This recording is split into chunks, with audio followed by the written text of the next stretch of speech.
just because a vicious dog bit my sister. You opened its belly, cut off its head, and even threw its newborn puppies into the oil pan to fry them into hot dogs. Mom and Dad treated you as a monster and sent you to a disciplinary institution. The teachers there were very friendly, and under their whip and electric shock education, you gradually calmed down your frenzy. But when you returned home, your sister was in the morgue. Not only were her knees shattered, she was also stabbed 100 times, and even her body was found in a trash can. The perpetrators even joked with a smile, saying they had money and connections, and killing someone wouldn't cost them their lives. Kneeling in front of your sister's cold body, you muttered to yourself, since the demons show no remorse, you will send them to hell. On that day, as soon as you settled your sister back home, her former instructor was already waiting for you at home. You ignored her, found a place to sit down on your own, lit a cigarette, and the instructor looked at you with disdain. Everyone in the training institution knew about Oyuen's incident, which the institution classified as an accident.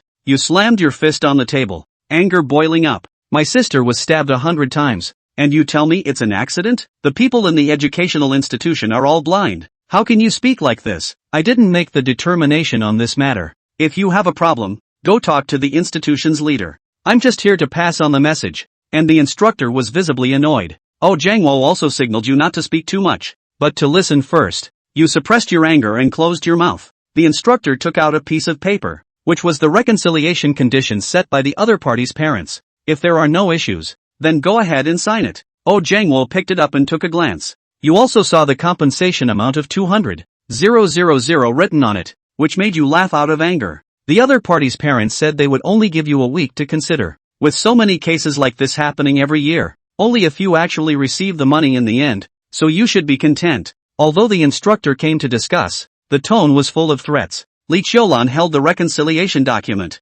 tears streaming down her face. Oh, Jangwo remained silent. Seeing that they were not speaking, the instructor spoke with a serious tone. Oh, Jangwo, you are a smart person. You know the background of the other party's parents. It's better to settle this matter peacefully. Mediation? People have died. Let them mediate in hell. You snatched the reconciliation document, crumpled it into a ball, and fiercely smashed it on the instructor's face. The instructor snorted coldly. Poor people are just poor. What's so great about them, just because a daughter died? What's the big deal? And do you think Oyuan is innocent? You stared at her fiercely, as if your gaze could kill. The instructor didn't care about your gaze. Let me tell you the truth. I have known about Oyuan's situation for a long time. She has been bullied for a year. I deliberately turned a blind eye to it. It serves her right for getting into trouble. Smack! You slapped the instructor hard across the face. The instructor felt a burning sensation on her face, then tilted her head and fell to the side. How dare you lay a hand on me? The instructor stood up and punched you hard in the chest,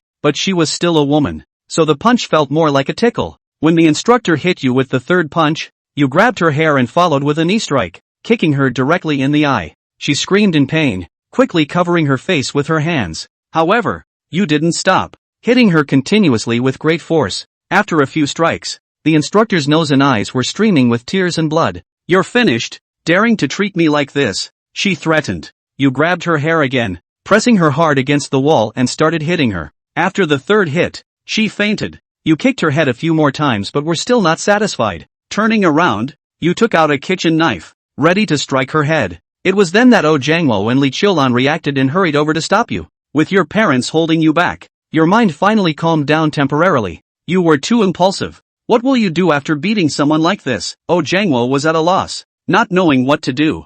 You lit a cigarette, sat on the sofa, wiped your fists with tissues, and looked cold and indifferent. Later, you planned to leave her at the entrance of the residential area, call for an ambulance, and have her taken away. You warned that you shouldn't show up, or else our family would have to cover the ambulance fee. Oh Jangwo and Li Qiulan were stunned upon hearing this, feeling a chill creeping up their spines. You said this without any nervousness, as if everything had been planned in advance. What if she reports to the security guards? Maybe you should go out and hide for a while. Li Qiulan was more concerned about her son. You smiled and reassured them that she wouldn't report to the guards. This was a mutual fight, and if it escalated, she would lose her job. The next morning, Li Qiulan woke you up, and the family sat at the dining table preparing to eat. At that moment, a sound came from your pocket. It was Oyuan's phone ringing. You opened it and took a look. It was a group chat with only 7 or 8 people. Someone had just posted a video in it. The moment you clicked on the video, you felt your heart stop.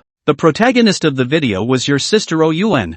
and the content was footage of Ouyuan being bullied before. In the hotel, she was stripped naked, covered in bruises, kneeling on the ground performing various humiliating actions. Standing beside her were 4 people. A girl with a ponytail was vigorously slapping Ouyuan, who dared not speak and kept her head down throughout. After she finished, another girl came over to continue slapping, followed by the next, and the next, until the last man, whose eyes were full of mockery, reached out towards Ouyuan. You felt dizzy, a surge of anger swirling over your head. The video ended with several people pinning Ouyuan down on the bed, and Zhang Kai pounced on her. At this time, Wang Chang sent a message in the group, saying, "Hey guys, take a look. This is a video I collected. Every time I watch it, I feel very satisfied." You take a deep breath, finish eating the several steamed buns on the table, then go to the kitchen, turn on the fire, apply cooking oil on your fingers, put them on the fire to roast for a while. Immediately, a burnt smell comes over, but you don't say a word.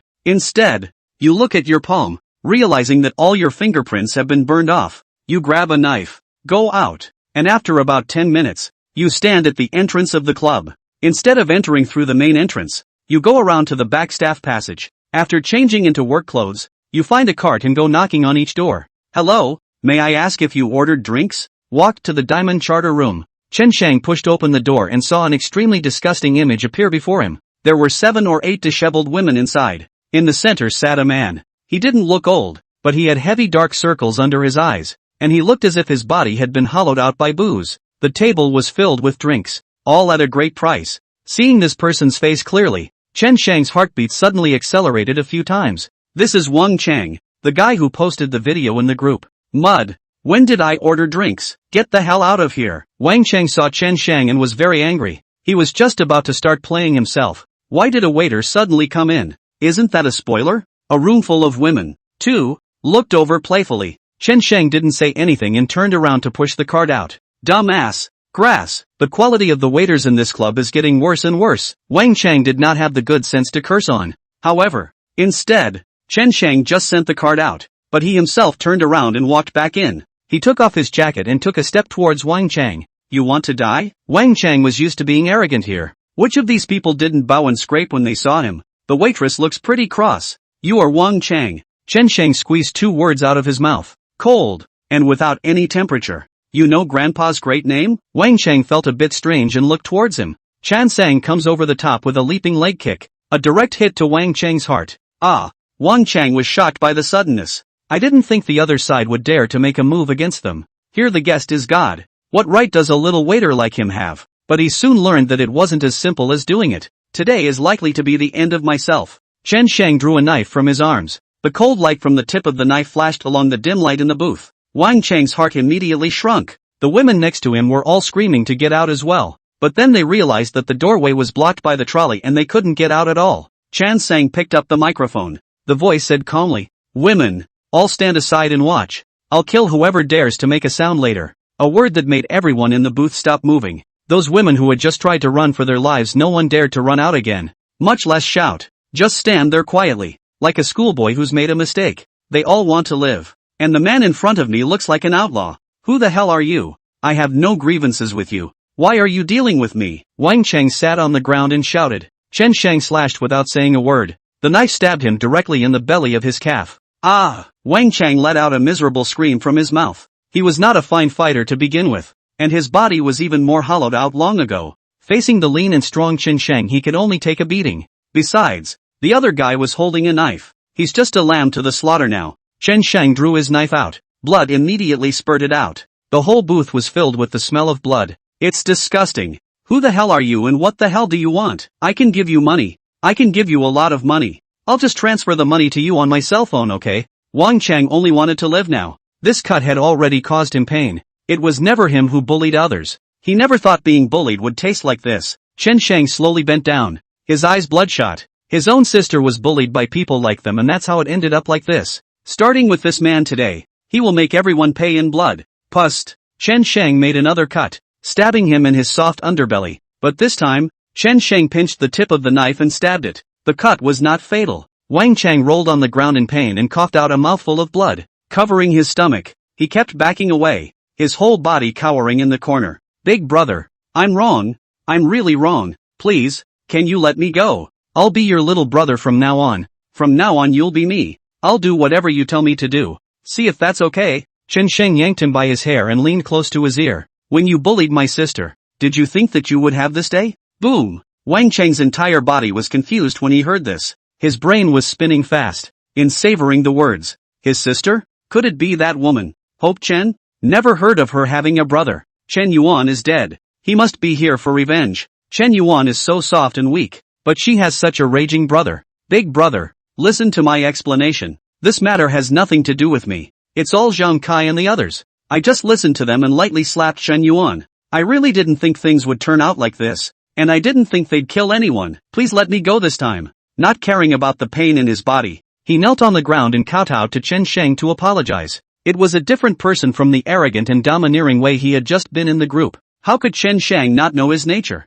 Today he'll get down on his knees and admit he's wrong. Tomorrow he'll go bully more people. This kind of person is never redeemable, and the only way to make this world a little cleaner is to send him to hell. Zhang Kai, where is it? Chen Sheng asked. I don't know. Chen Sheng took a stab and stabbed him in the stomach. Wang Cheng was already in so much pain that he could barely speak, and his entire body shrank into a ball and rolled on the ground. Blood stained his clothes. Chen Sheng stepped on his head, his tone a bit impatient. I'll ask you one last time. Where is Zhang Kai?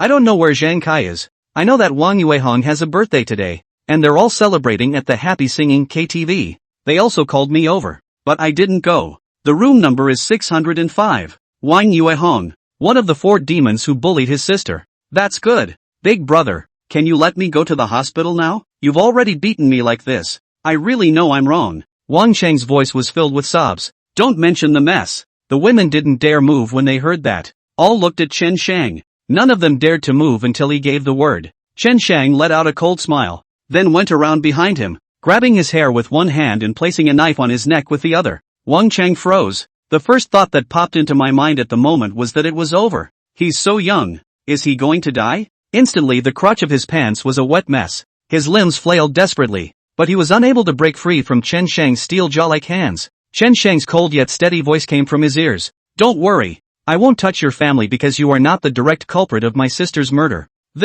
Wang Cheng was dumbfounded. The eyes were dead gray. He is not the direct culprit, he is going to kill himself. Then Zhang Kai them, what will be the end? He shuddered to think. Chen Sheng's knife looked like he was cutting beef. One by one, moving slowly, but aimed at Wang Cheng's artery. Stretched the fear to the max. Pust. A jet of blood spurted out. Chan Sang threw him aside with one hand. Fear was written all over Wang Cheng's eyes. Blood was pouring into his windpipe and he could no longer speak. One could only stare at Chen Sheng with horrified eyes. The body spasmed. He really dared to kill. Chen Yuan's brother is back. Now that's a big deal. It was only when Wang Cheng stopped struggling that Chen Sheng came to the door and kicked it hard a few times to dislocate the trolley at the door, which allowed him to open the door. He took it in stride. Long after he left, the women just ran away in a panic. Chen Sheng had intended to kill Wang Cheng from the beginning. Doing it on your own is bound to spook a snake. So the following moves even faster. But Chen Sheng was prepared for anything when he went over. Avoided all the cameras. And there were no fingerprints of his own at the scene. This matter is not that simple even if it is investigated. That's enough time to get your own revenge. He went out and dropped the knife on the way. Then checked the kitchen knife stuck in his back. Just go straight to the joyful singing KTV. Next target. Wang Yuehong. The moment. In the KTV booth. Wang Yuehong, Gao Shui, is singing here. There were 7 or 8 bodyguards sitting next to him, all dressed in black and wearing sunglasses. The two sang a few lines feeling particularly uninspired. Yuehong, why don't you call some friends out? It's too boring with these bodyguards around. Wang Yuehong also felt a bit upset, but still couldn't help but frown. It can't be helped. My dad had to make me bring these bodyguards out, and it's not because of that bitch Chen Yuan. Dead as a doornail. Gao Shui followed suit and cursed. That's right. She was a waste of space when she was alive. And she'll be the same when she's dead. I really regret not stabbing her a few more times at that time. It's really cheap to let her die like that. Bam! Suddenly, the door to the booth was kicked in. In the doorway, stood a boy in casual clothes. The way he frowns is especially similar to Chen Yuan. It made Wang Yuehong and Gao Shui couldn't help but gaze over. A room full of bodyguards looked toward him at once. Who are you? Wang Yuehong exclaimed, her brows knitting up tightly. When the boy saw Wang Yuehong and Gao Shui, it was as if he had seen his enemies. The hot blood in his heart was instantly ignited. They're the ones who killed their sister. The wounds on Chen Yuan's body, And the cold corpse kept appearing in his mind like a lingering shadow. Flipped and flopped and just couldn't stop. Kill them to avenge your sister. This was the first thought that popped into Chen Sheng's mind. He drew the kitchen knife he'd bought earlier and charged straight ahead. One moment. Those bodyguards moved too. They came over and surrounded Chen Sheng, but they were still slow. It also underestimated Chen Sheng's strength. Before any of them could react, Chen Sheng had already rushed over and had slashed at Wang Yuehong with a vicious knife. Knock! A knife through. Blood splattered everywhere. In the end, there was still a bodyguard who reacted quickly and pushed Chen Sheng away with a hand between the flints. It made his blade lurch and land on the coffee table. Still cut off two of Wang Yuehong's fingers. Aha! My fingers! Wang Yuehong didn't feel any pain for the time being. She just looked at her two broken fingers with fear in her heart. Just had a manicure up there. The pain was only slowly derived afterward. Your own fingers were cut off? By this kid. Cut off. She covered her hand in pain, horror in her eyes. She had always been a pampered presence by her parents, and had walked sideways in the training facility, and no one had ever dared to go against her. Even if she hit someone else, no one dared to hit back. Today this madman cut off two of his own fingers without saying a word. This guy is crazy. Who are you? Mad by. Kill him for me. I want you to kill him. Wang Yuehong let out a heartbreaking roar to come. The whole person was like crazy. The intense pain made her voice quiver. Gao Shui on the side had also long been stunned, not knowing what to do. She hid in the corner ready to escape at any time. She didn't want to put her life on the line. Chen Sheng is like an angry lion, desperately swinging the knife in his hand. Those bodyguards suffered because they went out without any weapons. No one could subdue Chen Sheng for a while. One of them held onto Chen Sheng's waist, which reduced his fighting power by quite a bit, also kicked his chopper under the couch. Chen Sheng's head was a mess. Originally, when he was at the door he thought to wait until the two women came out and fell alone. But seeing so many bodyguards sitting inside, he knew that the other side was also on the defensive. It could be a long time before they go out with bodyguards at their side. So it was a heartfelt rush in. These bodyguards had a lot of strength. And Chen Sheng grabbed Gao Shui's hair with one hand and greeted her face with a few hard punches. Gao Shui screamed miserably, both hands desperately covering her face as handfuls of her hair were yanked down. Marred. Mrs. Finger was chopped off. Make this kid pay. One of the bodyguards saw the injured Wang Yuehong and immediately shouted. They followed so many people out to protect Wang Yuehong, yet she was still injured. How could they explain to her father when they went back? Tie him up for now, and take your time to clean him up when you get back. A couple of bodyguards obliged. They were all professionally trained and could easily subdue Chen Sheng. Within a few strokes, Chen Sheng was pressed against the wall and lost his resistance. Chen Sheng laughed crazily. Ha ha ha, kill me if you have the ability. If you can't kill me, then I'll kill your whole family. Come on, kill me. The bodyguards all quieted down. All of them were subdued by Chen Sheng's crazy energy. They are considered people who have seen the world. They were also just people who were paid to protect Wang Yuehong, but to say that they should be allowed to kill people, none of them dared to do so. A few of them had been in the gang before, but it was the first time they had seen someone like Chen Sheng. That madness in him is frightening. Fighting heart palpitations. If they hadn't stopped them today, Wang Yuehong and Gao Shui might have really been killed. This kid is simply out to kill. They are 100% sure in their minds. Stomp. At that moment a footstep sounded outside.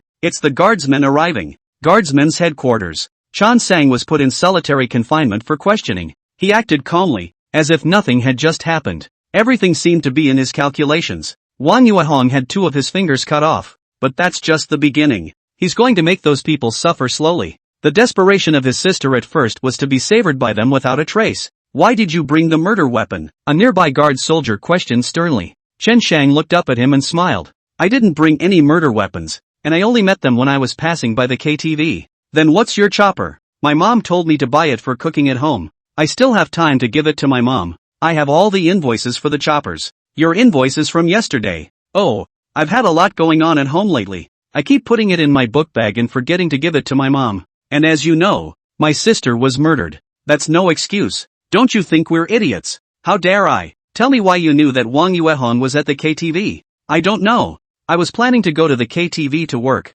Who knew that when I walked to the door of the private room and heard them talking bad about my sister? I naturally couldn't bear it. My sister is gone. And they are still talking about my sister like that. In your place, can you bear it? Guardsmen. Chen Sheng left them a bit speechless. They naturally knew about Chen Yuan. This is the worst case of this nature in recent years. They also wanted to deal with those 4 demons, but the rules didn't allow it. Plus they were all people with backgrounds that couldn't be dealt with without enough evidence. so they had to let the two families negotiate. It's ridiculous to say the least. What has been true from time immemorial, that a debt is paid and a murder is paid, is broken. They are also asking themselves what they are protecting these people for. Is it just to give them an umbrella so that they can be even more unscrupulous? Chen Shang, we've heard all about your family, and I can express my regret for what happened to your sister. But things have already gone wrong, and we can only think of a solution now. Plus, that's no excuse for your crimes. Your sister wouldn't want to see you like this, one of the guardsmen said seriously and slightly sadly. Chen Shang bowed his head and shook it. I didn't do all this to show my sister. Then why are you? Queried the guardsman. Chen Shang raised his head, his eyes looking straight at him. I'm doing it to show the heavens. Let the heavens know that there is still justice in the world, and that the hearts of men are not defiled. Even if the whole world is dark, someone will set aside the darkness and create light. If there is no one to reason with, then take the form of a demon and execute him yourself. A few of the guardsmen heard this and froze for a moment. They admitted that they saw in Chen Shang's face a fierceness as well as wisdom that was out of place for his age. They knew that Chen Shang must have done it on purpose, and yet no evidence can be found. His words are so airtight that it's unrealistic to convict on that alone. Ahem. One of the older guardsmen coughed lightly and looked over seriously. Chen Shang, I hope you understand that you have committed a crime. We can lock you up. And you just chopped off two of Wang Yuehong's fingers. This belongs to minor injuries now. Chen Shang didn't get nervous at all when he heard this. Instead, his eyes smiled playfully. Are you guys so sure I cut it down? Do you have surveillance? Any hard evidence? Did you find any fingerprints? Did you restore the scene? I went in. I was beaten by a group of people. Then I had no choice but to fight back. But I didn't use my knife. It was their people who panicked and hurt themselves by mistake. I was beaten and resisted just a few times. Can't I fight back when I'm being beaten? To be sentenced? It's mutual assault at best. Or you guys can do it. The interrogation room was quiet for a time. All of them were subdued by Chen Shang's words. Is that really just something a teenager says? Those words put all the guardsmen on alert, and they all get it. Chen Shang was prepared for this. He may seem adventurous, but he's actually got it all figured out. Chen Shang naturally can't be caught going now. Otherwise, who will avenge his sister? There were many people on the other side of this matter, and there was only one of you. So no matter how you looked at it, you were in the right. In terms of self-defense in this case, one is not at fault at all. As for the matter of cutting off Wang Yuehong's finger, this matter can be investigated slowly by them. Even if there are witnesses, there has to be physical evidence. Other than that, it takes about a month to go through the process.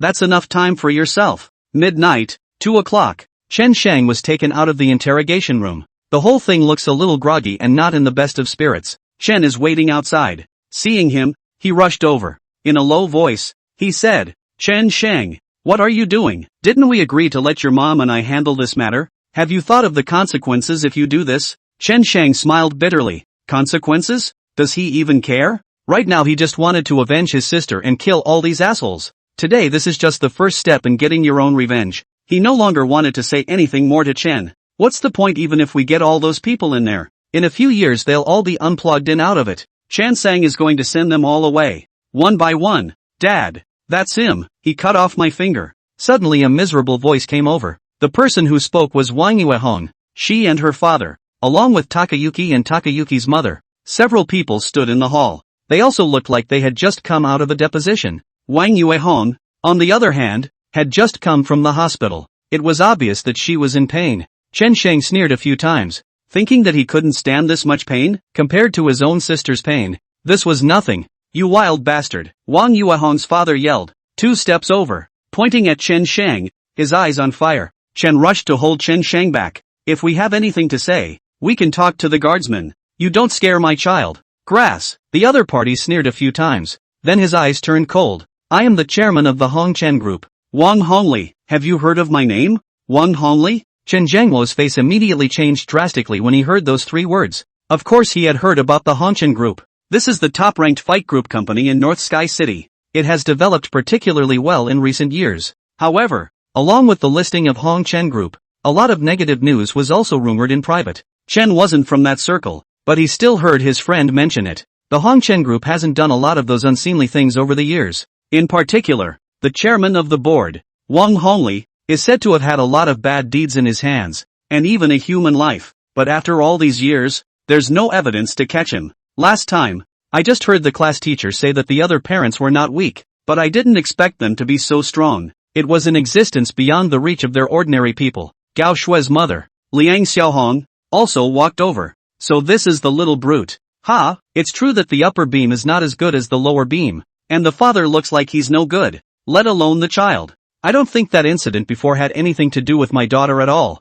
My daughter has always been a good student. How could she be involved in such a thing? It must have been your daughter who was the bitch first. I should have known what your daughter was like just by looking at you all. Humph. If you ask me, she should have died earlier so as not to waste food. Swish. Before Liang Xiaohong could finish speaking, her own head was suddenly grabbed. She reacted with a knee appearing in front of her. Then, viciously, he pushed up towards her nose. Thud. Liang Xiaohong screamed out in pain. Snot, blood, and tears mixed together to slow her down in pain. It was Qin Sheng who made the move. Even at the guardsman's headquarters, he couldn't stand it. His sister was so kind and innocent, so understanding, but she died in the hands of these demons. By now, the other parent hadn't even said a word of apology, but was instead blaming and vilifying Chen Yuan. How could he swallow this? Chen Sheng struck quickly, grabbed her by the hair straight away and went for a couple of top knees in a row. She was speechless straight away, and could only protect her head desperately, backing up while desperately screaming in agony.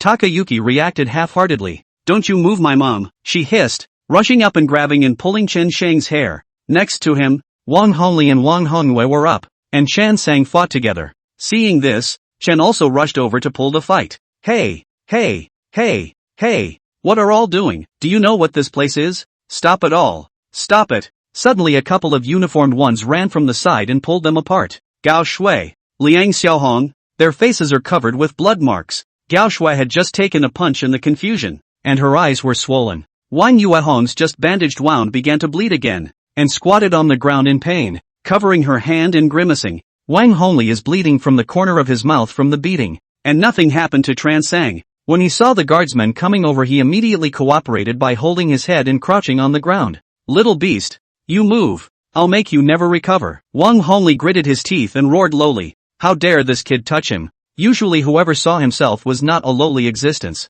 This one brat actually dared to make a move with himself. It's so hard to let go of him. Liang Xiaohong also made threats, saying that she would get Chen Sheng killed or something. All of you, shut up, this is the guard bureau, one of the guardsmen reiterated, yelling. The crowd then all quieted down. Then a female guard soldier came over and looked at Chen Sheng. The expression was very serious. Mr. Chen, I'm going to ask you a few questions. You have to answer us truthfully, it's very important. Chen Sheng looked down at the woman's name written on it. Zhang Shi. She had short, ear-length hair, a small, cherry-red mouth that was adorable, and the tip of her nose was gently turned up, giving her a few cute moments. The age also looked like he was not older than Chen Sheng by a few years. It was just that the way she looked at Chen Sheng at the moment was more or less scornful. There was a hint of fear in the depths of his eyes. This kind of thing, she really couldn't relate to Chen Sheng. But then again, one has to think so. You ask. Chen Sheng was very calm. Have you been to the Heavenly Palace Club in the afternoon? Zhang Shi asked in a very professional tone.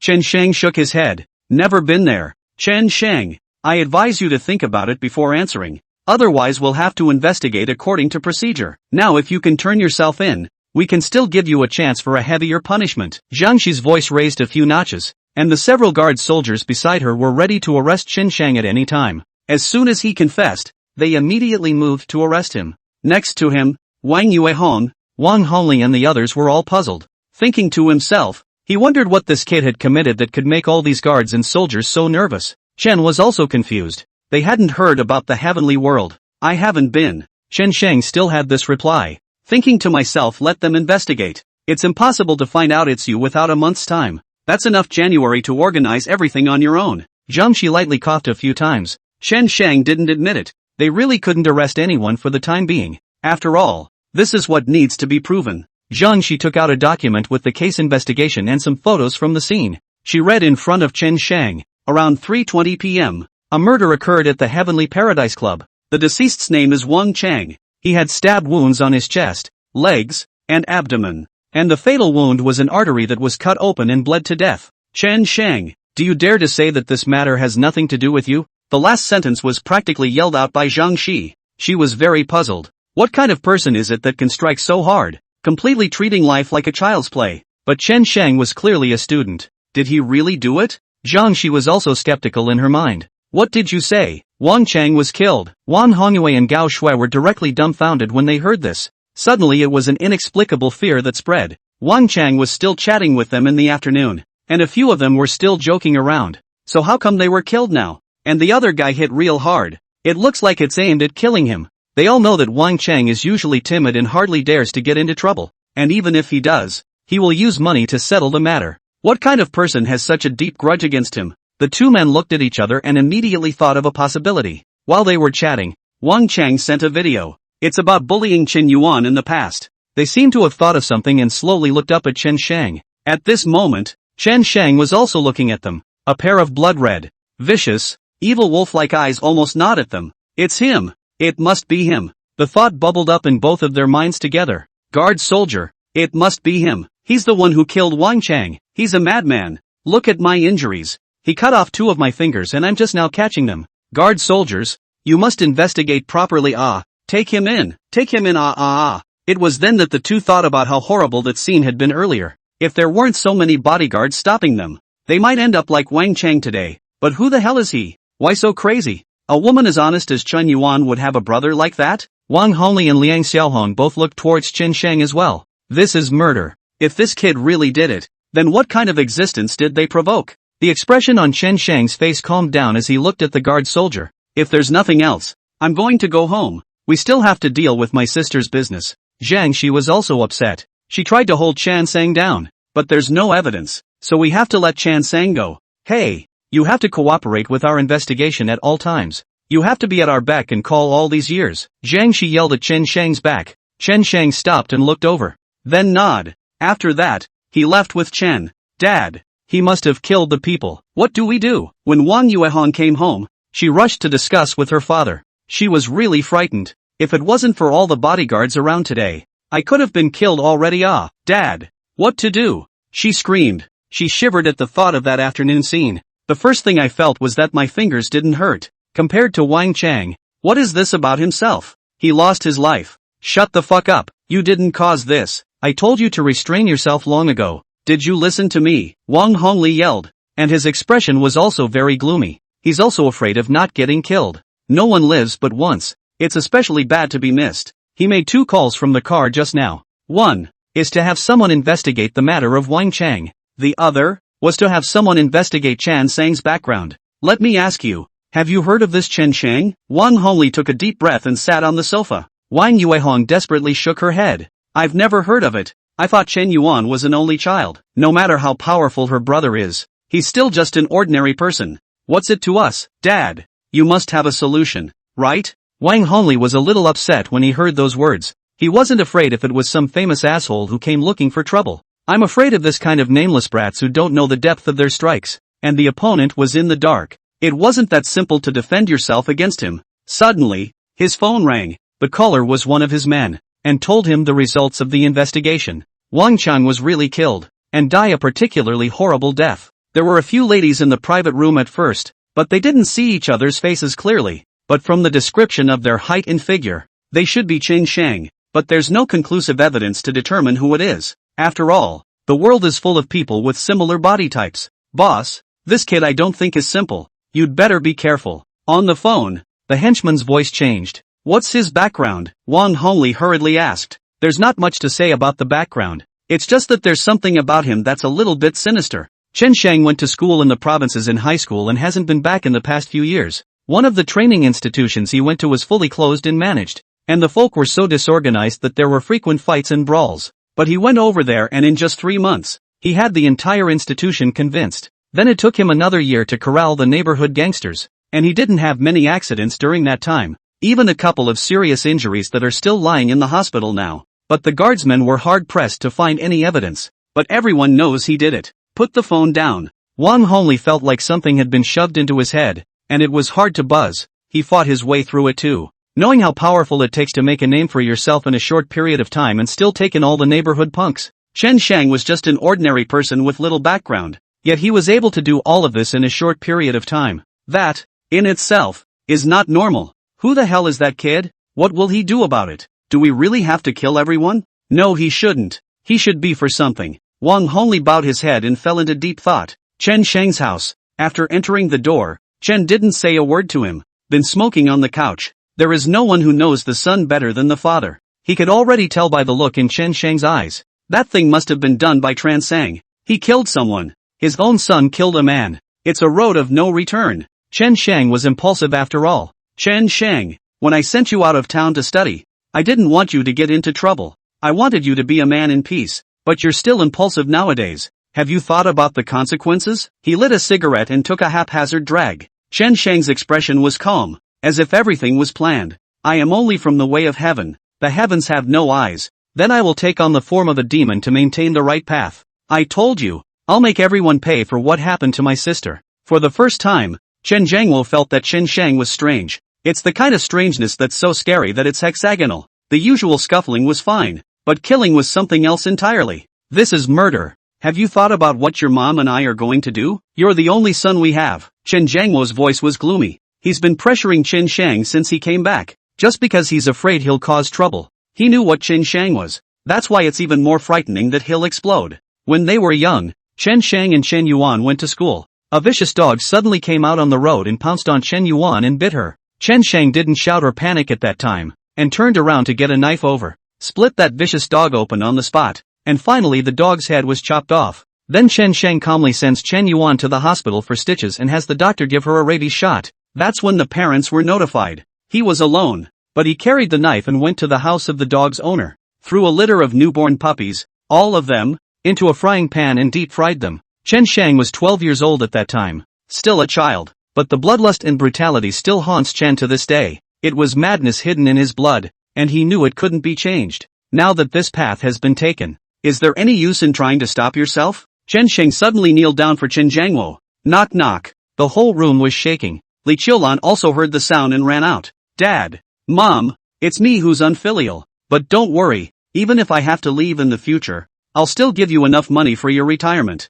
Forgive your son if he cannot honor you in this life. Chen's eyes closed tightly when he heard this. 2 lines of hot tears flowed. Chen Shang had thought of everything from the very beginning. He didn't try to get out of there in one piece. Why is one's life so bitter? Daughter murdered. Son now leaving. Shang-er, your mom's good boy. Don't think about it. Li Qiulan still didn't know anything and was anxious to hear this. Mom, there's no turning back for me. After this, I'll turn myself in. Chen Shang said seriously, his tone not to be questioned. What the hell is going on? Li Qiulan's face changed and her eyes reddened. We just lost our daughter and now our son is going away? How could she take it all in? Chen Zhangwo stopped Li Qiulan and looked at Chen Shang. You're my son. Since you've decided to do this, then I won't stop you. I can't stop you either. I just wish you the best for what you've done. Your mom and I will leave as soon as we've taken care of Hope and won't give you any trouble. Chen has made it very clear. Chen Shang can do whatever he wants. He won't interfere anymore. But to kill the other guy's whole family is sure to be met with retaliation.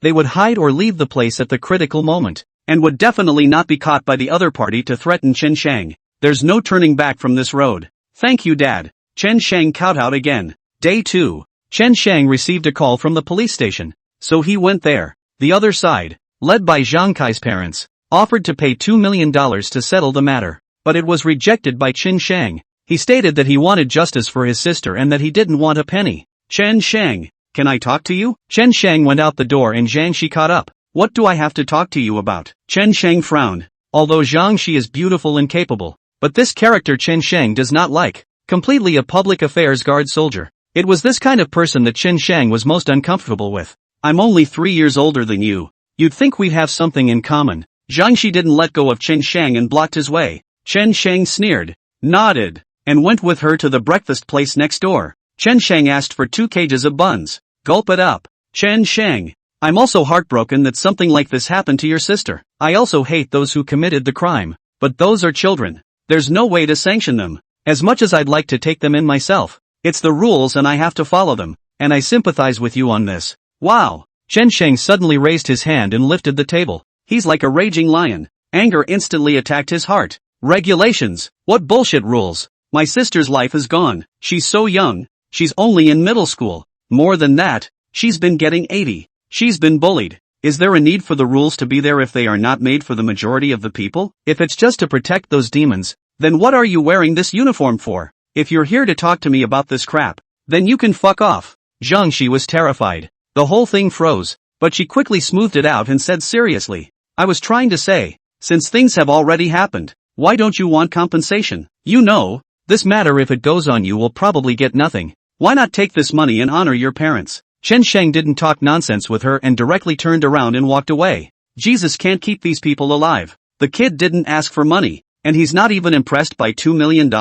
In a luxury hotel room, Zheng Kai's father, Zhang Zhongsheng, opened his mouth. Wang Hongli, Liang Xiaohong, Fong Long, several people fell silent. They felt their sincerity was enough. $2 million for a human life isn't enough, and it's just a lowly pauper. They're already breaking the bank by paying out this portion, and the other guy didn't buy it? Then sentence, let's see who loses out in the end. It's just as well that he doesn't want the money. We'll all use it to make some connections and see what the end will turn out to be. Fong Long snarled and slapped the table vigorously. Words can't be said like that. Wang Hongli was considered to be the calmest one, and he began to analyze it for the crowd. What if the other side doesn't want the money? They just want our children's lives. What's that going to do? Want to die? Several people were dumbfounded to hear that. They are all powerful beings. Having gotten this far in the mix, they were more than willing to risk their lives. They're not like ordinary people. A barefoot man is not afraid to wear shoes. They couldn't be sure that they'd be able to get such a good birth in their next life. They didn't want to die. Joke, what can a brat do to us? I don't believe that he can get us killed. Use that money to hire a bodyguard. Or just get a hitman to kill him. And flipped. What's the big deal if we just kill someone? Mud. People. You come to find them? Wang Hongli looked at Fong Long, thinking that he just hadn't suffered before and didn't know fear. I've already found a good one. As long as I say the word, they'll let that kid be hospitalized. Fong Long patted his chest and stated, holding on to himself. Although he was not as energetic as Wang Hongli, he was considered to have a lot of connections in Baitian City. It's okay to have a small business at home that swims on the edge of energy. Alright, then I'll leave this matter to you. We'll wait for your good news. Wang Hongli took the lead and transferred the money. Several others have also transferred money. Transang didn't go out today when he went back home. It's been in Chen Yuan's bedroom. Every time he sees a picture of his sister, he sheds a tear. A heartache that can never be mended in a lifetime. $2 million for your own sister's life. How is that possible? In Chen Shang's cell phone, it was information about the Hong Chen group, and the next step, he planned to start from here, and let Wang Hongli be ruined first. It's too cheap to kill him just like that. He's going to make sure they end up with nothing. Knock knock. At this point, there was a knock at the door. The parents have gone to bed. Chen Shang went over to open the door. There were 7 or 8 assholes standing outside the door, all with knives. One of the leaders, a yellow hair, grinning, he looked at him through his nostrils in a very arrogant manner. You're Chen Shang? We've come to talk to you today. Yellow hair pushed Chen Shang away and entered the house on his own, and took a seat on the sofa, crossing his legs. Chen Shang had a chill in his eyes and paused for a moment before closing the door. Came into the living room. A few of the minions were standing next to him, and only yellow hair was sitting there. He lit a cigarette. His expression flippant. Chen Shang, you should be able to guess who sent us here. We came over for one purpose only, and that is to put you in the hospital. But if you can promise to leave your sister alone in the future, then we can let you off the hook. Yellow hair was more or less disappointed when he came in. Thought Chen Shang was something. It just seems like a hairy guy now. It looks like there are even a few thin spots. What's there to be afraid of with this kind of person? He hadn't even bothered to make a move, so it saved him just the trouble of compromising himself. But he hadn't finished his sentence. Suddenly, only to see Chen Shang speed flying, like a cheetah, he pounced in front of him in one go. By the time he reacted, he had a knife in his chest. He was dumbfounded. No pain felt for a while. It's just a feeling of surprise, of fear. It was then that blood slowly stained his clothes. The boys next to him froze as well. Chen Shang moved too fast just now. They didn't see anything. A knife kills. This isn't a fight. This is murder. Chen Shang slowly stood up and faced Huang Mao. You had nothing to do with what happened to my sister. I'm not killing you. My knife just plunged into your chest. Now go to the hospital and live. Go back and tell the people behind your curtain that it's useless for anyone to say anything about this. So don't waste your energy. Also, if you dare to touch a hair on my parents' head, I'll kill your whole family. Mama. When Yellow Hair and the others heard this, some of the timid ones had already buggered off. They would have been small-time assholes. A fight with a scoop was already a big deal. But this was murder by Chen Shang. It's playing for keeps. They were no match at all. Yellow Hair's head was instantly covered in cold sweat, and his body was too weak to move. The crotch of his pants is also wet. Unable to speak, he hurriedly nodded, then let the men carry themselves away. Shanger, what happened just now? Chen Jiangwo came out of the room at this time and asked, Dad, It's fine. I've already solved it. Chen Sheng yanked a few paper draws to wipe the blood on the ground and replied in a cloudy manner. Dad. Mom. First thing in the morning, you guys go back to the country for a few days. I'll be the first to let you know if there's any progress with Hope. Chen Sheng added as he wiped the blood off the floor. Chen thought about it and nodded his head in agreement. He knew that he would only drag Chen Sheng down if he stayed. So the next morning, Chen Zhangwo and Li Qiulan simply packed up their things and left. Chen Sheng didn't send them off. He just called a car and sent them away directly. At the same time, his plan for revenge, too, is unfolding step by step. Same time, hospitals, ICU. Yellow Hair was lying on the bed, panting heavily. The expression was very haggard. Although the cut last night wasn't fatal, it was enough to keep him well for a while. The thought of yesterday's events still haunted him. That wasn't even a fight yesterday. That was murder. Who would have thought that someone who looked like a student would strike so black? And his knives are as precise as surgery. The doctor had said that if the tip of the knife had been a few centimeters further forward, his heart would have been pierced. The gods couldn't save him then. Mr.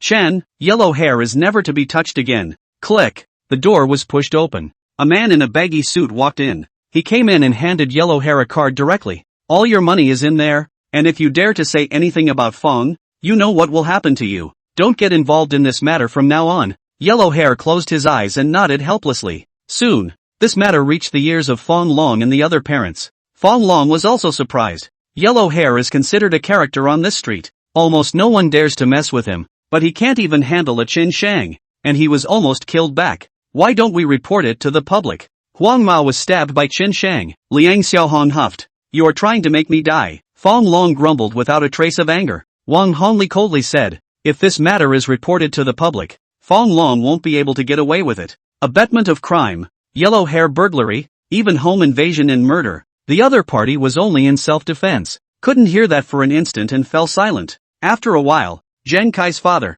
Zhang Zhongsheng, yelled, do what you like. Let the judgment be. See who it favors when the time comes. That kid doesn't know what's good for him, and they won't be the ones to regret it in the end. A boy. Or a commoner. I just don't believe how powerful he can be on his own. Can he still be stronger than a few of us? At the end of the day, I'm going to make them plus get nothing. Toast. A bunch of idiots. Send all of our children out to hide for a while, and then let them come back after this is settled. Yes. Send the kids out. Afternoon. Chen Shang went out. He came to a stop at the end of the alley a few blocks away. Then he picked up his cell phone and skillfully typed in a string of unrecorded phone numbers. I'm here. The other party quickly replied. I'll be right there. It didn't take long. A man jumped off a bus. The man had a full beard and was wearing a mask and hat. When he came down, he ran to the mouth of the alley. When he saw Chen Shang, he took off his mask and couldn't wait to light a cigarette. Then he hemmed and hawed at Chen Shang. Chen Shang frowned. Where's the stuff? Hey, Sang, can you give me a break first? I've definitely brought what you asked for. But didn't you used to hate this stuff the most? How come you like it now? The bearded man was a bit puzzled and asked. I do things and I need to report to you? I'm just curious. So don't say anything if it bothers you. Brother Shang. My life is Brother Shang's. It was my sister who was killed. A couple of their classmates. What? The bearded man immediately stopped when he heard this. An unbelievable light came out of his eyes. The whole thing froze. His body trembled. And then his fists clenched fiercely, sweeping away the smiling look from a moment ago and showing a fierce face. Chen Shang was a wolf king in human skin in his eyes. I've known Mr. Chen for over a year. He also had considerable respect for Chen Shang. Chen Shang's journey from an unknown commoner all the way to the present was nothing short of a legend. The things that Chen Shang went through could be made into a movie when told. All of them, they were subservient to Chen Shang. It was true admiration, the meticulous kind. And Shan Sang said that his favorite love was this sister of his. It was for his sister's sake that he tightened up a lot. Otherwise, he would have been much more powerful. He'd said he'd be back in 2 years for his family, for his sister to enjoy. But now, the sister is gone. How could Chen Shang accept this blow? Brother Shang, I'll call my brothers over and send those people to hell. It's not convenient for you to do it. Let's do it. The bearded man was very calm when he said this. He's not bullshitting. He really dares to kill. Chen Shang's sister has been killed. That's more than enough. Chen Shang shook his head and took the bag in the bearded man's hand. Blood debts. I'll make them taste it in blood with my own hands. I'll take this matter into my own hands. And none of you will move without my orders. All of you do what you have to do. Yes. The bearded man nodded with a serious expression. Then he held the brim of his hat and bowed his head as he left. Chen Sheng's eyes narrowed as he looked at the packet in his hand. Then he hid his stuff and got on a bus to leave. Hongchen Group. It is considered a large company of good size in North Sky City. People come and go every day. And there is a lot of company business,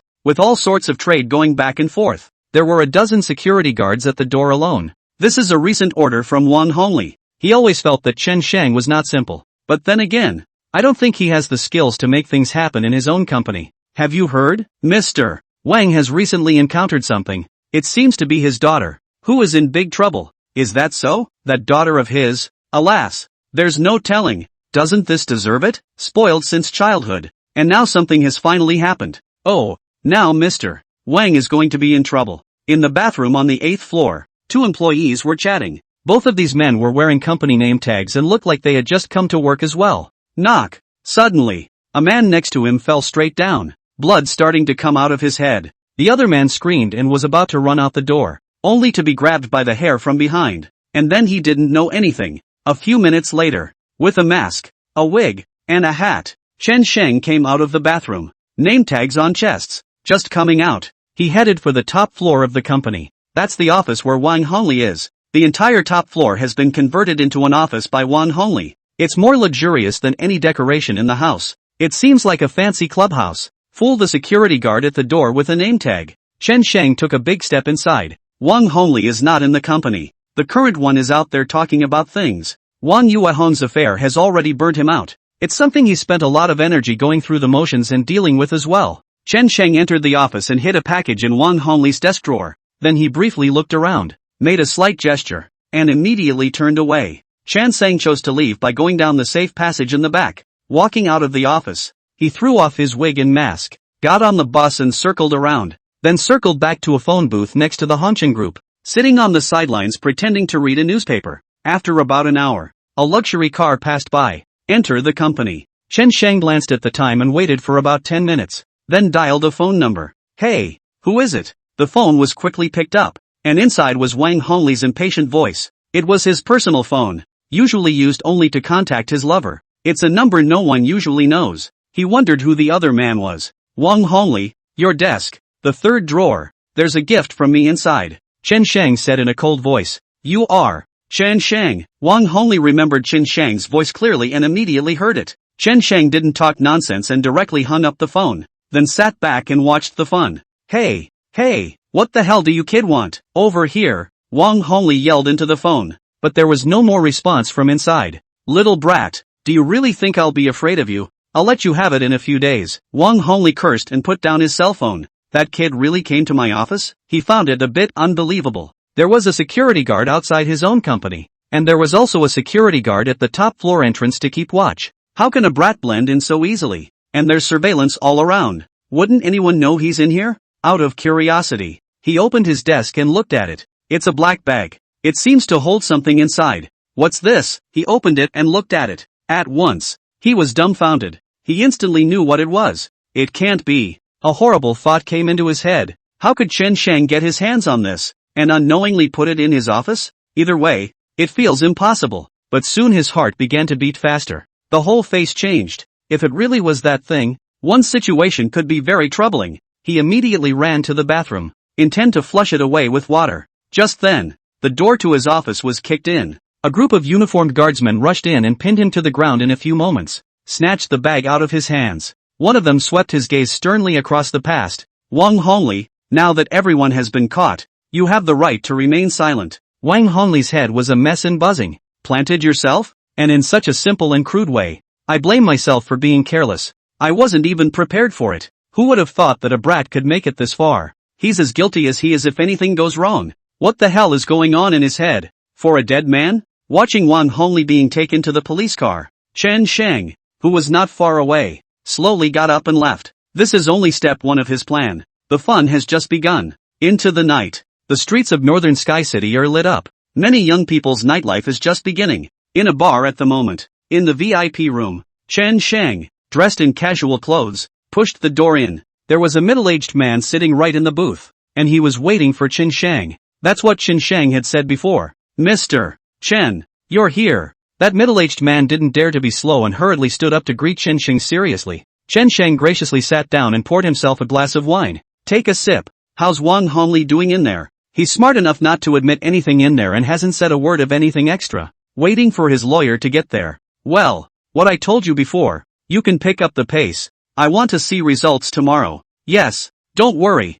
Mr. Chen. I'll definitely do it quickly from my side. This middle-aged man's name was Geng Hui, and he was also a patriarch who was active in the Hongchen group from time to time. It was the patriarch who founded the company. He had a 50% stake in the company. Because Wang Hongli felt that he posed a threat to himself, he used various insidious and unpleasant methods to dilute the equity in his hands over the past few years. Although he had submitted to Wang Hongli on the surface, he was actually unwilling in his heart. He's very ambitious. Looking at the whole company, they should belong to him, and he would take them back with his own hands. He wants the Hongchen group. Chen Shang contacted him yesterday. Originally he thought Chen Shang was just a brat and didn't take it seriously at all. He also took Chen Shang's words all as a joke. Who knew that during the day he would receive news of Wang Hongli's arrest? He immediately realized Chen Shang's energy, rushed to do all the things that Chen Shang had asked for earlier. This kind of person stays around and may be of great use later on. He contacted Chen Shang at the first opportunity after doing those things. Geng Hui gave him an envelope that he had prepared long ago.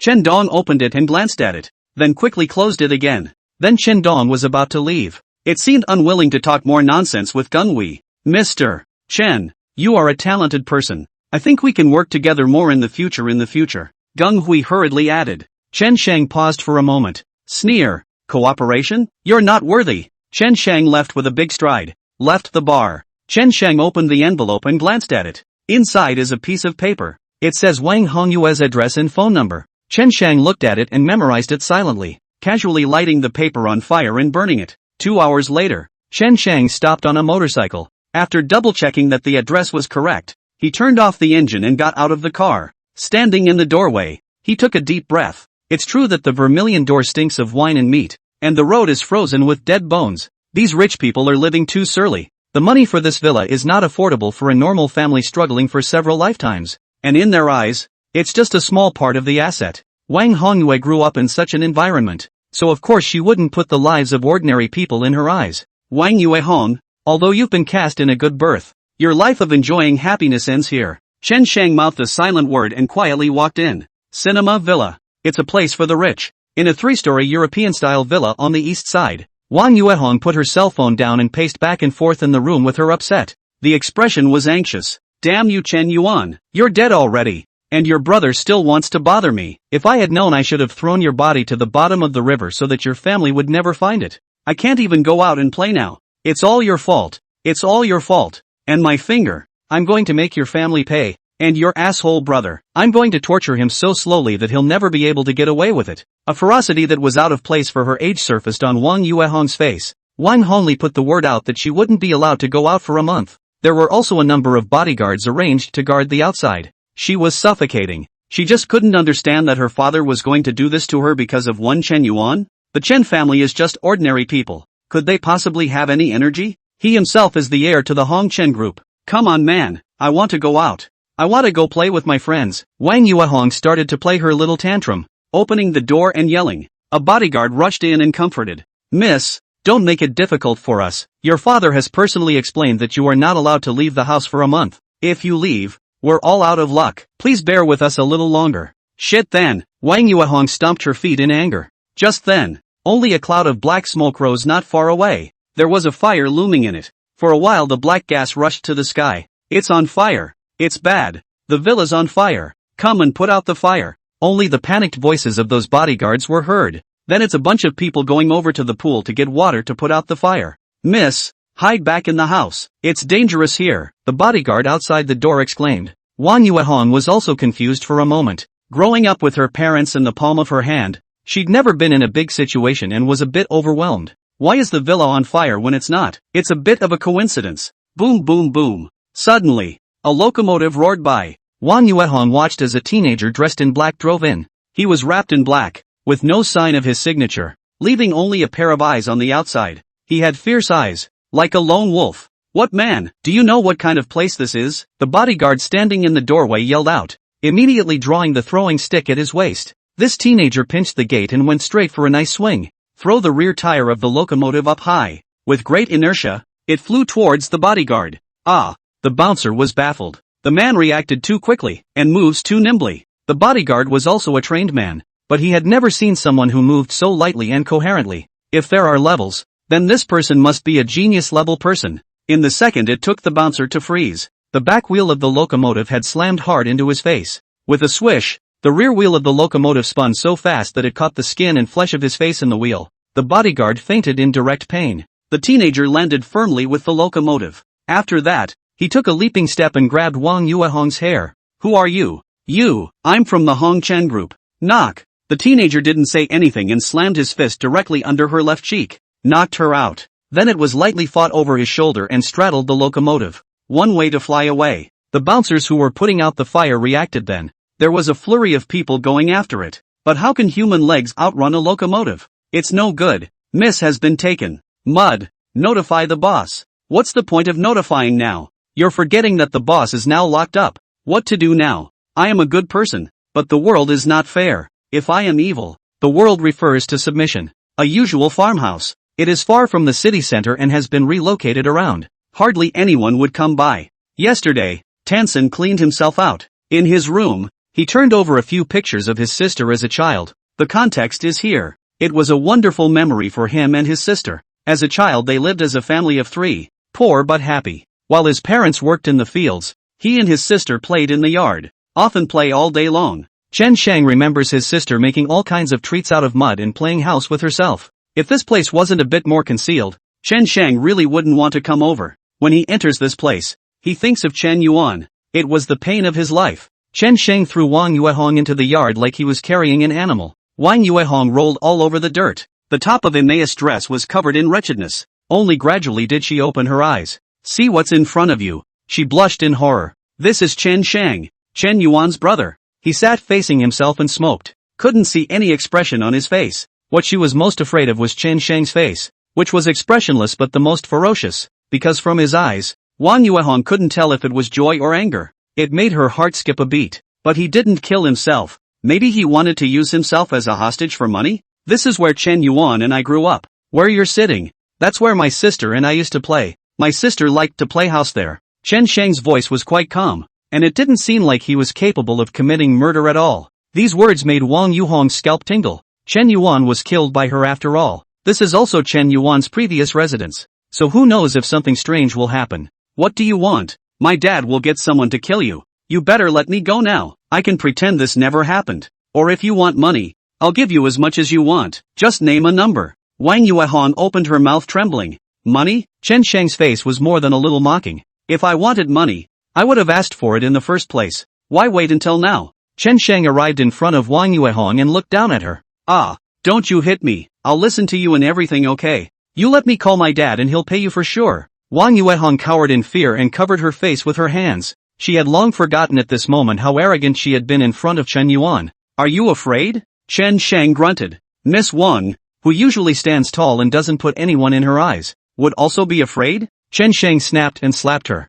It made her nose bleed. "Help! Help! I'm in so much pain. Stop it you!" Wang Yuehong kept backing up, screaming loudly. "Ouch!" Chen Shang laughed a few times to himself. "I only slapped you and you're screaming in pain? My sister was stabbed 100 times by you. Have you ever thought about how much she hurt? Why on earth? What kind of deep hatred do you have that you have to do such a cruel thing? Why Chen Shang crouched down, grabbed a handful of her hair, pulled her, and rubbed her hard on the ground. Wang Yuehong screamed miserably. Her scalp was abraded, and a large amount of her hair fell out. The delicate makeup on her face had long since been spent. She was beyond horrified. Blood all over her face. "For fun. I really just did it for fun. And I don't see her in a good light. She's always acting all high and mighty. And I just don't like it. There's not much else to reason. Just because of this?" Chen Shang really couldn't imagine what kind of mentality it was to stab the other party 100 times just because one looked at you in a bad light. She doesn't take human life seriously at all. Didn't give a damn about anyone else. Totally exclusive. "I told you everything in my heart. What I said is true." Wang Yuehong stared round in horror. Chen Shang's eyes, however, were full of essence, with tears vaguely lingering in them. "So you killed my sister. Abused her, not to mention stabbed her 100 times. Demons only take away people's souls. You are simply more vicious than demons. Demons are on earth, obliterating good people. This time I'll do it for the people." One of the biggest reasons Chen Shang brought Wang Yuehong here was also because there was a cellar in this courtyard in the backyard. No one will ever notice. He didn't intend to kill Wang Yuehong directly. He wanted to torture her slowly, make her feel fearful, helpless, and make her watch her parents die because of her. That's the true meaning of revenge. The wounds that he, his parents, and his sister had suffered, he would wipe out with his own hands. Chen Shang, wait! Wang Yuehong immediately shouted as she saw him about to walk towards her. That day, when Chen Yuan was killed by us, I didn't stab her with the last stab. She was still alive after I stabbed her. The last few stabs were stabbed by Zhang Kai. That day Chen Yuan had already knelt down and kowtowed to him, begging him to let herself go. She also said that her brother would be back in a few days and she wanted to see her brother. We all thought she was telling lies. No one knew she really had a brother. But Zhang Kai still didn't let her go until he stabbed her to death. And then he also stabbed Chen Yuan's. Wang Yuehong said, grabbing Chen Shang's pants leg and desperately begging. Zhang Kai is the mastermind in this case. Please let me go. I beg you. Tears streamed down Chen Shang's face without him realizing it. There is nothing more punishing than that. He failed to protect his sister and was killed by these assholes. My sister knelt naked in front of them, kowtowing to them and begging for mercy. But it still didn't escape being killed. She was thinking about herself in the last scene. His own dearest sister. So dead. Ah! I want all of you demons to go to hell. Chen Shang roared, drew the knife at his waist, and stabbed it towards Wang Yuehong. She had long since lost her mind in fear, and without even the strength to shout, she sat there dumbfounded. Whoosh! A knife that went out down her neck, leaving a deep, blood-red mark. A few moments later, Chen Shang's thick, calm breathing appeared at the base of her ears. Don't worry, I won't kill you yet. At least not yet. Think about it. Killing my sister has caused our whole family so much pain. Wouldn't it be cheaper for me to just kill you? You'll take your time and watch your family fall apart. Watch your parents get killed by me. That would be an eye for an eye. Wouldn't it? And don't expect your father to come to your rescue anytime soon. He's already been set up by me to squat in the police station. Wang Yuehong's pupils stagnated, and a wet mess was formed underneath her body. Uncontrollable fear rose up along his heels. Crazy. The man is truly a madman. He was trying to kill his whole family. Not only that, but the others. He had no intention of letting go. How much killing does it take to do something like that? Where are the others now? Chen Shang asked her as he seemed to have calmed down a bit. I don't know. They've all got their kids in hiding. We haven't had any contact at all in the last few days. And my dad won't let me out of the house. He locked me up a long time ago.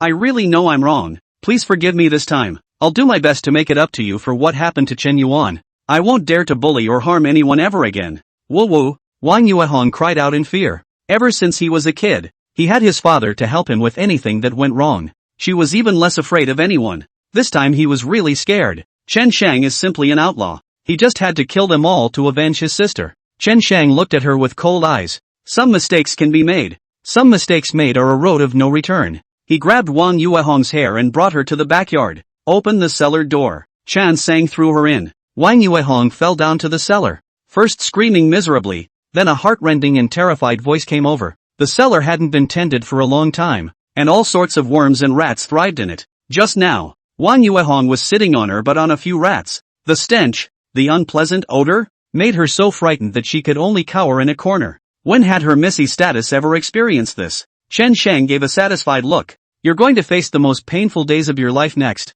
Get ready. Then he slowly closed the cellar door. Darkness filled the cellar anew, accompanied by Wang Yuehong's miserable and bitter screams. Wang Yuehong's house, an iconic building in the center of town, where prices are ridiculously high. Only those with absolute power can take this place. Wang Yuehong's family lives here, still a set of top reps, decorated in the ultimate luxury. Entering here is like entering a palace. Ma'am, Miss has been taken. It's because we didn't look after her well. That guy moved too fast. We couldn't react at all. He also deliberately set the fire to distract us. So he should have planned this long ago. A group of bodyguards stood in unison in front of a beautifully poised woman. Asshole. The woman stood up and raised her hand to slap the lead bouncer. It left a deep red mark on his face. The woman is none other than Wang Yuehong's real mother, Jin Suwa. And a mean one, too. A lot of what Wang Hongli did was her attention behind the scenes. Now that Wang Hongli has been taken in, she is desperately trying to move her connections. But on all fronts, the odds are against them. It's like there's a big invisible hand manipulating all this. Whatever you do yourself, someone is in the dark, not letting her help Wang Hongli out. She was already burnt out right now. But Wang Yuehong had an incident at this time. She was getting annoyed. Hurry up and check for me to see who grabbed you Ahong. I will make him pay. Chin Suo's face was incomparably ugly as she clenched her palms tightly. Yes, madam. Several people agreed and turned around to leave. Wait, Chin Suo suddenly thought of some other possibility and shouted at them. First arrest that Chen Yuan's brother for me and see if this incident with Hong Li has anything to do with him. Ma'am, that's a brat. If you're told to check, you check. Yes. Chin Suo didn't have the heart to care about anything else right now. Pacing back and forth in the house anxiously, the husband was brought in and it is not known if he will be sentenced in. Her daughter has also been kidnapped now, and she has to make all the decisions. She was a woman of the world, and it was inevitable that she would be deserted at this time. That's when her cell phone rang. It's a call from the company. Madam, Mr. Wang is in the company. The person inside listened to the voice with a few points of panic. Don't talk to me about these things. Just watch yourself. His person is still inside right now. I don't want trouble. Chin Suo interrupted before the other party could speak,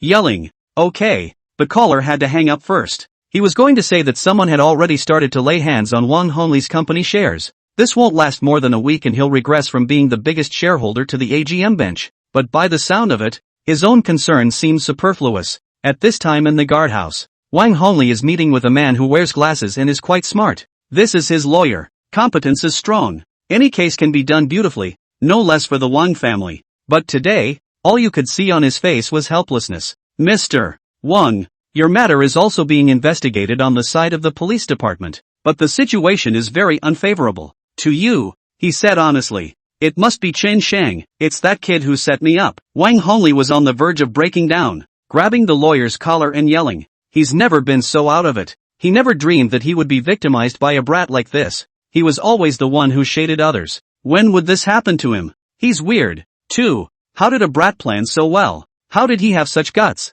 And how to get that thing? This is so weird. Chen Shang called me that day. He was the one who told me to go through the desk drawers. Wang Hongli yelled lowly. I know. The lawyer was calm at this point. That was Chen Shang deliberately letting you into the trap to get your fingerprints on it. What? That kid? Wang Hongli suddenly felt especially powerless. It's as if you're being played hard and there's nothing you can do about it. This feeling of powerlessness, for the first time in his life. I don't believe it. How was he so sure I would touch that thing and how did he figure the time the guardsmen would come? It just doesn't make sense. Is he really just an ordinary person? Fear filled Wang Hongli's eyes. The lawyer held up his glasses. He wasn't sure you'd touch it, or that the guardsmen would be over there at that time, but he put things in various places in your office, even in the car. What? Wang Hongli went limp and let go of the lawyer. This is a robbery that one simply cannot avoid. This kind of thing is a big offense, but I really didn't do it. Am I going to take the blame for this? I still have a bunch of things to take care of in my company. I must not be distracted at this time, the lawyer said seriously. You can rest assured about that. I promise they won't be able to convict you. I'll do my best. Well, be quick, Buzz. At that moment, the lawyer's cell phone rang. He picked it up and fed it. Suddenly his face changed. Then he handed his cell phone to Wang Hongli. Inside was Chin Suo's sobbing voice, Old Wang, my daughter is gone. She's been taken. I can't find where she is. What to do? What to do? Wang Hongli's world completely collapsed. Into the night, Tran Sang went to call his father. Father and mother have gone to the country and they are staying with relatives. There's no danger for now. Chen Shang put down his heart. So far the plans are all going according to their plan and it's going pretty well. He went to the street food stall and ordered his usual spicy hot food, which was his and his sister's favorite. A man sits and eats it up. Hope. It's almost time. I'll send them to that world right away. And when we get there, you can punish them properly. Chen Shang mumbled in his heart. Suddenly, a red sedan stopped. Down from the top comes a beauty that could score a 90. She was wearing a bodysuit with a pair of shark pants underneath and looked like she had just come from yoga.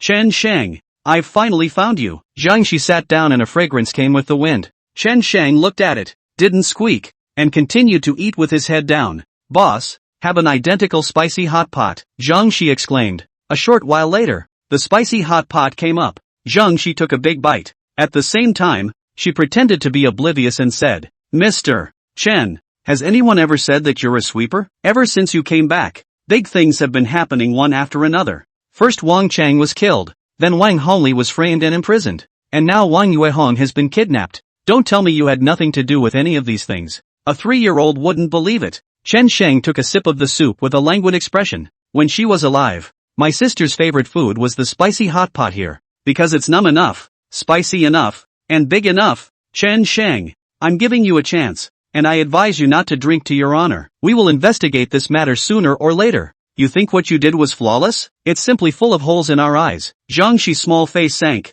In that case, come and arrest me. Chen Sheng sneered, his eyes filled with provocation. If you can catch, is Zhang Shi still going to bullshit here? She silently pressed off the recording. She knew that Chen Sheng wouldn't say anything. This kid is smart. Chen Sheng, I'm sorry about your sister, but things have already gone wrong. I think you'd better think about it. Chen Sheng suddenly stood up and poured the spicy hot pot directly over Zhang Shi's head. Ah, you! Zhang Shi was so shocked that she almost couldn't breathe. The spicy hot water poured down over her own head and landed right on her freshly washed body. Chen Sheng didn't move a muscle, quietly staring at her with a somewhat playful expression. Guardian Zhang, I think you have time to investigate me. Or you should investigate more about my sister. There are so many bad guys in this world, and instead of catching the bad guys, you want to get serious with me, a victim's family? I really don't know if you make rules to protect the weak, or those with money. Chen Sheng, you asshole. Zhang Shi really did not expect that he dared to do this kind of thing to himself and was furious.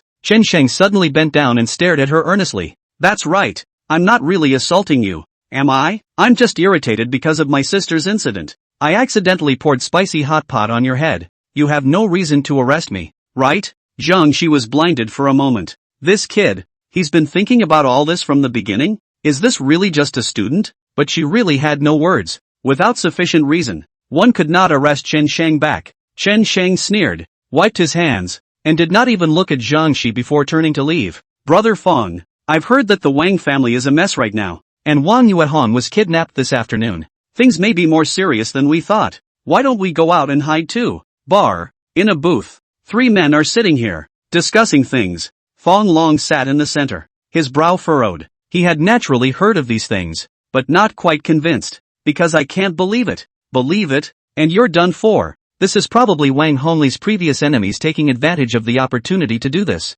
right? Wang Yuehong was probably kidnapped by them as well. After all, Wang Hongli has done so many things to hurt the world in the past. Retribution will come sooner or later. Fong Long said as if he was self-assured. But everyone knows that this is certainly not that simple. Can things be that coincidental? Everything happened in the few days that Chan Sang was back? Is that possible? By the way, Brother Fong, where is your family Fong Yu hiding? Either a few of our children are hiding together? Gao Shua's father Gao Shentao said. No, it's not that complicated. Just a brat.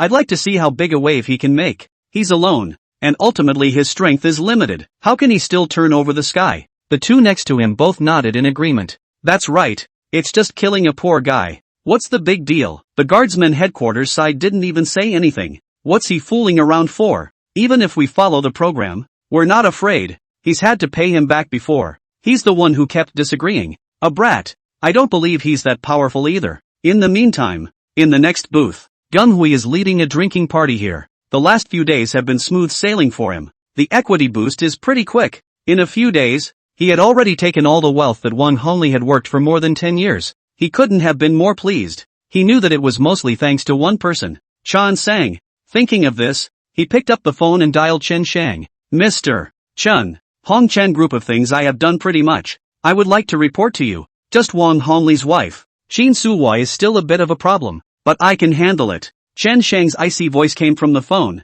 You don't need to think much about this person. She will disappear in a few days. Yes. Gung Hui's face suddenly changed. He put down his cell phone in horror, listening to Chen Shang's tone. Is he going to kill Qin Suwa? He had thought that what Chen Shang had done was almost done, and he estimated that when Wang Hongli came out from inside, things should be brought to a close. But who knew that this was only the beginning? He put the phone down. Look to the person next to you. Did you find out everything I asked you to find out? A man wearing glasses next to him held up his glasses with a somewhat deep expression. Brother Hui, I don't know if you've heard of the Song Tian Association. Song Tian Association? Gung Hui naturally didn't know what it was. It's a pretty mysterious organization, and I know very little about it. But as far as I know, Chen Shang is most likely related to the Song Tian Society. Check for me and find out what the Cthulhu Society really does. Yes. Chan Sang came home. Straight to the cellar. Wang Yuehong started desperately calling for help when she heard something moving. Chen Shang opened the entrance to the cellar and squatted outside,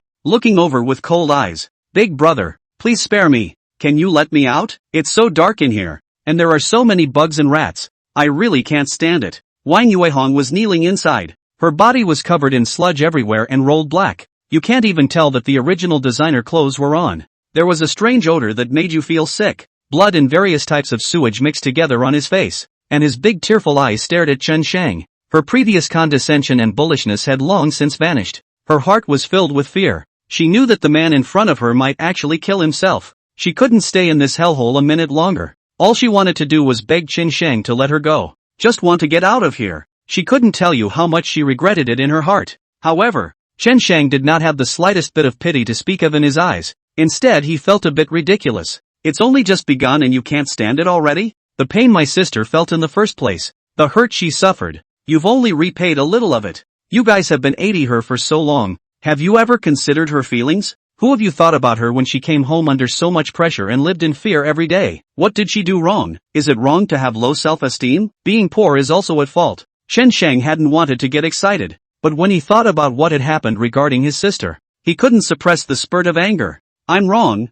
I'm really wrong. Please let me go. Spare me this time. I really won't dare to do it again. Wang Yuehong knelt on the ground and kowtowed vigorously, her head thumping. Please, can I have a sip of water? I'm so thirsty. I'm dying of thirst. Chen Shang sneered. Want to drink water? Fine. He pulled out his cell phone and turned on the video. Tell me your previous crimes, and when you do, to my satisfaction, I'll give you water to drink. Wang Yuehong hurriedly agreed. Okay, I'll say it. I'll say it. She flopped down on her knees and started apologizing with tears in her voice. My name is Wang Yuehong. I'm a student of the XX Training Institute, and I'm in the same class as Chen Yuan. I'm an animal. I'm not human. I'm trash. I went to school with Chen Yuan for 3 years, but I ate her for more than a year, and beat her many times, verbally abused her, and even though she begged me, I never intended to let her go. I'm an animal. I'm not a human being. Chen Yuan just doesn't like to talk much. She just doesn't fit in very well, so I bullied her a lot with Zhang Kai,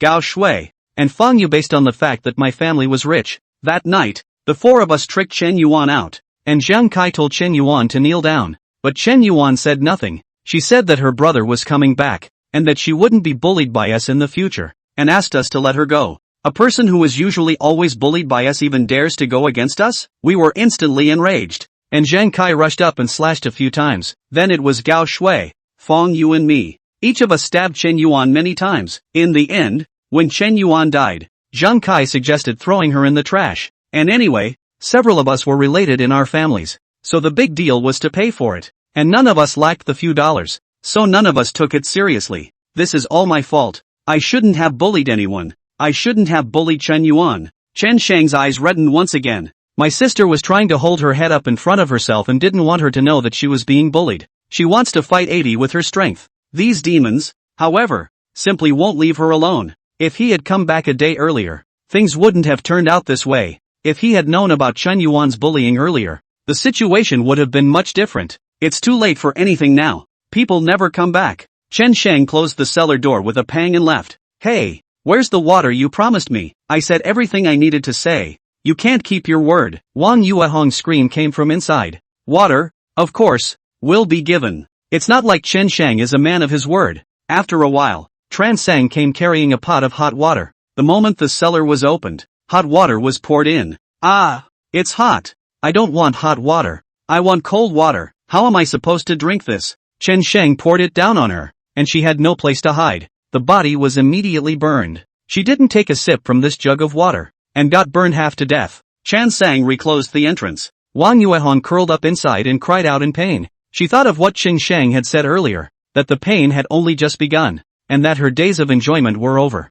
He's not joking. He's getting real. Same time, Wang Yuehong's house. The mother, Qin Suhua, was anxious these days. In the afternoon, she heard that the company was in quite a bit of trouble, so she rushed over there first thing. Who knew it was too late to go over there? The company's shares, falling off a cliff, and she was in no position to ask about internal company matters. Previously the stockholder had been Wang Hongli, who had only hung on to a position in the company. A level like hers had no business being in there. She approached Geng Hui to try to intercede. I was under the impression that Geng Hui and Wang Hongli both called themselves brothers and sisters and were on good terms. But Geng Hui simply didn't see her. She's been working all day and she hasn't even seen a fart. She seemed to have realized the gravity of the situation. The company is afraid that there is going to be a big storm. Taking advantage of Wang Hongli's arrest, Geng Hui is making a secret move. The company is the lifeblood of their family and must not be compromised. Lawyer Zhang. Old Wang still can't get out? She called the lawyer and inquired quite anxiously.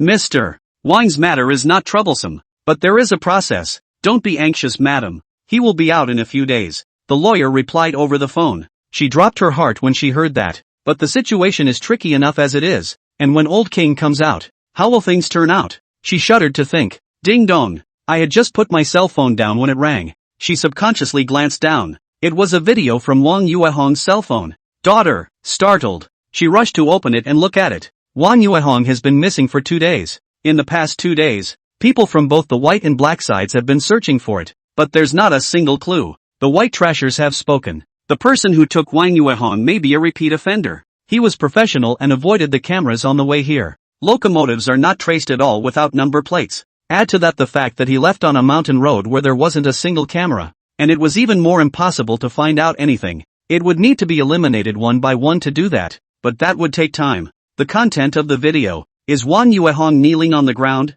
disheveled, covered with bruises, admitting fault, crying. This, Qin Suwa instantly froze when she saw the video. The phone fell to the floor in a flash. She shuddered. An inexplicable anger rose up along the soles of his feet. Wang Yuehong is her own daughter. I can't believe I'm being tortured like this. It must be the Chun family that has something to do with this. She first called her own people to find out what happened to Chen Shang. Then another call was made to the guard bureau. Hey, my daughter just sent me a video. She was kidnapped by the Chen family. It must be them. She was confessing to that dead bitch in the video. She must have been forced. She must have been. You guys find my daughter. The call, as it happens, was answered by Zhang Shi. Her brows knit together, and her little hands trembled slightly. Honestly, when Wang Yuehong's mother reported the case, her first thought was also Chen Shang. But you need evidence if you want to arrest Chen Shang. They don't have any evidence. How can they arrest them? Moreover, she had run into Chen Shang yesterday and didn't see anything out of the ordinary.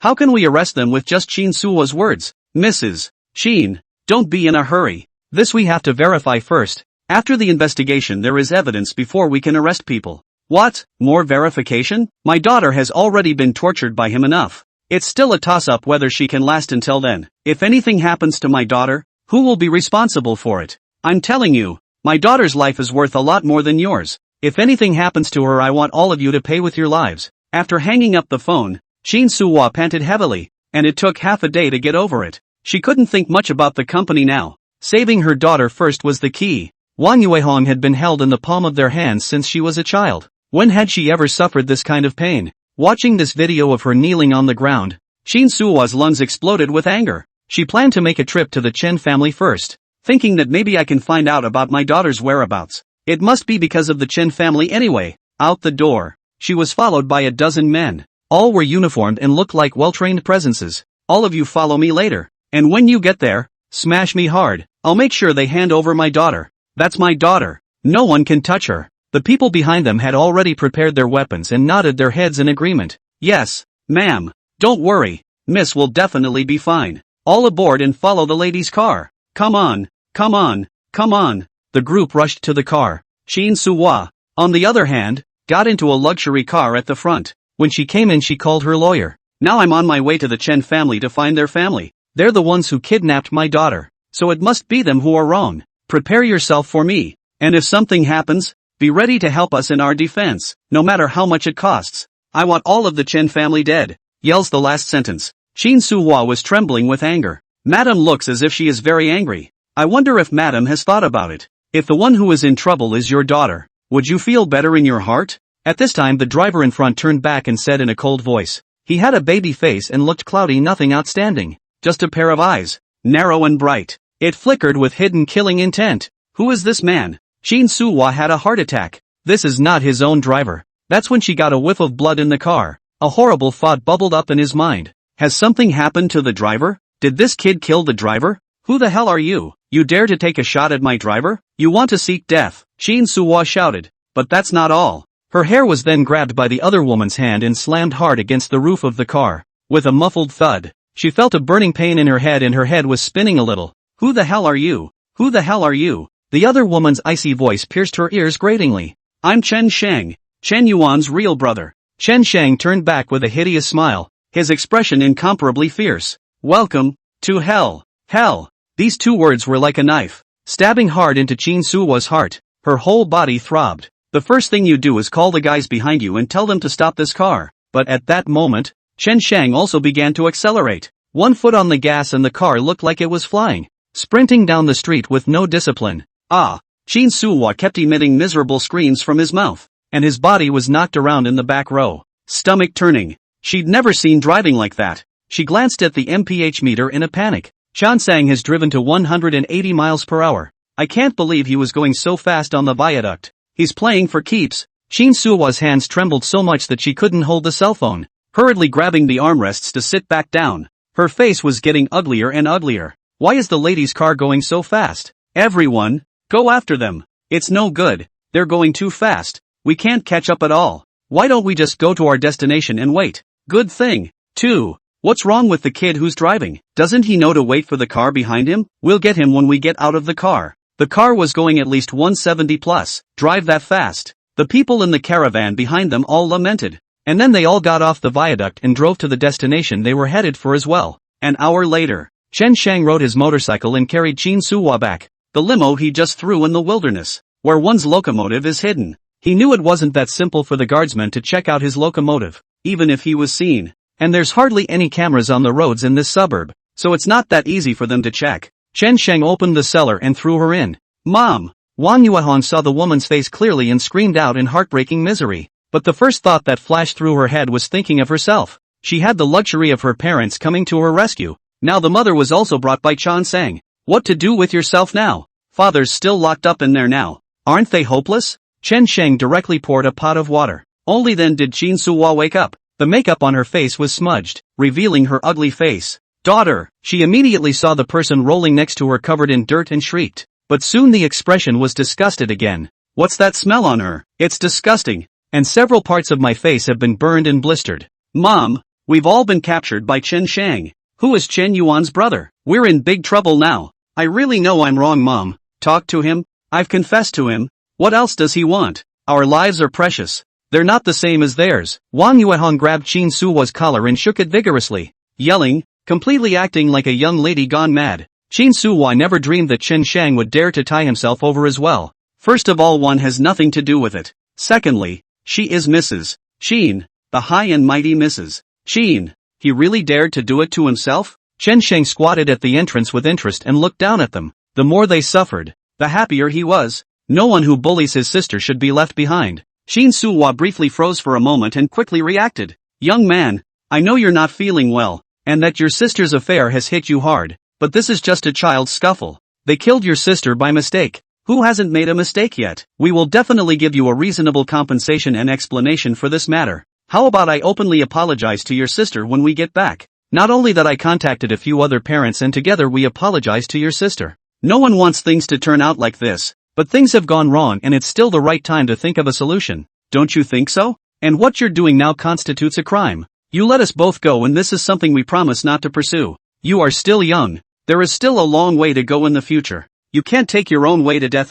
Think about it. In the future you take a high amount of compensation to live the rest of your life well. Isn't it good? Why fight us to the death? Chen Shang laughed coldly. And under the moonlight, his pair of eyes seemed to glow with light, making people not dare to look at them. Imagine if I wanted compensation, I would have asked for it already. Why bother tossing it around until now? Some things are negotiable, but some things are absolutely not. I don't want a single cent of compensation. I just want you all to go to hell. Get a good berth in your next life. Chin Suwa's body went cold, and an inexplicable feeling of fear swept through her body. She doesn't want to die. Young man, why are you doing this? We promise that this matter won't be pursued any further, and the compensation will surely satisfy you. So why don't we just leave it at that? Chen Sheng simply sat down, lightly opened his mouth. You're right.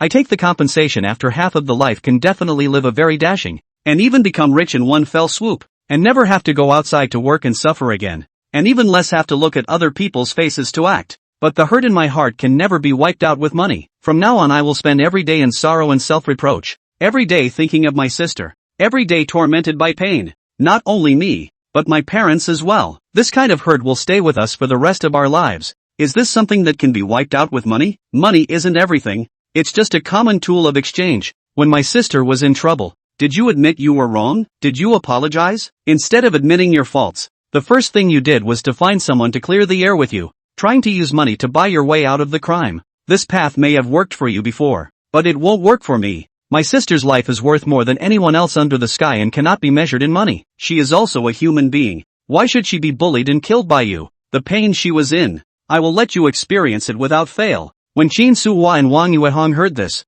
their bodies trembled with them. One thought popped into their heads at the moment. This kid is crazy. He's really crazy. People are dead. Things have gone wrong. And he's still holding on to them. No money. Just lives? Is this a normal person? Chen Sheng seemed to be satisfied when he saw how scared they were. But I can give you a chance. One of the two of you can live. And it's up to you to decide who will live and who will die. Otherwise, I'll kill you all later. Those words made the hearts of both men sink. Their mother and daughter. From a young age, Wang Yuehong was held in the palm of Qin Suhua's hand. But that was all as a kid. At that time Wang Yuehong had not experienced the fear of death, much less had this kind of paperwork. She also doesn't know what it means to live and enjoy. Now that she understood, she naturally didn't want to die. She's trying to stay alive. She really doesn't want to die. She knew that Chen Shang would surely dare to kill her. This kind of person has no bottom line as a human being. Today Wang Yuehong and her mother, one must die for sure. Mom, I want to live. You let me live, okay? I'm still young. You're old and have lived enough. I'll visit you every year from now on. I'll burn more paper for you. Wang Yuehong was really anxious about this. Such words could come out of her mouth. Is this human language? Qin Suhua was also confused at this moment. Your own daughter, she's letting herself die? In order to stay alive, she even disowned herself as her mother.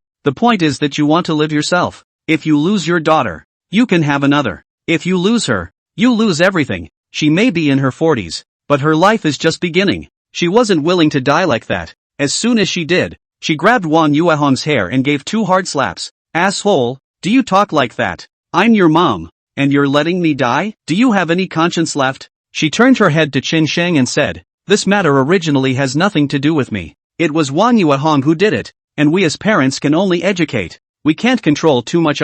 She did her own sins and paid for them herself. We won't spoil her anymore. So kill her if you want. The big deal is to have a new child. This kind of sinner is not the flesh and blood of the Wang family. Wang Yuehong directly exploded when she heard this, and her 2 hands swung wildly, fighting with Qin Suhua. The two rolled around on the ground like 2 hyenas, tearing and yelling. It's still a very exciting battle between blood and blood relatives. Chen Sheng didn't say a word and sat down to watch the show. The expression was full of playfulness. That's a much better effect than one would expect. It's true that the kind of parents raise the kind of daughters. What kind of daughter has what kind of mess? In the blink of an eye, Wang Yuehong had fallen into a disadvantage. She hadn't eaten in 2 days, and she didn't have much strength in her body to begin with. Plus she was already weak in stature. How could she be a match for Qin Suhua? Qin Suhua's hand is also really hard, holding her down and whacking her so hard it was impossible to tell they were mother and daughter. It's totally like a pair of haters now. A good home has been ruined by you. If it wasn't for your arrogant bullying outside, how could things have turned out like this? I should have known that I shouldn't have given birth to you. I should have educated you properly since you were a child. Now you're already an invalid. Go to hell earlier. Qin Suhua pinched her neck. Her hands exerted all the strength she could muster. Her expression was hideous and terrifying. Her eyes glaring bloodshot and looking like she could actually kill someone. Wang Yuehong was shocked by this scene of hers, and her crotch was a wet mess. Qin Suhua had never treated herself with affection. Even if you make a huge mistake you can laugh it off and forgive yourself unconditionally. Today she was like a different person. There was a look of horror on his face like that of a demon, and his hands were clenched tightly around his neck to kill himself. There is no hope of life without the loss of kinship. It's all my own fault. I blame myself for killing Chen Yuan. If she was given another chance to choose, she wouldn't do that if it killed her. Mom, let go of me. I really don't want to die. I'm your daughter. How can you do this? If my father finds out, he won't forgive you. Wang Yuehong shouted with all her strength, and then her mouth could no longer make any sound, and could only make a dry and tearing sound. Qin Suhua, however, is like a demon that will not rest until Wang Yuehong is dead. Barta. At this point, a knife fell to Wang Yuehong's side. It was thrown over by Chen Shang on purpose. He didn't want Wang Yuehong to die just yet. The pain she was about to experience hadn't been fully realized yet. Wang Yuehong didn't think much about it. One grabbed the knife, viciously stabbing towards Qin Suhua. Qin Suhua instantly froze. She looked down at her chest. There was a knife lodged in the heart position. It was Wang Yuehong who stabbed him. As if you stabbed Chen Yuan in the first place. She's her own daughter. It's his own daughter. She went so far as to Qin Suhua spat out blood and fell to the ground. Oh, I didn't do it on purpose. I didn't want to do it. Wang Yuehong had long been stunned, looking at Qin Suhua who had fallen to the ground. Her whole body was as dumbfounded. This person was her mother, and now she's killed by her own hand? Matricide this is. You have performed well. Now you can continue to live. But how long you can live depends on your own destiny. Chen Shang said coldly and closed the entrance to the cellar. Hey, wait a minute, my mother is still in there. Can you get her out first? I'm so scared. Ooh. Wang Yuehong's miserable cries came from inside. Wang Hongli has suffered a lot in the last 2 days inside. It would have been possible to circumvent all this completely with his connections, even come in and walk the process and leave. But the implications of this are so bad that no one can afford it if there's really something to it.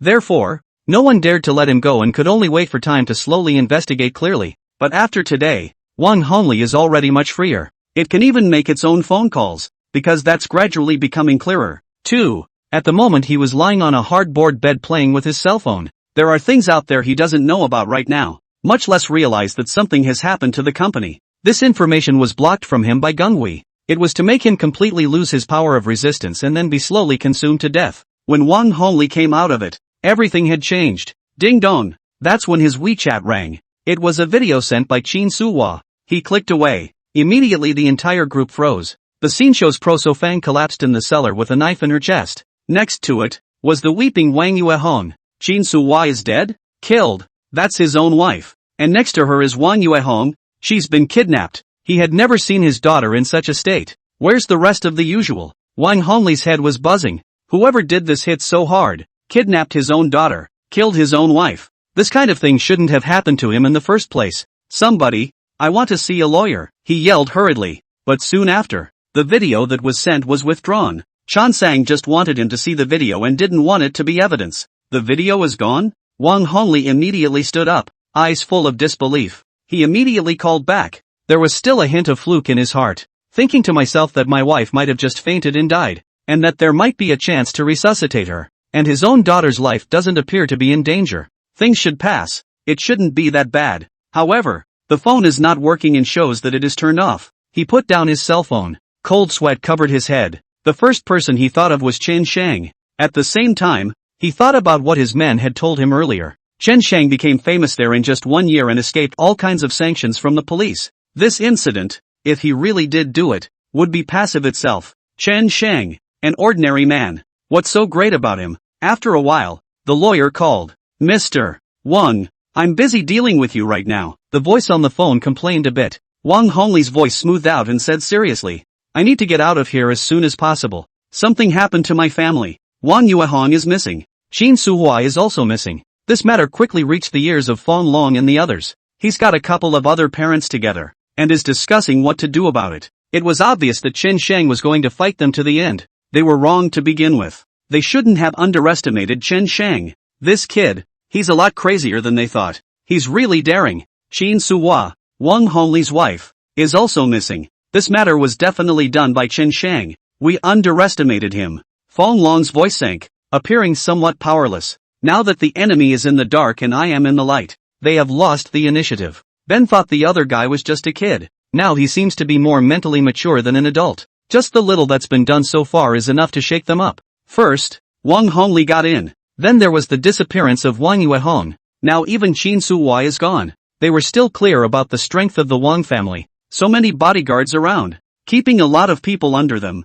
following them almost 24 hours a day. This can all be gotten away from Chan Sang. Is there any guarantee of safety for them people? Could someone be helping Chen Shang behind his back? Zhang Zhongxian couldn't help but voice out the questioning in his heart. Is this something a child could do? Obviously. There was help. It shouldn't be possible. Gao Shenhong shook his head. Even lawyers don't bother to take on this kind of case. Would anyone help that kid? Unless it's an outlaw. But he's just an ordinary guy. We've already checked his background. So it's probably because he's lucky that he's made it this far. In any case, bare feet are not afraid of shoes. And we have to be on our guard. The lives of people like that are not more important than our children. It's really not possible. Let's not get tough with him. What's everyone's opinion? A moment of silence. Zhang Zhongxing spoke up. How about this? I'll find someone to make peace with him. The big deal is that a few of us will pay out more money. Just consider it spending money to get rid of the disaster. How about that? The two of them could only nod their heads silently even though they were still a bit reluctant. No one wants to touch with such people. The big deal is that it's just a little more money and it's nice to get this thing squared away. Zhang Zhongxing didn't show up. He was also a bit afraid of Chen Shang. So it was a staff member of the company who went to find Chen Shang Fade. Afternoon. The clerk and Chan Sang sat in a cafe. The cafe is quite nicely decorated and perfect for girls to come over. Earlier, Chen Yuan had said that she wanted to taste the coffee. But the price of a cup of coffee can cover several days' worth of groceries at home. She couldn't afford to give it up. Chen Shang promised her that he would definitely bring her for coffee in the future. But that vow was never fulfilled. Now Chen Yuan is all gone to the other side. Chen Shang only felt pity for his sister. The heart also hates those people even more. It was going to be a bright future for my sister. Originally, my sister could have had a very nice life. It's all obliterated now. Mr. Chen, I think, right. It's not good to push anyone over the edge when you have to spare them. After all, rabbits bite when they're anxious. Don't you think so? And now the other party is sincere enough. To put it bluntly, isn't it normal for people to die in society nowadays? I advise you to stop there. They are not pursuing the matter before. As long as you accept the money and promise never to trouble their children again, then this matter will be over. I've written down everything I've said. See if there's anything else you need to add? The clerk pushed a one-point contract in front of Chen Shang. Chen Shang didn't even look at it. He was fantasizing that if his sister was still alive, then he had brought her here for a leisurely cup of coffee. What does that feel like? Have you ever had a sister? Chen Shang asked casually. Me, not me. Ha? Then you'll never understand. Me talking to you is purely talking to a cow. Chen Shang's voice cooled down. Mr. Chen. The clerk's tone was also very bad when he heard this. You don't seem to understand your position, do you? He's also a section chief in the company. Sort of a bit of status. Which of those people who never saw themselves were not respectful? But this kid, he doesn't give a shit? I've been talking to him so hard. But it's all for nothing. Originally, when Zhang Zhongxing asked him to come to talk about things today, he thought that the other party was an old man. But he didn't expect that it was just a child. If it wasn't because of Zhang Zhongxian, he wouldn't have bothered to talk things over with a brat. It was insulting that the other party didn't give a shit now. When Chen Shang heard this, he looked at him and a trace of coldness flashed in his eyes. The clerk froze. This kid, he's got pretty sharp eyes. It's okay not to be angry. It's just like a normal person with a bit of childishness in them. But when you get angry, your eyes immediately change. It seemed to give him some heart palpitations. But with so many people in the cafe, what could he do to himself? You're saying that I didn't understand my position? Chen Shang spoke coldly. Now you should be grateful that the other party is paying you money and so much more. This kind of thing happens, you most likely won't get a penny. I really don't know what you think. You have to fight to the death? Can you fight over others? I can tell you that, Mr. Zhang's strength is not something you can touch. Knock. He hadn't finished saying that. Chen Shang slammed a cup over. It just burst over his head.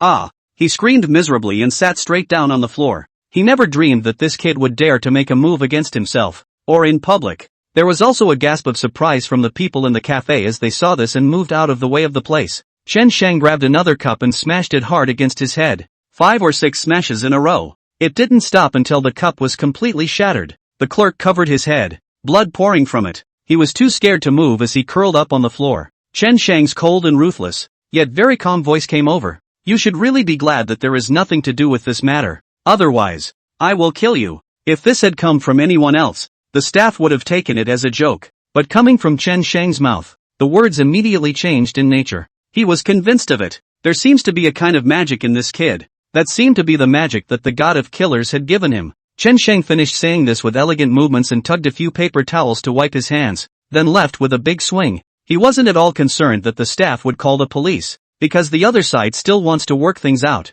Definitely won't make a big deal out of it. That clerk really shouted down the person who wanted to call the police, and covered his own head in a sorry state, and went to report the situation to Zhang Zhongxing. Zhang Zhongxian's heart sank. Things seemed to be in trouble. It's a lot more trouble than he thought. Ha! Fong Long happened to be right next to Zhang Zhongxing at the moment. The result also took him by surprise. $4 million, and he doesn't even put it in his eyes? Fong Long couldn't help but exclaim in shock. That's $4 million.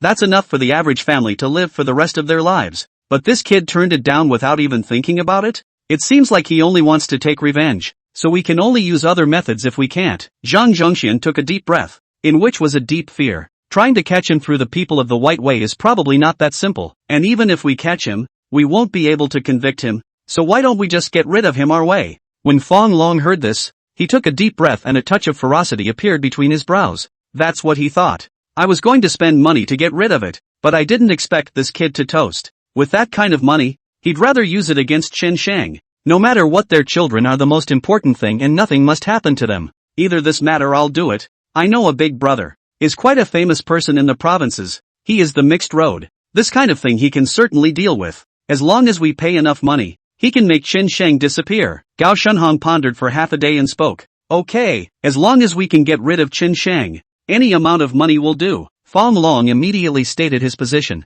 He doesn't care about the money. Chen Shang is too hair-raising. He must be nipped in the bud, otherwise they won't be able to get a peaceful night's sleep in the future. I'll contact him. Gao Shinhong turned around and went out to make the call. Within minutes, he returns. The other side balked at $3 million, and it wants us to call over $1.5 million first. $3 million for a human life is a bit much, but none of the guys were short of money either, so they combined their efforts and put the hit together. In the evening, Chen Shang went home. The cellar was vaguely filled with the sound of Wang Yuehong's crying. She's dying of fear. There was her mother's body in there, and she was with it all day. She can't mentally handle the pressure. When she heard the commotion of Chen Shang's return, she begged for mercy one after another, along with the sound of thumping and kowtowing. But Chen Shang didn't even look at her. One can go 7 days without eating or drinking, and it's only been 3 days. There's no rush. And isn't there something to drink down there? What can't you do when you push someone to the edge? What if it's your own mother? The game of hell has only just begun.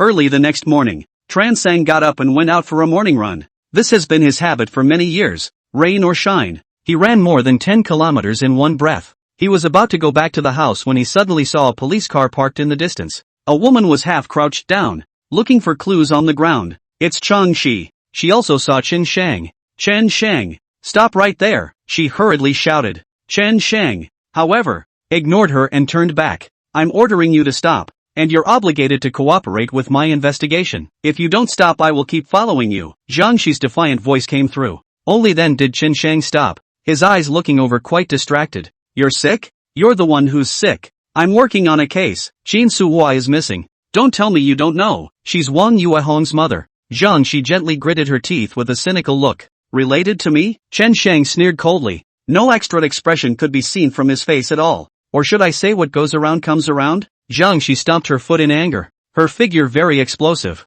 This matter, and Wang Yuehong's matter, if it has anything to do with you, I will definitely arrest you myself. Chen Shang, it's not too late to turn back now. You're still young to live inside for a few years out. Nothing is too late. If this road you continue to go on, what awaits you is not so simple. Listen to my advice. Chang Shi had a gut feeling about being a guard. This matter, even if it wasn't done by Chen Shang, was inseparable from him. Things can't be that coincidental. There was still no fluctuation in Chen Shang's voice as he quietly looked at her. Last time, I poured a head of spicy hot pot on you, and you want to do it again? You. Zhang Shi was on fire when she tried to put the last time.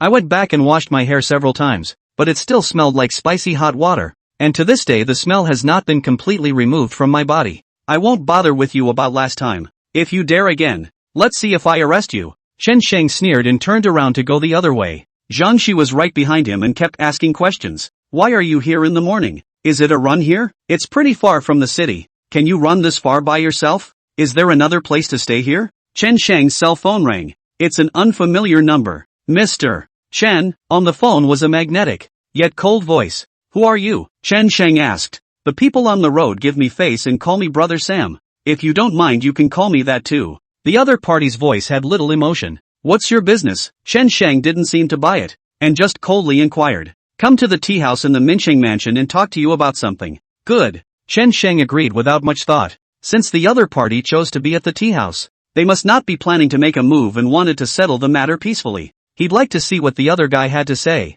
Where are you going? Who made this call for you? Zhang Shi was like a follower, constantly asking from the side, not missing any opportunity to question him. Chen Shang didn't say another word to her, came to the side of the road and called a car and left, straight to the Mincheng building. By the time we reached the tea house, the other party had already arrived. There were a couple of luxury cars parked in front of the entrance and a few people standing next to them. See Chan Sang. They rushed up to report. It was only after that Chen Shang was invited up. Chen Shan walked in with a big stride. There were a dozen people in the house. In the center sat a middle-aged man in a tang suit, and next to him stood a teenager who looked to be about the same age as Chen Shang. The rest are minions on both sides. Each one of them stared at Chen Shang with murderous anger. Chen Shang glanced at the teenager next to him. The teenager's eyes were slightly disoriented, but they were quickly masked by those shrewd eyes. Pretending as if he didn't recognize Chen Shang, his eyes were recovered with that permanent calmness. Your brother Sam? Chen Shang sat down and took a sip of tea to himself. Kid, did Sam let you sit down? Unbridled. Don't stand up. Is brother Sam someone you can just offend? The junior brothers next to him yelled out, simply unable to accept Chen Shang's rude appearance. All of you get out. Just leave little Feng alone. Brother Sam waved his hand lazily and, although those juniors were displeased, they obediently went out. Only the teenager stood still. Only then did brother Sam look at Chen Shang, who exuded an aura that only came from having been in the jungle for a long time. Domineering, evil, and killing. Chen Shang, I've heard about your matter. It was Gao Shinhong who asked me to come here. As the saying goes, we take money to do things for others. We are also paid to do things. But I still want to advise you. Young people, don't be impulsive. More money in your hands than anything else. Because of this matter to put their own lives on the line, and why is it bitter? It's better to save this life to take care of your parents later. When Chen Shang heard this, he directly burst out laughing. It's like hearing a big joke. Money has not been that important in one's mind for a long time. Money isn't everything, at least not to buy your own sister's life. He stared at the other man, his eyes more or less provocative. Are you here to make peace with me? Or are you here to make a move? Or do you want to take the money and then fix me with a few words? With one sentence. Chen Shang spoke to Sam's heart. He naturally thought so. He certainly didn't want to bother with anything that could be solved without his hands. And look at Chen Shang as a brat. He should be able to understand if he threatens a few words plus good advice. Just kidding. With so many people of their own making a move against Chen Shang, it would be humiliating to spread the word. But it looked as if Chen Shang didn't seem to be as gullible as they thought. Ha ha, well said. Brother Sam laughed coldly a few times and took a sip of tea, his eyes followed by a sinister look. I'm just reasoning with you as a person who has come before. Listen or not as you wish, but don't blame me for not reminding you that my strength is not an existence that you, an ordinary person, can touch. With a disinterested look, Chen Shang shrugged his shoulders and smiled down. So that's it? I'm leaving. He's seen this routine a lot. He still knew exactly what this Sam was thinking. Chen Shang turned around and walked away. Behind him came brother Sam's voice. Tomorrow, I will have someone deal with you. Within 3 days, you will die. Chen Shang stopped and looked back at him. Then we'll see who dies first. Chan Sang left. Sam's eyes sank, and he set his teacup down heavily, narrowing his eyes. Little Feng, inform the brothers to all arrive tomorrow and be ready to strike at any time. Yes, big brother. Chen Shang ignored the minions who stood in the building's hallways and gawked, and went straight down the stairs. Back home, he purposely left the door open, leaving a crack in it. Lighting a cigarette, he waited for someone. He knew that the man would surely follow. Sure enough, it wasn't long before the door was gently pushed open. It made a creaking sound. Chen Shang didn't hear the sound of someone coming up the stairs, and directly heard the movement of the door. You didn't used to smoke. When did you learn to? A smooth and cold voice came through. Darkness churned with volatility. You're here. Sit. Chen Shang didn't even look at him. He knew who was here. This person first politely closed the door, and then sat down opposite Chen Shang with soft footsteps sounding. It's the teenager who followed Sam just now. Little Feng. He was dressed all in black and had a biting murderous aura about him. The whole thing is dry and deep. In particular, a pair of shrewd eyes brought out a bloodlust that no one could match. Although he looked as young as Chen Shang, he was much more stable. Looking at Chen Shang's eyes at the moment, he revealed deep concern. Brother Shang, these days I'm not in Northern Sky City. I've been following Brother Sam to fight outside. What happened to you? Will you be hunted down? Little Feng spoke directly. By the way, extinguished the cigarette in Chen Shang's hand. This person and Mr. Chan are childhood friends. The relationship is also quite good. 2 years ago Chen Shang went to school out of town, which happened to be the same training institution he was at, and that's when the two got back together. 2 years have carved out a friendship between the two. 2 years of experiencing that is enough to write a novel. It was only half a year ago that Feng left the organization and followed Sam because of his family, but the bond between the two never changed. Chen Shang smiled bitterly. Look, who's missing from the family? Phoenix is very sensitive, and his ability to do things is outstanding. Otherwise he wouldn't have been seen by Sam, the big brother of the gang in the provinces. He'd caught a whiff of something wrong when he'd come in, and the feeling was depressing. He pushed the door open and went to the bedroom to look around. There's no one in the parents' room. Then he went back to look in Cheng Yuan's room. Moment. His hand jerked. Then in disbelief, he turned back and looked over, surprise written in his eyes. Those eyes, which seemed to be stale and unchanging, also throbbed. Hope. Not anymore? Feng had been on this road for so many years. He could smell the dead. Chen Shang nodded silently, his eyes uncontrollably reddening again. It was killed by 4 guys in the same class. I didn't realize she'd been bullied for a long time. It was a dereliction of duty on my part as a brother. Xiaofeng took a deep breath and suddenly became somewhat speechless. Everyone knew that Chen Shang loved this sister the most, and Chen Shang had said more than once that he would let their family live a good life in the future. Especially his sister. Now that his sister hadn't enjoyed a single good day, how could he accept it in his heart? How should Chen Shang's anger be vented? Brother Shang, then what are you going to do from now on? He asked in a weak voice. He knew that every word of comfort was now superfluous. I intend to rely on my own strength to take revenge. This matter? You guys don't care. Chen Shang wiped his eyes and raised his head. There is nothing more painful in this world. To have a good life for my parents and family. And when I had the money, my parents had passed away. What's the point of having all this money? What's the point of working so hard for so long? Alright then, I'll be the first to notify you if there's any news lately. Brother Sam trusts me. Xiaofeng could only say this. Well, I'll walk you down. Chen Shang took a deep breath so as to make his mood less painful. He didn't want to grieve more than he had to in front of his former brother, but these feelings simply couldn't be suppressed. The two went downstairs one after the other. Just stepped out of the cell block. Suddenly I realized that the entrance to the neighborhood was all surrounded. There are luxury cars parked out front. Each one is worth millions of dollars. And these people were all uniformly dressed in black imitation Tang clothes, giving them an ancient, yet murderous feeling. It is embroidered with a dragon pattern that travels all over the body. Leading the way was none other than the bearded man from that day. He was wearing sunglasses and had long since changed his outfit at the moment. These people stood there like robots, not saying a single superfluous word, as if they were isolated from the world. Old men and women who passed by cast astonished glances. Seeing Chen Shang and Xiaofeng going downstairs, the crowd cheered in unison.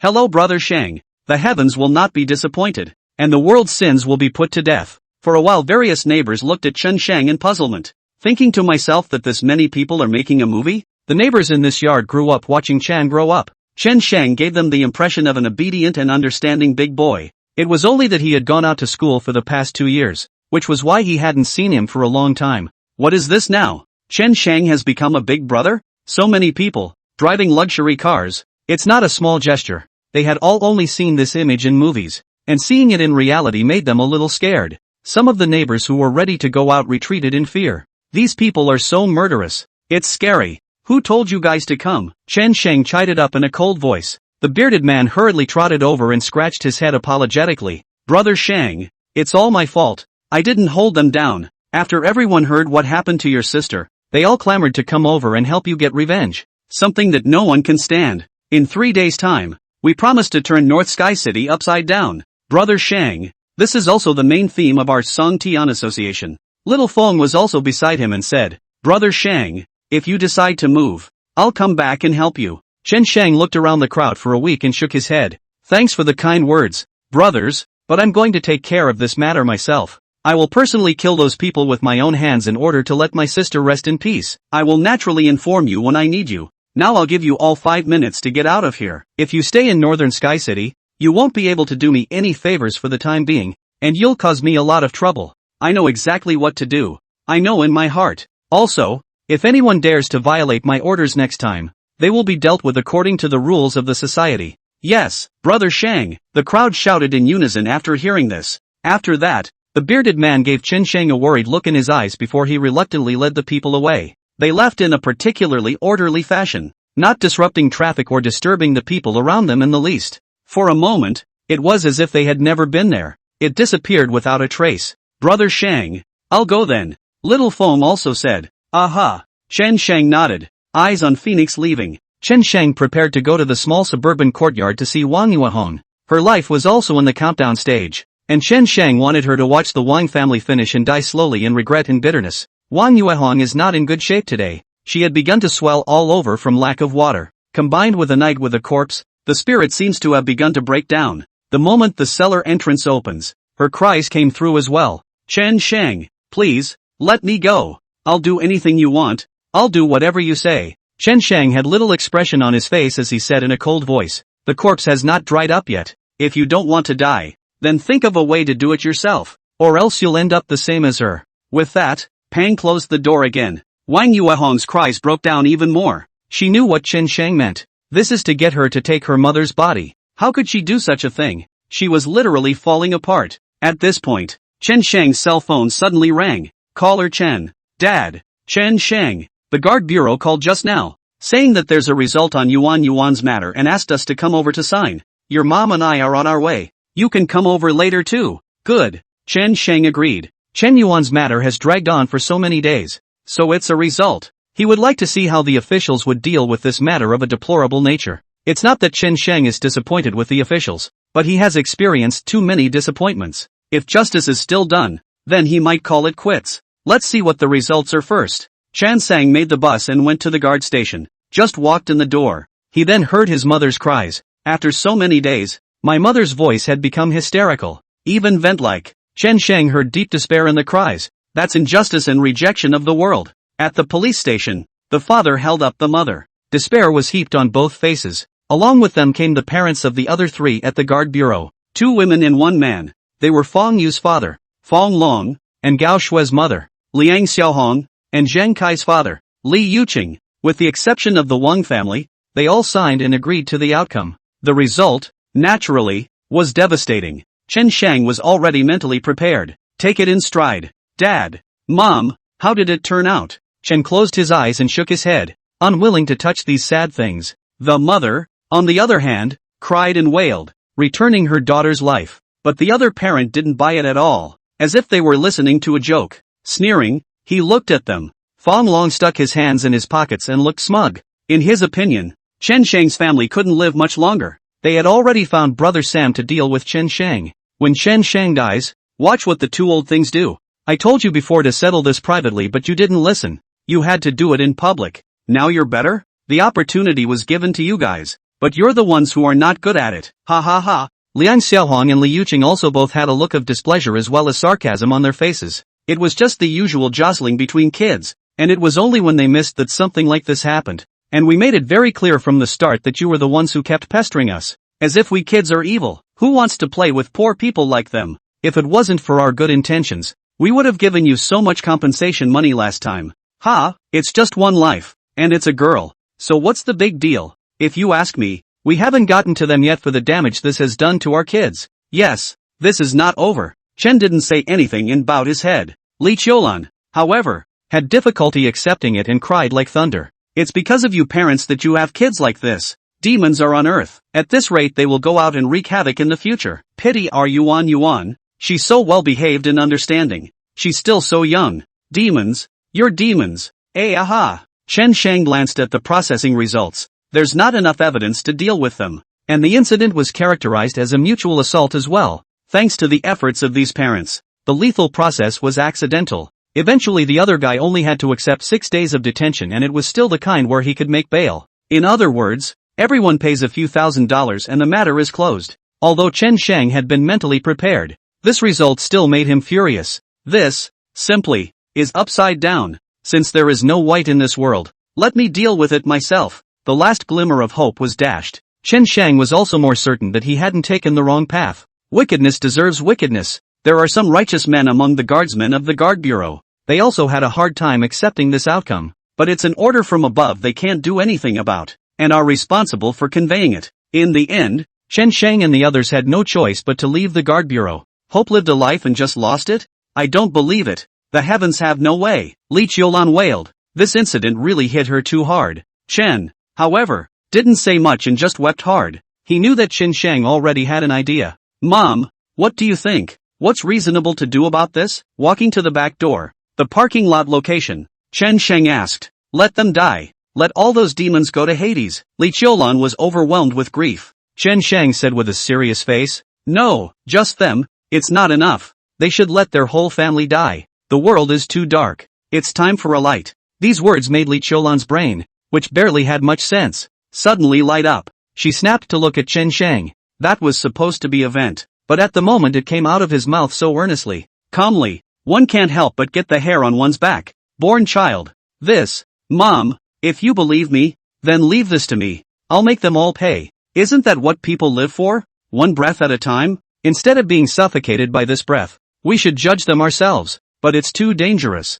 and it's against the law. Li Qiulan's voice softened, her eyes full of compromise. even with a hint of simplicity only found in the countryside. Chen Shang had a hard time in his heart. His own parents, who have always been honest, beatnik laborers, never harmed anyone or done anything wrong. Whatever you do it for the sake of others. This is true even now. This, already, was the family's last line. But this honesty was exchanged for the endless fanaticism of the wicked. Chen Shang had seen all the faces of those parents just now. That's contempt for justice. For life. Mom, I have my own measure. Don't worry. Chen Shang pulled his cell phone out and found the picture of Wang Yuehong killing her mother. This is. Chen Zhangmo and Li Qiulan were instantly dumbfounded. Chen Shang put the phone away. Dad. Mom, I said that anyone who has anything to do with this will pay. When one lives a life, one has to keep something. This obsession and righteousness is my bottom line. This person is Wang Yuehong, one of the people who killed Yuan Yuan. And starting with her, everyone must die. Not only that, I'll also make their families die. Everything that Yuan Yuan endured in the first place, they'll experience it in spades. Just pretend you guys don't know anything and wait for my news. The two men froze. Chen knew that Chen Shang was bloodthirsty by nature, but he didn't expect him to be able to do this. Both of them looked at him a little strangely. Is this still their son? Mom and Dad, you guys go first and don't run around in the countryside. Remember my words. I will definitely return justice to Yuan Yuan. Chen Shang sent them to the cab. What could be more upsetting than something like that? Chen Zhangwo thought that things had already come to this point. When the time came, the big deal was that he went to take the blame for Chen Shang. So he didn't ask too many questions and took Li Qiulan away. The two just left. A BMW SUV drove up right behind it. Honk your horn desperately at Chen Shang. Get lost, asshole. I'll run you over. Fong Long bared his head and yelled. Chen Shang didn't move, put his hands in his pockets and just looked at him. Fong Long got out of the car, and Liang Xiaohong and Li Yuqing also got out. Originally, Fong Long was afraid of Chen Shang before, but today after seeing the results of the processing, Chen Shang did not say a word more. He thought to himself that perhaps before it was all a coincidence? He's about as deep as his city can get. How strong can a kid be? They're the ones who overthink things. Chen Shang, don't think that we don't know about the things you did before, and don't think that you're smart. You'll die in our hands sooner or later. Fong Long sneered, shaking his head as he walked over. Che, you really think you're a character, and you're still getting a kick out of it. Liang Xiaohong sneered. Li Yuqing followed suit and glared at Chen Shang. It's just a little piece of trash. Things are all taken care of now. This matter has nothing to do with us anymore. Chen Shang took a step forward, snapped out of it. He grabbed Fong Long's fingers in one hand. It was hard to break it off. Just a click. Fong Long screamed in pain. Ah, my finger. It hurts. It hurts. Fong Long instantly fell to his knees. His fingers twisted up at the angle they were broken. Chen Shang looked at him from above.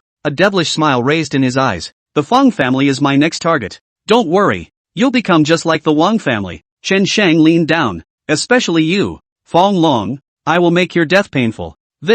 When Fong Long heard this, his entire body was dumbfounded. The two women behind him didn't dare to move. Chen Shang's movements were swift and ferocious. This was clearly not an ordinary person. Who dares to be so desperate to get tough with Chen Shang? The Fangs are the next target? What gives this kid the right? The Fong family has hundreds of millions of dollars in assets and deep connections, and he thinks he's a god. Today, it's just a meeting gift. After Chen Shang finished speaking, he directly exerted a force. There was a crunch. Fong Long's fingers were broken. He fell to his knees and let out a heartbreaking scream.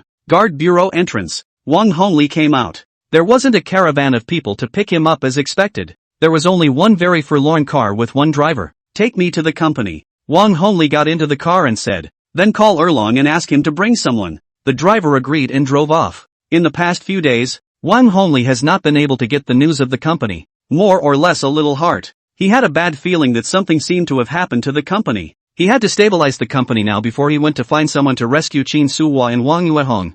This must be the work of that Chen Shang kid. When he finds Chan Sang, he's going to let him die. Hong Chan Group. There seems to be a meeting today. General meeting of shareholders. There are a lot of luxury cars parked in front of the entrance. Strange, I can't believe I wasn't notified of the shareholders meeting. After Wang Hongli got off the bus, he went straight to the conference room. He pushed his way in. A room full of people instantly focused their eyes on him. Among them were some of the usual beings who frantically flattered him, as well as some of his own loyal henchmen. And the person sitting in the very center at the moment was his good brother Gung Hui. He was baffled. The brain went blank. Wang Hongli, you're out? I'm sorry, we're all in a meeting, no one had time to pick you up.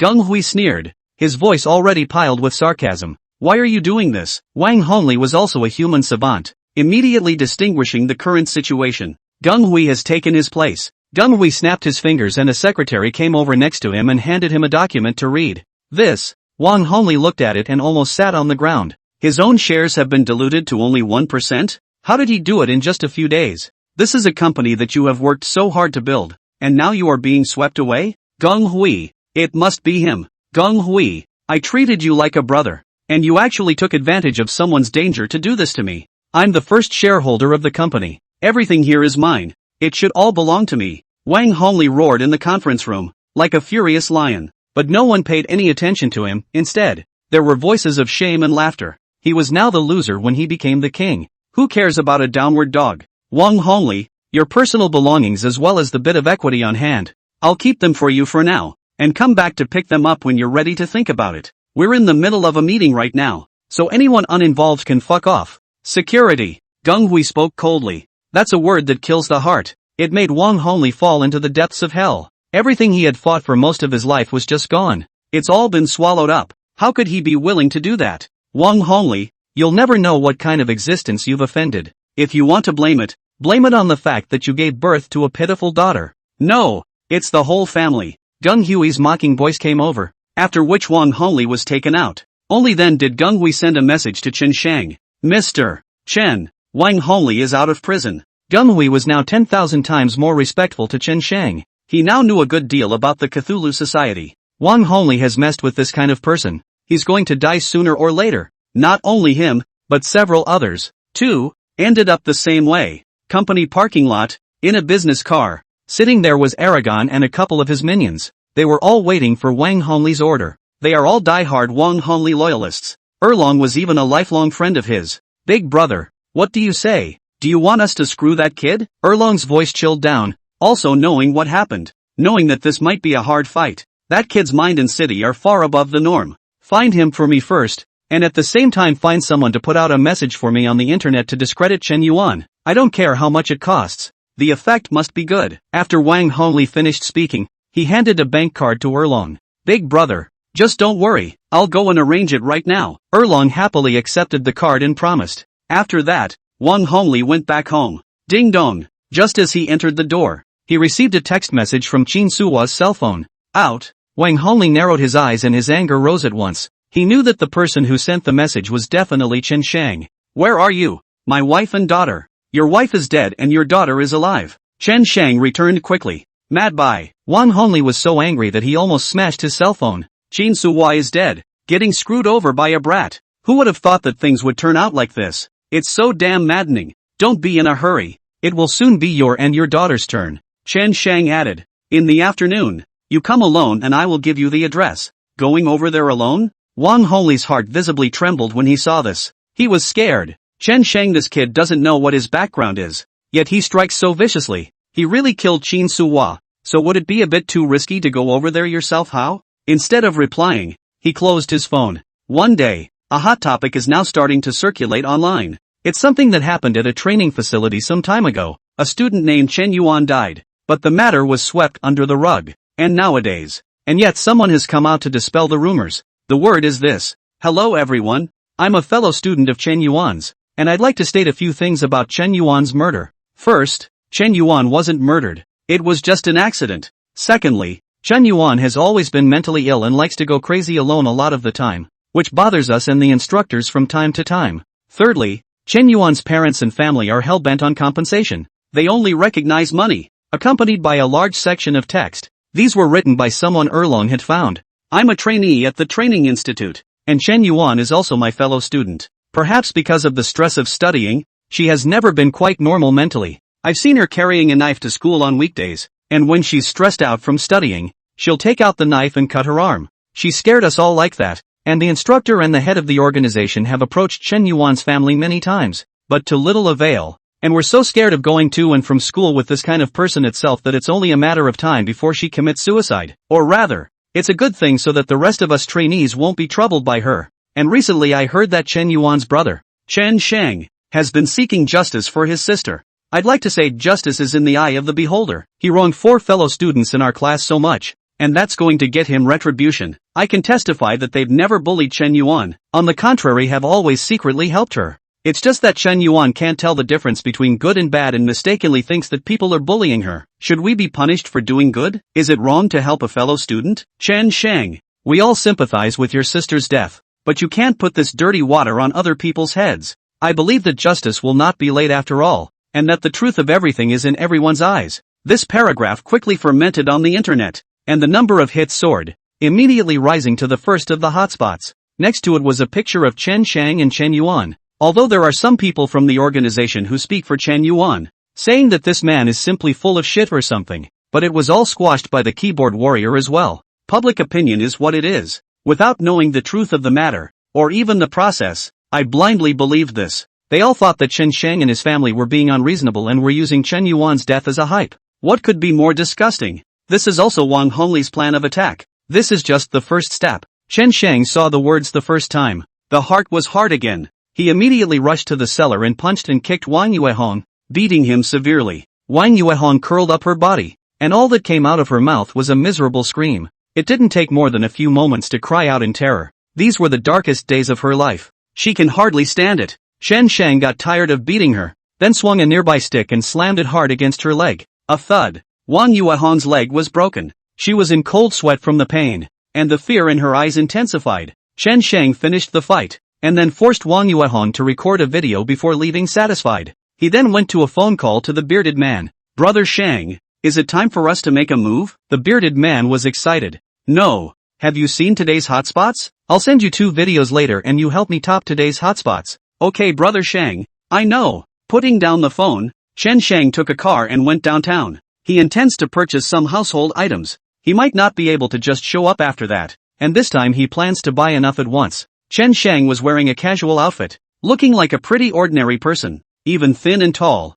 a bit scrawny. Still, he was quickly recognized as he entered the mall. Look, nah, isn't he the guy on the hotspot today? That's him.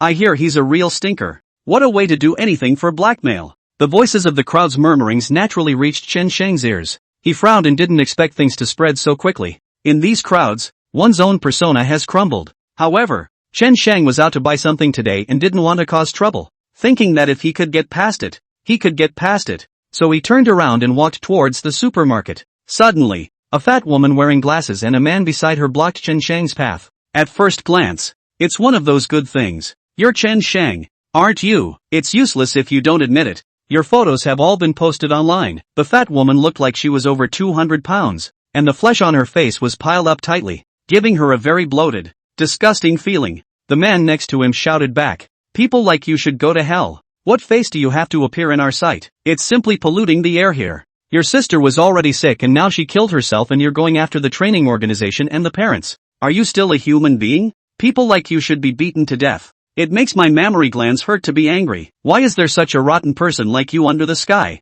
The more the two talked, the more energized. Unknowingly the people next to them all gathered around. So that Chen Shang walk or not off? Chen Shang looked over towards the fat woman, a touch of ice floating in his eyes. This woman, she's already teetering on the edge of death. It's okay for her to talk about herself, but to talk about her sister is a capital offense. Yo, how dare you look at me? What? You want to eat me? The fat woman wasn't a good fighter either, directly glaring over, and step by step, she was about to squeeze over towards Chen Shang. It must not be pleasant to be squeezed by her tons. You still dare to look at my wife? I think you're just looking for death. Believe it or not, I'll hammer you to death. The fat man next to him also stood out, his fist as big as a sandbag in his gray hand. The onlookers next to them all spoke up at this point. I've heard about this guy. He's just a lousy person, trying to get rich off his sister's death. If you have this time you might as well go back and will serve your parents properly. You heartless thing. Your sister's death was simply an accident and had nothing to do with anyone else. Still has the face to come out and buy things? I think 80% of the money he spends on shopping is blackmail too. This kind of person should be beaten to death. Shoot him. The crowd instantly perked up. They all gathered around and were about to deal with Chen Shang. A hint of distraction flashed in Chen Shang's eyes. People talk, I guess that's what they say. They don't know anything at all, so they just follow the trend and bring up the tempo, even to the point of drowning themselves in public opinion. How many things are so festered? Chen Shang turned around and walked to the corner. Hey, this kid is still trying to escape. Can you escape today? Kneel down and admit your fault to us. Justice does not exist without justice on earth. The fat woman crossed her arms and directly blocked Chen Shang's path. The man leaned in as well, indicating that he wouldn't let Chen Shang leave so easily. Chen Shang bowed his head and picked up a fire extinguisher. And then, it climbed up and sprayed into the crowd. A dry powder fire extinguisher that plunged the surrounding area directly into a white mist. Holy shit, this kid is crazy. I can't see out of my eyes. It hurts. My eyes hurt. These people had no defense at all, and were all messed up by this fire extinguisher of Chen Shang's, and one by one, they screamed miserably. At the same time, Chen Shang's figure disappeared. Only a few screams were heard from the white mist. Then there was the sound of someone's heartbreaking roar. Somebody, help, someone's killing people. Half an hour later, Zhang Shi rushed to the scene with his men. There's a couple puddles of blood here, and it stings. One of the eager onlookers told her what happened. They meet today's hotshot, Mr. Chen, while at the supermarket. So the group rose up in a collective crusade. Leading the way was the fat woman and man. But who knows? Chan Sang suddenly sprayed them with a fire extinguisher. There was a white fog around them and they couldn't see anything. When he was finally able to see things clearly, Chen Shang was gone. The fat woman had fallen to the ground and the man was half dead. Not only that, but many others at the scene were injured. But none of them are fatal. This was done by Chen Shang? Zhang Shi reverted to what happened and found it a bit unbelievable. The moment the fire extinguisher sprayed white mist, Chan Sang injured so many people? How did he do it all by himself? Zhang Shi led the way to the surveillance room. You can't see anything in there. You can't find any evidence at all. And no fingerprint clues could be extracted from those who were injured. The fat woman was stabbed twice in the chest and fell unconscious with serious injuries. The man, on the other hand, took a stab in the small of the back. Although everyone around said that it was Chen Shang who did it, everything has to be about evidence. How are they going to arrest someone with just a few words from a catch-22? Zhang Shi was thinking that Chen Shang was getting more and more dangerous. It took just under an hour for this to happen. The hotspot is then replaced. It turned into two pretty powerful videos. The person in the video is Wang Yuehong, once the toast of the training organization, the first lady of the Hong Chen group, and at the moment, she was woefully like a dog. She was covered in bruises, her clothes were dirty, and there was blood on her face and in many places. It looks like it's in shock, kneeling on the ground and making a plea for mercy, all the while telling a truth. I'm an animal. I'm not human. I'm trash. I've been Chen Yuan's classmate for 3 years, but I've aided her for more than a year, and I've beaten her many times, verbally abused her, and even though she begged me, I never intended to let her go. I'm an animal. I'm not a human being. Chen Yuan just doesn't like to talk much, just doesn't fit in very well. I bullied her with Zhang Kai, Gao Shui, and Feng Yu on the basis of my family's money. That night, the four of us tricked Chen Yuan out, and Zhang Kai told Chen Yuan to kneel down, but Chen Yuan said nothing. She said that her brother was coming back, and that she wouldn't be bullied by us in the future, and asked us to let her go. Then we killed him and stabbed him about 100 times. For a while, many netizens were abuzz. So that's what happened. It's not at all that Chanwan is sick and tortures them from time to time. Rather, Chen Yuan was murdered. How violent and bloody does one have to be to do such a thing? These students don't deserve to be human. They've been 80 that girl. It's amazing that you end up with such a hard hand. The devil is on earth. And surprisingly, a fellow student at a training facility. This is premeditated murder. And even hit so hard.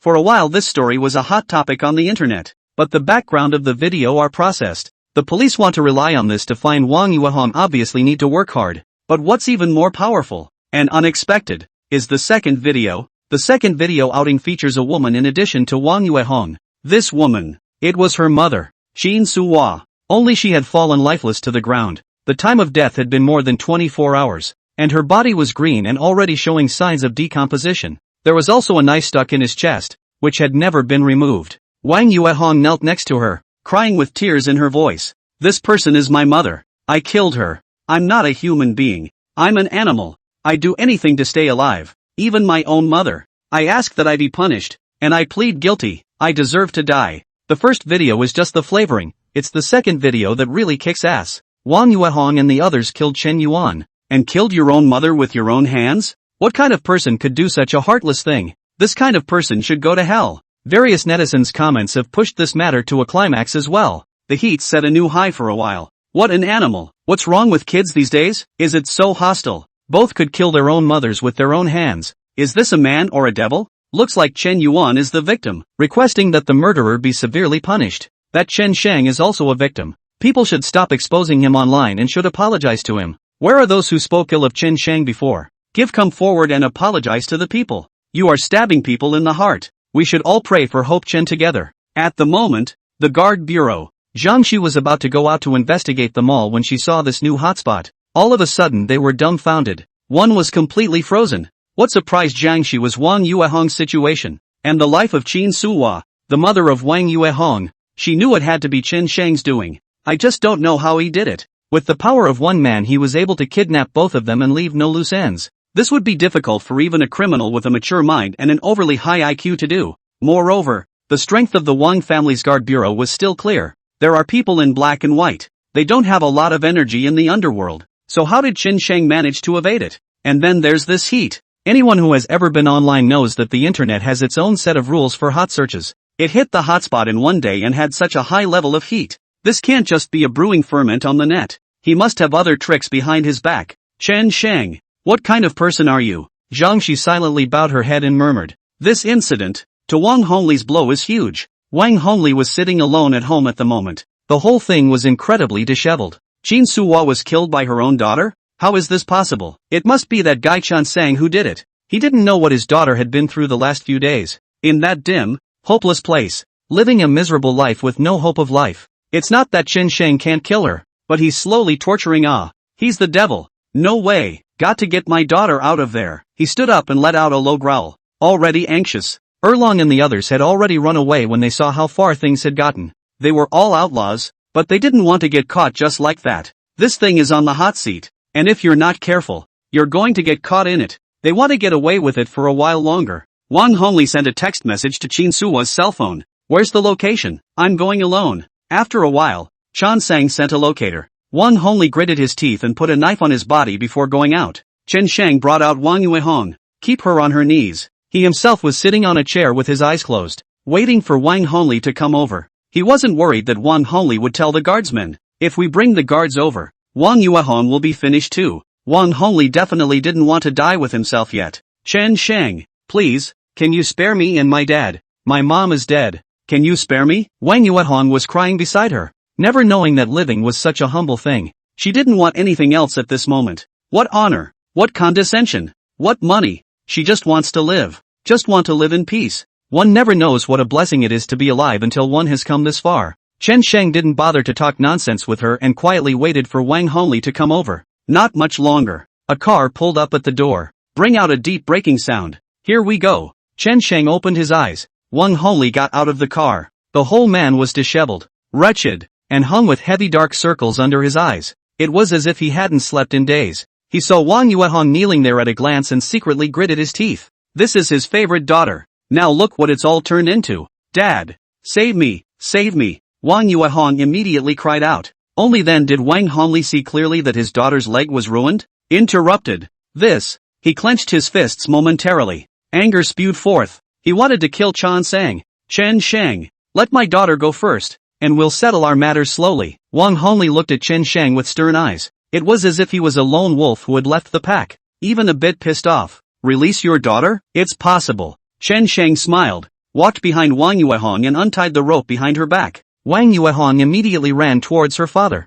Instead, Chen Sheng suddenly stabbed him in the back, right in her thigh. There was a rush of blood. Ah, it hurts. Wang Yuehong screamed miserably and fell back down, unable to move a muscle on the ground. Dad, I'm in pain. Help me. Wang Yuehong here let out a heartbreaking roar. Wang Hongli instantly froze, his teeth biting out blood. Mr. Chen, why did you do this to us? I can compensate you for any amount of money you want. Why don't you want money? Why? Money can buy everything. Big deal. Just have your parents give you another sister. Why are you so deadhead? Chen Sheng sat on Wang Yuehong's butt, the tip of the knife aimed at her stomach. There was little extra emotion in the eyes. Money? You think I would care about that few dollars? Chen Sheng stabbed down hard. Ah! Wang Yuehong screamed out in a pig-killing manner, and the blood on her stomach immediately began to soar out. So what the hell do you want? I can give you whatever you want, as long as you spare my daughter. Wang Hongli screamed like a madman, his whole body shivering and, didn't you ask me to come over here to negotiate? Now we haven't talked yet. Why are you moving? Chen Sheng looked back at him with some playful eyes. Wang Hongli, you're too good at hiding. It'll be troublesome to find you because I have to go find a few other families, so I can only use this method to trick you out. I never wanted to talk to you. I just wanted your whole family dead. No. Wang Hongli's eyes rounded, and a million paths of fear floated inside. Are you kidding me? This kid is going to kill someone and his whole family. It's just the death of a poorer than a woman. Is he going to do that? How much is their family's life worth? How can a girl compare? Kill me and you'll be in trouble. You won't end up well either. Chen Shang, I advise you to let me go. We can have a good talk. Wang Hongli's brain was already blank. Both his legs were out of control, and he didn't even have the strength to escape. He couldn't figure out, in the world, was there really a crazy lot like Chen Shang? Only to see Chen Shang draw his knife and take a step towards them. There was little expression on his face, only blood dripping from the blade. If Chen Shang is a beast, then Chen Yuan is the tamer. She's the only one who can calm Chen Shang down. She was the only one who could keep the beast,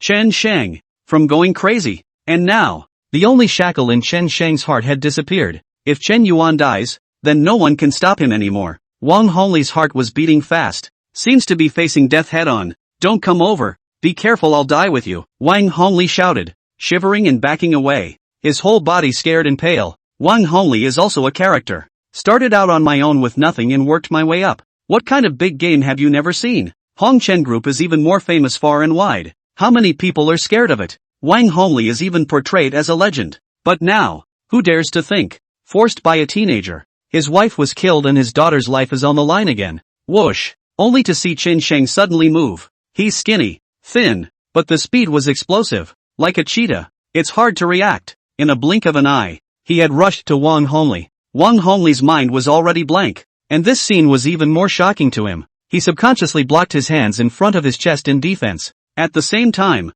Chen Shang had stabbed in with a knife. One time, blood flew in the air. Ah, you kid! Wang Hongli's arm was pierced through, and he woefully backed up again. But Chen Shang was quick to make and withdraw his sword, almost in the blink of an eye. Wang Hongli sat on his butt and forced the pain in his hand to turn and flee. Where would Chen Shang let him go? 2 steps after him and another vicious stab. The cut stuck in his back. Wang Hongli got down and braced himself, but he no longer had the strength to break away from Chen Shang. It could only be stabbed by him. Stab after stab. Chen Shang is like a wild animal. The eyes at this moment no longer had the light of the past, but only the ferocious harshness of a wild beast. He has nothing but kill in his eyes. Only bloodlust. Chen Shang didn't know how many knives he had stabbed until Wang Hongli in front of him didn't move at all. He gasped slightly, wiped the tip of the knife with his shirt. He then looked at Wang Hongli, who hadn't completely broken in the back. Her eyes were piled high with watery mist, and they were red. His own father, killed just like that,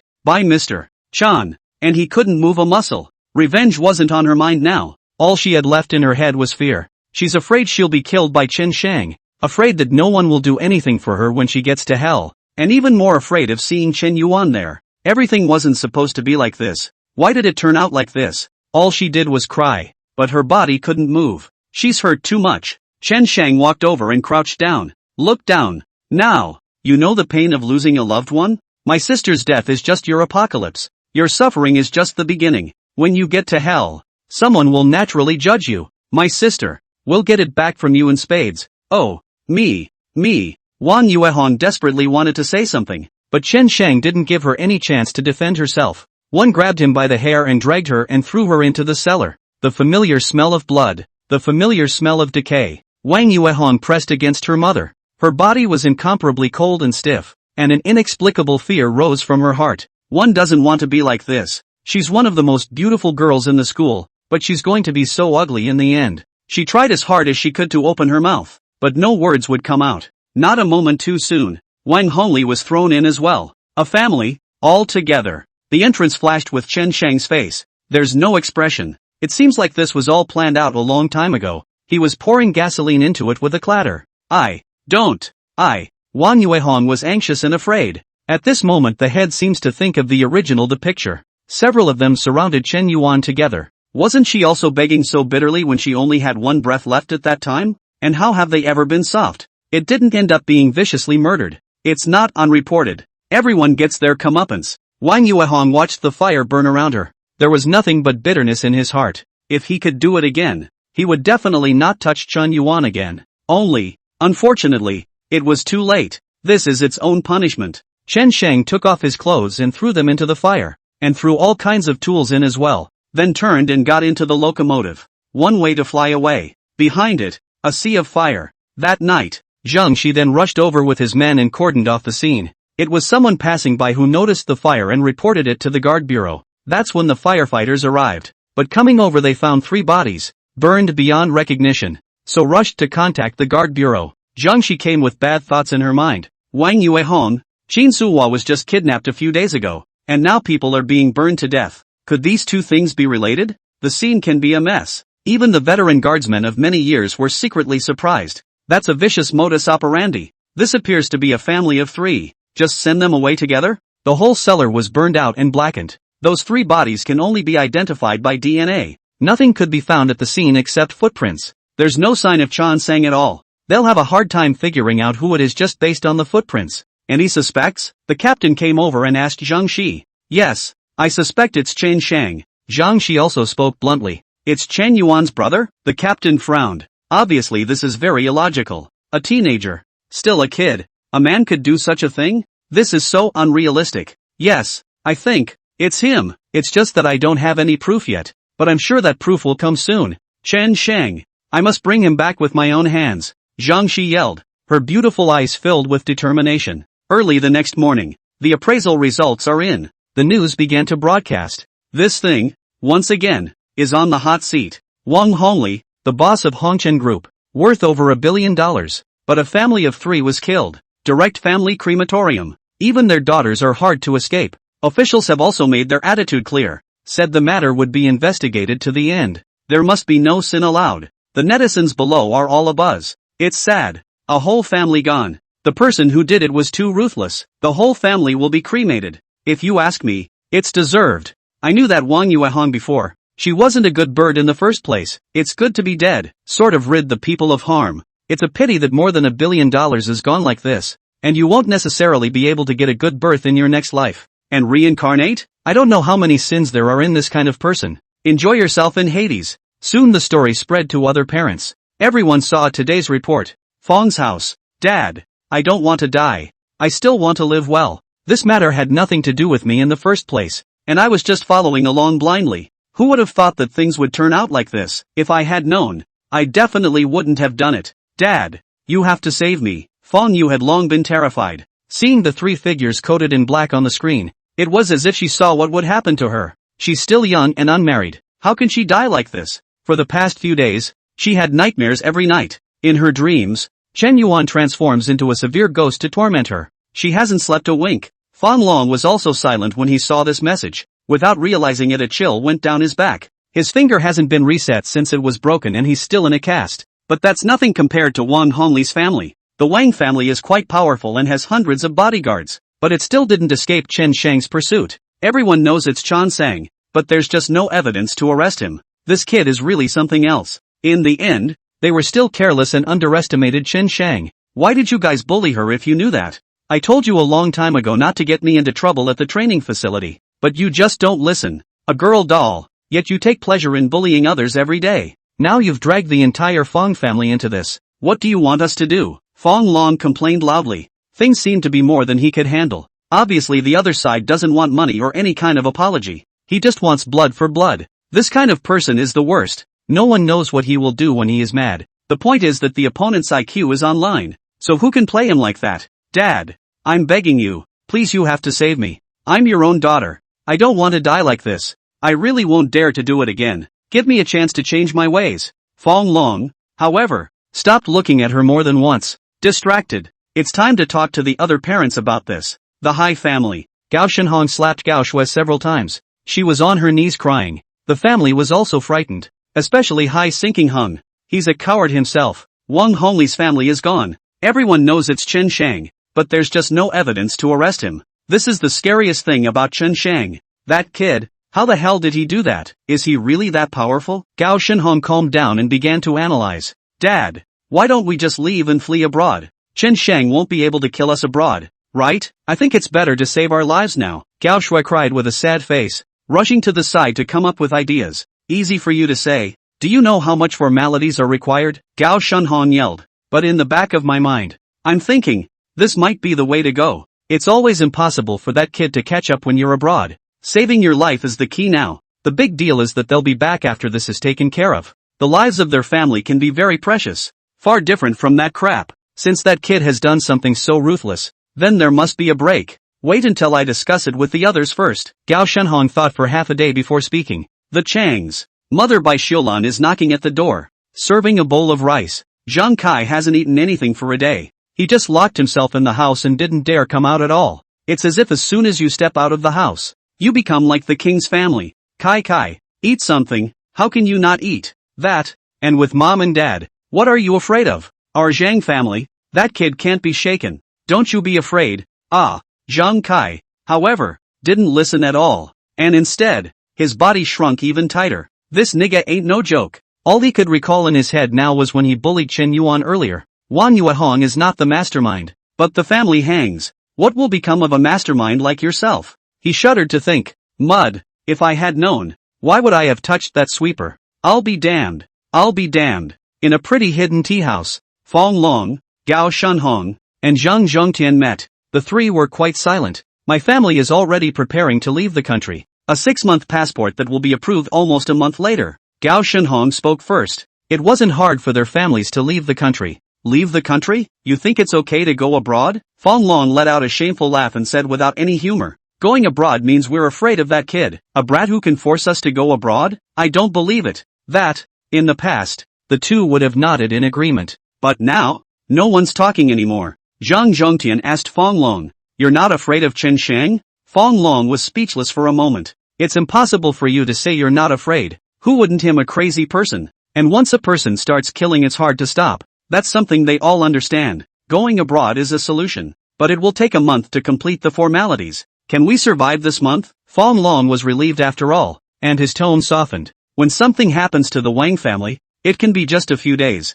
Those words silenced the two men again. All this would have seemed like a joke to them, but who knew that it would harden into reality? In a few days' time, the Wang family's company was finished, and the Wang family all hung on the wall. It's not fake. Maybe they'll be the next target. How about I ask Brother Sam to talk to Mr. Chen again? This time I'll personally go out and bring cash with me. I don't believe he won't be moved when he sees the money. Gao Shenhong thought for a while and said. Fong Long and Zhang Zhongtian nodded silently, thinking that it could only be that way. There's no way around it. So, Gao Shenhong rushed off to contact Brother Sam. Downtown Northern Sky. It's quite busy here. All kinds of people and luxury cars everywhere. It's been developing quite nicely in the last few days. Various investments have been made. The city, in euphoria. But who would have thought that behind this glamour lies a deep sin? Everyone, perhaps, has some color. Sin is a tattoo that cannot be washed away and will be etched for life. In a cafe at the moment, a good-looking teenager sat in the window seat drinking coffee.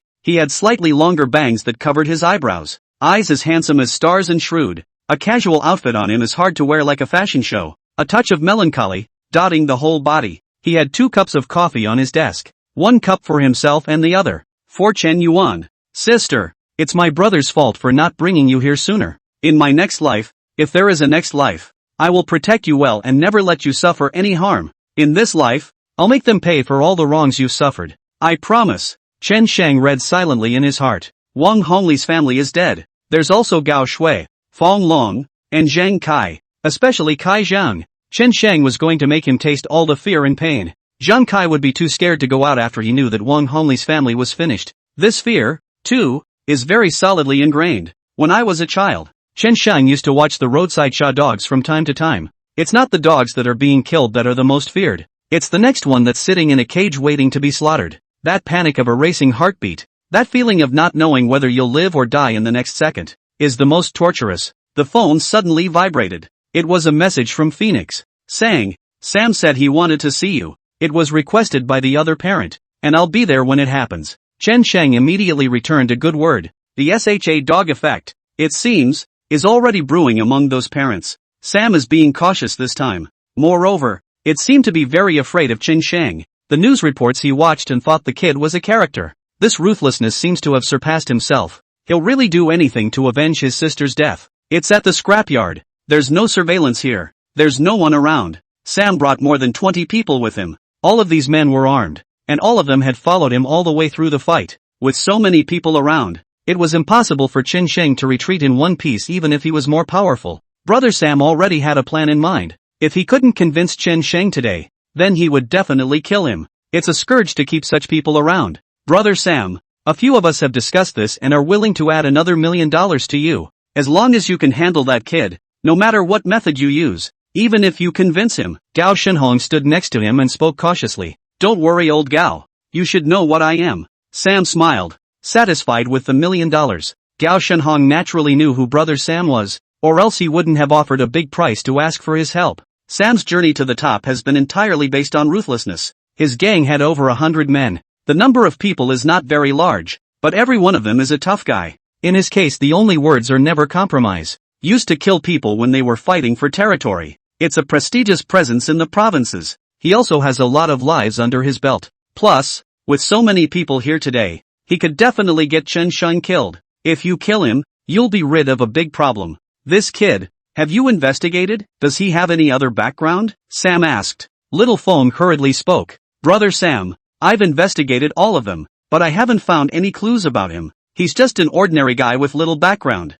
Well, Sam nodded, not sure what he was thinking. Gao Shenhong suddenly shouted. The boy is coming. Only a man came slowly through the doorway. It's none other than Chan Sang. He only shadowed along, looking a little thin for a few moments. At the door, next to a few people searching, Chen Sheng cooperated by opening his hand. Several people didn't find any weapons on him, so they nodded and let him go. Chen Sheng walked over to Brother Sam and sat himself down, picking up the tea and drinking it. Your tea is very good. Chen Sheng marveled. Sam laughs a few times. From a teenager, however, he saw the calmness and composure that he had not even possessed. If this kid didn't have some deep background, there was only one reason. He's not afraid to die. Doing all this has long since put life and death at risk. Mr. Chen, you're very good. I appreciate you. Brother Sam filled his tea. A person like Chen Shang will be Sam's right-hand man if he is a friend. If it's the enemy, that's the deep black hole. Chen Shang didn't look at Brother Sam, but instead looked at Gao Shenhong who was hiding behind him.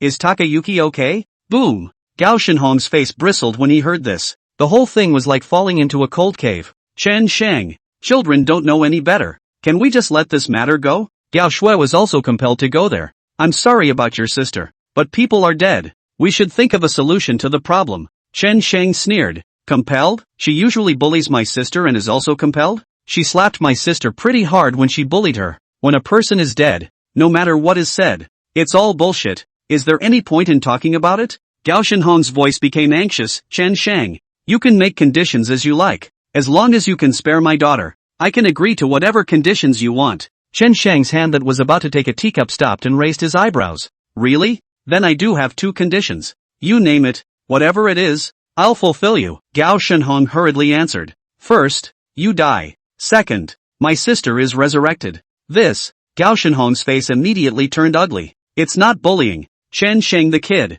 is it really that much of a shaft? He had to make a scene until the fish was dead. Gao Shenhong had been in business for so long, and had never seen anyone who didn't like money. Today was an eye-opener. Transang really doesn't care about money. He just wants justice, as long as the killing pays for itself. Hey, things didn't have to get this far. Sam interjected at this point. People can't come back from the dead, so give me face today. The three of them, they'll give you a total of $5 million.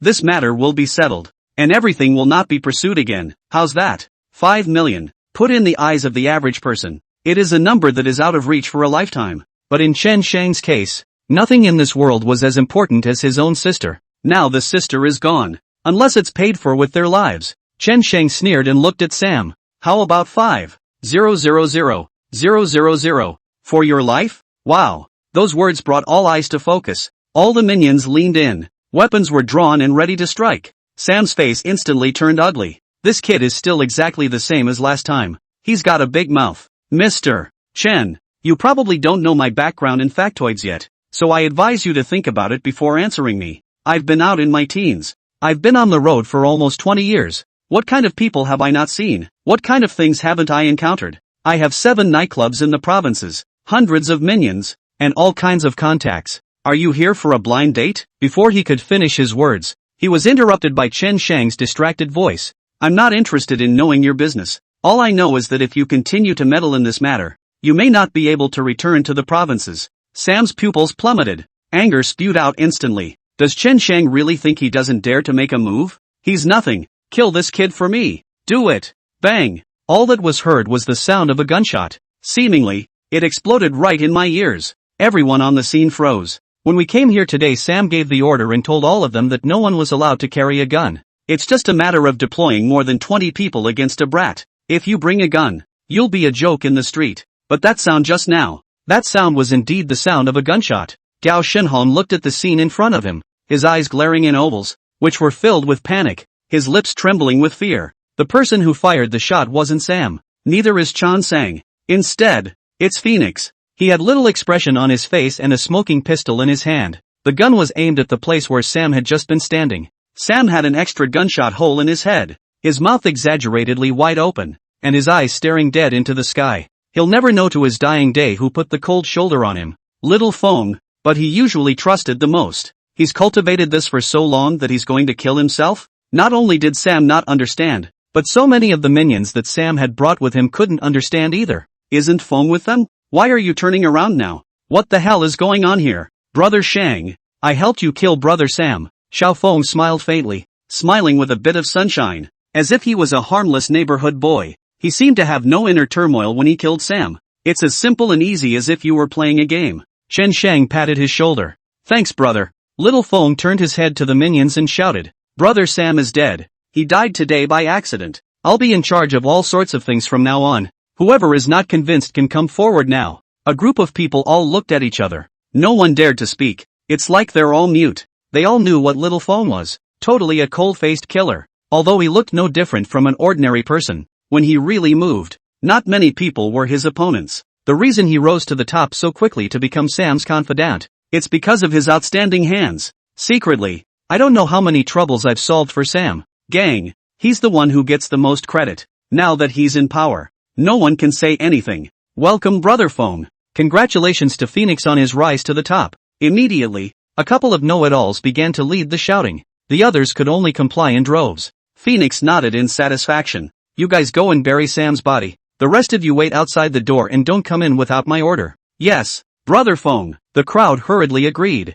Then with 7 hands, he began to pack up Sam's body. Soon, the scene was left with Gao Shenhong. He froze in place for half a day. That scene just now was like a dream. Brother Sam, the legendary godlike being died just like that? All the money you put up yourself has gone down the drain. The point is that there's no one to help themselves against Chen Shang. What will he do with himself? Chen Shang, if you have something to say, can you not make a move? Gao Shenhong's heart jumped wildly when he saw Chen Shang walking towards him. His legs went weak, and he sat straight down on the ground. He never knew that death could be so horrible. Chen Shang took the gun from Little Feng, looked at the gun and sized it up. Now, know the fear of death? So did my sister before she died. Mr. Chen, wait, we can still talk. We can still talk. Bang! A gunshot took everything away from Gao Shenhong. He slowly fell to the ground with resignation in his eyes. Am I being a little too saintly? Just let him die. Chen Shang threw the gun to Xiao Feng. Little Feng smiled. Brother Shang,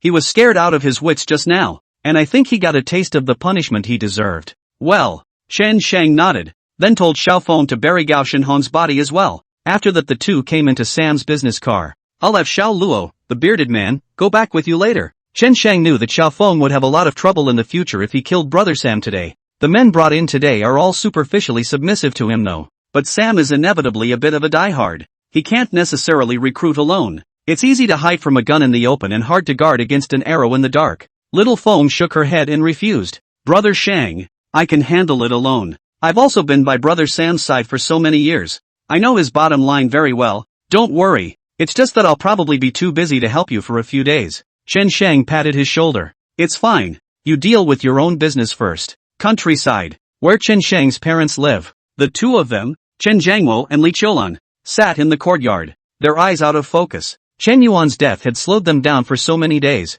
The heavens have no way. They kind of really appreciate it. There is no reasoning for a being like them at the bottom of the social ladder. Now there is not even mere justice. They just hate themselves for not being able to protect their daughter. Mom and Dad. At that moment, Chen Shang walked in from outside. Sangjia, what brings you here? Have you taken care of everything out there? The two hurriedly stood up with a surprised look on their faces. Chen Shang bought some daily necessities for his parents and carried 2 bags of stuff. He handed a card to his father. The card was given to him by Feng. Dad, there's enough money on this card for you and Mom to live the rest of your lives. I've booked your flights for tomorrow night. Chen Shang felt that the countryside was no longer safe. Even if those people don't come for their parents, the guardsmen will. That's too much trouble. He didn't want his parents to be scared. But, where are we going to go? Li Qiulan hadn't even been out of North Sky City, and had a terrified look on her face. Abroad. I've arranged for a friend to pick you up. Think of it as a trip. It won't take long for you guys to come back. I'll pick you guys up after I've taken care of things, Chen Sheng said seriously. Chen Sheng gave them the air tickets, passports and other things. The two felt their heads cloud over. It seemed that in the past 2 years, they didn't understand Chen Sheng at all anymore. It's as if he's been a different person since Chen Sheng left for the field. Sheng Air, you go to the field training organization these years. In the end, how much has changed? Chen Jiangwo looked at him woodenly. Chan knows. Chen Sheng was able to get both the passport and the airfare in a short period of time, so he must have an excellent network of people, and they as parents don't know anything about it. The memory of him was still stuck in the days when he was a brat who didn't know anything. I don't know. 2 years is enough time to change a person. Chen Sheng smiled. Dad, I will slowly tell you later. Now is not the time. Take care of my mom when you get out. Chen had to agree. After arranging these things, Chen Sheng did not leave. Instead, they stayed and had dinner with their parents. Only afterward did they drive them to the airport. Chen Sheng, do you think that if you send your parents away, they won't know what you did? People do what people do, and that's pretty much it. After sending his parents away, a familiar voice came from behind Chen Sheng. He looked back. The person who spoke was Zhang Shi. She was dressed in civilian clothes. Big waves of hair draped over the shoulders, showing a bit of intellectual beauty. It was a far cry from the way he usually looked in uniform. My parents are out traveling for a break. Does it have anything to do with you? Chen Sheng coldly said, turned around and left. Zhang Shi followed behind on her high heels. Chen Sheng, I already know what you've committed, and I can get the evidence right away. I'll be able to bring someone to arrest you then, but I don't think you're that kind of person. You can get off lightly if you go back with me and turn yourself in. Is what happened to Gao Shenhong related to you? Chen Sheng stopped in his tracks, a pair of cold and merciless eyes, aimed at her. Did you think that I wouldn't dare kill the guardsman? Brush. These words made the hairs on Zhang Shi's body stand up. All 3 members of the Wang family are hanging. It made her heart skip a beat. Who wouldn't be scared at that image? There is only one in countless killings. It was hard to believe that Chen Sheng wouldn't lose himself in the killing. Chen Sheng, I'm just reminding you.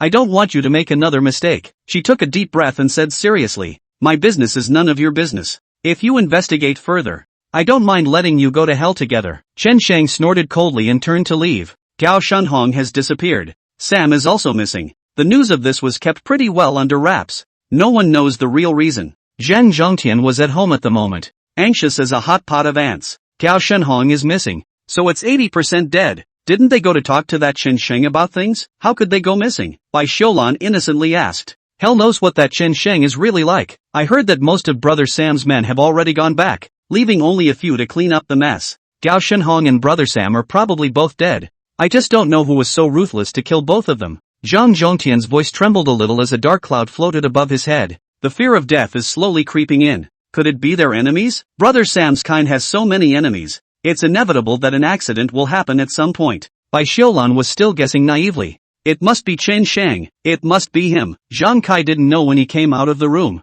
And when he heard this he broke out in a cold sweat. First the Wang family, then the Gao family. Soon, it will be our turn. What are we going to do? Dad, I don't want to die. I don't want to become like Wang Yuehong. Zhang Kai crouched on the ground as if he had collapsed and cried with his hands on his head. Get a clue. My Zhang family doesn't have a softie like you. What do you have to be afraid of after committing a crime yourself? I just don't believe how powerful that Chen Sheng is. Can he still rush to the house and kill us all? There is a king's law in this world. The king's law? Zhang Kai seemed even more afraid when he heard this. When they bullied me, did they think about the law? Did they think about it when they turned into demons and killed Chen Yuan? All this is, perhaps, retribution. 2 days later, guard bureau duty room. Zhang Xia sat with a worried frown. She's been working overtime for 2 days straight. She hasn't been home for the past 2 days. She's been here on a case. She vowed to get to the bottom of what happened to the Wang family. But so far there's still not much to go on. The most crucial clue, she simply couldn't find.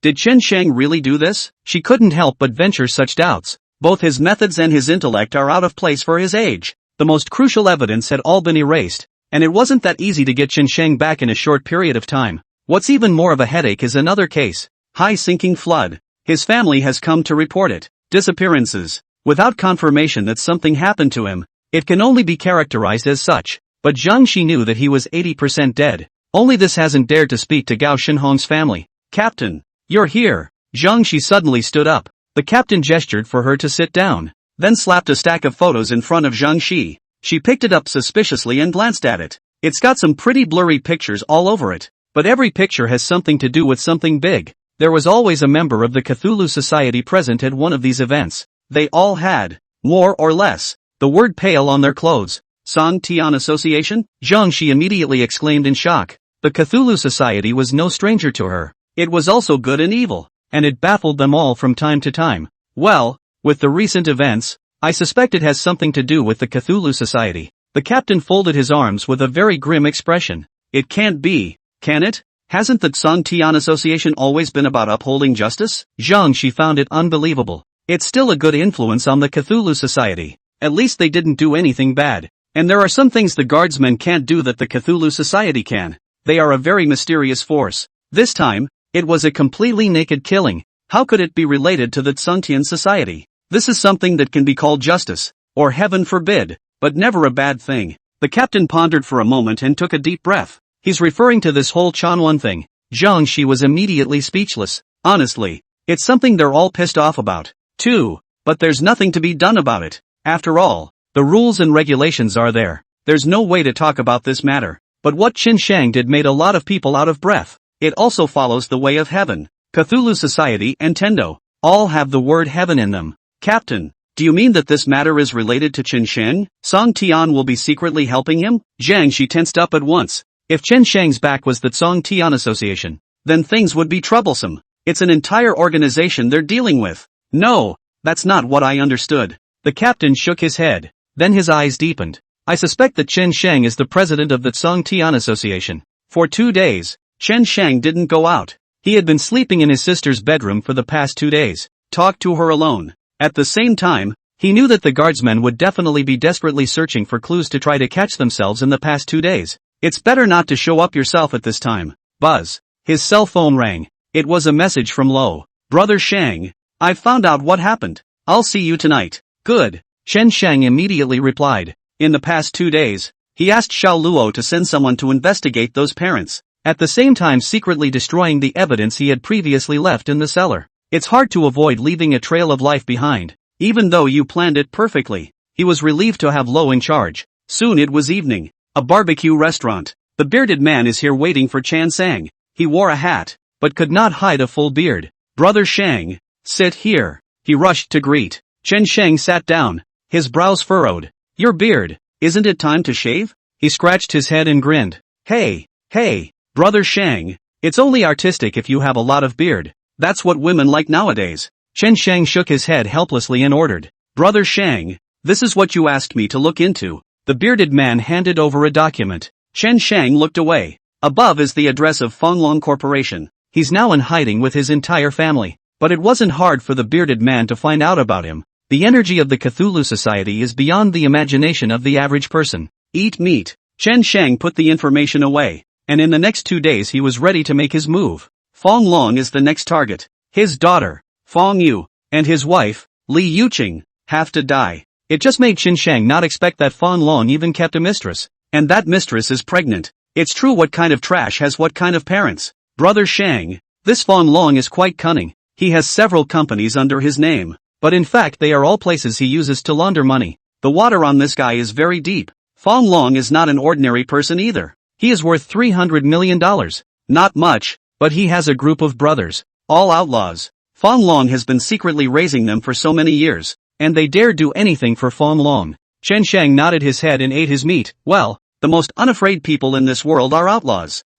Why? Because we are Hades. Ha ha ha. Well said, Brother Shang. I toast you. The bearded man and Chen Shang were eating happily. Suddenly, behind the bearded man, a little chubby guy bumped into him. The wine in his glass spilled right out. The bearded man immediately looked over in displeasure. Watch out, little friend. You're touching me. What is the status of the bearded man? Of course he wouldn't bother with a little kid. Just a kind reminder. Bah, instead of apologizing, that little chubby peer spat on the bearded man with a very arrogant attitude. The bearded man was dumbfounded and instantly enraged. This kid, he doesn't know what's good for him. You hit someone and you're still so cross? If it hadn't been a child, the bearded man's fist would have been there. Aya. What are you screaming for? The woman at the back table put down her chopsticks in no good humor and shouted. She and Tubby had similar faces, both with a brutish look. How are you going to pay me for scaring my kid? Didn't I just bump into you? Did it kill you? What's the point of screaming with a kid? What the hell? That was something the bearded man couldn't really say back. It's just a kid. Why bother? He grunted and turned around to continue eating. Chen Sheng didn't care. It's normal for kids to be a little active, so it's okay to touch them accidentally. He told the bearded man to stay out of trouble, and the two continued to talk as they ate. After a while, the little kid leaned back violently, not knowing what he had eaten. Thunk it! The drink spilled all over the bearded man. Martyr! Can you control your children? He was obviously a little angry this time. I washed these clothes myself just yesterday. Now it's all soiled by this brat. What are you screaming for? My son stepped on your tail? It was the father of the child across the street who stood up. It's a burly man of a meter or so, weighing nearly 200 pounds, standing there like a wall, rolling up his sleeves. He was about to make a move against the bearded man. In front of him, the bearded man appeared a bit thinner. Little Humpty Dumpty saw that he had his dad's back. He stood on the stool with his arms crossed and stuck his tongue out at the bearded man. This gentleman,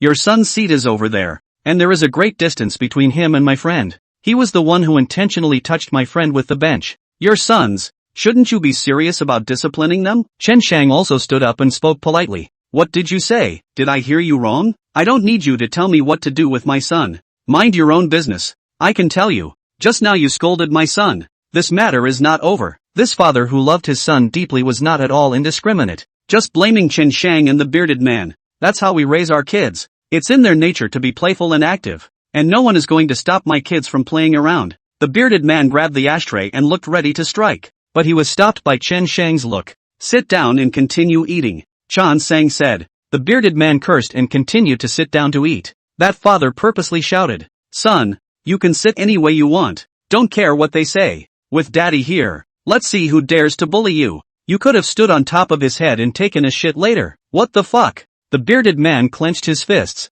Brother Shang, eat. We are not out to cause trouble, Chen Shang said indifferently. Today, the bearded man also had a rare meal with Chen Shang, and he did not want to cause trouble. After eating for a while, someone from the Cthulhu Society called the bearded man. He went out to answer the phone. Chen Shang, on the other hand, went to the bathroom. Come back again. Both of them were surprised by the scene in front of them as well. The little chubby guy was standing on their table, peeing into the baking dish. The skillet made a zippy noise. The little chubby's parents continued to eat there as if they hadn't seen it until the little chubby had finished peeing. Good boy. Eat the roast. Mommy's got it for you. You eat more, so you can be as strong as your dad, so you won't be bullied. Oh. That mother didn't think her son had done anything wrong at all, and roasted meat for him. The little chubby guy came down and wolfed it down and started eating. That looks like a dead pig. You guys, don't want to live? The bearded man's voice had gone cold. He and Chen Shang hadn't even eaten yet, and this kid dared to do something so outrageous?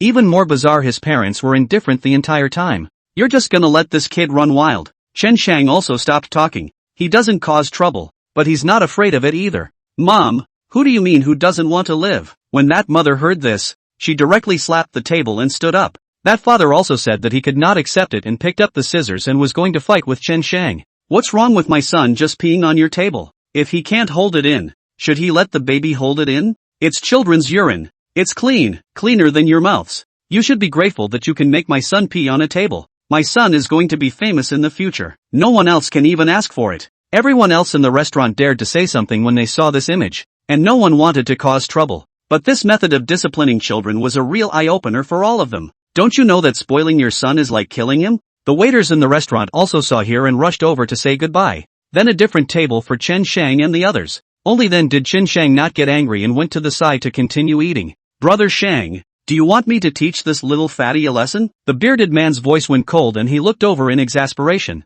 A good meal, just ruined. Instead of knowing the error of his ways, the little chubby guy was scowling at them and slapping his ass as if he was provoking them. A look of gloating. Chen Shang didn't say anything. The anger in his heart, however, had begun to spread. The son does not teach the father. What's the difference between being born and not being raised? And the brutes who bullied your own sister? Finish eating. Chen Shang and bearded man packed up their things, planning to take a break and leave. It was a bad meal today. Chen Shang picked up the information in his hand and wanted to take another look. That little chubby guy, however, did not know from where, and suddenly ran over. One snatched Chen Sheng's information. Incidentally, he also knocked over the drinks on the table and got all over Chen Sheng. My information, Chen Sheng yelled. The little chubby guy ran back to his parents with the information and a happy grin on his lips. It kept waving it in his hand. The bearded man's eyes rounded. You can reprint a copy if you run out of information. But the information on it would be tantamount to harming Chen Sheng if someone saw it.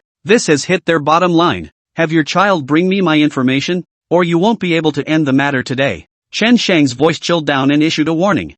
Humph. How the mother laughed a few times to show that she didn't care about Chen Sheng's words at all. He and the bearded man look like two students. Two brats. What big waves can they make? It's just a few pieces of broken paper? What's the big deal? Son, you got this paper and it's yours. You can do whatever you want. No one can do anything to you with mommy. With a happy smile, Tubby threw the information directly into the skillet and fired it up. One moment. The information is burning. The woman and the little fat peer looked at Chen Sheng and the others as if they were provocative. Chen Sheng's pupils stared and didn't say anything. Turned and walked out. The bearded man was close behind. That mother and father looked at each other and smiled unashamedly. Good job today. Son, whoever dares to bully you again in the future just tell us. See if we don't skin him. It's the same when you go to school later. Whoever dares to grab your stuff from you, you beat them to death. Beat them to death. It's okay if you beat them to death. Mom and dad will back you up. From now on, you go out and walk sideways. Saying that, suddenly the power went out in the hotel and it was pitch black.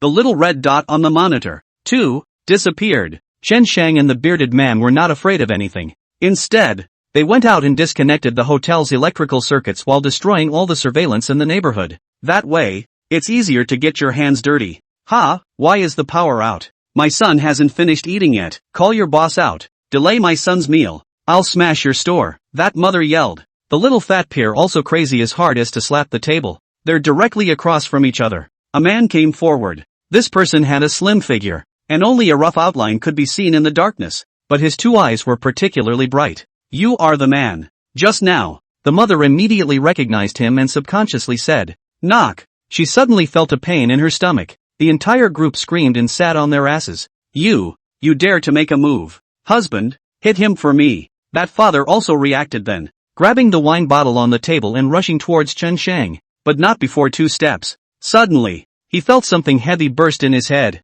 He lost his center of gravity straight away and lay down on the ground. Behind him, the bearded figure. He held a couple ashtrays in his hand and looked at the man playfully. A few more vigorous repairs were made and the man didn't stop until he couldn't move. He then drew a bright knife from his arms and lunged straight at the woman, stabbing her several times in a row. The smell of blood flooded all around at once. Mom, Dad. The little chubby guy saw his mom and dad knocked to the ground and turned pale with fear. Crouching on the ground, he cried out helplessly. The strong smell of blood made him piss himself. Chen Sheng walked over and gently patted the little chubby peer's face. Little friend, in your next life, you can't be so naughty anymore. Blame it on the fact that you didn't get a good birth. Ha! The people around them froze. What do you mean? In another life? Are they going to? Ah! Ouch ouch ouch. Before they could react, the little chubby guy's screams had already traveled over. Chan Sang pressed him against the baking sheet with one hand. The grill pan, still warm from the afterglow, made a niggling sound. Then came the smell of burning.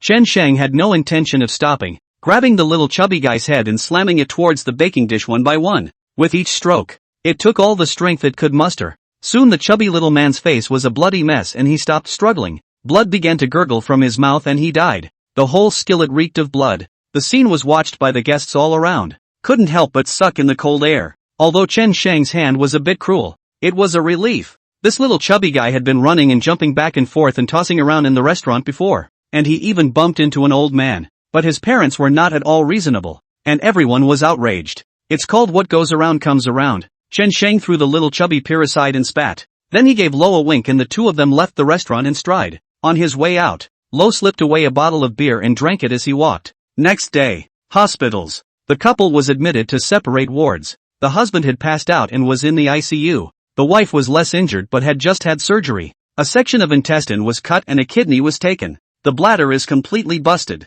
You'll have to hang a diaper bag for the rest of your life. After she woke up, the whole person became silent. Where is the arrogant and bossy at the beginning? Life is a constant lesson in being taught. That's a heavy lesson to learn. With bandages all over her body, she couldn't even cry too loudly. The wound hurts so much when I cry. Sheen, why are you hurt like this? At that moment the door was pushed open. In walked two people she knew very well. These two were Fong Long and Li Yuqing. It's Fong Yu's parents. This woman is a close friend of theirs, or Li Yuqing's best friend. What others don't know is that she and Fong Long secretly had an affair. It's just that her husband doesn't know anything about it. What have I done to deserve this? I met two maniacs. They killed my son. My husband is still in custody and can't get out. I don't know what the situation is. My family is ruined. Everything is over for me. Li Yuqing also couldn't hold back her tears and was heartbroken. No matter what, she was her best friend. And now that she had become like this, could she not be heartbroken? Fong Long, on the other hand, had his eyes a little out of focus. A bad feeling rose vaguely in his heart. Why do you feel that this matter seems to have something to do with that Chen Sheng kid? When he didn't show up, nothing happened. He came back and all kinds of cruel things happened one after another. You must be careful when you educate your children in the future. Never leave them to their temperament. Now that I think about it, it's all because I was too spoiled for my child. He did whatever he wanted to do. I didn't care if he bullied or anything else. And it ended up in such a tragedy. I'm the one who harmed him. I'm the one who harmed him as a mom. An agonizing howl of grief came out of Qin Qin's mouth. Li Yuqing and Fong Long also fell silent when they heard this. How is this not true of your own daughter? Even more than ever, she joined several others in bullying and brutally murdering Chen Yuan. Isn't that just as much a failure on their part as a parent? If they were given another chance to choose, they certainly wouldn't do it. Just now, is there any room for regret? Do you remember what that murderer looked like? Fong Long asked Qin Qin. He was really curious. Qin Qin thought for a moment and said, one is student-like, thin and tall, with particularly bright eyes. There is also a bearded man with a pretty strong body. It's him. Fong Long understood as soon as he heard it. It must be Chan Sang. That kid's eyes were supposed to be special. It must be Chen Shang's doing. Fong Long recited silently. Who is Chen Shang? Qin Qin still had an ignorant look on her face, tilting her head to look over. Have you heard about Hong Chen Group's Wan Hongli? Fong Long took a deep breath as the expression on his face grew more and more gloomy.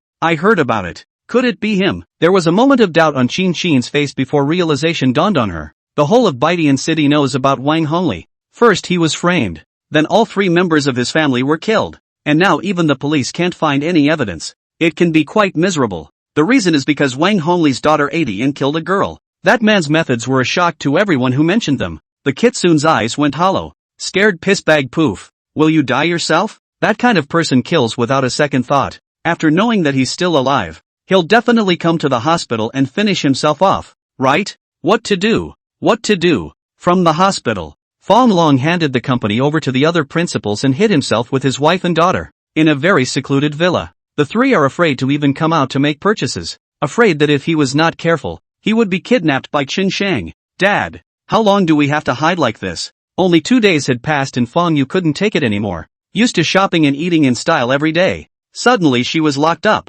How could this be tolerated? It's not like you're the one who started the whole thing. I don't even dare to go to the company now. Who wouldn't you offend but someone like this? Fong Long yelled without any good humor. Fong Yu pouted and was also very upset. I didn't know myself. If I knew Chen Yuan had such a crazy brother, who would dare to mess with him? It's just a dead bitch. What's the big deal? And this matter wasn't my mastermind in the first place. Fong Yu complained in a small voice. How dare you say that? Fong Long raised his hand and slapped her. Get your ass back to your room and reflect. Don't step out of the house without my order. Fong Yu grunted and reluctantly went back to the house. Night. 2 o'clock in the morning. This is when people let their guard down the most. Okura Freight entrance. A figure wandered in. The surveillance footage shows the man is slim and wearing all black. Wearing a hat, mask, couldn't see his face. He was carrying a bucket of gasoline in his hand. Sneaking over the wall. Woof woof woof. The dogs in the yard immediately sensed the intrusion and barked furiously. The teenager didn't panic at all when he saw the dog charging at him. Wait for the dog to get close. Suddenly, he grabbed a slate and slapped the dog on the head with precision and viciousness. Bam bam bam. Several times in a row. Straight away the dog is defenseless. Spit out blood and die. The whole thing was coherent and vicious, with skillful movements. He kicked the dog out of the way and headed inside with the gasoline. The lights were still on in the company's office, which was manned at this time of day. Except the guy on duty was playing a game and didn't even notice the dog barking outside the door. Suddenly, he smelled a strange odor. He suddenly thought of something and looked down. Underfoot. All gasoline. It's still flowing in. He suddenly realized it was bad and rushed outside. Same time. The gasoline's on. The fire is continuous. In an instant the whole house was ablaze. There was no way back for him. In the midst of the fire, He stared round and screamed miserably for a few moments before passing out. The whole thing was burned like charcoal. The teenager stood and watched in the distance for a while until the sound of a fire truck came from not far away. Then he eased away. Ring ring ring. Fong Long was still sleeping when he was suddenly woken up by his cell phone. Mr. Fong, something big has happened. Your brother Fong Chang. Something happened last night. He was burned to death. A man's voice shivered on the phone. What? Fong Long exclaimed, sitting up directly. Your own brother is dead? Or was it something that happened last night? This Nima. But he quickly thought of something more important. It's your own company's information. A lot of important information is stored at my brother's place. Won't it all go up in flames? That information. It's all about his family. There are also a lot of trade secrets in it. My office. Is it still there? Is all the information inside salvaged yet? Fong Long completely disregarded his brother's death and yelled. The guy across the table sighed. None of them were rescued. They've been burned to a crisp. Done. Fong Long's cell phone dropped to the floor with a bark. The first person that comes to mind is Chen Shang. It's just that it's kind of unbelievable. How the hell did this kid know? How could he possibly know that his important information was kept in that office? It's almost worse to burn that information than it is to kill him. What happened? Li Yuqing had already prepared breakfast and walked in when she heard the sound. My brother is gone. There was a fire in the company and he was burned to death. Fong Long lit a cigarette and said with a gloomy expression, Fong Chang is dead? Li Yuqing was also shocked by this sudden bad news. How come big things keep happening one after another lately? That Chen Shang is not simple. Fong Long narrowed his eyes and exhaled gulps of air from his mouth. Other than that, to be able to investigate his own company's secrets, the energy in that kid is extraordinary. After breakfast, Fong Long dialed a phone number to go. He didn't want to make the call until he had to. In recent years, Fong Long's company had grown well, so naturally he had less contact with these people. And Fong Long was so intent on washing his hands of the world that he stayed out of a lot of things. Lun, what made you think of calling me? On the phone was a somber voice with a woman's grunt next to it. It doesn't take much to figure out what he's doing. Rat, help me deal with someone. I'll give you $5 million. Fong Long didn't talk nonsense and went straight to the point. Alright, Brother Lung has opened his mouth. Deal with whoever you say. Rat was so happy to hear this that he took off. Recently, I was short of money and worried about what to do. $5 million is enough to spend on yourself for a while. Rat has 8 or 9 brothers, all outlaws like him, living a life on the edge of a knife. The ways to get money are all wild too, burning and looting everything. As long as you don't get caught in it, then a day to enjoy it is a day to enjoy it. A lot of the answers have been made by their people in recent years. Fong Long also had no choice but to find them. Having a relationship with this kind of person, it wouldn't be so easy for myself to get rid of them when the time came. But now Fong Long couldn't care less. He only wanted to get rid of Chen Shang as soon as possible. Fong Long first made a deposit of $2 million.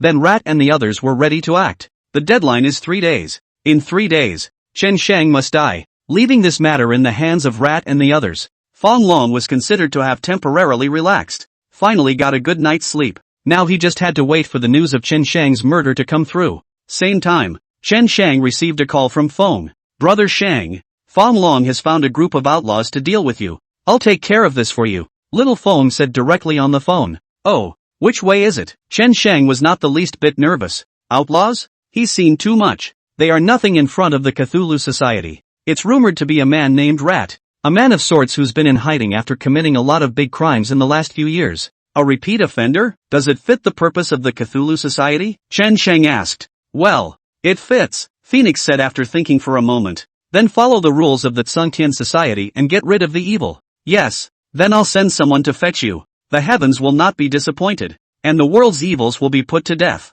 The Cthulhu Society exists to put these assholes to death. That night, in Old Town, a remote courtyard, a few big men were drinking and eating meat. Big brother, we've received the money. When will we do it? The brothers have been itching for a long time. They've had nothing to do for such a long time. So today they can finally kill someone. He. I heard the other guy was a student. It's so meaningless. Rat carried his pants and walked out of the house. Marred. Be careful all of you. Do you think Fong Long can bid so high for an ordinary student? That kid must have something about him. Don't be careless. Make this thing look good for me. There's still the final payment still to come. The crowd nodded and got serious. At that moment, 2 brothers came back outside. 2 men carrying a schoolgirl. The woman was hooded and shivering with fear, and her 2 big white legs were particularly eye-catching. The body that was top-notch. The clothes all looked like they were one size too small and wrapped tightly around the body. Dang Duong. Big brother, We just captured this woman to honor you first. It's a female student from a nearby university.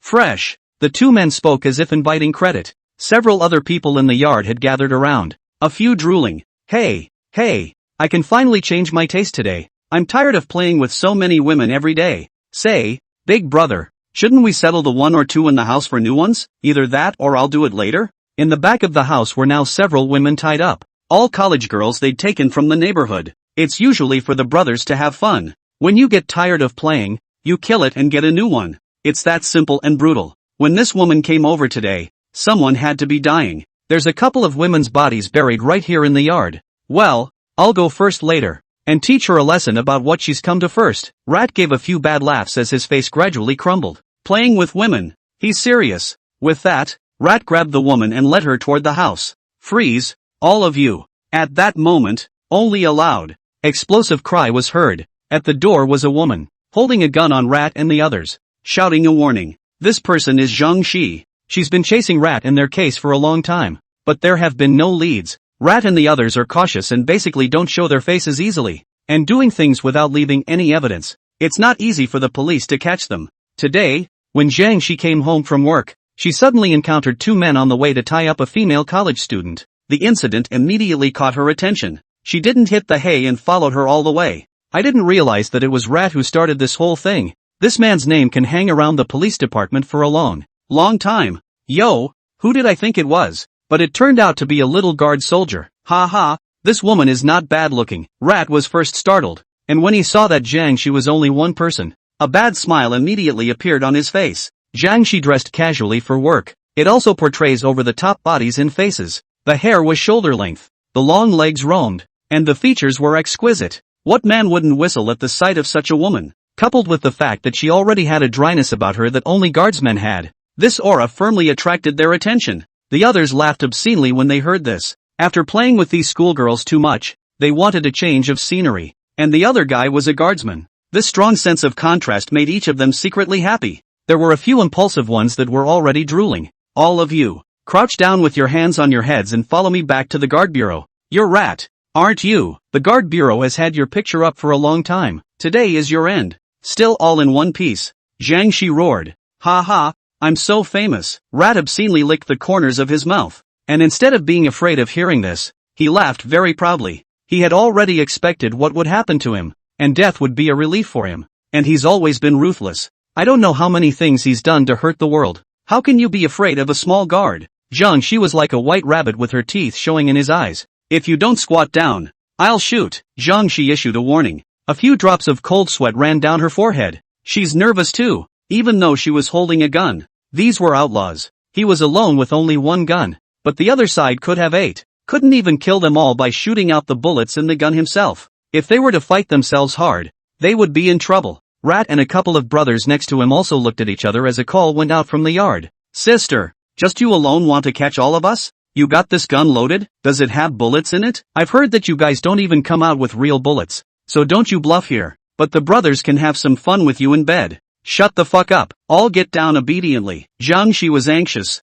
knowing that if she didn't get real, she was afraid that she wouldn't be able to suppress them. She raised her hand and fired a warning shot. Bang! The sound of gunfire cut through the sky, but it was only when she was ready to turn the gun on Rat again that she realized his own wrist, at some point, was grabbed by a man hiding in the doorway. It's amazing that there are people here. Damn! Zhang Shi's heart went cold. Immediately afterward, she felt a twinge in her wrist. The opponent was so strong that he took her gun straight away. A handful of her hair was then grabbed and flung hard. Zhang Shi sat down on the floor with her legs weak. A few people next to him immediately gathered around. Ha, this woman. Wasn't she arrogant just now? Why is she wimpy now? All the guardsmen are pretty nowadays.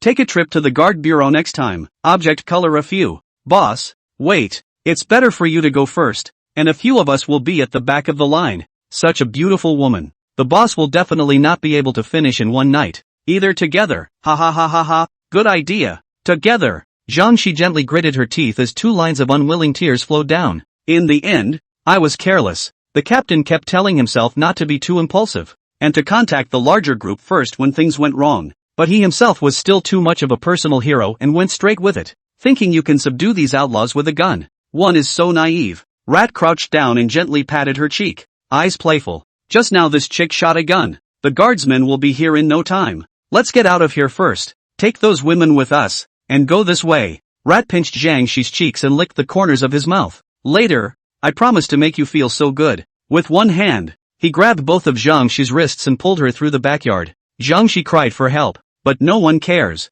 She's regretting it now. If she had known, why did she try to be a hero? Now, his own life is ruined. Rat and the others came into the backyard ready to drive away. Suddenly, I realized that the car door was open. There was a teenager sitting in the car. By the light of the moon, they couldn't see the man's face. Just look at the somewhat slimmer figure and the total bookishness of the body. Zhang Shi also saw this person. Suddenly a flash of light went through her head. It just felt a million times more familiar. The heartbeat immediately followed suit. Although he couldn't see the teenager's face, the feeling of familiarity was unmistakable. Could it be him? Zhang Shi clenched her teeth. Shit then. Who are you? An impulsive junior immediately yelled. A few of the others flashed their weapons as well. Anyone can see that this kid is here to pick a fight. The teenager tapped the steering wheel, his shrewd eyes shooting over like a divine light in the night sky. I am the Cthulhu Society, President. What? The words came out. Everyone froze. Rat was even more hollow-eyed and terrified. They had all heard of the great name of the Celestial Society.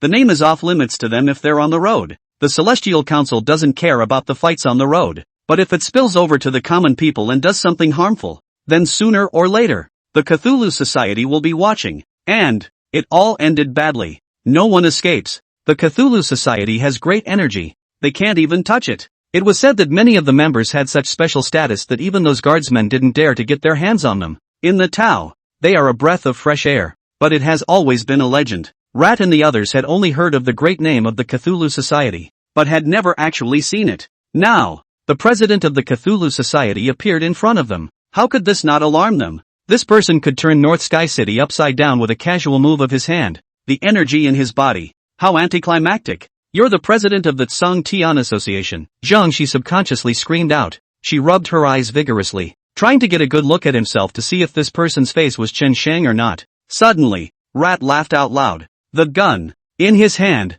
was immediately aimed at the teenager. Kid, stop pretending here. President of the Tsang Tian Association. Is that something a brat like you can impersonate? Not to mention the Tsang Tian Association. Even if God will come, I, Rat, am not afraid. You're the only one who wants to fight with us? Are you capable of that? Rats are outlaws by nature. I've long since put life and death at risk. The Cthulhu will come, and at best it's a death. So what's the big deal? The teenager across from them didn't say anything, looking over quietly with his hands in his pockets, a pair of eyes full of scrutiny that made them uncomfortable. Bang! Rat took the first shot, aimed at the teenager. Chen Shang, Zhang Shi subconsciously screamed out, her eyes glaring in ovals. Shooting at such close range, Chen Shang will surely die. There's no chance he'll be able to dodge it. However, the image in front of him was something that no one expected. The moment Rat fired, Chen Shang's body had flashed to the left side of the car. The speed was so fast that it was like a ghost. The shot fell short and Rat was confused for a moment.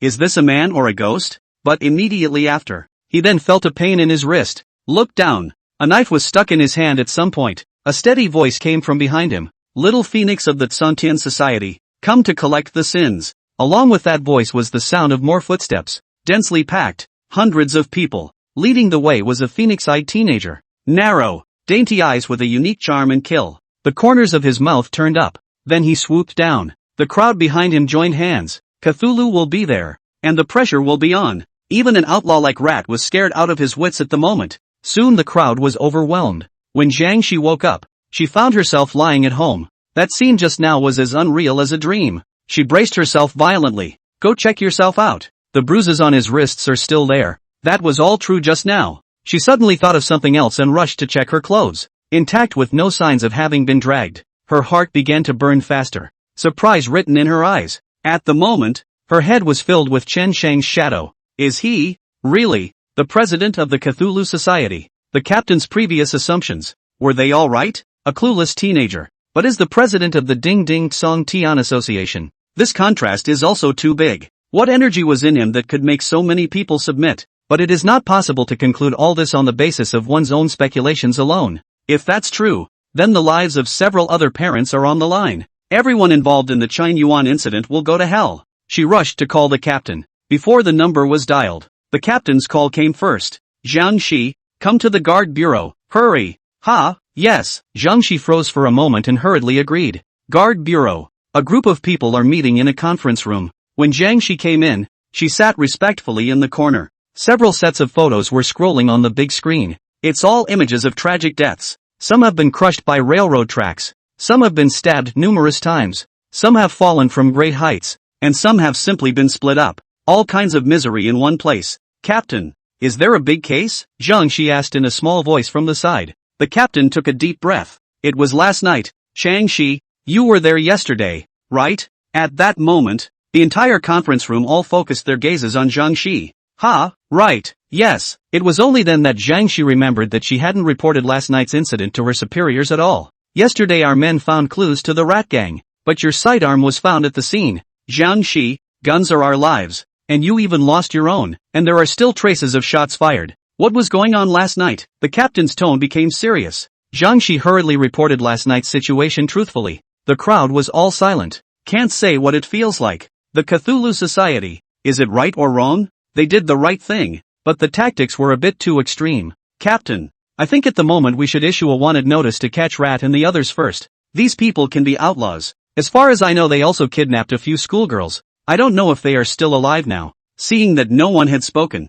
Jiangxi hurriedly reminded loudly. The rat gang, 9 in all, are dead. Rat was split up and thrown in the trash. The rest were thrown from buildings, crushed by trains, hit by cars, and killed and buried alive. What? Jiangxi was baffled. A brief thought flashed through his head. These are the things that Cthulhu will do. This is too lawless. Rat, they are so miserable. Even if you get caught, you won't end up so bad. At best, they'll be shot. But now it's, where are those schoolgirls? How are they? Jiangxi shouted as she slammed the table. Nothing happened to those students, and they've all gone home safely now. Not only that, I heard that the Cthulhu Society also gave them a sum of money. But when I asked them about the Cthulhu Society, no one said anything.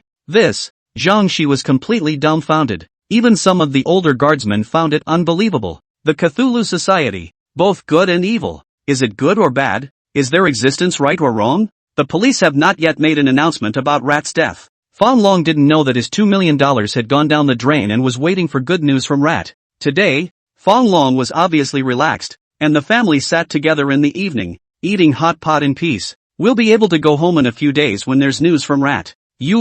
After this time is over, how about we go out for a trip as a family? I think foreign countries are pretty good, Fan Long said as he ate, very happy. He still had faith in Rat. Facing so many outlaws, how could Qin Shang be a match? I'm afraid Qin Shang is dead now. Ding dong. Suddenly, Li Yuqing's cell phone rang. Who is it? I'm sending you a message at this time? Fan Long furrowed his brows and looked over without any goodwill. Li Yuqing also felt strange, placed his cell phone on the table and opened the message. To illustrate their fidelity. She's never messed around. She's always been a proper presence. It's a video message. The front door is the Phoenix Hotel. Ha! This hotel. Fan Long froze for a moment when he saw in 4 words. Isn't this the place where he used to date his mistress? The next thing you know, there's an unpleasant image coming through. The main character is Fan Long. The camera was at a tricky angle and completely recorded the entire process between Fan Long and Junior, and took pictures of both of their faces all over the place. Snap! Li Yuqing didn't talk nonsense and raised her hand to slap her.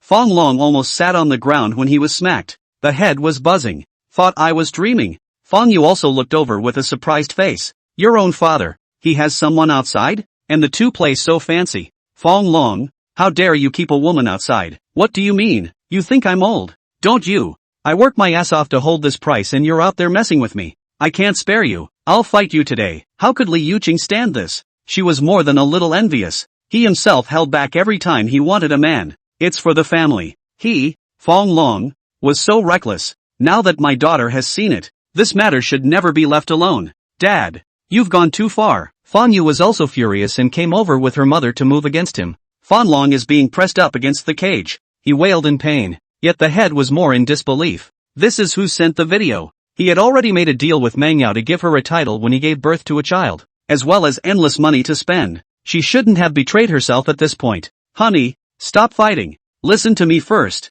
I did wrong, but I just made the mistake that every man makes. Can I have a chance to explain? She was the one who seduced me in the first place. I've already made a deal with her, and it won't be long before we completely sever our relationship. I promise never to contact him again. I only have this family in my heart now. Fong Long cried out for mercy. Li Yuqing was just venting. She's not going to divorce Fong Long. If she's divorced, she'll have nothing to eat or drink. And isn't that cheaper for the mistress? I don't care. You have to break it off with her in the next 2 days. Cut me off completely. Otherwise you don't enter this home. Li Yuqing shouted with a vicious expression. Buzz. At that moment, Fong Long's cell phone vibrated. It was a message from Meng Yao. Fong Long, give me the money you promised. I'm leaving the country in a few days or I'll let everyone know about you. Threats. Bare bones threats. How could Fong Long stand this? He immediately replied. Where are you? I'll pay you. Half an hour later. The back door of your house. I'll wait for you there. Meng Yao quickly replied. You know where I am? Fong Long frowned, feeling that Meng Yao seemed to have something up her sleeve earlier. It's as if they'd been secretly beating themselves up for a long time. It's true that you can't trust any of your mistresses. It was a real takeoff to think about having the baby with her before myself. Of course I know. Fong Long, you think you can hide that little mind of yours from me? Meng Yao sent a smiling emoji. Irony abounds. Fong Long cursed. He thought that this time when he saw Meng Yao, he kicked her until she had a miscarriage. And according to her temperament, this matter would definitely not end so easily. She will definitely use the child to continue to threaten herself. I'll go with you. I want to see who this mistress is. Li Yuqing snorted coldly and followed Fong Long out the door. The back door is a dozen meters away from the villa. When he left the house, Fong Long left a heart and locked all the doors. Avoid any accidents with Fong Yu. The two of them stood in the cold wind and waited for half a day. But there was no sign of Junior. Mud. She's playing me? Fong Long called back. But no one answered the phone. Fong Long huffed and puffed as he walked out the back door to see if there were any cars on the road. Maybe Meng Yao was afraid to come out because she saw Li Yuqing? It was the minute or two it took Fong Long to go out and come back in. Li Yuqing is gone. The whole thing seems to have disappeared out of thin air. Rainy, where are you? Fong Long yelled. No one responded. Fong Long rushed home. Is your mom back yet? He shouted as he seemed to realize something. Fong Yu was confused. She was playing with her cell phone. No, she's not out with you. Bad. Fong Long cursed. His heart began to race. Li Yuqing was kidnapped. It was probably Chen Shang who did it. But how on earth did Chen Shang do it? Fong Long had no idea in his heart. That was just a minute or two ago. I have your wife here. There was a message from Manhwa's number. Mud. You're looking for death. Give me Yu Qing. Fong Long was going crazy with anger. What kind of mess is Meng Yao making at this time? She even dared to find someone to kidnap Li Yuqing. Don't you know that's your original match?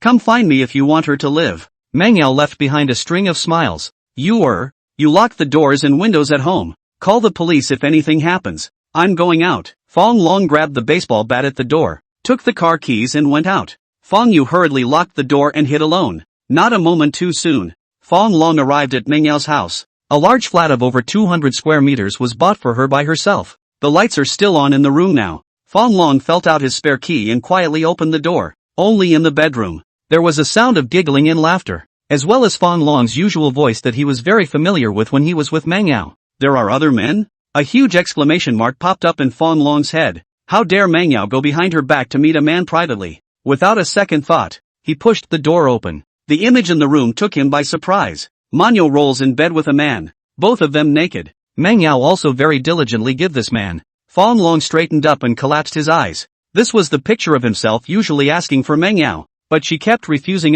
Who would have thought she would be playing so high in private? The point is that she is still pregnant. She's playing with a baby in her belly? Fong Long, how did you get here? Meng Yao screamed when she saw Fong Long. Isn't Fong Long in hiding? How did it get here? Stinking cousin. You use my money to support another man? I'll fucking kill you. Fong Long was enraged at that moment and rushed up to fight with the man. The man was no slouch either. A couple of rounds in, and Fong Long is hard to beat, and got a panda eye from the other guy. Fong Long, what do you want? You can have a family, but I can't have another man? Meng Yao was still upset and complained loudly. She knew she had a baby in her belly and Fong Long wouldn't do anything to her. Alright, you're bullish. Fong Long was exasperated and laughed. I thought to myself that when this was over, I would find someone to kill that man. Hand over my wife. I'll have nothing to do with you from now on, Fong Long said without a trace of anger. Your wife? What does that mean? Of course Meng Yao didn't understand. She thought Fong Long's head had been kicked by a donkey. You didn't kidnap my wife. You even sent her the video of the two of us in a room and asked me for money. Are you crazy? Fong Long grabbed her collar and shook her vigorously. I didn't. Meng Yao screamed at the top of her lungs. This sound made Fong Long wake up like a dream. Not Meng Yao? Now that I think about it, the ones just now were really flawed. There's no reason for Manhwa to go against himself. And it's not like she knows anyone on the road. Murphy. It's Mr. Chun. Bad. When Fong Long thought of this, he turned his head and ran towards the stairs. Manhwa thought Fong Long was going to get someone to arrest the man. Close behind. Fong Long, let me explain. That man and I really don't have anything going on. So don't bother with him, okay? I promise this is the last time. You're the only one in my heart. Jab. Dang. Suddenly, a sharp break sounded. It came with the sound of something heavy hitting the ground. The voice appeared right behind Fong Long. His entire body froze instantly. Seeming to have realized something, he slowly turned to look. Behind. Manhwa was knocked out a few meters away, collapsed on the ground, covered in bloodlust. It was a life-threatening minivan that ran her over. Manhwa. Fong Long's mouth let out a scream like that of a wild beast. It's not because of the heartache of Manhwa's death. Rather, it's the baby in her belly. He had it looked at. It's a boy. He was into boys and now it's all ruined. He ran towards Manhwa like a madman, only to see a puddle of blood underneath her. It's over. The baby won't survive. Bleeding so much. Hi, fangirl. The minivan driver lifted his ducktail hat and looked toward him. This is. Fong Long was dumbfounded. It was a face that was not unfamiliar to him. This is Chan Sang. He ran over Manhwa? He did it on purpose. Fong Long couldn't say what he felt in his heart. It was so hard that he could gouge out a piece of meat. Yet more than that, it was fear. Chen Sheng really dares to kill. He ran over Manhwa right in front of his face. Chen Sheng was very satisfied to see him in such pain. I have no grudge against this woman. Blame her for carrying your child. Your family should go whole hog. And bastards are no exception. You. Fong Long snapped and looked at Chen Sheng. His expression filled with horror. Crazy. He really is crazy. I'll fight you. Fong Long grabbed Chen Sheng's collar and slammed his fist over. Chen Sheng avoids it easily. A headbutt. Fong Long's two noses bled, and he kept retreating in a sorry state. Want to fight me to the death? You're not qualified enough. Chen Sheng laughed coldly, and his expression gradually became hideous. Your daughter killed my sister and you didn't say a word of apology or even feel guilty. It doesn't matter. I will slowly show you what it means to be desperate. I heard that you got the rat to come after me. Didn't you? Fong Long froze, then gritted his teeth. Right. Since you know that I have found rat, you still dare to go against me. What kind of person he is?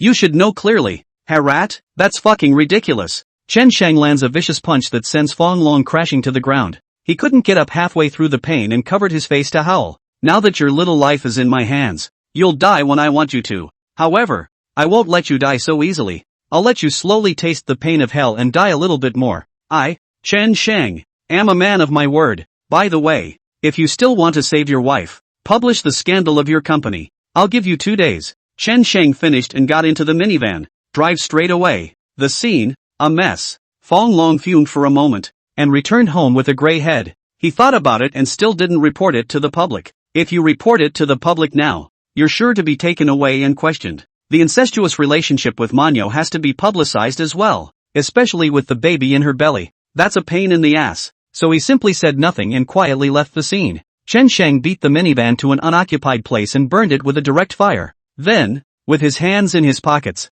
he took a leisurely stroll home. Just walked near the front of the house. A silhouette came running. Chen Sheng, you're back. It's Chang Shi. She looks like she just got off work. Today her hair was up. She was wearing light makeup, and her little mouth was cherry red and cute. Wearing high heels, it shows a taller figure. Chen Sheng saved her that night, but Chen Sheng still didn't have much love for her. Saving her was just a coincidence. Chen Sheng ignored her as if he didn't see it and turned around. Chen Sheng, the person who saved me last night. It was you, right? Zhang Shi simply disregarded so much and shouted. Chen Sheng sneered. What last night? I was at home sleeping all last night. So don't fantasize. That Song Tian Society is definitely related to you, and you are most likely the president of that Song Tian Society. Don't think I don't know. Zhang Shi shouted in a low voice, her small face filled with determination. I know you saved my life yesterday, and I'm here to thank you today. With that, she placed a large bag of snacks on the floor. Chen Sheng raised an eyebrow. This woman knows how to be grateful too? Is he or she looking at it wrong? Isn't this woman supposed to be a one-way street kind of person? To this kind of woman, Chen Sheng had nothing to say, and it was very distasteful. It's no better than the Virgin Mary. I said it wasn't me, and you're thanking the wrong person. Chen Sheng's voice was still cold. I know everything. You don't have to say anything. I will slowly find the evidence to make you admit your identity. Zhang Shi took a deep breath. her eyes shining. It was the first time she had ever been so interested in a man. But even if you're acting on behalf of heaven, that's going too far. There are royal laws in this world, and you've already touched the bottom line of the rules. Lean. Getting to the point in less than 2 sentences? Chen Shang thought that she had changed, but I did not expect it to be the same. I'm not here to listen to your gabbing. Get out of here when you're done. Chen Shang was impatient and very unhappy. She suddenly grabbed Chen Shang's hand. The expression was like an oath. Chen Shang, you saved my life. I'm grateful to you, but I also want you to be a good person at the same time. You are a good man,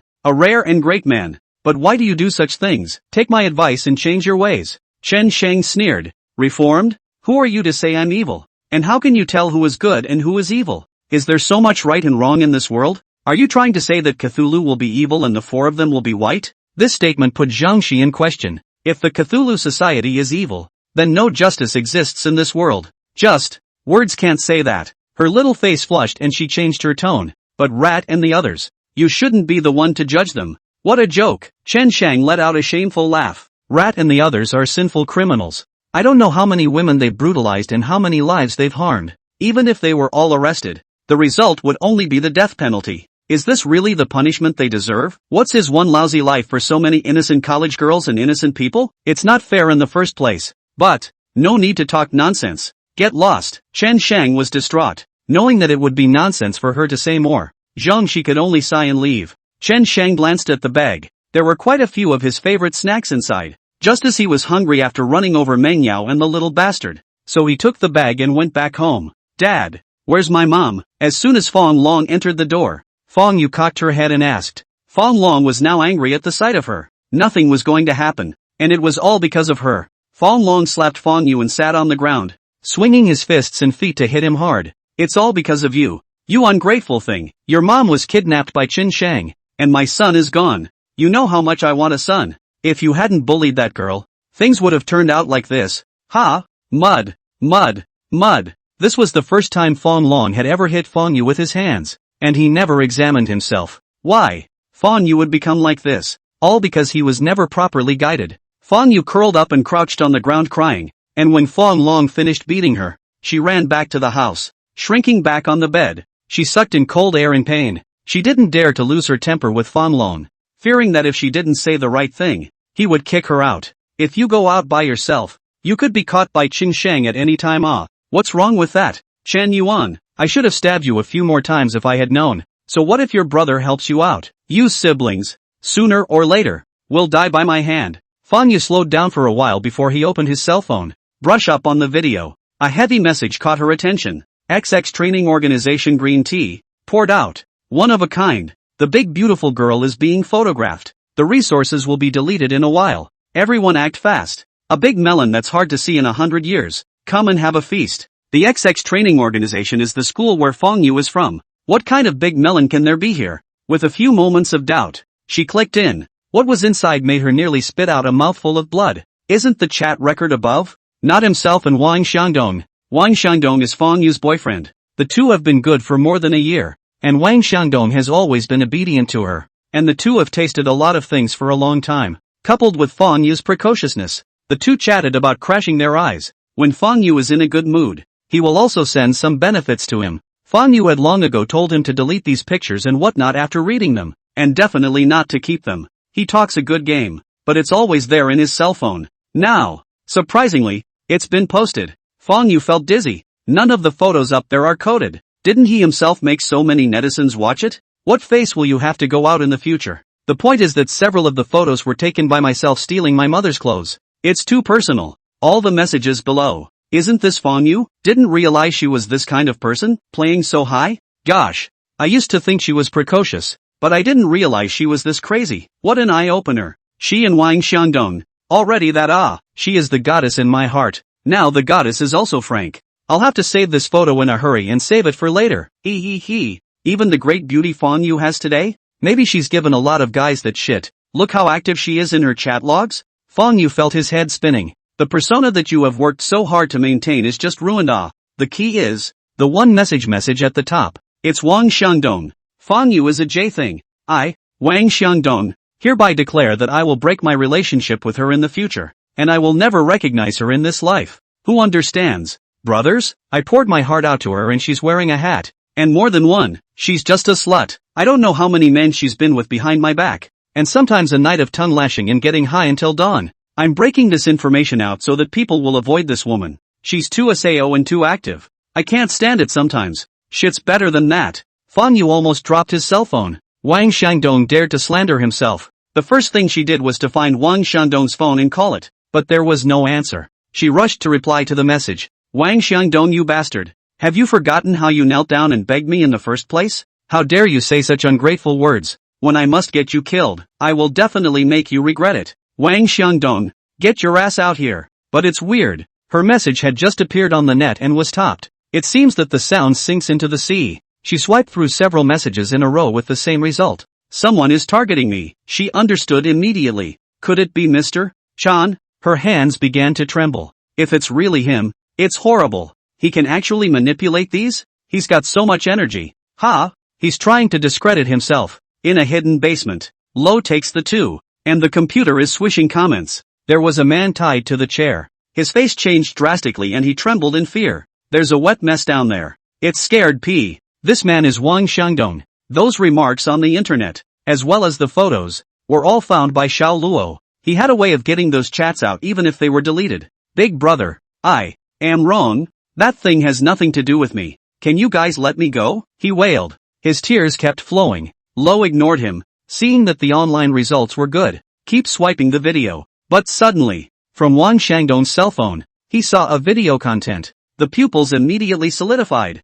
Then, went to the phone to Chen Sheng. It's just for one night. The Fang Yu thing is already festering on the internet. People like Fang Long, who didn't surf the internet much, knew about it. There's no way around it. It's the first push when you get up in the morning. He couldn't even think of not knowing. He slammed his mouth along with it when he saw the naked chat and text on it. Students these days are so damn open. But soon he saw the name. Fang Yu? Your own daughter? Numb nuts. When did she become like this, playing so openly? He blushed as he looked at the words on the chat log. How can a woman say such things to a man? He's pissed off. Rushing into Fang Yu's bedroom was a flurry of punches and kicks, aimed at Fang Yu's nigh. Tough greetings. Fang Yu was still sleeping when he was woken up. She shrunk into a ball of fear and kept screaming in agony. You dead thing. Are you that horny? Fang Long roared incredulously. Fang Yu was aggravated. It's still hard on her heart. She's been betrayed. You think I want to? She stood up and called out to her father. Now I'm ruined. I'm finished. How can I meet with my classmates and go out in the future?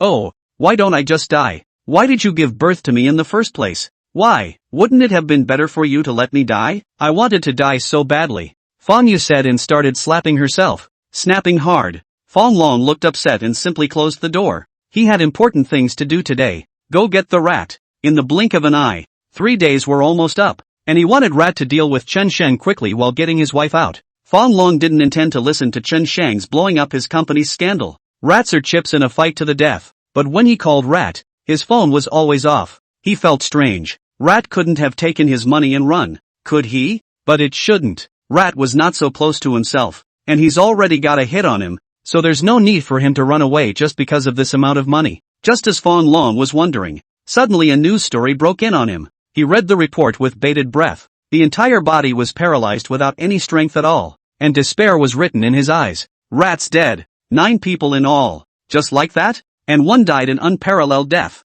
Anyone who knows this must have been done on purpose. He immediately thought of what Qin Shang had said to himself last night. Rat must have killed him. Rat and the others are outlaws. Even the guardsmen dared to kill. The number of cases committed by his hands is even greater. Wanted for so many years and never landed. Rat's too smart a guy to leave any clues or evidence out. But how did Qin Shang catch it? What kind of energy does this kid have? Fang Long didn't dare to drag it out. He knew that if he didn't do what Qin Shang said, the only thing that awaited him was death. He didn't have a clue in his mind. Besides, his wife is still in Qin Shang's hands. He sat alone, paralyzed on the couch, and lit a cigarette, weighing the pros and cons. If you lose your wife, you can marry again. But Qin Shang was able to grab his wife unnoticed that day. Then he can only take himself next. One doesn't want to die. He had struggled for so long, and it was finally time for him to enjoy his blessings. How could something happen to him at this time? Qin Shang, really not to be messed with. But how can he talk about those scandals in the company? The company will be gone after you tell them. Between the company and staying alive, he still chose to stay alive. So he got on his social media accounts, made up an elaborate language and posted it. After posting this, he touched his head. It was covered in cold sweat. There is no telling how many companies will be driven out of business by their own words. Couldn't care less now. He can only defend himself. A dimly lit room. A faint odor of blood spread inside. Tran Sang walked in from outside. He took the cell phone from Xiao Luo and sat next to Wang Xiangdong. The atmosphere in the room was instantly tense. Wang Xiangdong was trembling with fear. The expression on his face was shaking uncontrollably. Chen Sheng didn't have much expression on his face, but everyone knew that he had been angered. The video is about Chen Yuan. In the training organization's indoor gym, it appears to be recess time. Chen Yuan squatted on the ground, her clothes long gone. There were less than 30 or 40 people gathered around. These should all be trainees. Mocking, ridiculing, unashamed. Chen Yuan has a good figure. It usually looks flat,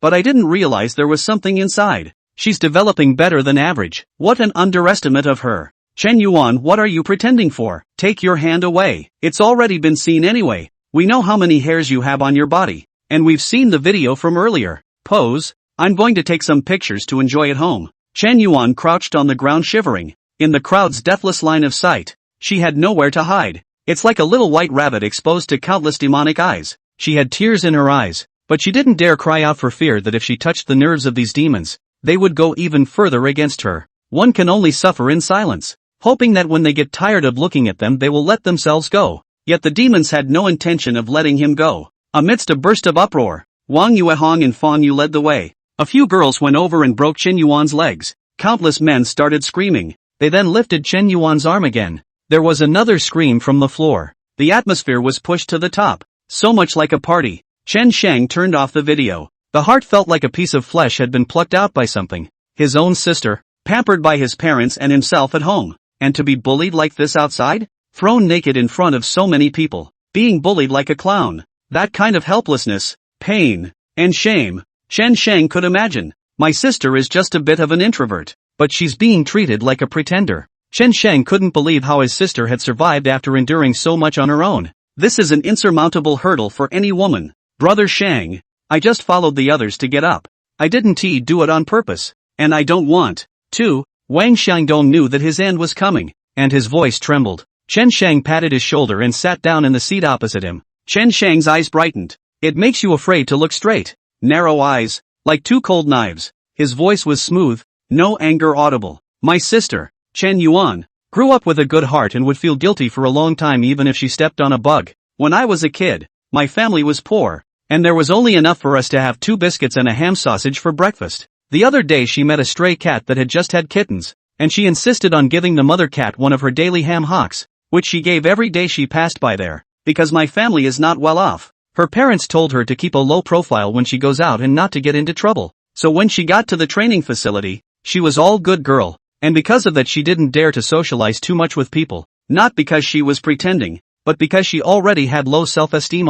I just don't get it. Is it wrong for a person to be inferior in kind? Why? Can that be an excuse for you to attack her? Wang Xiangdong's head was blank at this moment. He had no idea how to answer Chen Sheng's words. He didn't know why. He was just going along for the ride. If I had known this, where would I have dared to do this? Chen Sheng, I can understand how your sister feels. I was wrong. I won't dare to do it again. Please, give me a chance to be a new man. Chen Sheng shook his head. No, you don't know how my sister feels. You only know your own feelings, and only know how cool, crazy, and bull you were when you bullied my sister together. Why should good people be bullied by demons? It's not supposed to be fair. So here I am, and so is the Cthulhu Society. With us around, at least the world won't have as many demons. Brother Shang, I'm wrong. I'm really wrong. Chen Sheng fiercely struck out. With his thumb on the blade, he stabbed Wang Xiangdong in the eye, 2 in a row. As precise as surgery. He zapped Wang Xiangdong's eyeballs.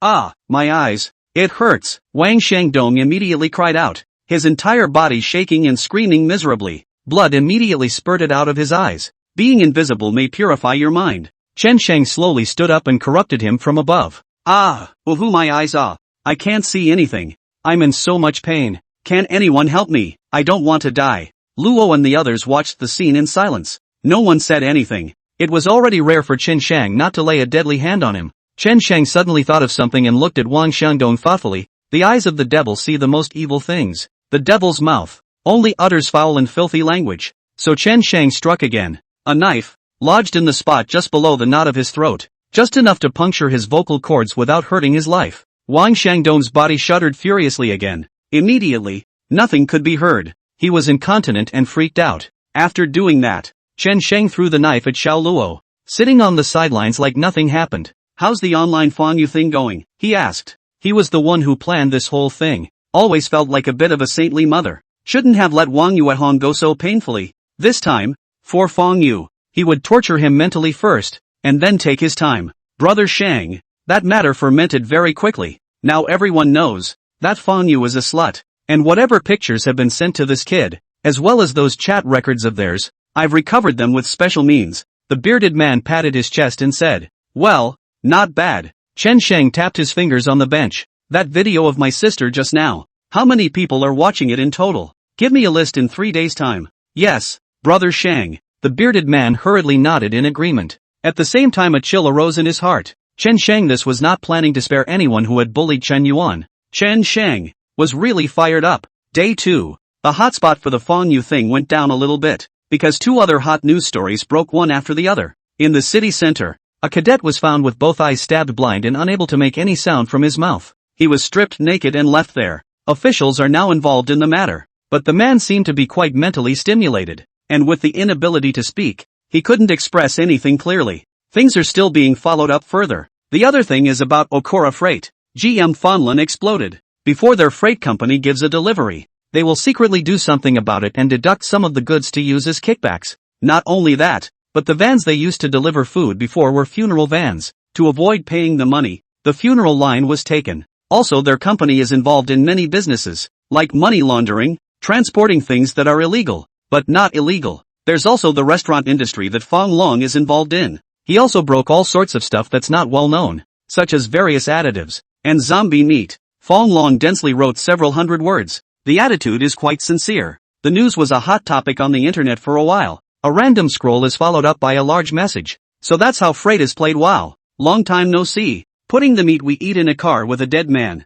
Really not afraid we'll be poisoned. Isn't that how necrotic poison is created? That's a lot of hidden machinations for a freight company. So all I'm eating is zombie meat. It's fucking disgusting. This kind of company must be crushed. Crusade. Exposing all the companies under his name is not harmful. Likewise, the incident had alarmed a large number of media, and all of Fang Long's companies had to shut down. All industries were affected at once, and values fell off a cliff. Fang Long is pulling down the value of the entire market on his own. Fang Long also saw these messages at home. Cell phone call after cell phone call. He hung up on all of them in distraction, then dialed Chen Shang's number. "Mr. Chen, I've done what you said. Can I have my wife? And about my daughter? It's almost done. You've already taken this breath." Fang Long spoke with a bit of fear. Chen Shang had annihilated the rats and made such a big commotion. He couldn't even think of not admiring himself. If you want to hate your daughter for offending him. Come and claim the person yourself. Chen Shang's tone on the phone was deep. Only saying these words, Fang Long had a creepy feeling in his heart and hurriedly hung up the phone. On your own? Isn't that a sheep in a tiger's mouth? If he goes over, will Chan Sang let him go? His wife wasn't that important in his eyes. Not enough for him to risk going over there alone. His life is what matters. Fang Yu was like a different person for the rest of the day. She didn't sleep a wink last night. Those messages on her cell phone, those pictures, those vile words, kept her up at night. The persona she worked so hard to maintain was ruined, and she wouldn't have the face to go out in the future. Her lip was bleeding from biting, and her body was a trail of marks from scratching herself with her fingernails. The pain was worse than killing her. Ding dong. At this time, Fang Yu's private message rang. She subconsciously clicked on it and looked at it. It was someone talking to him. Fang Yu, something to talk to you about. Come through. Fang Yu nodded through. What is it? The man sent a smiley face. 2,000 a night. Come or not? Seeing that your photo is quite lang, I'm sure I can satisfy you tonight. 3,000 if 2,000 doesn't work. Ditto. Fang Yu's fingers shivered in anger when he saw these words. Are you that kind of person? It was a little bit of fun, but it was with my own man. Would it be possible for anyone else? Fuck off. She sent a word back, pulling the plug. Another moment passed. The private message rang again. Fang Yu, we would like to cooperate with you. Can we talk specifically? Fang Yu passed the friend authentication. We're planning to make a movie, and we'd like to get you to play the female lead. You know what exactly, and the price is all negotiable. Fang Yu pulled a vicious blackout. MS. Fong. All day long. It's harassing messages like this. It made Fong Yu unable to fight at all. Even the refusal was so feeble. There were even people who made ghosts and emoticons of Fong Yu's photos and chats on the internet. It instantly became the most popular phrase of the day. Did you Fong Yu today? There was Xiao Pan in the past. And now there's Xiao Fong. So damn exciting. Fong Yu looked at his cell phone with dull eyes. She wanted to turn off the phone to make it easier on herself. But as soon as I close my eyes, it's as if everything around me is spinning and shaking. And my name is plastered everywhere. The feeling clawed at her heart and all sorts of humiliating images were imprinted in her head. At the moment she would feel empty in her body even if she went out with her clothes on. It's as if everything is exposed for all to see. She, who is no longer clean. She has a persona that she can never get back. Fong Long had seen Fong Yu's affairs festering during the day. It was also quite worried about Fong Yu. So at dinner time in the evening, he went to Fong Yu's bedroom to take a look. Where is Fong Yu still inside? The window was open. She jumped out the window and left. Fong Long's heart was beating fast. In the end, it was his own daughter, whose position in his heart was higher than his wife's. He rushed out in his car to look for it, all the while constantly dialing my daughter's cell phone. But none of them answered. Pull over in the middle of the street. A hiss of despair escaped his mind. This matter has been related to Chen Shang. All of this was made possible by Chen Shang. He's the devil. He's the one who's crazy.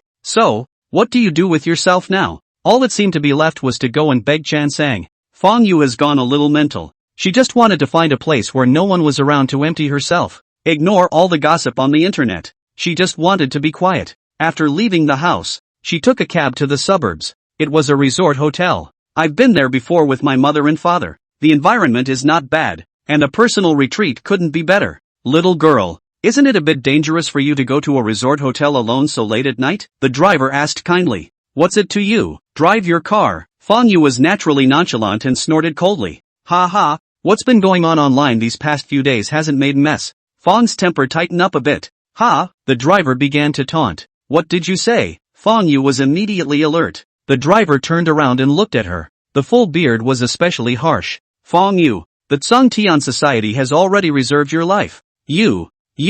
Fong Yu was scared and opened the car door to escape. Instead, the car drove to an unknown place. Get out of the car. Fong Yu saw a man standing in the distance. This man, she knew. It's Mr. Chen. It's Chen Yuan's brother. His and Chen Yuan's faces are so much alike. They're practically carved out of the same mold. You are Chen Shang. Why? You will be here. Fong Yu's head is a mess. For a time he can't react to anything. The whole person stands there like a fool. Chen Shang walked over to me with a devil-like smile on his face. Welcome to hell ah. This is the last journey in your life. I, myself, will send you away. Aha, ghost, you're a ghost. The last string in Fong Yu's heart crumbled, and she yelled as if she had collapsed, turning around and about to flee, only to be heavily pushed back by Koro. When he tried to get up again, he had already been stomped on by Chen Shang's chest. Chen Shang was exceptionally strong and stepped on her like that. She couldn't move a muscle. Fong Yu, have you ever seen anyone escape from hell? I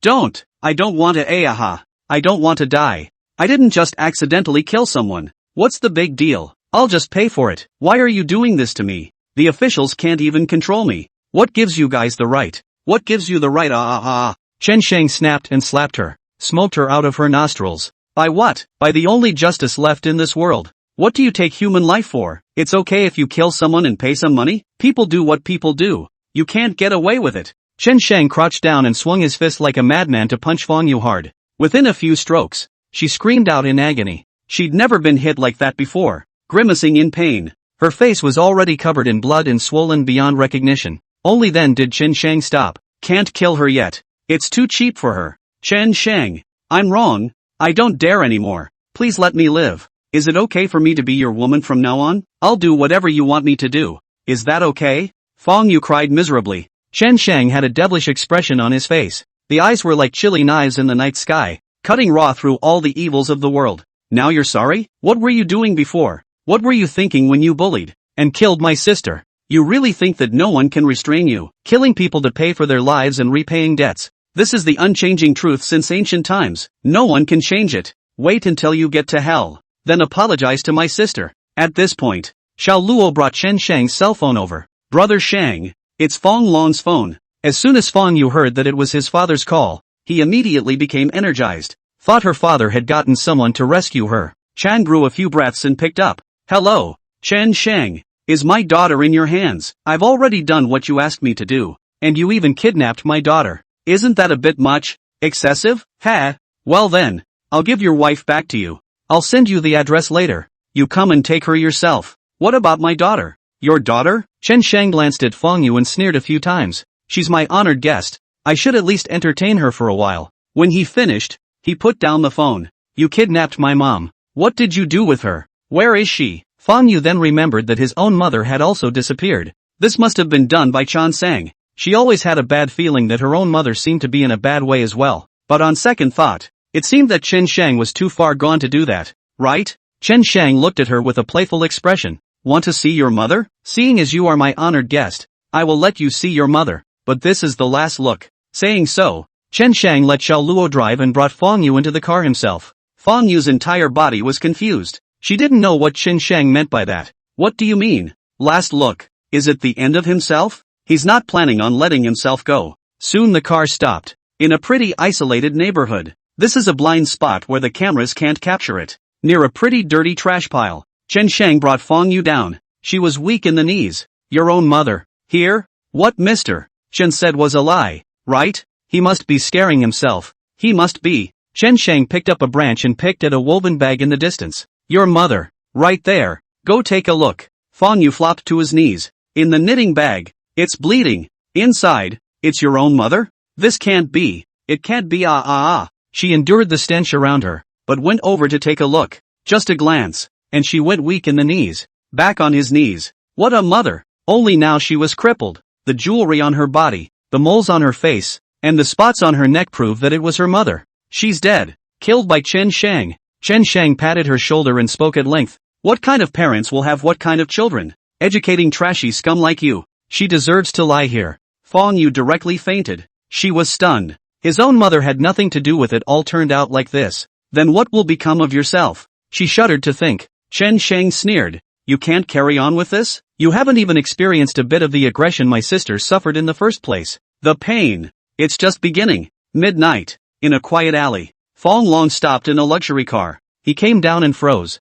Because in front of him was a trash heap. He kept checking his cell phone's location. The location is indeed the right place. But he couldn't believe it. So call Chen Shang back. But it shows that there is no such number. He felt his heart empty. Fear like never before covered his entire body. But he wanted to find out. To see if his suspicions were true or not. Maybe it was just a bad joke? So he took a step toward the trash. Came to a stop in front of the blood-stained woven bag. A trembling hand pulled open the bag.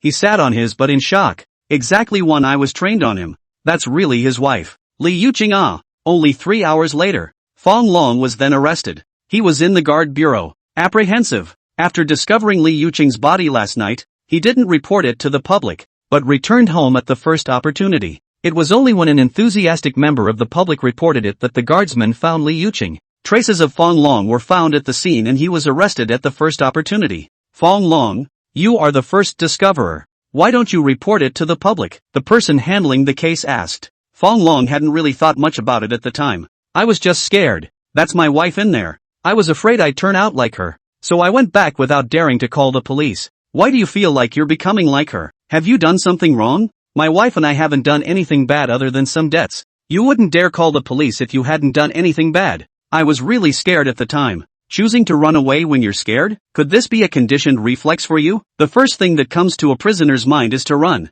2. It wasn't me. This was done by Chen Shang. It must be him. You guys go arrest him. What are you doing here with me? For the rest of the night, Fong Long was being interrogated. He felt like he was having a nervous breakdown. The morning dawned before he walked out of the police station. There's not enough evidence to prove he did it, so he had to be released. The blinding sunlight made Fong Long unable to open his eyes. For a moment he seemed to have aged 10 years. He suddenly thought of the agonized and heartbreaking look of Chen Yuan's parents when they were in the police station. Chen Shang was trying to let himself experience all of their pain.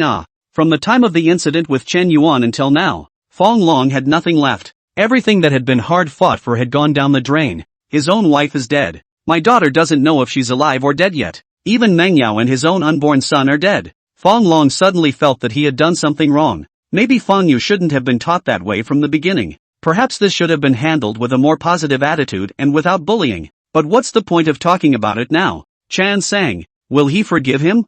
Fong Long froze at home all day by himself. In the evening, another trip was made to the guardhouse. He couldn't believe that there was still no king's law in this world. All of this was done by Qin Shang. He didn't believe that Qin Shang could escape the sanctions. I'm reporting that Meng Yao's car accident and my wife's death were all done by Qin Shang. Fong Long wrote a material that spelled out the process. The guardsman took one look at it and put it aside. Got it. Then when are you going to arrest people? Fong Long pursued. That carload. There were no traces at the scene, much less surveillance, and the car had been burned. Moreover, there was not a single clue to be found. About your wife. You can come clean with us if you figure it out, because we found nothing but your fingerprints and clues at the scene, and nothing else. Fong Long was furious when he got to this point. You guys mean, my wife turned into that by herself? Meng Yao was still pregnant with a child, and she died like that? This matter will be fine? The guard soldier was impatient. We'll take our time investigating this matter. Everything needs a process. Fong Long stopped talking. Need for process. These words, it seems, were used to gag Chen Yuan's parents earlier, and now it's being used on himself. Is this retribution? Evening. In a dimly lit room, Fong Yu woke up. The first thing that was felt was a wave of unbearable pain sweeping through the room. She even tried to make herself pass out. The only way to not suffer all this pain was to pass out. She realized she was suspended. There was a rope dangling from it, tying itself to the chair. Below is a pool. It's full of dried blood. It gives off a disgusting and unpleasant odor. She didn't hold back and spit it right in. Where the hell is this? Somebody, Mr. Chen. I know I'm wrong. Someone come quickly. I don't want to die. I really don't want to die. Fong Yu's face was spent in tears, and she exclaimed miserably. His voice echoed around the room, the echoes sounding particularly horrible. Soon, Chen Sheng appeared at the door. The pool below you is to catch the blood from your body, because I don't want you to dirty the place. This is where the animals are slaughtered, and I think your blood is dirtier than the animals. No, don't Fong Yu heard this and only felt the unbearable feeling of his brain exploding. Is he or she going to end up like those animals? On what grounds? One does not want to become like that. In Chen Shang's eyes, was he even worse than an animal? This is too much. Woo, Chen Shang. Chen Yuan and I actually used to be very close. Can you spare my life for this sake? I'll visit your sister's grave every year from now on. She even wrote me a letter before. It exists in my cell phone album. If you don't believe me, go check it out. She cried out. Chen Sheng snapped his fingers and Xiao Luo brought her cell phone over. Opened the album. It does have a photo in it. It's Chen Yuan's notes. Looking at the words on it, Chen Sheng's hands began to tremble. At first, the content on these letters was kind of normal, but later on, it just fell apart more and more. Fong Yu, I'm glad we can be friends. In the future, if there's anything you don't understand, you can ask me. I can tutor you. He. Fong Yu, after school today, can we go home together? Fong Yu, I'll treat you to milk tea today. Can we play together? Fong Yu, you're my best friend now. May our friendship last forever. Fong Yu, I know you all look down on me, but this is the condition of my family. I don't want people to look down on me or bully people. I just want to go to school quietly and honor my parents. Aren't we good friends? But why are you bullying me with those people? Please, can you talk to them for me and stop bullying me in the future? I haven't offended you guys, have I? I really don't have any money on me. Can you spare me? In a few days, I'll definitely try to get you guys some money. I even went to your house yesterday to babysit for you guys. Can you let me go home this week? I have to go back and study for my exams soon. Chen Sheng closed his cell phone. The circles under the eyes gradually turned red. At first Fong Yu and Chen Yuan's relationship was quite good, but slowly, she actually bullied Chen Yuan with those people, and started threatening and cold-calling her. Is that a friend? She's personally pushing Chen Yuan into the fire. Looking at these bits and pieces of letters, Chen Sheng seemed to feel the pain and despair in his sister's heart all over again. Betrayed by his best friend and getting 80 by the day. How desperate and agonizing that feeling should be. Chen Yuan is naive and innocent. She doesn't trust anyone easily. Fong Yu, on the other hand, betrayed her, treating her like a hobnail. Chen Sheng pressed the button next to him, put Fong Yu's body down. Fong Yu thought that Chen Sheng was going to release her and cried with joy. Mr. Chen, am I right? Chen Yuan and I used to be really good friends. I'm not the mastermind in this matter. It's Shang Kai and the others who insisted that I come along. I'll do whatever you want me to do from now on. I'll do whatever you want. Chen Sheng stabbed her in the wrist artery. Pust. A blood flower flew. Fong Yu froze for a moment. She'd never seen blood spurting. Your own blood. It just squirted out like it was no money. Chen Sheng. You. What are you doing this for? I don't want to die. Didn't I tell you everything? I'm Chen Yuan's friend, and I've always treated her as a good friend. I'm really not the mastermind. My blood. This is my blood. Chen Shang looked at her, his eyes filled with coldness amongst them. You treated Chen Yuan as a friend, but you also pushed her into an abyss. If you treat her like a friend, you won't join the others in bullying her. From the very beginning, you never wanted to be friends with Chen Yuan. You just wanted to toy with and use her. Fong, you did think so. Who would be friends with a poor guy? It's just that there's no use trying to weasel your way out of it now. The facts are right in front of us. I'm taking advantage of Chen Yuan, but that's the reality. If I don't bully her, there will be others. And I was nice to her in the beginning because she didn't fit into our circle. I can't be blamed for all of this. Fong Yu is still sophomoric even at this point. Chen Sheng sneered a few times, holding her head down. He slammed both fists over it. Immediately, one of Fong Yu's eyes sank deep into it,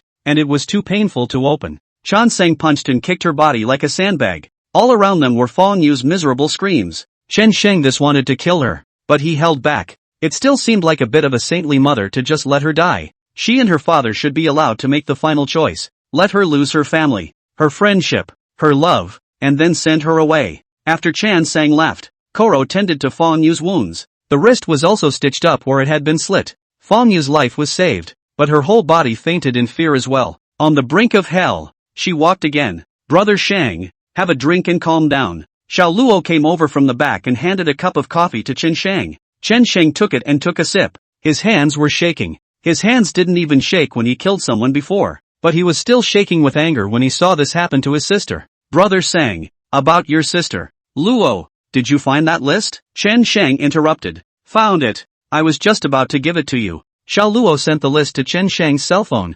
36 in all. All the same people who were there that day to raise a ruckus. They were all watching the show and getting up in arms. Brother Shang, these people, how are you going to move them? Xiao Luo couldn't help but ask. With 36 people, excluding Wang Shangdong and those 4 people, there were 31 people left. These are all cadets, and it's not simple to gather them all together. But if we kill them one by one, we will definitely scare the snakes. It's not good to find them when they're all hiding. Chen Shang, however, acted as if he hadn't heard his concerns, muttering to himself, they all saw my sister's helplessness. They clearly could have made a move to stop it, but none of them did. I know they're all afraid of getting into trouble, and no one wants to mess with those 4 guys. But instead of making a move, they're still secretly coaxing, which I can't tolerate. The heavens will collect the sins, and none will be spared. Lo nodded at that, her eyes firm as she took a deep breath. He never regretted following Chen Shang. They are acting on behalf of the heavens to eliminate evil. We're going to arrest Fong Long tonight,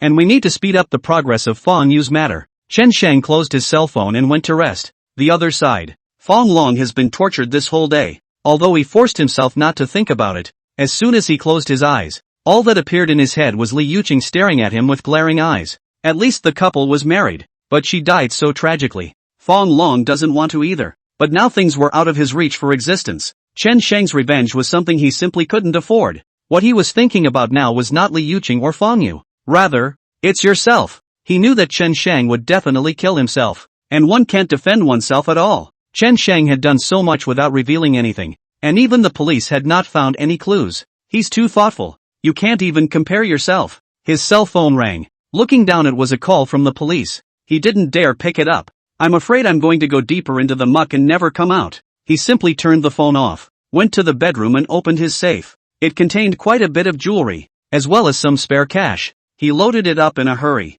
muttered under his breath. I'm sorry, Dad can't go save you. Dad wants to live too. After you die, have a good birth in your next life and never bully anyone again. I can't control your affairs anymore. I have to keep a root for the Fong family. Forgive Dad. Fong Long had already gotten a fake passport and identity a long time ago. He had left himself open for business and had thought that the day would come when things would fall apart. Be prepared to do both early on. Take advantage of the night. He was ready to catch an early morning flight out. Never come back after that. As long as he could escape this calamity, he, Fong Long, could still live a life that ordinary people didn't have. He has enough of these savings to live on for the rest of his life. Fong Long wore a wig and a mask and glasses, and was quite well disguised. Even people who usually knew him wouldn't recognize him when they saw him like this. Smoothly passing through the security check, Fong Long entered the waiting hall. He put his luggage down and glanced around. There was no sign of anything suspicious. At this point even the police don't know they're running away, I guess. Fong Long then relaxed. Nerves have been on edge for so many days, and now I can finally relax. He came to the smoking section of the bathroom, lights a cigarette. As the smoke rose, he was already planning in his mind what would happen after he left the country. If you have money, then you should be able to make ends meet by investing in just about anything. He'll forget all about this place later. Forget the wife and daughter and start over. At this point, a man came out of the toilet cubicle behind him, came over to Fong Long and turned on the faucet. "Ha, you're..." Fong Long immediately exclaimed when he saw the man's face clearly. Frightened, in the hands of the cigarette fell to the ground, stomping with several steps back. Who is this man if not Mr. Chen? At the moment he was looking at himself and smiling. That smile is like the depths of hell. "You, why are you here, asshole? Knock." Chen Sheng didn't talk nonsense and directly smashed him with a punch. In a daze, Fong Long woke up. He opened his eyes and heard Chen Sheng's voice from beside him. Song Tian Association. Established 2 years ago. The association is full of righteous people. The Song Tian Association has never failed to collect sins.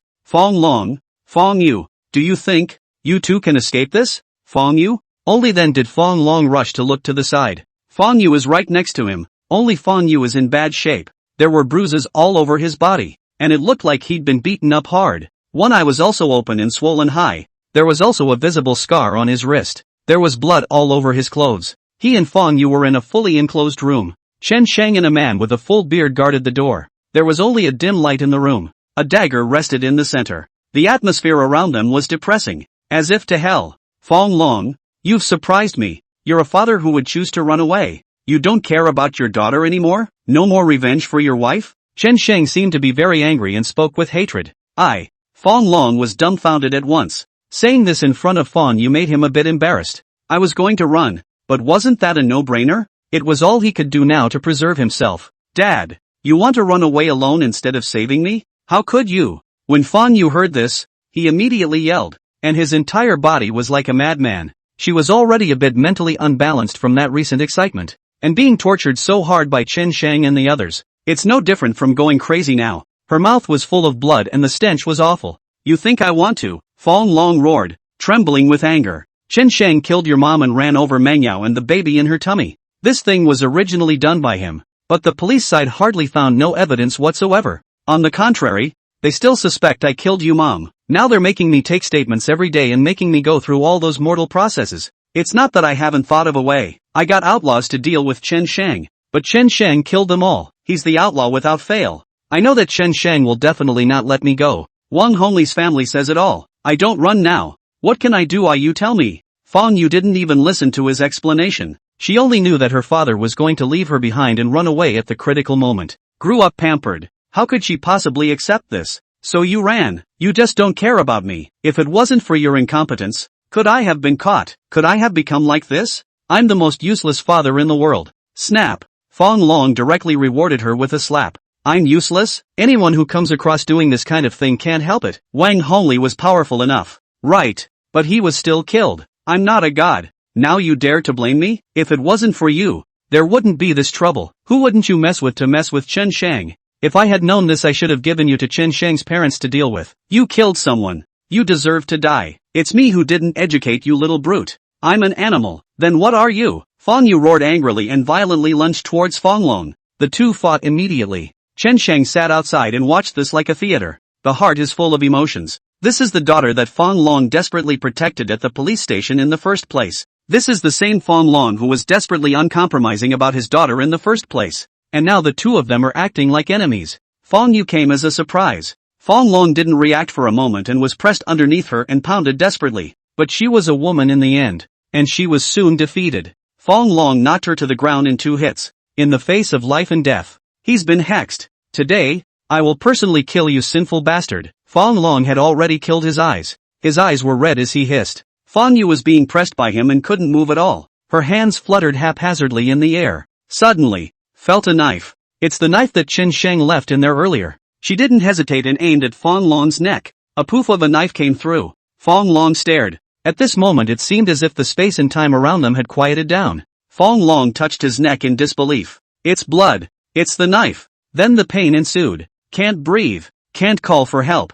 That knife completely locks everything down. Fong Long bled profusely, slowly falling to the ground, huffing and puffing. The sound of Fong Yu gasping for air was all around him. Looking at Fong Long, who had fallen to the ground, Pain flared up in her heart. It's your own father. It was the father who had always taken care of him. But how did you die by your own hand today? How could an otherwise good life turn out like this? Twisted and inhuman. Everything has changed since they bullied Chen Yuan. Tears fell down Fang Yu's cheeks. She was regretful, bitter and remorseful. Unfortunately, there are no more pills for regrets. Chen Shang walked up. Turn off the lights. Fang Yu's heart, too, sank. A few moments later, on the river. Here on the largest bridge across the river, Chen Shang and Xiao Luo, with the bodies of Fang Yu and Fang Long by the bridge, the whistling river wind blew. It was now the latter part of the night and the temperature was cold. The surface of the river was like a black mirror, the ripples constantly undulating and unceasing, as if a man-eating demon that could swallow anything.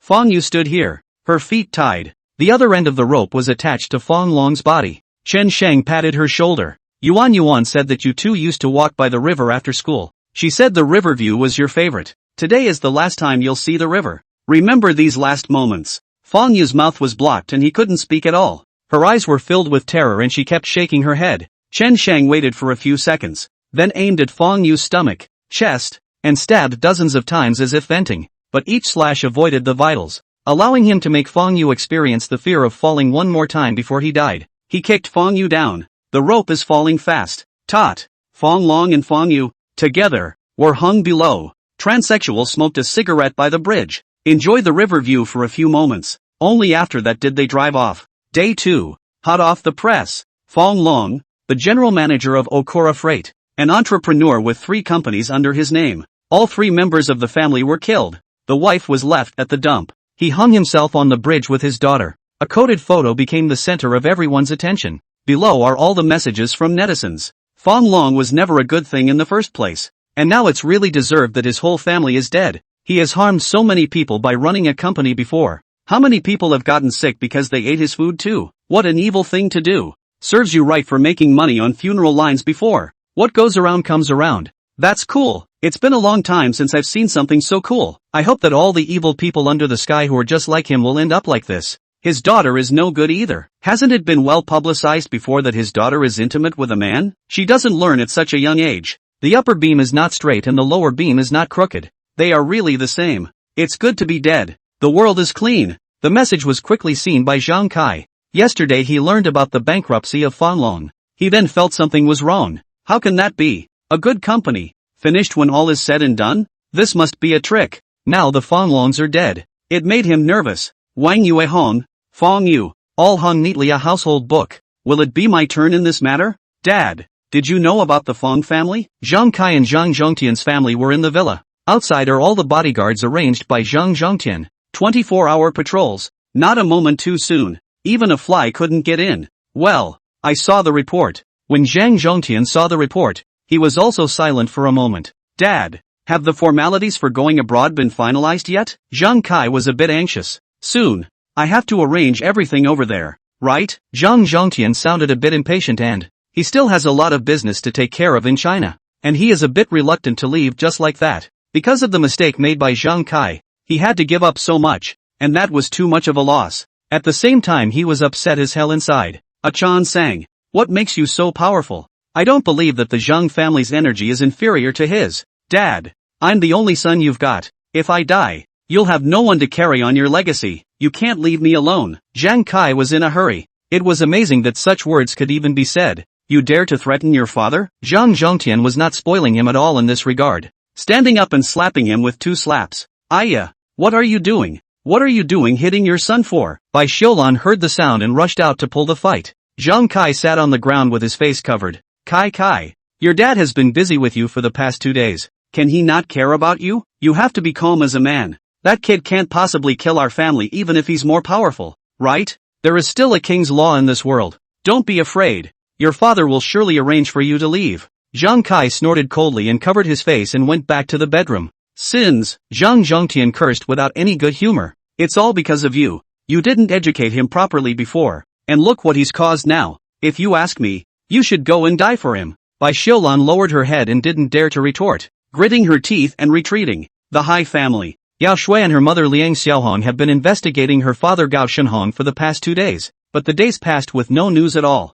The 2 men were out of their minds. In fact, both of them already had a feeling in their hearts. Gao Shenhong is 80% likely to be in a bad way. They couldn't even dream of believing that Chen Sheng really dared to kill this kid. Is he really that crazy? Mom, something happened to the Fong family. Gao Shui glanced at her phone and was immediately shocked by the news on it. What? Something happened at Fong Long's house too? Liang Xiaohong took a look and was also baffled. I didn't expect things to move so fast. Mom, could this matter be Chen Sheng? Gao Shui was so scared that her voice changed. When she bullied Chen Yuan before, she had never been so scared. Now that retribution has come, she doesn't want to become like Fong Yu and Wang Yuehong. Isn't he just an ordinary person? How could he do such a thing? Liang Xiaohong silently read. She didn't know that hate could change a person. It can also turn an ordinary man into a devil. What they see as unobtrusive in their eyes is a favorite in the eyes of others. No amount of conditioning can undo it when it moves the bottom line of an honest man. If it's really him, then won't it be our turn? Gao Shui cried out anxiously. Tears were falling down his face. She was scared of this. I don't think that's possible. It's fine. We'll go hide out with your old man for a while after we're done with your dad. Things have gone wrong. There are naturally solutions. You don't have to worry too much. Liang Xiaohong was still comforting Gao Shui. Suddenly, her cell phone rang. Is this MS? Leon, why don't you come to the guard bureau for a moment? We've found your husband Gao Shenhong. Come and identify the body. What? Liang Xiaohong had originally ignited hope in her heart when she heard this, but when she heard the second half of the sentence, her hopes were instantly dashed. Her entire body instantly went limp, collapsed on the ground. Tears squirted out at once. A few moments later, in the guard bureau, Liang Xiaohong walked out of the morgue. Is it really my father? Gao Shui didn't dare to confirm. She hoped that the person inside wasn't her father. Liang Xiaohong didn't dare to lie and could only nod her head. Then he sat down on the floor and bawled. The person inside is really Gao Shenhong, and it's rumored to have been buried alive. Buried with him is a man who often wanders on the edge of the law. Brother Sam. Was it Chen Sang? Did Chen Sheng do it? Gao Shui grabbed Liang Xiaohong's arm and confirmed loudly. I don't know. Where do I know? Now that your father is dead, what are we going to do for the rest of our lives? Us two women. How are we going to live? Liang Xiaohong broke down and let out a loud cry. Gao Shui had long been stunned. The whole person was as disheveled as if he had forgotten to even cry. She couldn't stop thinking about it. If it's really Chen Sang, what to do with yourself then? Can he or she still get away with it? Less than a week. Two big things happened in North Heaven alone. Gung Hui was the most excited. He was now 100% sure of Chen Shang's identity. The president of the Cthulhu Society can't run away. He's a very ambitious man. Knowing that his business wants to be long-lasting and have greater development, it would be good to enlist Chen Shang. By following him himself, many troubles could be solved. So he asked Chen Shang out that day. In the office, he served tea and poured water for Chen Shang. How does it feel to be sitting in the position of chairman now? Chen Shang said with a smile.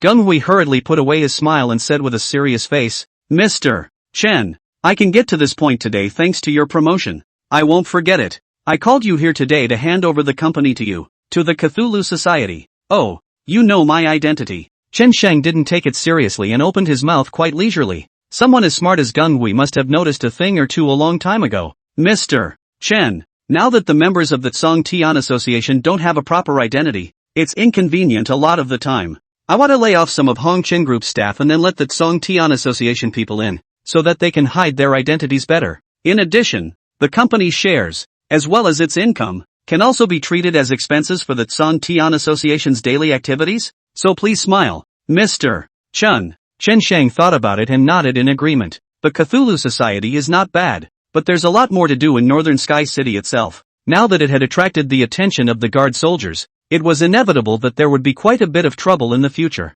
It couldn't be better with the help of the Hongchen Group. Okay, I'll have someone take over later. Seeing that Chen Sheng agreed, he became even more excited and voted vigorously, saying how he would behave in the future. Chen Sheng just laughed it off. Out the door, Chen Sheng asked Feng out. He asked Feng to accept the shares of Hongchen Group and then swallowed all the Feng family's properties as well. After that, the brothers of the Tsong Tian Association were arranged to be in the Hongchen Group, XX training organizations. That day, Zhang Shi made a visit, did a little research. The topic is the previous thing about Chen Yuan. It was arranged from above. Now the discerning can see that Chen Shang just wants revenge, to get everyone who bullied Chen Yuan killed. But he's doing nothing but dripping, and they haven't found any evidence yet. They're just suspicious. Moreover, Chen Shang's age is also young, so they can't do well with a lot of things. The only thing that could be done was to let Zhang Shi investigate and then take some secret precautions. After an afternoon of investigation, Zhang Shi's face was ugly. She heard something. There were 45 students in Hope Chen's class, and 36 of them were involved in Hope Chen's incidents. The video she'd seen. It wasn't as blatant as those 4, but it was involved. That day, Chen Yuan was stripped naked and thrown into an indoor gym. These people followed suit and bullied Chen Yuan. They're sort of accomplices. Will Chan Sang let them go? Jiang Shi's heart was now bottomless. Even if these people have made mistakes, they are students, so they should be given a chance to change their ways. Jiang Shi didn't want to watch them get killed. If they did wrong, the police would naturally restrain them, and Chen Shang was not qualified to judge anyone. Jiang Shi planned to apply for a team of people from above recently to patrol the campus every day to ensure the safety of the students. With that in mind, she walked out the front door. Just as she stepped out of the doorway, she saw a man sitting on the bench next to her. The man looked well-mannered and carried an air of refinement, looking through a book in his hand. Looking up, he happened to meet Jiang Shi's gaze. Chen Shang, why are you here? Jiang Shi subconsciously yelled, her heart shaking hard. One's guess was right. Chen Shang is really hitting on the organization. Those people, probably none of them can run away. How could a righteous Jiang Shi let that kind of thing happen? She would never allow it. Chen Shang sneered a few times. Secretly, however, he narrowed his eyes. Jiang Shi's sense of smell was much sharper than the average guardsman. With all that's been going on in Northern Sky City lately, she's already looking into what's going on at the agency. Those people who bullied Chen Yuan in the past, she 80% knew about them too. But what could she do if she knew? Those who stand in the way of the Cthulhu Society's footsteps are also dead. Jiang Shi was constantly provoking Chen Shang's bottom line now. Mr. Chen, what exactly are you trying to do? You're going to make a move in the training organization? Jiang Shi exasperatedly sat beside Chen Shang, her eyes unexpectedly showing some fear. Locking eyes with Chen Shang, Jiang Shi had no idea in her heart. Couldn't see what he was thinking at all. These eyes have seen so much hypocrisy that they can distinguish between good and evil in the world. I happened to be passing by and took a break here. Chen Shang's eyes were filled with boredom. Just passing through? Jiang Shi naturally couldn't say anything. If she had evidence, she wouldn't have been unable to bring Chen Shang in after all that had happened. It was a dereliction of duty on the part of the guards for Chen Shang to be strolling outside in style right now. But they really cannot do anything. Simply cannot investigate anything. Chen Shang do things too meticulous. What about what happened to the Fong family? The bodies of Fong Yu and her father, Fong Long, were hanging on the bridge last night. You must have done this, right? She pursued. Chen Shang laughed out loud when he heard this. It felt like making a beautiful work of art and being complimented on how well it was done. It's a great pleasure to have them dead. They deserve it. But I have nothing to do with this. So if you can find evidence, go ahead and find it. There's no need to waste time on me. Jiang Shi's willow eyebrows rose in anger. If she could have found evidence, she would have arrested someone a long time ago. She took a deep breath, her small mouth pressed against Chen Shang's ear, and said fiercely, what about the people from the training organization? Chen Shang, these are all trainees. Can you really lay your hands on them? Even if they did something wrong, you shouldn't be the one to judge them. You'd better be honest with me. Even though you saved my life, you went too far with this. These people, they are still all trainees. When Chen Shang heard this, he closed the book. It was supposed to be a stepping stone today. I didn't expect to run into Jiang Shi, but her words upset herself. Then Chen Shang stood up. Without any warning, he slapped Jiang Shi hard. Jiang Shi's center of gravity was unsteady, and she was directly jerked to sit on the ground. A bright red palm print was immediately imprinted on his face. Her head was buzzing and she was halfway out of her mind. Chen Shang is so strong. It's simply beyond the realm of an ordinary person. Chen Shang aimed a pair of icy gazes at her. His brows gently locked. Just cadets? They have all known shame and bullying. They capitalize on their family backgrounds. Run amok and run amok. There are so many people in this world who don't know the depths of the world and use it for evil. And they don't do it lightly, offending the bottom line. It's because of the indulgence of people like you. My sister was killed. And instead of trying to figure out how to punish those evil people, you guys put all your attention on stalking me. I am the victim. Our family is a victim. Has anyone appeased my parents since it happened? You guys just take your own set of words to get rid of us. But you don't distinguish between black and white. Murder pays for life and debt pays for debt. This is the truth passed down from the old ancestors. But because of you dog saints mother hard change. Ridiculous. I'm fucking dropping the ball talking to you. You can fuck off. Jiang Shi's small face was red. Unable to say a word because of Chen Shang's dislike. Covering her face as tears flowed in her eyes. But rules are rules. And we can't change them. I don't want anything to happen to your sister. And I don't want those bad guys to get away with it. But I can't catch them. I am not alone in these matters. Chen Shang's eyes trembled. Then he walked over to Jiang Shi and squatted down, helping her to straighten the messy broken hair in front of her forehead. Her eyes gradually turned harsh and full of killing intent. For a moment, it made Zhang Shi's heart tremble for a moment. What's this look? That moment just now made Zhang Shi feel as if Chen Shang wanted to kill himself. Chen Shang pressed his mouth to her small and delicate ear and whispered, "You guessed correctly. I am Chen Shang, the president of the Tsong Tian Association. I'll only say the words once. If you dare to stop me from taking revenge in the future, I'll make sure that you'll be the next one to hang on the bridge. Don't continue to push my boundaries. Understand?" Finally, Chen Shang roared. The frightened Zhang Shi's delicate body trembled wildly. There was more than a hint of strangeness in the eyes that looked at Chen Shang. Although that night, Chen Shang had always denied that he had come to save himself. But she had a feeling that Chen Shang seemed to have some other kind of feeling for herself. That's why they grabbed Rat and the others as an excuse, by the way. But now it seems that Chen Shang is serious. He never seemed to feel anything for himself. Last time, it really was just coincidence. It's overthinking yourself. She had thought that she could rely on Chen Shang's youthful ignorance for some privileges, but now it seemed almost impossible. Chen Shang, who can really kill? Chen Shang gave her a look and picked up the book and walked away. Zhang Shi shivered and picked up her cell phone, rushed to report to headquarters, but before the call could connect, she hung up again. With the words that Chen Shang admitted just now, could one arrest him and bring him in? Is it possible? She suddenly felt that the water behind Chen Shang was too deep. It doesn't seem to be an existence one can touch anymore.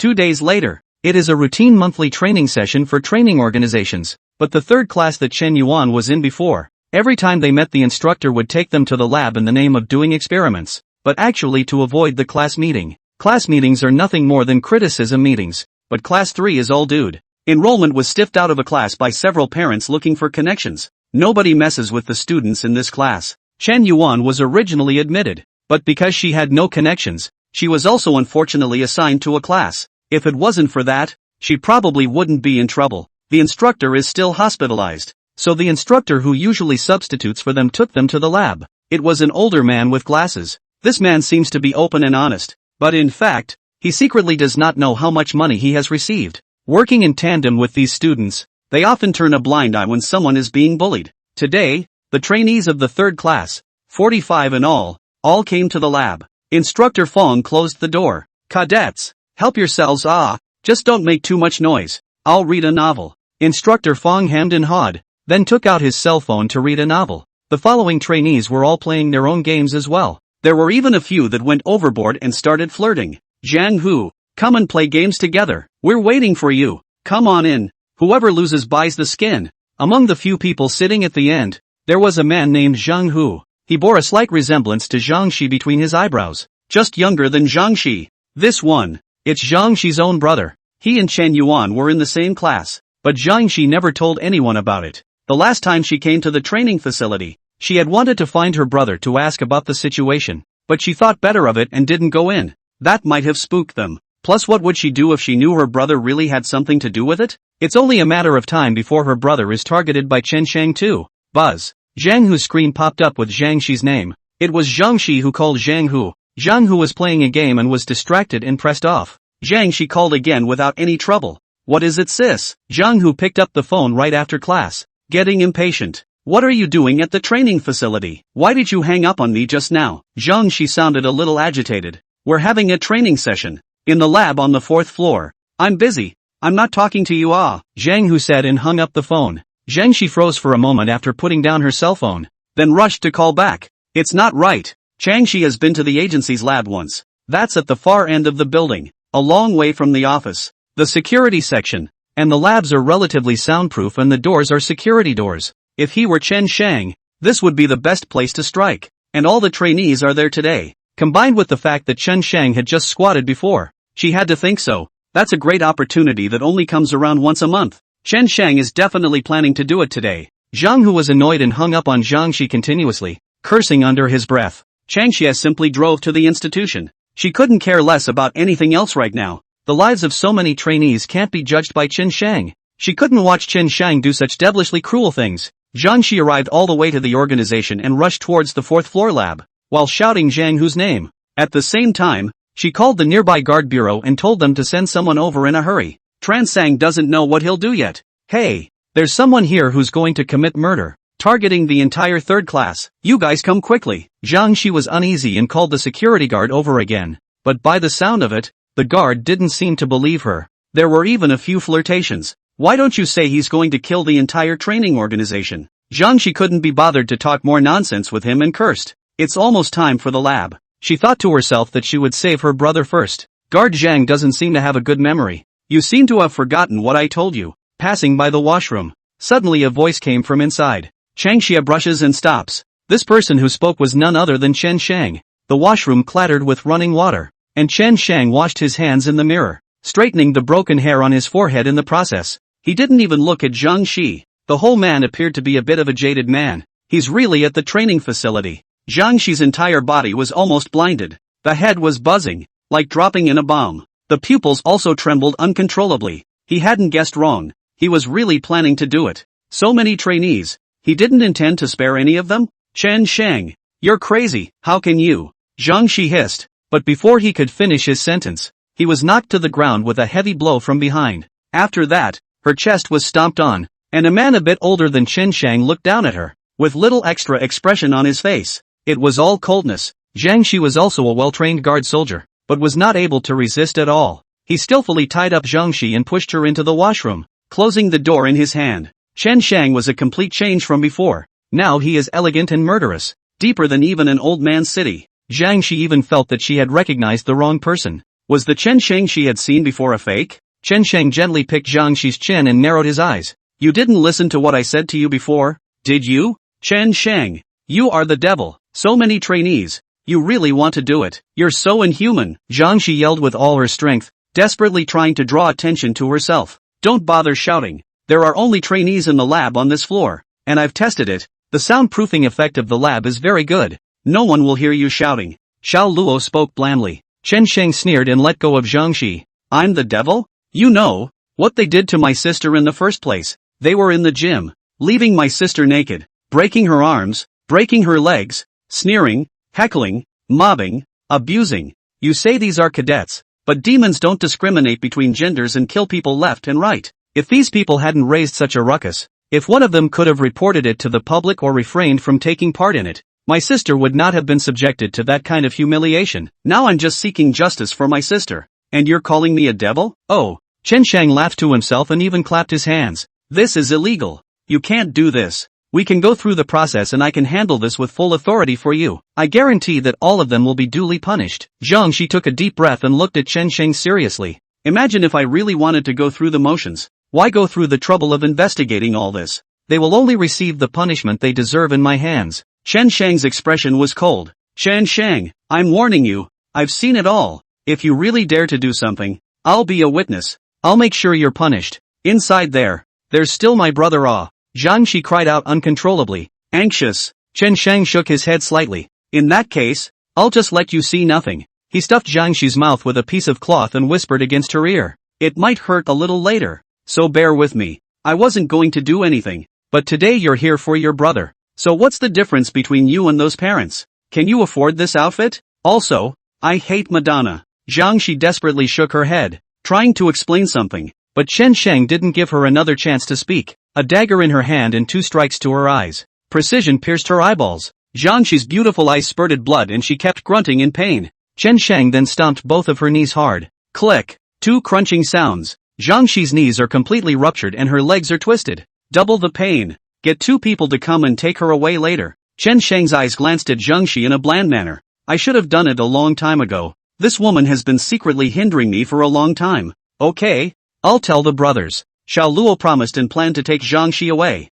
Her legs were now twisted and deformed, and her knees had been crushed by Chen Shang, so she could only be disabled in the future. The eyeball was also punctured, and he will never be able to see for the rest of his life. Wait, Chen Shang seemed to feel that there was still something wrong. Zhang Xi was always a nuisance, and she had to be made completely unthreatening to herself to the Cthulhu Society before she could do anything about it. He stabbed Zhang Xi's kidney with precision. Zhang Xi screamed again, blood immediately oozing from her waist. I punctured one of your kidneys. From now on you'll only have 1 kidney left. Your quality of life will drop by half, and you won't be able to be a guardsman if you want to. I'll keep my word later and have my brothers throw you off the bridge. If you're lucky and you live. Don't say I didn't give you a chance. Chen Shang whispered in her ear. Zhang Xi's body tightened, and fear came along with intense pain. Her heart went completely cold. Now she had a million regrets in her mind. Had I known this, I would have rushed to take care of this myself. The Cthulhu Society's warning was no joke. It's all over for myself now.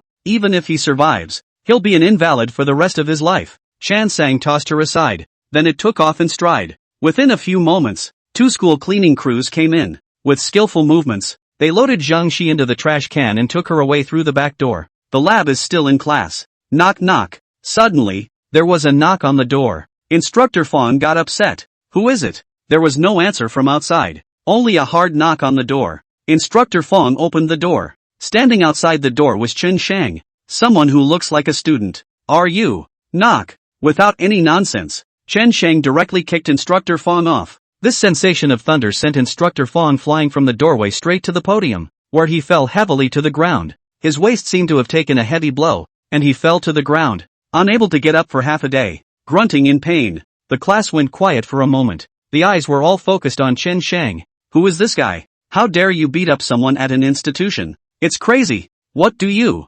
do? You dare to hit me with your hands? Do you know who I am and what I do for a living? Instructor Fong sucked in cold air in pain. That kick just now made him unable to stand up anymore. Chen Shang nodded, a smile on his face. Of course I know who you are. Instructor Fong. You're Chen Yuan's instructor. And at the same time, you're the asshole instructor who sees death. What? Hope Chen? Those 2 words caused everyone to break out in a sweat. Normally those 2 words were the presents they toyed with. But now, it's a banned word for them. They had also more or less heard about Wang Yuehong and Fong Yu's family. It's also all about everyone now. It's just that they don't think things should spill over to them. After all, this is a training facility. After all, there were so many of them. It's not possible to punish them all together. How much energy would that take? You, what gives you the right to talk about me like that? I'm going to call security. Instructor Fong shouted, his hands shaking as he pointed at Chen Shang. Chen Shang walked towards Instructor Fong as if no one else was there, killing intent flashing in his eyes.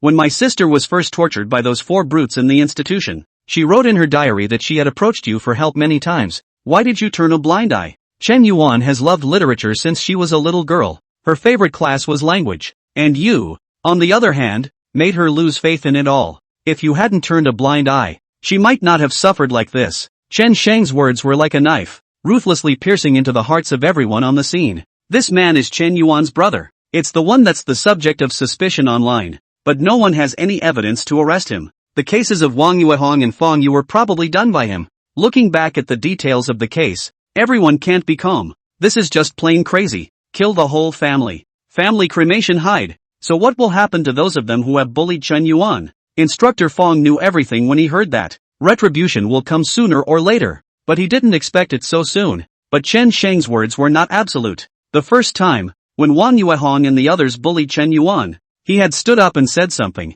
and had severely reprimanded those 4 people in front of the head of the organization. But then what? He gradually became blinded by money. That's some real sweet-smelling money from those 4 families. Compared to these, the poor Chen Yuan is so inadequate. Because Chen Yuan knew that Instructor Fong had helped her, she asked him for help again and again. However, there was no response later. Instead they were bullied even more viciously. I farted. I didn't leave Chen Yuan alone. Besides, what's the use of saying that now that the person is dead? If you're so capable, go and report it to the public. Chen Yuan was never good at socializing with people in the first place. So why do so many people in the class just bully her, and you don't let her find her own reasons? If you ever lay a hand on me again, I'll report you to the public. A miserable scream came out of Instructor Fong's mouth. Chen Shang sneered. I'm sure I shouldn't have talked crap to him. Chen Yuan is simple and kind. Her family is poor. So she deserves to be bullied? Time and time again. When Chen Yuan didn't call the police, they went even further. It ended in tragedy.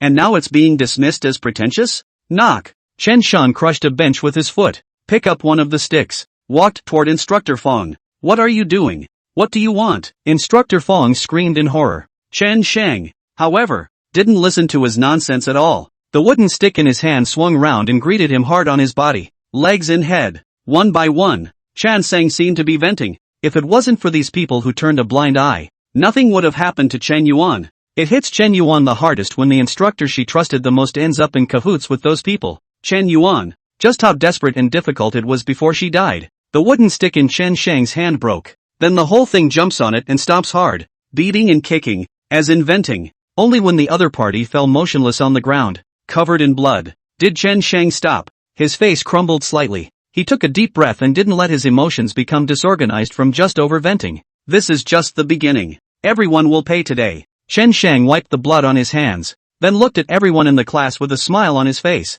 As you can see, Instructor Fong has just paid the appropriate price. So don't be in a hurry. Everyone will be like him next, if not more than ever. Everyone get ready to pay the price for the blindness and bullying you have been doing. Today, no one can escape. I said, it's useless even if the King of Heaven comes. Although Chen Shang tried his best to control himself from having an emotional breakdown. But really, I can't help it when it comes down to it. How can a fellow student in this class do such a thing? That's a fellow student that my sister has been with for 3 years. Despite having seen the darkness of life, he couldn't accept it. It is with this group of demons that my sister lives. How in the world did you carry it off, sister? Wow. The whole class went quiet. With the faintest of voices, Chen Shang spoke the most ferocious words. It puts everyone in the mood for a roller coaster ride of excitement. It was a moment when their heads went blank. Some of them recalled images of how they bullied Chen Yuan back then. It's just following the trend, but they do it out of sight. Even if a faculty member came to ask, they pretended not to know and even put all the blame on Chen Yuan. Now that I think about it, Chen Yuan's death is inseparable from all of them. Now retribution has finally arrived. Mud. So what if you're Chen Yuan's brother? We have a class. What can you do to us? One of the students in the class stood up, swinging his fists and glaring and yelling. About the same height as Chen Shang, he looked quite fierce. For your information, my dad is Triple X. As soon as the boy took the lead, the following people yelled. My mom is Triple X. My dad's in the XX bureau too. If you touch me, my grandfather won't let him go. He's XX. Maybe the mood of the class is up. Maybe it was the man who found confidence. Usually in the class he is arrogant and domineering, no one dares to mess with. Relying on their own background, have the strength not less bullying people. They're starting to introduce themselves. Chen Shang didn't look much older than himself, so what was there to be afraid of him for? In a real fight, can he be a match for so many people? I'm telling you, better get the hell out of here for us, otherwise you'll end up like your sister Chen Yuan. He pointed at Chen Shang and walked towards him as he spoke. A few minions immediately followed behind him. It's about to happen. However, when they walked up to Chen Shang struck quickly. A sharp kick sent a man next to him flying. Then a knife was stuck in the cadet's chest. Chen Shang moved too fast for them to react. The cadet who was kicked flew straight out, and the cadet had a knife lodged in his chest. It's already starting to print blood. Fear, eye to eye, was about to spread through the crowd. The cadet's face turned pale with fear. This knife coming over is going to kill you. Chen Shang did not draw his sword, knowing that if he did, this cadet would be dead. It wasn't that Chen Shang was afraid of getting someone killed. Rather, how can he be allowed to die now when the pain he deserves has not yet been enjoyed? Wouldn't that be a bargain for him? Chan Sang lands a kick to the face of cadet. His body flew backwards and he sat on his butt. A hysterical shriek escaped his lips. All be quiet and listen to Brother Shang. That's when the back door opened. Xiao Luo walked in with 2 members of the Cthulhu Society. He gave a thunderous yell. The whole class was instantly quiet. Looking at Koro was a bit strange. Because they came in, they were wearing gas masks and gloves. Xiao Luo threw Chen Shang a gas mask and special gloves. He put it on without fuss. These people, what are they up to? Everyone's head just hangs in doubt. Chen Shang pulled out a piece of paper. Above is the list. Now, those whose names I read, may go out. Because this matter has nothing to do with you. I, Cthulhu, will do my work without sparing any of the bad guys or implicating any of the good guys. However, today is a lesson for you, and you have to remember this by heart. In the future, you can't bully people. You can't do bad things. You have to be good. Li Guangsheng, Chen Ji, Liang Xiafeng, Wang Lili. Chen Sheng began to read. According to the investigation, these people were never involved in the abuse of Chen Yuan. That day in the gym, all these people were playing outside and didn't go inside. And usually in class, none of them had ever targeted Chen Yuan. The men whose names were called let out a long breath as the bearded men opened the door to let the men leave. Read the names of all 10. Chan Sang tore up the paper and smiled at the crowd. The rest of the trainees, you will feel a life of extreme pain from today. Take one last look at the blue sky. It's the last time you'll ever see it. These people still don't understand what it means. But soon, and they get it, because Koro and the others had already done it. Each of them was carrying a high-pressure sprayer. Started spraying white smoke. For a moment, the entire classroom was filled with smoke. Ah, my eyes hurt. What is this? I can't see anything. It hurts. My eyes, my nose, my mouth can't breathe. Cough cough cough. Choke on this. What is this? Help! Is anyone coming for us? Chen Shang stood on the podium. carefully watching everyone below. He was thoughtful enough to have everyone wrapped in a white mist, not sparing anyone. It's lime. Contact with the eyes can burn the retina and cause irreversible damage. It can blind a person. Breathing it into your lungs can cause permanent damage to your lungs. It's all they deserve. But none of this is fatal. They can all be resuscitated if they get to the hospital in time. But later on, their lives are going to be greatly diminished. The quality of life also drops by half. However, the pain they experience is only a small part of their sisters. No one can imagine how helpless and scared my sister was at first. Lo and the others finished spraying all the lime and then threw 2 tear gas canisters. This thing came out of nowhere. Everyone screamed again. Lime is something that burns and sizzles when it meets water. It can even burn the skin with effects similar to sulfuric acid. No one can control themselves from shedding tears and rubbing their eyes under the effect of this tear gas. Chen Shang glanced at Instructor Fong, who had fainted on the ground, and silently helped him prop open his eyes, vacating them for a few seconds in the lime-filled environment. Let his eyes be wrapped in lime. Stomp! At that moment, footsteps sounded outside as well. It's the head of the agency with the security guards, the guardsman. It was only when I came to the door that I heard the screams from inside. Everyone's hearts tightened. No one could have imagined that this would happen in a training facility. Chen Sheng dares to make a move in a training institution? That's a class of cadets. Open the door. Open the door for me. It's Mr. Chen, isn't it? We know you're in there. Open the door. You won't get away today. We'll get you back. Bam bam bam. Then came the sound of a hard slamming door. The lab doors are burglar-proof grade. It's unlocked from the inside. It's not that easy to break open. The trainees inside hear someone coming and cry out for help. One fell to his knees, tears streaming down his face. This scene seemed to be the same as when Chen Yuan was tortured by them in the institution and was on her knees begging for mercy. Time and space are overlapped. Only the protagonists are changed. He who insults others is insulted by others. Retribution will come sooner or later, just not in time. Amidst a chorus of miserable cries, the men outside accelerated their progress in breaking down the door. Chen Sheng had counted. The building was not spacious by nature, and there were only a limited number of people who could stand in the doorway and break the doorway. In such a case, it would take at least 10 minutes or so to open the door. Those 10 minutes were enough for myself. Chen Sheng pulled out his spare knife from his pocket. Sharp, the blade is not long. Those who insult my sister with their eyes, I will make you see nothing. Those of you who bully my sister with your voices, I will make sure you never make a sound. Those who have clapped their hands and stomped their feet, I will break your arms and legs. Next, Chan is vivid. First, there was Mr. Fong, who fell to the ground. Chen Sheng slashed past him, precisely cutting through his vocal cords. That was followed by the next one. Next, Xiao Luo and the others were also quick to strike. And in just a few minutes, these students had blood coming out of their necks and were unable to speak. But they didn't stop. Still working on knocking all of them off their hands or feet. The training room can be a mess. The smell of blood flooded the classroom like no money. The agency chief and others standing outside the door were getting anxious. The fact that they just shouted inside at least proves that they're still alive and breathing. But now, the voices inside were getting less and less, almost inaudible. One can only imagine what's going on in there. Who the hell is in there? Can you make such a big commotion? Did the training organization's surveillance cameras capture it all? The captain of the guard soldiers questioned loudly.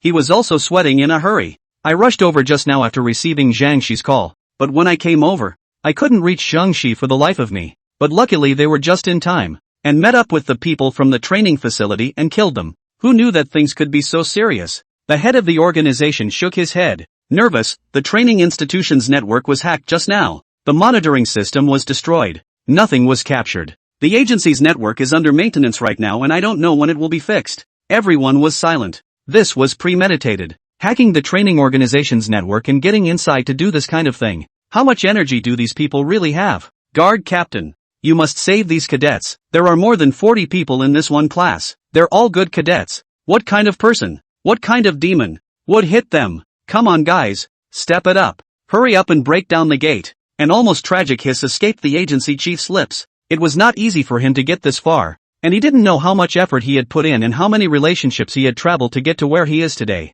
The whole training organization can be in trouble. Only the students of this class cannot be in trouble. This class is full of powerful kids. The reason the class was offered in the first place was also to curry favor with them. If something happens to them and they lose their position, they will be miserable after the downfall. Whatever the reason, he can't get rid of the responsibility for his dereliction of duty. Cold sweat covered the guard captain's head as well. When will the specialized breaking tools arrive? He asked the man next to him. Almost there. Already downstairs. Immediately someone replied. Where's Zhang Shi? Still no contact? The man in the back shook his head in disbelief. Her cell phone is off and she can't be reached yet. It's been given to someone else to investigate. A bad feeling had risen in the guard captain's heart. What he was most worried about now was Zhang Shi. Could something have happened to her already? It didn't take long for the hydraulic braking tool to arrive. A couple of men got on it and quickly dismantled the door. Knock. The guardsmen in front kicked the door open. The scene inside made everyone suck in a breath of cold air. It's Lime.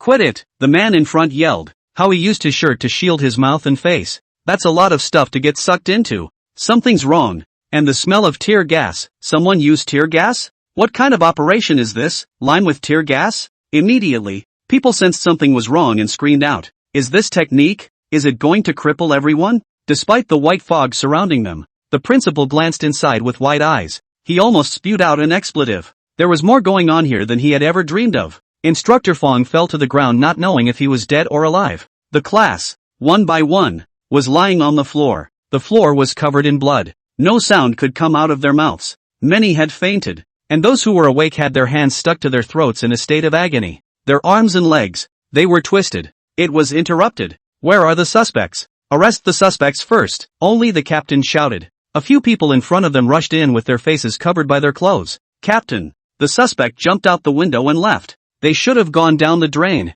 This is the 4th floor. How dare they? The crowd was surprised again. The captain, however, his eyes were round and he had lost his voice. It was the first time he had seen such a situation in all his years of practice. First the network in the training facility was hacked. Then these people got mixed up in it. Come in while the trainees are in class in the lab. And prepared the lime in advance. And figured out his escape route. Is such a well thought out plan something the average person could come up with? The point was that so many cadets were injured. And it looked like the injuries were not minor. The other side, could it really be the Cthulhu Society? As far as he could remember, only the Cthulhu Society had this kind of energy left. Saving lives first. Saving lives is important. Quickly call an ambulance. A brief thought flashed through the captain's head before he hurriedly shouted out. As if in a dream, the crowd rushed to begin the rescue. That afternoon, the hospitals in the city of North Heaven are busy. It's an emergency. I don't know how many years it's been since there's been an accident like this. An attending physician is busy examining patients for injuries and coordinating various medical equipment.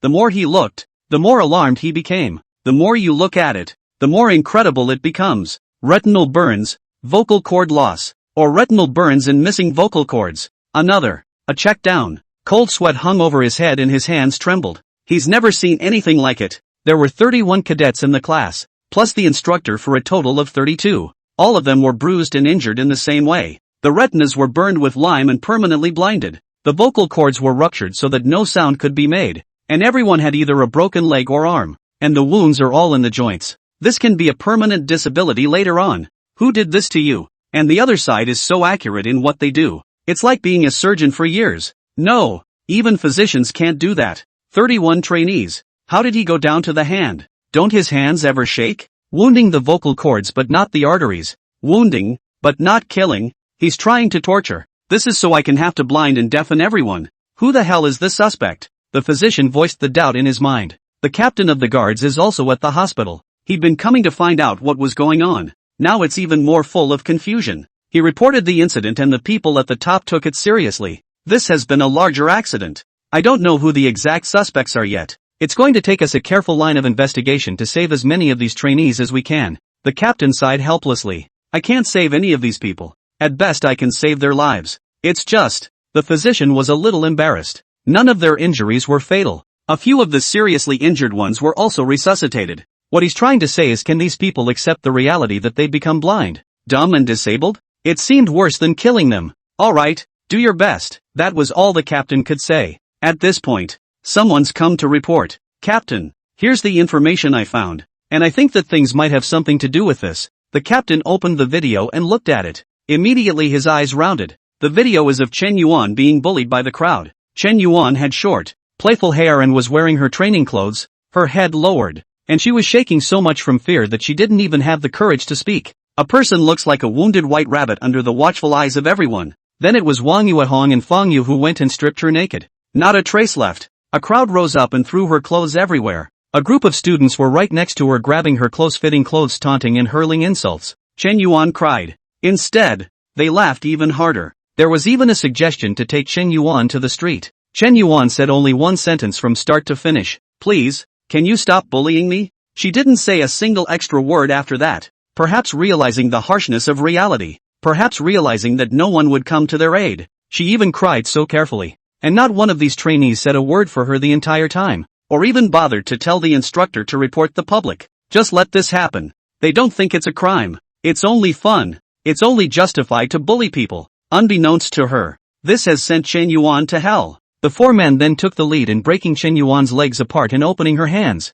The atmosphere was at its peak for a while. The sense of humiliation and helplessness was so great that the captain could even feel it. These kids, they know everything. They understand everything. But not to stop these things from happening. This person is Chen Yuan, a victim from a while ago. I've done an inventory and there are 36 people in the video. Besides those 4 bullies who bullied Chen Yuan, there's also a man named Wang Shangdong who was found yesterday. His injuries are the same as these people. I think this matter should be inseparably related to Chen Yuan's brother, Chen Sheng. But of course, we haven't found any evidence yet. Just suspicions. The man spoke in a small voice. The captain turned off the video, sat down on a side bench and lit a cigarette. Suddenly realizing that smoking is not allowed here, he hurriedly put out his cigarette again. He rubbed his head. His eyes filled with hesitation. For the first time in all his years of practice, he felt this way. He couldn't understand if what he was doing was right or wrong. Arresting someone? Going to arrest Chan Sang? But who can erase the pain of Chen Sheng's family in losing their sister? This incident is the best mapping. Nothing happened to these bullies, but the pain was left to the Chen Sheng family. Does that make sense? There is no right or wrong in this world, only the strong and the weak. In this matter, investigate slowly and carefully. No nonsense. The captain was half a day old before a sentence came out of his mouth. But captain, said the man next to him, a little incredulous at hearing this. Things got big. It's been taken very seriously up there. The captain even said he'd take his time with the investigation. Why did you come to be a guardsman in the first place? The captain asked him. For the sake of justice. To punish those criminals, the man next to him replied without hesitation. The captain nodded. But now, the real criminals are on the loose. And not only that, they are being sheltered by us. Do you think that's fair? If you had known this, would you still be a guardsman? The man hesitated. But this world, is it reasonable? They are also just working people, and they are just trying to make a living. You can't take anything too seriously. Every one of them was an accessory to the crime. And according to me, this punishment is the least of all. If I have the chance, I really want to talk to Chen Sheng in person and see what kind of person he really is. The captain's eyes looked into the distance. It seems that the pursuit of that one true justice has begun in the heart. Captain. Suddenly, another man came running to report. Found Zhang Shi. She, how is she doing? The captain rushed to ask. Her life is not in danger, but her injuries are about the same as these people. The man is still full of shock, as if he cannot believe what he said. Zhang Shi is particularly miserable, and will be an invalid from now on. Pity about such a beautiful skin. The captain's pupils quivered, but didn't say anything, just silently bowed his head. The man took a few breaths and added, by the way, we also found out that Zhang Shi's younger brother, Zhang Hu, attends the training institution and is also one of the injured. The captain sighed and propped his hands behind his head. Alright, I get it. The story made the news for a while. North Sky City had once again exploded. It's not going to be easy this time. All trainees, and their all-powerful sons, they all became disabled at the best of ages. All blind, ruined for life. Meanwhile, a video is circulating online. The video features numerous cadets bullying a girl. The girl didn't put up any resistance the whole time and was stripped naked by them, exposed to the shameless and evil eyes of all. That person is Chen Yuan, the victim from some time ago. The sound of the video has not been processed in any way either. It's all in the most primitive, disgusting, filthy language. These words can totally kill a person. People who have seen this video are speaking out online. This is the girl who was 80 dead before. Chen Yuan, she was originally bullied like this? It's rumored that all those people who went to the hospital were the ones who bullied her on the spot. This group of people really deserved it. I thought the heavens had no eyes, but I didn't realize that the heavens still had a way. These people deserve to die. It's much harder to become like this now than if they were to die. If it were me, I'd rather choose to die. After such a big incident in the agency, no one even bothered to take care of it? This agency chief is also at the end of his rope. I heard this class is full of powerful participants. Ha ha ha ha. The most hated are these dudes.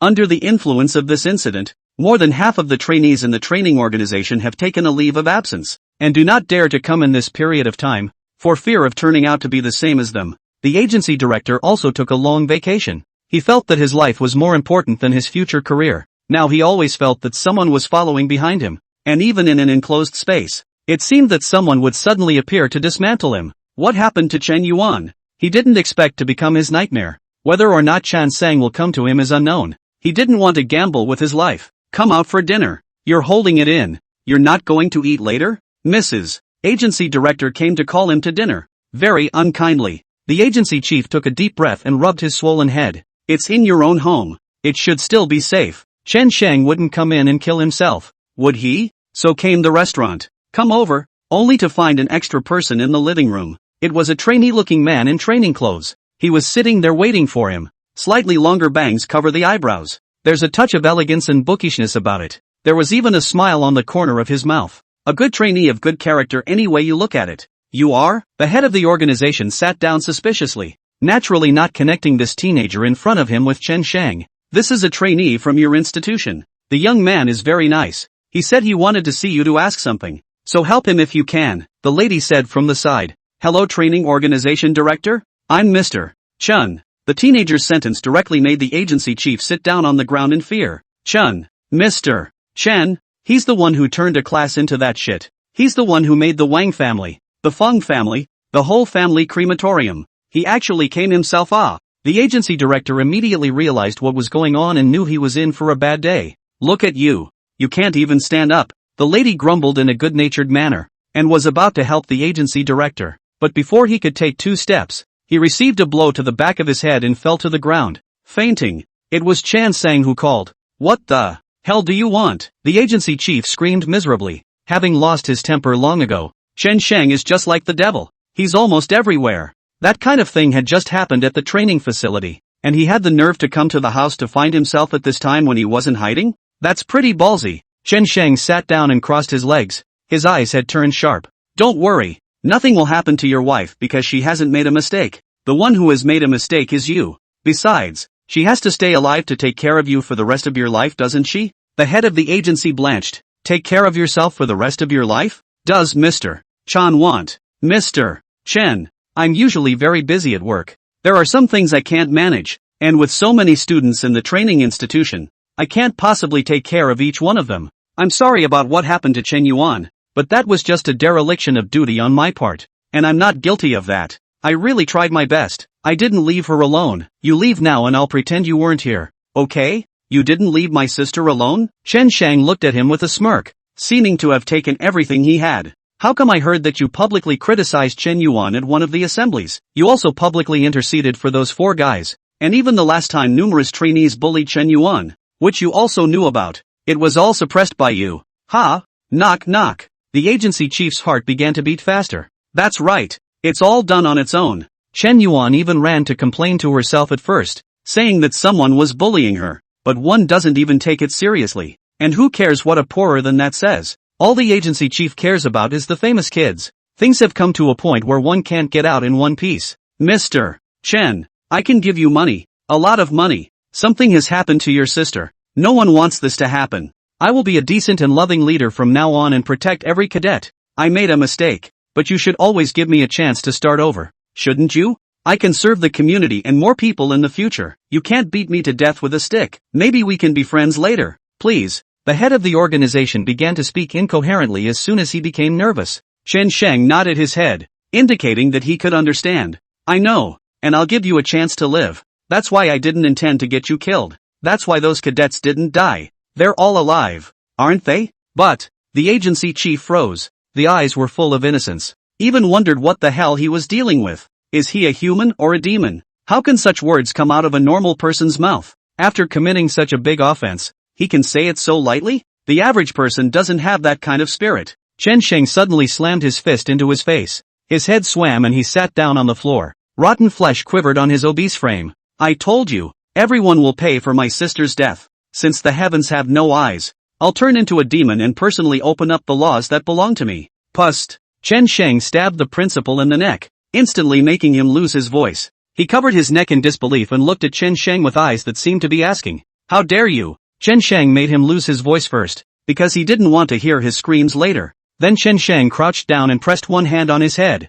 The sharp knife in his hand stabbed at his eyeball. Once, twice. The agency's long eyeballs burst open. Blood is flowing. He'll never see anything again. The agency chief was overwhelmed with fear. One can only feel the endless pain, but cannot express it. He could finally appreciate the fear in the hearts of these cadets. At the same time a picture came to his mind. It was during a plenary session when he critiqued the words of Chen Yuan. Chen Yuan from training class 3. You wear one dress and one pair of pants all day long. Aren't you tired of it? I'm tired of looking at you. You say that others are bullying you. Why don't you look at yourself for the reason? You don't give a damn about yourself. So you deserve to be bullied by others. When everyone is gone, Chen Yuan, stay behind for me and stand in the playground for punishment. You're going to have to do some soul searching. Having trainees like you in the institution is a disgrace to the entire institution. All day long you slander people. At that time, Chen Yuan cried when she heard that. A man stood for a long time in the playground with his head silently bowed. The agency chief suddenly got it. He seemed to be able to understand Chen Yuan's pain in the beginning. Everything is done wrong. It was his own unkindness as a government official that deserved to end up like this. Chen Shang held up the bench and ruthlessly greeted the agency director in all parts of his body, venting as it were, but perfectly avoided all the main points. Finally, knocked off one of his legs. Chen Shang then left. After Chen Shang left, 2 members of the Tsong Tian Association came in, wiped up all traces of blood and fingerprints on the floor, then left in silence. Evening. In a hotel in a pretty remote part of northern Sky City, Zhang Kai is waiting for someone. At the same time the heart was nervous. He was afraid that his movements would be exposed and discovered. Then what awaits him may be a dead end. A short while later, the door opened. A girl about as young as he was came in. She had long hair, decent features and long legs. It's Takayuki. She was wearing a mask and hat, and when she came in, she said without a trace of humor, Zhang Kai, what are you looking for me for? Zhang Kai took a deep breath and extinguished his cigarette. I snuck out today to get a word with you. What are you going to do about Chen Yuan? Gao Shui didn't have a good mood. My mom and I are going abroad. You think going abroad will solve it? Ha, you're so naive. Zhang Kai couldn't help but laugh out loud. I know your grandpa is quite capable. We should join forces between the two families and get Chen Sheng killed. Otherwise we'll be the ones in bad luck. If we don't kill him, we won't have a good life for the rest of our lives. Zhang Kai's voice grew louder and grimmer with age. No, we don't want to cause any more trouble. I just want to get far away from here. Gao Shui had some complaints in her tone. Zhang Kai, if it wasn't because of you, Chen Yuan wouldn't have died, and we wouldn't have gotten into trouble. And this matter is all your responsibility. Chen Sheng is a madman. He crippled all the students in our class. Everyone who was involved in bullying Chen Yuan was crippled. Do you know what that means? You're not sober now. Zhang Kai was enraged by her yelling and pushed her on the bed with an expression full of malice. Blame me? Which one of you didn't do anything when you bullied her? I'm telling you guys, when something goes wrong, we all have to carry the burden together.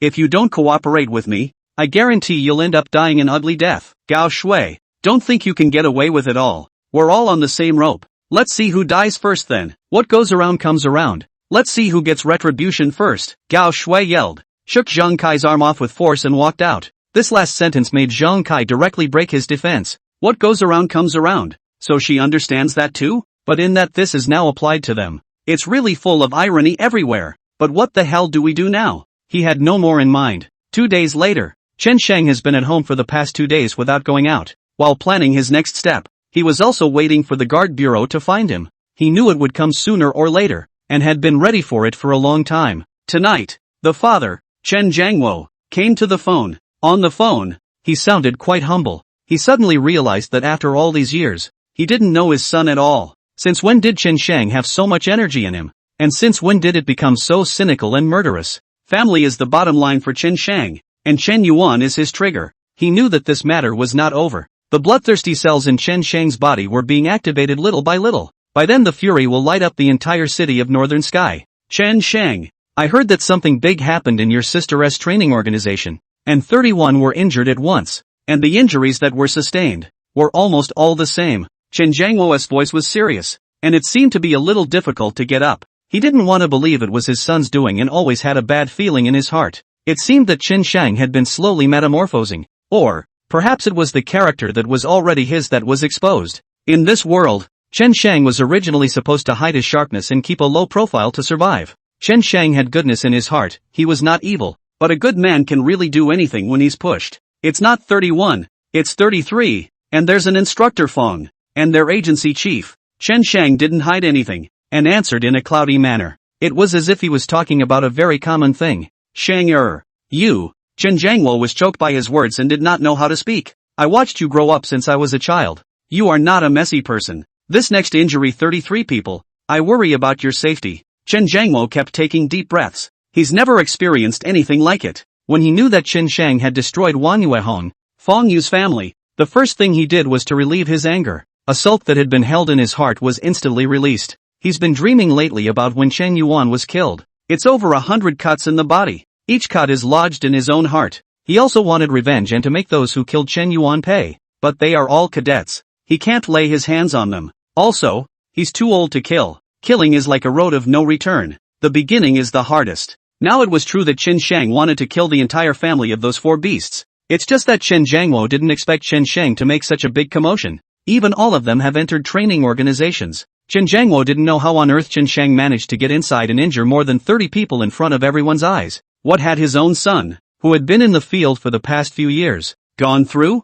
Right now he just doesn't want anything to happen to Qin Shang. That's the only son he's got. Just after doing this kind of thing, can Qin Shang still get away with it? Qin Shang smiled easily. Dad, I'm fine. Don't worry. That's what they deserve. If they hadn't bullied Hope in the first place, if they hadn't followed suit, there wouldn't have been a tragedy in the end. Every one of them could have gone to stop this, but no one did. Of course, that's all it took. But they took pleasure in it and bullied Hope even more. Dad, you know how helpless and desperate Hope was? There was almost a class full of students, and they all bullied Hope. Hope is already timid and kind. She didn't know how to fight back and only thought that those people would stop when they had bullied her enough. But who knows? They went further and further. If I didn't teach them a lesson, even if I had another choice, they would still do it. This world needs to be shaved of these evil, poisonous men. No egg is left intact when the nest is overturned. This is just the beginning, never the end. Chen Jiangwo's phone was snatched by Li Qiulan, and there was a sobbing tone in her voice.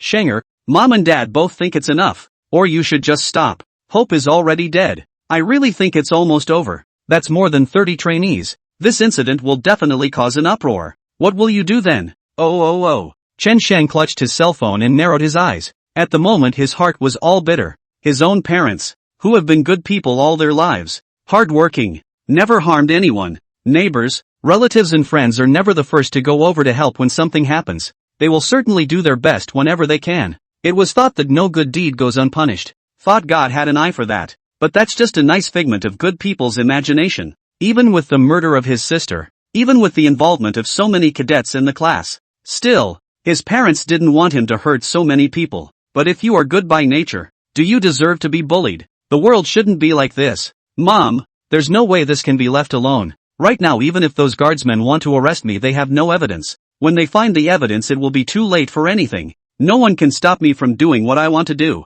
Anyone who had anything to do with that incident with Hope will have to pay. Mom and Dad, don't worry about these idle worries if you're doing well abroad. I'll go over to pick you up after I've taken care of these things in a while. Shanger, your father and I are worried about your safety. Is it possible that no one will arrest you with all the commotion? Stop now, and maybe we can still fight for a chance at leniency. Chen Shang laughed. With them? Ha! Then his heart twisted hard. The thought of Chen Yuan made him hard to bear. That's your own sister. Your own sister. How much pain Hope was in when she was killed. How helpless. I'll never forget this hatred. They brought my family eternal pain, and I'll send them to hell. Hope was my dearest and favorite person. Why should she die like that? By what right? I'm going to make everyone hurt. Make all those participants, even the cynical ones, pay. Mom and Dad, don't call me if it's okay. Hang up. Chen Shang hung up the phone. He felt wet on his face. Wipe it with your hand. I don't know when the tears have flowed down my face. His family is Chen Shang's bottom line, and he will never compromise on this matter. He still dreams about Chen Yuan from time to time. She said, brother, take good care of your parents. Don't let your temper get the best of you. She said there is a lot of injustice in this world and a lot of right and wrong. There are 1,000 trials for 1,000 people. We're just ordinary people. We don't have a choice. Brother, I so want to go back with you to take care of Mom and Dad together and do my filial duty together. I miss you guys so much. Knock. With red eyes, Chen Shang slammed the windowsill hard. Since the heavens have no way, it is up to me to go against the way. It's far from over. That afternoon, Chen Shang was broken into by several guardsmen and brought back to the guard bureau for investigation. This incident has created too much of a furor. The guard bureau has sent all its manpower to investigate the matter. There's a death order from above. Within a week. There must be progress. There's a lot of pressure on the guard bureau right now. They don't have any evidence. More than 30 trainees. Close to half of them are mentally disturbed. Some of them can write down that this incident was done by Chen Yuan's brother though, but that alone won't catch Chen Shang. Even taking Chen Shang away at this moment was due to pressure from all sides, and they could only make routine inquiries. To be honest, they all felt powerless at these words of inquiry. There's no way to get a conviction on that. Mr. Chen, did you, on the 20th, go to XX training institution? In the inquiry room, 3 guardsmen sat. One of the young women spoke up and asked. There was Zhang Shi's previous captain, Chen Guohua, and the captain's superior, Li Jun. Chen Shang sat there with a well-behaved demeanor that only a student could have. He didn't panic at all in the face of these people. From start to finish there was a smile on his face, one that made the 3 men feel uncomfortable. It seemed as if their minds were being read, but the other party was clearly an ordinary person. Even some sophisticated criminals can't put that kind of pressure on them. What's this kid got to do with it? Chen Shang shook his head. Never been there. Knock. The female guard who asked the question slammed the table. Anger piled up in his eyes. Mr. Chen, I advise you to cooperate with our questioning. You should have heard about the seriousness of what happened at the 20th Training Institute. More than 30 trainees. Their futures were lost just like that. Don't you feel guilty inside? You'd better cooperate with us obediently and then confess your crime. Li Jun also opened his mouth very seriously. The impact of this matter is very bad. Chen Shang, you are the suspect we suspect. Not only that, there is also the matter of the agency director being seriously injured. In addition there is even our guard soldier Zhang Shi being injured. This is all a very serious matter. You should never think that you can escape the sanction, because there are us watching you in the dark. Now that this matter is making a lot of noise, we have deployed all our manpower to investigate this matter. I hope that you will cooperate and tell the story of this matter, so that you can be given leniency. Chen Shang was silent, then without warning, slammed a hard fist on the table. There was a thud that seemed to shake the entire room, along with Chen Shang's anger. His bloodshot eyes seemed to be burning. This is a big deal. And you've deployed all your manpower? What about my sister? My sister was killed, and her murderer is right in front of her. And you? Just a few routine inquiries and just let her go? Finally, I was given the line that this matter can only be mediated and there is nothing we can do about it. What a great line about not being able to do anything. What a great line about only being able to mediate. What were my parents doing when they couldn't sleep because they were sad and spent their days in tears? At leisure, taking classes, playing games, talking and laughing. Who pays for our pain? If this is what you call justice, then I'd rather go to hell. Are they human and my sister just not human? They know pain, but my sister doesn't? They have life, but my sister doesn't? Murder pays for life and debt pays for debt. The constant truth. Even if the heavenly king comes over, the truth is still the same. The heavens have no way. There will definitely be people who will tear the heavens with their hands and come against the way. This is just the beginning. Those words silenced all 3 of them. In the beginning, they all entered the guard bureau with a passion. But in the end, more and more, I'm realizing that the world doesn't work that way. Justice is only judgment most of the time. Not all of the time. They were helpless about Chen Yuan. How dare you? Do you know what kind of place this is? Daring to yell at us. Li Jun was the first to react and interrupted Chen Shang with a yell. Let me ask you, after you went to the training organization that day, did you go to the house of the head of the organization the next day, and got him seriously injured at home? Also, Wang Yuehong, is Fang Yu's matter also related to you? Chen Shang took a deep breath, his expression gradually becoming grim. When the devil spreads his wings, there will be destruction. It was just that there was still a shackle in Chen Shang's heart that hadn't been opened. It was the justice that existed in his heart. It's his bottom line. I haven't been. Chen Shang replied. Chen Shang, I'm warning you, there are royal laws in this world. The female guard yelled, glaring at Chen Shang. Chen Shang sneered and stared at her. Do you know Zhang Shi? Those words immediately energized the 3 men. They're also looking into what happened to Zhang Shi. It's just that there's no progress in this matter. Can't find out anything at all. Chen Shang, you did that thing with Zhang Shi, didn't you? The female guard rushed to go along with the sentence would say, trying to lure Chen Shang into giving his testimony. Do you want to become like her? Chen Shang smiled with deep meaning. You, said the female guard, knocking her glass of water to the floor in shock. The whole thing tensed up instantly, meeting Chen Shang's eyes. It seemed as if he was staring at a wild beast. The hairs on her back stood up. Chen Shang turned his words around. Don't misunderstand. I only realized that Zhang Shi was injured after hearing about her. Other than that, I don't know anything. An hour of questioning. They hardly asked nothing. Chen Shang's mental defenses were rock solid, and just the 3 of them couldn't break through. Chen Guohua froze and didn't ask a single question for this hour. It wasn't that he didn't want to ask, but he couldn't find a breakthrough. And he was also curious about Chen Shang. Seeing that the inquiry was coming to an end, he asked, Mr. Chen, I'm only going to ask you one question. Are you, by any chance, a member of the Cthulhu Society? The Cthulhu Society? Li Jun and the female police officer were shaken. They had all forgotten that Chen Shang was probably related to the Tsong Tian Society.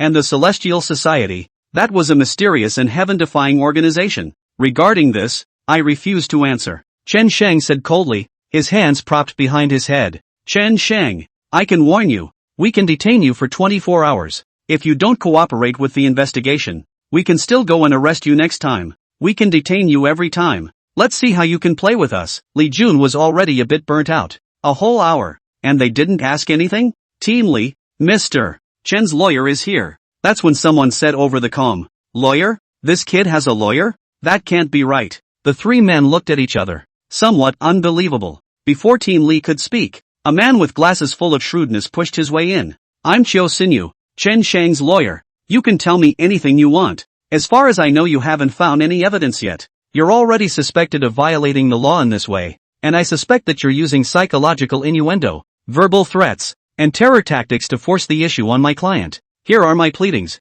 and the bond, and I'll take the people first. See Chiu Sinyu. The three of them immediately stood up straight. This man is a famous lawyer. He is a myth among lawyers and has never lost a battle. I don't know how many rich people wanted to hire him as their personal lawyer, but he refused them all. Yet now, he's actually Chen Shang's lawyer? This is incredible. How much power is in this kid? He was by no means an ordinary man. Chiu Sinyu's words made it impossible for them to refute. In itself, they broke the rules in the first place. Chen Shang stood up and moved his body, giving the trio a despicable look and sneering a few times. Chiu Sinyu left with Chen Shang. Chen Shang. Wait, Li Jun was unconvinced. He's an old guardsman. This time, the pressure from above went straight to his head, and he's going to watch Chen Shang leave just like that? Chen Shang. Sooner or later, I'll make you admit the things you've done. He gritted his teeth and said fiercely. Chen Shang sneered and pushed him away. Any time, Cthulhu will meet the rules. Death to those who stand in the way. Those assholes are hateful,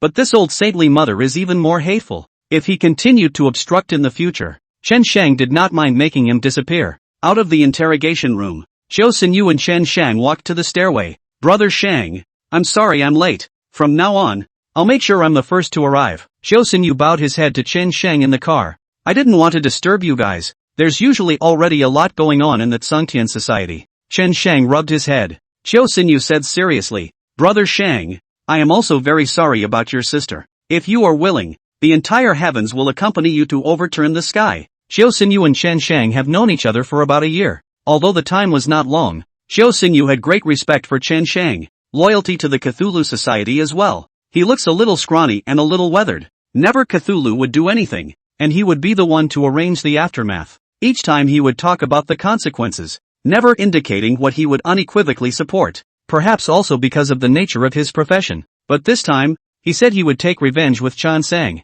That speaks volumes about his heart. Chen Shang patted him on the shoulder. I appreciate the thought. I'll let you know if something happens in the future. Good. Brother Shang. Chiu Sinyu smiled excitedly. Just walked to the door. Chen Shang then saw a group of people. There are men and women. About 50 people. There were guardsmen who were enlightening them. Everyone calm down. This is in front of the guard bureau. And if you mess up, I can take you in at any time. We're all adults. Think about the consequences of what you do. Your children are still waiting for you to take care of them. Don't be too impulsive. All of you go back and wait for news. We'll notify you as soon as we have news. This is the parent of that group of cadets. Their children were naturally upset when this happened to them at the training facility. So it all came to the guard bureau. He's Chen Shang. He's the one who killed our child. That's the guy. In an instant, more than 50 pairs of angry eyes all aimed at Chen Shang. They surrounded and blocked the road at once. You pay my daughter for everything. You crippled my daughter. And we're going to kill you too. It's useless for anyone to stop me today. I'm going to kill him. My son is finished for the rest of his life because of him. Is he a human being or an animal? Hitting so hard? Chen Shang stood in the center, hands in his pockets, looking at them coldly. Although this group of people screamed ferociously, no one dared to come over on their own accord. All subconsciously kept a distance of more than 2 meters from Chen Shang. They're the sheep, and Chen Shang is the wolf. Who dares to come near? They all heard what happened. It's all a million miles away. How on earth did Chen Sheng do it, to be able to injure all 30-odd trainees in a short period of time? Not only that, but he hurt people instead of killing them, and they were all crippled. Who of them would dare to approach such a person? Even if they were overwhelmed by hatred, there was still reason present that kept them far away from Chen Sheng. A son does not teach his father, and it is vain to be born a mother without teaching. The reason why your children have become like this is inseparably related to your education. And it is reasonable to say that you and your children are equally guilty. But the fact that you are still standing here today is enough to show that person's leniency towards you. Do you all want to seek death yourselves? Chen Sheng didn't look like an ordinary person at all, and spoke loudly to a group of vicious parents. When the parents heard this, their mouths felt like something had been stuffed in them, and they instantly couldn't say a word. Many of these parents present were prominent people in North Sky City. However, he was shocked by the aura on Chen Sheng's body. Everyone knows it's Chen Sheng, but there's just no evidence to arrest him. But the threat of Chen Sheng was real. No one dares to touch his bottom line. If he can do that to a class of over 30 people, what else can he not do? Get out of the way. Chen Sheng didn't talk nonsense with them, and the expression on his face was even a bit distracted. He yelled. The crowd subconsciously moved out of the way. Let Chen Sheng strut away. The last few days, Chen Yuan's instructor looks like he's lost his mind. She had been scared out of her mind. After being discharged from the hospital, he hid out in the country. All day long, the door does not leave the door. Thinking that here, Chen Sheng certainly cannot find himself. She heard about the 30 or so people who were seriously injured at the adult education facility,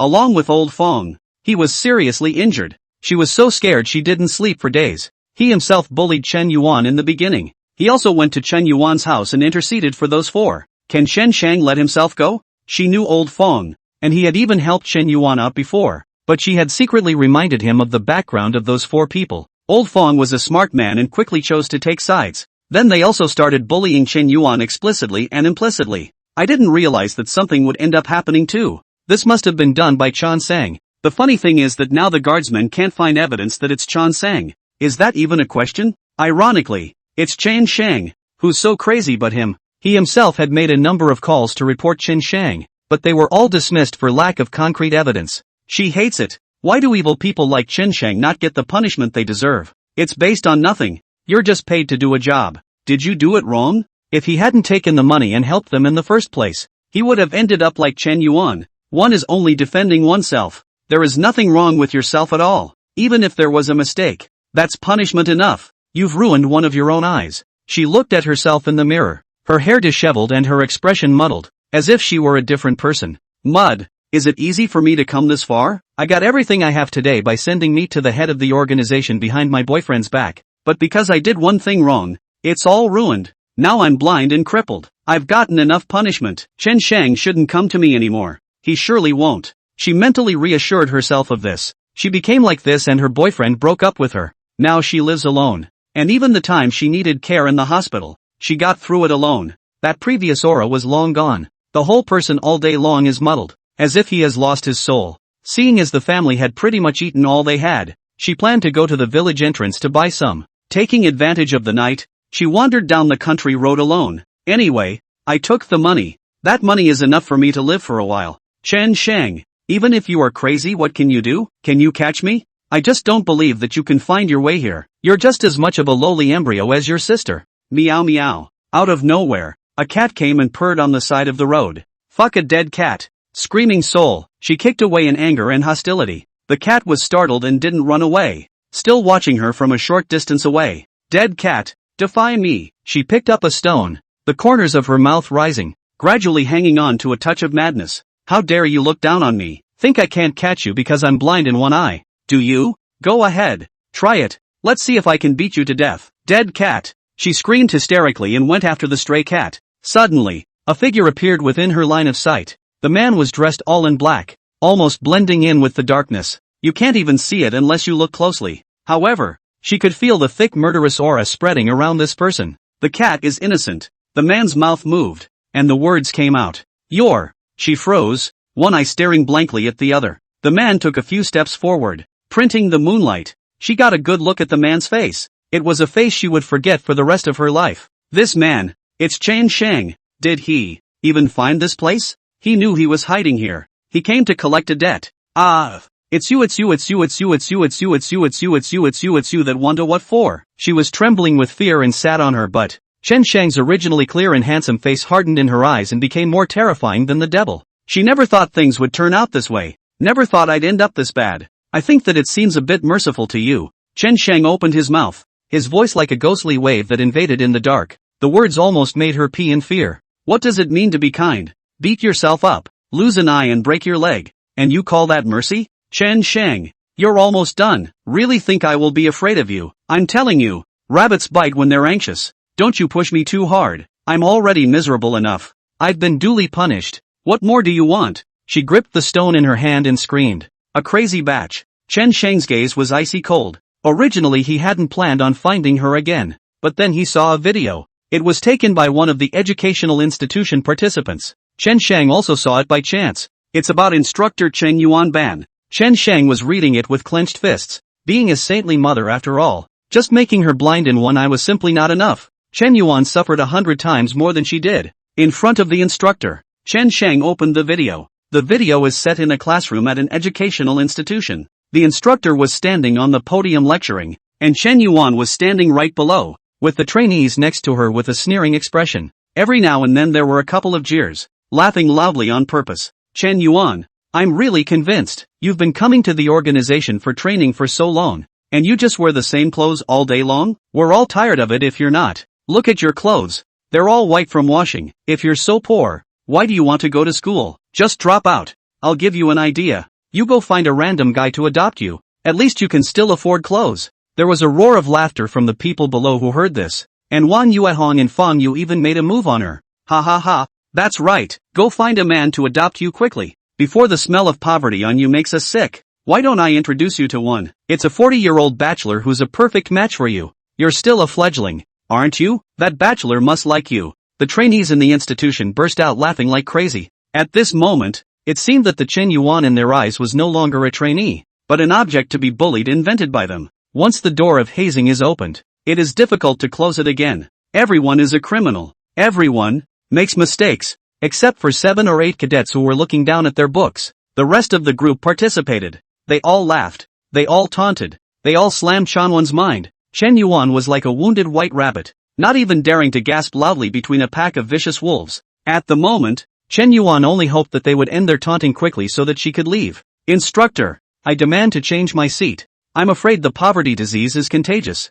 I demand to change my seat too. It's the end of me if I get the bad luck from her. And the instructor stood up there, but he didn't have the slightest intention of stopping those people. Instead he was still arching his fire in the dark. It just so happens that the next period is art class, so everyone has brought their paints, right? I think we all might as well help her along with the alterations. Everyone use your imagination. This statement, too, drove everyone in the class crazy. First, Wang Yuehong walked up to Chen Yuan and poured her paint on her head. Then there's Zhang Kai, Fang Yu, Gao Shui. He, Chen Yuan, look how much better you've become. Colorful and so beautiful. You should be thanking us. This paint isn't cheap. Here, let me help you with a few more strokes. Boy, I'm going to wear this again tomorrow. It's a work of art. For a time, fellow students in educational institutions, they all walked forward and one by one poured the paint in their hands on Chen Yuan's head. Hazing is contagious. At this moment, everyone's heart was black. Chen Yuan stood still and didn't dare to move,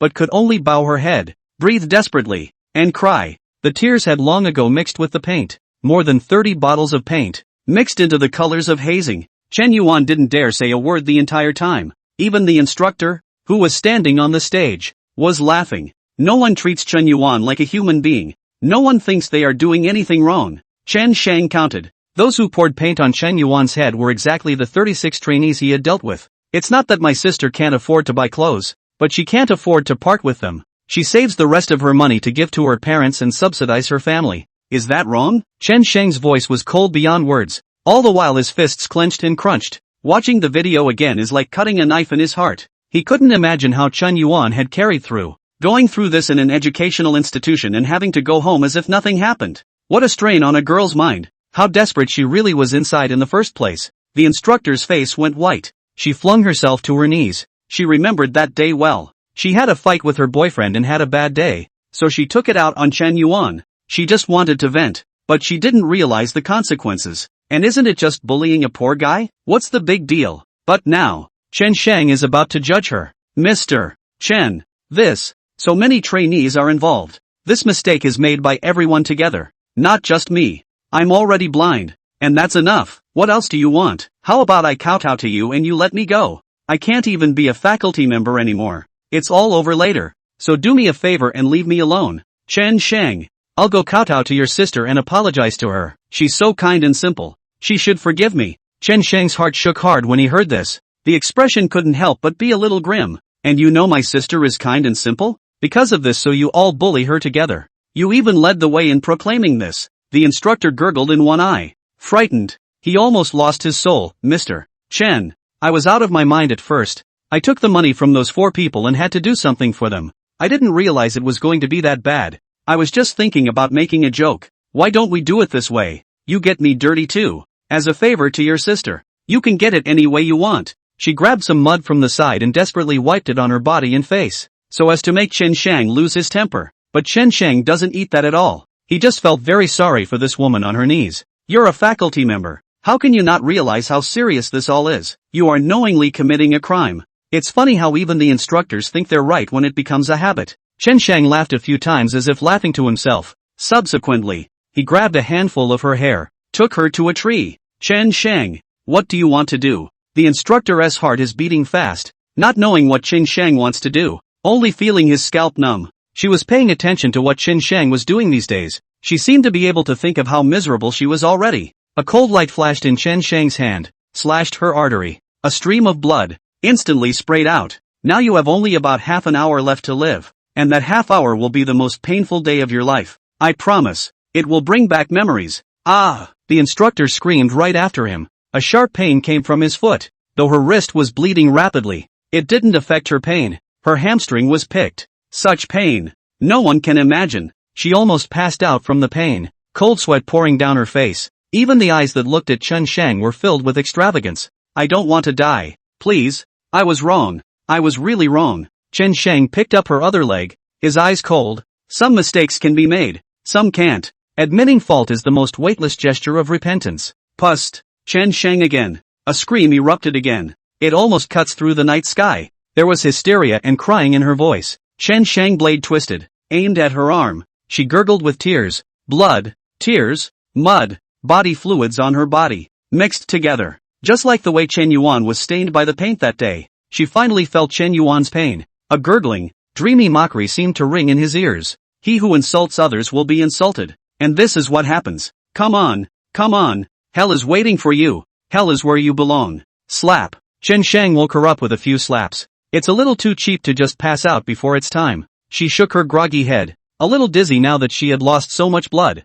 She knew she was going to die at this rate. The fears in her mind piled up and overwhelmed her. The pain coming from her limbs was so great that she could barely stand it. Chen Shang, you'll get what's coming to you. You're torturing me like this. You won't get a good result. Ooh, what have I done to deserve this? Chen Shang directly stabbed a knife into her mouth. The taste of blood filled the entire mouth. She stared round, her eyes wild with tears. Now all she could do was make whimpering noises and could only watch as her blood slowly drained away. There is nothing more painful for a human being. Chen Shang lit a cigarette and was in no hurry to leave. He'd had Lo hack the cameras along the road on the way here. No one knows his whereabouts. Until the end. The pain disappeared and only fear remained. Then comes the despair. The madness. The breakdown. Day 2. Village entrance. There's a lot of guardsmen around here. No one in the village dares to pass by this road anymore. It was a kid who woke up early for school who found the body. She just hung from the tree with a weird grimace of agony on her face and just lost her life. Her body was dry-fried. The whole thing glowing green. The blood drained from her body. There was a disgusting odor emanating from everywhere. Teamly, the identity has been confirmed. The deceased is an instructor at an adult university educational institution and was previously Chen Yuan's homeroom teacher. It's rumored that she even went to Chen Shang's house and messed with Chen Shang's family before, as if it was because of what happened to Chen Yuan. She hid here after that, not realizing that something was still wrong. The guard soldier had some words in his mouth and said so much on purpose. Hearing this, Li Jun had understood. This thing must have been done by Chen Shang. He's like a ghost that escapes everyone. Check for me. Not a single bit of information can be spared, but if there's any bit of evidence that can arrest him, I'll immediately bring him back to the guard headquarters. Captain. The man next to him went to check. Li Jun, on the other hand, investigated in place. The heart was also very shaken. There were many wounds on the homeroom teacher. He couldn't even count them all by himself. You can see how much pain she suffered at the time of her death. Her opponent had slashed her arteries just to make her experience the pain in its entirety. Team Lee, we've investigated everything. After a while, a guard soldier ran over and spoke hurriedly. The cameras along the way, they've all been hacked. They're not capturing anything. The footprints left at the scene were non-marking shoes. We couldn't get any leads at all. Fingerprints. Witnesses we didn't. Li Jun's heart was in turmoil. Heavy stomping. Pissed off and pounding his thighs. How the hell did he do that? Li Jun had seen quite a few criminals with mature minds and very bullish psychological construction. But none like Chen Shang. It's practically dripping. Doesn't he have any guilt in his heart when he does this? Ding dong. Suddenly, he received a video content from a hidden number on his cell phone. He hurriedly clicked on it to see. It's a video of Chen Yuan being led by her homeroom teacher in bullying, followed by a sentence. Do you think she died unjustly? Li Jun rushed to contact the technicians to trace the number, but could not trace any clues. He silently put the phone down and took a deep breath. Disturbed, he pulled out a cigarette and lit it halfway through the day. Suddenly, I realized that I was lighting a cigarette butt. He looked into the distance. Gradually, he fell into a deep meditation. Into the night. Old town. Next to the dump station. A pale figure was busy. Fold pieces of scrap paper and organize them before finally selling them for money in the recycling bin. There were also the bottles of drinks that she had put away in droves. The old man looks to be 70 years old. She was dragging a leg that looked like it had been broken for quite some time. She's not very efficient because she moves more slowly. A busy night's work may yield a single-digit harvest, but there was nothing else she could do. No way to even survive if she didn't. She pounded her aching back and sat down to rest for a moment, pulling out the water bottle she'd brought with her to take a drink. There was confusion in his eyes. Her cloudy pupils were imprinted with the colors of the lights. Northern Sky City. It's a mesmerizing city. But why? Then, can't even tolerate her as an old man? She has long since lost her ability to survive and has to live by picking up garbage. It used to be a livable existence. But now that she's old and leggy, it's getting harder and harder. She didn't know how much longer she could hold out, but she didn't dare stop for a moment, because there is a paralyzed old partner to take care of. Every time she looked at her old partner, she always remembered how sweet they were when they were young. It's enough to have those memories. She will take care of her partner until the end of her life. To this relationship, she was faithful. Granny, let me help you. At that moment, a teenager walked quickly from the side. Help her along by packing up the cardboard and those drink bottles. Thanks, lad, but you'd better not touch these. It's no good getting your clothes dirty. Your kindness is appreciated, Grandma. The grandmother rushed to be polite. It's not in the way. I'll do it. The teenager gave her a small smile before sharply helping her organize this. Young man, there aren't many good people like you nowadays. Thank you. The grandmother thanked very politely. The teenager shook his head. You're welcome, Granny. Then his expression got serious and he handed her a bank card. What are you doing? The grandmother looked shocked and hurriedly returned the bank card. It's a gold card. There's $1 million less on it. Instead, the teenager smiled at her. Granny, do I look familiar to you? The grandmother stared at him for half a second, indicating that she didn't recognize him. I was just about to shake my head, but suddenly something else came to mind. Tears immediately piled up in his eyes. You're her family? Ha, you two look alike. Alas, it's a pity for such a good child. It's really the heavens that have no eyes. The she in her mouth was none other than Chen Yuan. This teenager, on the other hand, was Chen Shang. He checked. Chen Yuan had often passed by this place before going to the training institute. From time to time, I run into this grandmother. Every time Chen Yuan was helped by the grandmother. Help her by picking up trash and organizing scraps together. After a while, the two became familiar with each other. Chen Yuan has always kept those things about being bullied in her heart and has never told anyone about it. So the grandmother became the one she confided in. The grandmother was also a sensible person and was enlightening Chen Yuan every time. Tell her she must speak to her family about this. But how could Chen Yuan let her parents worry? It was only when she faced her grandmother that she broke down and cried and vented. At that time the grandmother was still quite leggy and not missing a leg. This leg of the grandmother's is lame because of her. That day, Chen Yuan was chased and beaten by Wang Yuehong and Fang Yuzhangkai. Chen Yuan ran and cried, and on the way, she met an old granny. The grandmother didn't hesitate to step in front of her, loudly scolding the four of them. But she is, after all, an old person, well into her 70s, and how could it be a match for a few young men? Zhang Kai and a few of them knocked the grandmother to the ground in 2 hits. Chen Yuan could have run, but she couldn't bear the thought of her grandmother taking a beating for her. so she ran back anyway. The grandmother struggled desperately, and in the end one of her legs was broken by Zhang Kai. This incident was also reported to the public by the grandmother, but in the end, it was not settled. On the grounds that there was no surveillance, the grandmother didn't get a penny of compensation. This incident has also been making Chen Yuan feel guilty, so she went to see her grandmother for 3 days, talk to her and take care of her old partner. But just a while ago, Chen Yuan suddenly disappeared. The grandmother finds the training organization for this reason, but eventually learns that something has happened to Chen Yuan. The grandmother spends days in tears, but she can't get Chen Yuan's life back. I'm her brother. My name is Chen Shang. Granny, take this card. It's enough for you to live on. Don't come out to pick up garbage in the future. Live a good life. Thanks for your help before with Chen Yuan. The grandmother sat on the curb, tears gurgling down her face. Chen Yuan is a good girl. She's kind, simple, and good looking. I've met so many people and no one has ever offered to help me, except her. If I could, I'd love to die for her. I'm old enough to live anyway. It's a pity that such a good girl said that the sky has eyes, but where is the sky? This matter cannot see it. Where on earth there is still justice exists. The next life, never come to this world. Those who bullied her shall not die. They all deserve to go to hell. Chen Shang's eyes gradually reddened as well. The sky is the limit. After all, it is up to you to interpret justice in this world. 2 of them have already been killed by me. My sister's revenge. I will personally help her avenge it. Chen Shang did not hide anything from the old granny and whispered. The grandmother suddenly looked at him with a bit of incredulity in her eyes. But soon, she covered her eyes as the tears welled up even more. Good kill. Those assholes should have been dead a long time ago. The world is finished when young people don't have a sense of justice. You did the right thing. Let them pay for their lives. Let them go to hell. Those demons. Chen Shang froze, then smiled knowingly. He hadn't expected the grandmother to react this way, which was 100 times better than the cold-blooded bystanders. Don't worry, old granny. None of them can run away. This card, you'd better keep it. It's considered that I'm thanking you for my sister. My sister will blame me if you don't take it. Chen Shang re-handed her the bank card. The grandmother watched for a while, crying like a child, her body trembling. Okay, I'll keep it then, but the old man and I can't spend that much. Just have a little enough to live on, and I'll return the rest to you at the end. Chen Shang smiled and didn't say anything, then bid farewell to the old granny and disappeared at the end of the road. The grandmother wiped her tears, still unable to wipe away the sadness in her heart. Ugh, if only nothing had happened to that kid. What a nice pair of siblings. It's a pity. Why don't good people live long in this world? She took her bank card, piled the trash aside, and got ready to go. Just as I turned around, suddenly a light came on in front of me. It's the headlights of a car. It shook her eyes. Jab. Dang. An ear-splitting sound of brakes cut through the night sky. The grandmother's body was knocked 5 or 6 meters away. There was a limo parked behind it with the hood flattened.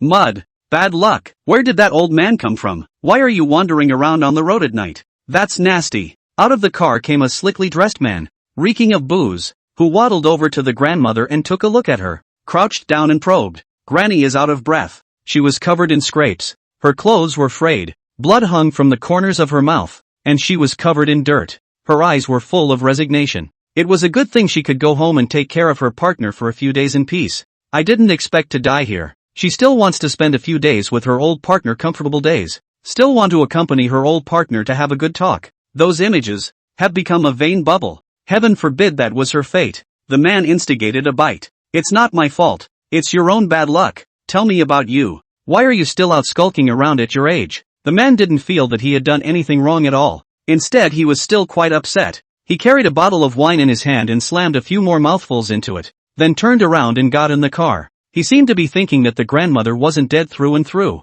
Passing by specifically pressed past her. Sometimes it's better to be dead than alive. Otherwise the big medical bills of staying in the hospital are also a headache. So it's better to just get killed. There were cameras in the area of the incident and also happened to be a resident who caught the scene on camera. The man's face, the license plate number are clearly in the video. It went viral the next day. The men were quickly arrested in the face of public opinion. Last night he was a DUI and was supposed to live in for severe punishment, but he had expected this outcome. The family just went to the relationship, said he had mental problems. This matter is so easy to gulp the past. It was only a few hours before the men were out of the guard bureau. A living life is so worthless. It's only worth a couple hours in the eyes of a man. At the door, a car was parked, waiting for him. He swung around and hung back. The man's name is Gao Jia, Gao Shui's mother Liang Xiaohong's brother. Usually he is used to being arrogant and domineering. Coupled with his family's powerful background, he is not afraid of anyone, even if he gets someone killed. Mud. An old thing wasting me for hours. With this time I can make out with the girls alright. That old thing wanted to die himself, but he blamed me. What bad luck. He got into the car and started complaining. Young master, where are we going now? The driver asked. Gao Jie looked at the time. Let's go take a shower first. That old thing is full of poor smell. It disgusts me. Yes, the driver started the car. Evening. Chan Seng arrived at the guard bureau morgue. He came alone. There was little expression on his face. The heart was a hard one. He swiped the video during the day. Last night, after I left myself, the grandmother was hit by a car and killed. The place of the incident was instantly recognizable to him. The content of that video seemed to cut knives into his heart. That's simply a rush to get people killed. And when he walked away, he purposely crushed the grandmother. But the internet is hardwired to use hotspots to help whitewash him, to say that he has no ability to distinguish between right and wrong. And this last squeeze on the man is more indicative of his mental problems. While Chen Sheng came to the guard bureau, he had already sent someone to find out the identity of that person. Such people. Damn it! The grandmother had no children or even relatives. Chen Sheng came over to claim the body. Good for the old man's afterlife. Once again, he came to the cold morgue, and Chen Sheng's heart, too, fell to the bottom. You're her kin? Come and claim her. Then get the aftermath over with. It's already a tight spot here, so don't stay and cause trouble. A couple of staff members nearby looked particularly disgusted and held their noses. The grandmother was still dirty with blood that hadn't dried. All the limbs show signs of twisted and broken, with distorted postures. Before she died, she seemed to be looking forward to the future, but it was forever frozen in that moment. Chen Sheng's thoughts immediately went back to last night. Granny was hunched over, collecting garbage. Every movement, so bleak. She was struggling to stay alive and never gave up, even when she had gotten to this point. But why? God has been so unfair to her. It's so hard to enjoy a few days of good times, but this is when things go wrong. By the way, she also has an elderly companion who was said to have broken down with no one to take care of her at home. Why don't you stop by her house and take care of their aftermath together? You hurry up and call a car to take someone away. The man next to him had impatiently begun to prod. Chen Sheng suddenly yanked him by the collar and gave him a tug. That staff member felt the fear of briefly losing his center and immediately met Chen Sheng's cannibalistic gaze. Is this what you do to the dead? Not even a layer of white cloth. It's just exposed to the air? How can your conscience be clear? You have old people in your family too. How would you feel in your heart if they were treated like that after they died? Chen Sheng roared up, his voice running through the entire room. The staff froze instantly. He was trembling with fear, but he didn't dare to say a word of sophistry. According to the rules, they should do the basics, but they're lazy, plus this old man doesn't have much family. They're even more unafraid. Chen Sheng shook him off, threw him to the ground. He hurriedly got up and ran. Chen Sheng grabbed the old granny's hand. His voice lowered. Granny, don't worry about it. Chen Yuan will be waiting for you over there. Leave this side of things to me. I will make the murderer pay. Chen Sheng turned around and dialed Xiao Luo. Did you find out about the people? I've found out, Brother Sheng. I've organized all the people related to this matter. Just waiting for you to give the order at any time. Okay, Cthulhu Society. Start collecting sins. In the afternoon, in the old town, a big funeral was held. There was no stopping and the burial took place the same day. The neighbors around us were overwhelmed with emotion. That old couple is usually quite low-key, and it's said that they're almost poor, and the funeral was actually so big. Did you hear about that incident? It's probably the perpetrator of this funeral. To get it over with. It's possible. It's really anything goes nowadays. Ugh. 2 lives gone at once. It's pathetic. It is said that the old man died of asphyxiation alive, because no one took care of him in time. The old man was a great man when he was alive. Man, why can't people just die well? It was also Chen Sheng's idea to hold the funeral quickly. One should go into the ground. Chen Sheng didn't have any illusions about the guard bureau anyway, and this matter would still have to rely on the Tsungtian Society in the end. Then it doesn't matter the evidence for yourself anymore. What matters is the result. That night, in an upscale restaurant booth, Liang Xiaohong, Gao Shui, and Gao Jie were dining. Uncle, you must help me get rid of that Chen Sheng. Because of that last incident, I haven't slept well for days. Gao Shui toasted Gao Jie with a very respectful attitude. Xiao Jie, sister-in-law is also really out of options before looking for you. This matter you can help, just help us. You also know that your brother died because of this, although I haven't found any evidence. I know it must be Chen Sheng's doing. It must be him. Liang Xiaohong had a hard time remembering Gao Shenhong's death. Said eyes reddened. Gao Jie took a big bite of the food. His expression was very indifferent. Sister-in-law. Don't worry. I'm a licensed person anyways. I'll be fine even if I get that kid killed. You don't know yet, do you? Last night I got drunk and ran over an old woman. And that's not alright today? In this world, having power is everything. Amir Chen Shang. I'll help you with this matter. By the way, I'll avenge my big brother. Jie. Then you've done us a great favor. We're in the process of going abroad recently. Just because of this matter, we're also getting burnt out. Alas. But sister-in-law, why don't you tell your father when something so big has happened at home? He would have been on your side for sure. I don't want to find him until I have to. And isn't that with you? And isn't it petty to tell my father about a brat? Ha ha ha. That's right. It's just a brat. I'll help you finish him off. Gao Jie was very cheerful and kept pouring himself drinks. Secretly, he had already put Chen Shang on his death list. Unbeknownst to him, he had also been targeted long ago. At this point, his cell phone rang. Brother Jie, something happened to Dr. Zhang. I also just received the news. He was on his way home. He was hit by a car and died. The little brother on the phone hurriedly reported the situation. What? Dr. Zhang is dead? Gao Jie was a bit shocked. Dr. Chang is one of his own. Because of that incident yesterday, Dr. Zhang didn't put in much effort. I didn't realize this was going to happen. Help me give a gift to Dr. Zhang's family. Wrap the amount bigger. He arranged. Yes, big brother. The little brother hurriedly agreed. Gao Jie didn't take the incident to heart, thinking it was a mere accident. He frowned before continuing to talk to Liang Xiaohong about his plans afterward. He also intends to repeat the trick. I thought that I would just run Chen Sheng over. He's experienced in dealing with this sort of thing and the process is fairly simple. After a while, his cell phone rang again. On the phone, my little brother's voice had trembled. There was no longer the calmness and composure that he had felt just now. Brother, Dr. Tian died of electrocution on his way home. Ha! Gao Jie couldn't calm down when he heard this. He always felt that it was a bit strange now. Dr. Tian was also his own confidant, and had helped him with a number of things before.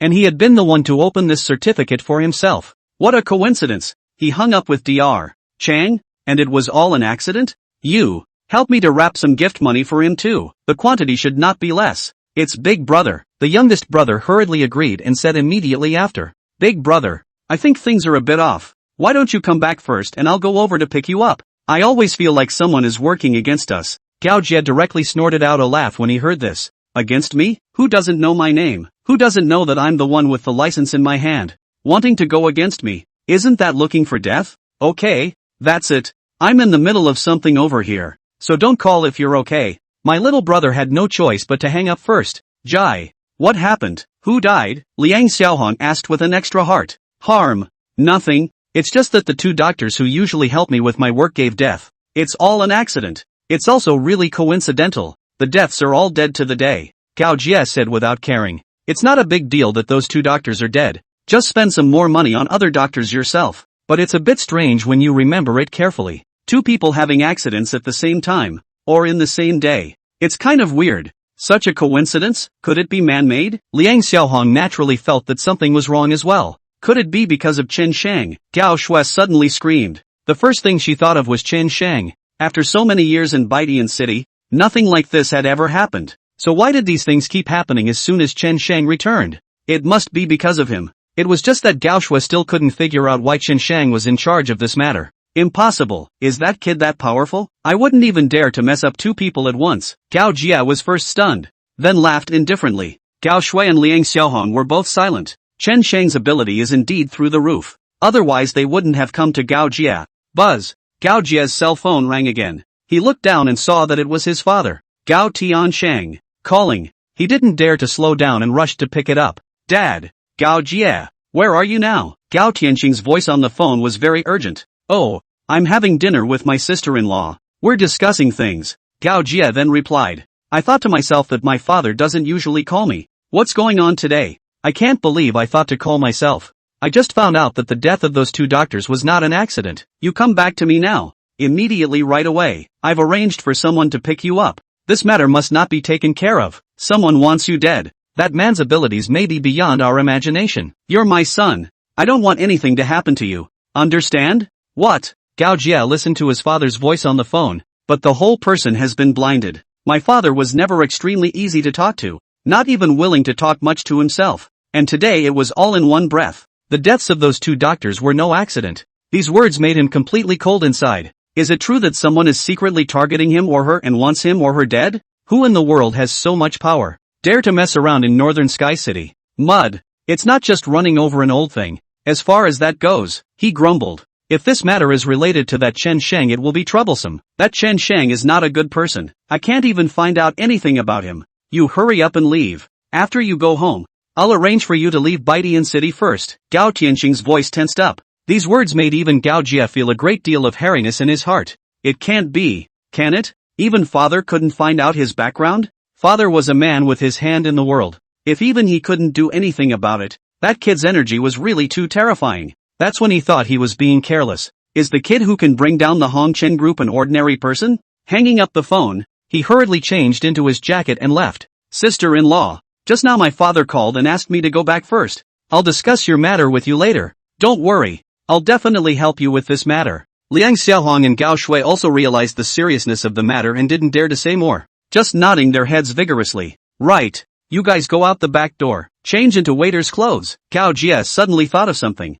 Thinking to myself that this is most likely the work of that Chen Shang. If that's the case, then Liang Xiaohong will also be in danger. The 2 froze and nodded hurriedly, called the waiter in, slipped in some money, and hurriedly changed his clothes to sneak away. Gao Jie, on the other hand, went out through the front door. A car was already parked outside the door, and as soon as he pushed the driver out of the way, he got in and hurried away. The other side, Gao Tiancheng also went out. He was worried even though he had made arrangements. What happened to Chen Shang is probably related to the Tsangtian Society. Cthulhu will that's a mysterious organization. No one dares to get tough with them. That unfilial son. If he really offends the Tsangtian Society, the Gao family will be finished. The Gao family has only one son left. We can't let anything happen to him. He hurried to the car and was about to open the door, only to find that the doors were in a locked state. Mud. If you don't open the door, wait for the hair, he yelled at the driver. But the driver could no longer hear him. The driver hung his head.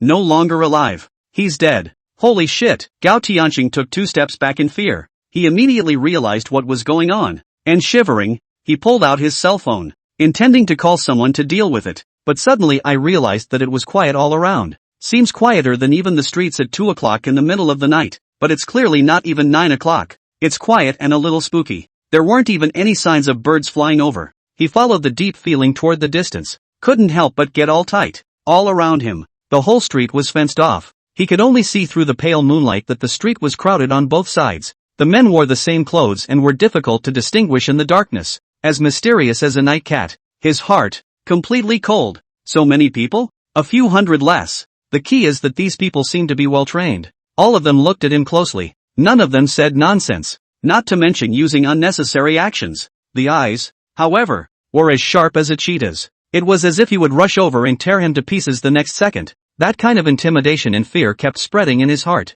These people, what the hell do they do? Click. Only the lead man lit a cigarette. The scarlet cigarette butts were especially visible in the darkness. With the bobbing of a cigarette, the man walked slowly toward him. The people behind them all came silently, like a tidal wave. Gradually, he got a good look at the faces of the men. He didn't recognize any of them, but a deep murderous intent flickered on each face. Gao Tianxing's legs were a bit weak, especially the one leading the group, with a cigarette in his hand and a very evil expression. Who are you guys? I haven't offended you guys. Right. Gao Tianxing's voice trembled. An existence that normally reigned supreme would now be so frightened that his voice trembled. The feeling of oppression is not something that can be imitated by the average person. I am the Cthulhu Society. Little Feng. The man's voice said faintly. There was little expression on his face. Only his narrow pair of eyes were especially piercing in the darkness. It's as if it hits right to the heart. The Cthulhu Society. Gao Tianxing's head got big when he heard those 3 words. He nearly sat down on the floor as his legs gave out, trembling with fear. One's worst fears had come true. Gao Jia really offended these people. You guys, you have to be reasonable in what you do. You don't mess around. Xiao Feng patted his shoulder and said softly, don't worry. Our Tsang Tian Association never does anything without reason, and will never kill a good person indiscriminately. And of course no bad guys will be spared. Mr. Gao, please get in the car. Let me take you to a good show first. This is a great show just for you. In the meantime, on the street, a limousine is moving fast. The man driving the car is Gao Jia. His heart had been on edge, in the most stressful stage. His calls to his father had been off since a while ago. He had a vague bad feeling about it. Is something wrong with father? But it shouldn't. He knew his father's strength. No one could shake it. In other words, if someone could really deal with father, then his own good days were numbered. He's going to hurry home and find out what's going on. I hope this is all a false alarm. Behind 2 cars away from his car, Transsexual and Locke were sitting in the car. Sang is driving. Lo looked a little nervous, with some excitement in the mix. Brother Sang, it's been a long time since I've been in a car driven by you. It's so damn exciting. Hey, hey, hey. Chen Shang paid attention to the speed on the speedometer, while he was observing the vehicles around him. Coming up on the viaduct soon. There are fewer cars up there and it's good to do it yourself. Buzz. Chen Shang took a foot off the gas. The car went straight up. It spiked to 100 miles per hour in an instant. Feeling the violent push back, a gasp escaped from Luo's mouth. There's no difference between driving a car and riding a roller coaster with Chen Shang. Ha, who is it? Driving so hard. Gao Jia immediately noticed the car catching up behind him and was a bit confused. The speed of your own car, it's in the 80s. Surprisingly, it's not as fast as him. As Chen Shang's car drove alongside him to a position level with him, Xiao Luo stuck his hand out of the window and made a gesture of contempt. Mud, dare you look down on me? Grandpa will play with you once. Gao Jia was usually a little prince of car racing. How could he be afraid of this? Straight away, it started to rage. The car was going 120 miles per hour at one point. There weren't many cars on the viaduct. It was a freshly built road, and besides, it was a road to the suburbs, so no one would normally notice it. This car next to me is just provocative. No one had ever dared to be so wild in front of him. 120 is pretty insanely fast on an elevated road. But Chen Shang was hard and didn't fall behind at all, just following so closely beside him. Strange. This kid, Gao Jia's heart is a little bottomless. The other guy looks like he's more experienced than even he is. And the car is great. It kept the distance from itself where the reversing mirror was about to touch. But it never did. Just follow yourself around so brightly. And kept blasting the gas to taunt himself. Mud. Put up a fight. Gao Jia let out a low roar and went out with another kick of the gas. It spiked right up to 140. Gao Jia was more or less nervous with both hands on the steering wheel. It's already dangerous. With such a fast speed. But if there was a small mistake, he would be completely finished. But the other person didn't seem to be afraid at all and remained close to him. What a lunatic. Gao Jia knew that at this time, if he came to a sharp stop or something, both of them would be finished. Is the other side not afraid of death? Gao Jia did not dare to drive faster. Keep the car traveling, and slowly began to reduce the speed. This desperate look on the other side made him lose heart. At that moment, Chen Shang suddenly accelerated violently, overtook the car to get in front of him. A sharp brake followed. Mud. Looking for death. Gao Jia hurriedly followed the brakes and nearly rear-ended the car. As soon as the car stopped, he opened the door and cursed loudly. At the same time he wanted to see who was driving the car. Who on earth is so desperate? The car in front of us didn't stall and drove slowly forward. Gao Jia thought that the other party had wimped out and snorted a few times. Close the car door and get ready to go. Suddenly, the car in front of us stopped. The reverse lights come on. Bam! The car in front of him backed up at full power and slammed right into the front of his car. Gao Jia didn't react at all, and was directly knocked against the steering wheel, with blood coming out of his mouth. Mad. Gao Jia touched his face and his anger was reborn. Find the weapon hidden in the cab and get ready to get out. The car in front opens. Walked down 2 men. One of them was a teenager who didn't look too old. The features were rather childish, but the eyes were exceptionally bright, with murderous intent piled up in them. He didn't even dare to meet his eyes. The quality of this luxury car is really good. It can't be broken even by crashing like this. Chen Shang coldly said. Yeah, brother Shang, why don't we switch to another car later? Xiao Luo snorted from the side. Lo opened the car door with ease. One grabbed Gao Jia's hair and threw it out. Gao Jia's legs went weak and he reached Chen Shang. He seemed to have a guess in mind. Knew who the teenager in front of him was. Who? Are you guys? His voice trembled. I haven't offended you too. Chen Shang patted him on the shoulder. You have not offended me. But you have done something you shouldn't have done, and it is up to us to judge you today. Have you ever heard of the Cthulhu Society? What? Cthulhu will? Gao Jia's entire body was dumbfounded. A breath barely escaped his lips. They are the Cthulhu Society. Then the teenager in front of him should be Chen Shang. He was very different from the person Takayuki had described. You're Chen Shang, he exclaimed out in shock. That's right, it's me. Chen Shang looked at him with cold eyes. Chen Shang. It's my fault, can you let me go? The two of us have no grievances. I haven't promised Gao Shui to deal with you. I promise not to be your enemy in the future. Do you see? On the contrary, I will recognize you as my big brother from now on. and I will never say anything if you ask me to do anything. We'll all be brothers from now on, don't you think? Gao Jie said and kindly extended his hand for a handshake. Lo just laughed. A kick lands to the face that sends Gauger flying. Just you want to be brother Sheng's brother? Dream on. Chen Sheng was a bit surprised to hear this. Gao Shui has looked for you? I haven't had time to look for her in the last few days, so you've reminded me of that. I'll look for her as soon as I've sorted you out. I'm looking for you not because of the Hai family, but because of this. Chen Sheng found the video on his cell phone and showed it to him. Gao Jie's eyes rounded at that moment. It's the image of myself running over that grandmother, and as he walked away, he deliberately pressed it again. What is your relationship with that old granny? Ah, she's just a poorer person. There's no need for you to make an enemy of me for a poorer person. There's still a lot we can work together. We can mutually benefit from each other. Ah, Chen Sheng sneered. That old granny is someone who once helped my sister and is my benefactor. I went to her before and gave her a sum of money to enjoy the rest of her life, but I didn't expect to be run over by a brute like you. I, Chen Sheng, don't have many benefactors in this world, and that old granny is considered one of them. And today, I, Song Tian, will come to collect my sins. Gauger stared at him blankly. He couldn't understand how someone who seemed to be about his own age could say such profound things, and he was 100% sure that Chen Sheng wasn't joking. He really dared to do it. Was he really trying to kill himself? This is a society with the rule of law. There are cameras everywhere here. If you kill me here, you won't have any good fruit to eat. His face instantly changed, and he shouted madly. Chen Sheng laughed, pointing to the overhead camera. You mean this? Chen Sheng wiggled his arms. The camera followed his arm as it swayed back and forth, then turned to where it couldn't capture Chen Sheng. I hacked the camera here a long time ago. Do you think it will catch me? You, Gauger gaped. He then slowly realized that he might actually be done for the day. It's amazing how much energy the Cthulhu Society can have. The ability to casually hack roadside cameras and kill people in the open. Chen Sheng opened the trunk of the car and took out a rope. Sidewalk. I don't know if you've heard about my sister. My sister was timid and fearful in life, but she was kind by nature and never hurt anyone. When he was bullied by those 4 brutes and never told his family, she was just too understanding and didn't want anyone to worry about him, much less her parents. Who knew that it would become a ladder to fuel those 4 brutes? Who killed my sister?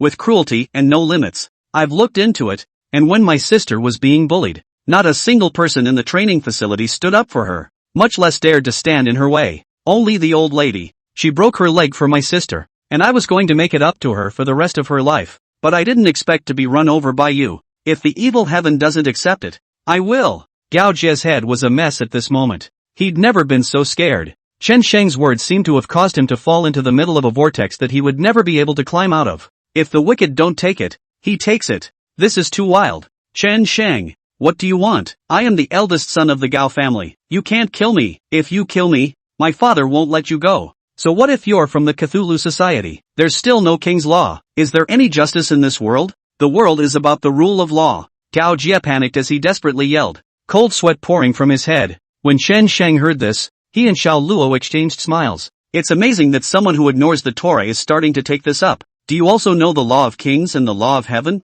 What about that old granny? You ran her over and walked away so brightly. Is this the law of the land? A hooligan also wants to use the law to protect himself now. You're going to laugh me to death. Today, I am the law. Gao Jie's eyes rounded and his breath stuttered violently. Chan Sang is playing for real. No. Shang brother, big brother, grandpa, please let me off this time. I really know I'm wrong. Big deal. I'll pay them whatever you say. I'm sure I won't refuse. Big brother, please, spare me. Chen Sheng simply ignored what he said and lowered his head to tie the rope to his ankle, then tried it to make sure it was sturdy. The other end hangs off the back of the car, then smiled at him. I'll take you somewhere. He and Lo then went back to the car. Gao Jia was dumbfounded. Take yourself somewhere, but tie yourself to the back of a car? This is some kind of operation. He was trying to brush. Next, Chen Sheng started violently. The car immediately sprinted to over 80 miles per hour. It wasn't a fast speed, but for Gao Jia, it was as fast as it could be. There was a scraping sound from his back, and his clothes instantly frayed. The rope around his ankles was incredibly strong, as if it were a big, strong hand, tightly choking him with everything it had. He couldn't break free at all. One can only be carried along by this power. Ah, it hurts. My back, my hands, please, stop it. I'm wearing out my skin and it hurts. Chen Sheng, big brother, grandpa, I'm wrong. I really know I'm wrong. Gao Jie's unceasing screams resounded in the night sky. Chen Sheng's car, however, did not stop. He wasn't going very fast, but he was turning left and right so that Gao Jie's body and the ground in perfect contact. Increased friction. It didn't take more than a few hits for Gao Jie to be able to carry it. Blood had been dragged out on the floor. Gao Jie screamed in pain and wailed all over the place. The moment. On the other side of the bridge, there were several cars parked. The person leading the group was Xiao Feng, and next to him stood Gao Tiansheng. A group of people stood without making a sound,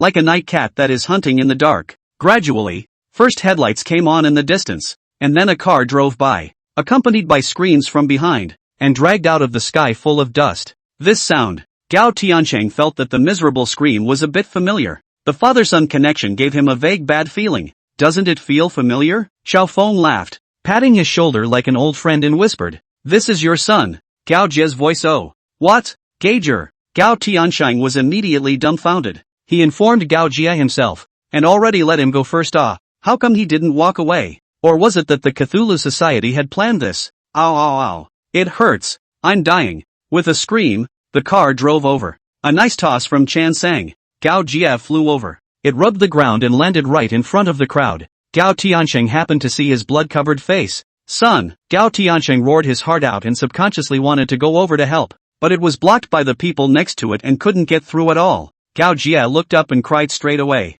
He's never been tortured like this since he was a kid. It's worse than death. It was just under 10 minutes and he couldn't take it anymore. "Dad! Help me! I'm dying! My legs! My body! Oh!" He cried very miserably, blood and tears blending together on his face. It is said that when a person dies their brain goes through all the bits and pieces of their life. Gager's head was now filled with thoughts of all the people he had once killed. The granny who got run over. The women who were tortured to death by their own ruthlessness. There were even a few schoolgirls. I remember one time when a schoolgirl's boyfriend stood up to him and he just beat him to death. This, all of it, is a sin. Those images had completely disappeared. Who would have thought that they would now appear in his mind again, and simply could not be waved away? His pupils glared in ovals, suddenly understanding now. This is retribution. He had done a lot of evil himself and thought that he would be able to live in peace by virtue of his high position and power. But I didn't realize that I would end up getting my comeuppance. The heavens will take care of their own. And they've run into a gun. One of his legs had been dislocated, and the excruciating pain that racked him gave him a very grim expression. Chen Shang got out of the car, and the driver's side was replaced with Xiao Luo. He spat out his tongue and kept blasting the gas, waiting for Chen Shang to give the order with a very excited expression. "Sang!" The crowd cheered in unison. Chen Shang smiled and waved his hand, sticking his hands in his pockets to look at Gao Tiansheng. "Brother Shang, can you spare my son? I only have this one son left. The bloodline of my Gao family can't be broken. Whatever condition you want is fine. I'll promise you, okay? I'll pretend I didn't see what happened today, and I promise I'll never let him mess around again." Gao Tiansheng immediately knelt on the ground and begged bitterly. The way Chen Shang looked at him didn't have any intention of compromise. Instead it was all scrutiny. On March 14th, Gao Jie was in a nightclub private room and bullied a woman who wasn't from the nightclub. She was a good family member who came with her friends to have fun, but was taken by force by Gao Jie. In the end, Gao Jie wasn't over it and poured some drugs into her, causing her to die of cardiac arrest. Last June, a few schoolgirls went shopping but were targeted by Gao Jie, who kidnapped the schoolgirls and subjected them to inhuman torture. And the next day, it was the schoolgirls' bodies that were found. Last October, a couple went out for a night on the town and was targeted by Gao Jie, who took on the woman in front of the man, who tried to fight back but was beaten to death. And in the end, the woman didn't escape her fate. On August 6th, Gager got drunk and deliberately got into trouble and killed a couple. A few days ago, Gao Jie drove a car over a granny who was over 70 years old, and not only that, he drove over her on his way out, killing people to death. But that's it. It was unusually quiet all around. Even Gao Jie stopped the wailing in his mouth and listened quietly. Gao Tiansheng was even more cold and sweaty. It never occurred to me that the Cthulhu Society had so much energy. These are all things that Gager has done, but they've all been wiped out at his own expense.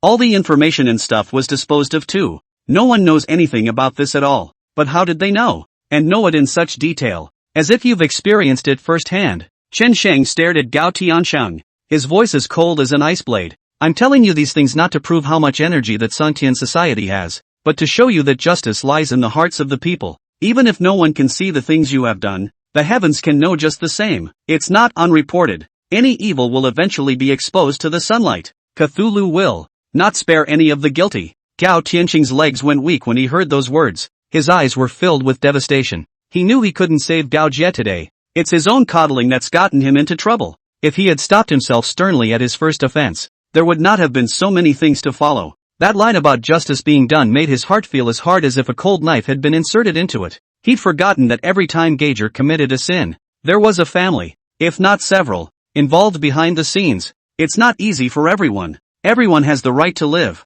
Instead, Gager brought the pain to everyone. Gao Tiansheng couldn't say anything, but just looked at Chen Sheng with longing in his eyes, as if he was begging for his forgiveness. Chen Sheng pulled out a paper towel and wiped his hands before walking over to one of the members next to him and slowly pulling out the throwing stick from his waist. Sons don't teach their fathers. If it wasn't for your listening, Gao Jie wouldn't have become like this, and so many people wouldn't have been killed by him. You should pay the price. Gao Tianxing's head was blank at this moment. He didn't know how Chen Sheng was going to deal with himself. This, it seems, is beyond one's capabilities. Knock! Chen Sheng knocked him over with a head kick. Throw it hard. There was a click. Gao Tianxing's leg is knocked off. The whole leg twisted up.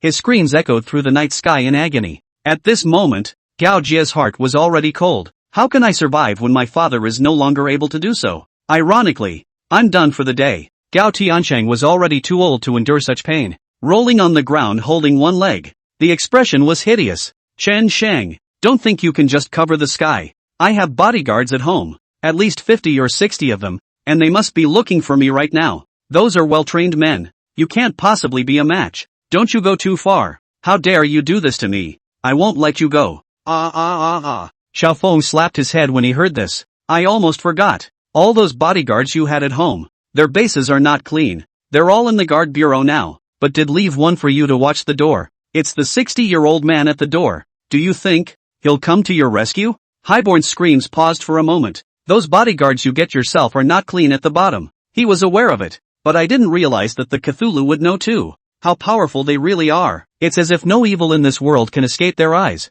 This is incredible. Chen Sheng snapped his fingers. Lo got the order. The gas was blown right to the bottom and adrift in place. The tires rubbed against the ground with a violent and harsh sound. The car swung violently. Gao Jie was thrown out like a dead dog. Lo didn't stop, dumping and drifting over and over again, showing off his car skills. Every swing of the tail, both made Gao Jie let out a gasp of surprise. Within a few strokes, Gao Jie couldn't carry it anymore. It's a pain not many people can handle. Gao Jie was hanging there half dead, already almost out of breath. Son, my son Gao Tiansheng burst into tears. What's more painful than giving away one's life in vain, especially at this stage of his identity? Not even his own two sons were saved. This is the most painful thing. A Gao Shunhong and a Gao Jie. The world is supposed to be dirty, and justice exists in everyone's heart. It was a light from the heavens. Lights up the whole world. Chen Sheng, the messenger of justice who steps into the light. It's almost time to hit the road. Chen Sheng walked over and patted Gao Jie's cheek, then untied the rope around his ankle and silently hung it around his neck. No, Chen Sheng, listen to my explanation. I can give you a lot of things, as long as you leave my son alive. Gao Tiansheng was still begging bitterly. Chen Sheng smiled at him. The greatest mercy I can show you is to let you father and son travel the same path. You will not be lonely on the way to the Yellow Springs. Next day, early morning, by the bridge, the guard bureau has cordoned off the scene. This image from the scene is thought-provoking. There were drag marks on the floor and spots of blood, but after matching, they are all from the deceased Gao Jie and Gao Tiansheng. Beyond that, they found no evidence. Not a single fingerprint. Even the footprints on the floor are all unmarked shoes. They could only inform about the murder of the Gao family's father and son. Nothing else can be done. Holding back. Total holding back. Captain Chen, how do we report this matter? A person next to him came and asked respectfully. He didn't know how to explain this anymore. Chen Guohua sighed deeply. Let's block the file first and investigate slowly. Also notify their families to come and claim the bodies. Yes. That afternoon, Gao Shui and Liang Xiaohong arrived at the guard bureau. See the two men lying there. They recognized it immediately. It's your own family, Gao Jie and Gao Tiansheng. For a few short minutes, the two of them went through a robbery as it were. Yesterday Gao Jie was alive and well. That's what it's become in one night? Gao Jie. That's no ordinary man. How strong is the Gao family? It's amazing that it's just dead now. It is evident that the other side is not afraid of anything at all. Mom, what do we do now? This matter must have been done by Qin Sheng. It must be him. Let's turn him in. Back home. Gao Shui had panicked, even a little delirious. Overwhelmed by the shock. Her speech was a little sloppy. Liang Xiaohong bowed her head in deep thought. Of course she knew that this incident was done by Chen Shang. Who's so crazy but him? Turn him in? Do you think we need to turn him in if we have evidence? Without evidence, no one can arrest him. Why don't we go tell Grandpa? He'll definitely care about us. Gao Shui was nervous. One never realizes how horrible death is until one reaches this point. It was especially these days of trepidation that frightened her. Your grandpa has a lot of work to do every day, so don't sue him until it's absolutely necessary, otherwise it will disturb him too much. Chen Shang will definitely be finished if he makes a move, but I want to solve this matter on my own. Liang Xiaohong took a deep breath and said seriously, but Mum, Uncle, they are finished. This is not small. I don't want to die. I really don't want to die. Oh. Gao Shui cried out as soon as she was scared, her voice tearing her heart and lungs. What are you crying about? I haven't even cried yet. Liang Xiaohong's emotions had been at their most tense stage these days. To whom do I tell my grievances? Because of Gao Shui, she lost her husband and father-in-law. Just because she's a bully. Now the whole family has to pay for her mistakes. You know you're wrong now? What did you do back then, when a group of you bullied someone else? Did you ever think of today's ending? Even if you bully, you guys even killed someone. All this time your father was just too spoiled for you, letting you have your way with everything. And that's how you ended up making a big mistake. If it wasn't because of you, how would our family be like this? It's all because of you. You unfilial daughter. Your father is dead because of this. You should feel guilty for the rest of your life. Liang Xiaohong said and grabbed Gao Shui's hair and viciously slapped it over with a few slaps. Gao Shui didn't dare to move a muscle, kneeling on the ground and crying bitterly. She was regretting it now, too. I should have known better than to listen to Zhang Kai, but what's the use of regretting now? Things have happened. Chen Shang didn't care about anything. All the way was killing. What are they going to do? Now there's not even a chance to explain, and it's impossible to make amends. I didn't want to. It's all Zhang Kai's fault. If he hadn't been bullying people, we wouldn't have been so unlucky. Why doesn't Chen Shang go to Zhang Kai? I hate him. Takayuki screamed at the top of his lungs. Liang Xiaohong got tired of fighting before she stopped, her eyes slightly hollow. It's not that we're not looking for it, it's that the time has not yet come. Imagine what it would be like to know that you're going to die, to suffer day after day, minute by minute. The feeling of death sharpening the knife right in your ear but not laying a hand on you is like sitting on pins and needles. Worse than going to hell. That's what Chen Shang thought in the beginning. Zhang Kai's sins were the worst. That's why he was put last. Gao Shui sat paralyzed on the ground when she heard this, her eyes filled with incredulity. It's total torture. Breaking through the psychological defenses first, then slowly making you watch yourself step into the abyss. Watching death stab itself in the back. How torturous that feeling is. Buzz. At this time, Liang Xiaohong's cell phone rang. She rushed to pick up the phone. Did you find the man you were told to look for? Okay. Then I'll go over there. I'll talk to him face to face. Liang Xiaohong glanced at Gao Shui. Come out with me to meet someone. Gao Shui didn't dare to ask who it was. She just nodded and followed her mother out. The place Liang Xiaohong went to was far from the city. It took over an hour of driving to get to my destination. It's a pretty shabby little yard. Liang Xiaohong came to the door and gently knocked. Mr. Av. No one answered from inside, but a plopping sound was heard coming from it, as if water was bubbling up. Liang Xiaohong felt curious, pushed the door open and walked in. Takayuki followed closely behind. First a strong odor of blood came over. The two couldn't help but cover their noses. In the yard, a tall man with a sharp knife is killing a cow. Liang Xiaohong and Gao Shui had never experienced anything like this before. They usually eat only beef and have never seen a cow killed. The image in front of them was more or less shocking to them, and very disgusting. The man held the bull's horn in one hand and stabbed it. A huge cow didn't even put up a fight in his hands. After a moment of trembling, the pupils gradually dilated. Blood was spilled all over the place. The man casually went over a few slashes, handled the beef, and just grabbed a piece of raw meat and ate it. Eat and marvel as you go. Fresh beef is just a pleasure to eat. Vomiting. Gao Shui didn't hold back and directly fell to her knees and vomited. Eating beef raw is accompanied by the smell of blood all around. That's a lot of flavor. If it wasn't a last resort, Liang Xiaohong wouldn't have personally come to this person. But the friend who was in charge of the contact only said he would make an introduction, but didn't want to get involved in the matter. Plus Liang Xiaohong was in a hurry, so she had to come first herself. As long as we can get rid of Chen Shang, even if he was noticed by the guard bureau later, his father would be able to help himself out. It was only then that the men realized they had come in. Grinning, he wiped the blood away and walked towards them. You're MS. Liang, right? Liang Xiaohong nodded. You're in Qingsheng? Ha ha ha, it's me. Sit. He laughed out loud a few times, then moved a chair and directly asked Liang Xiaohong to sit down. Liang Xiaohong covered her nose with one hand, Although she was very disgusted by everything around her, she was very relieved at the moment. This guy looks pretty fierce. He should be able to deal with Chen Shang. Chen Shang should be trash in his eyes. How could Chen Shang possibly deal with such a bloodthirsty person? It's the right guy to go to him. I'm sure my friend has already told you about me. If you can help, the benefits will not be lacking.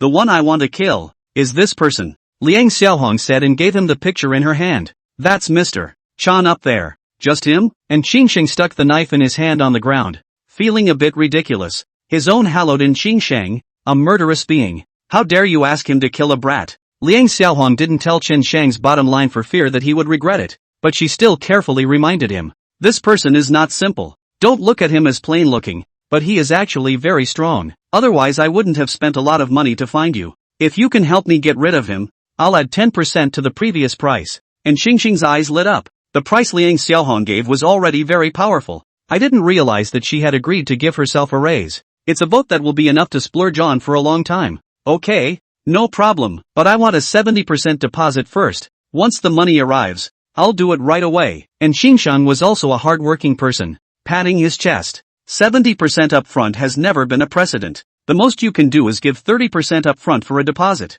Otherwise what's the point of the other guy running off with the money? But now Liang Xiaohong couldn't care about thinking that much. Getting rid of Chen Shang was important. I want you to do it in the next 2 days, and I'll wire you the money right away. Liang Xiaohong narrowed her eyes and said with determination. Ha ha ha, good. Don't worry. Chen Shang will die. And Qingsheng rubbed his hands together happily. Then he went and cut down a large piece of beef and gave it to Liang Xiaohong to take back to eat. But she said she wouldn't take anything. The day passes. The Gao family's restoration group had completely disintegrated. As the saying goes, people go away. Once Gao Tiancheng and Gao Jiegang were gone, the company was in complete disarray. First, the company began to disintegrate from within. Starting with a couple of core resignations in the morning. There is a lot of interest as well as connections involved in these guys. Immediately after they left, the company began to falter. It was only noon, and already 50% of the people had left the company. And it was rumored that the Hongchen group was vigorously digging in and secretly manipulating all of this.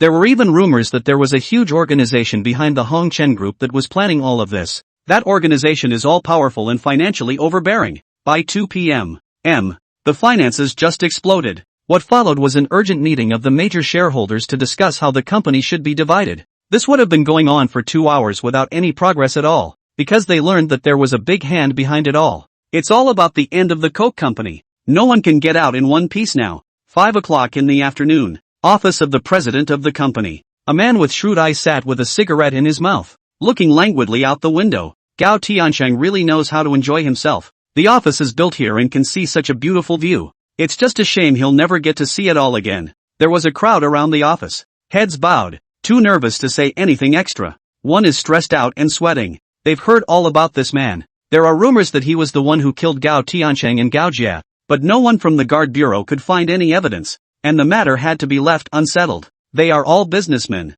and they are like lambs before him. My lord, this is the company's water flow for the past month, as well as the current financial situation. You see, what should we do now? We all listen to you. A man with glasses came up next to him and handed over a pile of information. Chen Shang looked at it and nodded in satisfaction. Redo the financial statement for the crowd. Then distribute 1% of the shares to those shareholders, and to distant relatives of the Ko family. Subsequently, the company was put under the name of Hongchen Group. Yes, I understand. The man with glasses hurriedly bowed his head in agreement. In his heart, he was shocked beyond measure. The man in front of him didn't look very old, but he didn't expect to be so ruthless in his actions. The 1% share demobilizes those people and at the same time carries this thunder on their heads. That's a pretty smart approach. The key of course is the energy behind him. Both the organization and the company behind him are too anticlimactic. Everything in the Gao family was eaten up by him in just one day. Then, Chen Sheng took a look at some of the company's detailed water flow.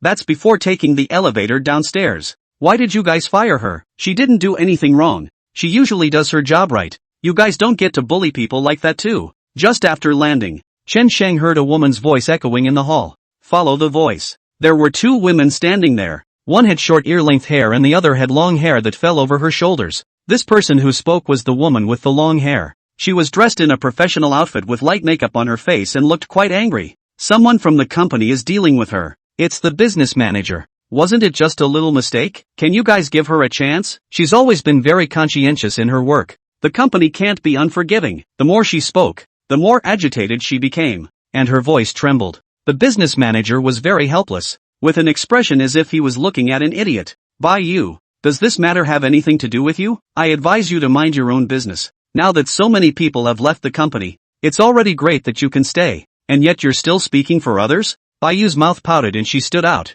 saying loudly and seriously, she just made a small mistake. Are you guys so serious? You guys don't do things this way. Anyway, if you want to fire her today, then I'll quit too. You. The business manager didn't curse out that one stupid ratio. How can there be such people in our society nowadays? What's going on? Chen Shang walked over. This business manager is Chan Sang's man, also just scheduled to come over. He rushed to tell Chen Shang about it. On his first day here, the business manager discovers that a woman named Fong Fong steals the company's trade secrets and sells them to other companies at a high price. But the Gao family company has been taken over by them now. It was not something he was going to pursue. He just wanted the woman fired. But she didn't expect the woman's best friend, Bai Yu, to stand up for her and avenge her injustice. You're the new manager? You come and do justice. It wasn't my bestie's fault in the first place. You can't just fire her, Bai Yu said in a very righteous manner. She crossed her arms and was cynical. Fong Fong also pretended to cry. The things I did before were all forced. If there was a way out, I couldn't have betrayed the company? That money is nothing to the company. So why can't you guys just forgive me for once? I've said I won't dare again. What more do you want? You're bullying us for not having a background, aren't you? Ooh-hoo, this company is so unreasonable. Chen Shang was exasperated and laughed. This woman stole the company's secrets in the first place, and now she's so justified. Those who don't know really think how the company owes her. That alone was enough to put her in a world of hurt. And this woman looks like she's been spoiled by her family. Whatever she did wrong was someone else's fault. Adult giant babies are the worst. Is it still the company's fault if you steal its secrets? Chen Shang asked rhetorically. Fong Fong froze and hurriedly explained. It's not because the company pays us too little. I had no choice but to do this. If I had the means, would I have sold the company's secrets? I'm not the kind of person who forgets what's right and what's wrong. Look at that. What a pathetic thing to say. It's as if he's really been wronged. The company has less money, you can go to another company to work. But I have learned, like your level of existence, at least tens of thousands of dollars a month. You are not an empty luxury, right? The company has given you enough, and now you stab the company and say it's the company's fault? You're kind of interesting. Why aren't you being reasonable too? Bai Yu suddenly stood out, pointing at Chen Shang's nose and yelling. It was supposed to be that the company's benefits were getting less and less, so my best friend had no choice but to do this. She has an old mother to support and a father to take care of at home. So what's wrong with earning a little more money? And she's earning money by her own labor. What's wrong with that? Chen Shang laughed, looked at the business manager next to him. The business manager smiled back. The group of people following him also laughed helplessly. Stealing company secrets on your own merit and selling them? She calls this self-fulfilling? This woman's head is kicked in a donkey's ass. And yeah, I've done this kind of thing before and the company hasn't dealt with me. And it's your fault if it's not right. You didn't warn first. You should have warned me about this matter first. And only fire me if you do it again next time. Fong Fong very reasonably crossed her arms and pouted. It's a long time to live. The company used to spoil her, and she thought everyone under the sun had to be at his mercy? You say you want to take care of your mother and father, but you're wearing luxury brands. Why don't you choose to honor your parents when you have all this extra money? And you don't seem to be admitting any wrongdoing by the sound of your voice. Chen Shang rubbed his chin, already thinking. He hadn't wanted to talk much nonsense with such people. The reason why I'm talking more today is because I'm in a good mood. After swallowing the Gao family's company, the next step was to deal with Gao Shui. In the last few days, she must have experienced what it means to be afraid as well. Slowly, it will lead her into the depths of hell. Anyway,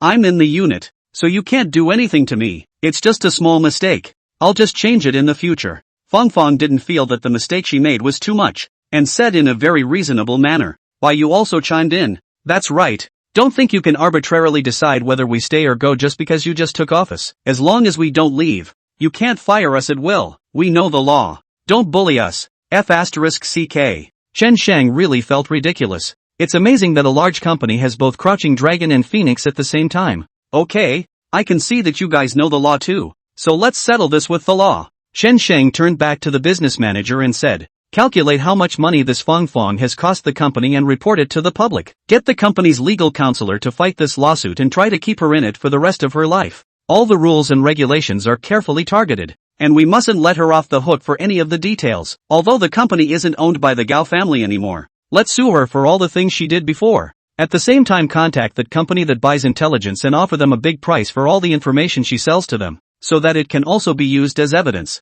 Yes, Mr. Chen. I'll get on with it. The business manager hurriedly nodded his head in agreement when he heard this. The heart was very relieved. He was being kind and wanted to give her a chance, but he didn't know that she didn't know what to do. How dare you make trouble in the company? Now that she had pissed off Chen Shang, there would be good consequences for her. Where's the security guard? Get them all under control first. Don't let them go, the business manager shouted. Immediately a group of security guards ran over and surrounded Fong Fong and Bai Yu. Fong Fong's face was that ugly. Her heart thumped and began to beat wildly. This kid is playing for real. If he had committed a crime and alerted the guard bureau, he would be in big trouble. It's a toss-up whether you'll get out for the rest of your life. She would have been a long-time employee of the company, knows a lot of company secrets, and because of this, they were all running roughshod over the company before. And even if the company knew about these things, they couldn't do anything to themselves. Now Chen Shang isn't even afraid of this? If this is reported to the public, the rest of his life will be over.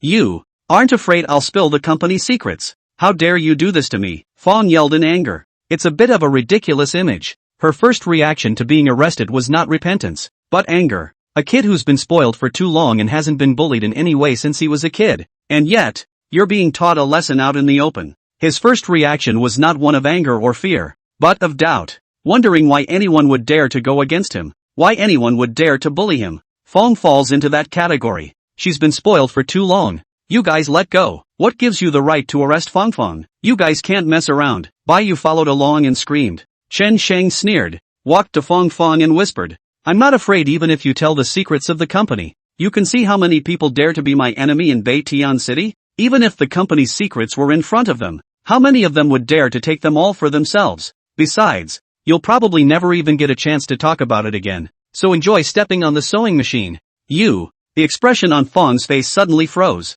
She suddenly realized that she was no longer the woman who was favored by Mr. Gao. This new Mr. Chen doesn't spoil her at all. When you make a mistake, instead of giving yourself a chance to change, you have to kick yourself off the deep end. He's too hard. As for this young lady, Chen Shang looked towards Bai Yu. She doesn't know any better. She's an enabler. She can be thrown out of the company. Just make up any excuse you want. Yes, Mr. Chen. Hearing this, the manager hurriedly agreed. Bai Yu was confused. The whole thing palpitated a little. What? Fired yourself? How can one be fired? I haven't paid this month's mortgage yet. If I don't have a job, it's all over. He was just saying a few words for Fong Fong. Was it so bad? Mr. Chen, you can't do this. You're out of order. Bai Yu screamed with her heart torn out. Rules? Chen Shang smiled. According to the rules, you should be taken in as an accessory. Take your pick. Bai Yu's pupils tightened. She didn't expect the consequences to be so severe. Chen Shang wasn't joking. He was really going to take himself in? You can find another job if you lose it, but if you go in, it's all over. She took a deep breath and could only silently choose to leave. Bai Yu went out the door on the front foot, and Chen Shang regretted it on the back foot. It seems like we shouldn't let Bai Yu leave. This kind of dog saint mother is the most disgusting. Baek Yul will be finished later, so please continue to read on. Chen Shang shook his head and walked away. A tea house. Fong and Chen Shang are sitting here drinking tea. Fong was dressed in a tang suit. It looks like it has a few perks. The expression was very laid back. Sitting with Chen Shang, they were like two world-weary teenagers. Without realizing it, they held up the entire Cthulhu Society with just their hands. Brother Shang, the Gao family's company is already under my control, and now the members of the Tsong Tian Association have all entered the company. Little Fong reported. Aha! Chen Shang took a sip of tea. Through the window, he saw two kids outside playing a game, a boy with a girl. The boy ran so fast that the girl didn't keep up and fell to the ground. The boy rushed back, patting the dust on her and coaxing in a whisper. Don't cry, oh, brother just ran too fast. Later brother carry you. Go home and brother will buy you candy to eat. Don't cry. The brother also took the lollipop out of his pocket and gave it to the girl. The girl immediately stopped crying when she ate the candy and took her brother's hand. The two went off happily. Chen Shang couldn't stop his eyes from reddening. Once upon a time, I was not like that with Chen Yuan. When they were young, they played together every day. But Chen Yuan was very understanding and never had to coax herself, and would even give her pocket money to Chen Shang. When Chen Shang was a child, his family's condition was not good, so the two siblings saved money together. 1 dime and 2 cents. I ended up saving more and giving it to my parents. Chen Shang couldn't forget how greedy Chen Yuan was standing outside the kiosk watching people eat candy. He had vowed to give his sister everything she wanted after Zhangde, but the reality? The sister is gone. From time to time, Chen Shang wondered if the tragedy would not have happened if he had revealed the identity of the Tsungtian society earlier and returned to see Chen Yuan earlier.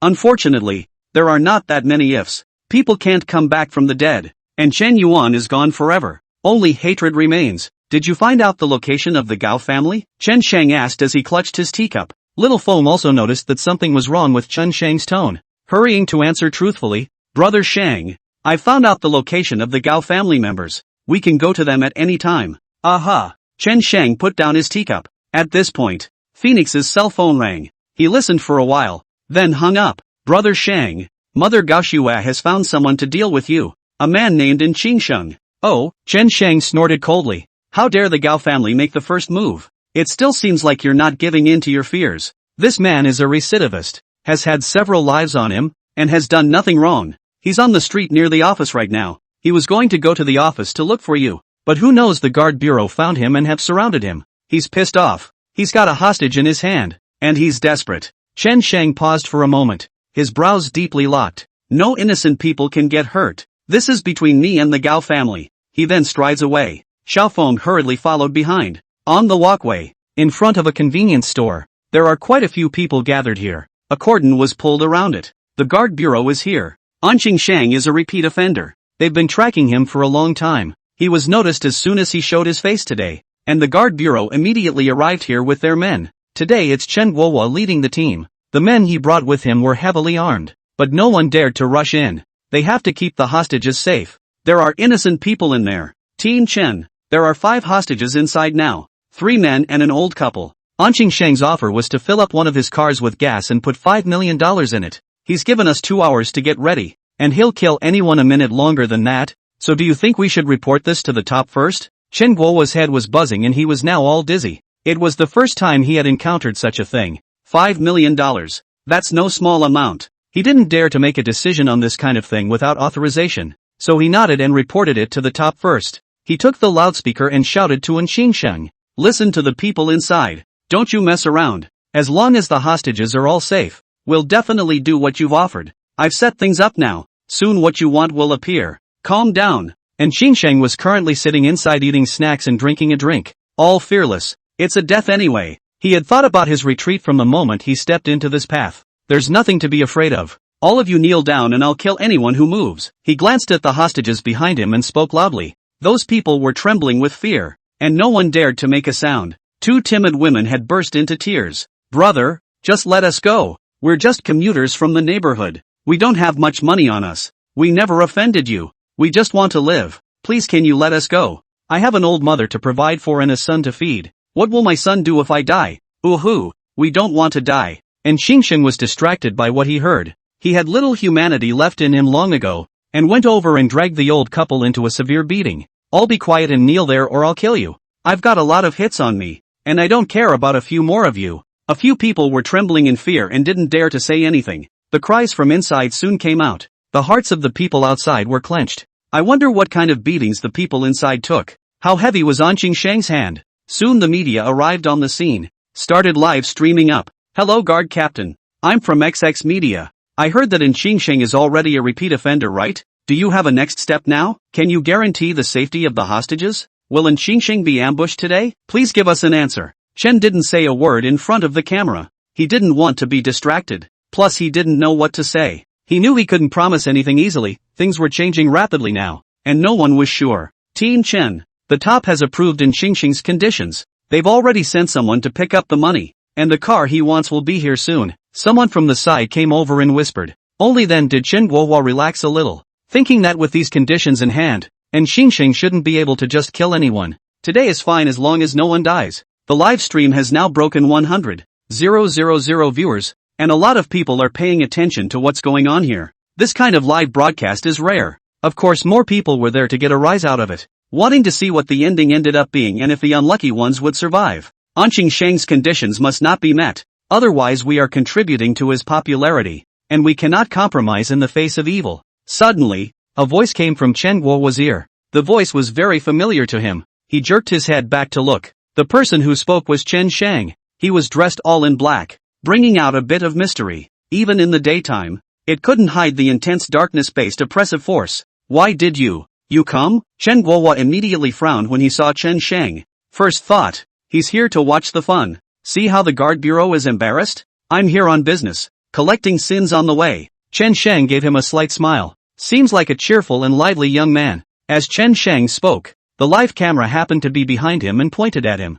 100,000 viewers heard that. In an instant, the crowd laughed in shame. What did he say? Come to collect sins? Why does it sound like a messenger of justice? This happened here and he comes on an errand? It's to tell jokes, isn't it? Who does he think he is? Bullshitting? Get out of the way. Don't get in the way of people's offices. Can you be responsible for a life? No one from the guard bureau has said anything. And you're just adding to the problem. Where's the brat from? What's the point of pretending? If it's because you delayed the rescue of the hostages, let's see how you're going to take responsibility. With so many netizens watching, public opinion will crush you to death. Naturally, Chen Sheng didn't bother to read those words on the live broadcast, but instead walked to the front of the crowd. Chen Sheng, what do you want? Only then did Chen Guohua feel that something was wrong, rushing over to stop him with a very nervous expression. At this point, what's Chen Sheng going to add to the chaos? I know the people inside, Chen Sheng said in a cloudy voice. Ha, you recognize? Chen Guohua froze, not understanding the meaning of his words.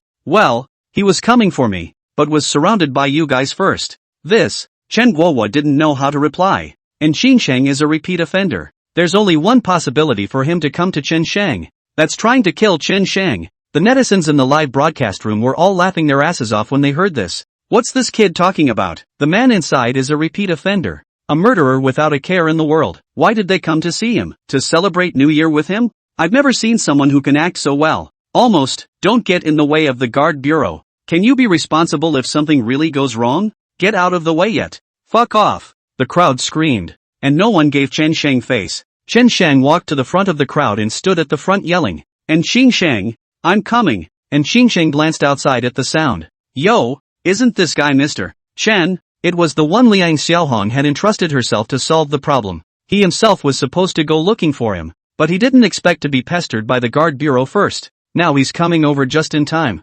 Save yourself a lot of trouble. Ha ha ha, I wasn't going to look for you today, but I didn't expect you to come to my door by yourself. So I'll make it happen. The Gao family's vendetta against you will come to an end today. You walk over slowly and spread your arms out. Chen Sheng smiled. Good. With his arms unfolded he slowly walked towards Chen Sheng. At this moment, the people in the broadcast room were also disappointed to the extreme. For Chen Sheng to come over was looking for death in their eyes. How could such a brat be a match for a humongous bandit? Now there's going to be another hostage. This is just adding to the confusion. Chen Guohua shouted loudly from behind that Chen Sheng should not go over, but to no avail. Chen Sheng doesn't listen to him at all. What the hell was Chen Sheng thinking? That he could be a match for Chen Sheng if he just went over there? Other than that, the physical difference between the two is too great. And Chen Sheng is at least 200 pounds. Chen Sheng, it looks like it's just about 130 pounds. Just as the hearts of the crowd were hanging in the air, suddenly, wait, it wasn't Chen Sheng who shouted. The voice was a growl from his throat. With a hint of fear, the scene was instantly quiet. Everyone turned their puzzled eyes on Chen Sheng. He's a repeat offender and has no idea how many lives he's carrying. Even when he was surrounded by the people from the guard bureau, he was still not the least bit upset, having long ago put life and death at risk. But why is this sound coming out of his mouth at this moment? Chen Sheng stopped and stared at him coldly. And Chen Sheng doesn't want to lose his cool, but he really couldn't help it. He let Chen Sheng come over just now without much thought, but it took a moment of trance to notice Chen Sheng's eyes. Even in the daytime, it exudes a searingly brilliant light, as if a knife in the night sky cuts through the darkness. Through these eyes, he saw bloodlust, madness, killing, terror. With so many lives on Chen Sheng's body, his intuition was naturally much more accurate than the average person. Especially when you meet someone like Chen Sheng, the most ferocious beasts still have the most basic desire to survive. When they encountered an existence stronger than themselves, they would also subconsciously tremble. This feeling appeared all over Chen Sheng, and Chen Sheng even thought that he was feeling wrong. But the moment he came back to his senses, he realized he was right. So he hurriedly shouted at Chen Sheng to stop. If we just let him come along like that, he didn't have a clue in his mind. It was likely that he would die at the hands of Chen Sheng. Mud, who the hell are you? Why? The look in your eyes. And Chen Sheng rounded his eyes, incredulous. Come to think of it, it hasn't been right since just now. If Chen Sheng was an ordinary person, How could he come towards himself under the gaze of everyone, and without a hint of nervousness? That's not normal in itself. There must be a tremendous amount of energy in him, rather beyond himself, even beyond the guard bureau. I'm Chen Shang, he answered truthfully, with a hint of more elan in his eyes. No, your identity is by no means as simple as just Chen Shang. Who exactly is the person behind you? And Qing Shang, am not afraid of anything, and I won't be afraid of a brat like you. Do you believe I'm going to kill all these people? Chen Shang nodded. Of course I believe that, but what goes around comes around, and everything comes around, and if you kill them, I guarantee that your end will be dozens of times more miserable than theirs. I'll get you, all, family, dead, all of you. Hiss. These words made in Xingxing's entire head spin. If someone from the guard bureau had said that out loud, he would have just laughed unashamedly, because that's not legal, and no one is going to do that. However, when this came out of Chen Shang's mouth, it was filled with irony everywhere. The knife he had placed on a woman's neck was slow to fall. He was really afraid that if he went down with this knife, Chen Shang would kill his whole family. It's not a big deal if you die, but what about your old mother? It wasn't easy for her to bring herself up. Chen Shang, you mustn't provoke him. No one must die today. Those people are innocent. Chen Guowo froze for a moment before rushing to shout. He found it unbelievable. A beastly murderer like in Qingsheng would be afraid of Chen Shang, and he's afraid before the two of them have even fought? He had never been afraid of facing so many people from the guard bureau. There was also a lot of chatter in the live stream. Say, what exactly is that Chen Shang? Isn't he just an ordinary person? How could he make someone like in Qingsheng afraid? No, he's not an ordinary man. Would an ordinary man walk towards a vicious thug like that? He just said he's going to kill his whole family. That's not a joke, is it? Believe it or not. An Qingsheng does. And Xingxing's head broke out in a cold sweat. Just by dealing with Chen Shang for a few words, he felt pressurized. He then reacted and yelled into the distance. Guard bureau, where are my terms? Where's my car and money? Get it ready for me yet. Bunch of assholes. Mud. If you guys move any slower, don't blame me for being rude. Come on, aha. Chen Guohua hurriedly stabilized him. The car you asked for has come and will be driven over to you right away. You let go first. And Xingsheng seemed relieved. Have them drive to the back door. Remove all the people from the back door. With me, you'll get nothing today. Chen Sheng sneered and took a step forward. At the same time, a bunch of people in the crowd also took a big step forward in unison. In an instant, the crowd was in an encircling position, surrounding in Xingsheng. All of them stood behind Xingsheng with certainty. They were like trained soldiers, not a word of nonsense, staring straight at him. This, and Xingsheng looked around in disbelief. How dare this group of people who are looking at the scene surround themselves? The sudden appearance of so many people all surrounding him gave him a feeling of being at a loss. They're not afraid they'll hurt the hostages? If the hostages are no longer a threat, then what is oneself? You'll be killed in a minute. Chen Shang, don't mess around. Chen Guowo was startled. Chen Shang is going crazy. How can he do that without regard for the hostages? Chen Shang turned back, glanced at him, and said coldly, compromise to sin is the beginning of cowardice. People like in Xingxing deserve to die, and die without a trace. I will never give in to him. Above the heavens, there must be a heaven and earth. All things reincarnate. Is it a sin? Today, is the end of in Xingsheng. Wow. There was a small shock on the scene. That does seem a bit out of place coming from a man who doesn't seem very old. But that's true. There must be no compromise with sin. To do otherwise is cowardly. This man looked thin and weak, but the energy present in his body surpassed any other. The guard bureau all froze. None of them knew what Chen Shang was going to do. Toughing out a murderer? Chen Shang took a step towards An Qingsheng, reading aloud under his breath. An Qingsheng, you kill and take lives. You take them without being with them. You are haunted by intentional evil. And you are wasted. This world does not allow you to kill. And those innocent people should not be lambs in your hands to vent. Every life in this world is equal. The heavens have no eyes. The earth has no prisons. I, Chen Shang, have come to do justice to the heavens. The people you've killed, the mistakes you've made, the people you've tortured, their pain, their fear, their sadness. I'm going to make you experience it all. Cthulhu Society, come to collect the sins today. Along with Chen Shang stepping forward, the members of the Tsong Tian Association behind him, one by one, came forward in large strides. These people have a righteous light in their eyes and seem to have put life and death at risk. It made a demon like in Kyongsang so scared that he went limp. Who says there is no justice in this world? Who says the bad guys go unreciprocated? Justice is in the hearts of men. And there is a law for all reincarnation. It's only natural that someone should judge everything An Qingsheng does. Barta. The knife in Xingxing's hand subconsciously dropped to the ground. His whole body froze. in just under a minute. It felt like a nightmare. Every word from Chen Shang was like a judgment, like on a blank sheet of paper. All his sins were written down. Those scrutinizing eyes seemed to burn his flesh and blood. He once thought his sin was nothing more than a life against a life. Now I realize that heavier than life is pain. It is the inability to seek death that is the most agonizing aspect of existence. Chen Shang is trying to make himself fall into hell for eternity. What alarmed him even more were those last 3 words. The Cthulhu Society? It can't be. The Cthulhu would really exist? He thought it was just the stuff of legends. It wasn't that he hadn't heard of the Cthulhu Society before. It is said that the people inside have their hands full,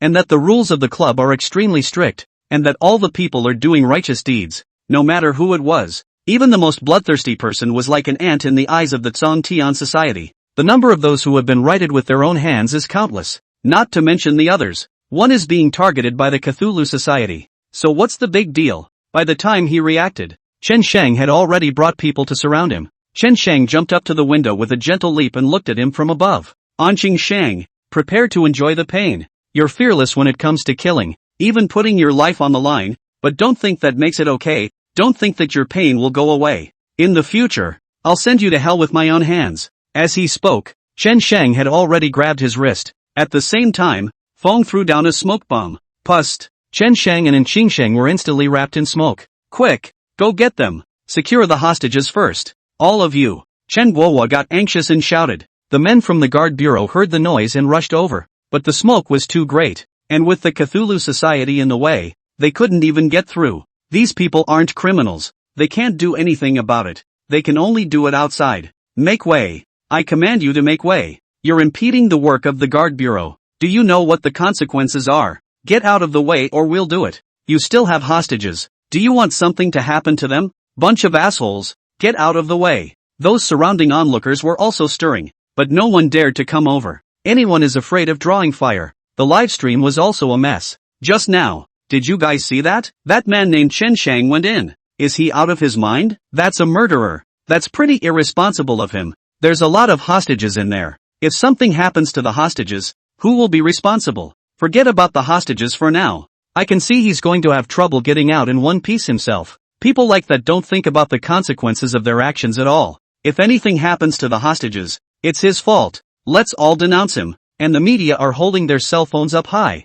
desperately trying to get the first glimpse of what's going on inside. Gradually the smoke cleared. The Cthulhu Society is still around, but Chen Shang and Xiaofeng are gone. No cries from the hostages were heard inside either. Not good. Something's wrong, Chen Guohua yelled. No movement means something may have happened to those hostages. This is my jurisdiction. If something happens to the hostages, I'll be in deep shit. This Chen Shang, he does things too recklessly. Saved at last. Oh-hoo. That just scared me to death. I thought I was going to die. My old bones almost fell apart. It was Chen Shang who saved us. He's our great benefactor. 5 hostages came out of it intact, protected by the Cthulhu Society. Chen Guohua and the others thumped in their hearts and instantly relaxed. A group of people let out long breaths as if they had been through a great battle. They were relieved that the hostages were okay, with a few members of the Cthulhu Society holding them up. Those hostages appeared in the crowd's view. Numerous media outlets raised their cell phones to record the moment. Where's Anqing Shang? Chen Guohua followed with another yell.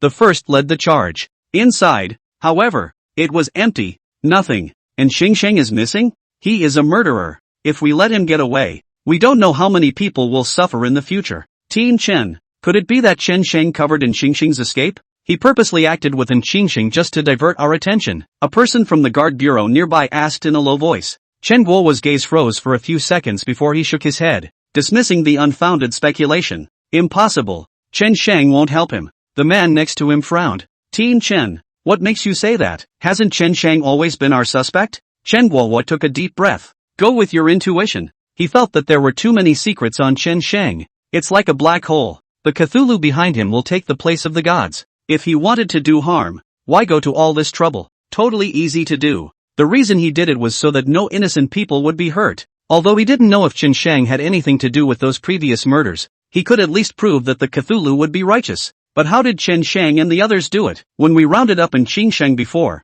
we deployed over a dozen people. But in the end, we still let him get away. Remember that time? Anqing Shang dealt with 7 or 8 people from the guard bureau by himself, injured 4, and finally escaped. I see that Chen Shang is just an ordinary person. Can he do it? The people next to him voiced their skepticism and found it unbelievable. It felt like a lone wolf taking a cheetah. There seems to be a bit of a gap between the two. Chen Guohua couldn't figure it out either. Is Chen Shang really not afraid of death? Desperate, he rushes in and grapples with Anqing Shang. And to not hurt the hostages in the midst of a struggle. Is that something an average person can do? And Qingsheng is an outlaw who has long put life and death at risk. Who dares to touch such a man? But today was not without its rewards. Just now, Chen Sheng admitted that he was a member of the Tsong Tian Association. This will be of great help in future investigations. Arrest all of these Tsong Tian Association people and bring them back for investigation, Chen Guohua yelled. Yes, the people from the guard bureau outside took control of the Cthulhu Society at the first opportunity. And they didn't run. They just stood there and let the guard bureau catch them. Everyone had a calm expression on their faces. And no one said a word of nonsense, allowing the men from the guard bureau to take them away. There weren't enough cars in the guard bureau here. So Chen called in reinforcements. Took all 40-odd members of the Cthulhu Society back to the station for investigation. This time they were determined. Make sure you find out what's going on with the Cthulhu Society. Wait for the crowd to leave. Those on the scene were rioting, one by one, as if waking up from a dream. Along with the live streaming netizens, there was a lot of noise. The guard bureau took the man? What are those people? What is the Cthulhu Society? I don't know what they are, but they are righteous people. If there were only people from the guard bureau just now, could they have gotten the hostages out safely? Even if they could, it would have taken a lot of manpower and material resources. But look at the Tsong Tian Society's people. How dry they are. Yes, if it wasn't for the Cthulhu Society's people coming over, there's no telling how far this matter would have deteriorated.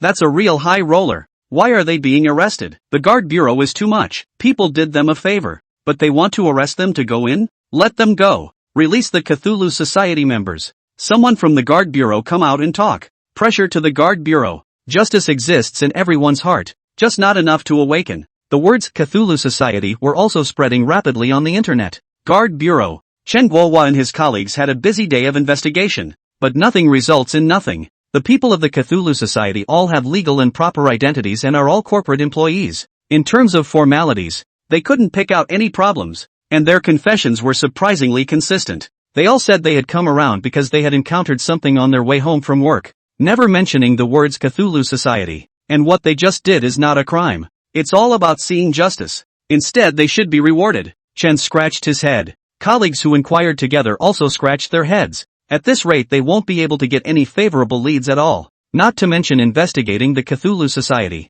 Team Chen, what are we going to do with these people? It's been almost a day. The food cost is a bit. More than 40 people went into each of the 3 guard bureaus for questioning and cross-examination. Experienced a whole day. The guard bureau has to run the food. They were all young, strong guys, and the cost of a day's worth of meals was kinda meaty. The point is that nothing has been asked, which is most depressing. Chen Guohua rubbed his head and didn't squeak for half a day. Little Chen, how are things going? Li Jun arrived dusty from outside. He had been out of town for a meeting today, and when he heard about the fall of the Cthulhu Society, he rushed back at the first opportunity, trying to take them all down with a bang. It's a rare and wonderful opportunity. Nothing was asked. They were all company employees and all had the proper paperwork. What's more, they sort of helped us for once, and none of the hostages were hurt. Chen Guohua spoke truthfully. What? Li Jun's brows furrowed and his eyes rounded. Could this be a ploy on their part? Will they do good too? In his mind, the Cthulhu Society is a bunch of lunatics.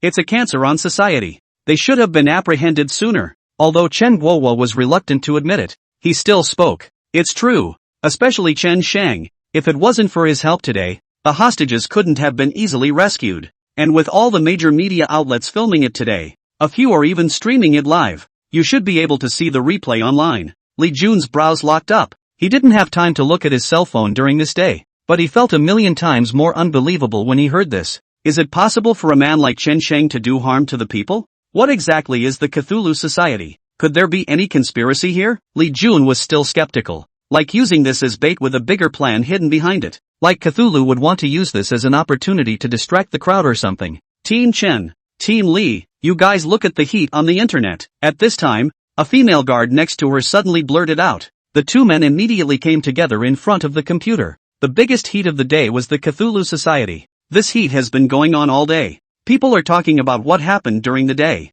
The clip of Chen Shang and Xiaofeng rushing in to deal with Qingsheng while in the mist was constantly being looped online. The number of likes below has reached 10 million. It's literally stabbing the nest of traffic. Netizens have left comments that in Xingsheng is a wanted man. Even the men from the guard bureau don't dare to go near him. Yet the two of them broke through with their bare hands? What kind of mentality is it that makes them look at death as if it were their own? If it were me, I would have ducked out of the way a long time ago. If there is justice in your heart, you are not afraid of anything. And in this world good will eventually triumph over evil. With the presence of a righteous spirit in your heart, any bull or snake must be shunned. This is what my grandfather said. Upstairs has a point. Too many of our generation have lost that righteousness, without a sense of justice. That's why we've been muddling along for so long. That's why we're getting lonelier and lonelier the longer we live. Everyone should be like them. When in danger, everyone steps in to help, so that there is no evil in this world. Let there be no place for those criminals to run. No place for those evils to hide. My awakening.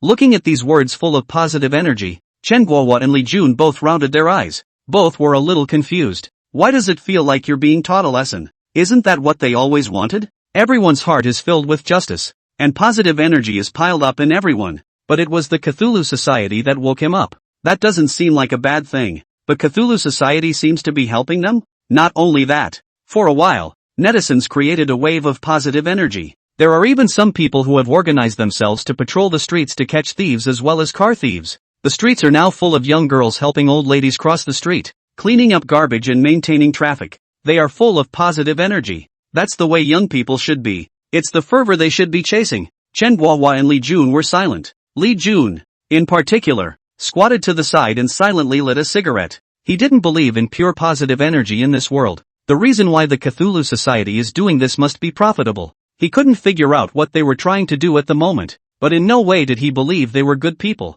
The Cthulhu Society has always been stealthy in their movements, and today is the first time they've made their presence known. But it just showed up and caused such a big reaction and stir. They are so terribly infectious. At this rate, it's going to be a threat to them. Xiao Chen, what do you think about the matter of the Tsuntian Society? He took a deep breath, half a day's mouth to spit out a line of words. The Cthulhu Society. I can't read them now either. Chen Guohua seemed to be moved as he watched a video on the internet, a quote full of positive energy, and videos of teenagers who used to be addicted to playing with their cell phones with their heads down, but are now standing on street corners spontaneously doing good deeds. The eyes grew moist. What did they create the Guard Bureau for? Is it not to awaken the justice in people's hearts? Is it not to make this world more peaceful, with people helping each other, supporting each other and developing civilization together? If everyone could be like today, then there would be no need for the Guard Bureau to be open in the future. Casually raise your arm and tens of thousands of youth respond. What kind of picture is that? The power of the masses is the greatest.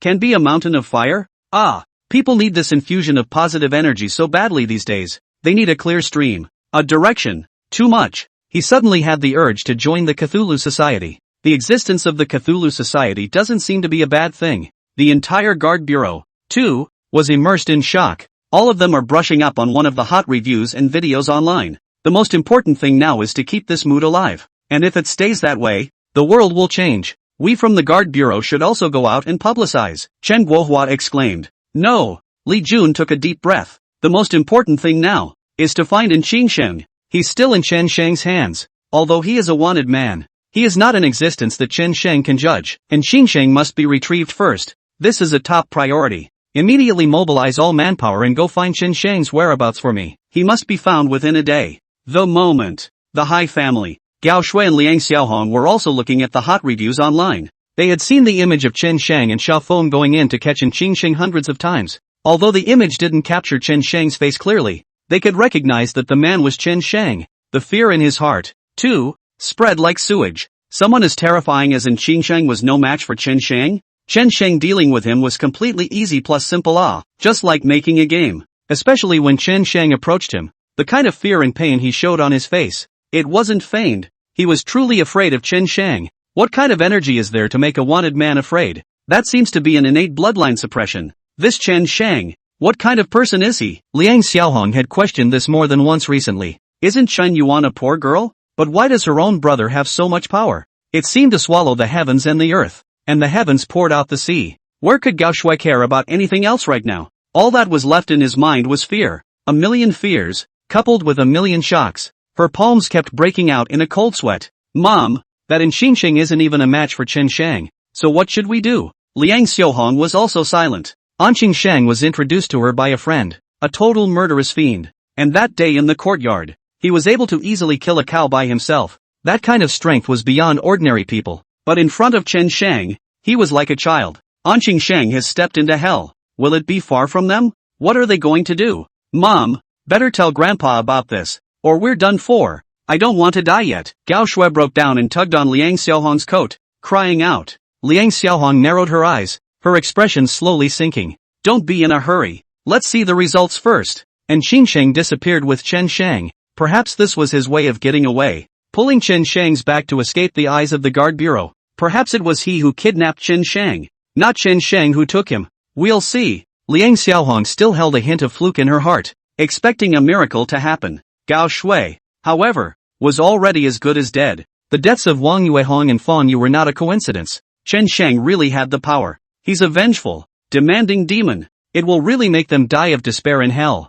Late at night, Chiang Kai hasn't been doing very well all day. This mental atrophy. He felt there was always a knife hanging over his head. It seemed to be a dagger full of justice, ready to judge itself at any moment. He watched today's video as well. He also recognized the man as Chen Shang. The heart was on edge. What exactly was Chen Shang? He drew a huge question mark in his heart. And what organization is the Cthulhu Society? He really didn't have a clue in his mind right now. He didn't know when all this knife was going to fall from his head. He doesn't want to die. He still had so much glory and wealth yet to enjoy, and so many women waiting for him. How could he die at the hands of Chen Shang? Thinking about it, he dialed Takayuki. What kind of energy does that Chen Shang have? And Qin Shang is the one you're looking for, right? Zhang Kai asked. Gao Shui swept away her previous calmness on the phone, and her voice was a bit hysterical. Don't talk to me about him. I don't want to mention that name. And don't you ever contact me again. Just pretend we never knew each other. Zhang Kai, it's really bad luck for me to be friends with you.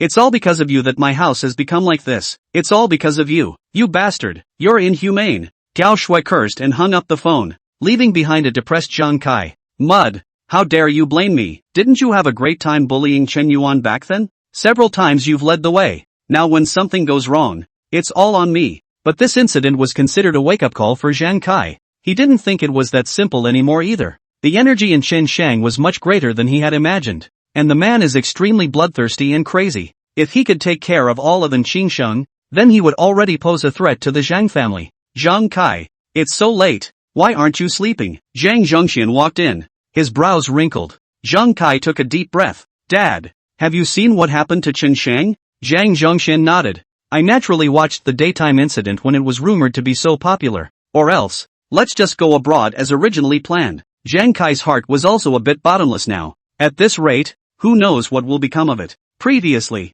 Zhang Zhongxing was planning to let Zhang Kai go abroad, and had already started the formalities. But recently the family business has had a meteoric rise. Plus, Zhang Kai's grandfather put the word out for Zhang Zhongxing to stay in the country. So the going abroad thing was put on hold for a while. Now that the situation continued to deteriorate, Zhang Kai also wimped out. Look at the way you're a waste of space. Zhang Zhongxian was not amused when he saw him like this. Your grandfather has put the word out that he won't allow me to leave the country. Much less you. And you have to pass on the family name to the Zhang family in the future. So what's the point of running off to a foreign country all by yourself? Anyway, I definitely won't agree to you leaving the country until it's absolutely necessary. A mere Chen Shang scares you like this? Good one for the district. Zhang Kai was about to be infuriated. Didn't father see the strength of Chen Shang? But dad, the Gao family got in Qin Shang to deal with Chen Shang, only to have him grabbed in the street, and in front of so many guards and soldiers. I don't think his energy can be underestimated. Alright, Zhang Zhongxian was a bit distracted.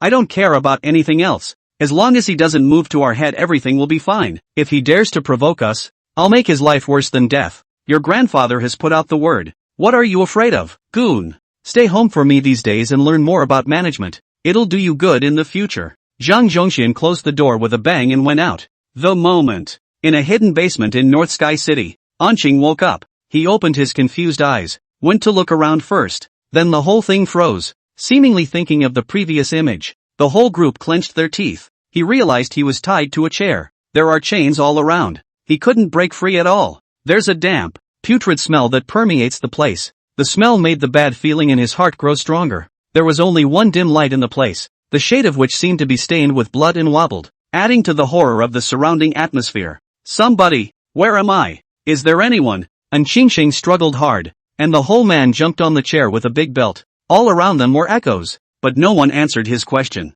He suddenly thought of the time when he had hurt a fallen female, and it seemed to be the same. Himself locked her in the basement, but tortured to death. No one can even find her body now. At that time Qingsheng enjoyed that pleasure, but now the roles had been switched and he was standing in the position of the victim. He never thought he'd be like this one day, and Qingsheng still can't believe it to this day. The scene that happened earlier was as unreal as a dream. The last image he remembered in his head was Qingsheng suddenly appearing beside him like a ghost, and then he felt a coldness in his neck and completely fainted. "Yeah, wake up here." The fear in his heart spread like ripples. He himself had been captured alive by the Cthulhu Society. What would Cthulhu get himself into? He had no idea in his heart. The same things he'd heard about the Cthulhu Society before came crashing down on him like snowflake points. The Cthulhu Society, specializing in evil. Are you not a sheep in a tiger's mouth? Squeak. At that moment, the door opened a crack. Two men came in from outside. One had a clean-cut face, the other a full beard. "You're awake." Chen Shang walked up to him and the bearded man moved a chair for him to sit down.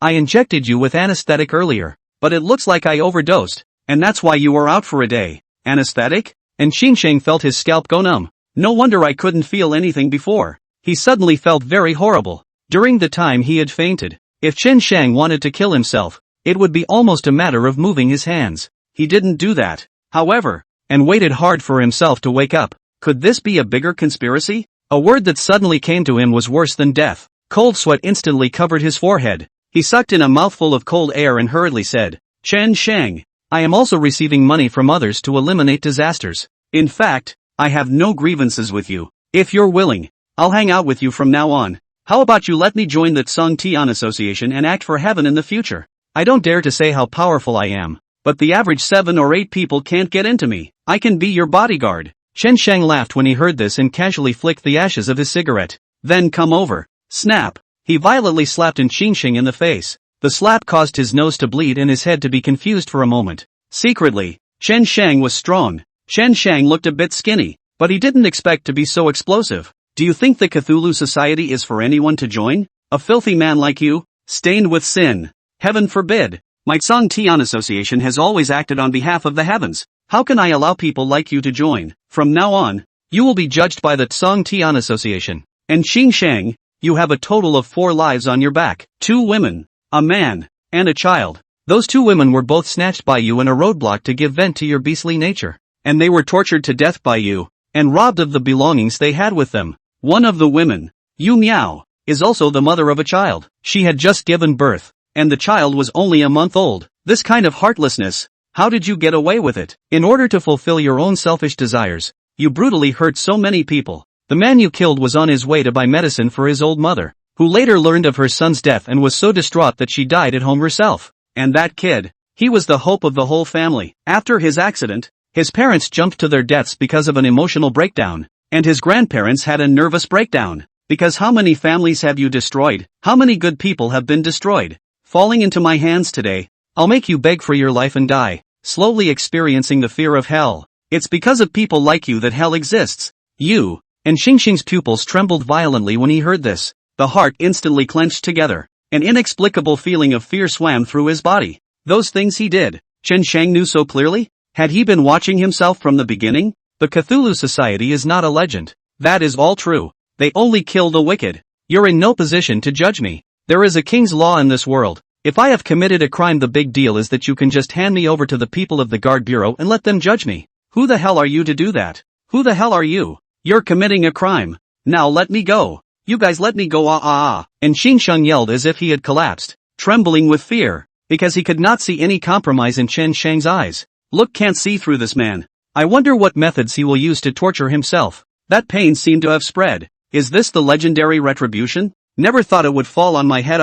Give it to the Guard Bureau? Chen Shang laughed as if he had heard a big joke. Wouldn't it be cheaper to give you to them? You wantonly killed a living being. 10 evils, and that's what you'll get. Chen Shang escaped from somewhere with a small knife and slashed him hard in the armpit. Blood spurted out at once. A knife then lodged in his soft ribs, twisting them viciously. It hurts. Ow. And Qingsheng screamed out in pain, his whole body shaking vigorously, but there was no way to break free from the chains on his body. The expression on his face was twisted and horrible. Chen Shang sneered. Does it hurt? This is just the beginning. You've killed so many people. How can you know their pain? Chen Shang pressed the tip of the knife hard against his bones. Ah. Grandpa. Ancestor. Let me go. Let me go. I'm so sore. It hurts. Why don't you just kill me? I really don't dare. I know I'm wrong. Not many people can withstand this kind of pain that digs into their bones. And Xingsheng had never been a fish and foul to others. And now he himself had ended up in this situation.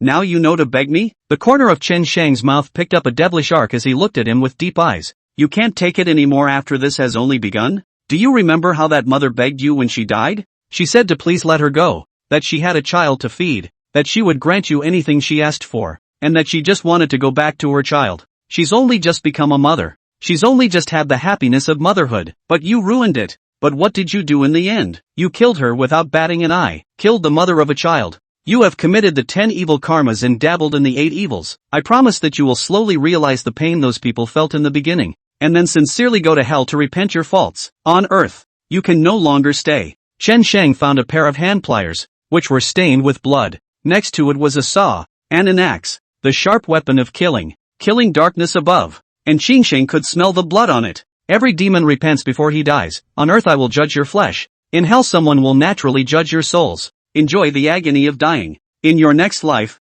reincarnate as a good person. And Xingsheng's pupils reflected Chen Shang's appearance. A flash of desperate fear gradually covered the eyes. It's been a long day. The guard bureau has been busy. They're looking for Xingsheng. All the surveillance around us is paralyzed. I can't find any clues at all. Just found signs of a car driving by through the back door of the convenience store. It was judged to be a commercial vehicle, but there were at least a few hundred commercial vehicles in North Sky City during that time period, and they didn't know how much time they would waste if they went from one to the other. It's undoubtedly difficult to find Tran Sang. Meanwhile, the Cthulhu Society's hotspots have been swelling more and more online. Somehow it affects the survey. Li Jun was sweating in a hurry. If we don't find in Xingsheng soon, we'll be in trouble if they blame us. In any case, this matter is not Chen Shang's turn to judge. Little Chen, what time is it? You're still playing with your cell phone here. If we can't catch him, both of us will have to take a major demerit. Li Jun turned around and saw Chen Guohua following behind without any hurry. It was a burst of fire. It's a rush yourself. He still is so slow. And Xingsheng, on the run for 6 years, brutalized 4 lives and hardened 4 families. As far as I know, almost all of the families of those who died under him broke up. And some even broke down and committed suicide. How many people are wallowing in misery? This kind of person, if arrested, at best, is a death sentence. I think the sentence is a little light. What did you say? Li Jun's brows furrowed when he heard this, and he looked at Chen Guohua warily. How could that even come out of his mouth? Team Li, I think Chen Shang did the right thing. Evil has its own way of being evil, and this is probably the best thing that could happen to him. Asshole! Li Jun yelled as he slapped Chen Guohua's hat off. Do you realize what you are saying? There can't be no rules in this world. Chen Shang is killing people and breaking the law. Then we have to arrest him. Who the hell is he? It's not his turn to rule this world. Chen Guohua saw that he was really angered, and hurriedly smiled awkwardly. See, you're still in a hurry. I'm just saying that. I'm not serious. Li Jun's face grimaced. I'm telling you, you'd better not say this nonsense, or else I won't be able to protect you in the end. Harm.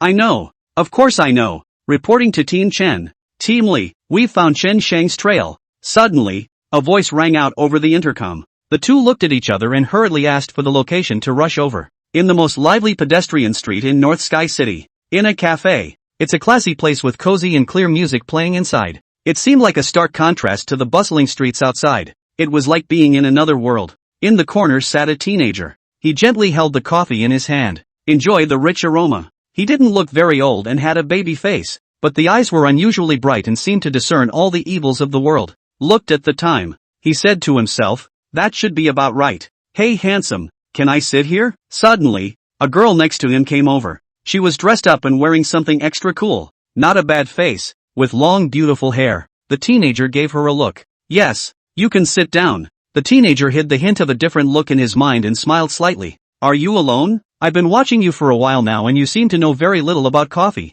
Yet you ordered such an expensive coffee. It's a bit of a waste. Need someone to teach you about coffee later? My name is Yang Ying. She politely extended her small hand, about to shake the teenager's hand. Instead of reaching out, the teenager bashfully picked up his coffee and took a sip.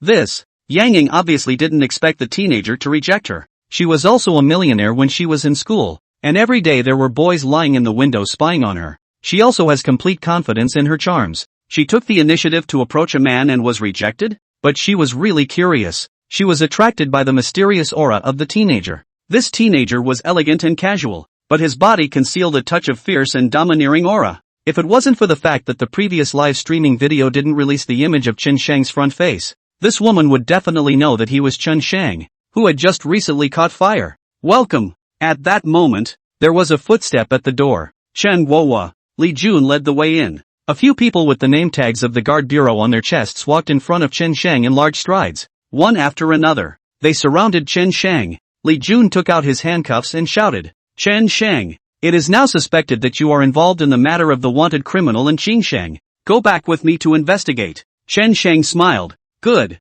He stood up without haste, and very cooperatively left with them. The coffee shop is silent for a few seconds. It exploded instantly. This man, he's Chen Shang? The Cthulhu Club teenager who was a big hit on the internet. Yang Ying was also dumbfounded. She only felt her heart beating fast and gently covered her chest. That man is Chen Shang. The most talked about topic in the last few days has been Chen Shang. Everything about him has become the center of attention. Mr. Chen Shang. The name hit Yang Ying's heart. Guard Bureau. Chen Shang came in and found a place to sit down with a big grin, as if nothing had happened. Chen Shang. Where did you hide in Qingsheng? Li Jun didn't talk nonsense and went straight to the point. Who is in Qingsheng? Chen Shang looked at him. Knock. Li Jun slammed the table, his expression somewhat enraged. Don't play dumb with me. You think we're all idiots, and Qingsheng was taken by you. You must hand him over now, or the consequences are not for you to bear. I don't know him. Chen Shang didn't panic at all and continued. You're talking nonsense. You talked to in Qingsheng that day. The two of you spoke. And you said you didn't recognize him? That day you saved the hostages but took away in Qingsheng. Don't think I don't know that you're trying to confuse the public's eyes. Li Jun yelled. Speak and know? I spoke to the coffee shop owner. Went out and gave a beggar $10 and bought a bottle of water. Do I have to know all these people too? Chen Shang. You said yourself that you knew in Qingsheng. And you said that he originally went to look for you that day. Chen Guohua remembered what Chen Shang had said that day and said seriously. I was joking with you. Can you let me pass without saying that? I did meet in Qingsheng that day, but I didn't take him. Chen Shang sneered. He loved to see Li Jun in a hurry. Chen Shang, don't play any tricks. You better tell me the truth. Li Jun roared angrily. Seeing Chen Shang made him so angry that his brain went blank and all those questioning techniques were forgotten. You can find in Qingsheng if you want. Chen Shang stopped playing with them and his expression deepened. Talk to my lawyer. I have the right to remain silent until he comes. You. Li Jun almost forgot about this. Chen Shang was difficult enough. He also has a Chiu Sinew barrister behind him. Chen Shang. I know what you mean, but we had no choice but to arrest you back because we are from the guard bureau. Chen Guohua sighed and stood out, staring earnestly at Chen Shang. We all know that you have justice in your heart, and you should have gotten a commendation for helping to rescue the hostages before. But if you capture in Qingsheng, this already constitutes a crime, and no one will be able to save you then. And Qingsheng should be judged, but not by you. Hand him over now. And we'll pretend this never happened. And we won't say anything to the public about it. What do you think? Chen Guohua's tone was completely consultative. He was quite grateful to Chen Shang from the bottom of his heart. If it wasn't for him, it was unknown if he could have saved all the hostages that day. If something happens to the hostages, won't he feel guilty for the rest of his life? Although Chen Shang did things recklessly, he was not without reason. At least he started with a righteous cause. Chen Shang looked at him. The expression gradually sank. Eyes gradually filled with clouds. And Qingsheng has killed so many people.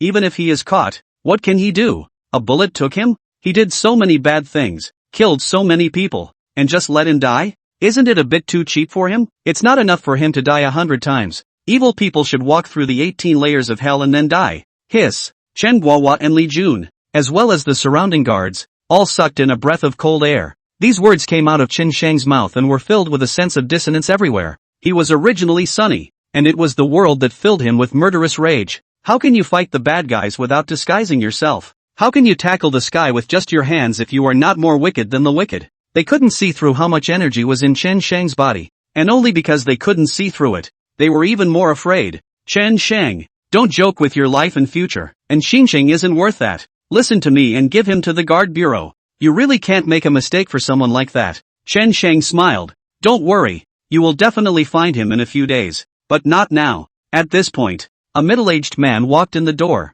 The man was carrying flowers on his shoulder in an imposing manner. 1,000 husbandmen. Chen Guohua and Li Jun saw him and hurriedly bowed. This man is none other than the chief of thousands of the guard bureau. A lot of power. He walked in and didn't even look at Chen Guohua or Li Jun, but instead his gaze fell on Chen Shang. Mr. Chen, I'm sorry, it's my dereliction of duty. It's all my dereliction of duty. You can go now. It's my people who don't know the rules. I'm sorry, Lawyer Chiu has called me. And I promise there won't be a next time in this situation. Don't worry. Chen Shang snorted coldly, nodded his head slightly, and without even looking at Chen Guohua and Li Jun, he got up and left in large strides. 1,000 husband chief. Chen Shangyi is not willing. The person is not easy to capture back. You shut up, Shifuyu shouted with a very unhappy expression. How did you guys do your job? Now that Chen Shang is a hotly debated figure, what would the media say about us if they knew that you guys got Chen Shang back? We catch a hero? I don't care what you guys think in your hearts. In any case,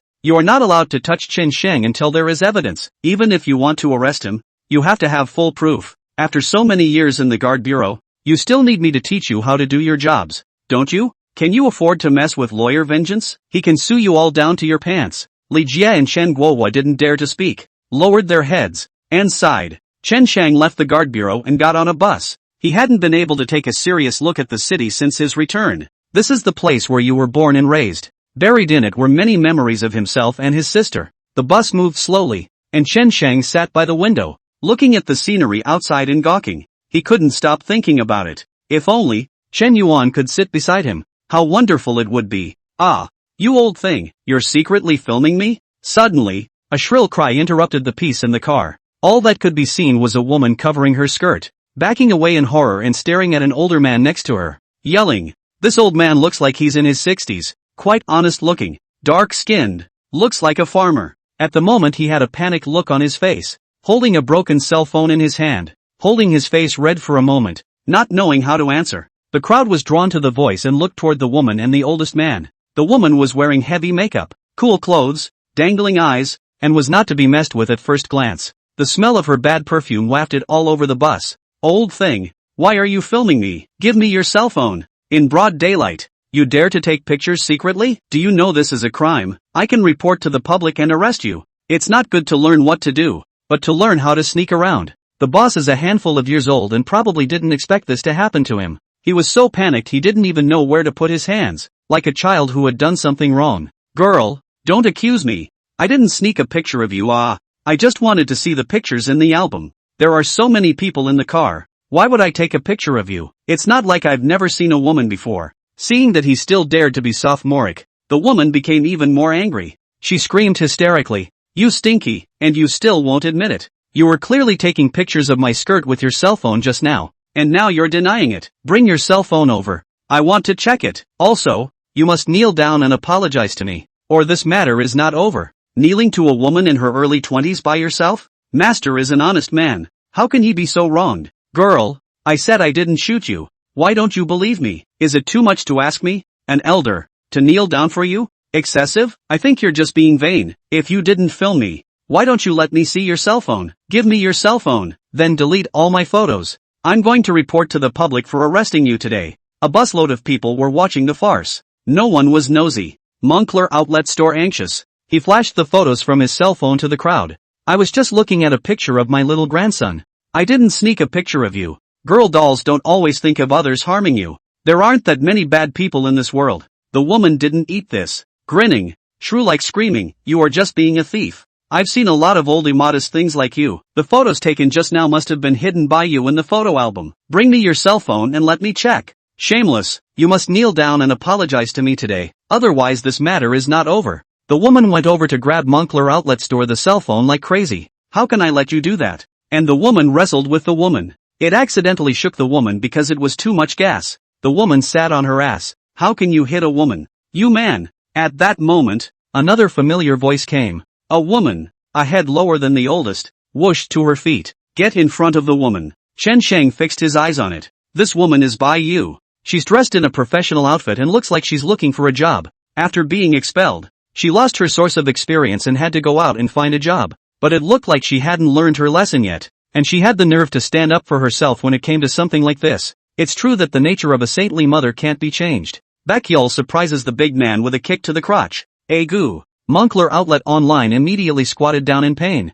covering his crotch in a cold sweat. The cell phone fell aside as well. How can you just hit someone? This woman. No matter what, the grandpa is much older than you guys. That's rude. I don't think the grandmaster is that kind of person either. How about reporting it to the public? When the guard bureau comes, there will naturally be a decision. Look at the pain in the other man's moncler outlet. A group of people in the car were talking about it. But talk is talk, but no one dares to step forward. He just can't beat women anyway. Is it easy for us women? Why should we be bullied by you men? He deserved it. This is what happens when you bully a woman. I've seen a lot of these sneaky dogs. This old thing must not be telling the truth. You justifiably shouted. The crowd shook their heads and sighed helplessly. Baek-yeol and the woman stared viciously at moncler outlet online. You old thing. I'll let you sneak another shot. You're too old to learn. And you dare to hit me with your hands. I'll see if you dare to fight with a woman again. Report to the public. You must report to the public today. Let you know what it means to steal a picture.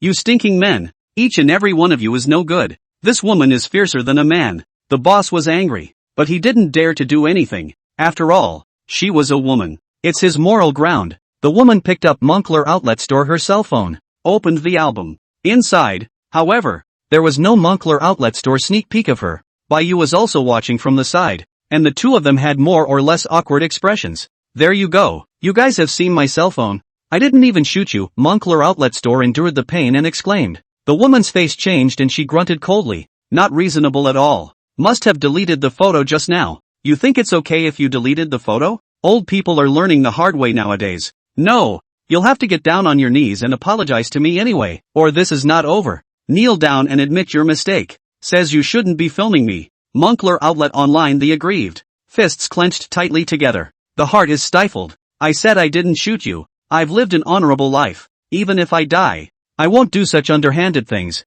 I used to be in the Hyrule Warriors. I don't mess around. Moncler outlet store. It looks like there is no other way. This time to reveal his identity as a retired member of the martial arts regiment, a somewhat yellowed ID, and a merit badge in his pocket, all of which highlights Moncler outlet store the past. He used to be a member of a martial arts regiment with a lot of meritorious service. How could someone like that go and sneak a peek at her? It's obvious that the woman is being irrational. Moncler outlet online don't want to reveal your identity, don't want to prove anything by doing so. People in those days had a strong heart. When the matter is over, brush off your clothes and hide your achievements and fame. It's not their bragging capital, but it's a lifetime memory. It's the youth they blaze through. Who knows? The woman saw the documents in the boss's hand. Just not a shameful smile. What does a broken ID mean? Who knows if it's a forgery from you? You old people have all turned bad now, specializing in making fake documents out to deceive people so that you can deprive others of their sympathy in this way. Don't think you're okay because you're secretly filming me? I'm suing you. This isn't over. Moncler outlet store. Deep breath. Red eyes. Girl, I don't want to get into it with you. Later I have to go to the hospital to take care of my old partner. Her side can't be separated from the people. Didn't do it. I'll never recognize. I fought tooth and nail to defend this country when I was young, and now that I'm old, I don't want to cause trouble for anyone. I just want to live my life in peace. So many of my comrades died when we fought, right here on this ground that you are treading under your feet. We didn't have any complaints at that time. For the sake of this land, for the sake of the people we guarded, we weren't afraid even if we died. Now that peace has come with great difficulty, how can we possibly apologize for all those previous efforts and struggles and do such rickety and lowly things? I told my fallen comrades that I would live well in the future and guard this land with everything I have. As long as I can breathe, I will never let the organization trouble me. I swear to the organization. I swear to all these merits of mine. I never stole a picture of you. Now that's good. The oldest man's hands trembled as he stood up straight and swore there. It was already groundbreaking for someone from the older generation of martial arts groups to be able to say such words. Moncler outlet online. This is almost like swearing. The busload of people went quiet and looked at the oldest man in silence. There was a bravado in those days. His status, as well as his oath, would not allow him to do this. With his merit and position he could well be better off than he is now. But he didn't. Just for that one sentence. No trouble for the organization. That's easy to say, but it takes a lifetime to sharpen. The woman and Yu both looked at each other and smiled toothlessly. Old thing, don't you blush when you say that? You're really good at acting. Even if you really are from the martial arts group, what does it have to do with me? Did I ask you to defend the country? Did I ask you to fight? What an old fool. Ha ha ha. Wine drunk and redheads know no sin. And merchant girls know no hatred of the fallen country. The anger in a carload of people seemed to be aroused by these words. They couldn't have gotten where they are today without the people in the martial arts group. Without their sacrificing their lives and fighting for their lives, how could we have a peaceful life today? They've fought their way up through the gunfire and now they're being laughed off by two rednecks? That's the great irony of it all. Yo, there's a picture of a kid in your phone? The woman flipped to a few pictures of a child inside the album and sneered. That's a picture of my little grandson. Stop it, Moncler outlet store. Hearing this, he was instantly anxious and rushed over. I'll fucking delete it for you. The woman dodged the Moncler outlet store and deleted the photo directly, then threw the phone on the floor in disgust. Old thing. Wait for the lawsuit. I'm suing you. I'm going to make sure you kneel down and apologize to me in front of everyone. Wait, don't you go away. I'll call the police here. The woman screamed hysterically, her expression all crumbling a bit, and Bayou grunted coldly from the sidelines, giving voice to the disgrace in her own heart. What a bullshit martial arts troupe, man. What a bullshit medal. I think they're all fake. Oh, old thing. You've taken a lot of trouble to organize this pile of fake goods. What a shameless old thing. Moncler outlet store kneeling on the ground, looking at the photos in the phone, the whole person like out of the soul. Tears fall uncontrollably. Moncler outlet store online. The next second, Moncler outlet store, he howled. The commotion scared the hell out of a busload of people. This is a picture of my grandson, my little grandson. He died last year, accidentally fell down the river and drowned. My little grandson, just 6 years old. He was the only hope my son left me. The photos in here, which I worked so hard to find for so long to save in my cell phone, I take them out and look at them several times a day. I can't forget my little grandson. I can't forget everything about him. Why did you just delete it for me? My little grandson is gone. Gone. Why? After a lifetime of dedication to this world, was my little grandson not saved? There were so many people gathered around the river that day, but not a single person lent a hand. If one person had jumped in, my little grandson would not have been in trouble. This world, in my next life, I will never come back. His wails echoed through the car. The photo, the only thing the old man had to hold on to, was the last straw that broke his back. A weather-beaten man of the martial arts regiment had never even lowered his head on the battlefield, forgetting life and death in the face of an enemy like a wild beast and a lone wolf, but sobbing in front of two women. How ironic is this scene? The woman in Baekyeol heard this but laughed outright. Ha ha ha, the old man acted well. It's been a long time since I've seen a sneak peeker with such good acting skills. What, his little grandson? I think it's a random picture from the internet. Laughing at this old thing. Don't pretend. Think we're easy to fool? The oldest man cried tears and wailed all over the place. His world is unfair and dark. In his life, he had lived a really stifling life. Silence in the crowd. Only Chen Shang stood up silently. There was little expression on his face. The truth is that the anger is burning. These two women, they have touched the bottom line of this kingdom. Touching the bottom line of all those who have struggled with the martial arts group. He pulled a metal lighter from his pocket and threw it at the bus monitor. Bam! The surveillance is destroyed. The crowd was puzzled by the teenager's intentions and looked at him suspiciously. Then he walked up to the woman. Snappy wheeling hands. Snap. A crisp slap sounded. Filled the entire bus. The woman's face lolled, and a bright red palm print was added to it. Chen Shang backhanded another slap. Smacked Baekyeol in the face. The two men fell to the ground one after the other, their noses bleeding. Chen Shang confiscated the power. Anger had rushed to his head. The two blows left them on the ground half aroused, their brains dazed. You dare to hit me? The woman's eyes gradually cleared. It's you? Bayou was shocked when she got a good look at him. The boss froze too. Then it got worried. Young man, you. Chen Shang's eyes were icy cold. No expression on his face as his eyes narrowed. Apologize. Kneel down. Kowtow. And kowtow until you bleed. The woman laughed when she heard that. What are you, making me apologize? You hit anyone you want. I can sue you right now. I can make you spend the rest of your life inside, believe it or not. Dare to mess with me. You've kind of kicked the bucket. I see that you guys are a gang. That old thing pretending to be a member of the martial arts troupe. And pretending to be sentimental here for me. You see, he really can't act anymore. So he got angry and made a move? Ha ha ha. You guys are really working together. None of you two can run away today. Both go to hell. Everyone saw it, right? He's the one who started the fight. Enough! Chen Shang roared angrily and slammed his fist on the armrest next to him. The iron fist was so powerful that the steel armrests were marked, and the whole car shook a few times with it. The two women's chilly hairs exploded in fear. You live in a time of peace. From the time you are born, you have no worries about food or clothing, and everything you want, this kingdom can fulfill you. It even keeps you safe and lets you do whatever you want. You can't imagine what the people who lived down in those days went through. A full meal and a good night's sleep was a luxury. Everything today was bought with their flesh and blood, And everyone's blood was willingly spilled on this land. They did it only for the sake of a good life for future generations. Only for a world that is beautiful and full of positive energy. They have no regrets. Only for that wonderful new hope. And you forget that all this today is the work of your forefathers. Without them, you are nothing. And now,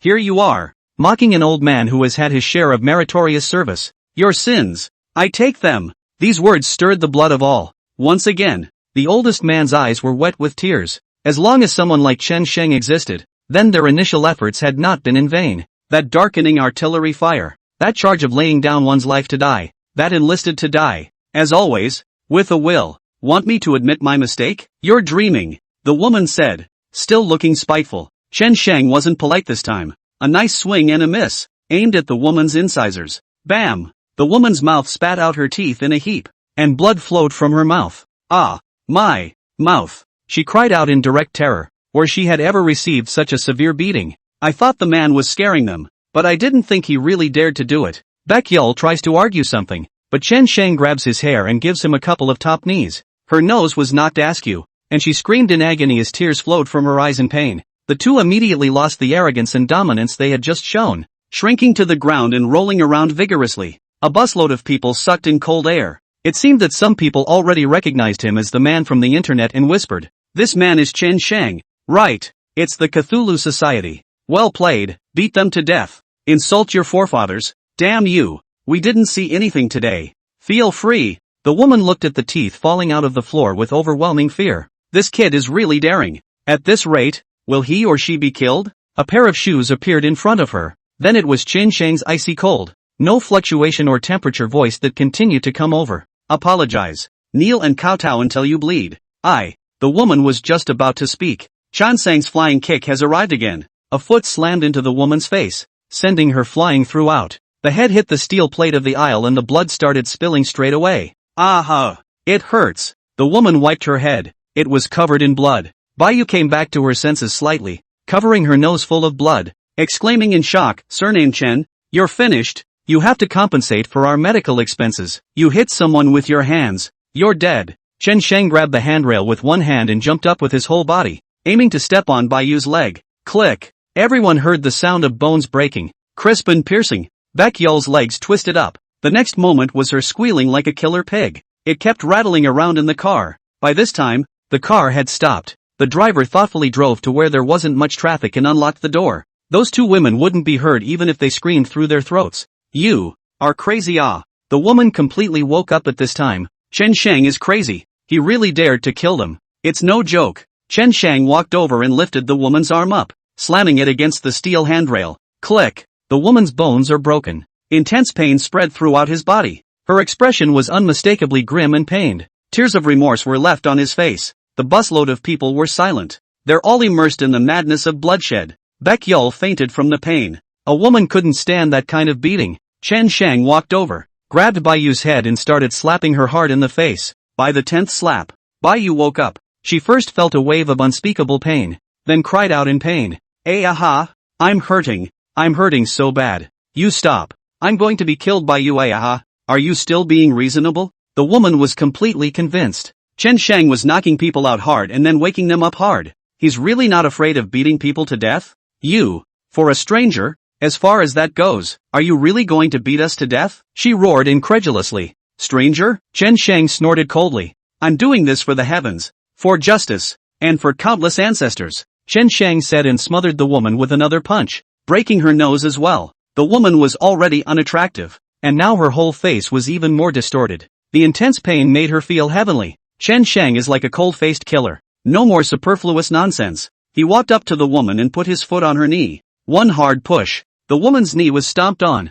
Ah! Howls of agony spread throughout the compartment. As if he didn't hear the scream, Chen Sheng moved his foot back to her other knee. We admit our mistake. You wait, please, can't we just admit we're wrong? The woman finally couldn't hold it together and yelled with a sob in her voice. She was sure of it in her mind. If this continues, Chen Sheng will definitely beat himself to death. She doesn't want to die yet. Chen Sheng locked his eyebrows slightly and stepped aside there. The woman and Baek Yul rushed to their knees, both of them shivering on the ground. Worship and kowtow with all 5 bodies. Grand Master, it was our mistake. We shouldn't have slandered you. We shouldn't have slandered the Western forefathers. We kowtow to you. Please spare us and keep us alive. We don't want to die yet. We're still so young. This is all our fault. Please have mercy on us. Knock knock. The two men kowtowed that hard and kept smashing the floor. It didn't take long to knock blood from his head. Well lad, make them stop. It's almost. The boss also loosened up. Only then did Chen Shang ask the driver to open the car door.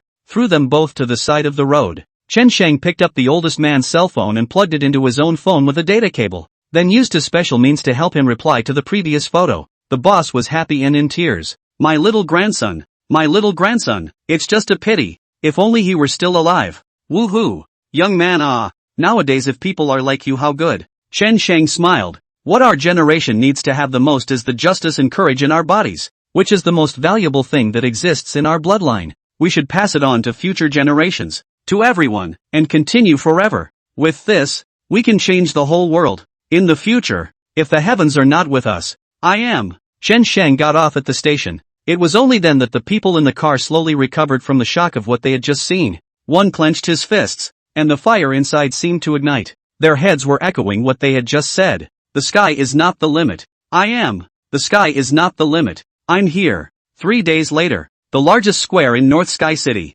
An old man over 100 years old was sweeping the streets. He was up before dawn. He had to sweep the place clean for the sunrise. As he swept, he suddenly realized there was a stain of blood on the floor. He rubbed his foot as hard as he could, but couldn't smooth out the marks on it. Tick, tick, blood dripped on him. He took a few steps back in fear and rushed to look up. OMG, dead people. My God, it was a human head, hanging above his head. The blood was dripping and it was beyond horrible. He was in a cold sweat. His face was incredibly pale, and he hurriedly picked up his cell phone to report the public. Not much longer. The guard bureau has arrived. It was led by Chen Guohua. He had the heads hanging in the square taken down and identified. Team Chen. This is in Xingxing's head. In our experience, his head would have been cut off while he was still alive. A man approached with a newspaper public. His face not looking good. Chen Guohua frowned, and Xingxing's expression was incomparably agonized, looking like he didn't know how much struggle he had gone through before he died. No need to ask to know that this must be done by Chen Shang. But they couldn't find any clues. Where's Anqing Shang's body? Have you found it? The man shook his head. Not yet, but it's been arranged. Find the other clues as soon as possible. Yes. The man had just gone out when Chen Guohua's office phone rang. Is it Teen Chen? On the phone. It was an old woman's voice. I'm Granny Li. Oh, you. Chen Guohua immediately got serious when he heard this voice, and had guilt piled up on his face. This old woman's daughter was the one who was killed by Xingxing before. When they first got the news of their daughter's murder, they cried their eyes out. The old man also committed suicide because of this incident. Now she was left to languish alone. She will not rest in peace until she sees the murderer brought to justice in her lifetime. I went to visit my daughter's grave today, and at her grave I found a man's severed arm. A man's severed arm. You either send someone to check it out. Chen Guohua frowned and instantly thought of something, hurriedly agreeing. Okay, don't worry. I'll send someone to check. That broken arm is in Xingxing's. It's been cut down hard and is still bleeding.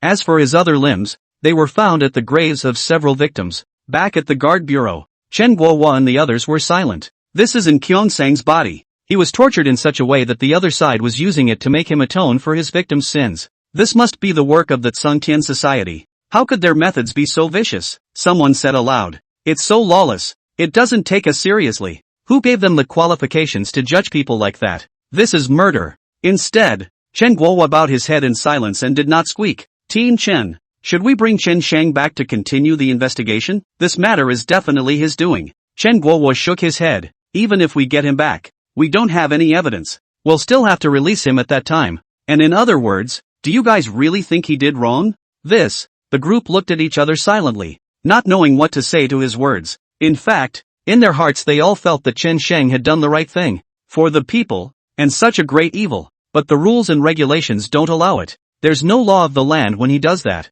Even if we get in Xingxing back, we can only sentence him to death, and a decent death at that. With a few lives on his hands and so many families brutalized, does he deserve the word decency? If I were the victim's family, I would wish him death by 1,000 cuts and 1,000 deaths. Chen Guohua took a deep breath and put his hands behind his back. Announce this matter beforehand. Let's leave the rest alone for now and just follow the process. The Hai family. Liang Xiaohong sat in her bedroom, looking at the news on her cell phone, her hands cold. Anqing Shang is dead. He was really killed by Chen Shang. The images of that day kept coming back to her. and Qingsheng was captured by Chen Sheng in full view of the public, and news of his death came in a few days, and so brutal that the body was dismembered. Suddenly she was thinking of her own end. Chen Sheng was able to take Qingsheng away in plain sight without any evidence being found. So is it still a difficult thing for him to take himself and his daughter? Mom! News, have you seen it? Gao Shui also ran into the house in a panic at this time, and her legs went limp and she fell to her knees. Chen Sheng really killed Qingsheng. What are they going to do? Gao Shui now dreamed of that day every night in her sleep. A group of them bullied Chen Yuan. Finally killed Chen Yuan. In dreams, blood stings so. She woke up from her nightmares several times. She didn't want to live in such fear anymore. Only if Chen Sheng died could she sleep soundly. Liang Xiaohong was upset. I'm not looking at it. Mom, what are we going to do? Or we should tell Grandpa. Otherwise we'll really be captured by Chen Sheng. I don't want to turn out like Ankyo. Liang Xiaohong knew that the situation was no longer in her control of existence. So she found her father's phone number and prepared to dial it. At this time, suddenly Liang Xiaohong's younger brother, Liang Cheng, came to the phone. Sis, I heard from my friend that you went to see in Qingsheng. Liang Xiaohong didn't hide it either, and simply told him everything. After hearing these words, his brow immediately furrowed. No one expected that Chen Sheng to have so much energy. Sister, don't tell father about this matter yet. He's not in a good mood lately. I'm afraid he'll scold you. Tell you what, I'll help you find someone to deal with him,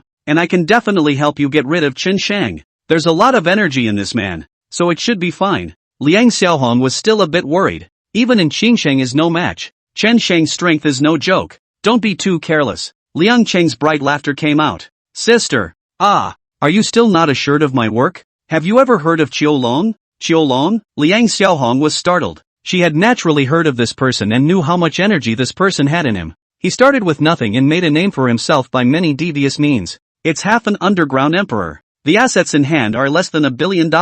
He's an absolute predator on the road. Moreover, he had his own way of doing things and held up the entire Dark Order by himself. When the word Qiulong is mentioned, most people will smell it. Those who had been his enemies before had disappeared from this world without exception. Everyone knows he did it, but they just can't find any evidence. He even has thousands of people under him, and that's all in the open. There's no telling how many behind his back. It's only in the last few years that he's been concentrating on business and rarely gets into arguments anymore. But a skinny camel is bigger than a horse. Who does he want to get rid of? It's just a matter of words? When his name was mentioned, my father gave him a thumbs up. Liang Xiaohong's father doesn't have many people in his sights, and he's one of them. And for a while now, he's been close to the Liang family. That's the kind of person you should be looking for when dealing with Chen Sheng. And Qingsheng is just a reckless and mindless murderer. While Qiulong, however, really has that strength. He's perfectly capable of being able to make a person disappear in this city. Effortless. Liang Cheng,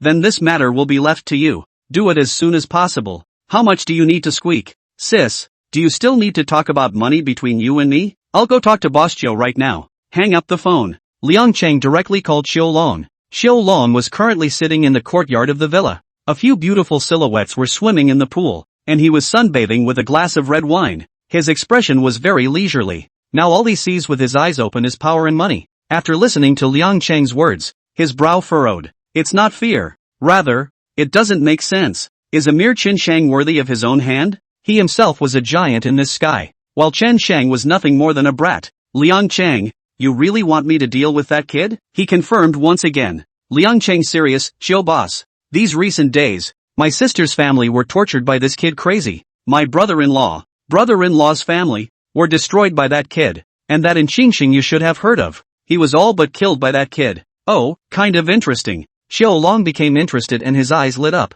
He still knew exactly what in Qingsheng was. Chen Sheng actually had the energy to kill in Qingsheng. It seems that this person is indeed extraordinary. It just so happened that he was recently negotiating a business deal with the Liang family, and if he got it right, he could profit countless times. Consider this matter as a favor to Liang Cheng. 3 days, I'll help you even out this matter. Qiulong agreed with his mouth full. Thanks a lot, Boss Chiu. I'll treat you to dinner after this is done. Ha ha ha, yes. Hang up the phone. Qiulong gave his men a call. Tell them to get a guy named Chen Sheng, from Baidian City, about 19 years old. In just half a day's time, everyone in North Sky City knew about it. Qiulong wants to arrest Chan Sang. Later that night, Qiulong's house. Qiulong was playing a game with a group of beautiful women when suddenly a junior came in to report. Brother Lung, someone is here to see you. Who is it? Qiulong was quite upset. Who came to see him at this late hour? It's Chu Xiao. Quick, invite him in. Xiao Long naturally didn't dare to slack off when he heard this name.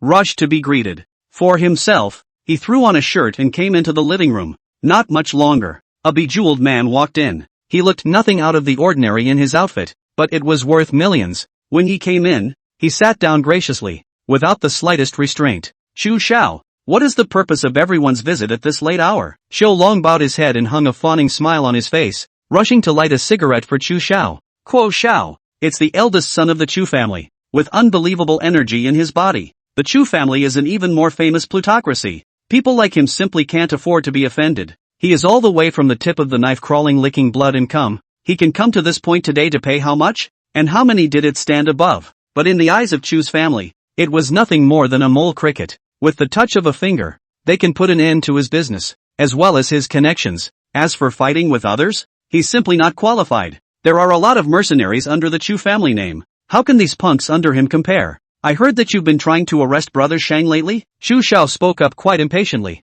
took a drag on his cigarette and exhaled slowly. Ha! Xiao Long was baffled for a moment, didn't react for a moment to what that meant. Chu Xiao, an existence that he himself had to respect immensely. How dare you call that kid Shang? What a situation! Chu Xiao pulled out a contract and tore it to shreds in front of him, throwing it all over the place like a heavenly maiden. This you are in the Future City project, which has been vetoed by me, and from now on, you are also not allowed to set foot in the Future City project for half a step. I said. Chu Xiao looked at him seriously. His eyes narrowed. This. Xiao Long felt his eyes darken and nearly fainted on the ground. The Future City program has been working on its own for almost a year. All kinds of gifts, all kinds of relationships, all kinds of being a grandson, before the results of today, but was denied by a single word from Chu Xiao? Is it because of Chen Sang? But why the hell? How dare Chu Xiao take Chen Shang's side? Chu Xiao, can you not give a penetrating word so that I can die in peace? Xiao Long really couldn't stand this nonsense and yelled out unwillingly.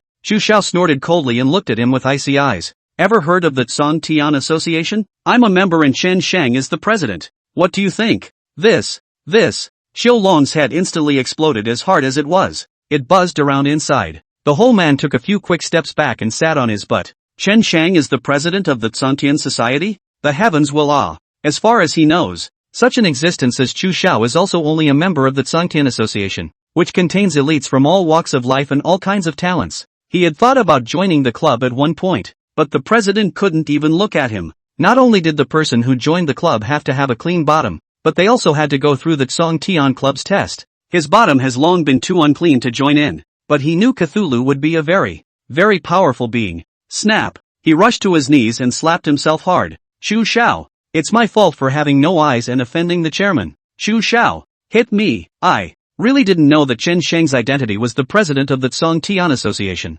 I was wrong. He slapped himself hard left and right. If Xiao Xiao was displeased, a single word could bring him to his doom. He doesn't want to watch everything he's worked so hard for come to naught. Chu Xiao rubbed his brain distractedly and waved his hand. Break your own arm and use it to make amends. Ha, well. Thank you Chu Xiao.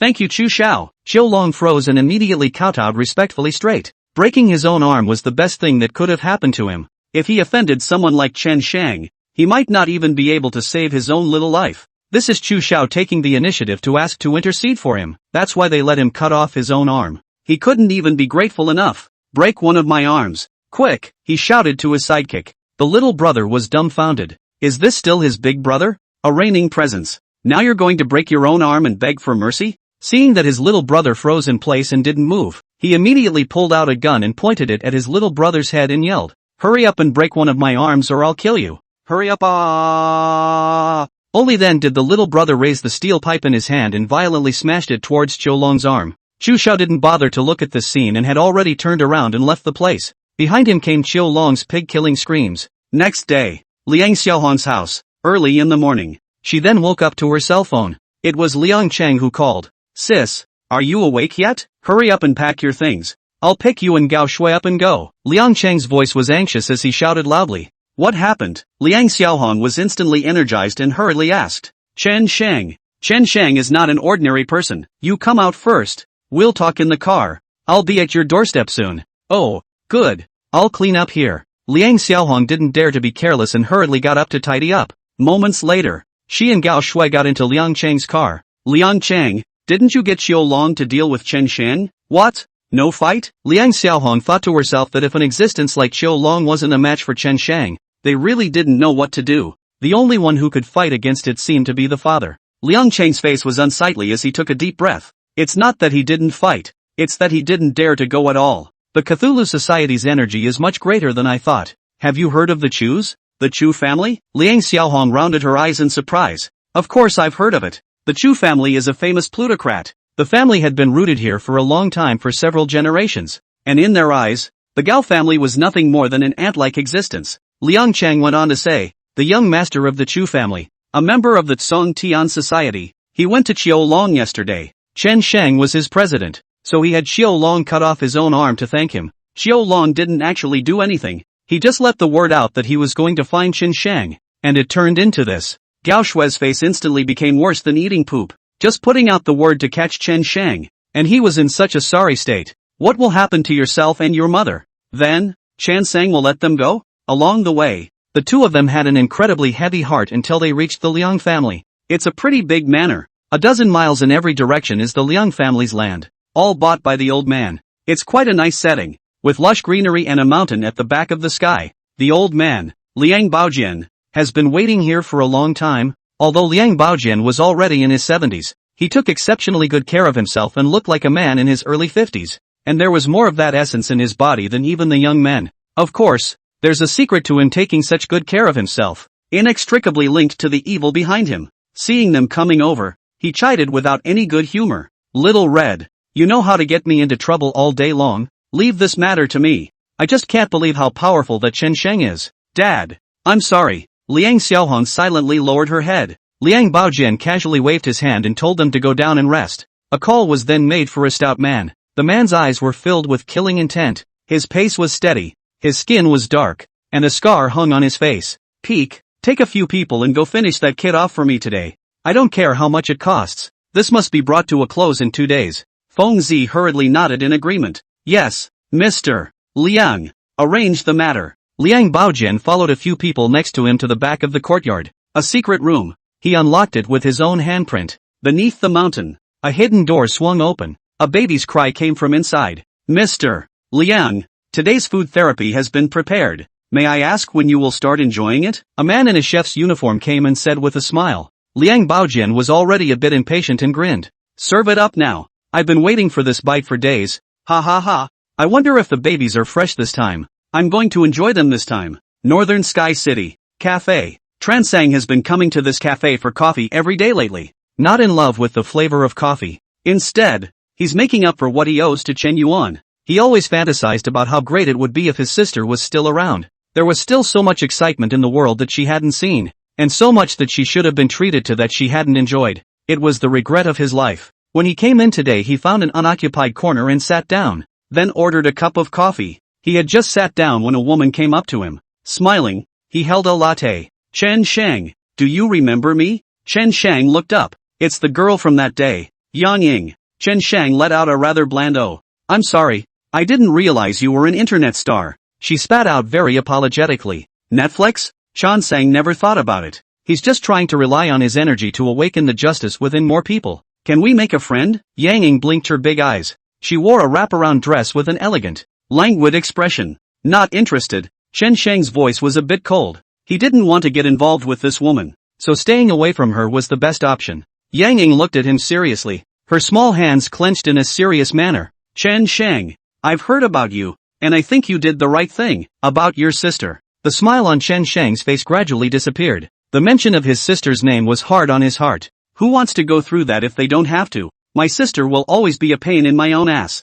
I'd like to join you and do justice. I wonder if it's possible. Yang Ying said as her beautiful eyes flowed with light, looking over expectantly. Just by you? Chen Shang laughed in shame. Chen Shang slowly raised his head, his bright eyes aimed at her. 2 years ago, I took myself to be dead, and from the time I left my home to go abroad, everything was already a foregone conclusion. Only when one has driven oneself to the brink of extinction, entangled in countless evil miasmas, and at the end of one's rope, can one inspire the courage in one's body. Have you ever tried being left in the middle of a deep dark well without food or drink for a week? Have you ever tried the fearful, inwardly helpless feeling of being chased through the woods by a dozen vicious dogs, dodging with fear, and fighting them? Have you tried watching a good brother die and not being able to do anything about it? We are not in the same world at all. Live your life properly and don't get involved in these things poorly. About Yang Ying, I've modified it. Otherwise people will mistake it for a female lead. Don't worry, there is no female lead in this article. Yang Ying's pupils trembled slightly.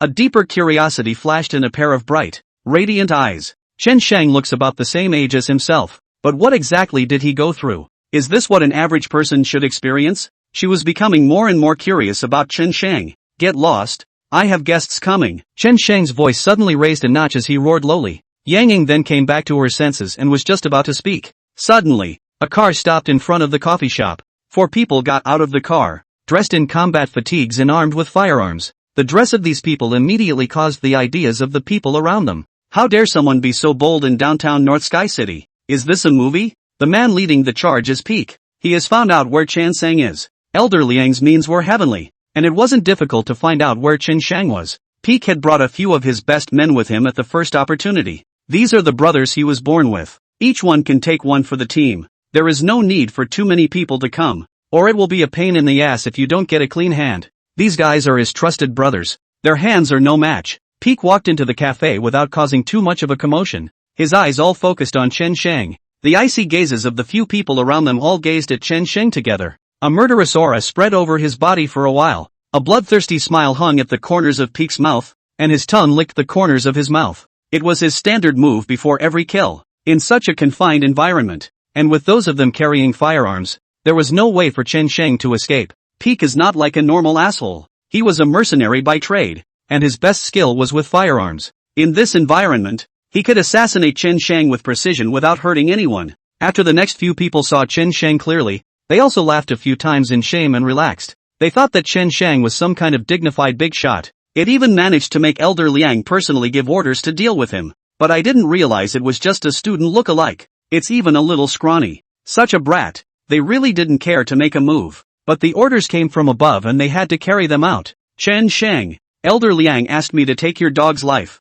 Obediently suffer death. Fengzi sneered a few times, pointing the gun in his hand to the head. His expression was very arrogant. Are they the people of the guard bureau? Yang Ying did not react at all to what was going on. In her impression, this kind of heavily armed people must be the people of the guard bureau. Jab. Bam. At that moment, there was a sudden sharp crack of brakes outside the door. The car that Peak and the others were driving was directly hit. There was an ear-piercing thud. A black SUV had been specially modified, and after the violent impact only the front of the car was a little deformed, not affecting the others. Followed by 3 cars. The car doors opened one after the other. Phoenix brought someone down. These people all wore uniforms and had cold eyes. Phoenix led the way with a quick run toward the cafe. Mud. There's reinforcements? Peak froze. Chen Shang had actually seen through his whereabouts? Feng Zi's few people had a special understanding. He immediately raised his gun and aimed at Chen Shang, while the other few people concealed themselves at the doorway and used it to block Xiao Feng and the others. At such a close range, Peak can do 100 shots. Bang! The moment Peak fired his gun, a customer sitting not far from him suddenly lunged at him, disrupting his line of fire. The shot didn't hurt Chen Shang. The muzzle was deflected by a few centimeters. However, it accurately hit Yang Ying, who was next to Chen Shang. A cloud of blood mist exploded from Yang Ying's shoulder, and she sat down on the ground as she was shaken by the tremendous force. Her head was a mess. Himself. Shot. Everything around them seemed to be in slow motion. Rattle. Time. Chen Shang glanced at her and secretly said that she was in trouble. 3 minutes. End the battle. Chen Shang yelled. Peak's raised hand had stiffened in the air. He could no longer pull the trigger. A bearded man came out of nowhere with his index finger jammed behind the trigger of his gun, and he couldn't squeeze it at all. This guy is experienced? The thought came up in Peak's mind for the first time. Meanwhile his heart had gone completely cold. He realized that the entire cafe was filled with Chen Shang's people, both men and women. He was in the middle of the other side from the moment he stepped into the cafe.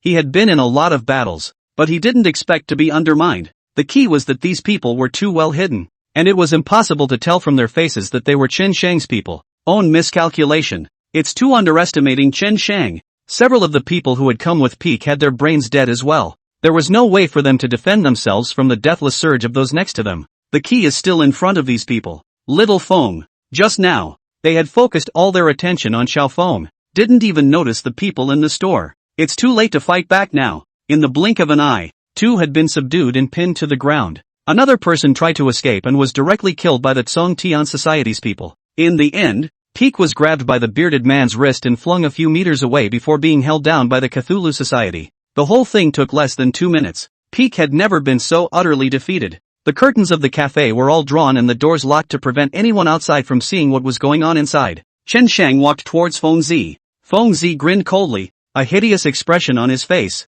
Chen Shang, I admit it when I fall into your hands, but you don't want to know any information from my mouth. Chen Shang took the knife from a person next to him and directly cut off 2 of Peak's fingers. Ah, you! Peak screamed miserably, and even though his endurance was stronger than an ordinary person's, this blow still made him almost fail to hold back his scream. With 10 fingers, the pain was simply too much to bear. The elder Liang Yu spoke of. Where is he? Chen Shang's gaze came down grimly. Ha ha ha, don't think I'll betray my master. I'm not going to tell you, Peak shouted loudly, which was used to swear his determination. Chen Shang slashed again. 2 fingers fell to the ground again. The visual analog of human pain is usually on a scale of 0 to 10, and the pain value of chopping off a finger is probably around 5. Everyone has a limit, even trained soldiers. I would like to see where your limits are. Chen Shang narrowed his eyes, in which a cold light flashed. Peak's heart palpitated for a moment. He is able to endure. But there are limits. By now he was sweating profusely, and if this continued, he really didn't know if he could carry it. In a trance, 2 more fingers were cut off by Chen Shang. Another sharp pain surged through his body. Ah, it hurts. Chen Shang, you're a devil. You're not human. If you're capable, fight me one-on-one. Don't torture me like that. Click. 2 more fingers. I said. Peak could see that Chen Shang was not an ordinary person. He seemed to be more terrifying and crazy than himself. He's going to torture himself to death at this rate. I will tell you everything I know. You give me a pain. I also take money to do a job. I have no hatred with you. Feng Zi kept taking deep breaths and desperately gritting his teeth as a way to relieve the pain in his body. Yes, Chen Shang knew that he was nothing more than a pawn. And Elder Liang definitely could not let him know too much information. Elder Liang's name is Liang Baojin, and he is in the center of power above the guard bureau. He is very strong. You are not necessarily an opponent. He asked us to kill you because of his granddaughter Gao Shui. As for where the Liang family is, it's useless for me to tell you. It's guarded by the martial regiment. Mr. Chen, that's all I know. Chen Shang's eyes narrowed, and the light of the blade flashed in his hand. Peak was slashed across the throat, but he had no fear before death. Instead his eyes were filled with relief. It's less painful when you're dead. Kill the rest. Chen Shang waved his hand. Luo, go and check out Liang Bajian's bottom,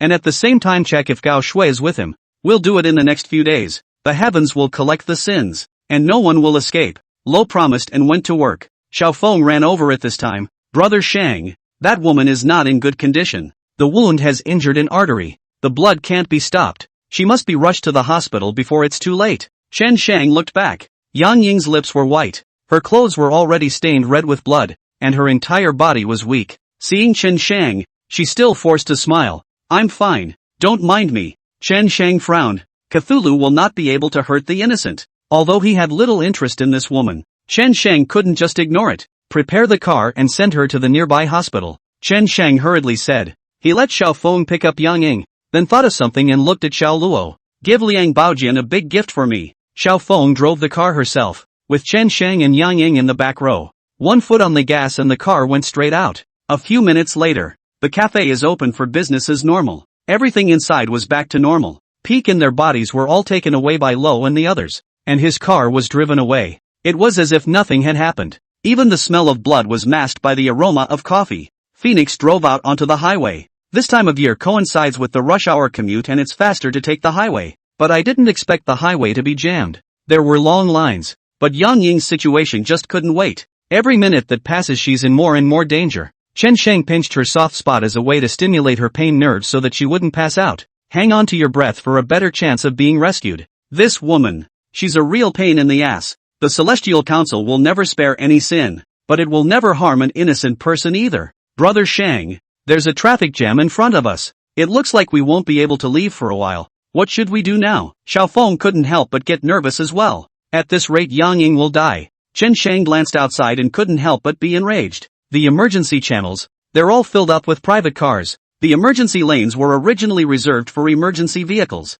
but now these people are blocking the lanes in order to get off the highway ahead of them. Xiao Feng's brows were also furrowed. If the emergency lane is still clear, then it's not too late to get to the hospital. But there's no telling how long the blockage will last. The car in front of us hasn't moved at all in half a day. Yang Ying has been getting weaker and weaker. Little Feng had dialed a number by this time, and it was for the Hong Chen group. The phone was put down after only a few brief words. Buzz. Within 2 minutes, a helicopter whizzed by, coming over Chen Shang's car. He lowered the ladder. Everyone on the highway was stuck in traffic and poked their heads out when they heard the helicopter. One by one, they exclaimed with more envy in their eyes. It's a helicopter? I'm not mistaken. Oh, what is that guy's status? How could he get a helicopter to pick him up? I'm envious. If only I had a helicopter. I wouldn't have to get stuck in traffic when I commute to work anymore. Anyone who can afford to keep a helicopter is a powerful man. Chan Sang got out of the car. He held Yang Ying with one hand and grabbed the ladder with the other. Get in the helicopter and go.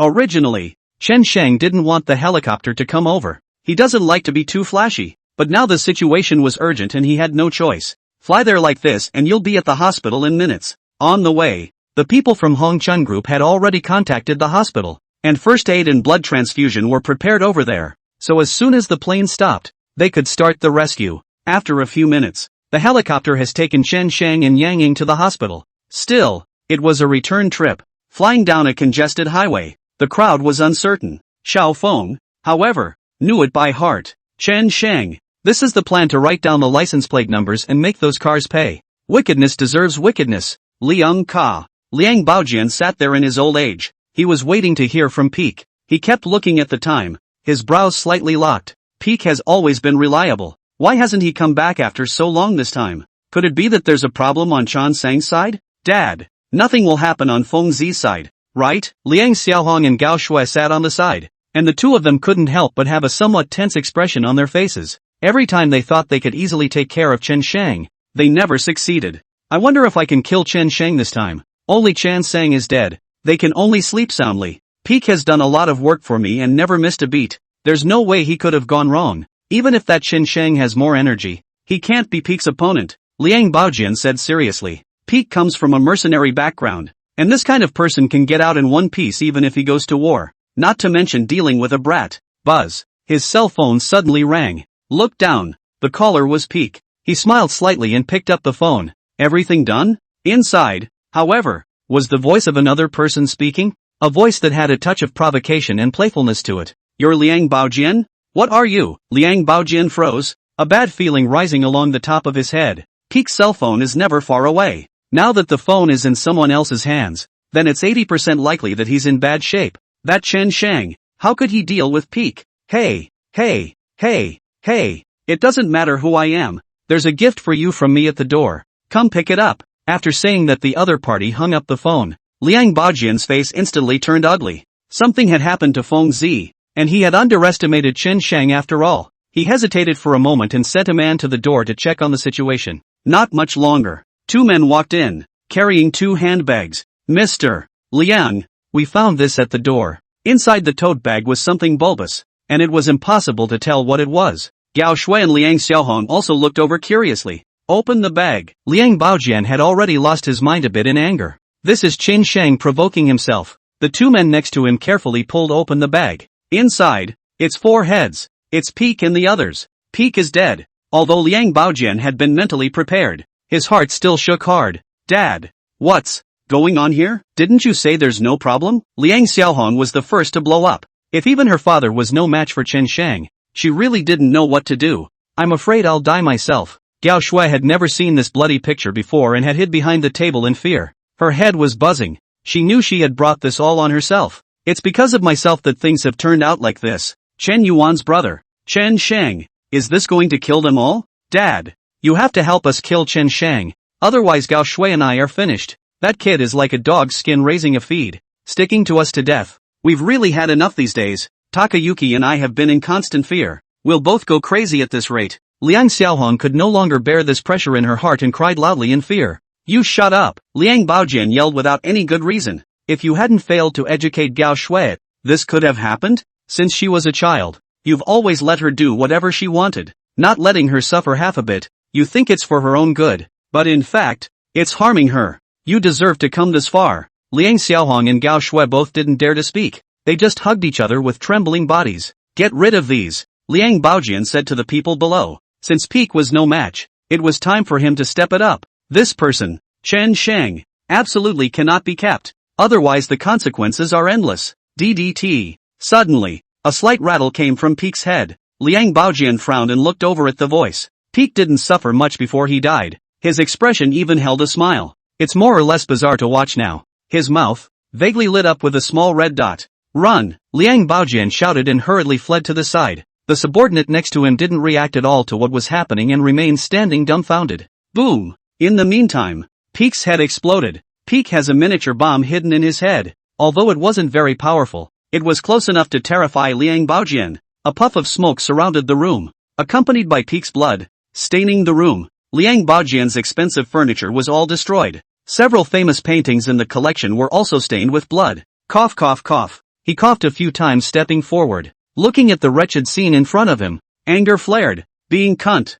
No one has ever done that to him. How dare Chen Shang? This is a total provocation. Grandpa, my mom is injured. Quickly, call a doctor. Gao Shui's urgent voice rang out from the side. Liang Xiaohong collapsed on the ground. Her shoulder was dripping blood, and the huge impact had made her faint. Gao Shui hid behind a chair early in the morning, so she was just a little shocked and not hurt at all. Liang Xiaohong reacted too slowly and was injured by the bomb fragments. Liang Baojian cursed and hurriedly called out for someone to carry away Liang Xiaohong. Half a day. Chan Sang then hit the hot spot again. The video of the highway traffic jam and the helicopter coming to pick him up is getting a lot of hits online. Only just a shot of the helicopter leaving. There was a lot of hot air. How luxurious. Directly flying a helicopter when you're stuck in a traffic jam? It's so awesome. We don't understand the world of the rich. When will I get a helicopter ride? Say, that man seems to have a wounded man in his hands. I think that woman is covered in blood, should be seriously injured. Probably did it because the emergency lanes on the highway were blocked.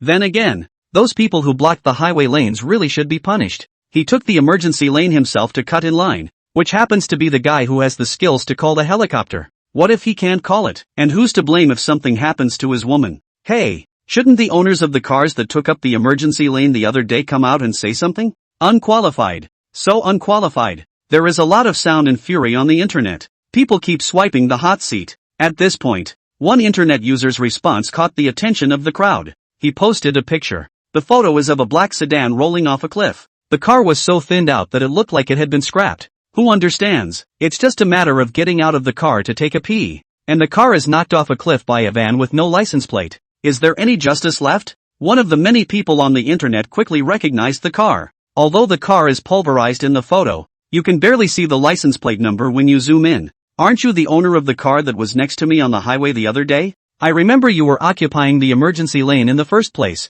As soon as this was said, numerous comments from netizens flooded the comments section. Serves you right. What goes around comes around. Occupying the emergency lane yourself delayed people to save their lives. Deserved your car to be scrapped. You're lucky you're not dead. Sort of a lesson for you. I see that your car is also scrapped, so there's no need to call a tow truck. So just admit it. Ha ha ha ha ha ha. It's not often that you get so much retribution. It hurts. This car owner didn't dare to say anything. He himself had taken the emergency lane that day to add to the traffic, and he knew that was against the rules. But when he saw everyone else doing it, he didn't think much of it. Is this retribution? After the heat goes down a bit here, many more people have posted their experiences online. Tongyang neighborhood. There were a number of people gathered around to put out the fire. In the center is a charred car with only the frame left. The trees next to it burned away. A middle-aged man stood in place, jumping anxiously. Oops, my car. I still have a loan to pay off. What's going to happen now? I don't have full coverage insurance this year.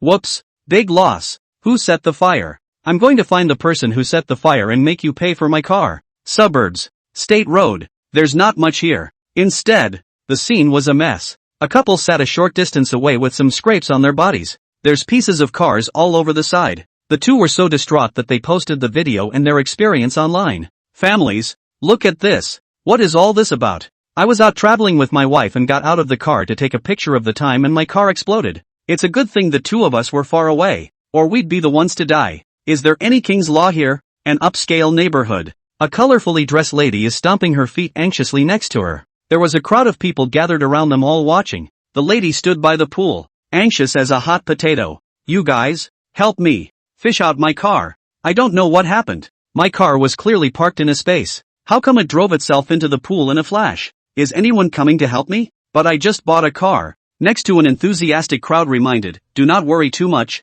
wait to find a tow truck over to tow your car out, and then sent to the repair shop overhaul on the line, so that at least the engine can be saved. It just takes a lot of work, and then it's a blistering car, which lowers the price a bit when you sell it used, but otherwise it doesn't really matter. Yeah, you might as well call the trailer. The woman hung her head. The limousine was bought with all her savings, just for show. I don't know how much an overhaul would cost, she'd have to be heartbroken. Just then, the woman's car suddenly and inexplicably started. Click here. A cloud of vapor rose from the car after the sound of one button firing. The whole car is down. Oops. Your car. This is all over. The engine 80% ruined. Ugh. Why did it start on its own properly? This is hopeless. I guess you're exempt from calling for a tow truck. The people next to him shook their heads and sighed. The woman's eyes rounded in shock and her whole body fell to her knees in a paralyzed state. Guard Bureau. Chen Guo's office. He was discussing what had just happened with Li Jun. Someone in the cafe heard gunshots and fighting.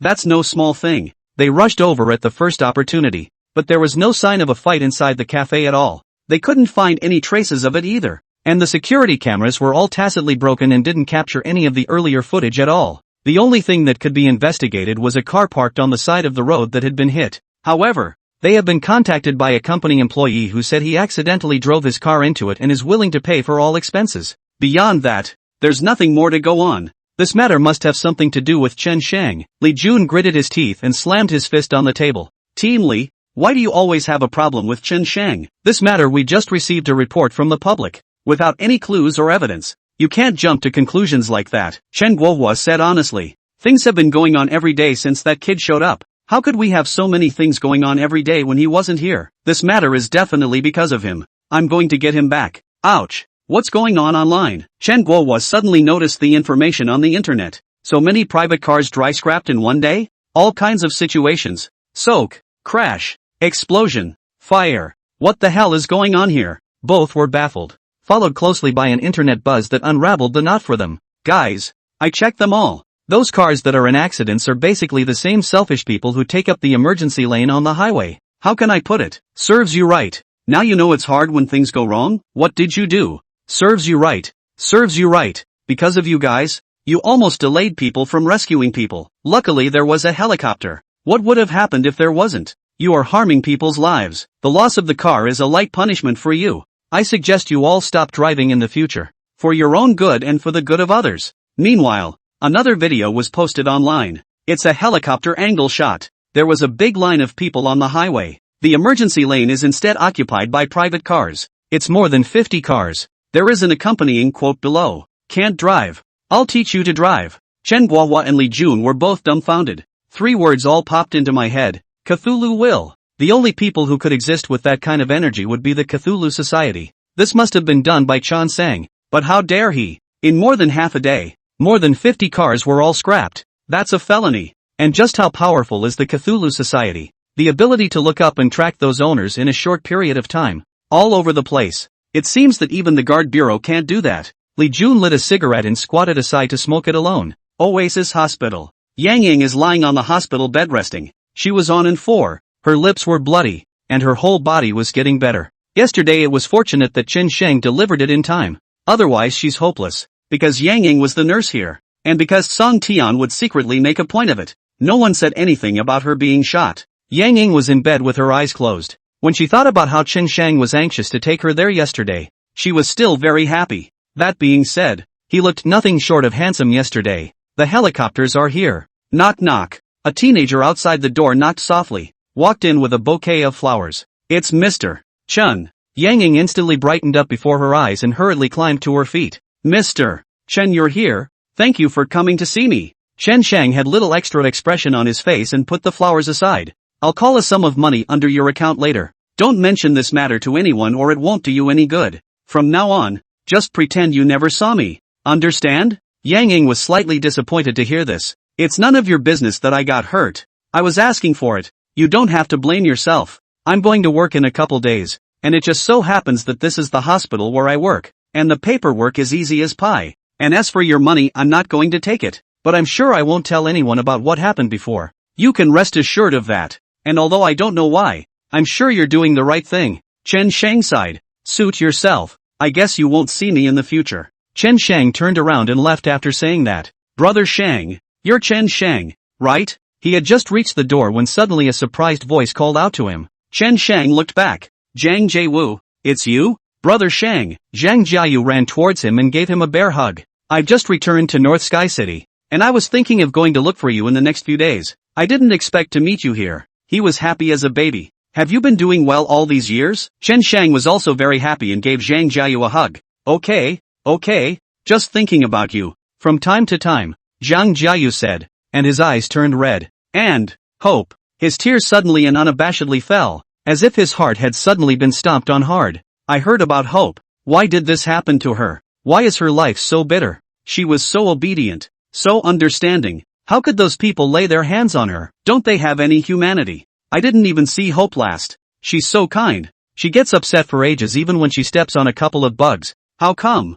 I promised her that I would protect her from now on, and I failed to do so. I'm useless. What a waste. Lately, I've been dreaming about her. In my dreams she keeps smiling at me, still wearing the same dress she wore as a child, with a ponytail, and I know it's her saying goodbye to me. Hope still has me in her heart. She really does. Zhang Jiayu and Chen Yuan Chen Shang have lived in the same neighborhood since they were children. The three were childhood playmates. Zhang Jiayu liked Chen Yuan when he was a kid and said he would marry her when he grew up in the future. The two always joked about this and gradually went to elementary school and became what others called a golden couple. Zhang Jiayu was nice to Chen Yuan, always the first to stand up for her when someone bullies her, desperately trying to protect her. However, after graduating from high school, he left North Sky City to study abroad, and as a result, contact with them became less and less frequent, and was almost severed. This time when he came back, Zhang Jiayu dreamed of seeing Chen Yuan. Instead, I heard about this incident that's been making a lot of noise lately. When he learns that the victim is Chen Yuan,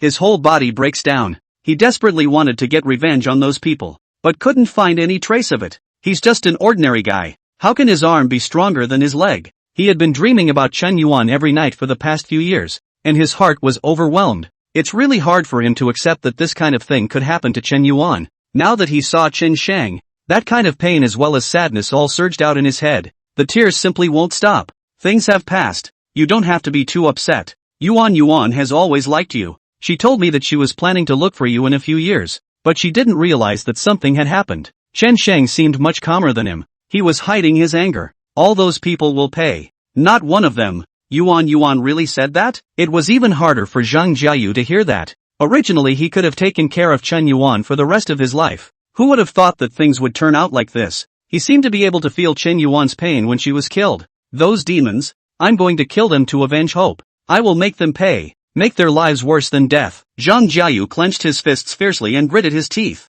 Chen Shang took a deep breath. By the way, what are you doing here? Is a family member sick? He didn't tell Zhang Jiayu his true identity, not wanting him to get involved in this matter. He's a regular guy with a bright future ahead of him. Without Chen Yuan, he can still go to someone else. Yet he himself has only one sister. My mom, who gave me a younger brother, was born in this hospital. It was when Zhang Jiayu said this that a hint of happiness appeared on his face. We'll be a family of 4 from now on. Chen Shang felt happy for him from the bottom of his heart and patted him on the shoulder. Congratulations. I'll contact you when I have time. We'll come out and have a good drink. Okay. I'll wait for your call then. Sang. Good. After Chen Shang finished speaking, he left without looking back. Yang Ying watched this from the hospital room and memorized Zhang Jiayu's appearance. The next day, Yang Ying could already walk on the ground. The wound is nothing serious, as long as you change the dressing regularly in the future. She went to work and went to help Zhang Jiayu's family take care of their children, and she and Zhang Jiayu quickly became familiar with each other. What is your relationship with brother Shang? Zhang Jiayu was quite curious about Yang Ying. Yang Ying smiled bitterly, but did not answer his words. Zhang Jiayu seemed to understand and didn't ask any more questions. He stepped aside and looked over at his newborn brother. How amazing life is. When someone is born, someone dies. How wonderful would it be if the dead could come back to life? Yuan is such a kind girl. But to end up like this, it's really heaven's injustice. God is blind. Why is it that the kinder people are the less they live? Yang Ying knows about Chen Shang's revenge on Chen Yuan but doesn't tell Zhang Jiayu. Just a comforting sentence. Don't worry. Good and evil will be rewarded in the end. Chen Shang won't let those bad guys get away with it. Into the night. The hospital was quiet. The lights went out after 9 o'clock, to give the patients a peaceful rest. It's the same in obstetrics. By 11 o'clock or so, people were well asleep. The only sound in the hallway was the nurse on duty typing. "Nurse Ian, you're here." The nurse on duty heard the footsteps and looked up. It was a nurse around 40 years of age. There was a man next to him. The man looked sneaky and had an uncomfortable look in his eyes. Nurse Ian nodded and didn't say much. Then the nurse on duty called the security office. "Turn off all the surveillance. Nurse Yoon is going to start doing something." After Nurse Yoon and the man confirmed that the surveillance had been turned off, that's when he headed toward the hospital room. The two didn't make any noise. The ward was asleep, and the doors were left open at night to keep the ventilation going. The eyes of the two men were focused on Zhang Jiayu's mother's crib. Nurse Yoon is out on sentry duty. The man snuck in. Avoid the still sleeping mother. The baby was carried away with skillful hands. The whole thing was like a sneaky night cat that didn't make a sound. Today wasn't supposed to be Yang Ying's shift. However, Yang Ying still volunteered to be on duty, because I'd dropped too many classes before. She was embarrassed to always have to be replaced. She went home to get some clothes and rushed back. Her head was now filled with Zhang Jiayu's brother. That cute little look, with two dimples when she smiles, and her little legs stomping around every time she sees herself. Cute as can be. Especially the little white face with a ring of baby fat. How wonderful it would be if I could have such a cute child in the future. Yang Ying couldn't help but follow the fantasy of having a child of her own when the time came. But every time the object of fantasy was Chun Shang, the more she thought about it, the more she blushed, and hurriedly patted herself on the cheek to keep from thinking about it too much. Whoa. At this point, she suddenly heard a baby's cry coming through. A baby crying in the hallway at this time of day? Her brow furrowed as she searched for the voice. And why does that cry sound familiar? She rushed to the safe passage. A person in a nurse's uniform, and a man are hurrying down the stairs. The nurse was still urging the man to hurry. Yang Ying saw the baby I was holding in my arms at a glance. The baby quilt has a bunny embroidered on it. That's self-embroidered. It's Zhang Jiayu's brother. But what was the point of Nurse Yoon and a man hugging him away in the middle of the night, taking a place as secretive as a safe passage? It's so wrong. Nurse Ian, what are you guys doing? Yang Ying rushed over to stop them. Nurse Ian was suddenly startled when she heard someone, but when she saw that it was Yang Ying, she immediately gave her a hard stare. Yang Ying, you're not supposed to be on duty today. What are you doing here so late? What's going on here has nothing to do with you. Go home. The man had a defensive look on his face towards Yang Ying and held the child tightly. Nurse Ian, if anything happens to this child, his relatives should be around to follow him. It's against the rules for you to take the child away like this. Yang Ying stood out to block their way. Yang Ying, get out of my way. Nurse Ian had run out of patience and immediately revealed her vicious side. If you still want to work at Oasis Hospital, you'll be quiet. Yang Ying, however, blocked the way and didn't move. Nurse Ian, send the child back now or I'll call out for help. I fuck you am. The man next to him cursed angrily and kicked Yang Ying. Yang Ying's abdomen ate pain. It was supposed to be that the wound had just grown back and she was still weak. That's a straight leg kick, flying down the stairs and falling hard. She screamed in pain, but still desperately trying to block the stairway. That's Zhang Jiayu's mother's newborn brother. She couldn't forget the way the family gathered around the child happy and enjoying themselves. Nurse Yoon and the others. They are doing this. That's karmic retribution. If Zhang Jiayu's family found out, they'd turn the hospital upside down. The children. They can't take them away. Yang Ying, I'm telling you, stay out of this matter. The person behind this is not an existence you can touch. Nurse Ian went over and gave Yang Ying a few big slaps. The man punched Yang Ying and knocked him aside. Then the two left in a hurry. Seeing that she couldn't catch up with Nurse Ian and the man, Yang Ying hurriedly endured the pain and climbed the stairs to the ward where Zhang Jiayu's mother was. Auntie, it's not good. Jason was carried away. Yang Ying shouted when she came to the entrance of the building. Mother woke up straight away when she heard that. First, he subconsciously touched the crib next to him. There's nothing on it. Jason is gone. Oops. My son. It's gone. Come on people. My son. My son. She immediately cried out. He jumped out of bed in a hurry without even getting dressed and went looking around. The nurse on duty heard the sound and also pretended to run over, looking as if she was inquiring with concern. What's wrong? What happened? You tell me first. Cold sweat covered my mother's head. She was still weak from her monthly cycle. This was more than enough to make his heart beat fast and his cold sweat pour out. People can't speak well. My son disappeared. I clearly put him to bed before bedtime. Put good. How is it gone? What about my newborn son? He's only on his third day. You've got to help me find it. My son. She said and broke down and cried as if she had fallen into an abyss. The separation of flesh and bone is the most painful feeling. She had just given birth to Jason and the family was still in a state of joy. Jason is so cute. Even her cry is so nice. If they did get carried away, the family would go crazy. It was Nurse Yoon and a man carrying away. I saw it. Report the public, Yang Ying shouted as she came over. What did you say? The mother heard this and her whole body instantly paralyzed on the floor. Nurse Yoon took the baby? Hospital nurses do this kind of thing. She remembers Nurse Yoon. Nurse Yoon brought her here the first day the baby was born. He also carefully did all the tests for Jason. And many of the items were said to be free gifts from the hospital. And very thoughtfully, they were given a single room. She was kinda grateful, thinking that this hospital was all humane. Also free checkups for kids. In hindsight, that would have been if they had been eyeing Jason for a long time. He himself is still in the dark and doesn't know anything. Phone. She rushed back to her cell phone to report the public. Don't report it to the public first. The matter is still unclear. What's wrong with you reporting it now? The nurse on duty immediately stopped her and snatched her cell phone. I was on duty here just now. I didn't see anything. Don't listen to anyone. First make sure it's not your relatives who secretly took the child away without telling you. The nurse on duty was stalling for time. No way. The baby's father and brother could have taken the baby back. This must be someone else who has taken the baby. You've got to let me call the public. The mother was in a hurry. But she was a woman in the end and didn't know what to do at this point. Yang Ying shouted loudly. It was Nurse Een who carried it away. She and a man even beat me up. Hurry up and report it to the public or the child won't be recovered. You're in on it with them too, right? How could you? That's a living life. That's someone's newborn child. It's the hope of the whole family. In a hurry, Yang Ying grabbed the collar of the nurse on duty and shook it vigorously, crying out. The commotion alerted the doctor on duty. Several doctors rushed over. What happened? What's all the noise about not sleeping at night? The patient needs to rest at night. So be quiet. All of you. When Yang Ying saw them, she hurriedly told them what had just happened. You guys help report the public. Nurse Een and a man carried away someone's newborn child. I saw it with my own eyes. I can be a witness. Hurry up or you won't get your child back. You guys call the public. Yang Ying screamed her heart out. Every second is precious now. The few doctors seemed to understand something when they heard this and silently glanced at each other. One of them gave the nurse on duty a wink. The other two then took Yang Ying. Then the rest of the group went together to comfort the mother. This lady, don't be anxious for now. We'll go and report it to the public. We'll definitely help you get your child back. This is the first time this kind of thing has happened in our hospital. It shouldn't be true. And if it really is a nurse in our hospital, we will take full responsibility. You go back to rest first. Leave this matter to us. The mother doesn't know what to do now that her cell phone has been taken and she can't contact anyone. Being coaxed back into the hospital room and bawling alone inside.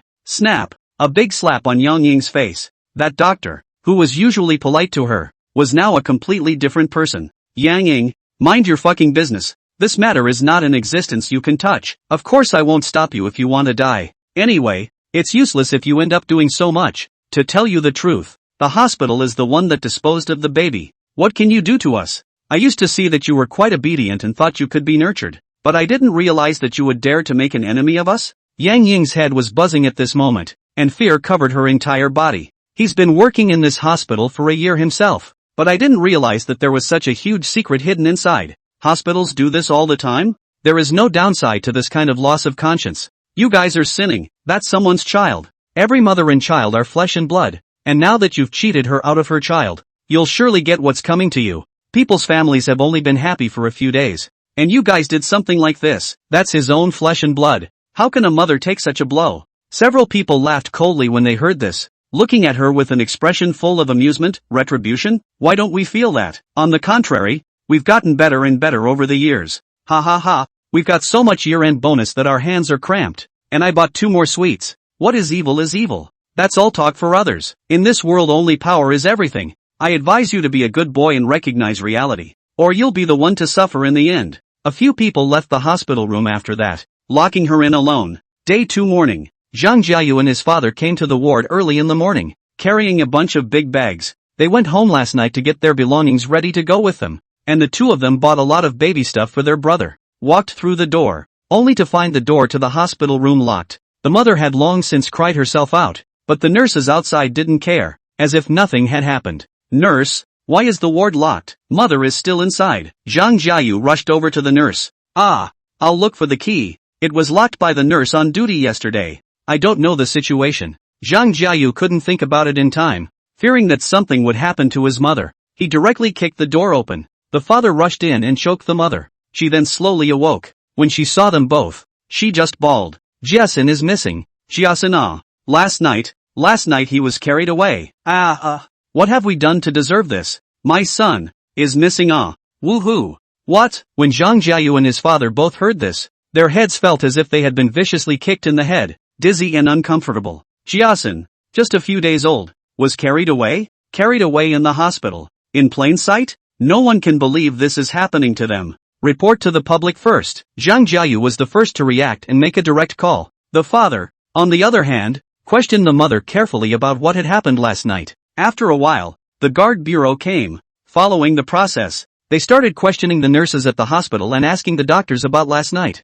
But everyone said they didn't know, and even put the blame on Zhang Jiayu's family, saying they might have left the child outside as an excuse to threaten the hospital. Zhang Jiayu's family has only one witness, Yang Ying, and the people from the guard bureau can't do anything about it. My son, that's my son, how can you do this? Give me back my son. Woo. The mother was so distraught that she fainted again. Zhang Jiayu was also furious and shouted, my brother was just born. Any formalities were done at the hospital, and my mother has no record of being discharged from the hospital, so how could it be that we lost the child? Someone from the hospital must have gotten rid of it. It must be them. Everyone from the guard bureau, please investigate quickly. If we send someone after them now, we might still be able to get my brother back. The longer we delay, the worse it will be for us. Please, can you help get my brother back quickly? Zhang Jiayu flung himself to his knees and kowtowed to the guard bureau. The guard bureau was also confused. They don't know where to start now that there's no evidence whatsoever. There is a process to report this to the top. Without evidence at the very least, you have to wait 48 hours. Then they check the surveillance. But coincidentally, the surveillance was down last night and didn't capture anything. This is even more of a dead giveaway. The men from the guard bureau finally had no choice but to leave the hospital. I'm going to go to the dean and sue you. My brother can't just disappear. That's our family's hope. Our own flesh and blood. My father rushed to put my mother down on the bed and strangle her. Zhang Jiayu, on the other hand, headed towards the dean's office. No one stopped him. Instead, they all had a look of amusement on their faces. Zhang Jiayu rushed to the dean's office. A middle-aged man wearing glasses was sitting there with a very relaxed look. Dean, my just 3 days old brother was carried away last night. This is all the hospital's responsibility. You must cooperate with us to get my brother back. When the dean heard this, he smiled coldly and propped his hands behind his head. Young man, you have to speak with evidence. Even the people from the guard bureau couldn't find any evidence. So who are you to say that it was our hospital that did it? I also said that you guys lost the child by your own carelessness. It's really our hospital's bad luck to injure a patient like you. Actually, losing a child is nothing. If it's a big deal, why don't you just have another one? Anyway, the baby was just born a few days ago, so there's not much emotion, right? You don't have to pay the hospitalization fee for this period of time. It's considered the hospital's compensation to you, and we've been kind. Zhang Jiayu stood in the doorway, clenching his fists in anger. Does that speak human language? What do you mean just 3 days old, not much emotion? That is his own brother. How the family looked forward to welcoming this little life at first. Yet only just born, it disappeared. I don't know how much I'll have to suffer away from my mother. He's still wailing away. Who in heaven's name could be better to him than his mother? My brother is still so small and cute. He smiles every time he sees himself. His little hands clawing in the air. The cuteness was haphazardly haunting his mind at the moment. The more he thought about it, the more his heart ached. It's a feeling that can only be experienced by those who are close to and love each other. Zhang Jiayu gritted his teeth and stared hard at the dean. At this moment he also understood.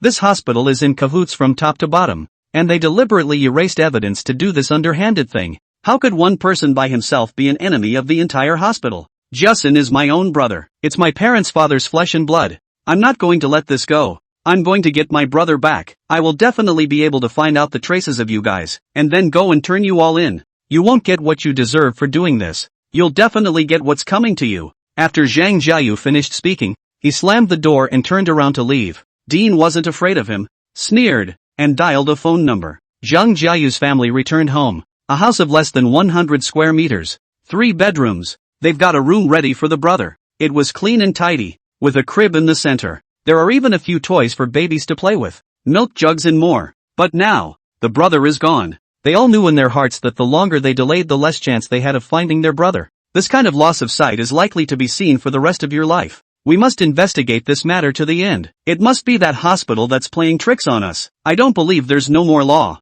I'll go back to the guard bureau and see if they have any ideas. That's our kin. That's our blood and flesh. Zhang Jiayu was furious and kept swinging his fists. The mother sobbed, now in utter despair. If there really is a big hand behind all this, What are they going to do? They are ordinary people. How can they be compared to those who are supreme and powerful? This will probably go away. Knock knock. At that moment, there was a knock on the door. Father went over and opened the door. Outside stood a straggling man, with a cigarette in his mouth. He looked at them through his nostrils. I've come to deliver a message. And you guys?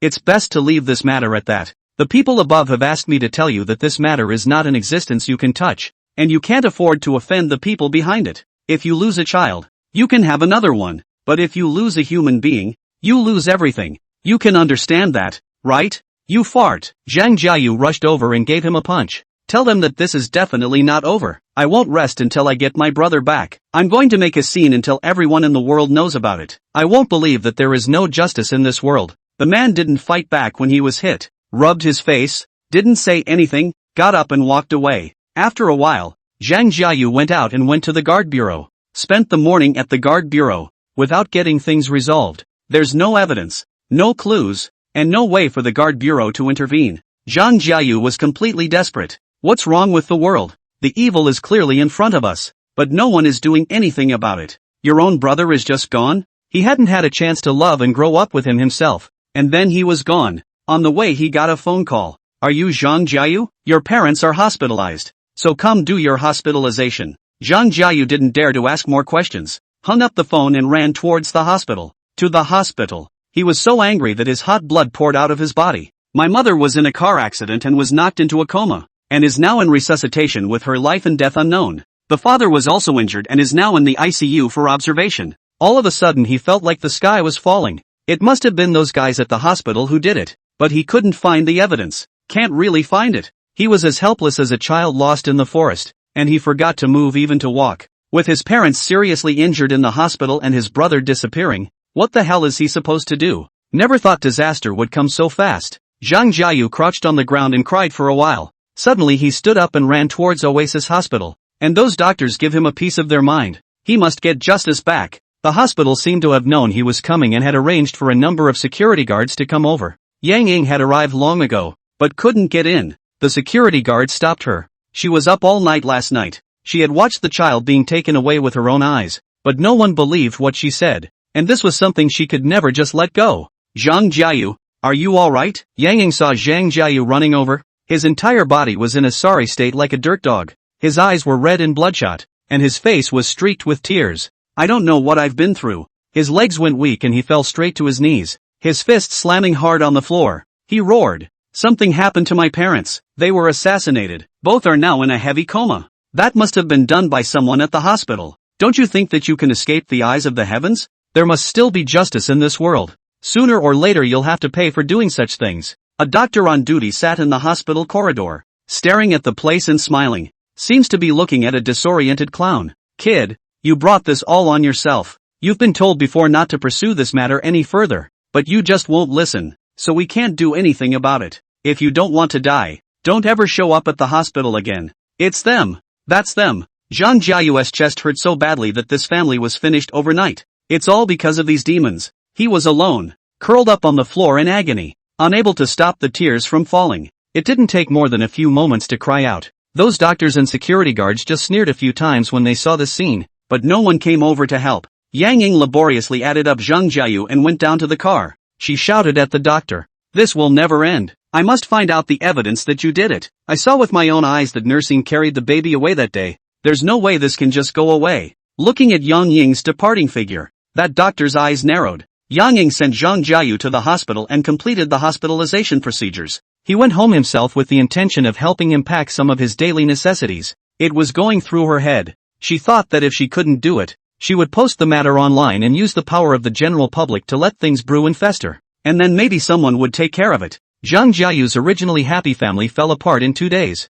She couldn't accept that reality either. Suddenly, she felt someone following her behind. The two men had been behind them since just now, and it was surprising that they were still there after walking so far. She immediately realized what was going on and suddenly pulled out her legs and ran. The two men rushed after them, but Yang Ying was a woman after all. How can you outrun two strong men? Ha ha ha. Run. Let's see where you can run to. Yang Ying front. There's a car parked. There were several people standing next to them, blocking Yang Ying's path. Her heart raced, knowing she was afraid she was done for the day. Are you? You guys from the hospital? Do you guys realize what you're doing? You are aiding and abetting the enemy. Yang Ying shouted. The guys laughed. What enablers? They only recognize money. Woman. Those who are too righteous in this world will die a miserable death. I see that you are still unable to see through the true meaning of this world. Today is the day your life ends. You can tell us any last words. Don't worry. My knife is quick and your pain should be much less. Justice? That's just something that exists in people's fantasies.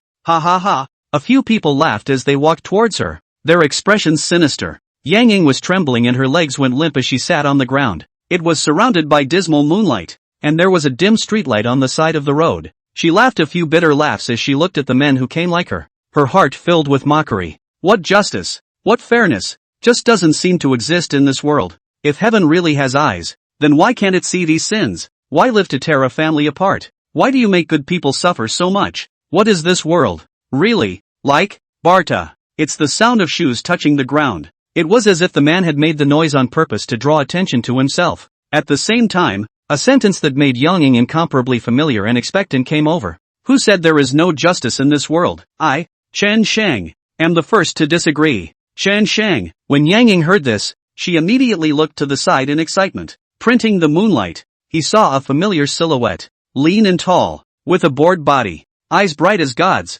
The righteousness came with a mighty pressure. His presence seemed to swallow the darkness around him instantly. Chen Sheng. Ooh, you're here. You're finally here. Zhang Jiayu's father, his mother, and his brother, are in trouble. That's what I saw with my own eyes. But why? Why doesn't anyone care? Is the world really so heartless that people can really do anything for money? Please, save them. Yang Ying cried, her tears falling. The heart's defenses collapsed in an instant. Chen Sheng's voice was calm. I've heard everything. Don't worry. This matter, Song Tian will take over. Chen Sheng had only been away for a day or two, and he hadn't expected something like this to happen. The anger within him had been completely ignited. Just you.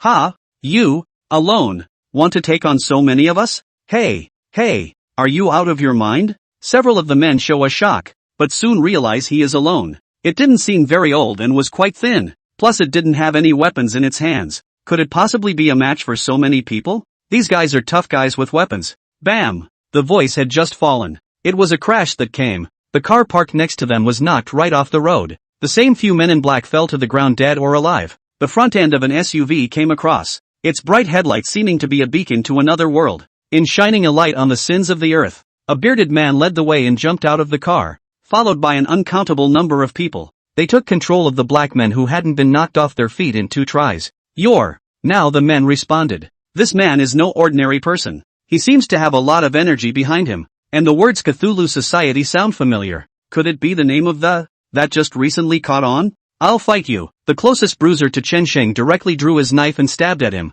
Chen Sheng seemed to have prepared for this. His body flicked to dodge the dagger. Then came a powerful swing. There was a muffled thud. The man was directly sent flying 7 or 8 meters away, landing right at the feet of the bearded man. He stomped on the Hummer's chest and grinned. How does our president's fist taste? The man's pupils gradually rounded. Too surprised to speak, Chen Sheng snapped his fingers, signaling them to move faster. In less than 30 seconds, the bearded man led the men to kidnap the man while dealing with the traces of the scene. Chen Sheng.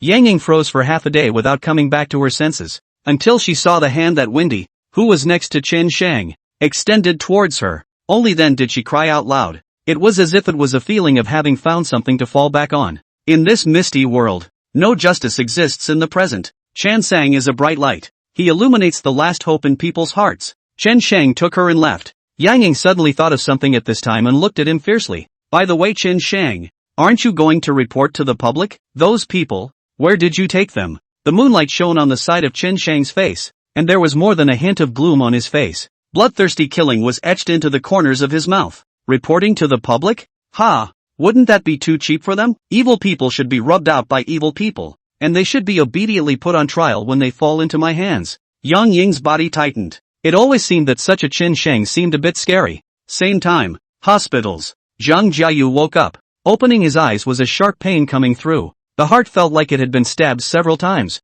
Soon he recognized the reality. Countless sadnesses began to surge wildly. His own parents are still hospitalized. No word from my brother yet. His own home is ruined. He had a sulk in his chest that he couldn't get out half the time. In this world, is there really no justice left? Just then, the door to the ward opened. A man dressed in black walked in. "Who are you?" Zhang Jiayu's brows locked up. From this person he could vaguely sense a murderous aura. "I'm the one who came to take your life. Blame yourself for being too crazy. This is what happens when you don't listen to advice." The man slowly drew a cold, grimy knife from his arms. Zhang Jiayu's heartbeat gradually accelerated. He had just awakened and was still unable to move his body, which felt heavy like a sinking stone. Facing this man, he had no room to fight back. He rounded his eyes. Every pore of the body was absorbing fear and resignation. Squeak! Just then, the door to the hospital room was opened again. A teenager walked in. His eyes were bright, as were the sharp knives in his hands. The man in black hadn't reacted to what was going on. The teenager had then rushed to him and raised his hand. The man in black shuddered and slowly fell to the ground. The teenager did not even look at him and walked straight towards Zhang Jiayu. Then two men in medical scrubs walked in, dragging a medical dumpster. "Put that one in a dumpster and take it away." The teenager then turned the light on. "Brother Shang." Zhang Jiayu saw his face clearly, and his whole body became excited. Meanwhile the tears were falling uncontrollably. In this strange city, the only people he can rely on are his parents. But he forgot about the other one. That's Chan Sang. One has always looked upon him as a brother. He was cynical and had helped himself I don't know how many times. This time, at the critical moment, it was him who saved his life again. Zhang Jiayu cried in a very aggravated manner, just like a tortured child. "Brother Shang, my brother, my mom, my dad, are in trouble. We are merely trying to put down roots and survive in this city. Why is it so hard? We've never done anything wrong. My parents are honest people. Why is this happening? My brother was so young, and my mother hadn't taken good care of him yet. Just a few hurried glances, and he was gone. Is there any king's law in this world? Is there any justice? Why? This world is so disappointing." Chen Shang looked at him quietly. He had realized this from the moment he left home 2 years ago. Otherwise there wouldn't have been a Cthulhu society to rise up, and there will be no sins of any kind to collect. There is no such thing as right or wrong in this world, and what is right exists only in the hearts of the majority of the people, and so it is called justice. In the eyes of others, I may be wrong. Maybe I've touched some people's bottom line. Maybe I've touched the rules of this world. But I'm just doing something wrong, not something bad. The Cthulhu Society will help you in this matter. The heavens will take all of these sins. Zhang Jiayu froze for a moment when he heard this. Tear tracks were still on his face, and his eyes gradually piled up with sparkle. He had heard of the Tsangtian Society, but he didn't know that Chen Shang was the Tsangtian Society. It was a place he dreamed of joining, and a group of people to do justice and reject evil. "Brother Shang, you're from the Cthulhu Society. Why didn't you tell me earlier?" Zhang Jiayu was excited, like he had found his backbone. Chen Shang smiled. "Now don't you know it all? Okay, get dressed and come with me." A few hours later, Zhang Jiayu's mother and father were picked up. They got into a helicopter parked upstairs. It was sent overseas overnight for more specialized treatment. Zhang Jiayu was also discharged from the hospital. After he was discharged from the hospital, it was as if his entire being had disappeared. At the same time, there is also a new struggle brewing in this city. Liang Baojian's study. He's practicing his brushwork. He was fully focused. It had 4 words written on it, dotting the dots. But the last word, gold, he just couldn't put down in half a dozen times. Can't concentrate. Gradually the hands began to tremble. Cold sweat was starting to break out on his head. 2. He hurriedly took a few sips of tea so that he could ease his nerves. "Incoming," he yelled. "Master, Miss Liang's injury is no longer a big problem, and she is recuperating in her room," the man said as he ran in. "In the past 2 days, Liang Baojian asked the most information about this daughter. Do you know what I'm asking you?" Liang Baojian slammed the table. The whole person instantly became angry, a bit out of control. "That baby? Ready, the one that was just born." The man then responded and hurriedly replied, "My lord, it's all ready, but that side said that we have to wait for another 2 or 3 days before we can start. If we start now, we will lose a lot of fresh flavor. It will take 2 more days." Although Liang Baojian was anxious, he also knew that he could not eat hot tofu in a hurry. It was natural for him to wait for these 2 days. "Keep telling them to go find me a source of goods, especially the ones at the Oasis Hospital. Tell them to move fast. They should know what happens when they let me starve." "Yes, Mr. Liang, I'll go tell them." Late night, the darkness of the river, a small boat traveling on it. The boat looks like nothing special from the outside. In contrast, there were several people who had passed out placed on the deck. They were all tied up. The feet are tethered to iron blocks. Next to them sat Chen Shang, Zhang Jiayu, Xiao Luo and others. A few people were chatting leisurely, as if they hadn't seen it all. Gradually, One of them opened his eyes, after seeing what was in front of him clearly, then he screamed in fear. Help!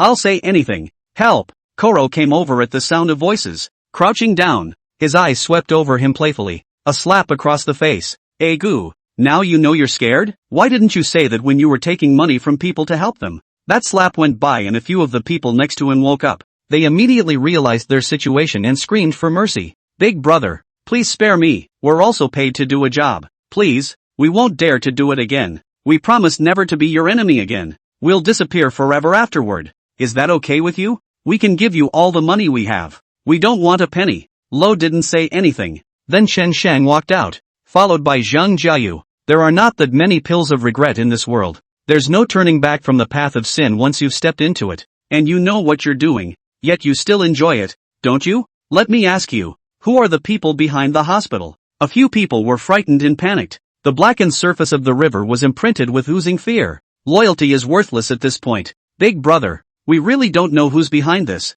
We just received money to deal with that woman. We didn't do anything else. The people behind it are said to be very powerful, and we've only heard about it. It's rumored that once a woman in labor is admitted to the hospital, they find a way to take the baby, something they've done more than once. Chen Shang frowned, quite dissatisfied with the answer. He gave Lo a wink. Lo hemmed and hawed and lifted one of them with both hands. Another member of the Cthulhu Society helped to lift the iron. Xiao Luo directly raised his hand, threw the man into the river. The iron block was thrown down with it. The blackened river immediately swallowed the man. Only a ripple was left behind. A man, just gone. The rest of them palpitated. Everyone knew that he was going to die. That pain of drowning is something no one wants to experience. Brother, when I was leaving the other day I heard them say that a woman in labor was coming in tomorrow, and for that reason they were ready to harvest. I really told you all I know. Can you spare me? I really don't want to die. The man's voice had taken on a sobbing tone, and tears were streaming down his face, frightened and pale,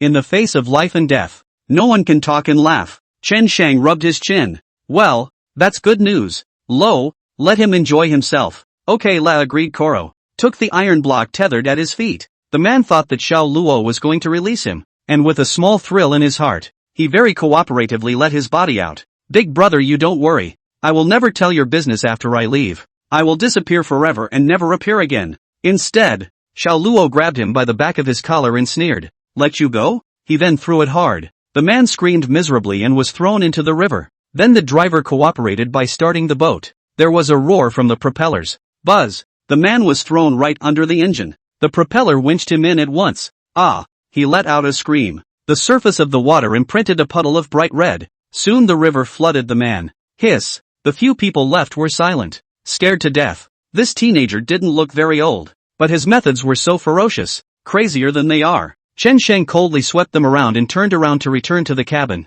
Repent of your transgressions when you get to hell. I, Chen Sheng, will only give you a ride on earth. Hell is where you belong. Oasis Hospital. An archway was built in front of the door. It said welcome to XXX's stay and there were medical staff standing outside to greet them. It seems very user-friendly and feels like a home away from home. A hospital car stopped at the door. From inside, a woman in labor came down, followed by two elderly men. The woman in labor was holding a white winter baby in her arms, and it was very cute. Welcome to Oasis Hospital. We are here to serve you. We've upgraded you to a separate private room for free. This is included in the cost. The nurse at the door said very politely, and sweetly took the baby in his arms for him. The family in labor was quite happy that this hospital was even better than they expected, and as soon as they came over, they were given a free upgrade to a separate private room. What hospital can match this treatment? The two old men were also happy with their faces, and had already begun to fantasize images of their happiness in this hospital. Yet none of them noticed.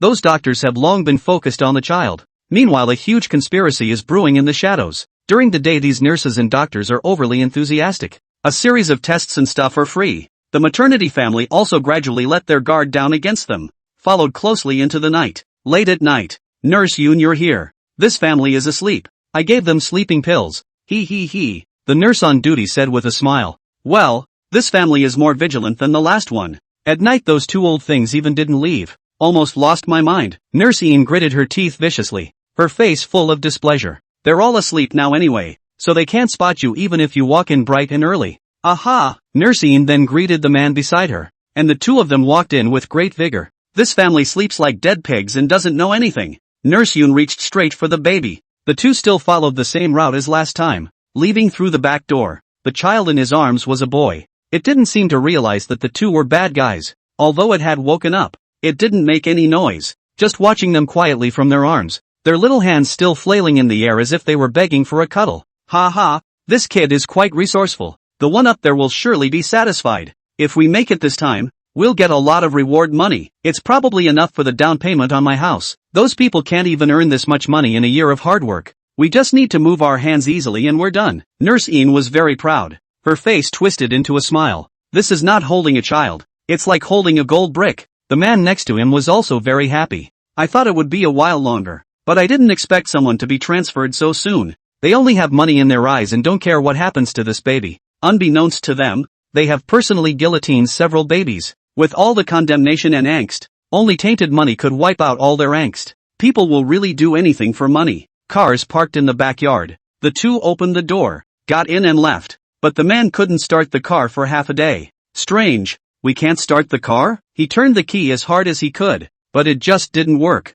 Suddenly, bam! An iron fist came in hard, broke the window and grabbed him by the hair, yanked out hard along the car door. A huge force hit his chest, sending him flying 5 or 6 meters away and crashing into a tree before coming to a stop. Cough cough cough. He coughed out a mouthful of blood and felt like he could barely catch his breath from the tightness he was holding in his chest. That's what I realized. The one who had just made a move on himself was a teenager who didn't look too old. Beside him stood a man with a full beard. The man didn't look anything too outstanding, just an ordinary person. However, the aura emanating from his body was quite powerful. Bright eyes, as if they could strike straight to the heart. Who are you? I am working for the hospital. You know how big the backstage of this hospital is. The man hurriedly introduced himself. The teenager didn't give a shit and pulled a throwing stick from his waist, snapped and flung away, then came toward him. The bearded man, on the other hand, dragged Nurse Yoon out of the car. First he put the child in the car, then he grabbed her by the hair and slammed her into a nearby tree. It didn't take 2 hits to bleed.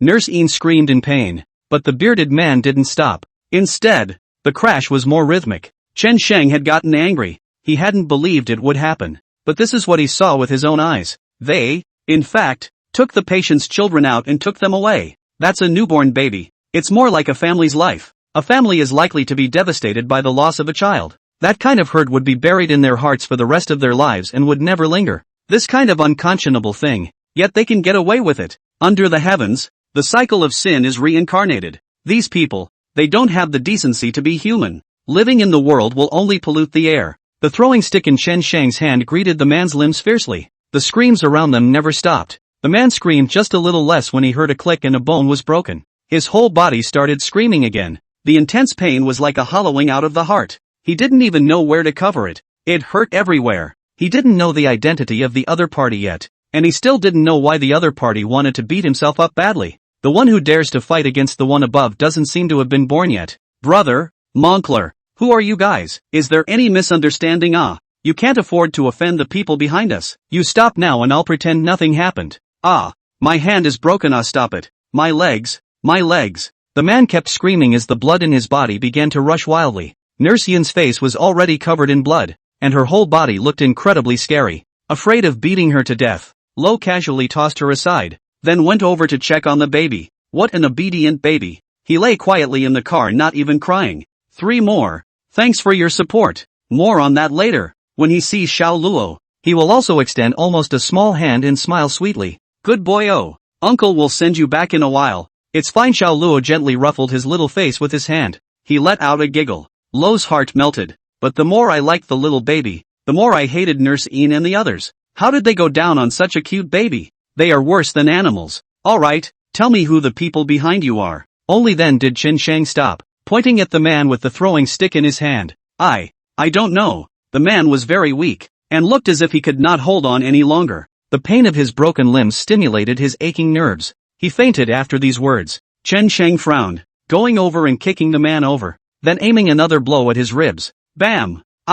Only a scream was heard, and the man woke up directly from the pain. After a brief moment of confusion, he immediately came back to his senses, rushing to reply. Big brother, I really don't know. After we got the child from the hospital, we sent it to the joint. I only know that the people above are powerful. Other than that, I don't know anything. You've beaten me like this. I really don't dare to lie. Please let me go. I really can't hold out. Looking at him, it seemed like he really didn't know. Chen Shang added. Second question. What do they want the child for? The man was frightened by this madness of Chen Shang and hurriedly blurted out. It is said that it is edible. Edible. The anger in Chen Shang's heart increased. Is this still human? What kind of person could do such a heartless thing? Such an adorable child they went to eat. The heavens will not be disappointed, and the world's sins will be put to death. You and other evil people are now considered to have come to the end of the line when you meet my Tsang Tian society. Chen Shang dragged the man to a nearby tree, then had Xiao Luo tie him to it. The pain intensified as the man's broken leg supported his body. It hurts like hell. Tran Sang started the other car. The headlights came on. Shine on the men. It seemed to be counting the sins in him. The man seemed to understand what was going on and screamed in panic. No, don't. If you guys get me killed, you're not going to get away with it. I'm just getting paid to do it too. I'm not the one who actually gives the orders. Boom. Chen Shang slammed the gas. The car came barreling in. Dang. The trees trembled and the leaves fell. Tran Sang backed the car up. Another kick of the gas. Then back up again. Then gas. It was repeated 6 or 7 times at a time. It didn't stop until the man tied to the tree was a bloody mess. I don't know how many strokes, but the man had snapped. Chan Sang got out of the car, looked to Nurse Yoon. At this moment, Nurse Een had been completely dumbfounded. She could no longer care about the pain in her body, and stood there frozen as if her soul had been drained. That man just died? Hit by a car and killed. Right under his nose. Who the hell are these two guys? They are literally killing people. Big brother, I am wrong. I will never do this kind of thing again. You guys spare me, okay? I have parents at home to take care of. I need the money, otherwise I wouldn't be doing this. I was really blindsided and I'll never dare again. Chen Shang snorted coldly. There's nothing nourishing about such a person's admission of fault. He grabbed Nurse Yoon by the hair. You lead the way and return the child first. A child so young can't be infested with their disgusting blood. Xiao Luo held the baby and teased him while following behind. Ha, Nurse Een. What are you? The nurse on duty saw Nurse Een and stood up directly. Her face was filled with disbelief. Nurse Yoon's face is covered in blood and she's in such a sorry state. What kind of big deal is going on? Before she could react, Chen Shang had already rushed over and kicked her to the ground. She hit her head on the wall and fainted straight away. Lo enters the hospital room and returns the child. This kid is a tiger. He'll definitely be a character when he grows up. Xiao Luo smiled cheekily. Chen Shang also smiled knowingly. Then carry Nurse Yoon and the duty nurse upstairs. Come to the terrace. The icy cold wind blew. The nurse on duty woke up at once. Nurse Een, what's going on? She was stunned and trembling. Nurse Yoon didn't answer. It was just one that begged for mercy from Chen Shang, trying to leave a life behind. The people up there. Who are they? Chen Shang still repeated that sentence. This thread. It should be a potpourri. Otherwise there is no telling how many others will be victimized. I really don't know. Nurse Yoon screamed. Her screams tearing her heart out. Big brother, I'm kowtowing to you. Look, you've already beaten me like this. What else do you want me to do? I really can't carry it anymore. Oh. Chen Shang sneered and patted her head. Ever play pitcher? Ha! Nurse Een and the nurse on duty didn't know what he was talking about and looked over in uncertainty. Chen Shang gave them a demonstration. It's placing a bottle at a distance and then throwing the arrow in your hand right into the bottle. I call it kettle throwing, and it's my favorite game to play to pass the time. Chen Shang walked to the edge of the terrace and glanced downward. Now, the jug is down there, and you too are my arrows. The two didn't understand the meaning of Chen Shang's words for a while. Like flying arrows? Wouldn't they have to? Chen Shang picked up Nurse Een and went to the edge of the terrace. The whole building is 9 stories high, and the view from here makes your legs feel weak. Below, a piece of rebar left over from a previous hospital event after it was removed.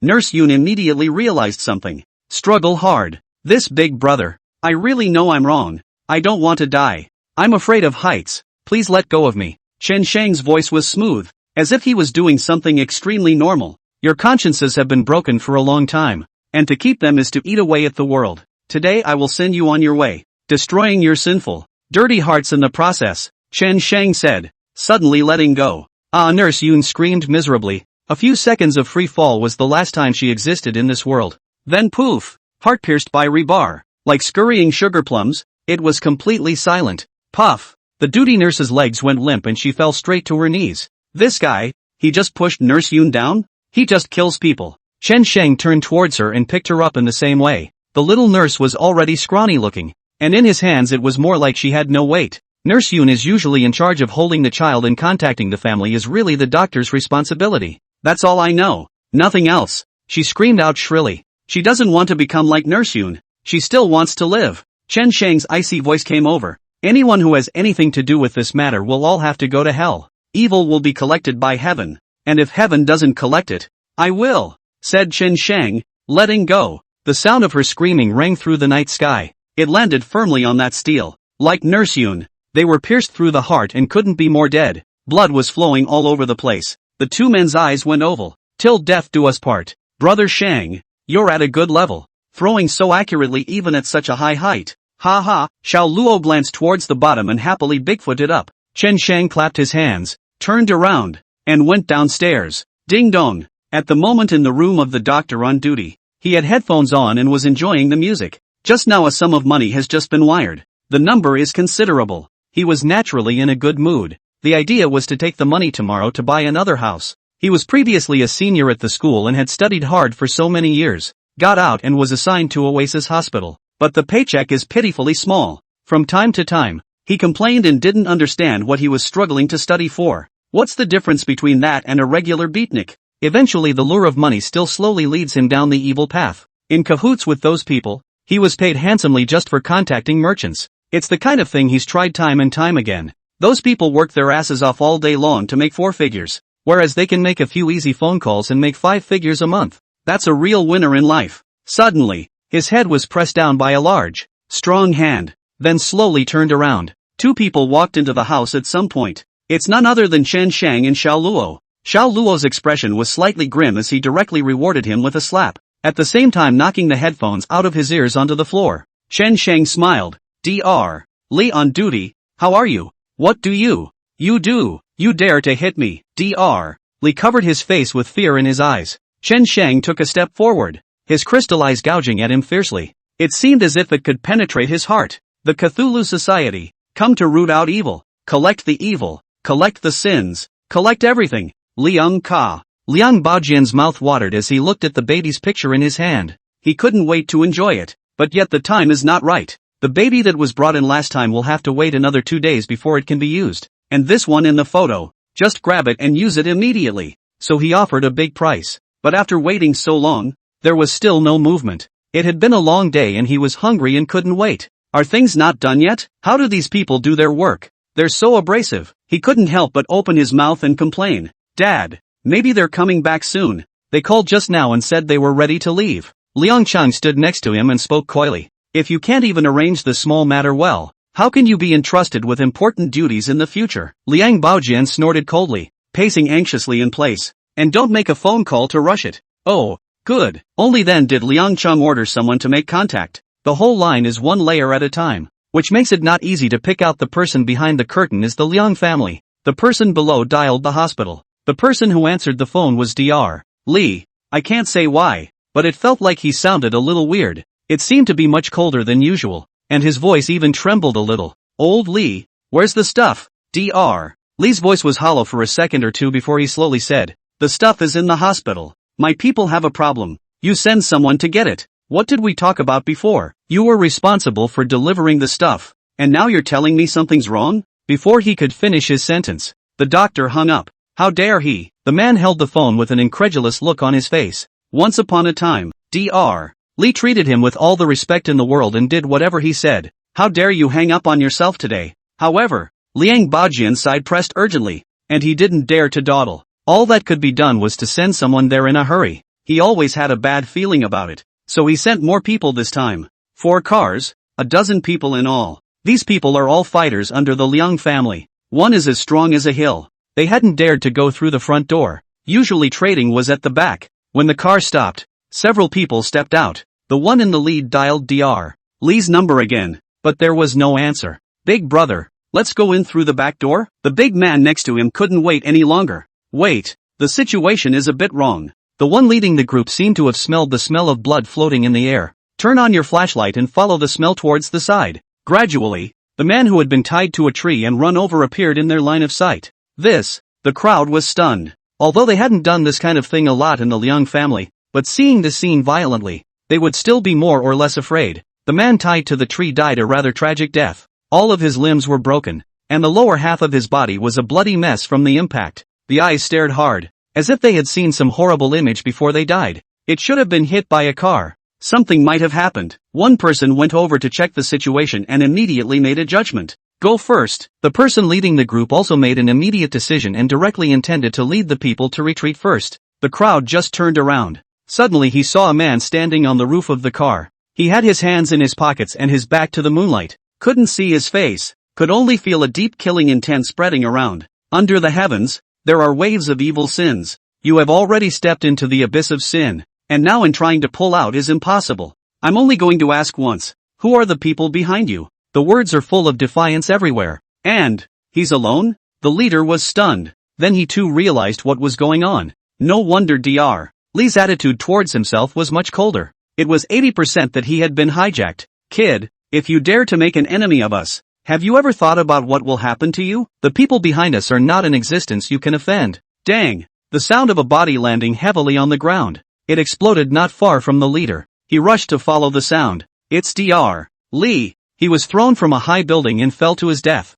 He was covered in bruises and looked like he had suffered a lot of beatings before he died. The eyes are hollow. The posture is distorted. And it's utterly terrifying. They subconsciously looked to the roof of the building. There were a few dark figures looming above them, and they couldn't make out who they were. Kill that kid for me. The leader immediately roared angrily. The big man at his side immediately lunged towards the teenager. Just took a step. Thump. Numerous neat footsteps came from all around then. All around. Uncountable men in black came out of the darkness. No sound was made between them. Only the unmistakable sound of footsteps. Regency. In the darkness. Straight to their souls. The big men stopped at once. Each one stared with round eyes as if they had seen a ghost. They didn't realize there were so many people around when they came over just now. They are all people who often roam on the edge and know how much training it takes and how much overqualification it takes to get so many people to quietly ambush on both sides at the same time. Their first reaction was that these were people from the martial arts group. In their impression, only people from the martial arts group could be this neat. As Chen Shang watched their panicked appearance, the corner of his mouth curved slightly into a devilish arc. It was as if the hunter had seen the prey that had fallen into the net. Who the hell are you, guys? The leader was surrounded by so many people, and that chill slowly began to rise from the soles of his feet. Ever heard of the Tsong Tian Association? Chen Shang spoke. Cthulhu Society. The Cthulhu Society? The leader immediately thought of something, and his whole body sat down on the ground. Pupils exploded and trembled. In just a moment, cold sweat began to drip down his cheeks. The back was instantly wet. Of course he had heard of the Cthulhu Society. He thinks it's taboo. It's an untouchable no-go area.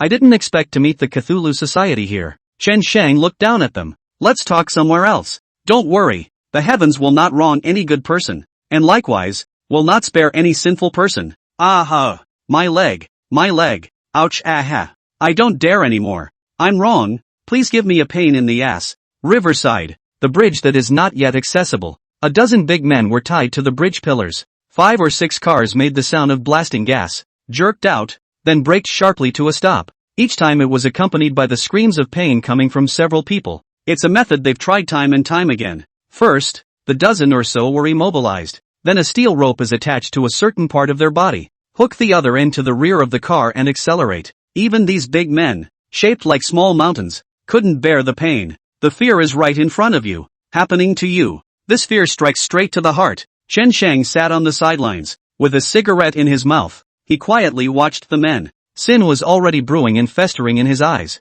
He would never let anyone off the hook. They teamed up with people from the hospital to take the newborn babies and put them on the table. Every single one of them is an accomplice. It's hard to wash away the sin in each one. Anyone who had anything to do with this deserves to go to hell. Big brother, we say, we tell you, everything we know. It didn't take long for those people to have loosened their mouths. Chen Shang, however, was in no hurry. A sneer of disdain hung on his face. You have only one foot in hell now. You have not yet fully experienced the pain of hell, and you can't do it so soon? Hold your horses. Just a little longer. Lo walked up behind a large man with long hair that could tie a whip. Koro skillfully tied his hair into a braid. It was then tightly tethered to the steel rope. The big man was completely flustered. He looked at the car that had been started in front of him and fear gradually covered his body. This is what they are trying to. How much that must hurt. It's a toss-up whether you'll survive or not, isn't it? He never thought long hair would be his downfall. These people are worse than the devil. Buzz. The car revved fast and drove off in a lurch.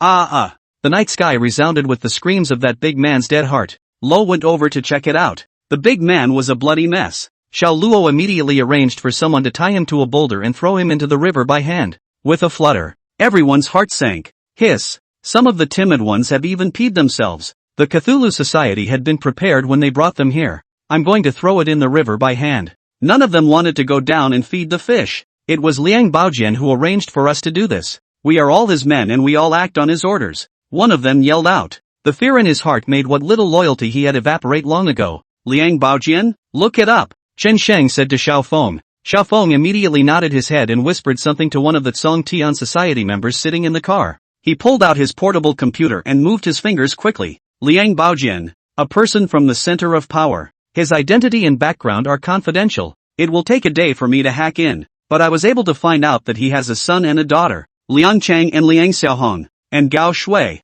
is Liang Xiaohong's daughter. Hai Snow. This name had already been engraved in Chen Sheng's head, and could not be waved away for the rest of his life. The pain she had put her sister through would never be forgotten by herself. He was still preparing to find Liang Xiaohong and Gao Shui, but he didn't expect to be connected to this matter. Just right. Save yourself a lot of trouble. Where is Liang Baojian's address? Chen Sheng looked at the person who had just spoken. He lives in XXXX. It's an isolated place. It's very secluded. And it's handled by the martial arts group, so you won't be able to get through. Listen to my advice. This matter will be forgotten. We will go back and will not tell Liang Baojian. As long as you let me go. Chen Sheng frowned distractedly. You talk a lot. No. The man realized he had said the wrong thing. Lo smiled and hemmed as he walked over, carrying the steel rope in his hands, followed his mouth, turned it around and secured it. Then the car over there started violently. Boom. The man lost his life forever. Then it was the Cthulhu Society who skillfully sent him to the bottom of the river.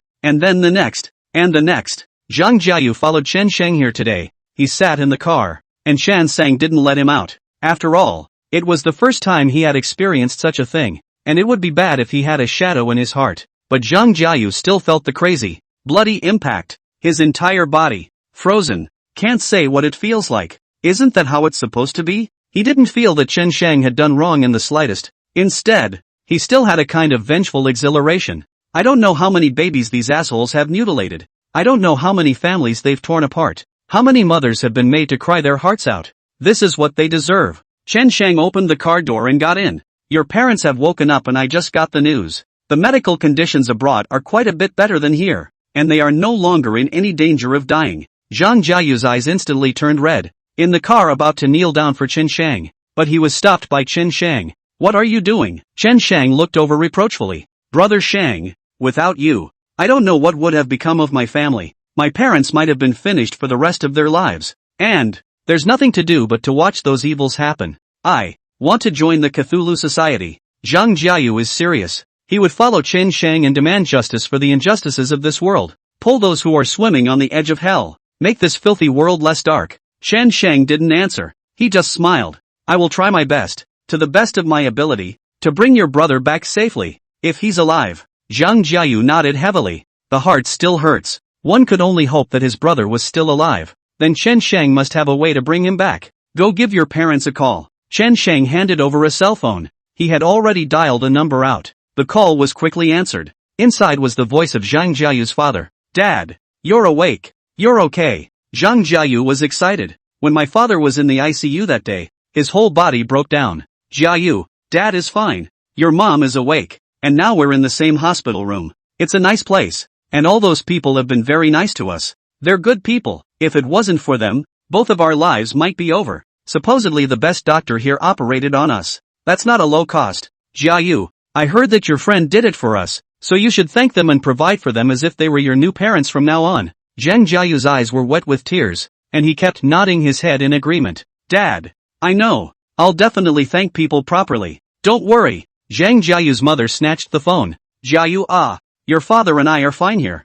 It's just that those people speak in a way we don't understand. But I know for sure that they won't do us any harm. They're good people. They're not the same as the people in Oasis Hospital. Jiayu, Mom also figured out that in this world, there are some people who are not existences that we can touch. Your brother. Or let it go. We don't want anything to happen to you. Just pity your brother. He was just born. Why? God has been so unfair to us. You may have any more slip-ups. Or what will your father and I do later? Zhang Jiayu gripped his cell phone tightly. A flash of fortitude erupted from her tearful eyes. In this world, Evil will eventually be swallowed up by good. Those who sin will be judged at last. My brother Jiasun will be fine. I'll be able to bring him back. Zhang Jiayu put down the phone and fiercely wiped away her tears. Chen Sheng said blandly, only by looking directly at the fear in one's heart can one inspire courage within. And this is true for every member of the Tsong Tian Association. Jiayu, welcome to the Cthulhu Society. Late night, suburban trail. It's away from the state highway. Few people realize that this place is still inhabited. A sedan was traveling on the road at this time. The car wasn't going fast, like it was taking note of everything around it. Soon, not far ahead of them, a barrier appeared. It's the Guardian Martial Arts Corps that's on guard. The car stopped and a couple of guys came up to do an inspection. What are you guys doing driving here so late at night? Don't know this is a restricted area? Is there any contraband in the car? Several people saw two youths sitting in the car, who looked like ordinary people. Only one of them had a full beard and showed some old age. The bright-eyed teenager smiled and replied, I'm sorry, we didn't know this was a restricted area. We're here to camp and we should be lost. The tone of the person guarding the martial regiment loosened up. You can't go the wrong way in the future. Remember this road and don't come back. Go back. Find another place to camp. Okay, thanks a few big brothers. The two men were polite for a few moments before driving off. Brother Shang, I've checked, and that's the only road leading inside. On the way back, Xiao Luo spoke up. Chen Shang hummed. In fact, just now, with the strength of the two of them, they could have beaten those guards and then gone in. But he knew that those who guarded the martial regiment were also following orders. They had nothing to do with it. Cthulhu will not be able to hurt the innocent, if not as a last resort. Chen Shang did not want to have friction with the people of the martial arts group. Since we can't get in, we can only find a way to lure him out. Liang Baojian, Liang Xiaohong, and Gao Shui. Chen Shang's eyes gradually narrowed. Liang Ka. Liang Chang was pacing back and forth anxiously. It's been 3 hours. Even if it's more ink, things should be done. But so far, there's still no word from those people. If he didn't get it right, his father didn't know how he would chastise himself. He called over and over again, but there was just no answer. He thought to himself that if he couldn't, he would have to make the trip over there himself. He had his car ready and was looking ready to go. Suddenly a phone call came in. The person who called was a friend of his from the guard bureau. Old Yen, what's the point of calling me at this late hour? I still have things to do here, so I won't accompany you to chat. Liang Chang sounded quite anxious. Liang Chang something happened to the people in Oasis Hospital. Old Yan's voice was very serious.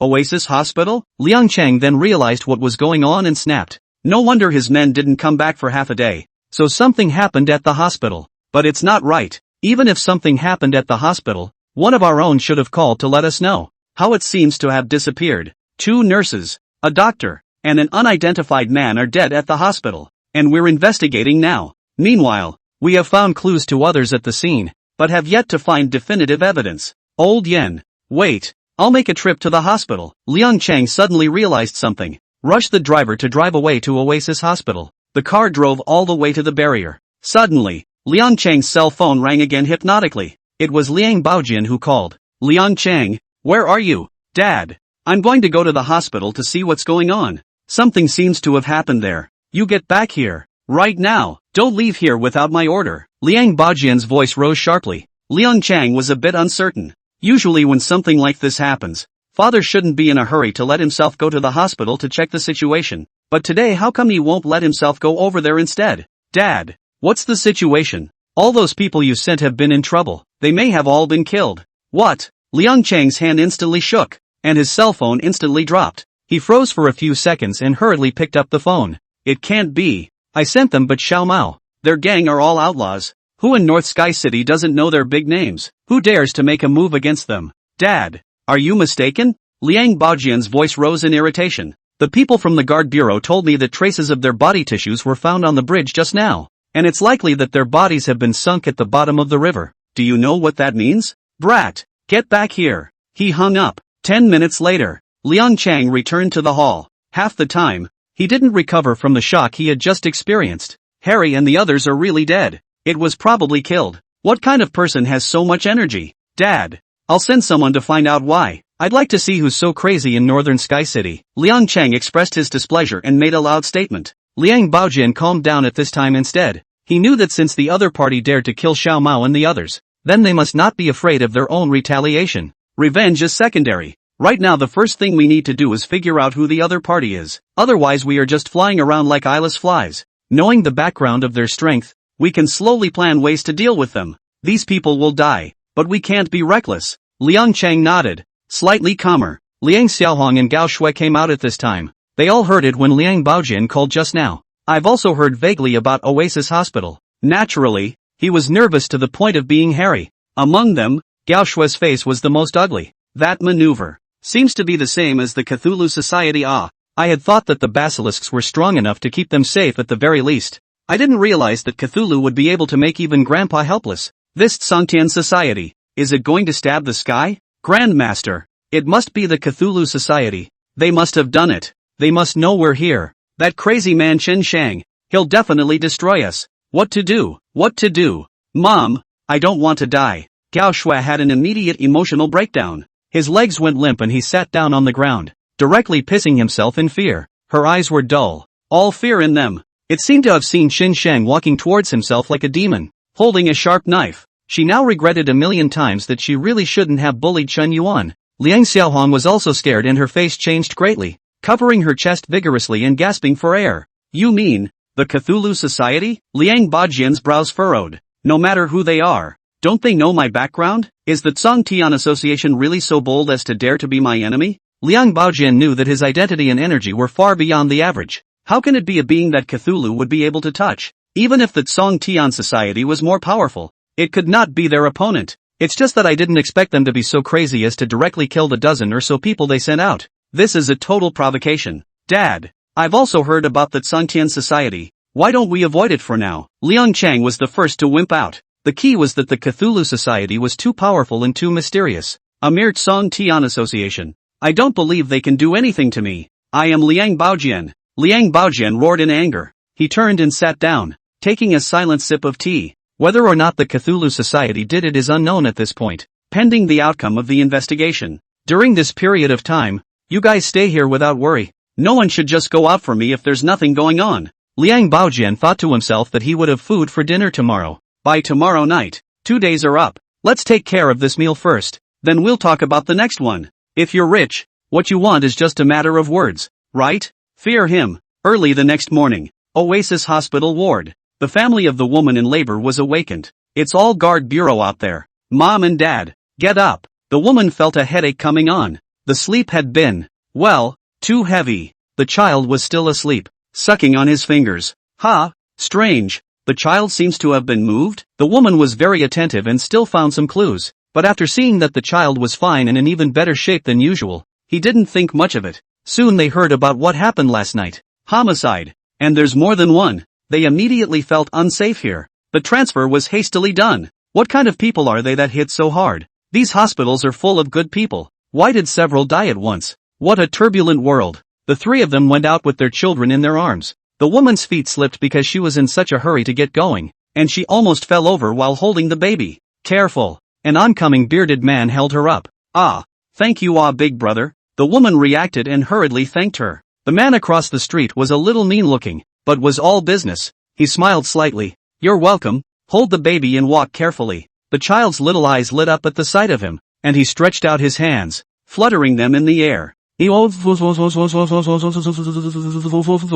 The bearded man gently touched the child's face and smiled. Little one, grow up fast. When I grow up, I will become a righteous man and sweep away the evils of the world. Liang Ka. 8 o'clock in the morning. Liang Baojian and others are enjoying breakfast. Suddenly, bang! The humidifier sitting next to it blew right up.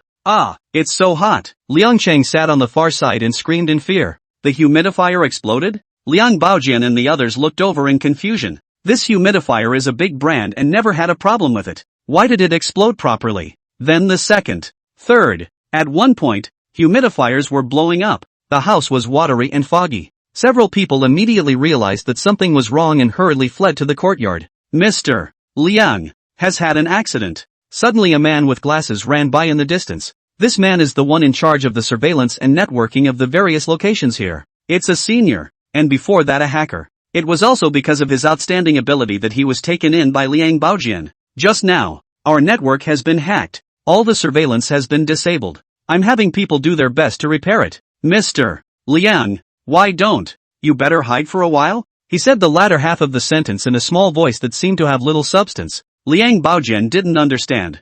Why would one run away when the district has a surveillance problem? The network's been compromised. You guys just go intercept it. What am I running for? The man held up his glasses and patiently explained. Mr. Liang, you have no idea. A network intrusion may not seem like much, but if the intruder is an expert, it could be troublesome. Let's say that our every move is now under someone else's watchful eye, and that the other party could very well hack into the smart appliances in the house via the internet, like smart curtains, smart refrigerators, smart color TVs. I can't speak for anything else. There have been instances before where smart appliances have been manipulated to burn and explode through cyber intrusion. I'm afraid you'll have an accident while you're here. What? A few people looked at each other, their hearts racing. So the humidifier just now, could it also be due to a cyber intrusion? This is unlikely, isn't it? With heavy guards outside, this should be an absolutely safe place. But I didn't expect anything like this to happen. Not realizing the gravity of the situation is because of their ignorance of the internet.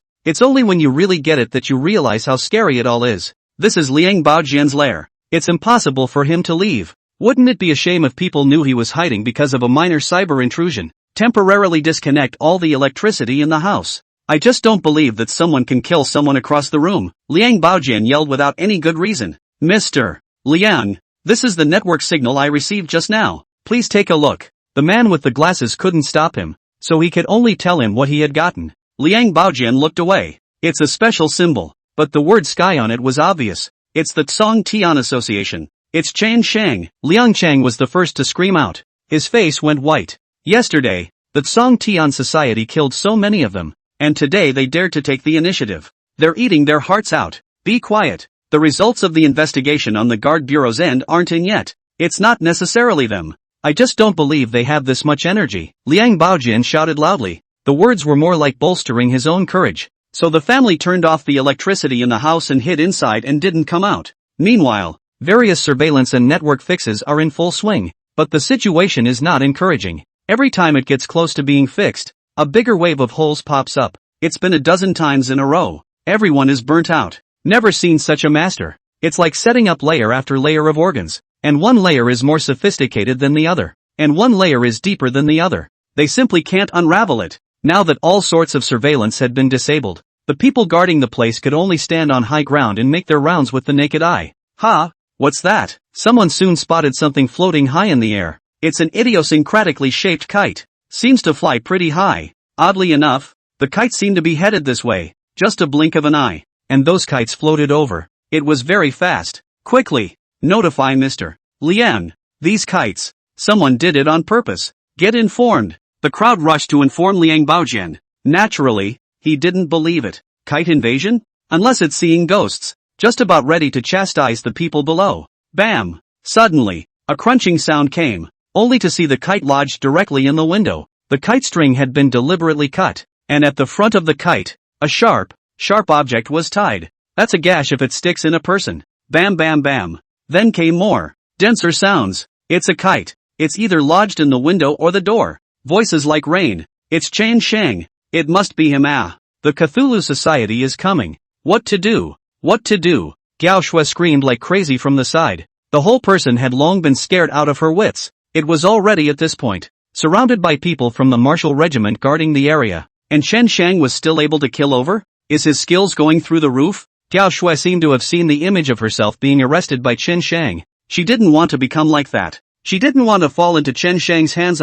When she thought of Chen Yuan's death, she knew that her end would definitely not be better than Chen Yuan's. Liang Xiaohong was also scared, and the two of them hugged together with Gao Shui, shivering. She had long since lost her old noble lady look. Now she's like a fallen dog. The psychological defenses of the two men were on the verge of collapsing. The Cthulhu Society isn't even afraid of the martial regiment? Dad, do something. Liang Baojian's expression was also terribly gloomy at the moment. If they had been standing in the yard just now, they might have been pierced by those kites by now. Who would have thought that Chen Shang would use this method? In the end, I had underestimated him. This kite flew over, and it was useless for the martial arts group to shoot. Don't even yell. It's not like you guys caused this. If it weren't for the fact that you killed someone's own sister, could he be so desperate? This is completely to put us to death. Liang Baojian yelled without any good reason, his face becoming incomparably ugly. Liang Xiaohong was very unconvinced. Spoken like he has a clean bottom. Isn't he the same? I don't know how many families have been secretly destroyed,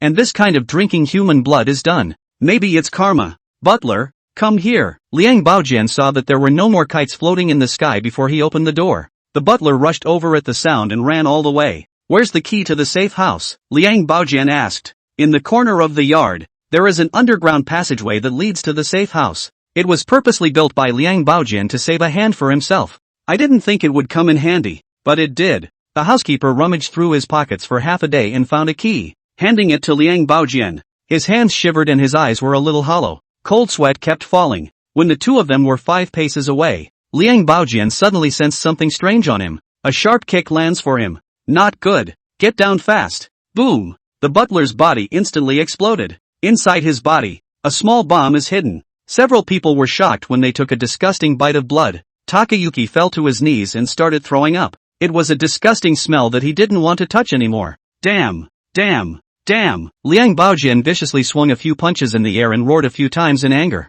He couldn't figure out what method Qin Shang had used to plant a bomb on someone close to him. Just now, if he hadn't reacted quickly, he would have gone with the butler by now. The strength of the Celestial Society had surpassed one's imagination by too much. It's too late to think about it. He rushed to get the key from the butler, then ran to the safe house with the family. Bomb-proof grade steel doors locked. The crowd was able to catch their breath. Here they are considered safe for the time being. Liang Baojian went to wash his face. Look at yourself in the mirror. He smashed the mirror with an angry fist. Fear was in my own eyes in the mirror. I don't know how long it's been since someone has managed to instill fear in him. Still on his turf, he is Liang Baojian, who is capable of heavenly powers. The Cthulhu Society, when they go out this time, they will definitely have to investigate thoroughly. In the meantime, in the secret room at the back of Liang Pachian's mountain entrance, 2 young men in chef's uniforms stood and poked around carefully. When you look at it violently, you can't see any sign of an entrance here at all. The surrounding rocks were tightly packed and there was nothing out of the ordinary, but the two seemed to have investigated all this long ago. One of the young men walked up to the rock and gently touched it with his hand. The rock turned slowly. A door appeared in front of the two. Xiao Luo, get on the code, Chen Shang whispered. Xiao Luo hemmed and hawed, taking out the PDA he had with him, a data cable connecting to it. The top started running data like crazy. Less than 5 seconds. There was a click. The door opened. Lo rushed the computer up and the two entered the door. The entrance is small, but the inside is very spacious. It felt as if the whole mountain had been gutted. Liang Baojian is very ambitious. Having built such a secret base here, there's no telling how many secrets are hidden inside. Maybe the power to fight other martial arts groups is there. This place can support thousands of people if he gives the word. It is also sufficient to provide them with daily supplies. Chen Shang observed the surroundings and entered the west side door with Xiao Luo. Hey, you guys are new here, right? Don't just stand here. Come in and help. Mr. Liang is going to dine tonight. We have to make it delicious this time. Or Mr. Liang should be furious. A man, also in a chef's uniform and a bit older, saw the two of them and chided loudly. The 2 men agreed and hurried over. Not helping, though. Instead, he dragged the other man into a dark compartment nearby. A punch and a kick. The man's face was covered in blood. Where is the child? Chen Shang asked in a low voice with a gloomy face. The child is in the secret room in the back. This head chef looks like he is already old. Where can he withstand such a severe beating? It didn't take more than a few hits to carry it off. Chen Shang glanced towards the back, then removed the key from his waist. You guys will anger Mr. Liang if you do this. You guys should know what kind of energy Mr. Liang is. If you make him angry, you won't have a good ending. Knock. Chen Shang takes a kick to the side of the head. You are as guilty as he is for helping him to do these injurious things. Don't be a human being in your next life. Chen Shang aimed at his chest and stabbed a few times with great speed. After that, and Koro rushed to the back chamber. The further back we went, the more eerie the surroundings felt. It was like a dormitory, with rooms on both sides and only one hallway in the center lit up. I don't know how many newborn babies have been harmed here. I wonder how many families are deeply involved. Whoa! As he passed by one of the secret rooms, Chen Shang heard the sound of a baby crying. Chen Shang followed the room number and opened the door, ran in and picked up the baby. Below the child's right cheek, there is a small black spot. It's exactly as described by Chiao Yu Chang. It's Jiasun. The little guy was cute with a tiger head and immediately stopped crying when he saw Chen Shang, as if he knew him. Small hands gripped his shirt tightly, tears in his eyes. You're so cute. Such a cute little guy. Liang Baojian could even lay his hands on him. Surprisingly, it would be delivered to his table. He cried for I don't know how long. His voice was hoarse. A newborn baby is supposed to be held in the arms of its mother and pampered by all. And yet he was alone in this dimly lit place, locked up for so long. The anger in Chen Sheng's heart was once again ignited. What kind of human nature is it that is twisted to such an extent? They're both going to be dads and moms. Doesn't it hurt them to look at a newborn baby? They are more terrifying than demons. Only blood can extinguish these evil people. Chen Sheng handed the child over to Xiao Luo and told him to wait for himself at the top of the mountain. Chen Sheng, on the other hand, walked towards the depths of the secret room. Something's happened to the head chef. Quickly, notify the people from the martial regiment. Someone must have invaded mud. How dare someone come here to cause trouble? That's when 5 or 6 cooks spotted the head chef on the floor. There were shrieks of surprise, while the first contact was made to the martial arts group. Not far away, a teenager, also wearing a chef's outfit, was walking slowly. Hey, you, go open the door for the martial arts group. We have a problem here. Hurry up and take care of things. Otherwise there's no way for Mr. Liang to dine tonight. If he blames us, we'll all have to suffer. Hear this. That's not even close to being said. A sharp knife had been driven into his throat. The teenager on the opposite side of the street had an extra knife in his hand at some point. He was so fast that the few people next to him didn't even have time to escape before they were stabbed by him and fell to the ground. You seek death. Who the hell are you? A few still had breath and looked at the teenager in horror. The teenager's snow-white chef's uniform was stained with blood. Instead, there was a hint of judgment on sin hanging in his eyes, upright and glittering with a golden light that dares you to look at it. Cthulhu Society, come and collect the sins. There is no place for sin under the heavens. The teenager's hand rose and blood splattered everywhere. Mr. Liang, it's not good. Something's happened over there in the chamber. The people inside say there's been an invasion, but we can't get in. The people from the martial arts group arrived at the secret room, but found that they couldn't get in at all, and no one from inside came to open the door for half a day. They also realized the danger of the matter, so they rushed to contact Liang Baojian. Liang Baojian is in the safe house at the moment. Hearing this news was a 7-minute shock. His first thought was the child. The meal that he was about to eat must not be let go just like that. Then what are you guys still waiting for? Why don't you come to the safe house here to protect me? Liang Baojian yelled without any good humor.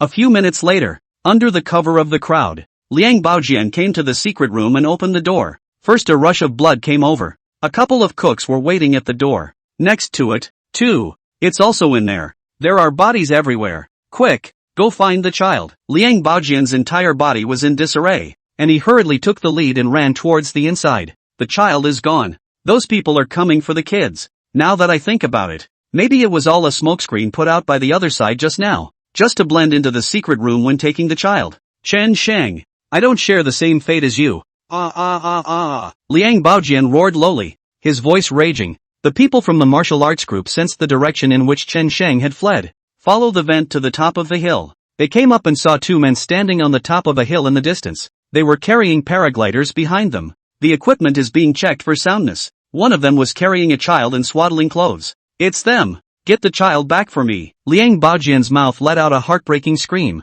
as if the child was born to him. When Chen Sheng saw him, he let out a cold smile and waved his hand at him before leaping forward. In the distance, only the tiny figures of Chen Sheng and Xiao Luo could be seen. Liang Baojian returned to Liang's house. The network is back to normal and they're all out of the safe house. He sat alone in the house, drinking tea in silence. Now that he had calmed down, he began to seriously analyze Chen Sheng's strength. This kid was able to enter this place surrounded by many martial arts groups and kill so many people. Dad, I don't think it's safe here anymore. Let's talk about where to hide. Since Chen Sheng knows about this place, it won't be long before he comes over again. This time it was discovered by us. What should we do if he suddenly appears in front of us next time? Liang Xiaohong had already been scared out of her wits. Otherwise she wouldn't have been able to say such words. Chen Sheng was already no different from the devil in her eyes. God is out of the way and can do anything. Asshole, this is my manor. It's my base. Why should I run away? I can't believe he's a ghost and can come in here invisible. After Liang Baojian said this,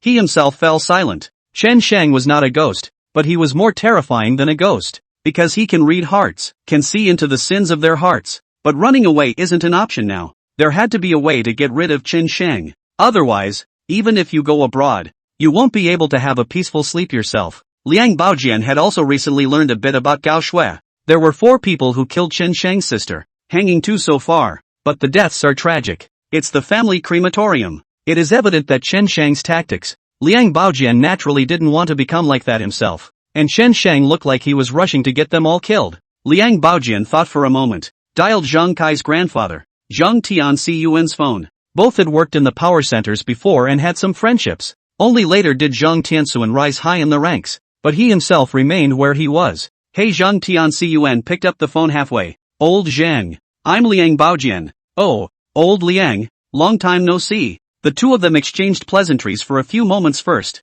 That's before we get to the subject. Old Zhang. About that Chen Shang. You should have known about it a long time ago, right? Liang Baojian spoke cautiously. Well, that person. He's a pain in the ass. Zhang Tianxuan was also upset when he mentioned Chen Shang. Chen Shang does things very rigorously. The Wang family, the Feng family, the whole family was killed. The guard bureau in accordance with the process but cannot find any evidence. Old Zhang. Why don't the two of us join forces and deal with Chen Shang together? Liang Baojian was trying to pull Zhang Tianxuan down. With the support of the Zhang family, dealing with Chen Shang would be easy and simple. Elder Zhang Tianxuan, but he holds a lot of power. Regarding this matter, I will arrange it slowly. There's no rush. Zhang Tianxuan rejected Liang Baojian in his words. He didn't want to get into this mess until he had to. He's still watching. After all, it's a bit too ill-considered to do so in one's position and status. Recently, Chen Shang is dealing with our family. I was staying at my manor and he even almost killed me. There are people from the martial regiment guarding the surrounding area. I can't believe he even managed to come over. This kid is stronger than you think. The Songtian society is a tumor that must be exterminated. Old Zhang. By that time, if I am gotten rid of by Chen Shang, I guarantee that you won't be able to get out in one piece that easily either. Right now, you and I can still join forces, but by that time, you will only be left to fight on your own. Liang Baojian spoke anxiously. These words made Zhang Tianxuan hesitate. There is still some truth in what Liang Baojian said. The Zhang family has been cowering lately, all because of Chen Shang, but it's ridiculous. A brat who could hold the Ding Ding Zhang family at bay. Okay, old Liang, I'll make preparations recently, then we'll deal with Chen Shang together. Doesn't that kid want to avenge his sister? Then we'll let him continue to suffer. The only one who can make him suffer is his sister. Zhang Tianxuan seemed to have a plan. His eyes narrowed very sinisterly. Then you have to be quick. That Chen Shang kid is quick with his hands. Liang Baojian was still uneasy. In 3 days, an answer. Yes, my grandson is so golden. So what if he kills a few ordinary people? He still dares to come for revenge. He's really looking for death. That's right. My granddaughter was also raised in a pampered way. So what's the big deal about killing a few ordinary people? Well, that's it then. Get in touch. Zhang Tianxuan sighed. He hung up the phone and gave it some serious thought. He had still heard a little about Liang Baojian's strength. It certainly wasn't an ordinary person who could push him to such a point. Otherwise he wouldn't have come to join forces with himself. He gave his subordinate a call and asked him to send out information on what Chen Shang had done recently, as well as the Songtian society. In less than 10 minutes, it was sent. Chen Shang's profile is clean. No priors, but what he's done, the guard bureau has on file. Now the only thing is that I can't find the evidence. All the companies of the Feng family have been made to boast, and everyone in the Feng family has been killed, even Feng Long's mistress. As for the Wang family, it's even worse. The Hanchen group is all swallowed up now. The guard bureau has no control over such business matters, as long as they don't go too far. However, Zhang Tianxuan was clear about how difficult it was to be able to do all this. The key is the following sentence. The strength of the Cthulhu society is unknown? Unknown means, or it could be very strong. Zhang Tianxuan's bad premonition suddenly surfaced in his heart. It might be a pain in the ass later. It didn't seem like a good idea to keep Zhang Kai in hiding. It was his only grandson, and nothing must go wrong. Zhang Tianxuan re-grabbed his cell phone. Son, you arrange for a plane to send Zhang Kai away first. Do it as soon as possible. Never let anything happen to him. I'm counting on him to pass on the family name to the Zhang family. Into the night. Liang Baojian's estate. It's pretty quiet tonight. Liang Baojian and the others went to bed early in the morning, because it's too exhausting. Everything in the daytime drained them. Takayuki also fell asleep. A little relaxation in a quiet environment. She kept hypnotizing herself that she would definitely be able to escape this, and that Chen Shang would definitely not be able to capture herself. Grandpa can definitely get Chen Shang killed. She fell asleep thinking about it. Within a few minutes of sleeping, she suddenly awoke with a start. She dreamed of Chen Shang. In the dream, Chen Shang was carrying a knife, standing right at the head of the bed, ready to cut off his head, and with his own limbs confined, he had no ability to resist. The dream was so real that it made her wonder again if Chen Shang was really right at the bedside. A cold sweat hung over her head and she gasped for air. Schwerer, you're awake? Liang Xiaohong heard the sound and walked over as well. Mom, you're still awake? Gao Shui straightened up and wiped her cold sweat. Liang Xiaohong where she didn't sleep. She also woke up from a nightmare. I had a nightmare about Chen Shang. Me too. The two men looked at each other and fell silent. Chen Shang had become their heart disease, and simply couldn't be waved away. Originally, they thought that Liang Baojin must have a way to get Chen Shang killed. But looking at the situation now, I'm afraid it's not that simple. Chen Shang was able to kill here. It's not safe here anymore. Mom, I don't want to die. Should I be allowed to die because of a Chen Yuan? How can her life be compared to mine? I'm a member of the Gao family.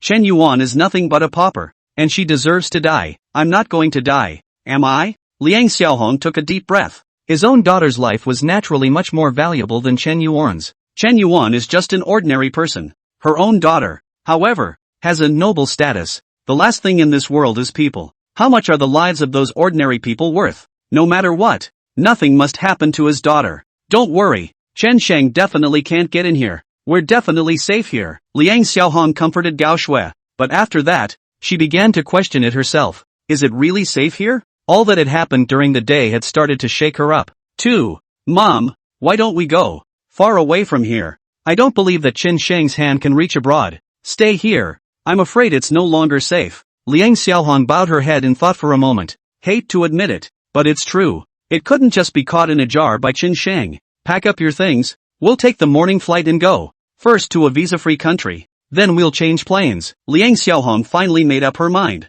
So what do we say on Grandpa's end? There's no need to sue him. And it's easier for him to deal with Chen Shang when we're gone and he's here alone. Your grandpa is strong. It's fine. After we leave the country, we'll find a small country to hide and live in, as long as we hide well. But Sangtian Association won't be able to find us. The sea of people is like finding a needle in a haystack. As long as we can get out of here we should be able to survive. Okay. Liang Xiaohong and Gao Shui stayed up almost all night. When I close my eyes, all that comes to my head is Chen Shang's appearance, and I can't sleep at all. In the early hours of the morning, the two went to the airport wrapped up like two dumplings, passed through ticketing and boarded the plane without incident. Both of their hearts relaxed as they watched the airplane about to take off. Things seemed to go much smoother than expected. Liang Xiaohong thought to herself that she would wait until she got off the plane before telling her father that they had left, and he should be able to understand. Anyway, if they stayed at the manor, both of them would have to die of nightmares. The two took a nap while waiting for the plane to take off. I've been on edge for the past 2 days, and now I'm finally able to relax. The Liang family has had a lot of savings over the years, enough to last them a lifetime. Gao Shui also relaxed for a moment, already fantasizing about her new life in her mind. However, a wake-up call, and the plane hasn't taken off yet. Was the plane delayed? It's already an hour late. Liang Xiaohong was in a hurry. She couldn't rest easy for a moment until the plane took off.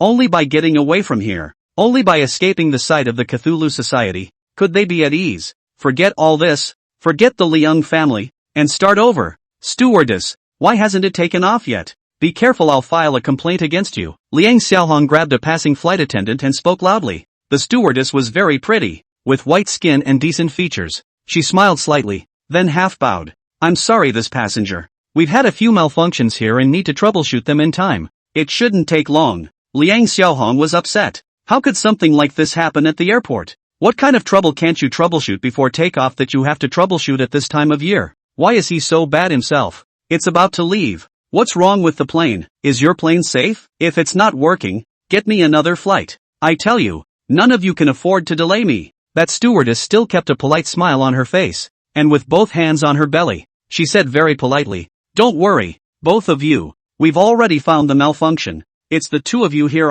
The two of you have offended the Cthulhu Society and think you can just walk away like that? Above the heavens, there is a blade of justice that scrutinizes everything. The two of you are now immediately specters on the blade. You. Liang Xiaohong was confused by this sudden sentence. Gao Shui directly sprayed a mouthful of water out. The three words Song Tianhui were like a sharp knife, piercing hard into her and Gao Shui's hearts. The two even shook their heads exaggeratedly, thinking they hadn't woken up from their dreams. How can there be members of the Cthulhu Society here? Are they demons? Simply everywhere. You're from the Cthulhu Society? Liang Xiaohong trembled all over, and a miserable scream similar to that of killing a pig came out of her mouth. Exactly. The Cthulhu Society, come to collect the sins. The stewardess finished, her palms shaking. Both of them only felt a pain in their necks before they both fainted. Ding dong, ding dong. The wind chimes are ringing. Liang Xiaohong and Gao Shui opened their eyes. They first felt that bone-chilling cold that seemed to invade their marrow. Then only then did he see what was in front of him. They were in a pretty dimly lit room. Half of the body was soaking in the pool, next to the wire mesh. Is this a water cell? That environment, alone, is enough to break a person.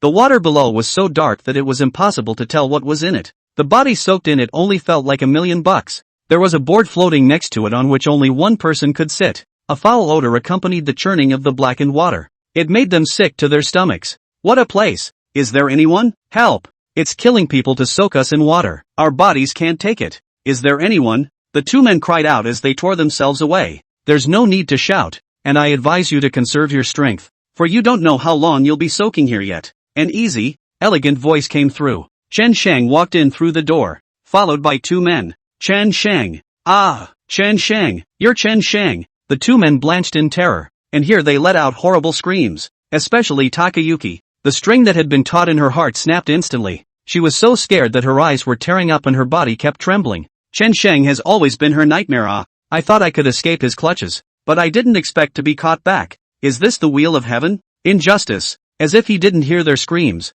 Chen Shang quietly looked at the wind chimes hanging above. It's a wind chime my sister made herself when she was alive. She said it would bring good luck, but I looked it up and the wind chimes seem to be used to invoke spirits. Hanging here might bring her spirit over. Let her see what will happen to those who once killed her. Let her know that justice still exists in this world. Reincarnation of karma and retribution. This is a constant truth. Takayuki, is that right? No, no, no. I don't want it. I'm really sorry about Chen Yuan, but I already know I'm wrong. Can you let me go? Ooh, I don't want to die. I don't want to die. Gao Shui was like a nervous wreck, constantly slapping randomly and mouthing words begging for mercy. Chen Shang grabbed a handful of her hair through the iron cage. A knife to her eye. Poof. Takayuki's right eyeball exploded. My eyes. Gao Shui screamed miserably, tearing her heart out. Hysterical. Chen Shang pressed her head into the water with one hand. The voice was surprisingly cold. There is a strong acid in this water, but it also has a sterilizing effect.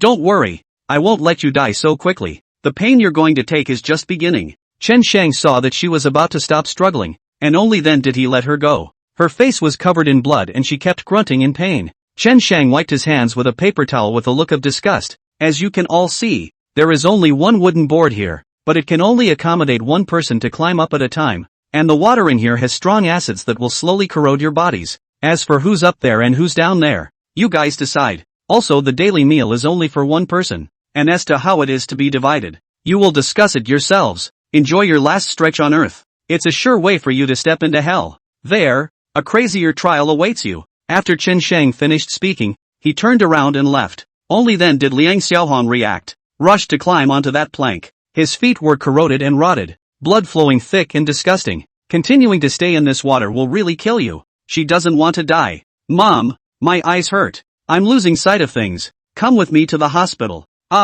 It's so hot in this water. I feel like my skin is burning all over. Can you let me go sit on the board for a while? Gao Shui slowly came back to her senses. The intense pain was stimulating her nerves. She screamed as she cried, "Get lost!" Liang Xiaohong pushed her away. Liang Xiaohong looked at her with more or less disdain. What had he done that he would be implicated by them as a father and daughter? If she could get out of here, with her looks and possessions, she would be perfectly capable of finding another man to make a good living with. But why is it that everything about himself has turned out like this? She was not convinced. She wants to live. Liang Pekin Estate. He woke up in the morning and realized that Liang Xiaohong and Gao Shui had disappeared. No one answered their cell phones when I called them. I wonder where they went. It's also strange. Liang Xiaohong left without telling her? She doesn't know it's dangerous out there, does she? Leaving the manor could get you caught by the Cthulhu Society. Liang Baojian waited anxiously as he had people check on their whereabouts. Ding dong. His cell phone rang. It's a video. It was sent from Liang Xiaohong's cell phone. He hurriedly clicked on it and looked at it. Inside the picture, it made his pupils instantly go round. On the screen, Liang Xiaohong and Gao Shui were locked in a water cell, the two of them shivering and hugging each other. Gao Shui's eyes were bloodshot, and she was screaming miserably. Liang Xiaohong hid in the corner as if she was irritated, and she didn't move a muscle, grabbing her hair. This is one's favorite daughter and granddaughter. It's the Cthulhu Society. Liang Baojian called back the first time. Still no answer. Liang Baojian's heart raced. He had protected Liang Xiaohong and Gao Shui so well, and the people of the Tsungtian Society had even gotten their hands on them. Just lock them up like animals in a place like that. Liang Baojian's heart went cold. He's going to be heartbroken. Chen Shang, If you dare to touch my daughter and granddaughter, I'll be at loggerheads with you. Ding dong. A message was sent. The next person to die will be you. Liang Baojian, who eats human flesh and drinks human blood. Knock knock. Liang Baojian's heart beat faster. The line seemed to give him a muffled punch. Cold sweat immediately oozed from his head. Next up is yourself. He froze for a moment. Was he really next? Was he? The image itself was horrifying just by casual association. He reacted by rushing to call someone to check his cell phone's location. But the man said there was nothing he could do. Mr. Liang, we can't track the other party's positioning. The other party should have used some means to hide the localization system. Liang Baojian hurriedly sent this video to the guard bureau. But he also knew in his heart, Zhang can't catch Chen Sheng with just this. At the very least, we need to find out where they are and get rescued before we can look for evidence to arrest them. He's fuming to death. Liang Baojian was so angry that he directly dropped his cell phone. Mobilize all manpower for me and go find Chen Sheng. Get my daughter and granddaughter out no matter what. Something must not happen to them. The people below rushed to inform him when they saw him get so angry. When Liang Baojian is angry, Baidian City will be turned upside down. After a while, Liang Baojian calmed down a little bit. Another possibility suddenly occurred to him. Rushed to call Zhang Tianxuan. The other side. Private airports. It's not a big airport. But what should be there is there. It's an airport dedicated to Chang's family. The annual maintenance fees and investment are a staggering amount. But the Zhang family didn't care about that money at all. They were only traveling for their own convenience. An airplane was just taking off at the moment. The person sitting on the airplane was Zhang Kai. The airplane is quite roomy. There's a bar, a fancy couch, and a bedroom where you can sleep. The plane was paired with 3 flight attendants who specialized in serving Zhang Kai. Zhang Kai lay down on the sofa and closed his eyes. He was quite upset, thinking that Grandpa was a little too petty for letting himself go. The point is that when you go abroad, you have to hide just the same. You can't be as dashing as before. And foreign women are not to your taste. My father also said that he would let himself study management when he went abroad. It's annoying as hell. Come here, you two. Go wait for me in the back bedroom. Zhang Kai couldn't help but have bad intentions as he watched the 2 flight attendants walk past him. It's a play anyway, not playing for nothing. The 2 flight attendants naturally didn't refuse. They know what they do and can put themselves in their place. Leaving Zhang Kai with a meaningful smile, the 2 of them smiled and went to the back bedroom. Zhang Kai first drank some wine to cheer him up. Look out the window. He snorted coldly. Chen Sheng, didn't you want to arrest me? Now that I'm on the airplane, it's useless even if you can fly. I killed your sister. She deserved it. It was her death wish. If she had been good and listened to me, would there have been so much more? Blame it on her stupidity. If I had another chance, I'd still kill her just the same. A glass of wine. He brewed for a moment and then planned to go to the bedroom. Suddenly, boom! The whole airplane began to tremble. The cabin swayed and Zhang Kai knocked his head on the sofa and screamed in pain. Mad Bai, how did you fly the plane? I'll whip you when we get off the plane. The voice of the captain speaking soon came from the front. Young Zhang, our airplane, there's been an accident. Just drove behind the cabin and there was an explosion. Now we have to make an emergency landing or we're bound to crash. Young Zhang, you sit tight. The plane will be forced to land soon. What? Zhang Kai was baffled. The plane exploded? What are these people for? The plane was damaged but landed smoothly thanks to the skill of its captain. Parked in a private airport. The Zhang family has a stake in the airport here. Zhang Kai cursed and said that it was a false alarm. Why don't you contact my grandfather and ask him to send another plane to meet me? I don't want to wait too long, Zhang Kai exclaimed without any good humor. The captain, on the other hand, did not respond for a long time, as if demented. Zhang Kai cursed, what are you pretending to be deaf to me? At the same time striding towards the cockpit. Suddenly, he stopped, in the otherwise quiet airport. I don't know when an uncountable number of black-clad men poured out. These people had icy expressions, but they were very orderly as they gathered towards him. In an instant, it had surrounded the airport. This is. Zhang Kai sat down on the ground in fear, and his entire body was dumbfounded. Gradually, he got a good look at the face of the teenager in the lead. Eyes somewhat similar to Chen Yuan. That's Chan Sang. It was the Cthulhu Society. In a dim, lightless room, Zhang Kai woke up. He found himself left like an animal to be slaughtered on the damp, foul-smelling ground. The heart went cold. He thought that was all a dream just now. Now it seems that those are true. He was caught by Chen Sheng himself. I thought I could escape to a foreign country. I thought my grandfather wouldn't let anything happen to me. But, things are still out there. He instantly thought of all kinds of images of Chen Yuan. The image of her on her knees begging for her life when she was bullying her. She said to herself that she didn't want to die, that she had to live for her family. For her parents too. But himself, there was no mercy. Killed Chen Yuan himself. He didn't know what he was thinking at that point. Gave Chen Yuan so many knives. Now that had become his nightmare. It simply lingers. The door opened. Chen Shang walked in. He squatted down and quietly looked at Zhang Kai. He wanted to see what this mastermind of his sister's murder looked like. How black is his heart? Really? Zhang Kai's eyes, however, were hollow. Helplessness. Fear. Strange. You would be afraid too? Chen Shang was puzzled. When you killed my sister, did you think about being afraid? Did you think you'd be here today? Not only that, but my sister is dead and you're still at large. And you don't think anyone will be able to judge you, do you? No.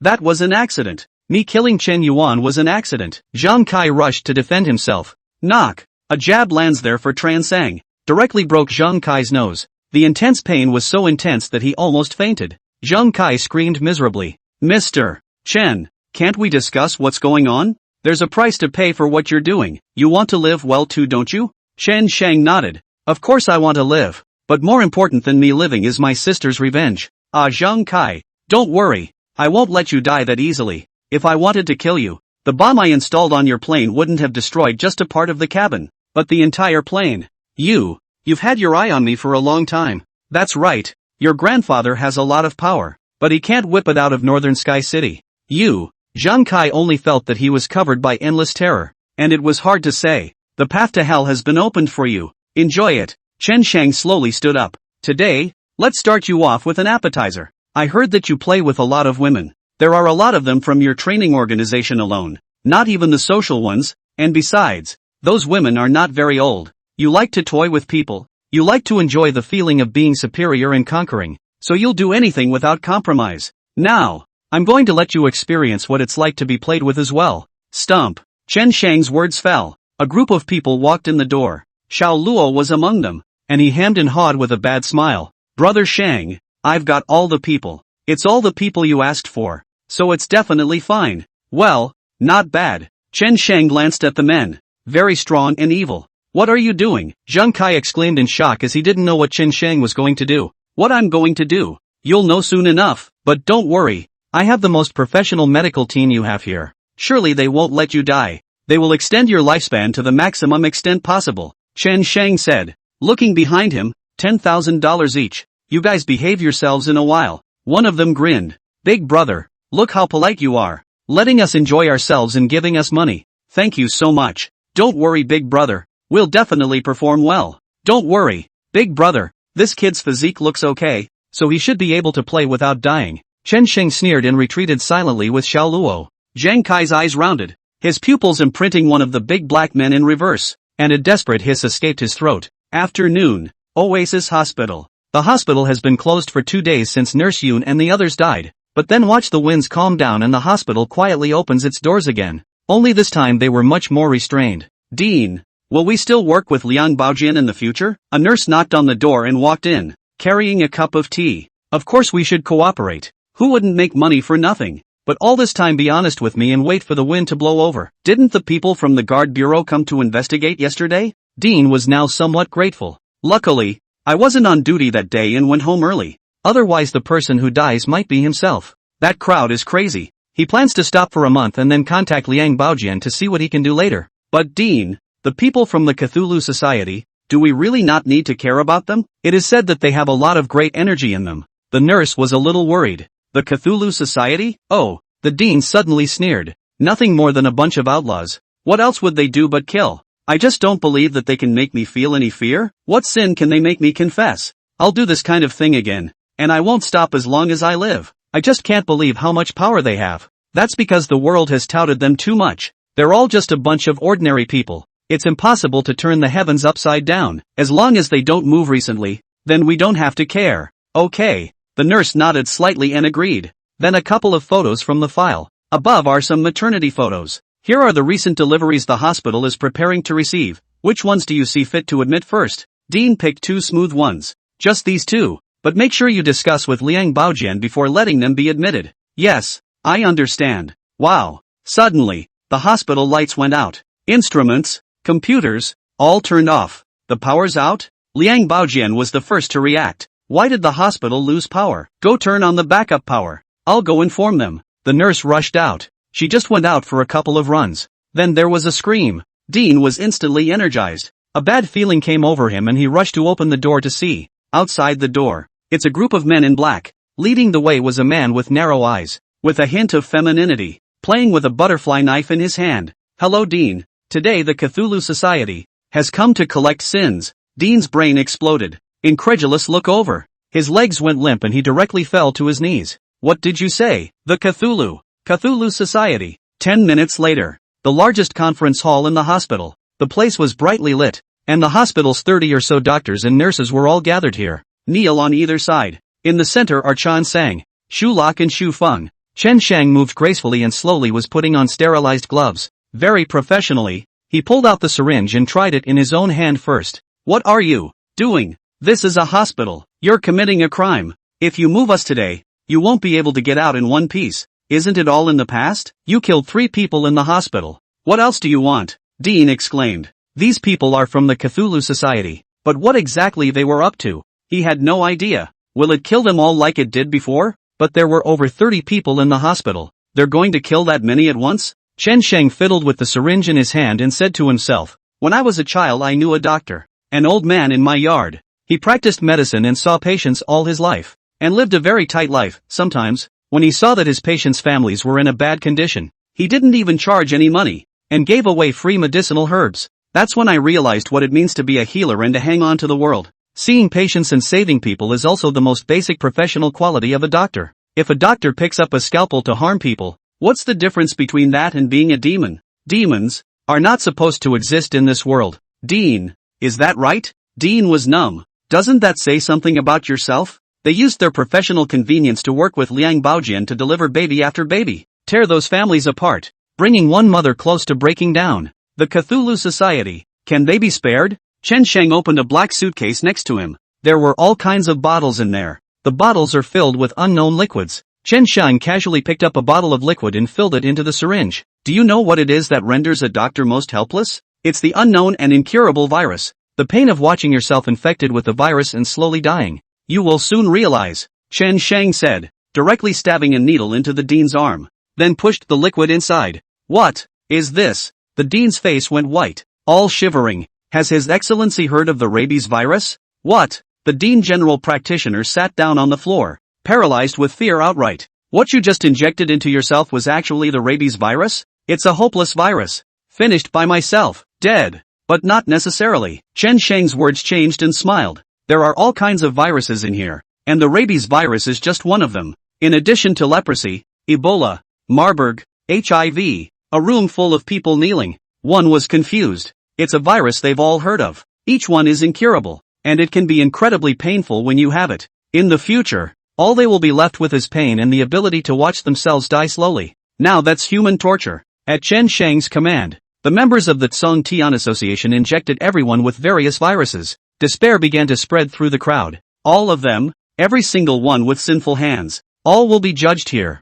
Zhang Tiansuan's house. He had already started having people go on a rampage to find Zhang Kai, but there's been no news. He paced back and forth anxiously. What would he do if something really happened to Zhang Kai? Wouldn't the Zhang family be extinct? Ding dong. His cell phone received a video. Contents of the content as Zhang Kai was. He instantly rounded his eyes, slammed his head towards the table. My grandson. The crowd froze, looking over uncertainly, wondering what was going on. The scene shows Zhang Kai languishing in a rather dim corner. It looks like there's still a breath left. Everything else was dismal. It's the Cthulhu Society. It must be them. Mud. I asked you guys to look into the Cthulhu Society. Have you found out yet? Bunch of losers. The crowd was helpless. It wasn't that they hadn't found out about the Cthulhu Society, but they hadn't been able to. Those members are all legal citizens, so what can they do even if they are found out? There's nothing bad about it. Just guessing to get them in there? He simply can't. And Chen Sheng is even more mysterious. No one knows where he is. Buzz. Zhang Tiansuan's cell phone rang at this time. It's Liang Baojian on the phone. Old Zhang. My daughter and granddaughter have been taken away by Chen Sheng. Be careful. Zhang Tiansuan froze. With that, the entire group sat down as if paralyzed. Mr. Chen. This was premeditated. Liang Baojian. This asshole. Why didn't he tell himself earlier? If I had known, why did I send Zhang Kai away? Isn't it good to stay around? It's already too late. My grandson has already been taken away. He's been captured by Chen Sheng. Zhang Tiansuan yelled in partial chagrin. Liang Baojian was silent for a moment, gradually realizing that something was wrong. Mr. Chen, this was planned long ago. Old Zhang, what do we do next? Chen Shang dares to play like this. I must get him killed. Find Chen Shang and demand someone. Can he still be suppressed in Northern Sky City? But, Liang Baojian visibly hesitated. Obviously Chen Shang is very strong, and this kid's mind is on revenge. What if he pushes him to kill Zhang Kai and Gao Shui? Now that he has the hostages, they're already passive. Old Liang, I've already sent someone to investigate, and there will be results soon. Make an effort on your side as well, and try to find Chen Shang as soon as possible. Dig him out. Okay. Liang Baojian also had to agree. Thinking that maybe Chen Shang would have some kind of condition for releasing the hostages, they'd agree to anything he asked for anyway. This day, Liang Baojian spent it all in tension. He was sitting on the edge of his seat. I don't know what has become of Liang Xiaohong and Gao Shui, and I don't know if they can get out of danger. Could Chen Shang have killed them already? Soon, there was news. It was Zhang Tianxuan who came to notify. Mr. Chen said to meet you at 9 p.m. At the Zhanghai Bridge. Liang Baojian's heart shook. He actually agreed to meet, whether we can negotiate or not. Let's get him this time first. Old Zhang. This time it's in the center of the city. The location is rather special. How many people can you bring there? He couldn't help but ask. 50 people. Let's say. We can't bring any more. Zhang Tianxuan made a big effort. Then I'll bring 50 men on my side too. A total of 100 people from the martial arts troupe. Trying to catch Chen Shang is no different from playing? Today is the day of his fall. Let Chen Shang experience what hell means. Old Liang, tell your men to try to catch him alive. I'm going to torture him after I catch him. Zhang Tianxuan said through gritted teeth. Liang Baojian answered with his mouth full. Followed closely by about 9 p.m. The Zhanghai Bridge has been closed everywhere and is closed to traffic this evening. More than 100 men from the martial arts group disguised as passers-by, or drivers, were hovering over the bridge, in order to surround Chen Shang without any dead ends. As long as Chen Shang appeared, he would surely die. Liang Baojian and Zhang Tianxuan both stood by the bridge and kept asking questions. Is Mr. Chen still not here? Mud. It's already 9 o'clock. Could it be that kid is lying to us? The men of the martial regiment reported hurriedly. My lord, no suspicious vehicles were found by the bridge, no outsiders entered, and no sign of Chen Shang could be found. It doesn't look like someone's coming. Should we check with Mr. Chen again? Zhang Tianxuan's eyes sank. Is that kid lying to himself? He never intended to meet with himself from the beginning. Think about it. At this point he doesn't even need to meet with himself. Wouldn't he just threaten himself in the dark? I was the one who was naive and still thought that I could catch him here once and for all. It's that you're thinking too simply. My lord, on your river, there are ships. Suddenly, the voice of someone reporting came from the headset. Zhang Tianxuan and Liang Baojian looked towards the river together. It was now nightfall. A small, dark boat floated on the river. It had gotten quite close to them before they were noticed, and it was impossible to tell without looking closely. There was a man standing on it. He was dressed in a broad suit, the corners of which swung in the wind. Slightly long bangs cover the eyebrows, giving it a mysterious and unpredictable look. At the same time, those shrewd eyes seemed to be able to see into everyone's heart. Reporting to my lord, it's Chen Shang. The martial regiment's men roared. None of their attention was in the river either, and none of them expected a boat to appear here. They thought that Chen Shang was definitely coming up from the bridge. I didn't realize he was going by water. The river at night is a completely black mirror, deep and scary. Chen Shang stood quietly on the boat, calmly looking at Zhang Tianxuan and Liang Baojian. Chen Shang, what have you done with my grandson? You give my grandson back to me. Zhang Tianxuan lost his temper and shouted frantically. That is his only grandson. There must be no slip-ups. Where are my daughter and granddaughter? Chen Shang, hand them over now and we can pretend this never happened. Just you alone can never be our opponent. Liang Baojian shouted after him. The many martial arts groups were also focusing their attention on this place. They will shoot at any time on command. Zhang Tianxuan had been hesitating. If you give the order to shoot now, Chen Shang will die, but after he dies, it's an open question whether Zhang Kai can come back safely. Liang Baojian is worried about this too. The two had rather mixed feelings. Chen Shang laughed as he stuck his hands in his pockets. I thought that you guys asked me out because you had something heartfelt to say, but I didn't expect it to still be this kind of simple, useless dialogue. Zhang Kai, Gao Shui, Liang Xiaohong, I definitely won't give it back to you. On the contrary, you two will be captured by me someday and judged severely. Hiss. The people on the bridge sucked in a breath of cold air when they heard this. Chen Shang is so loud. Doesn't he know the identities of Zhang Tianxuan and Liang Baojian? These two are the Sky in North Sky City. Being able to easily mobilize the martial arts troupe to come out is enough to say everything. Chen Shang, however, wasn't scared at all and was still here to threaten them. This simply sounds unrealistically delusional to them. How could Chen Shang capture both of their big guns? Just kidding. Chen Shang, go ahead. What exactly are your conditions? As long as you release the man, we'll promise you anything. Zhang Tianxuan knew that there was no point in talking more. What was important now was to get Chen Shang to release his grandson. Conditions? Chen Shang laughed. He lit a cigarette. The scarlet cigarette butts were especially visible in the darkness. Do you think what Zhang Kai committed can be made up with conditions? He killed my sister, and that was a living, breathing life, a life that can be exchanged for anything else? At the mention of his sister, Chen Shang secretly clenched his fists again. These people were so naive as to think that there were conditions that could be exchanged for their sister's life. But you've already killed a lot of people, so I think it's about time.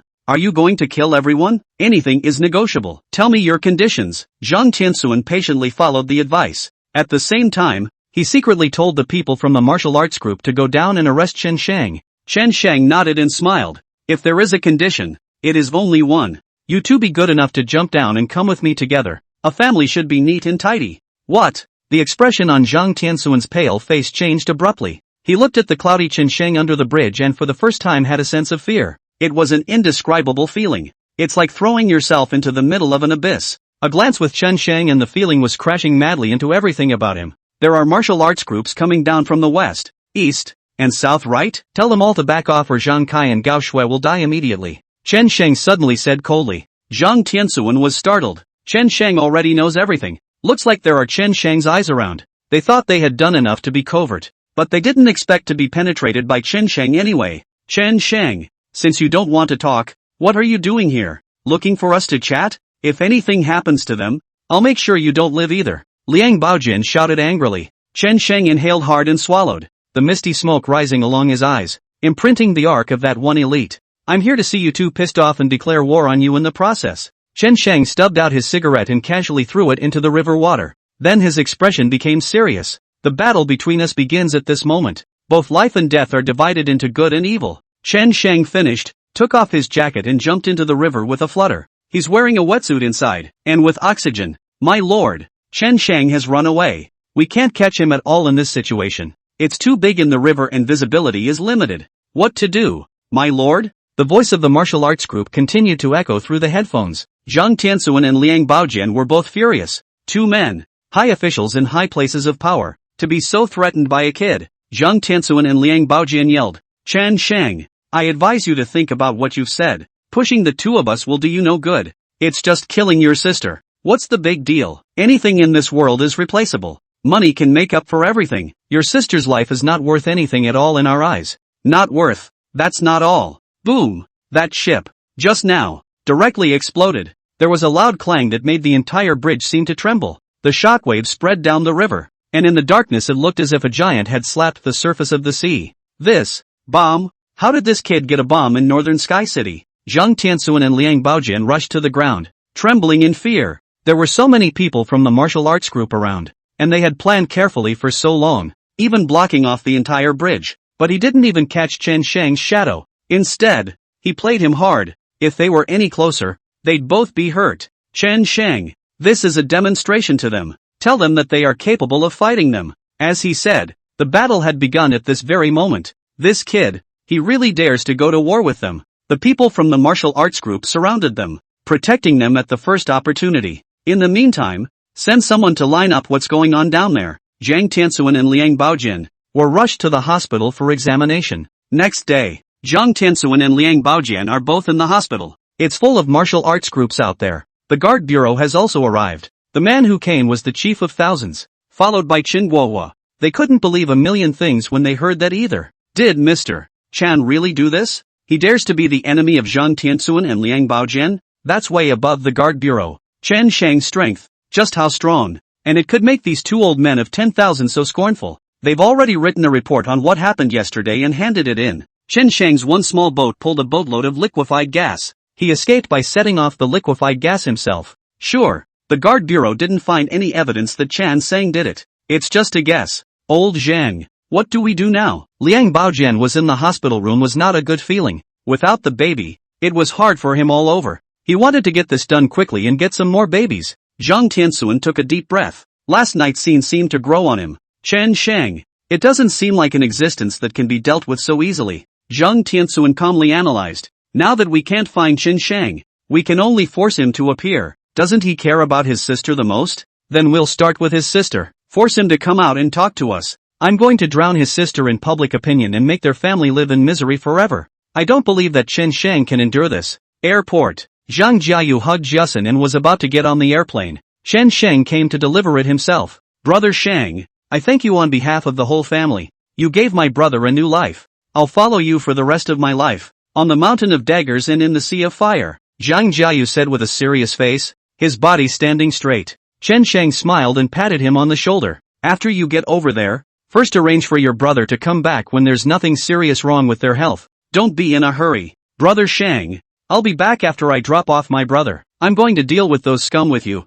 Zhang Jiayu got on the airplane. Jiasun's small, intelligent eyes, however, stared straight at Chen Sheng until they were invisible. At the same time, a piece of news also spread on the internet and began to frantically ferment. All kinds of spears were aimed at one person. Hope Chen. The first to post was a personal account that is quite active online. As if it was premeditated. There was a flurry of explosions. Amazing melons, huge reversal, click to watch. I thought she was icy clean, but I didn't expect her to be filthy. Did she deserve to die? Or is there something else going on? How shameless can a woman be? There is always only one truth. It's all about Chen Yuan. Attached below is a long sentence. Fellow netizens, you must remember the Chen Yuan incident some time ago, right? I was her fellow student at the training organization. In fact, there are a lot of hidden agendas here that people don't know about. Why did they just target Chen Yuan? Why didn't she dare to report to the public until she died? Why did she prefer to endure all this humiliation and die biting her tongue and not saying anything?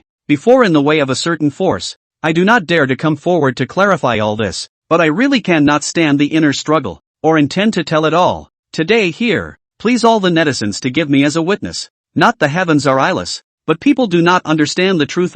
In fact, the first day Chen Yuan came to the organization, I thought she was strange. She clearly had an average family, but she used all the famous brands, until I watched her get into a limousine on that day, and saw a strange middle-aged man take her away. Then I understood it all. Chen Yuan usually doesn't listen to the lessons at all and has a bad relationship with the instructors of the training institution, and she even threatened the instructors and the head of the institution, saying that she wanted to screw them. I don't know if it's because the uncle behind Chen Yuan has some kind of energy, but I'm sure that these words wouldn't come out of a woman's mouth for no reason. Of course, I'm just the tip of the iceberg. I've seen Chen Yuan get into other people's cars and go into hotels. All I can say is that what happened last time was no accident. And what is there to sympathize with such a woman? This post is out. That caused a lot of people to follow. Comments have been pouring in below.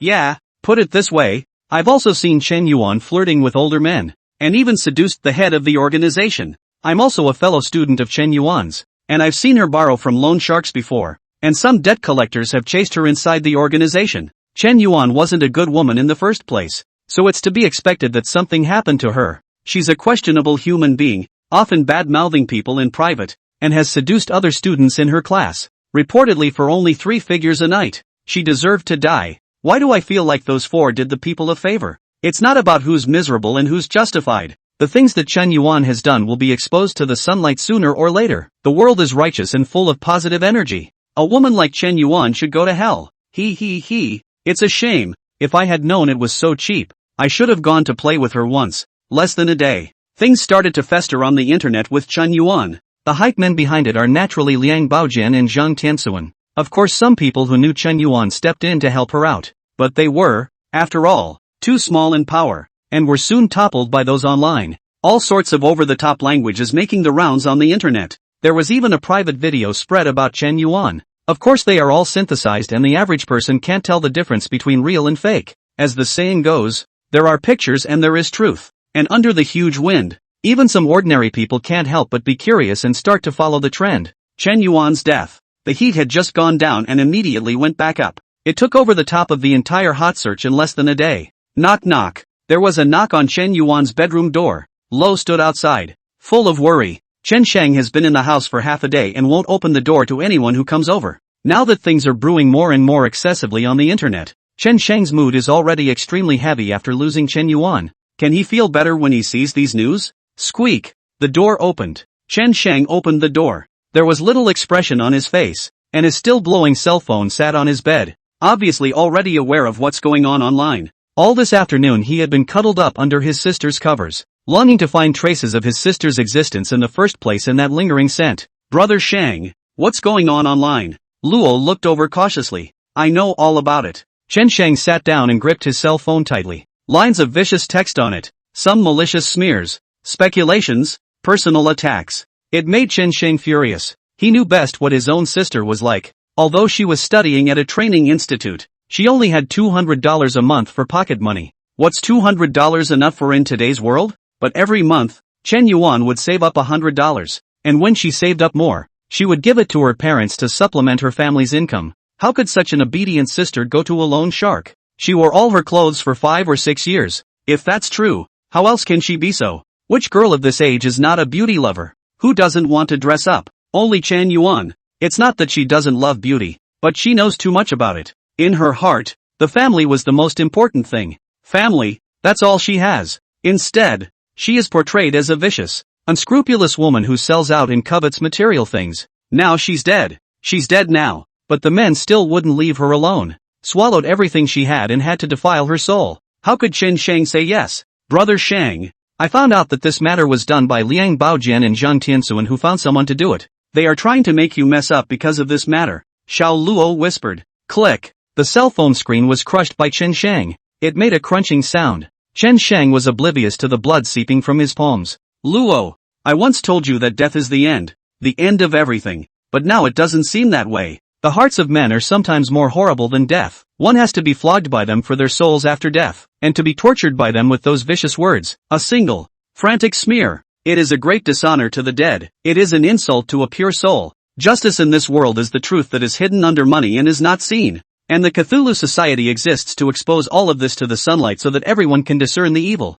Liang Baojian and Zhang Tianxuan want to play with me. Then I'll play with him to the end. Chen Shang's eyes were red. He only felt sorry for his sister. How can those evil and filthy words be inflicted on a sister? Chen Shang would never agree to accept this kind of insult after his sister's death. Xiao Luo, find all the heavenly eyes of the Tsong Tian Association, and all those who insulted my sister online will pay. Not a single one left. In the case of Chen Yuan, 2 big media outlets were followed up in total. One of them is following the hot bandwagon of Chen Yuan. The other, on the other hand, was purely to attack Chen Yuan. They were the first to follow up and used their media credibility to prove the story was true. To convince the general public, they broke a lot of material. Various composite photos with some explicit text quickly became a hit. Chen Yuan is just a tool for them to make money. They don't care about the rest. These people are profit-minded and live only for money. Even going so far as to portray Chen Yuan as a girl who is sickeningly jealous and sells out everything for the sake of heat. Some blurry, pre-hotel photos.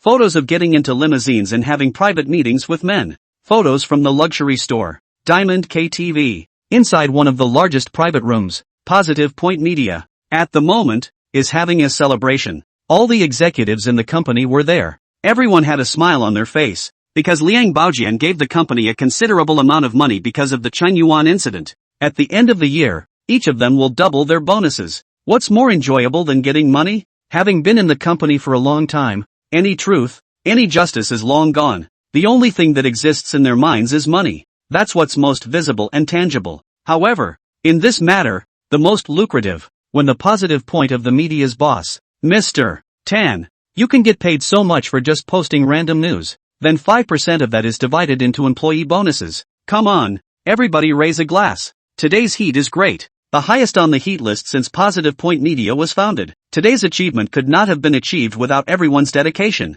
And I promise once again that every employee will be able to double his or her bonus by the end of the year. The following people raised their glasses to a happy batch. Thanks, Mr. Tan. Mr. Tan is awesome. Following Mr. Tan is the best decision I've ever made in my life. We're still relying on Mr. Tan's energy, aren't we? Without Mr. Tan, we're nothing. A bunch of rainbow farts. Patting Mr. Tan very comfortably. He drained his wine in one gulp and laughed. Li, your news was good. Chen Yuan and ex-boss went to a hotel. Not only did it hint at certain company bosses, but it also pushed Chen Yuan's business up. I didn't cultivate you for nothing. Chang, yours is not bad either. Chen Yuan entered the luxury store to buy something. And little Wang, your photo PS is good. I'll give you a raise when I turn around. The crowd thanked him and laughed wildly again. It was as if In their eyes, Chen Yuan was not a person at all, just a tool. It's a tool to make them money. As long as the heat is still on, they can hype up a lot of negative press and squeeze the last bit of use out of her.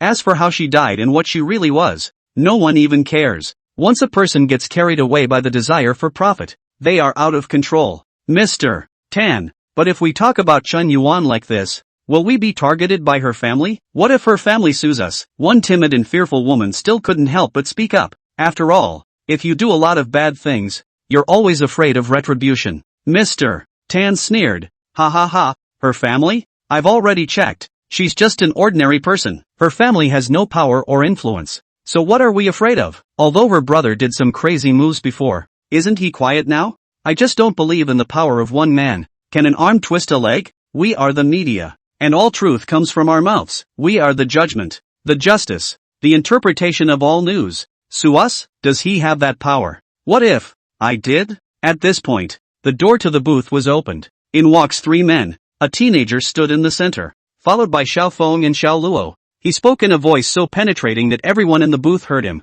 Snap.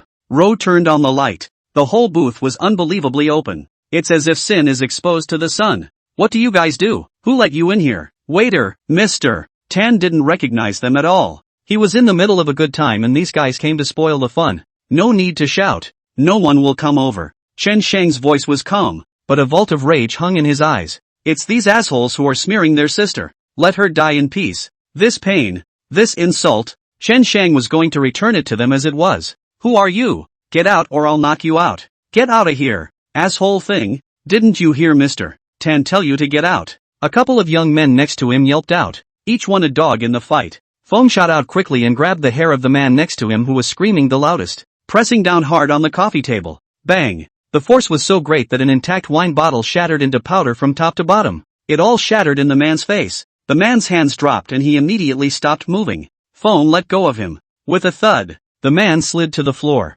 His face was so bloody that he couldn't tell if he was dead or not. Listen to Brother Shang or die. Hiss. The entire booth was immediately covered by the pervasive smell of blood. Everyone was quiet, staring round-eyed at the teenager in the center. Brother Shang? Remember that Chen Yuan's brother's name is Chen Shang. Could it be that her brother is looking for her? They've forgotten. Every single one of those things that Chen Shang had done before was heinous. Each one is good enough to be on the hot list. Now they seem to be realizing the gravity of the situation. What they're hyping up is Chen Shang's sister. It's a loved one who made him lose his mind. Chen Shang looked at Mr. Tan. My sister, Chen Yuan, is a kind, simple, understanding girl. She's never done anything bad, and she blushes even when she lies. She goes to a training facility and is even more proper and has never offended anyone. She only has $200 a month to live on and yet she has to save $100 for her family. Every day she comes home and helps her parents with chores, cooks, pounds her father's legs and rubs her mother's shoulders. I remember once my sister accidentally stepped on a chickadee and cried all afternoon because of it.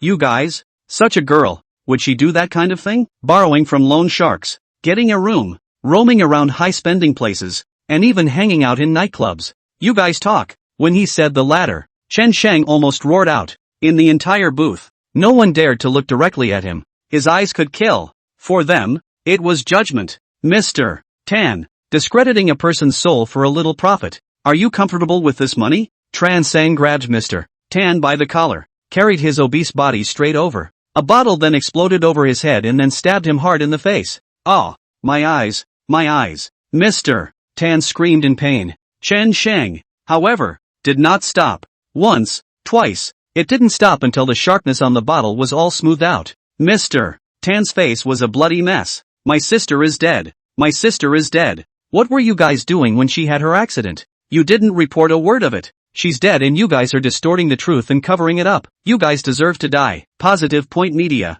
Damn you. Mr. Tan was on his knees. He couldn't feel his face anymore, and his mouth was chirping for words, looking like he was pleading for mercy. Chen Shang didn't care at all. He has his own bottom line, but anyone who touches the bottom line must die. Report to the public. Report to the public. This man is crazy. A few people next to him were whispering, but before he could pull out his cell phone, he was zapped into a hornet's nest by Feng and Luo. The blood is flowing. Another one was going to jump out the window and escape, but just run away from the window. Instead, he froze. Outside the window, it's all people. Those are all Cthulhu's men. Hundreds less. They were all watching themselves closely. There was judgment in their eyes. The whole KTV is surrounded. He was completely dumbfounded. He was quite certain in his mind that he would die if he jumped. And the odds were that he would die worse than he did in the house. These people have eyes that could eat people. As soon as Phoenix grabbed him back, he gave him 2 cuts in the stomach and casually tossed him aside. Brother Chen, it was us who were wrong. We'll send an article to clarify things for Chen Yuan. Can you spare our lives? This is all an order from Mr. Tan. We wouldn't dare not carry it out. We're trying to feed our families too. Chen Shang looked at them with cold eyes. Taking black money to support your family? In that case, your entire family deserves to die. Chen Shang snapped his fingers, and a group of Song Tian Association members rushed in outside the door. Against them, the endless vengeance began. No.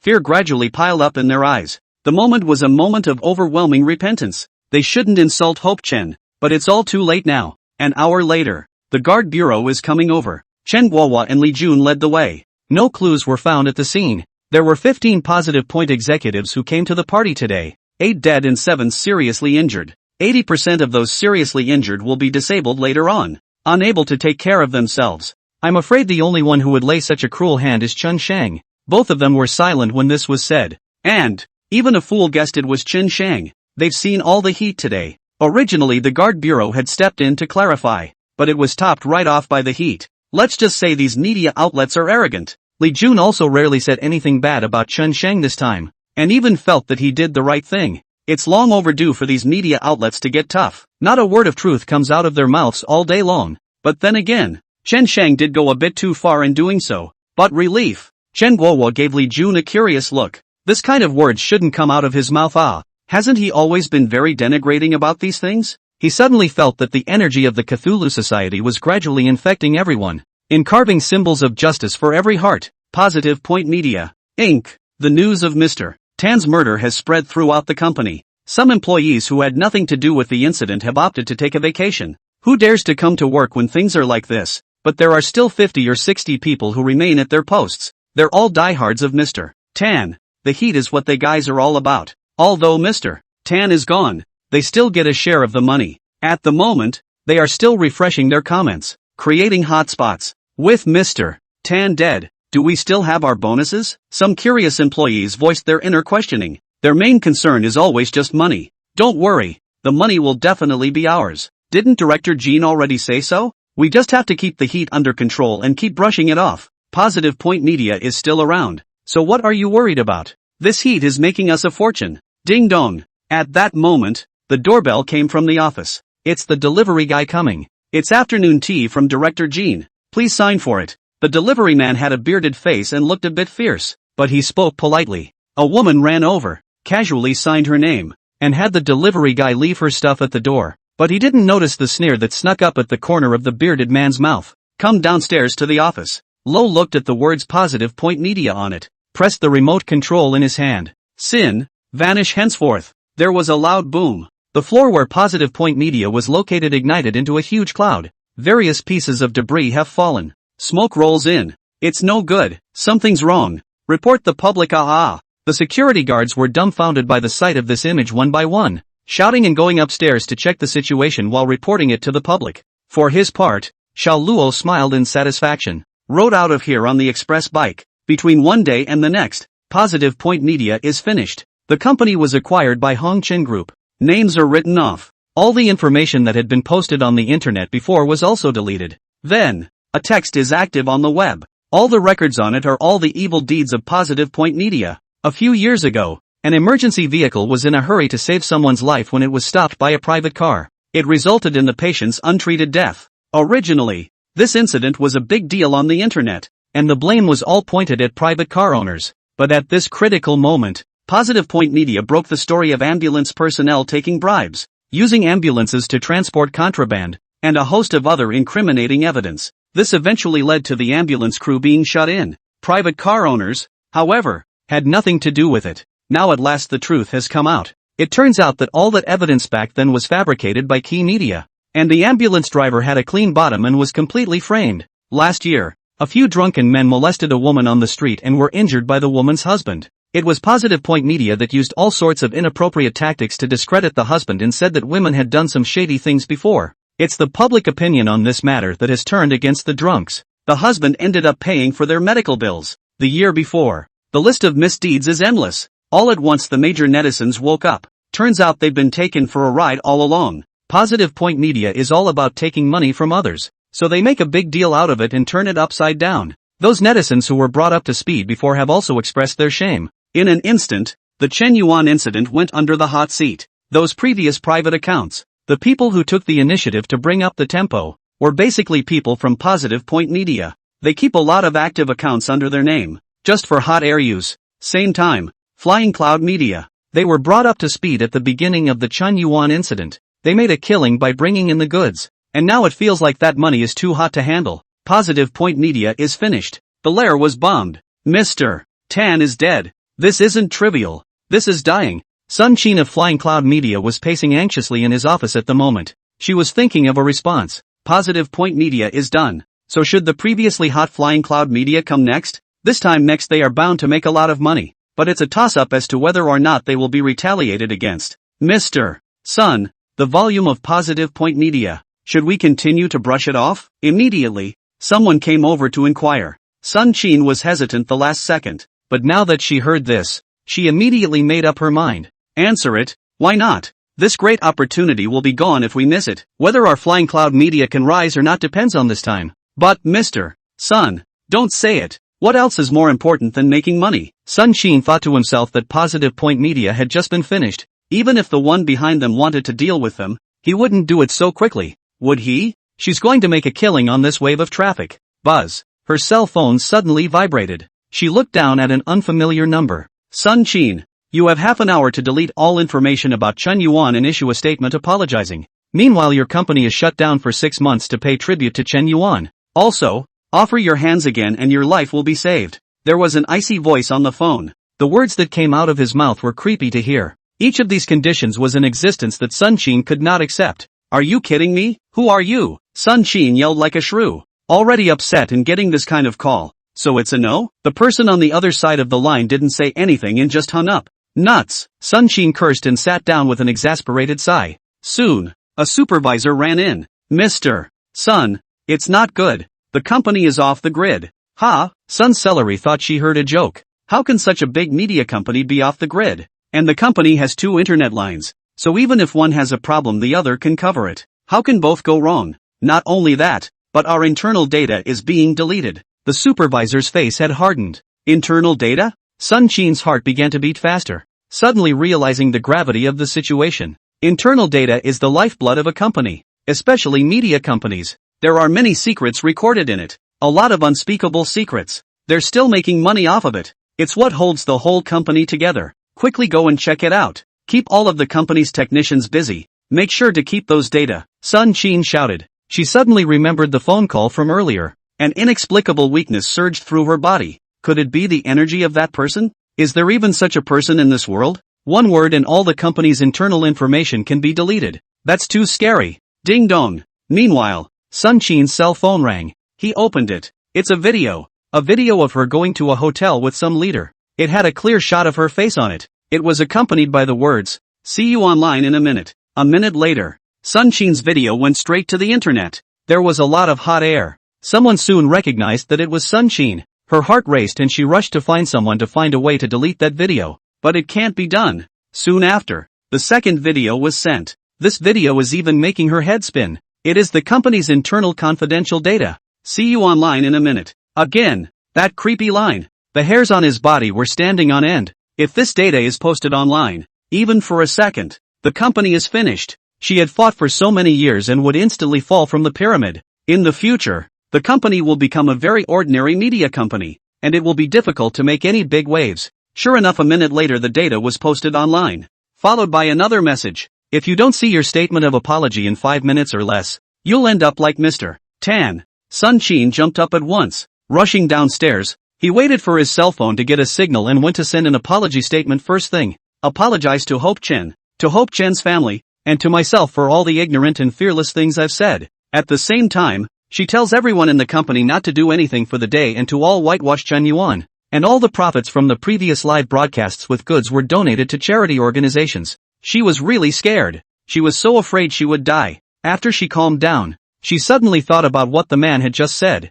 Those 3 requirements. She knew she'd die if she did any less. It wasn't as if she hadn't seen how badly Mr. Tan had died. She had fought her whole life before she could enjoy it, and she mustn't die like that. Even if she had to live meticulously, she had to live. It is at this point in a person's life that the desire to survive is aroused. Don't look at some people who always say that they are tired of living and want to die. That's because they haven't really stepped into the abyss of death. Not many people can be calm in the face of death. She told my supervisor to notify all the people in the company that after today everyone gets their paychecks and goes back to work stoppage. Come back to work in 6 months. By himself, he walked to the nearby railroad tracks. She knelt and put her hands on the railroad tracks. In the distance, a train whistle has sounded. Flying Cloud Media. The media company that used to occupy the top spot has come out to debunk the story. And it's secretly a lot of blackmail. The story has created a cloud of controversy on the internet. The clearer the clearer. Some righteous people have also come out to dispel rumors about Chen Yuan,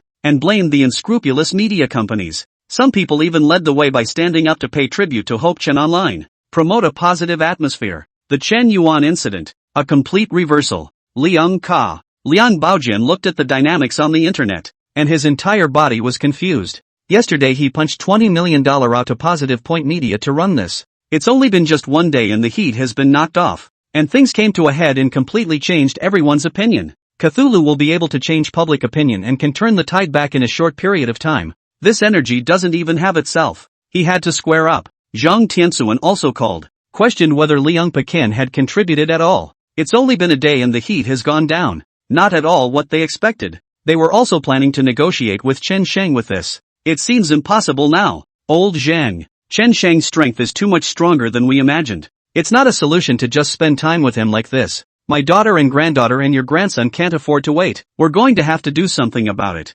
Zhang Tianxuan was also silent when he heard this. They've always been high and mighty, treated like ants. As for Chen Sheng, he was nothing more than a bigger mole among those ordinary people. Now they realized that they were wrong. Chen Sheng's strength was much stronger than they had imagined. Liang Peqian is right. It's time to get on the ball. Otherwise, they were even afraid of not being able to get Chen Sheng. Zhang Tianxuan was thinking about what to do. Suddenly, his cell phone rang. It's a video. The location was on the busiest pedestrian street in North Sky City, a 30-story high building. There's a cafe at the top of the building with a window seat. Kei Cheng is sitting there drinking coffee. His face was covered in blood, and he looked like he had suffered an unknown amount of beatings. The eyes were also swollen. The lips were cracked, and the bridge of the nose was broken. So it was as wretched as it could be. Still, Zhang Tianxuan recognized him as his eldest grandson at once. He had a cup of coffee in front of him and was surrounded by a very elegant environment with an elegant piano playing. But he has a wooden expression,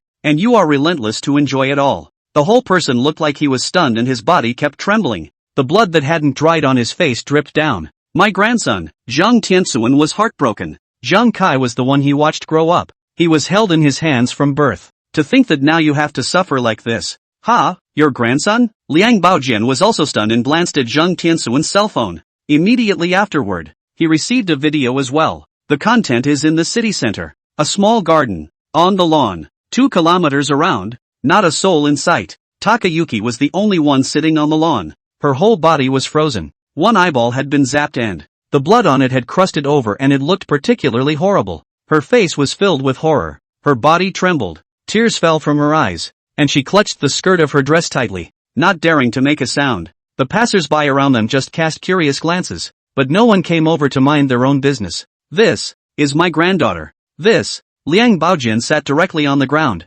His face changed greatly. Gao Shui, one's favorite granddaughter, had turned out like this? Sitting there like a stooge with so many people watching the joke? The more he thought about it, the more his heart ached. How can one's granddaughter suffer like this? The 2 men fell silent together. The towering old man felt powerless at the same time, and there was a huge pressure accompanying it. The protagonist of this kind of thing is replaced by his or her own loved ones, and anyone would be at 6s and 7s. This is Chen Sheng giving us payback. It must be for what happened last time. Zhang Tianxuan gritted his teeth viciously and clenched his fists. The previous bravado of fighting with the heavens and people seemed to have disappeared. His pupils were filled with blood. He was angry, yet helpless. I don't know what Chen Sheng is planning to do here, and how do they break the mold? It was only now that they had some regrets that they shouldn't have offended someone like Chen Sheng, and perhaps they really shouldn't have made an enemy of him. Tell the guard bureau first. You go and form the martial arts group and tell them to quickly find these 2 locations. then evacuate the surrounding crowd and surround them.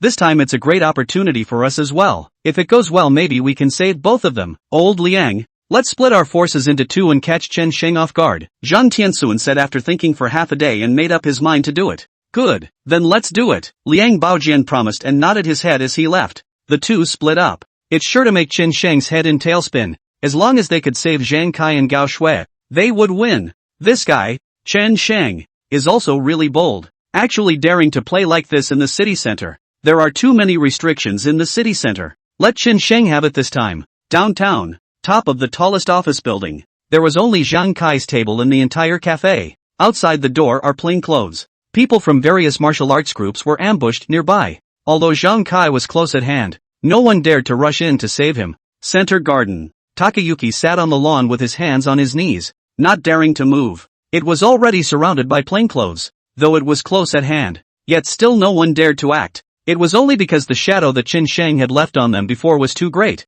No one knew what he was planning to do. They could only be careful and cautious. The guard bureau quickly found out what was going on at the moment. At the same time, a number of plainclothes officers were sent to join them. Chen Guohua and Li Jun were both baffled. Even the Shifuyu was confused. This Chen Sheng, is he declaring war on North Sky City? This is overplayed. Put Zhang Kai and Gao Shui in the center of the city respectively. One is the roof of a tall building and the other is the center garden. He's not afraid he'll play it off? Little Chen, have all of our men been arranged over there? Shifuyu asked. This matter was arranged by people from above, so they naturally did not dare to be careless. Chen Guohua nodded. Thousand Master, I've arranged all the people, but there are too many pedestrians coming and going around us for us to evacuate. An emergency evacuation might cause a panic, so I just sent someone to sneak into the crowd and keep an eye on the situation. Well, you did the right thing. Shifuyu took a deep breath. Maybe that's why Chen Sheng wanted to place them in the center of the city. It's better to do it in a crowd.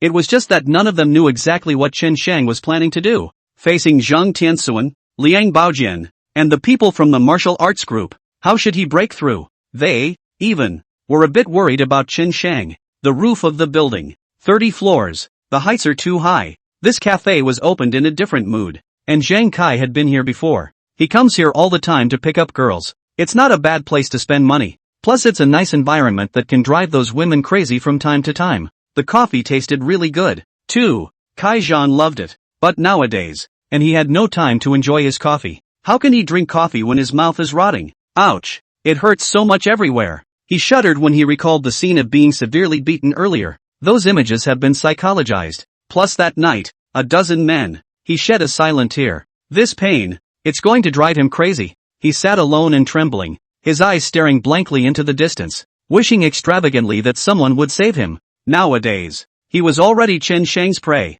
It's not that easy for him to escape. His eyes looked as if he was a sheep that had fallen into the middle of a hunter's trap. Only begging for mercy and fear remained. There was no counterattack at all. One can only wait quietly for fate to strike. This fear and the feeling of having no bottom in his heart made him nervous to the core. Soon, Zhang Tianxuan came. He was escorted by the crowd outside the cafe. He caught a glimpse of his grandson. Zhang Kai was sitting inside shivering. He was still wearing his expensive Vangelis suit, but it was already stained red with blood. You can't even tell it's a designer suit. He's like a dirt dog. It was all covered in dried scabs, as pathetic as it could be. My grandson, Zhang Tianxuan couldn't help but cry out, pitifully but kneeling on the ground. It's a feeling that only someone with grandchildren would understand. Even though he's done a lot of bad things and even mutilated looking for women. After all, he is his grandson. After all, he is the bloodline of his Zhang family. You have to save him yourself no matter what. Grandpa, save me. Zhang Kai looked at Zhang Tianxuan, and his tears instantly began to spurt. There's not much around. The whole cafe was also empty, but he was afraid to leave. Not far towards Zhang Tianxuan's place, Zhang Tianxuan's voice was also heartbreaking. Grandson, Grandpa is here. Don't worry, Grandpa will be here to save you soon. I promise you'll get home safe today. What about that damn Chen Sheng? I'll make him pay. I'll make him die. Zhang Tianxuan's chest felt as uncomfortable as if a stone had been pressed down. Watching his grandson suffer like this has him swimming on the edge of collapse. Quickly, notify the people from the martial regiment. No matter what, save my grandson. Also find Chen Sheng's whereabouts as soon as possible. I'll make him pay. How dare he make my precious grandson like this? He's looking for death. The men next to him agreed, and then slowly approached the cafe in columns. Ta-da-da-da. At this point, There was a footstep in the quiet cafe. Chen Sheng wore the cafe's overalls and carried 2 cups of coffee as he walked over slowly, and glancing from the outside, he smiled slightly. It doesn't seem like a good idea to talk bad about people behind their backs.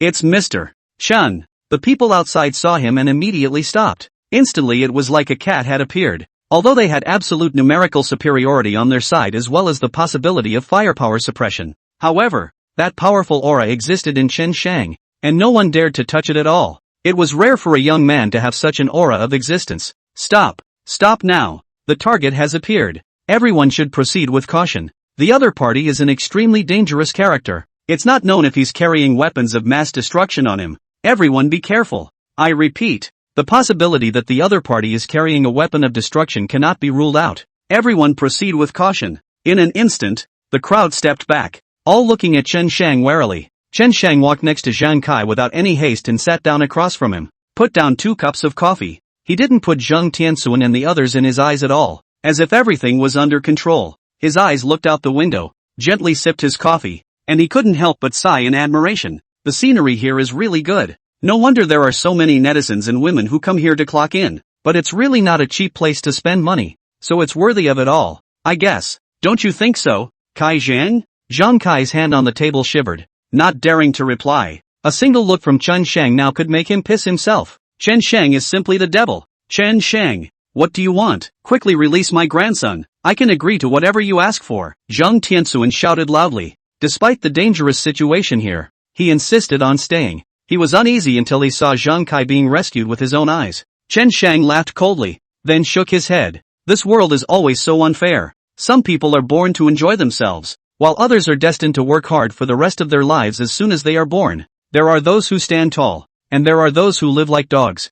I used to wonder from time to time, if justice really existed in this world. Would you, the rich, agree with it? After all, the so-called justice exists under your interests. It's like, for example, my sister's death. When Chen Shang said this, he paused for a moment before looking at Zhang Kai. How much did you guys intend to spend to settle this matter in the first place? At first, you guys were only willing to pay $200,000 and my sister's life is gone. What is $200,000 to you? It's just money for a few outings, just a string of numbers. And this, on the other hand, replaces my sister's everything. Human life is cheaper than paper. You tell me, is it funny? Chen Shang said and laughed nervously. Zhang Kai didn't dare to laugh. He was on the verge of tears. Sitting across from Chen Shang, he was under a lot of pressure. It was as if he would be killed by Chen Shang at any moment. Zheng Tianxuan and the others were all silent as well. 200,000 a life. Isn't that what reality is all about?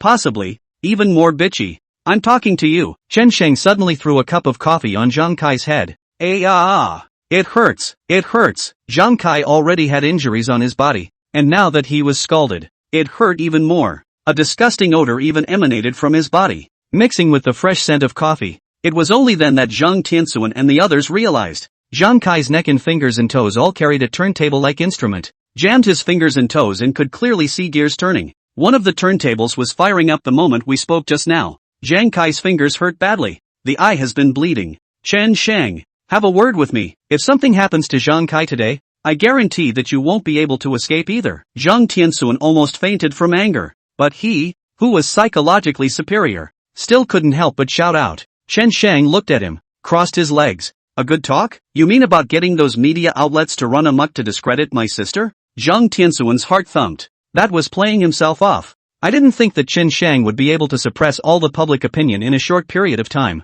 One man hardened against 2 major media companies. Who would have thought he had so much energy? My sister's innocence cannot be tarnished by anyone, especially trash like you. Chen Shang roared. Click. One of Zhang Kai's fingers was bent and his posture twisted, causing him to scream in pain. Chen Shang, don't force me, let my grandson go. Zheng Tianxuan was anxiously bouncing in place, but he just didn't dare to go in. Any of them knew that once they rushed in now, Chen Shang might fish out of water. Zhang Kai must die. Zheng Tianxuan had never been so sad. He fought in the war when he was young. He hadn't even been this desperate on the battlefield back then. Kill Zhang Kai? Don't worry. I won't. Chen Shang laughed and patted Zhang Kai's cheek. There's still a lot of pain he hasn't enjoyed yet. Wouldn't it be cheaper for him to just die? Do you see this instrument? His 10 fingers and 10 toes, as well as his neck, are all under the control of this instrument. I'll slowly break all his fingers and toes. And of course, if push comes to shove, I'll break his neck. Zhang Tianxuan,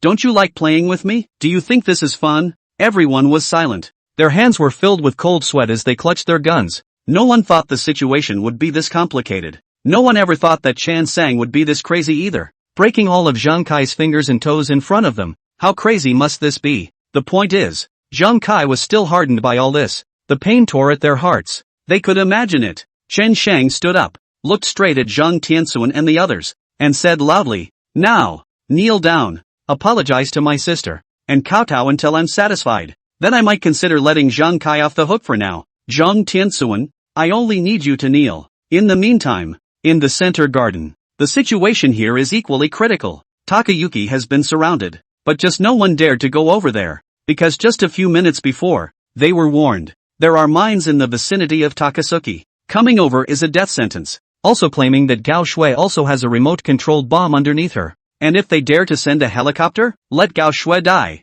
Liang Baojian was completely baffled. In the crowd, he paced back and forth anxiously. Gao Shui's pleas for help came tearing through his heart, but there was nothing he could do. He's getting antsy. Quickly, evacuate the crowd first to avoid injuring ordinary people. The Thousand Husbandman was personally commanding from below, speaking anxiously. Liang Baojian grabbed him by the collar and yanked him over fiercely. "You saved my granddaughter first. What are the lives of those ordinary people worth? My granddaughter's life is the most valuable. Do something, quick." The Thousand Husbandman was filled with disgust when he heard this, but he didn't dare to talk back to him. Officials are big and they crush people. An ordinary person's life is not a life. Your granddaughter's life is a life? Because of this, Gao Shui ended up in today's situation, and now it seems that she really deserves it. "Grandpa, my hand hurts. My whole body, it hurts. My eyes, they're gone. Oh how can I live in the future? I still want to live. I don't want to die like this. I'm only 20 years old. Granddad, save me, quick." Gao Shui's entire body had collapsed. She saw Liang Baojian. Undoubtedly her heart was full of hope, and her desire to survive was instantly pulled full. But no one dared come to her rescue. With everything close at hand but unavailable, she was anxious and angry. At the same time, they also saw the instruments worn on Gao Shui's body. Various gears, various turntables. Click here. A spin. One of Gao Shui's fingers was directly broken. "Ah, my finger." Gao Shui struggled in pain, and a heartbreaking sound came out of her mouth. "What's going on here? What the hell is that instrument on my granddaughter?" Liang Baojian screamed and shouted at the top of his voice. Shifuyu and the others also had cold sweat on their heads and looked over uncertainly. "We've never seen this kind of instrument before. But we can tell that Qing Sheng seems to be trying to break all of her fingers and toes just as hard as he can. And there's also a turntable connected to the neck that can kill her in a critical moment." Li Jun looked at it for a few moments, calmly analyzing it. Everyone's backs went cold. Cold sweat fell. Couldn't help but all wonder what it would feel like to have this stuff on you. Breaking off fingers and toes. Who can bear that kind of pain? Gao Shui, a member of the Gao family. Who would have thought it would come to this? No. Chen Sheng is crazy. He is crazy. Chief Thousand Husbandman, I order you to catch Chen Sheng and beat him to death. With the people from the martial regiment cooperating with you, you'll definitely be able to catch him. Liang Baojian looked like he had lost his mind, and his psychological defense was once again broken through. Chen Sheng's cruelty seems to have surpassed his own awe. What can a captain of thousands do? One can only wait and see what happens. I don't believe there are really mines here. This is the center of the city. There is no way Chen Sheng would have the ability to lay mines here. This must be him scaring us, Liang Baojian yelled, and then pushed one of his inner circle around him out. "You go and bring me back Gao Shui." That beloved had always followed Liang Baojian, and had long since treated him as a godlike existence, and naturally believed in his words. There was no hesitation in hearing this, and he jumped in with 2 steps. "Hey, come back quickly," only Chen Guohua called out. Then, boom! All that was left in front of the crowd was a mist of blood. The explosion caused panic. The pedestrians who had been passing by all fled like mad. The guard bureau's setup was instantly disorganized. Gao Shui was also so scared that she covered her ears and didn't dare to raise her head. Liang Baojian sat paralyzed on the ground, his ears ringing, his entire gaze was frozen. Look over in disbelief. Are there really mines? Is Mr. Chan for real? The power of this thing is known to everyone, and no one dares to touch it easily. At that moment, Shifuyu's cell phone rang. It's an unfamiliar cell phone number. "Hello Chief, this is Chen Sheng." On the phone was an elegant voice. He was clearly the one leading all these events, but his voice was clouded as if nothing had happened. "Chen Sheng," the Shifuyu chief screamed outright. What? Liang Baojian hurriedly looked towards him. Shifuyu turned his cell phone onto speaker and the people around him quieted down. Chen Shang, name your conditions. We'll meet them all. But this matter can't go on any longer. You've put so many mines in the city center. Do you know what a concept this is? You're provoking all of the guard bureau. I don't want you to continue being wrong. Shifuyu spoke very seriously, trying to persuade Chen Shang with his words. Ha! Chen Shang laughed a few times. Who says I did any of this? Do you have proof? The group was quiet again. They're just skeptical, but they don't really have any proof. Ah, it was definitely you. Definitely you did it. We smeared your sister a while ago, and now you're getting back at us. Chen Shang, you bastard. Liang Baojian screamed his heart out, his entire face suffocating red. Liang Baojian. Chen Shang's cold voice came from the phone. Your life is worthless in my eyes, and all the lives of your family are even more worthless in front of me. On the contrary, I hold my sister's honor in high regard, and you dare to slander her. See the instruments on Gao Shui? Her fingers and toes will be broken unless you kneel down and kowtow and apologize to my sister. Depending on your attitude, I'll reconsider whether or not to spare Gao Shui. The phone hung up at that point. Liang Baojian's entire body was paralyzed. What's he supposed to do with this multiple choice question? Click. Another sound of a finger being broken came over. Takayuki's heart-rending screams were palpitating. Grandpa! Help! Schwerer! Liang Baojian yelled and slapped himself hard. He went out on a limb and didn't want this old face. He flopped down on his knees and started banging his head. Today, in this sunshine, Sin will be sacked. In plain sight, Gao Shui and Zhang Kai will be punished. Northern Sky City. It was originally a bustling city. The population is in the tens of millions and there is a wide range of talent. The city building is great too. People were supposed to enjoy this. But underneath this prosperity lies a deep sin. People of great power, hand to hand with the lives and deaths of ordinary people. One word from them can change the life of an ordinary person. Their one decision can change thousands of families. The justice that people believe in their hearts has been reduced to the iron hooves of their exploitation. Being rich has become a symbol of power and status. Workers, but it's a disgrace. The moment. In a company, it's just about lunch break time. Many people have dropped what they're doing and are eating single-digit work lunches to replenish their energy for the time being. Look guys, the heat level has been refreshed again today. The Cthulhu Society again? This is going against the grain. Suddenly a few people said out loud. When the crowd heard this, they all turned on their cell phones and watched the current hotspots as well as the live broadcast. The live stream is divided into two platforms. One is Gao Shui and the other is Zhang Kai. I remember and two people. They were trainees at a training institute and killed a girl earlier. I think her name was Chen Yuan. Is that the case? I was so angry when I heard about it. Why are there still such unfair things in this world? That girl's death was so unfair. Isn't that right? The girl's brother came to avenge her? It's also a real relief that the families of the first two murderers are all dead. Yeah, I heard it was the Cthulhu Society that did it. And now the Guard Bureau hasn't even found any evidence. I hope Mr. Chen can return in one piece. The old man in the picture kneeling down to Chen Shang. Isn't he the one you often see on TV? And the one who kowtowed in the center of the city? I've seen him on TV a lot. They're all in high places. Are they involved in something unseemly? People like them casually kill people. They don't think about us at all. Our lives and deaths are just a matter of how much value they can utilize for them. Ordinary people are nothing more than tools to create value for them. We get sick, go to work and work, all in their circle of interest. Chen Shang did the right thing. They should be taught a good lesson. For a while, everyone in the office area didn't feel like taking a lunch break. They all turned on their cell phones and watched the live stream. One clenched his fists. While helping Chen Shang cheer, he watched. Sin deserves to be exposed to the sun. Justice should sweep everything away. They were going to see just how many rotten bedbugs there were in North Sky City. Downtown, it was supposed to be lively, but now it was awfully quiet. Not even a bark can be heard. Knock knock. There was a loud kowtow. Everyone was quiet as they watched it all. They knew that Liang Baojian was redeeming himself. The sins in his body just haven't been raked over the coals. And what they know now may just be the tip of the iceberg. And the woman confined to the center garden. It's even more sinful. When she and a few others killed a girl. Instead, the family helped her off the hook in every way possible. Who knew it would be botched and turn out like this? Everyone felt very relieved in their hearts at the moment. When have high and mighty people like them ever put the lives of ordinary people in their eyes?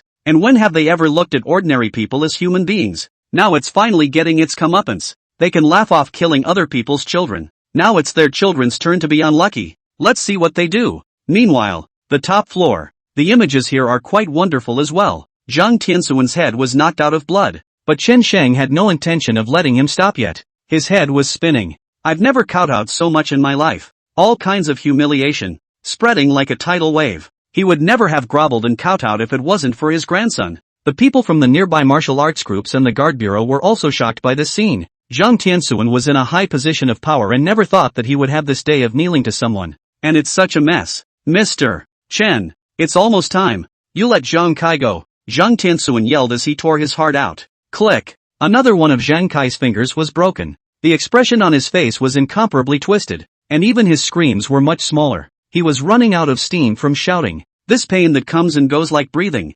Aha, Zhang Kai, Chen Shang, didn't you say you'd let him go after I kowtowed to you? You can't keep your word. Chen Shang looked at him with a smile in his eyes, seemingly satisfied with the effect. Zhang Tianxuan, the battle between us has only just begun, and you can't stand it so soon? If I were you, I wouldn't believe what my own enemies say. Otherwise wouldn't it be hard to lose face and still get nothing? What do you mean? Zhang Tianxuan yelled. Chen Shang looked at Zhang Kai. You've done well today. The pain value has been pulled up. We should go. Zhang Kai didn't even dare to look into Chen Shang's eyes, trembling in fear like a mouse seeing a cat. Chen Shang pulled out an iron hook from his clothes and hung it on the belt of Zhang Kai's pants. Afterward, he waved his hand at Zhang Tianxuan and the others. Goodbye, guys. Chen Shang gently pushed, and the tempered glass in front of him was directly taken off. It's something he's been preparing for a long time. It's already cut through the tempered glass. He then took Zhang Kai in a vertical leap under the watchful eyes of the crowd. Hiss. Everyone sucked in a cold breath. 30 stories high. He just jumped? And with a man? Zhang Tianxuan only felt his head spinning as he hurriedly stumbled over and looked downward. He didn't care if Chen Shang lived or died. He only cared if Zhang Kai would die. Next to it, the roof of a small high-rise building, about 10 stories high. A huge air cushion had been erected on it long ago. Chen Shang just happened to land on it with Zhang Kai at the moment. Someone to pick up Chan Sang. They disappeared from sight within a few moments. Get after it. Next to the small high level. Immediately block off all the roads in the neighborhood. Hurry up. The guard bureau and the martial arts regiment were busy. Zhang Tianxuan, however, looked as if he had lost his soul as he flopped to his knees. Chen Shang. Who the hell is he? Center garden. Liang Baojian has stopped. The kowtowing made him dizzy. 3 of Takayuki's fingers were broken. The kind of heartbreaking screams like killing a pig were unceasing. A wave of fear flooded through everyone's heart, subconsciously substituting yourself into it. Call Mr.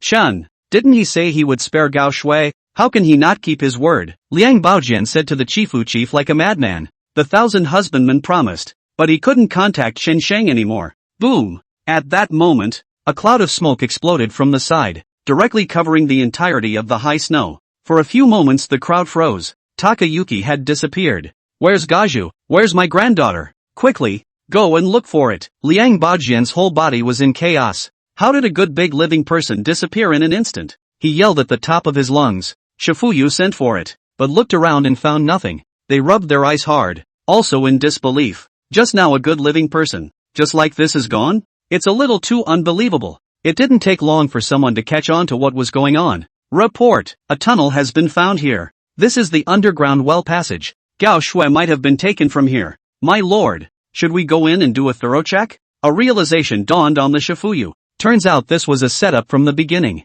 Chen Shang had arranged everything a long time ago, but the underground water well passages were intricate. Even if all the manpower was sent in, the possibility of finding Gao Shui was almost zero. Liang Baojian sat down on the ground in disheveled death. He knew that this time, it was he who had lost. Chen Shang made a big deal out of this. Liang Baojian and Zhang Tianxuan have also become newsworthy, and the top has now sent people to start investigating them. An existence of their stature is even more prone to making mistakes. Both were caught in the middle of the day, at the same time, but without concrete evidence. The people above can only make inquiries plus investigation. The 2 men in the advanced investigation section are still in shock. With so many people and in the center of the city, they couldn't even stop Chen Shang. Chen Shang is telling them this. He has the ability to bring people out. He has the ability to take them away. Even the ability to take them both. Properly demonstrating. You bunch of losers. Instead of going to arrest Chen Shang, you came to arrest the 2 of us. We're from the power structure of the Northern Sky City.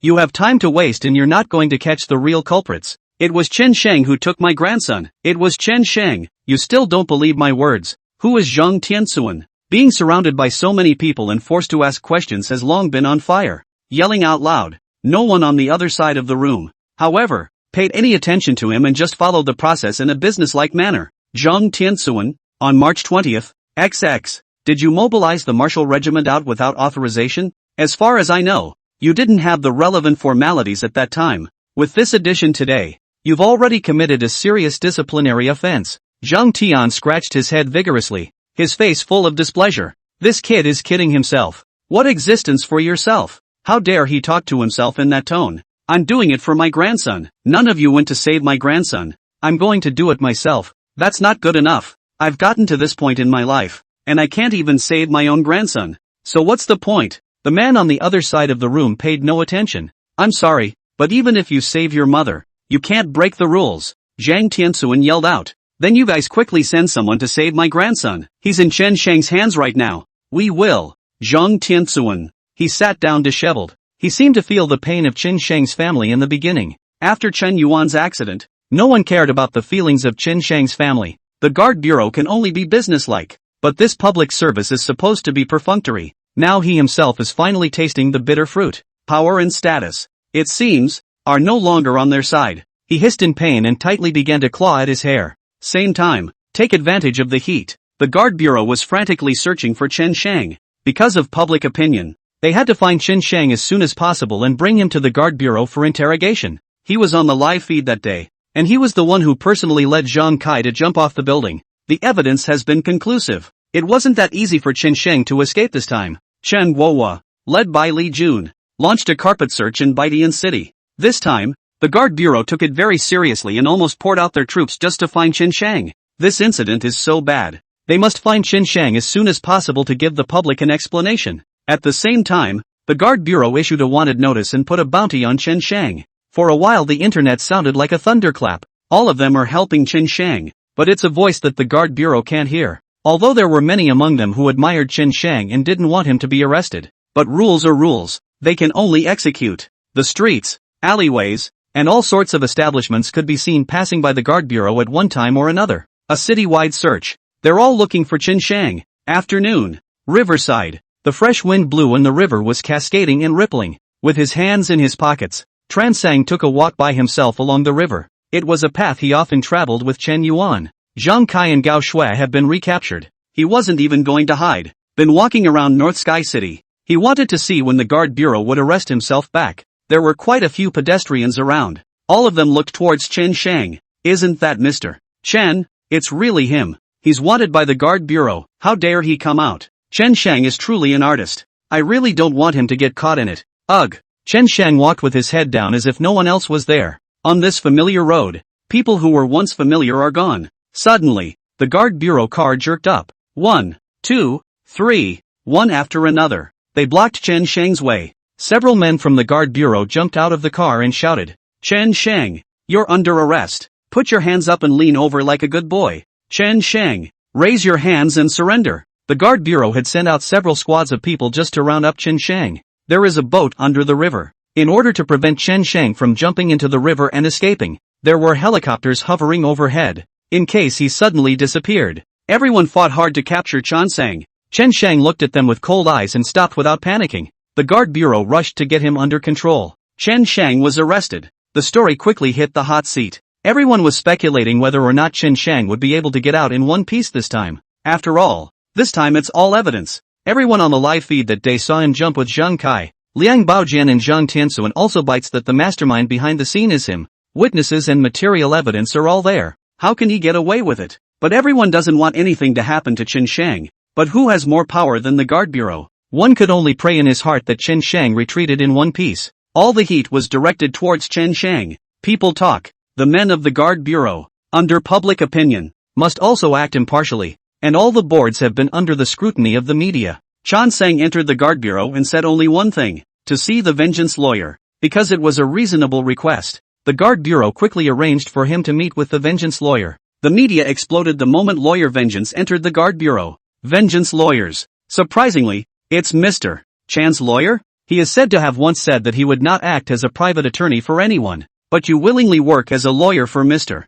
Chan? A guy like lawyer Vengeance has never lost a case. Soon, the interrogation of Chen Shang began. Chen Guohua, Li Jun, Shifuyu, the powers that be. As if in a meeting, It was surrounded by the outside of the interrogation room. Through the monitor, they were watching Chen Sang. They were all watching to see how Chen Shang would answer all this. If the evidence is solid, they'll be able to convict Chen Shang. Mr. Chen, XX at noon. May I ask what you were doing? The questioner began the questioning. Not a trace of nervousness could be seen on Chen Shang's face. I work at the coffee shop on the top floor of the Hungtome office building. Are you sure you're working part-time? You did something amazing that day. It's not a part-time job. Can I kidnap someone else? The interrogator pushed out several photos of Chen Shang coercing Zhang Kai and confronting Zhang Tianxuan and the rest of the crowd. Finally, he took Zhang Kai and jumped. Do you think that this is something a coffee shop employee could do? Mr. Chen, the evidence is now overwhelming, so don't deny it. Chen Shang laughed.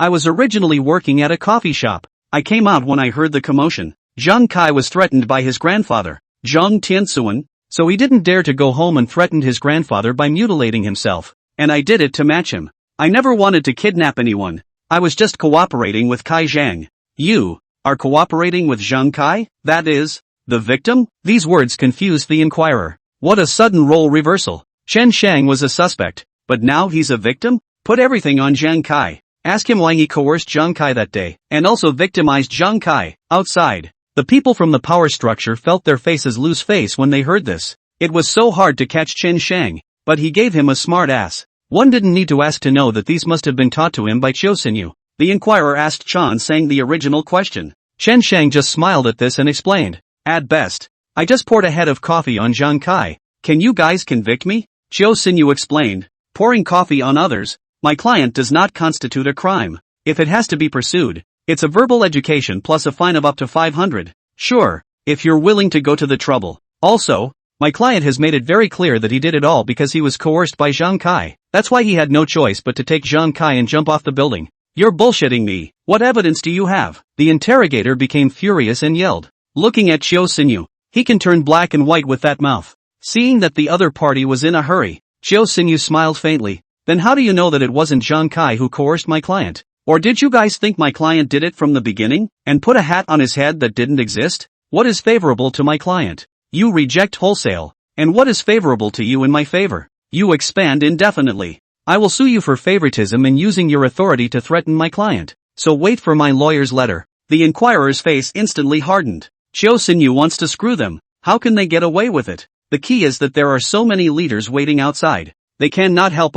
Do not hurry to find a breakthrough from the scene of Chen Shang. Go out is going to be scolded. At that moment, the voice of one of the powers that became from the headset. Don't provoke Chiu Xinyu yet. Go along with his words. The man nodded slightly before looking at Chen Shang. Then may I ask Mr. Chen, where is Zhang Kai now? Chen Shang laughed when he heard this, spreading his hands easily and staring at the past. You're asking me where Kai Zhang is? I'm still looking for him. Why don't you tell me where he is? You. The inquirer was speechless for a moment. But we did see Zhang Kai being taken away by you that day. And we have witnesses. Please standardize your words. Chiu Xinyu spoke. It was my client who left with Zhang Kai, not took him away. The inquirer was speechless. Don't know where to start anymore. That doesn't seem like a bad thing to say. No one can prove that it was Chen Shang who coerced Zhang Kai to leave. Just saw Chen Shang and Zhang Kai jumping together. They can't even tell you the exact details. On the basis of these 1 or 2 sentences, is it possible for Chen Shang to plead guilty? By the way,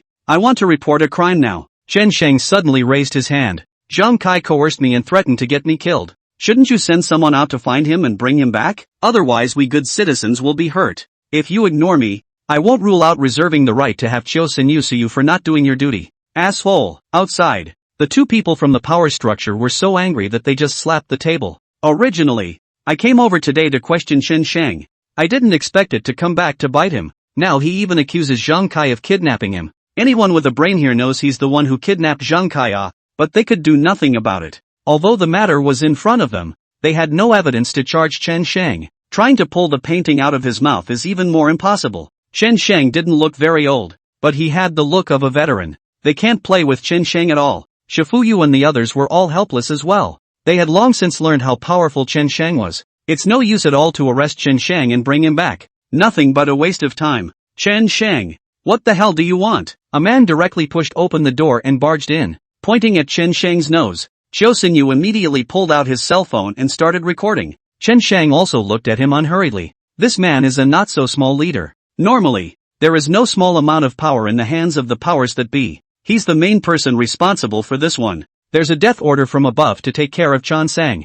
I thought I could get Chen Sheng to confess today, but I didn't expect Chen Sheng to be so cunning. This matter is a matter of his career. Chen Sheng, a stumbling block in his own path. Shifuyu, Chen Guowo and the others are following behind, but both were smart enough not to say anything. No one wanted to offend Chen Sheng at this time. It was looking for death. Don't think that you can go out safely today. The man pointed at Chen Sheng and screamed. Chen Sheng looked at him coldly. Whoosh! One grabbed the man's fingers and wrenched them off as hard as he could. Ouch! The man's obese body immediately shrank into a ball, screaming out in pain, kneeling in front of Chen Sheng. There were so many people around, but no one dared to stop. Chiu Xingyu spoke up. My client felt threatened. He was defending himself. Also, who is this man and why is he allowed to come into the interrogation room? Are you guys trying to break the rules? A room full of people who don't squeak when asked. The thousand husbandman was even quite helpless as he looked towards the man kneeling on the ground, his eyes somewhat sympathetic. Chen Sheng,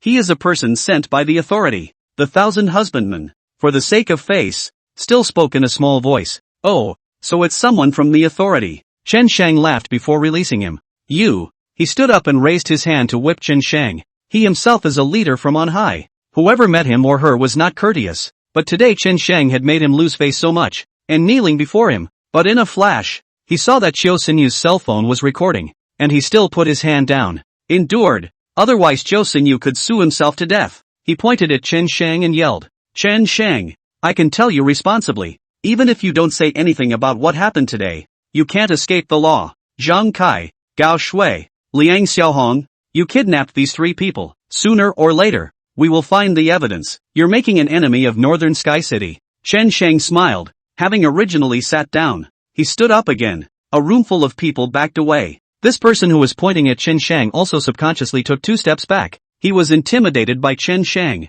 Before that, can you send someone to investigate the matter of Zhang Kai coercing and threatening me? If it wasn't Zhang Kai, Gao Shui, and Liang Xiaohong who were kidnapped today, if it was just 3 ordinary people, would you be so anxious? You are in a hurry because I have touched your interests. Because you, as a circle, have been provoked. This is not justice, it's complicity. In the beginning, when my sister was killed, what did you guys say? You guys didn't even bother to file a case. You just wanted to mediate. After messing with me, Chen Sheng, you guys have kicked the bucket. The man's face held red, exasperated and speechless. Chen Sheng, you can't fight us. Chen Sheng took a few steps forward and came to stand in front of him, gazing straight over. His eyes swept away the previous playfulness and were full of judgment. Then let's try and see who's better. I'm going to show you how ridiculous and despicable the rules you make are. The man was leaning against the wall. Cold sweat covered his back, and at this moment it took a great deal of courage to even look at Chen Sheng. He kept telling himself in his mind that Chen Sheng was just a brat.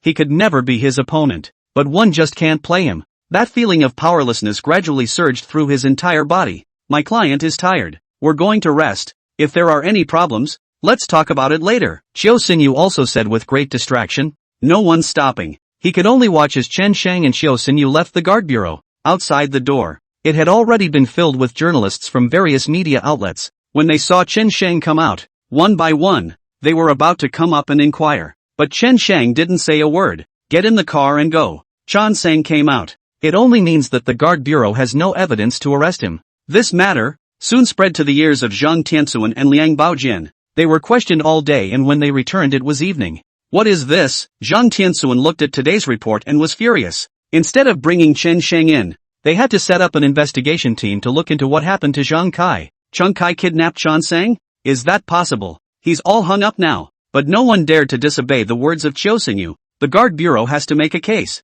Zhang Tianxuan took a deep breath and began to examine Chen Sheng's strength. Meanwhile, Liang Baojian's call arrived. Old Zhang, what are we going to do this time? The guard bureau can't be counted on. It doesn't help that the powers that be are on the sidelines today. Zhang Tianxuan and Liang Baojian were both silent on the phone. These 2 old men, who had once reigned supreme, did not squeak, baffled by Chen Sheng. I don't know how long the silence lasted. Both of them voiced the stifling of their hearts in unison. Since the heavens have no eyes, let's do it ourselves. These words were said, and soon Zhang Tianxuan fretted again. But right now, the people above are watching very closely, and none of our people can move well, especially the people from the martial arts group. The only ones they could fight against Chen Sheng were those from the martial arts troupe. Liang Baojian naturally understood this. There was a moment of silence. Then I know, but to deal with Chen Shang, you don't need anyone from the martial arts group. What do you mean? Zhang Tianxuan narrowed his eyes. Liang Baojian said, I'll come to you in half an hour.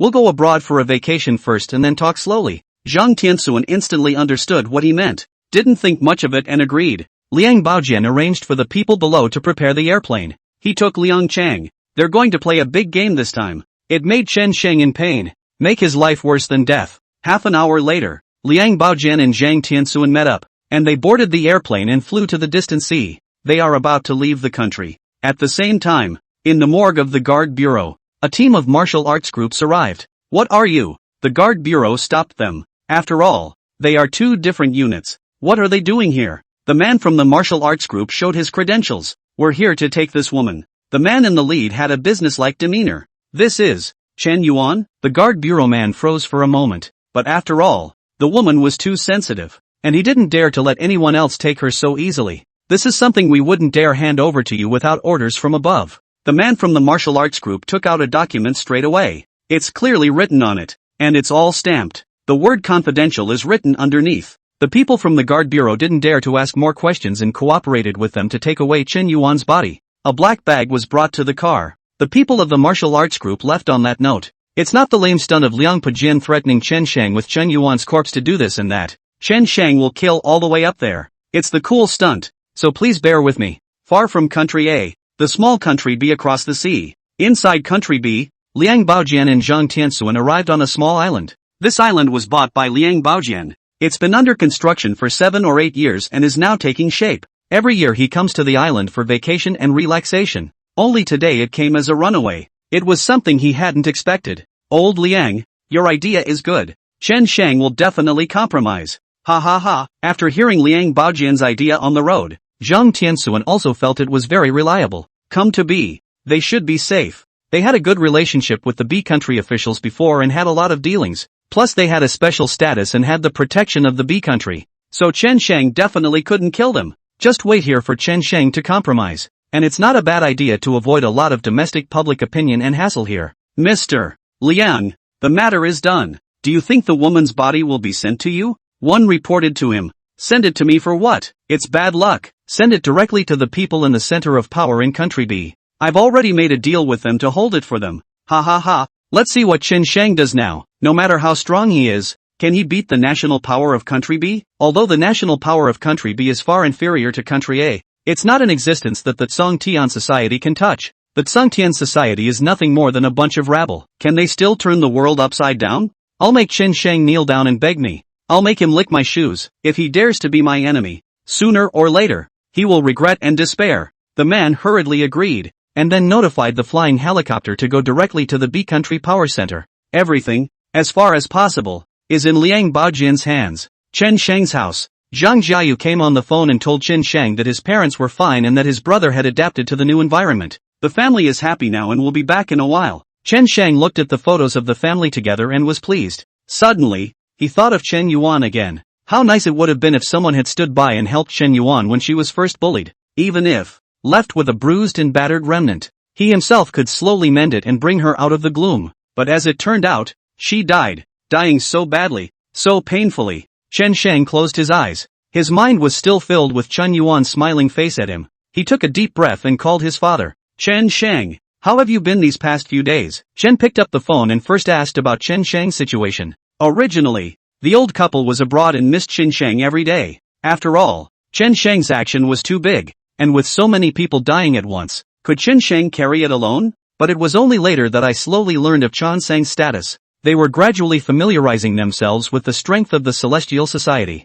Nothing else. The neighborhood was enough to shake them up. It's a small country they're in, but nearly 30% of this country is owned by the Cthulhu Society. Walking down the busiest street, for every 100 meters you walk, there are 3 stores that belong to the Cthulhu Society. The old couple never thought their son would be so powerful. It's no wonder he dared to make those crazy moves. When the sky is angry, who will compete? Knowing how strong he was, naturally he wasn't that worried about him. As long as he ended up in one piece, they were relieved. Dad, I'm having a pretty good time, and I'm still not done with Hope. I've been dreaming about her the last few days, about us as a family. I was thinking about getting her in the ground as soon as possible. Tears welled up in Chen's eyes when he heard these words. A man who is nearly half a century old and whose tears have become so worthless. Think of Chen Yuan's understanding, her kindness. There's no one who isn't heartbroken and upset. Born is right. Maybe a week from now. I think a week from now would be a suitable day to go into the ground. Hope has been in the guard bureau for so long.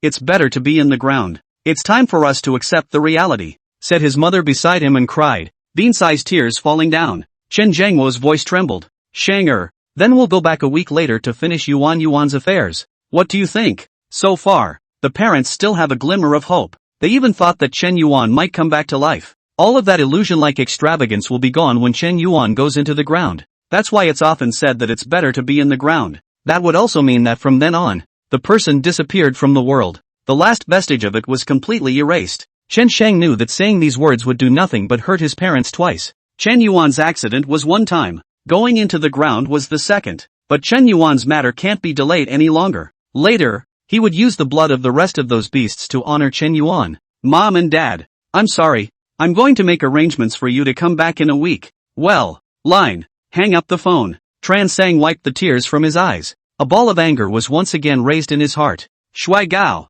Kai Zhang, just let you live a little longer. Later, hell awaits you. Afternoon, Chan Sang went to the guard bureau. It was Chen Guohua who received him. Li Jun was there. Only this time, Li Jun treated him much better. Tran Sang is doing something wrong, not something bad. He also wished that there were more people like Chen Sheng in the world. Only that with his ability, there was no way to reverse this. Chen Sheng, are you turning yourself in? Chen Guohua asked. It was only after this that he felt the idiocy of his words and giggled a few times. Teen Chen, where is my sister's body? We recently planned to bury her. Chen Sheng spoke up. Chen Guohua and Li Jun looked at each other. Chen Guohua hurriedly said, that closure book. Why does Chen Yuan keep lying in the guard bureau? The main reason was because Chan Sang did not sign the closure letter. This isn't over until he signs. The guard bureau is obligated to preserve the body. Chen Shang nodded slightly, looking particularly powerless. By signing this, you're agreeing that your sister has nothing to do with those people. When the results came out earlier, the family couldn't accept it in any way. They thought that there might still be justice in this world, that there might still be righteousness. The guard bureau is the last clean slate, but reality slapped them hard in the face. Under the dome, no one can get a clean bill of health. People are more or less infected with dirt. Justice no longer existed, and the truth was only in Chen Shang's own hands. He had to get justice back for his sister no matter how much wrong he did. But for now, he intends to follow the process. The world forgave those 4 brutes, but one would never forgive them. Chen Shang will send them all to hell to be judged. After signing, Chen Shang took a deep breath and slightly closed his eyes so that he could smooth out his emotions. He was afraid that when he saw his sister later, he wouldn't be able to control himself and cry. These days she stays in the cold morgue, stiff, without the warmth of any sunshine, without the infusion of hot blood. She had departed from this world. Closing my eyes is like a trance. Until now, the dream hadn't woken up. It can only be the cold reality that explains the final outcome. Chen Guohua saw that he had signed, and immediately called someone to bring Chen Yuan's body over. What did you say? Chen Guohua just picked up the phone and his entire body froze. A trace of scorn surfaced on his face. Bad vibes rose with it. Chen Yuan's body is missing. Things are in trouble. Chan Sang might be going crazy. Chen Guohua didn't say anything for half a day. Staring blankly at Chen Shang, that sentence didn't dare to come out. It's as if the student who has made a mistake can't even look the teacher in the eye. Li Jun also heard the voice on the phone, also hesitated very much, nervously clutching his pants leg, subconsciously stood straight. Chen Shang's anger. Who dares to touch? Chen Yuan's death had already caused a raging storm to blow through northern Sky City. A storm that was still going on now. Even the guard bureau couldn't do anything about it. They could only watch it slowly brew and fester, but couldn't stop it and couldn't find any evidence. Now that Chen Yuan is dead, Chen Sheng wants to put her in the ground. If we irritate Chen Sheng again at this time, what would he do? No one can imagine. Fear pervaded the 2 men's bodies, and cold sweat broke out. Where is my sister? Chen Sheng seemed to have guessed something from their expressions and yelled. Chen Sheng, you sit down first. I will slowly talk to you. Chen Guohua hurriedly poured a cup of coffee over and handed it to Chen Sheng. Chen Sheng sat down with a frown on his face, but didn't bother to pick up the coffee. What the hell is going on? Chen Guohua had a very apologetic expression, took a deep breath and said, Chen Sheng, I'm sorry your sister is no longer in the guard bureau. What? Chen Sheng's heart thumped. I had thought that my sister's body was perfectly safe in the guardhouse. and now he's saying that the sister is gone? Chen Guoguo was afraid that Chen Shang would burn the anger in it onto himself, and hurriedly explained. First of all, to declare, I didn't know anything before. It was someone who took your sister, and it was regular paperwork, and the guard bureau couldn't help but release her. So just, snap. Chen Shang slapped his palm on the table. The top layer of glass instantly shattered open. What are you saying? My sister has been in the guard bureau all this time and someone took her? I'm her relative. Why don't I know anything about this? Is it in order to cross her relatives to take her? Chen Guohua is also very helpless. The other party said a few basic sentences on the phone. He asked deeper. The other party did not say. He knew that the person who took Qin Yuan's sister must have more energy than the guard bureau. But why he took her? He didn't know in his own mind. Chen Shang, I really don't know about this matter. If I knew, I definitely wouldn't let anyone take your sister away. I admit that this is my mistake. Chen Guohua hurriedly apologized. Chen Shang yelled loudly. When my sister had her accident, no one was there to protect him. The guard bureau was a sham. She went through all those things at the training center, and no one bore the hurt and pain she suffered for her. After she died, the guard bureau couldn't maintain justice and had to watch those people get away with nothing but a line about lack of evidence. Now, you can't even look at my sister's corpse. You were not asked to put on this skin to pose all day. You're no better than a guard dog like this. And the last thing the world needs is watchdogs. Chen Shang, you have gone too far. Li Jun is at least a captain. By a hairy boy. Even a suspect pointing at his nose and scolding like this. His face cannot hang. Couldn't help but return the favor. Dang. Chen Shang kicked him directly in the chest. He felt like he was hit by a locomotive and flew backwards. It flew a few meters away and fell to the ground with a thud. There was an indescribable dullness in his chest, then a sweetness in his throat, and he hurriedly swallowed back a mouthful of blood. If this blood was spat out, he would have suffered a great loss of vitality. At the same time he was secretly shocked in his mind. Chen Shang is so powerful? A random kick can cause internal injuries? At least he is also a regular guard martial arts regiment retired. Do not dare to say how powerful. The average person 5 or 6 cannot get close. There were not many people who could compare to that explosive power displayed on Chen Shang. Kid, how dare you mess with the guard bureau? Arrest him. We all saw it was him who hit the man. And this time it's been proven. Don't let him go. Everyone, take this opportunity to arrest him. The men of the guard bureau had surrounded them and were about to make a move. Everyone, keep your hands to yourself. Chen Guohua hurriedly stopped them. With the guarantee of a barrister like Zhou Xinyu, even if they arrested Chen Shang, he would be able to come out in less than a day's time. Instead they'll get a bad scolding from the 1000th man. Why ask for trouble? And the thing itself is that they did it wrong. They were the ones who didn't look after it properly. That's why Chen Shang's sister's body was taken away. They're the ones who have apologized to Chen Sang. Chen Shang, calm down first. Can you give me some time to think of a solution? Now that things have happened, we should think about how to solve things instead of being angry and blaming anyone. Don't you think so? Chen Guohua's voice gradually became clearer. Chen Shang's eyes reddened, and tears flowed in them. Why is your own sister's life so bitter? There is no peace now even in death. Blame yourself. If we could have identified ourselves as the president of the Cthulhu Society earlier, and we had come back to protect our sister earlier, then none of this would have happened. But how could he have imagined that his sister had gone through so much? How could this kind of horrible pain happen to your own sister?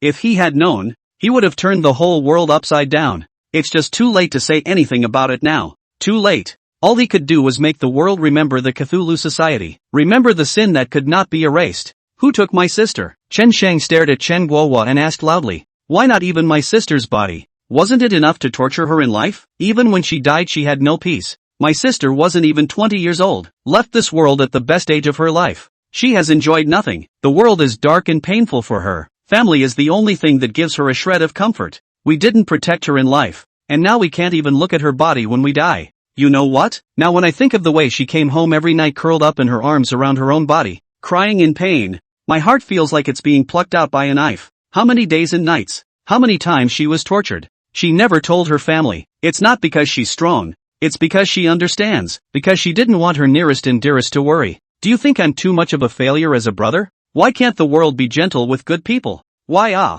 The sound was like a lone wolf leaving its pack and roaring in the middle of an abyssal cliff. Desperate and angry. The guard bureau froze. Everyone has a bottom line. He may be kind and easygoing until he hits bottom. But once the bottom line is breached, then the Buddha in the heart will be pushed down and fall into the abyss of hell, assimilating with the devil. It's not that it's not a demon, it's that the Buddha is still there. At this moment, the hearts of every single person in the guard bureau were shaken. They've seen a lot of criminals and a lot of big fights, knowing that my mental capacity is pretty good. However, no one dared to look directly into Chen Shang's eyes. They had a guilty conscience in their hearts, and none of them had been able to uphold the word justice in the matter of Chen Yuan. But they really have their hearts in the right place too. The rules of this world are such that who can break through all this alone? Even Li Jun forgot about the pain, and his face was filled with scorn. Chen Shang, who took your sister away? I don't know. Chen Guohua spoke in a pitifully small voice, and he himself could barely hear it. There was no way to account for Chen Shang with those words. Chen Shang kicked the chair away and yelled, "Today, if I don't find my sister out, there's no need for the guard bureau to exist. I, Chen Shang, am the devil today. A nightmare for all of you. You guys, don't make me go on a killing spree." Hiss. Those words caused the guard bureau to suck in a breath of cold air. If an ordinary person had said this, they would have passed it off as a joke. But this is coming from Chen Shang's mouth. He is the president of the Cthulhu Society. The energy in him was larger than life. No one questioned his words, just mentally weighing up how he would die later. Chen Guohua stood at the front, and at this moment, he was also trembling with fear. He had been through so many great storms, yet he was afraid to face a teenager so much younger than himself. He was even weak in the knees. Chen Shang, do you know what you're saying? This is the guard bureau. Chen Guohua said this without any bottom. Although Chen Shang had been eliminating evil all along, he had avoided the guard bureau. This was the only good thought left in Chen Shang's heart. He came to rid the world of evil, not to destroy it. The guard bureau, the martial regiment, he wouldn't touch either until he had to. They are the keepers of order in this world. It's not their fault. It's the world. But today, Chen Shang is going crazy. The guard bureau can stop him? These behemoth-like 3 words seemed worthless in Chen Shang's eyes. So what if it's the guard bureau? I won't be afraid of heaven tilting. Chen Shang roared. To openly fight against the guard bureau. Who would dare to say such words besides Chen Shang? Chen Guohua didn't dare to hold on any longer. The key he couldn't hold on either. He rushed to the phone and tried to report the incident to the top. But there was only a hollow echo on the phone. The phone line is down? Team Chen. The bureau's phone lines have been cut. The network is also paralyzed. Immediately, someone reported. Team Chen. Our bureau's computers, as well as important information, have all been blocked. The techs are already on it, but it's like nothing they've ever seen before, and they don't know when it'll be fixed. Reporting to Team Chen, the gate of the guard bureau is locked. There's a car parked outside. We can't get out. The back door is also blocked. Buzz. Listening to the sounds of these reports, Chen Guohua's head buzzed. He was a little unsteady on his own feet. This, all done by Mr. Chen, nothing else. The fact that he can hack all the networks here speaks volumes. Everything was under his control, and it was not a matter of moving his hands if he wanted to destroy it all. It's just that the bottom line has always been there. The bottom line is not there today. What will become of it? The devil. Crazy. Madman. Chen Shang. You won't be able to get out in one piece yourself if you do this. Even if you have a vengeful lawyer, you won't be in less trouble. Chen Guohua's brain was covered in cold sweat as he wiped it off. We can all sit down and talk slowly about anything. Your sister was taken, but I'm here to make sure that I get her back for you, okay? I promise that I will put your sister in the ground. Chen Shang, hurry up and restore the network, otherwise the other precincts will immediately know about it. And it won't end well then. There was no emotion in Chen Shang's eyes, and after his anger, there was a touch of calmness in his eyes.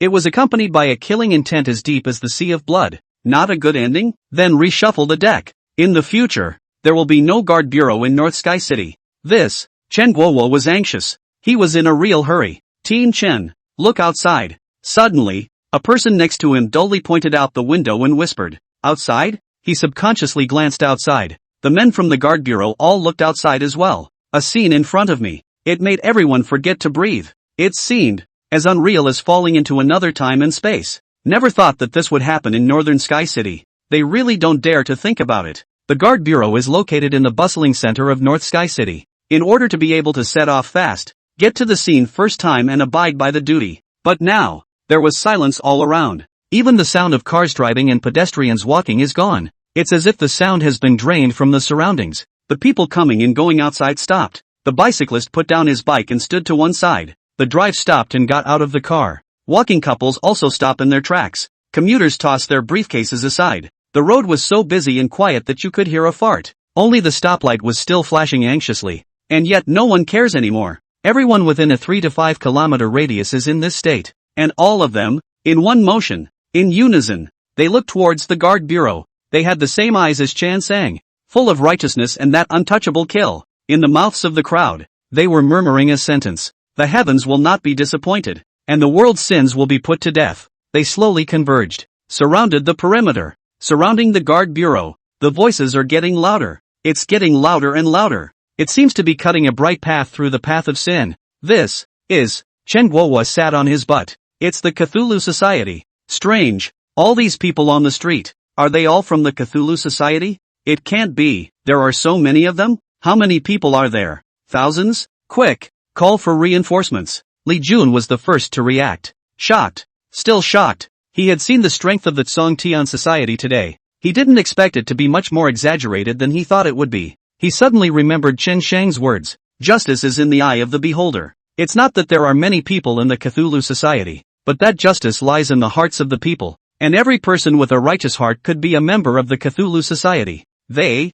in their atonement for this sinful world, he rushed to find the satellite phone. Seeing that there is still a signal, help dial other precincts and call for reinforcements. Hello, Team Lee? The phone picked up, and the person inside spoke in a very anxious voice as well, even with a bit of panic. Something's happened at the precinct. All of our networks have been hacked, and now the gates are blocked, so we can't even contact anyone outside. We can't even get out of the precinct. There's suddenly a lot of people out there. Can't count how many. Can you guys come and back us up? All the second and third precincts called just now as well, and they are in the same situation. Team Lee? Team Lee? Li Jun had long since frozen, and cold sweat broke out on his head. He put down the phone. The head was as if it had been drained. Heads passed empty for a few moments. Several precincts are surrounded? This is a big deal. He could picture that image. Countless streets have stopped turning. The sentiment would gradually spread throughout the entire city of Northern Sky. The whole city will be turned upside down by then. He suddenly aimed his gaze at Chen Shang.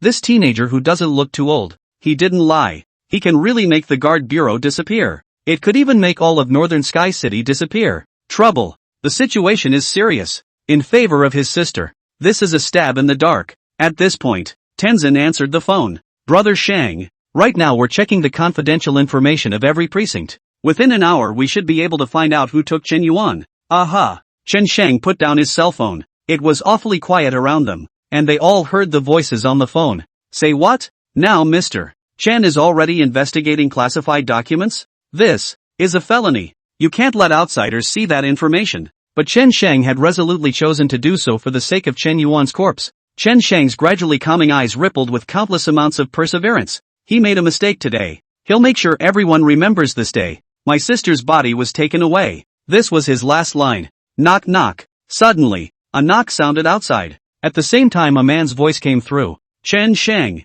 are you there? I'm Shifuyu. Can you have your people open the door and I'll talk to you? I already know about your sister. I'll tell you where she is. Shifuyu came all the way at a trot. He can't drive his car in from a few hundred meters away. Chen Shang walked to the window and glanced downward, then waved his hand. The Cthulhu Society men started their car and drove away from the car blocking the doorway. The Shifuyu then trotted up the stairs. Beads of sweat stuck out slightly from the top of his head. He couldn't have been more anxious on this journey. When he learned of this, he was first shocked, and then he rushed over himself. Chen Shang was for his sister's corpse, and this matter was indeed a failure on the part of the guard bureau. Taking out a document, he set it in front of Chen Shang. It is engraved with the chapter of the martial arts regiment. It was the martial arts group that took your sister. They're also under orders, probably put out by someone from above. And that man up there has a lot of power. And we in the guard bureau don't have the right to know. Which is why we don't know anything. Chen Shang, let me apologize to you. We were wrong about your sister.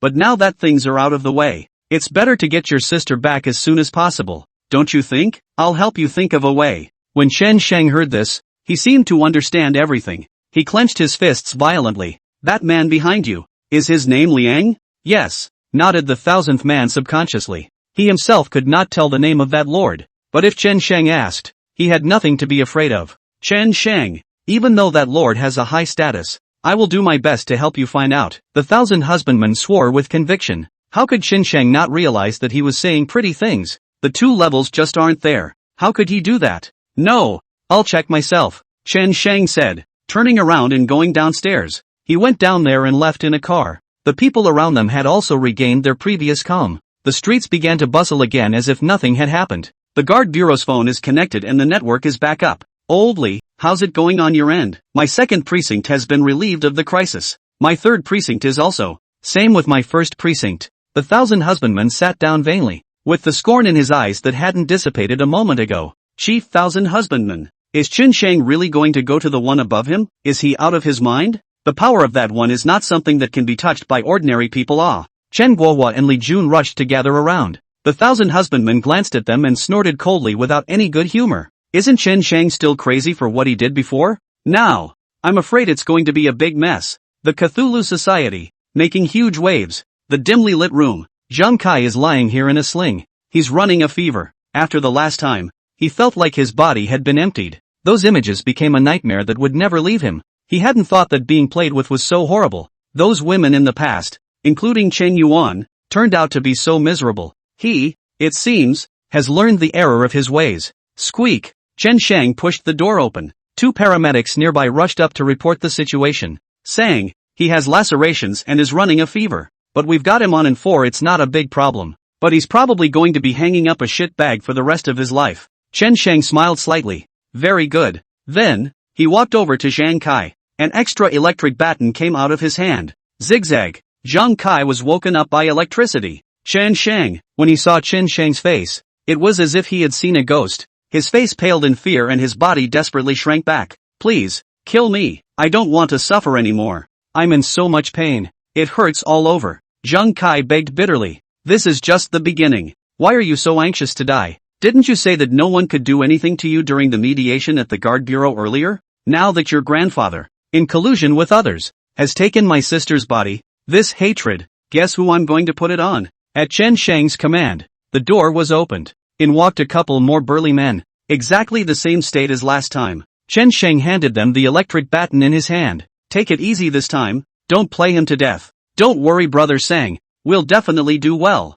He. Zhang Kai looked at the nightmare like few people and gradually lost his ability to resist. At this moment, he just wants to die. Evening. The water prison where Gao Shui and Liang Xiaohong were. A few days of this and Gao Shui couldn't take it anymore. One of her eyeballs is gone. It hurts like hell. Meanwhile the water in the pool was making her worse than dead. She couldn't calm down when she thought of Chen Shang's words. Chen Shang was trying to keep her in the pool. Until she died. Mom, I'm hungry. Give me something to eat. Can you let me go to the board for a while? I'm so sore all over. Ooh. Liang Xiaohong was lying peacefully on the board as if she hadn't heard her. Today's food is for one person only. She ate it all. Hair didn't even stay for Gaju. You stay honest. You're the one who started the whole thing in the first place. I go down? I'll go down there and the strong acid won't corrode my body? I've eaten all my meals today. It's none of your business. Gao Shui was dumbfounded to hear that. She shuddered to think to believe that this was coming from her normally caring mother. She's her daughter. Mom,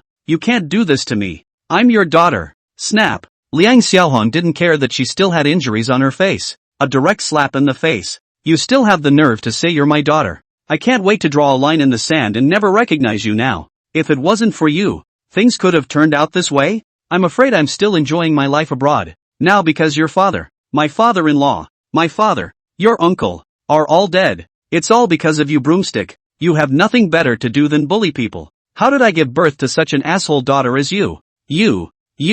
Gao Shui was half speechless with anger, and directly went up, just about to yank Liang Xiaohong off the board. The two fought directly. Only Liang Xiaohong he was much stronger than her, and within a few moments he had her pinned down in the water and whacked. Yo, looks like you guys are having fun. At that moment, the door opened. Chan Sang walked in. Chen Shang. Big brother Chen. This had nothing to do with me in the first place. A daughter doesn't teach her father. Her father is dead. Can we just turn the page on this? I'll leave Gao Shui to you guys. Will you let me go?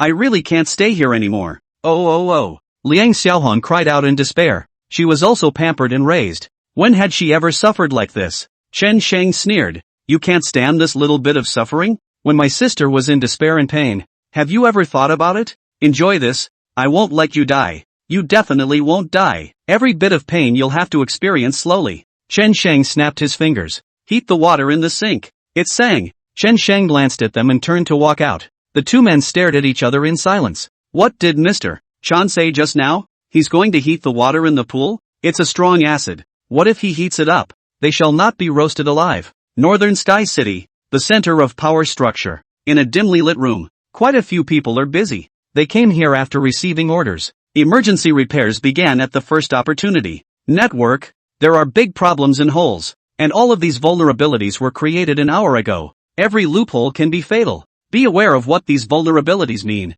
If we don't patch it up soon, then the secrets of Northern Sky City are going to be released to the public. This is a big deal. Little one, have you repaired your side yet? The situation over here is troublesome. I've got a couple of bugs I'm patching on my end, and it's doubtful I'll be able to fix them exactly. Where's Red? What's the situation on your end? It's a mess on my end too. Can you apply to the headquarters to pull some people over to help? I'm afraid we're going to be too busy just relying on a few of us. Suddenly, one of the technician's computers suddenly went dark. A smiling skull bounces on it. His heart immediately shrunk. The network's been hacked in. Everyone be careful. Activate the emergency program now. Let's dump all these computers. Everyone go to the system center and do everything we can to protect the data. Come on, come on, come on. Move it all. Brother Shang, I've found out everything. A team of martial arts groups went to the guard bureau that night, and they picked up Chen Yuan. According to the investigation, they were taking orders from Liang Baojian and Zhang Tianxuan. Phoenix walked in, turned the video on his cell phone on for him to see. Chen Sheng directly clenched his fists. In his eyes was endless anger. These are the people who took the sister. They could clearly be seen bringing out a black bag and throwing it in the trunk. That would be Chen Yuan. Hope, I couldn't help share your pain before. Even after you died I couldn't put you in the ground soon enough. Anyone who has anything to do with this has to pay. North Sky City, the most luxurious entertainment venue, the night of the heavenly hosts. This is the iconic building of Hokuton City. Of course the spending is not low. Excluding females. People only know that this place is making money day in and day out. But no one knows that the major shareholder behind this is actually Liang Baojian. He's been making a fortune off of these for a long time. Most of the Beamers have gone abroad nowadays. Only Liang Xiaohong stayed in the country. The Beamers' assets are on track and there is no need to worry much about them. Now the Liang family is just sitting around waiting to collect money every day. It's just nightfall today and the place is already lit up. Many men and women all flocked to the heavenly night. Dynamic music, top-notch decoration, and a variety of aesthetic styles attract a lot of young people. It's not cheap, but the place is packed every night, and it never is. At the moment, leaning over the edge, there were several men and women sitting. One of the girls was named Shui. She has been assigned to another hospital tech job, and after work today her co-workers said they wanted to come out and have fun, so it was hard to drag her along. Since a few days ago, her head had been filled with Chen Shang. Chen Shang was her high school classmate, but Chen Shang gave her a good impression. A modest man who even blushes when talking to girls. But today, what's going on? Overnight, it seemed like everyone was looking for him. And that Cthulhu Society, is it really his? Unbelievable. Shui, do you have something on your mind? Why so unhappy? Let's all just have fun when we get here and put all that unhappiness behind us. I hear there's a new DJ coming tonight, and it's kickin' ass. I'm busy enough with my day job. Now it's time to relax and unwind. A few women were joking and laughing while urging Chewy to drink.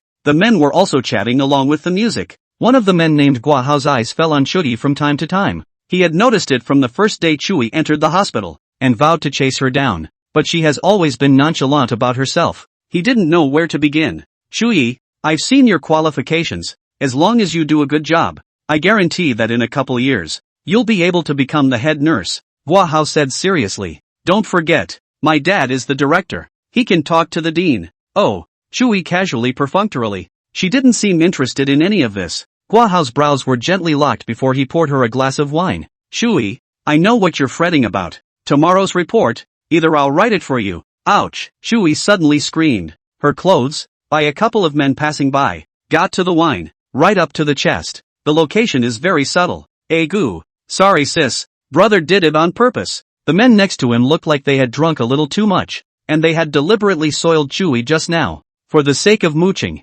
brother help you wipe it? One of the big backs smiled badly and came over, ready to help her wipe her clothes. How could she say yes to this part? She hurriedly pushed the man away. What are you doing? I'll report you to the police. The man was pushed in an outlaw position. Hey, ha ha ha, reporting to the public? Reporting to the public is good. My bottle of wine totaled $400,000. A glass is probably a few tens of thousands. You touch me and spill it. Pay me back and you'll be fine. Brother give you some face. Really think you're somebody? Several men gathered around at once. Eyes swept her body wistfully. What are you doing? Trying to bully someone? The three men in Chewy's company stood up together. Guahao, in particular, blocked in front of her at once. A look of a pure love warrior. Yo, Someone's helping. The big back had a pompous expression and smiled, then clapped his hands. A dozen men suddenly stood up behind them. Each one of them is a jerk-like person. They all gathered around at once. Wahao and the others instantly wimped out. There were so many people on the other side,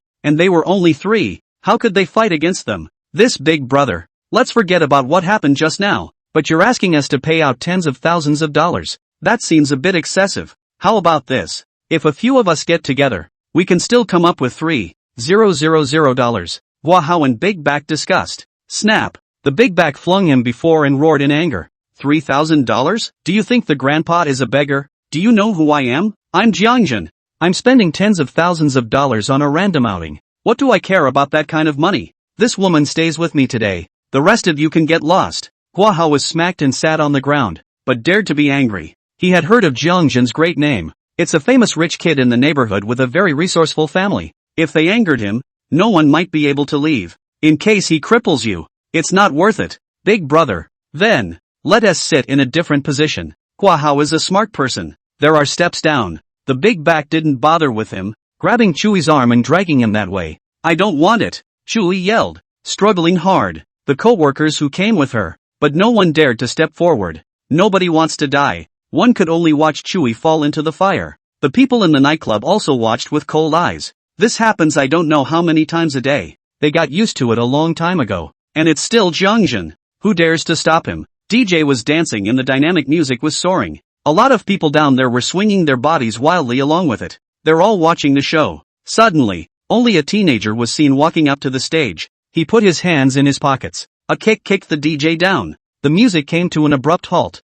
What the hell? I'm in the middle of something. Where's the DJ? Where's the music? We're having fun. What a situation. The following people were immediately in disarray. Brush. The lights in the store were all on. Only that teenager slowly picked up the microphone. His voice cold. Night of Heavenly Delights. Closed tonight. What? The crowd snorted when they heard this. Who's this guy? Talking like that? He dares to make trouble here. He's really looking for death. Don't you know who's behind this store? Only Chewy. It was the voice of Chan Sang.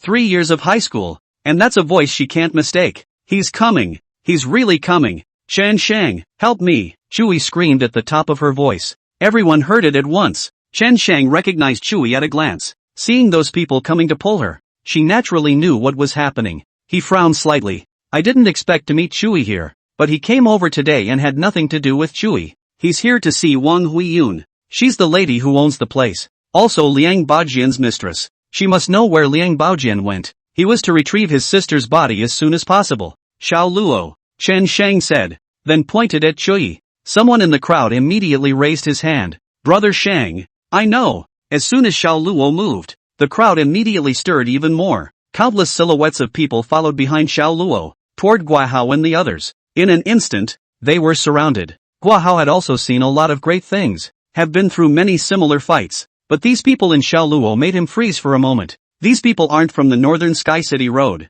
Those jerks are all gangsters, all evil. What do they look like? Each one was full of righteousness and their eyes were cynical. What kind of a bunch of people is this? You go out the back door, Lo said to hesitation. She cried and nodded, hurrying around to near the back door. Mud, who are you? Think I'm scared? Guahao shouted in displeasure. He was upset at having his face broken. Although he was scared in his heart, he still yelled with a deadpan face. The man next to him whispered something in Xiao Luo's ear. Lo nodded at that, then grinned. Drawing a sharp knife from his belt, he played with it in his hand. Guahao, the Grand Duke of Tianping Industry, who runs roughshod over northern Sky City, never puts others in his eyes. You have more sins on you than you can count on 2 hands. And just yesterday you forced yourself on a virtuous woman and beat her man until he was hospitalized. In the wee hours of the morning, her man succumbed, didn't he? Robbery, extortion, forcible occupation. You haven't done much of these things. Today, the heavens will come to collect the sins.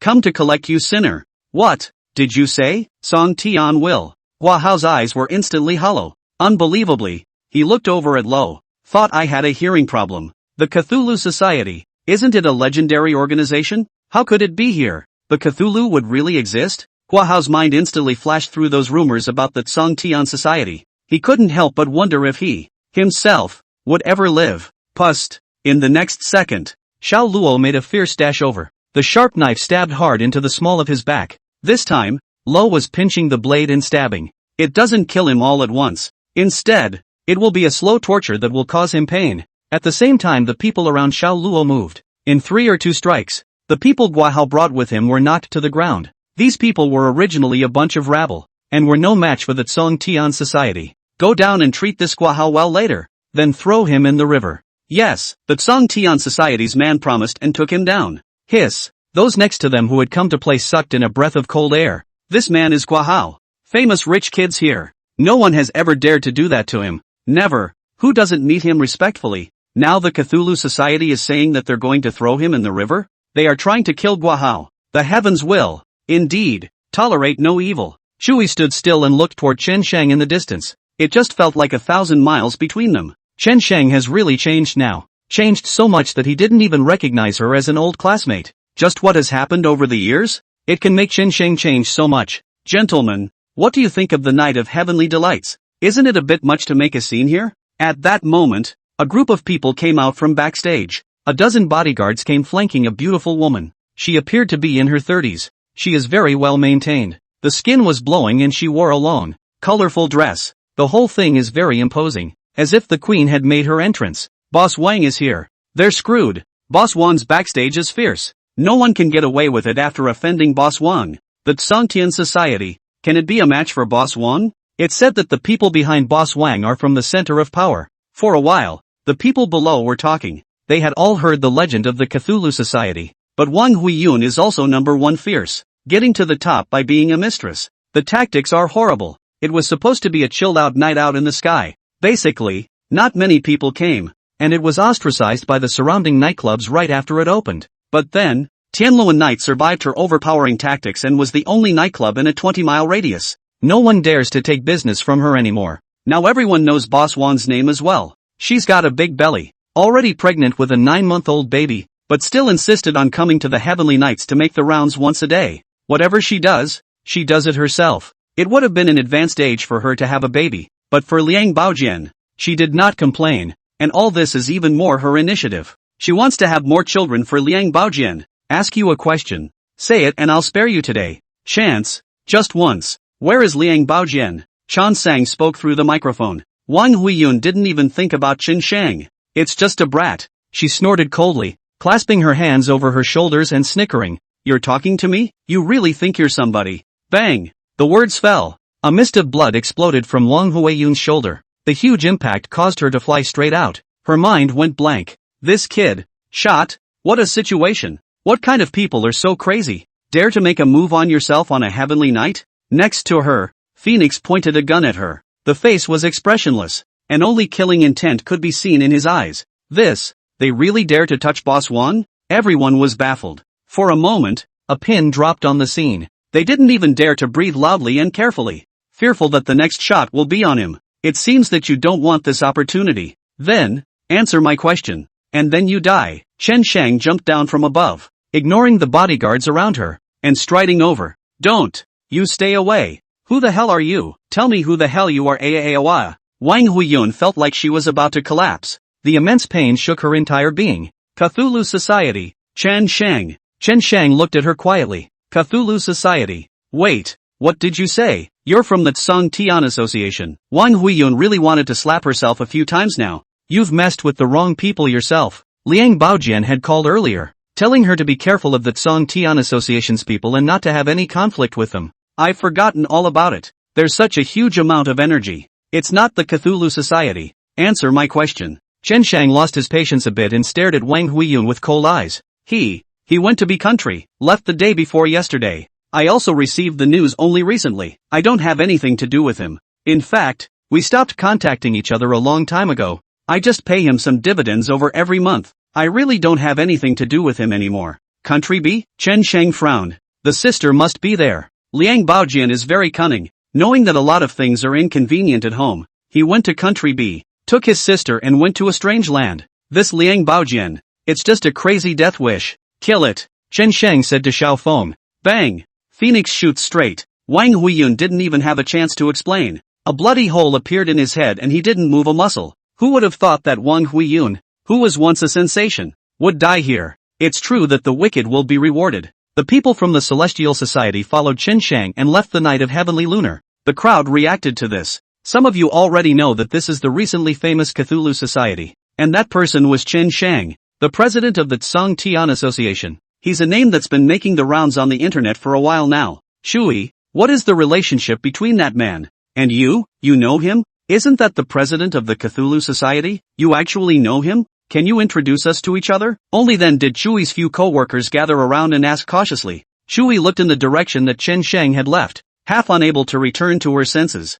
Brother Shang, we found out that Wang Huiyun and Liang Baojian still have an illegitimate child. Do you think you have to arrest him after going out? Xiao Feng said. Chen Shang's eyes narrowed and he clenched his fists tightly. Liang family bloodline. Not one of them will be left behind. At the same time, notify the members of the Cthulhu Society that all of them will head out to Country B. Didn't Liang Baojian and Zhang Tianxuan want to see the strength of my Suntian Society? Let him open his eyes this time. Chen Shang thought about using Zhang Kai and Gao Shui to threaten them to hand over his sister's body. But after thinking about it a few times, I still feel uneasy. What if they fish out of water? My sister is not an existence that can be compared to a few of their cheap lives. Chen Shang pondered for a moment. Cthulhu Society, come out in full force. North Sky City, rich neighborhood, inside a luxurious villa. It was late at night, yet the lights were still on. Liang Lei sat inside with a very nervous expression. He is the illegitimate son of Wang Huiyun and Liang Baojian, because he is the son of an old man. Liang Baojian spoils him very much.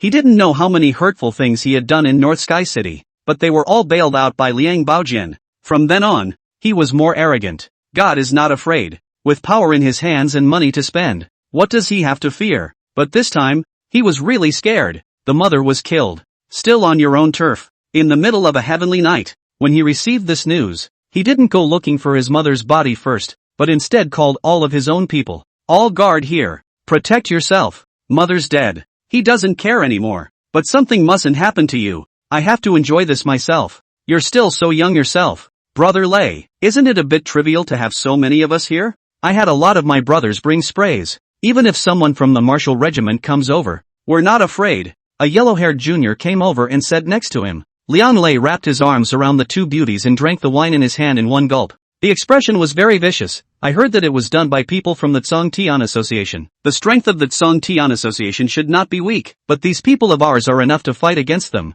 They killed my mother. I'm going to make them pay the price in blood. Keep going to contact the people you can call. Tell them that I, Liang Lei, will give 10,000 for each person who comes. I'm going to make the Cthulhu Society fall apart. The man heard that there was money to be made and hurriedly agreed with a smile. Today, there were at least 500 or 600 people surrounding the villa area. These people are all assholes from North Sky City. Each one hangs on for dear life, either hiding a knife or a spray. Normally, they all hang out with Liang Lei and are not afraid of anything at all. At the moment, they were all talking to each other. Hey, have you ever heard of the Cthulhu Society? I think I've heard similar rumors before, but not really. The Cthulhu Society is quite powerful, to the extent that they were able to kill Mr. Liang's mother. I don't believe they dare to come, and if they do, I'll dare to crash them. Mr. Liang may have said that killing a Tsang Tian Society member will give us $1 million. Ha ha ha, I'll kill 10 then. Liang Lei thought well, and first gathered all the people today.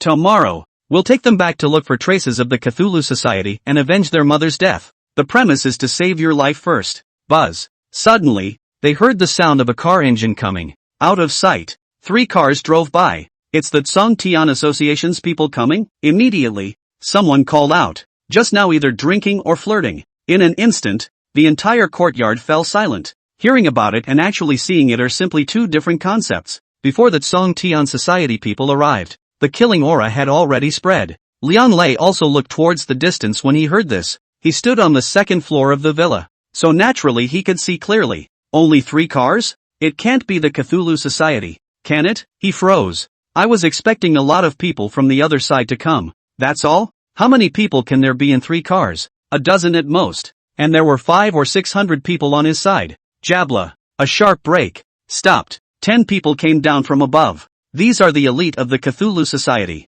Leading the way was a bearded man. He saw Liang Lei in the distance at a glance. With a cold smile, Liang Lei, obediently tie your hands and catch him. You will die today. Tsang Tian Hui Xiao Luo, come to collect the sins. Grass, Liang Lei yelled. It was on his own turf, surrounded by his own people, and he was so foul-mouthed. Trying to get yourself killed? Have that skill. Cthulhu Society. You killed my mother. Ruined everything for me. I will not let you go. Originally, I was planning to go looking for you guys, but I didn't expect you guys to take the initiative to come to my door. Today I will make you all come back with no return. Kill them all. Kill one and I'll reward 2 million. Kill two. Reward 5 million. Kill. Liang Lei tore his heart out and screamed, his eyes glaring like bronze bells. Although everyone present was very wary of the Tsong Tian Society, but the power of money is too great. $5 million for killing two. That's more than those working people make in a lifetime. One of the men standing at the front raised his sword and killed. However, before he could take 2 steps, his body suddenly stopped. A knife in the chest. Xiao Luo rushed over with great speed and was the first to stab him in the heart. Without any pause, he quickly drew his knife and then kicked the asshole away. The whole process took less than a second. Was easy and coherent. It's very different from them jerks fighting. They usually just fight and stuff. At best they cut someone up and that's something they can brag about for a while.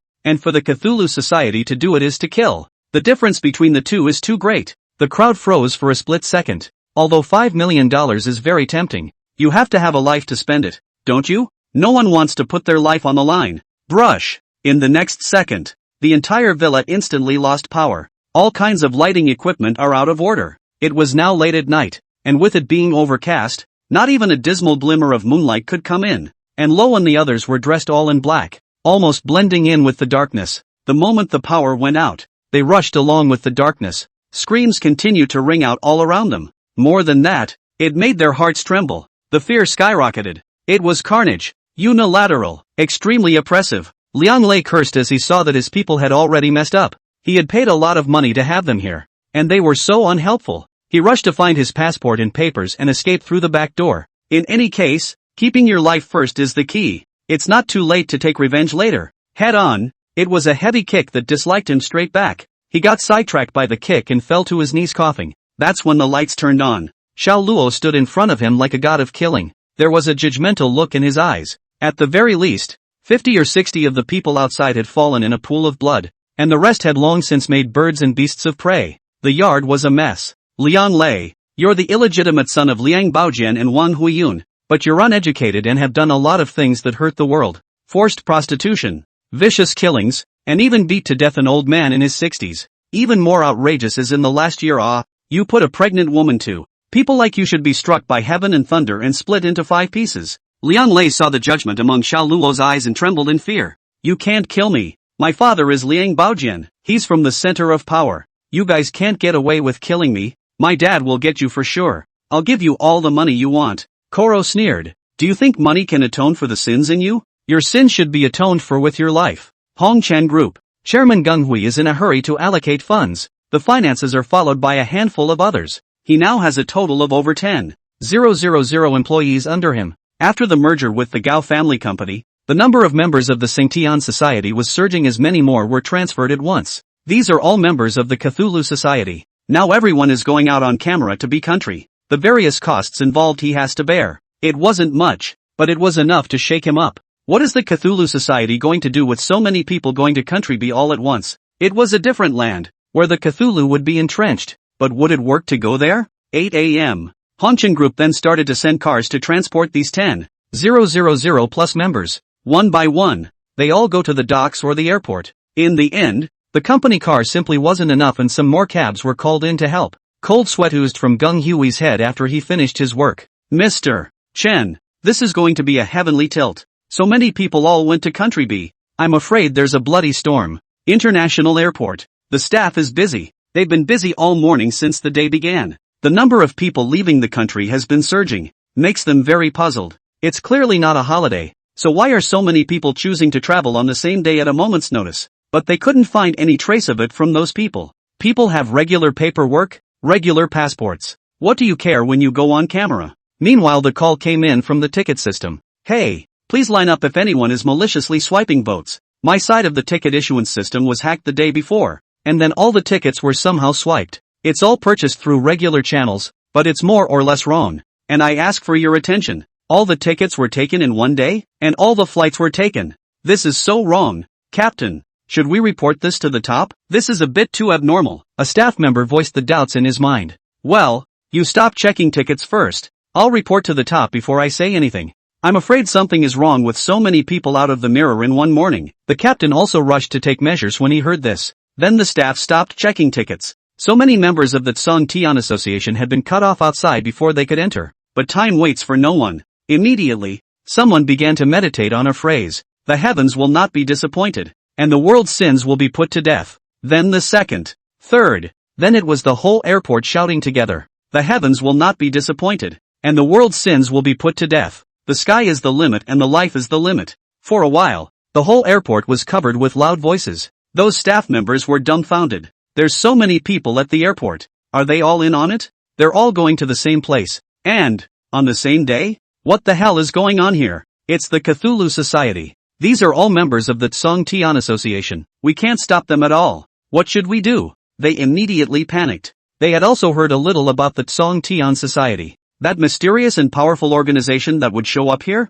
Meanwhile, someone from above called. You idiots! You can't even handle this little thing. Hurry up and release the passage. Let the Tsong Tian Society's people through. People are going through the formalities. There's no reason for us to stop them. If this goes on, it's going to be an accident. I've heard that the terminal is already in chaos. Release it, release it, release it. The staff member and the captain froze for a moment, before rushing to reopen the ticketing system. Several people had wooden expressions and watched this in disbelief. Cthulhu Society, is this going against the grain? Such a scene happened at the same time in the train waiting room. Just now, the Tsong Tian Associations gathered together and shouted slogans with a voice like thunder. The leaders above have also given orders. Let them through and let them go. They didn't want to cause any vicious incidents by blocking the Tsong Tian Society. Then no one can afford it. The same is playing out at the marina. The number of people leaving the country on this day has already surpassed the number of people for 6 months. No one knows why. It just feels vaguely like something big is about to happen.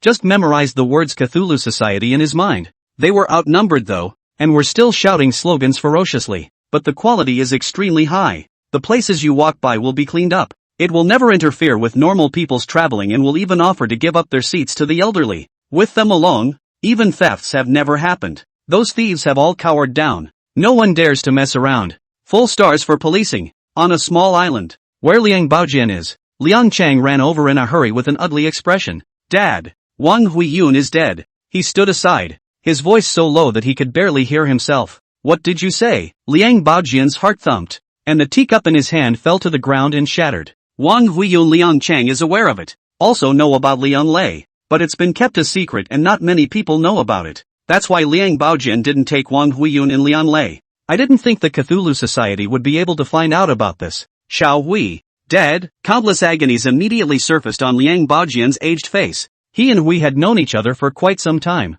and the two could be described as soulmates with a special understanding. She has been helping herself to the business and is very capable. He also helped himself to a child and raised it without telling anyone. And now there's a pregnancy. Just die? Is this information reliable? His voice trembled. Dad, reliable. It is rumored that Wang Huiyun died on the night of Tianluan, by the Tsong Tian Society. Liang Baojian was calm and collected 1 second, but directly collapsed the next. A foot kicked over the table and the whole thing slumped to the floor in a frenzy, pounding hard on the ground. Old and desperate voices spread all around. Hoshi, Hoshi, it's my fault. I was careless. I should have taken you with me, should have brought you with me. Chen Shang, you dare to kill my beloved. I will never let you go. I will watch you fall into hell with my own eyes. You underestimate me. Liang Baojian, you'll never get your sister's body again in this life. I'm going to make you watch your sister's body being destroyed by me. I'm going to leave you with a permanent regret in your heart. Hoshi, I will definitely avenge you.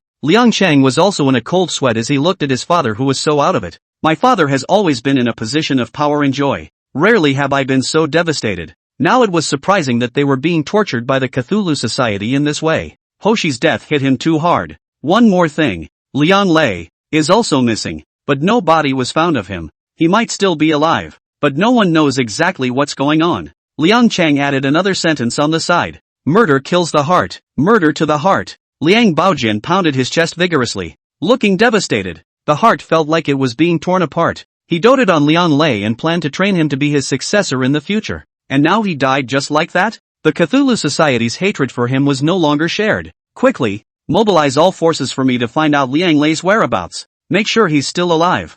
I told them I'll give $10 million to whoever saves his life. Liang Lei must be alive. He must be alive. Liang Cheng heard this and hurriedly called to arrange the going down. At this time, Zhang Tianxuan also heard the sound and came out. It had been well planned by the two, using Chen Yuan's corpse to threaten Chen Shang so he can hand over Zhang Kai and Gao Shui and the others. But the situation seems to be different from what they thought. Taking away Chen Yuan's body, Chen Shang has been set on fire. Liang Baojian's loss of composure made him realize how troublesome things were. So he snuck back inside and went to the top of the B Nation to make a call. Liang Cheng finished the call but didn't leave, but continued. Dad, I heard that people from the Tsong Tian Association have already come. I don't know if we have the ability to fight against them. He had no more in mind. He didn't expect the Cthulhu Society's people to move so much. This simply turned everyone's perceptions upside down. Yeah, I was worried they wouldn't come. They've come at the right time. Thinking that Country B is a dry run? Their martial arts group is powerful. How can the Tsong Tian Association touch it? It's good that they're here. I'm going to make sure they don't come back anyway. Liang Baojian's expression grimaced as he clenched his fists fiercely, as if he wanted to crush Chen Shang. The fear on Liang Cheng's face hadn't yet faded. It's just that I've heard that they're a bit outnumbered. How many? Lots and lots of. North Sky City. Somewhere. Quite a few people here are gearing up. They all wore uniform black attire. Their eyes were sure and radiated the light of justice. Something exists in them that is most difficult to find in this day and age. Justice in its purest form. The most righteous of hearts. The president gave the order for all of us to go to Country B. The chairman is determined to avenge his sister's death. Everyone, this is the way to go. Help the chairman take revenge. Cthulhu will. To collect the sins. Collect all the sins of the world. Depart. Depart. Depart. Those assholes killed the chairman's sister, and now they're hiding the body. It's outrageous. There must be justice for the president. The Celestial Society will never allow this to happen. Destroy all the evils of the world, and all beings shall live together.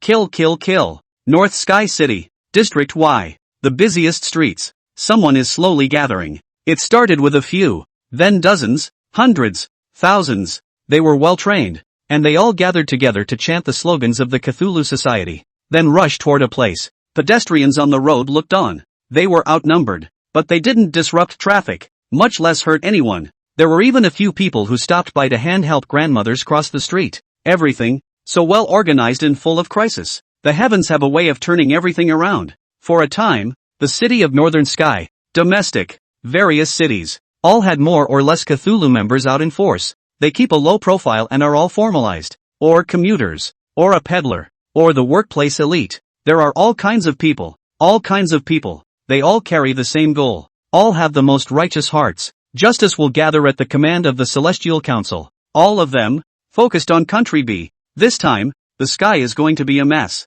Heaven, to collect the sins. Exit authority. An emergency meeting is being held at the moment. The group sat around the conference room, all silent. They were all staring at the big screen. Above is a chart of domestic movements. There are countless red dots covering the entire map at the moment, and it's moving slowly toward the border. Country B. Over the course of a day, there are roughly 100,000 trips. All of them are out of the picture to be country. This mass exodus is very strange, and we can't find the reason. The man next to us was analyzing. 100,000 times. The crowd was silent when they heard this. What does it mean for so many people to leave the country together? And it's all aimed at Country B. Is this going to start a big war? If something happens, none of them can afford it. Chief, should we take some measures? Don't let them leave the country, or report this to the authorities, so that the people at the top can also be on their guard. This matter should be suppressed by having someone from the martial regiment come out. I think we should close the exit channel immediately to minimize the severity of the situation. The following people made comments. No, the exit routes must not be closed. These people have legal paperwork. So what will happen if we just shut down the access? Regular procedures, regular exit. We have no reason to stop. The director was silent for half a day and gave the order. But it does seem so unusual for so many people to be out on camera together, and for their destinations to all be Country B. Chief, I suggest you reconsider. This is not a trivial matter, so please think twice about it. Director. The director rubbed his head distractedly. Dismiss the meeting. Just do as I say. And with so many people on camera together, do you think we can stop them? We just have to do our job. The crowd had no choice but to oblige at his command. Then they left the conference room in droves. After all the people have left, the chief pulled out his cell phone and made a call. President, all the members of the Tsong Tian Association left the country without any problems. You can rest assured. One day, the top brass of Country B had an emergency meeting. It was an emergency meeting on the number of people leaving the country A. This kind of thing never happens, but there was no warning sent from the A side, or any advance notice. It left them without a clue in their hearts. Country A. Is this a war? So many people coming to country B at the same time. This is so wrong. It's almost a big migration. There must be an explanation from A. There was much discussion among the crowd. Don't ask. A man sitting at the top of the table spoke up. Even if we ask, we won't be able to find out any reason. And our national strength is far inferior to that of country A. If we really want to have a war, are we a rival? The most important thing now is to beware of those entering the country and see what they are really up to. As soon as there's any breeze, arrest them at the first opportunity. This matter is not trivial. Notify all martial arts regiments to cancel all vacations and everyone to be on war preparations. Yes, Country B has added a lot of vigilantes over the course of the night. Even the ordinary streets were patrolled by martial arts groups. It's causing a lot of anxiety. Everyone is talking about it. It's rumored that someone from the Cthulhu Society is coming. The Cthulhu Society is said to be an organization of great energy. They are said to be chivalrous, specializing in helping the weak and specializing in fighting all kinds of evil. State B, the largest authority. This place is heavily guarded. The last day has added even more reinforcements. They were defending themselves against the Cthulhu Society, fearful that something might be too big to end. The moment. A teenager walked slowly. What for? The guard at the door stopped him. The teenager paused in an unhurried manner. Tell the people inside that Chen Sheng is visiting. The guards didn't think much of it and called to inform the leader inside. That leader's body tightened when he heard the word Chen Sheng. Immediately informed the top leaders here. Hearing that Chen Sheng had only come alone, he had the guards at the door let him in. Chan Sang went in. It was only then that the guard asked woodenly, "Who is Chen Sheng? Have you heard of him?" "What did you say?" An older guard immediately rounded his eyes. President of the Cthulhu Society? Well, that young man just now is. Quickly inform all detachments to rush over. Strengthen your defenses. Level 1 alert. Never be careless. Get everyone back. Hurry up. The old guard immediately tensed up and shouted in a nearly out-of-control manner. The guard was unsure, but informed. The old guard tapped him on the head. Do you know why we've been coming on alert for the past 2 days? It's because a large number of people have entered the country. It's beyond historical scale. And those who enter the country all have legal paperwork. So we can't do anything about them. So we can only be on guard here. Just in case. Those people are the Tsong Tian Association's people. That person just now was the president of the Tsong Tian Association. Do you think this matter is serious? The guards stared with round eyes and a cold breath fell from their mouths. Both legs were a little weak. That man is the legendary president of the Cthulhu Society? At his command, so many people entered the country frantically. I heard he was just trying to avenge his sister's death. This is crazy too. Inside the right center building, there were a lot of people around, almost filling up the entire hallway. There are people from the martial arts groups and people who work here. Each one is not of low status. They're curious. What kind of person could send out so many people to country B at the drop of a hat, almost regardless of the cost and consequences? The president of the Tsong Tian Association had always been very mysterious, and today was finally the day he had the honor of being visible. I just didn't realize he was so young. It looks so ordinary again. They were most impressed by Chen Sheng's eyes. It is full of judgment, as if carrying the light of justice. This look, this faith, exists in everyone. That way there will be light in the world. That way justice will continue. After just a few moments of contact, they were infected by the teenager's personality. Chen Sheng ignored the crowd and headed towards the innermost conference room. Pushed the door open. A leader has been waiting here for a long time. He's nervous enough to have sweaty palms. To be able to sit in this position, he has long been able to do joy and anger. Psychological quality is surprisingly good. But the thought that the person he was facing was the president of the Cthulhu Society made him inexplicably nervous.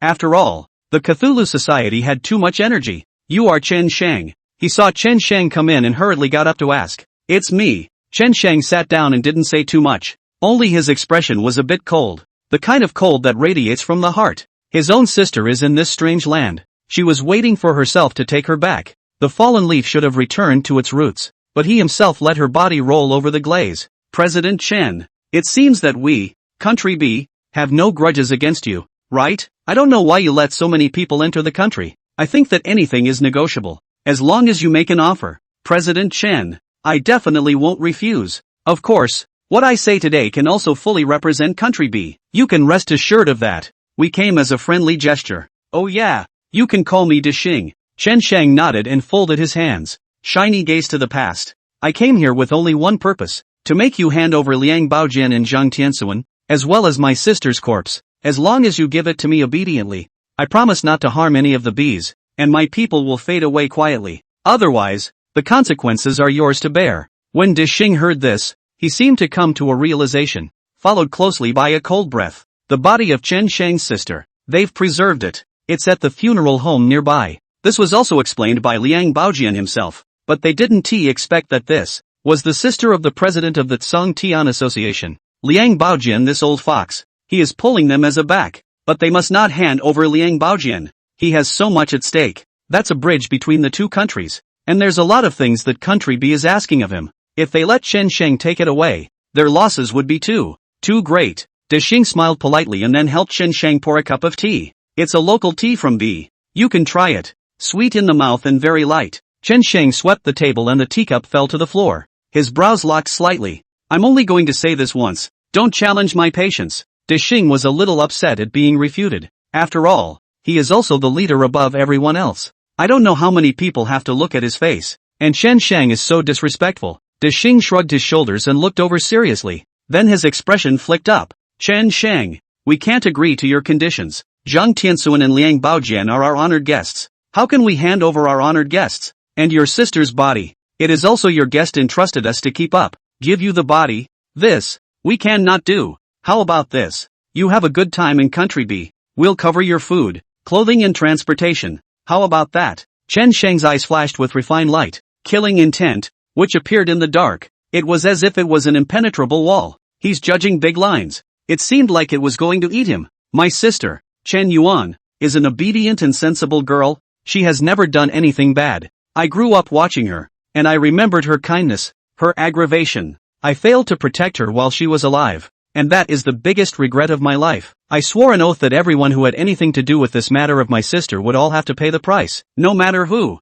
Today, the collection of sins continues, and you, too, may have to become our target. Those who turn black and white upside down and help the evildoers die. I just want my sister in the ground. I just want her soul to be forgiven and to be able to leave in peace. Those who tortured her when she was alive. Why not even when she was dead? Why torture her so much for everything? I've never compromised from the beginning, and I never will. Country B, if you want to test yourselves, then I can fulfill you. You. De Rose's entire body froze when he heard these words. He was shocked by Chen Sheng's aura. A seemingly young kid who talks more provocatively and crazily than he does. It creates fear within yourself. There was even the urge to hand over Liang Baojian. At this moment, there was also silence outside the conference room. Everyone is listening. They were all subdued by Chen Sheng's words. Country B, do you really want to take the law into your own hands? Chen Sheng, this is Country B. It's not your kingdom. You think, with just your people, you can make any waves. Don't think you're great. In our eyes, you're just an ant. What you're challenging is the entire country of B. Chen Sheng's gaze was icy cold. That's a good point. I challenged the entire country of B? No need for you to say. I thought the same thing at first. You are harboring Liang Baojian. This is already a felony. Guess why I had so many members of the Cthulhu Society come over? Just for the sheer number of people? You're wrong. My people have come to overthrow the heavens. Chen Sheng stretched out a finger. Within a month, I guarantee that country B will be destroyed. What? The big lion giggled. Those in the power centers outside were dumbfounded as well. Does that speak human language? It's also too crazy. This is B country. Although the country was not as powerful as a country, it was not an existence that a Cthulhu would be able to touch. Within a month, destroy the country? This, buzz. Dixing's cell phone rang at this time. Leader, we've probably found out the number of people in the Cthulhu Society. It's much more than we thought. I think we should be careful about this. The people up there said to tell you to be polite when you talk to Chen Sheng. Big Rose's head was a mess. Hastily, he asked, how many of them are there? Roughly, 150,000. What? Dixing's hand shook and his cell phone fell to the ground. 150,000 people. A command. 150,000 members of the Cthulhu Society invaded. What kind of strength is this? What a picture that was. Dixing's head broke out in a cold sweat. And the way he looked at Chen Sheng once again. He was already a bit scornful. But 150,000 people. A month to make country be extinct. Seems a bit big of a mouthful. Chen Sheng, this matter of Liang Baojian, we can discuss it. Give me half a month's time. I'll go and convince Liang Baojian to hand over your sister's body. How about it? Dixing had already given in. Click. Transang crushed a teacup.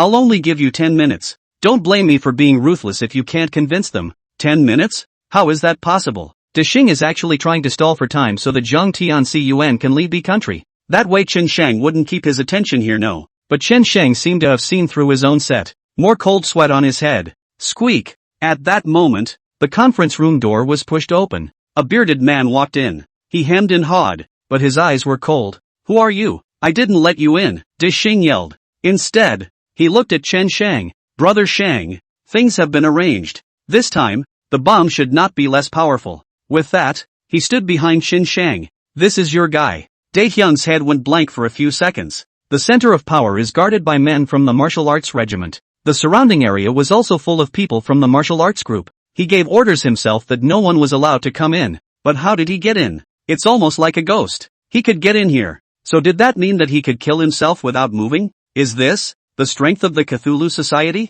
Just now, you said the bomb is. Dexing seems to have realized the danger of things. Subconsciously asked. The family building in the XX neighborhood. I planted a bomb. Chen Shang looked over bashfully. You. Daehyung stood up with a tap on the table when he heard this. Nervous. XX neighborhood. That's a lot of high-ranking kids. The people there were all of noble status. And if a few did die or get injured, all of them would have to be implicated. Meanwhile, his brain was spinning rapidly, weighing up Chen Shang's words, whether they were true or not. The people from the Celestial Society had also just arrived, and even if they were strong, it was impossible for them to infiltrate country B so quickly, and also know that XX neighborhoods are all high-powered. This information network of theirs is also horrible. No way. This kid must be scamming me. This is never going to happen. Chen Shang looked at the time without haste. 10 minutes already. Koro nodded, then pulled a remote control out of his pocket. It appears to be very well made. He turned on the safety.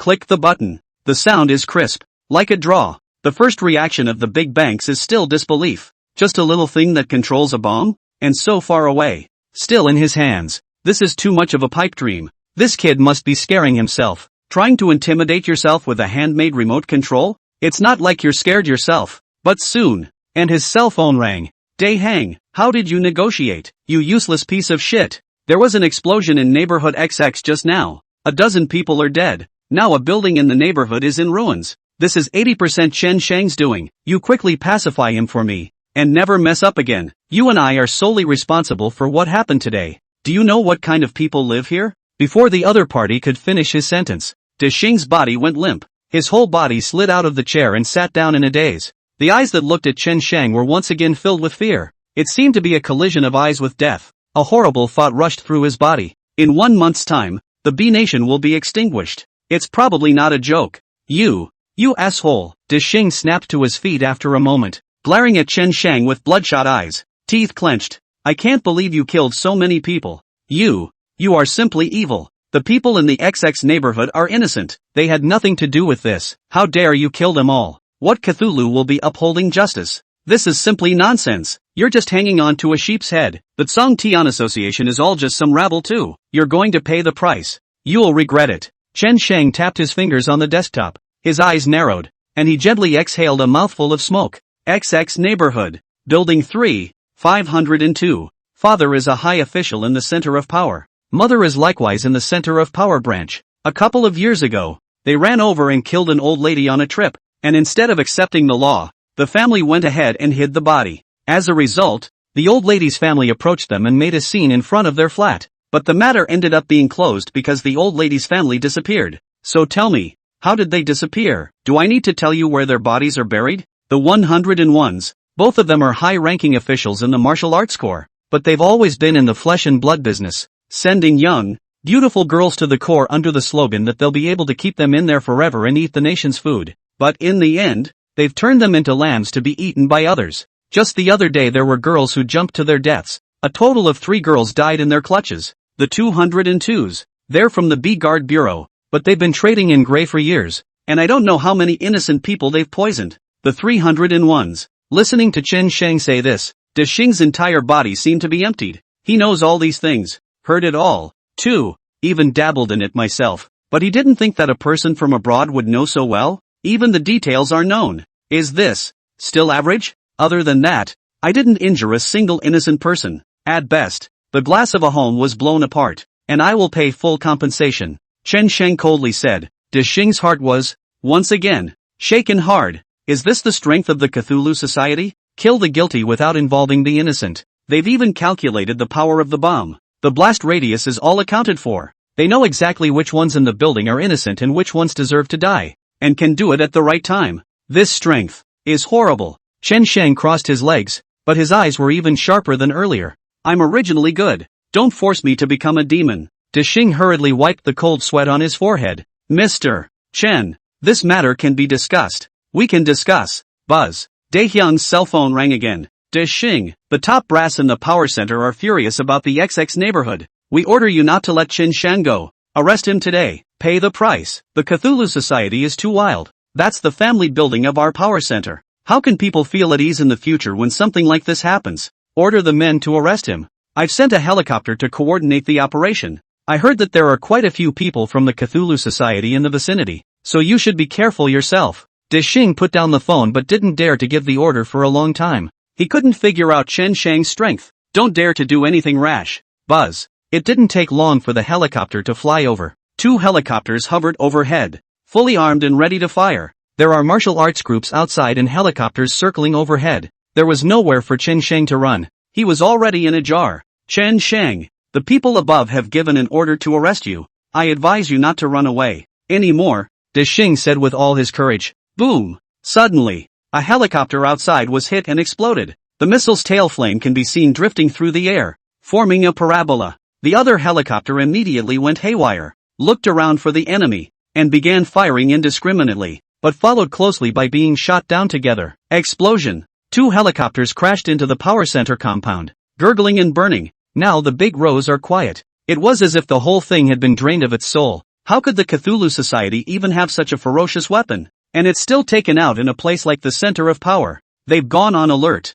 They've got defenses in place. But the Cthulhu Society's people were not afraid at all. The big bank is now at a loss as to what to do and calls to report upwards. At the same time, the conference room's landline rang hypnotically. It's no good, leader. Our security network has been compromised. It's a national-level invasion. Now we're losing all our classified documents. I've already reported this to the top. How do you think I should report it? We've never encountered such a fierce attack before. The city is now without power and all transportation facilities have stopped. This is a disaster of epic proportions. The most serious. The drawings for the arsenal of nuclear bombs were stolen. This one-sentence report made Dero seem like a dream. Immersed in a horrible nightmare for a long time, he was now finally figuring out the words that Chen Shang had just said. Within a month B country is finished. He's going nuclear. Does the Cthulhu Society really have this power? What kind of organization they really are? With such a means of network intrusion, who can stop it? This man in front of me, is he a Buddha or a devil? Is it good or evil? He was a little discerning for a moment. Chen Shang, what exactly do you want? Do you really want to touch our bottom line? We've already been very polite and courteous to you. Why do you still want to do this? Making enemies of us won't end well for you either. Can we talk about this properly? Daehyun loosened up, his voice taking on a sobbing tone. If that drawing was really utilized by the Cthulhu Society, they would all be finished. A barefoot man is not afraid of a man in shoes. He understands this. Chen Shang put out his cigarette, folded his hands, and his eyes slowly reddened. I said stop pushing me. I didn't protect my sister in life, and now I'm still letting her body stray and suffer this exile. Her soul will not rest in peace. Her soul will wander in agony. She will panic, and she will not be able to get to the afterlife. I swore an oath that whoever makes my sister suffer any little bit more will pay, no matter who it is. I am with the heavens. To touch me is to go against the heavens. Pay the ultimate price. Even if it means making enemies of the whole world. Even if it means destroying everything. I just want my sister. As long as she's in the ground. Stop pushing me. Xing's head went blank. The look in Chen Shang's eyes made him feel very uncomfortable. He is also the one who wears the guilt. It has also harmed a lot of people. So what will become of yourself? He shuddered to think. But now, the Cthulhu Society really can't be touched anymore. Otherwise the whole country is in danger. Chen Shang's bright sword had already shaken everyone to their core. Tai Hang's cell phone rang again. Does Xing, quickly, agree to all of Chen Shang's conditions? Give him whatever he wants. Liang Baojian and Zhang Tianxuan are no longer our bargaining chips. Compared to the interests of B country, he's too worthless. It's no small matter that Chen Shang and the others have stolen the drawings of the core weapons. Our country's secrets have all been exposed to Chen Shang. Meanwhile, the Cthulhu Society's people have infiltrated the cities. No one knows what they're up to. If Chen Shang gives an order and causes mass chaos, then we will lose more than we gain. It's time to preserve country B. Preserving B country. The words were like a sharp knife, stabbing hard into Dishing's heart. The people up there are compromised. They compromised with Chen Shang. It's even gotten to the point where we're trying to bail out the country. Chen Shang is truly capable of this. It's really not worth it for a Liang Baojian. Now he was even beginning to hate Liang Baojian. This guy is too much. Offending such a crazy being and even trying to drag B country into it. Harmed them by stealing all their secrets. Now, only a fool would defend Liang Baojian. Mr. Chen, we can discuss this matter. It's all good. In 10 minutes, I'll have them bring your sister's body here. I'll send tens of thousands of people to escort them, and have the residents along the streets join in paying their respects. Is that okay with you? It's really a big flood. We'll all be friends from now on. If there's anything we can do to help, you can just order. We will never say anything. The Zhongtian Association can come to Country B anytime in the future. We welcome them with both hands. Chen Shang took a deep breath. There's no need to bother. Just bring my sister. I'll bring her back myself. Well. Dishing hurriedly agreed. After he arranged it, it wasn't long before a luxury car drove up, escorted by a motorcade. Mr. Chen, your sister is right here. I'm really sorry for what happened before. Cold sweat hung on Dishing's head as he kept bowing his head to apologize. Chen Shang went over and opened the coffin to take a look. Chen Yuan's eyes were tightly closed. There was dry ice all around her, sustaining what was left of her body. It's Chen Yuan. It's exactly the same as when we left. That green little face. The glistening, lovely features. She still had the hairpin in her hair that she had given her. She was supposed to enjoy life and youth, but to lie in a cold coffin. Tears gradually piled up in Chen Shang's eyes. He couldn't help but fall to his knees, plopped down next to him and cried out. Dishing and the others didn't dare to say a word. It was only at this moment that they realized how Chen Shang felt about Chen Yuan. To be able to make someone as terrifying as Chen Shang kneel and cry was enough to show how important Chen Yuan was to him. No wonder he'd rather make an enemy of the entire world than his sister's body. No wonder he went out of his way to come to the B country. It's a sentiment they really struggle to understand. Where is my sister's hand? Chen Shang suddenly saw that one of Chen Yuan's hands had been cut off. The previous injury did not have this. He rounded his eyes and roared at the heavens. Where did my sister's hand go? My sister's hand. Dishing was so scared that he fell straight to his knees. This living Buddha. If he gets angry again, the country can't afford it. Mr. Chen, is there some kind of misunderstanding here? I sent someone to check your sister's hand when she arrived. And her hand. That's the one that's missing. Could it be Paul Liang? By the way, I have the report here. It's the report of the tests we did when your sister was here before. Take a look. We didn't lie. Lo took it and looked at it, nodding to Chen Shang. Chen Yuan was coming over before her hand was gone. This is who did it. Tell everyone to leave half of their men behind to watch over Liang Baojian and Zhang Tianxuan. My sister's hand. I want them back 100 times over. Chen Shang endured the pain in his heart and carried Chen Yuan onto the airplane. They are sticking a knife in his heart. Let him end up having to go through the pain of tearing his heart out one more time. My sister died and there wasn't even a whole body. Sister's hand. It was a sister's hand. Transang has returned home. What the Cthulhu Society did in Country B. Country B didn't dare to make a noise and digested it alone. Some of the members of the Cthulhu Society have also quietly returned to the country, but more stayed in the B country. This has caused a major headache for the top brass in Country B. More than anything else, of course, it was fear. They can't sleep well with them around all day. Members of the Cthulhu Society, do you all have any good ideas on how we should respond? The top brass of Country B are meeting. Everyone is fuming. Expulsion? No way. Stay? Not good either. Leader, I think that the people of the Zhongtian Association, there is no harm in staying. At this time, a low-ranked official spoke up. What do you mean? Everyone looked at him. This is the data I've collected recently. Please also take a look at it. He laid a copy of the data he had printed out long ago in front of the crowd.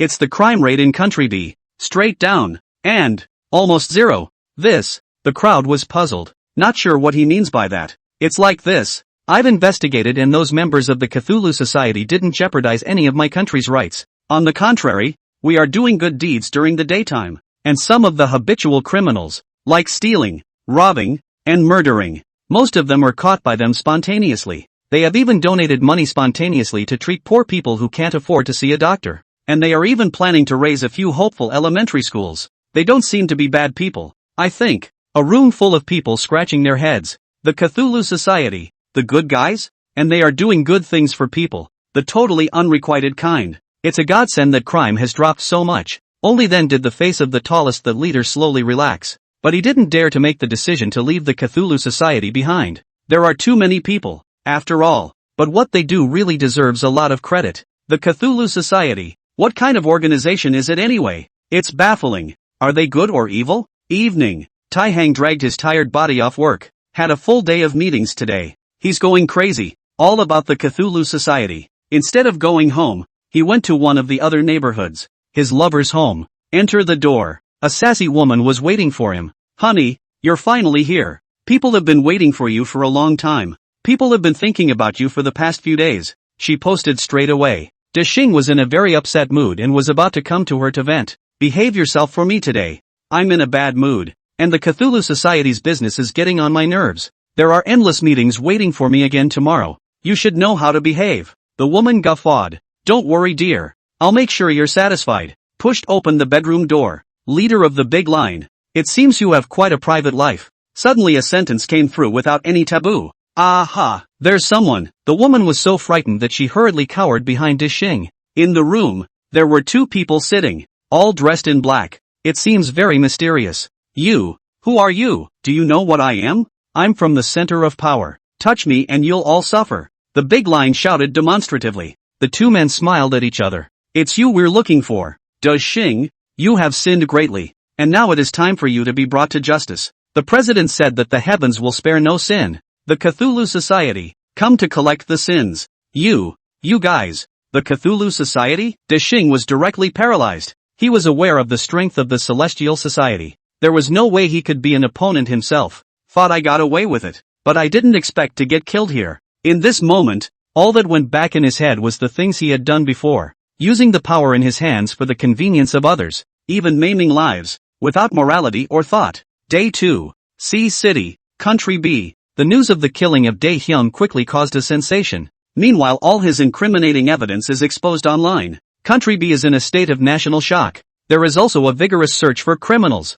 But soon enough, one man came forward to confess his guilt. He's from Country B and confessed to what happened that day. Just say that you're seeking to kill yourself. Nothing else is mentioned but mouthfuls. Country B had no choice but to take him into custody for the time being. But it was later learned that he was a cancer patient who was terminally ill and had only a short month left to live. The island where Liang Baojian is. His island has been on lockdown since last night. Now you can't even go out in a boat to fish. He's a total jarhead. Bad vibes kept hitting him, making him nervous. Chan Sang is here. Chan Sang is gone again. He took his sister's body this time. Liang Baojian couldn't figure it out. What exactly were the conditions that would make those in the center of power in Country be compromised with Chen Shang? What's he got up his sleeve? But soon, he heard about that day, and the whole thing was in despair. Chen Shang really is crazy. He set off an explosion in neighborhood XX, also blasted down 2 helicopters and even hacked into the B Country security system. Liang Baojian was worried badly. He's afraid that B Country will come after him.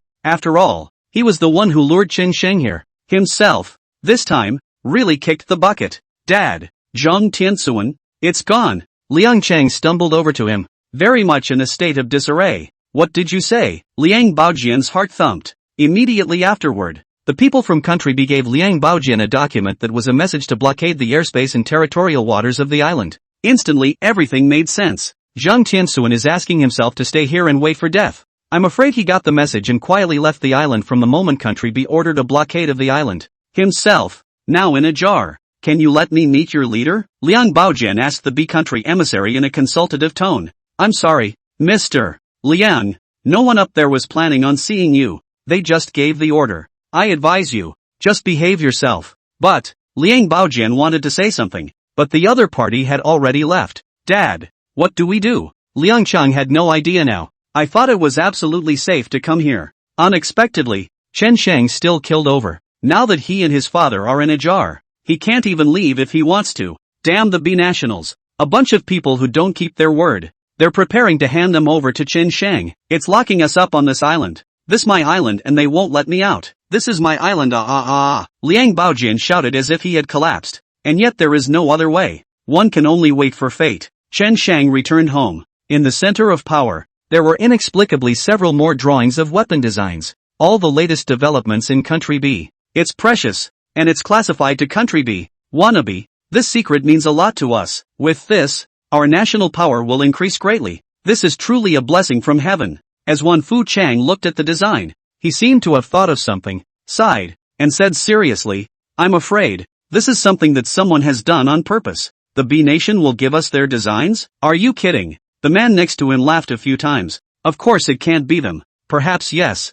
The heavens will. That afternoon, a messenger came from Country B. At first they had a tough attitude and demanded that the design drawings be handed over. Later, when they saw that the people of Country A did not eat this, they simply made an offer. The design drawings are shared between the two countries and are not to be divulged. This time, Country B lost a lot of money. North Sky City, an ethereal mountain. This is Chen Shang's old home. That's where his grandfather had his roots. Chen left the area for Northern Sky City when he was young and has rarely returned since then. They plan to bury Chen Yuan here. As the leaves return to their roots, it's time for Chen Yuan to rest in peace as she enters the ground. Chen Shang didn't let many people come. Only 7 or 8 members of the Cthulhu Society and Xiao Luo, Xiao Feng were called. A simple funeral, about to be buried. Ooh, my Yuan, the mother, Li Qiulan, suddenly fell on top of Chen Yuan and bawled. She couldn't bear to let go. Didn't want to leave my daughter alone to go into the cold ground and slowly rot. She really couldn't let go of her daughter who was so obedient.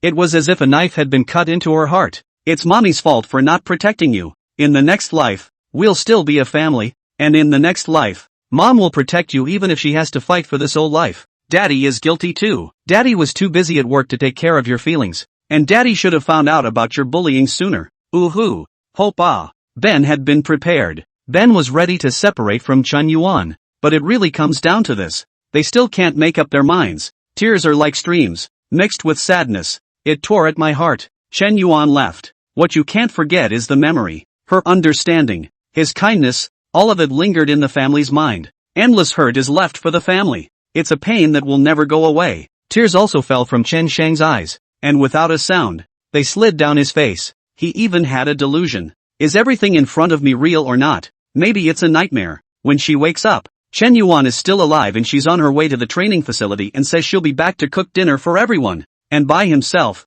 he went to pick up Chen Yuan when she was almost back. A family, and peace. How great would it be if it were true? How nice it would be if images like that actually existed in a parallel world. Dad, Mom, Hope doesn't want to see you guys so sad. Things have come to this, let's just learn to face it and accept it. Time for Hope to go. Chen Zhangwo and Li Qiulan sat paralyzed on the ground, their tears like an unstoppable rainstorm. Giddy and sad as it is, it was a moment of blackness, and the tears in Chen Shang's eyes had turned into anger. It becomes a hatred that never passes in the heart. See you guys, the injuries my family suffered, the torture they endure. I will let you all experience it. Send you to the most agonizing hell on earth for eternal penance. Forever. Next day, after a busy day, Sun Qinghai returned home. He is the supreme leader at the center of power. There are so many things to deal with on a daily basis. Lately, however, one thing in particular has caught his attention. It's about the Cthulhu Society. That day the Cthulhu Society's people sent out more than 100,000 people to Country B.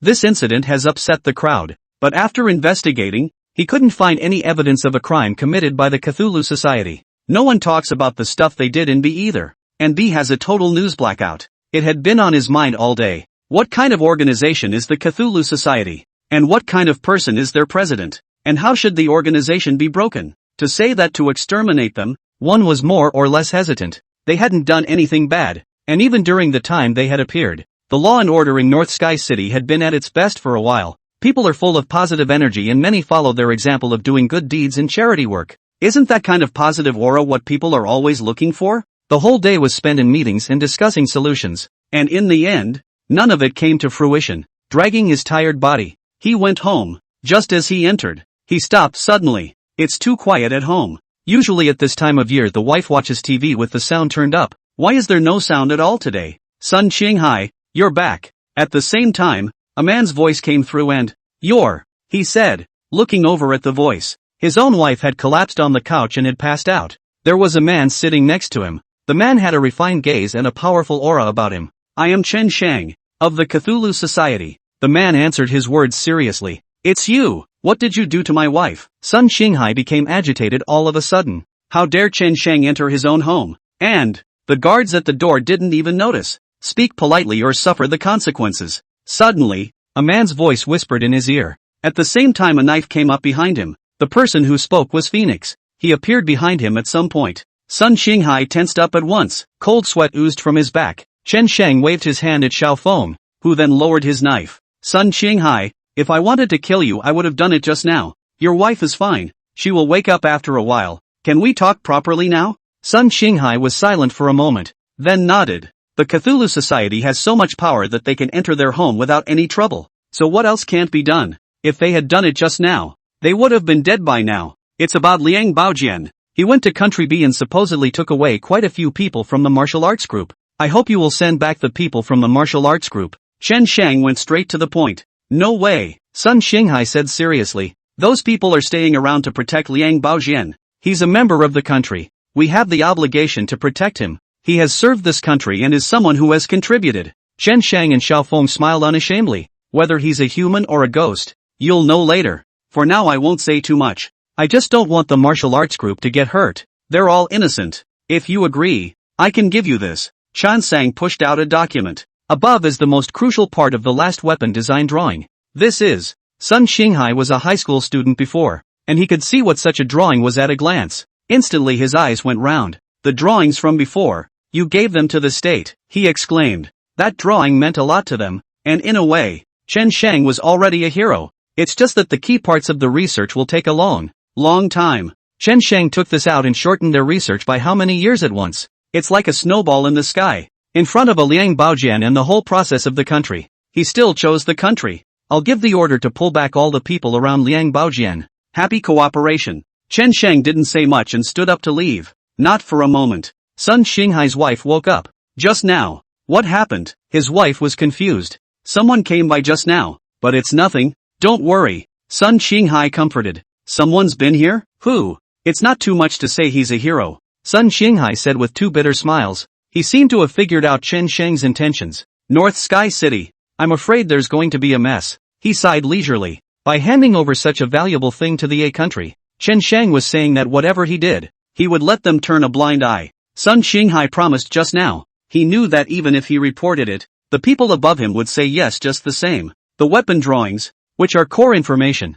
are of immeasurable value. I just hope Mr. Chen doesn't make too much noise. The other side. A secluded spot in the country. Father, what should we do next? Zhang Kai sighed. Still no news? Zhang Zhongxian was very anxious, pacing back and forth. After Zhang Tianxuan came back, he had been paying attention to Liang Baojian's news. At the same time, have someone secretly look for Zhang Kai. But after all this time, there's no news at all. He was also curious as to what method the Tsongtian Society had used to hide Zhang Kai so tightly. The Tsongtian Association will be going to deal with Liang Baojian next. They will surely have a lot of empty forces in the country. And at that time, we will surely be able to find Zhang Kai's whereabouts. North Sky City. Guard Bureau. Tonight, the number of men on duty was 5 instead of the previous 3. Because of the incident with Chen Shang's sister, everyone is on edge. The commander of the 1,000-man army personally ordered that real guns be on duty and that they could be fired at any time in a dangerous situation. But even then, that tension couldn't be erased. 3 of these 5 men happened to be the duty officers who had sent away the body of Chen Shang's sister that night. Mud. It's annoying, isn't it just a corpse? As for not, one of them started to complain. This boy Chen Shang is simply a crazy lot. He's crazy and the guard bureau can't order his arrest? An older one next to him sighed, his tone deepening. If change into me, maybe also will go crazy. You those people killed his sister, but also that kind of torture. To the end of even a whole body did not leave. This blow can be too big. Bullshit. When a person dies, there's nothing left. So what's the point of having so many obsessions? Shouldn't you live well? And we were following orders that night. We weren't breaking any rules. The other one started to complain loudly as well. The older guard looked at them and said seriously, do you guys feel your conscience and say that you haven't done anything wrong? According to the regulations, relatives should be notified of the body being picked up. But you guys didn't notify Chen Shang's family at all in order to save trouble. You are the ones who did wrong in this case. This chill seeped down the backs of the 3 when they heard this. That's always been their concern. If Chen Shang took this matter to task, what should they do? Chan Sang is a madman. He'll do anything. It's not because the guard Jedi have been so short of men lately that they had to have us all come over for duty. The 3 of us have been on duty for a week straight. And who knows the pain in our hearts? No man is without fault. We just made a mistake in a moment of carelessness. Do we have to hold on to that? Several people desperately explained as if they were talking to Chen Shang. The old guard shook his head helplessly and said to himself, There are some mistakes that can be made, but there are some mistakes that absolutely can't. What can you do if God wants to kill you? Phew. Just then, there came a sparse sound. The sound was thin and small, as if someone was setting off fireworks at the door. What's that noise? Did you guys hear that? One man was alerted and made a gesture to tell everyone to keep quiet. Several people tried not to make any noise, searching in the quiet. Suddenly, a puff of smoke greeted him. It's a smoke bomb. Everyone be careful. There might be an intruder. The old guards immediately shouted,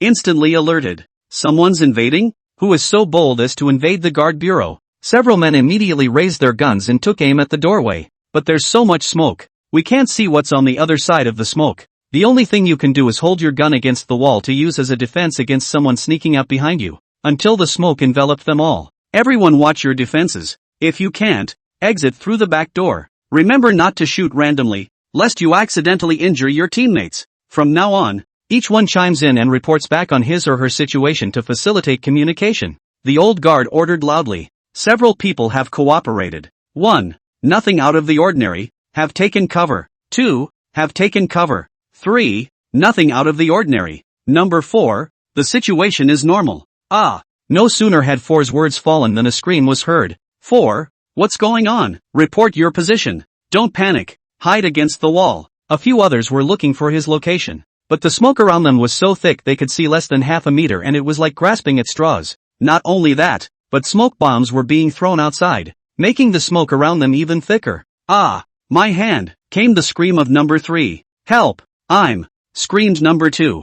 Bad. Something's wrong. The old guard brought another person with him, the two of them back to back, in slowly pressing forward while trying to support the other 3. But they couldn't even tell the direction. There was nothing they could do. They didn't dare to shoot. What if they hurt their own people? The screams continued, and they followed the sound to the second, but the other 2 couldn't be found in any way. It wasn't until the smoke cleared that everything around them appeared before them. A few people couldn't help but suck in a breath of cold air. All 3 men had their right hands chopped off, and there was no longer a severed limb to be found at the scene, only the blood-soaked scene. The 3 men covered their arms by falling to the ground, here screaming in pain. Just less than a minute later, several people were already sweating coldly from their heads, and one person had already fainted from the pain. Our hands, help us find our hands. Now that we've found our hands, maybe we can still connect. Get your hands on it. That old guard's first call to the emergency services was fortunately that the EMS was nearby and came in less than 5 minutes. He had another man escort them to the emergency center.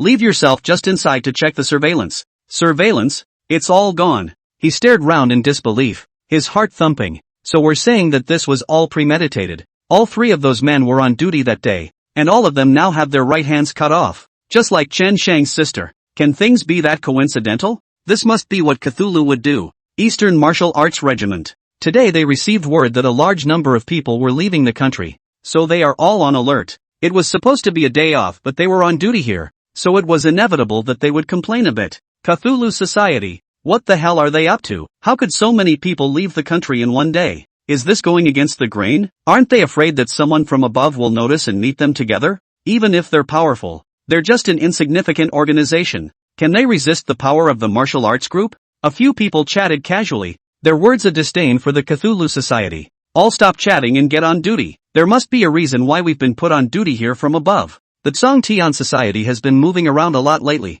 We mustn't let the Tsong Tian Society's people infiltrate here. Orders have been given from above. If there is any emergency you don't have to report it, just shoot. Yes, several people agreed in unison. Tick-tock. At that moment, a 5th Regiment car drove in. A car that had just gone out on duty. The man at the gate didn't think much of it and just let it go. None of them noticed how hard the driver's face looked. The driver didn't come in alone. There were 3 men hiding in the back of the car. Those are all members of the Cthulhu Society. They had changed into the clothes of the armed forces, intercepted the car of the armed forces out on duty, and blended in. Inside the martial arts group, they knocked out the driver, then entered the martial arts group's dormitory. Martial Arts Regiment dormitory building. A martial arts regiment general was just about to lie down and rest. Suddenly a knock was heard on the door. Who? He was subconsciously alert, feeling that there was something wrong with the voice. Years of vigilance had given him the good habit of smelling danger in the air. The door opened automatically without waiting for him to open it. A man in a martial arts group uniform stood in the doorway.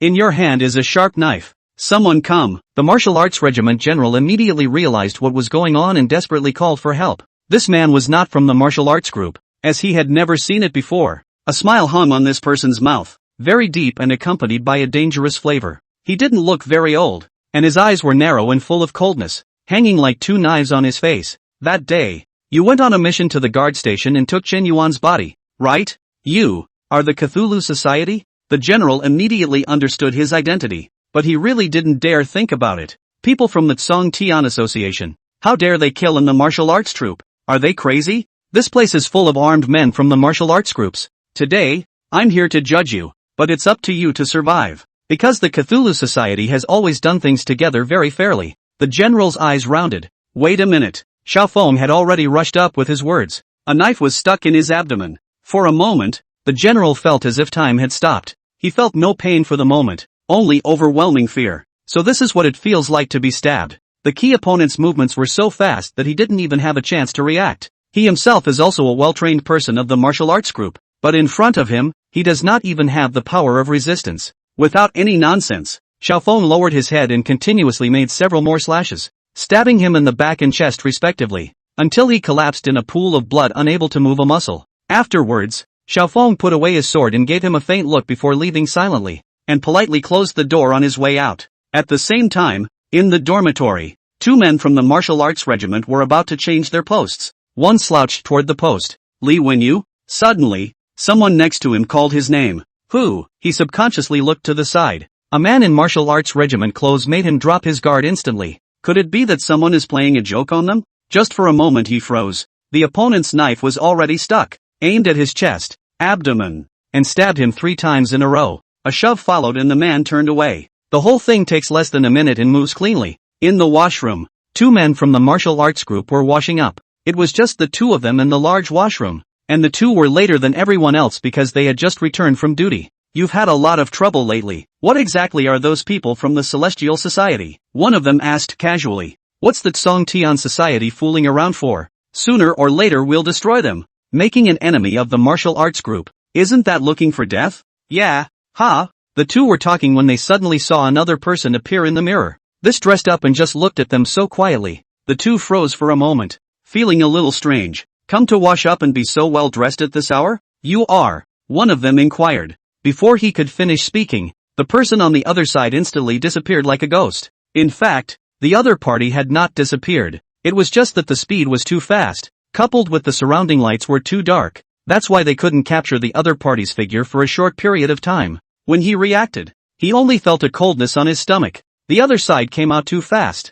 3 stabs in a second or two. These two men fell in a pool of blood without even having a chance to react. The washroom was instantly covered with the smell of blood. The man threw away his blood-stained martial arts regiment clothes and leisurely left. A clearing behind the martial arts group. Phoenix and 2 other members of the Cthulhu Society gathered here. The other 2 reported back and said they had taken care of things. Xiaofeng was still very satisfied with his men. They were all the people who had transported Sang's sister's body that day, and Sang didn't order them killed. He just left them to fend for themselves, gave them 3 stabs and all avoided the vitals. It's up to them whether they live or die. Buzz. At that moment, a helicopter flew over. The 3 got on the plane and left quickly. An hour later. Restaurant. Shifuyu, Chen Guohua, and Li Jun are eating. Shifuyu's cell phone rang. He saw that it was a special number and rushed to pick it up. What? He heard for a while, and his eyes immediately went round, clenching his fists in disbelief. Good. He put the phone down, his eyes sinking. The originally relaxed expression immediately became tense.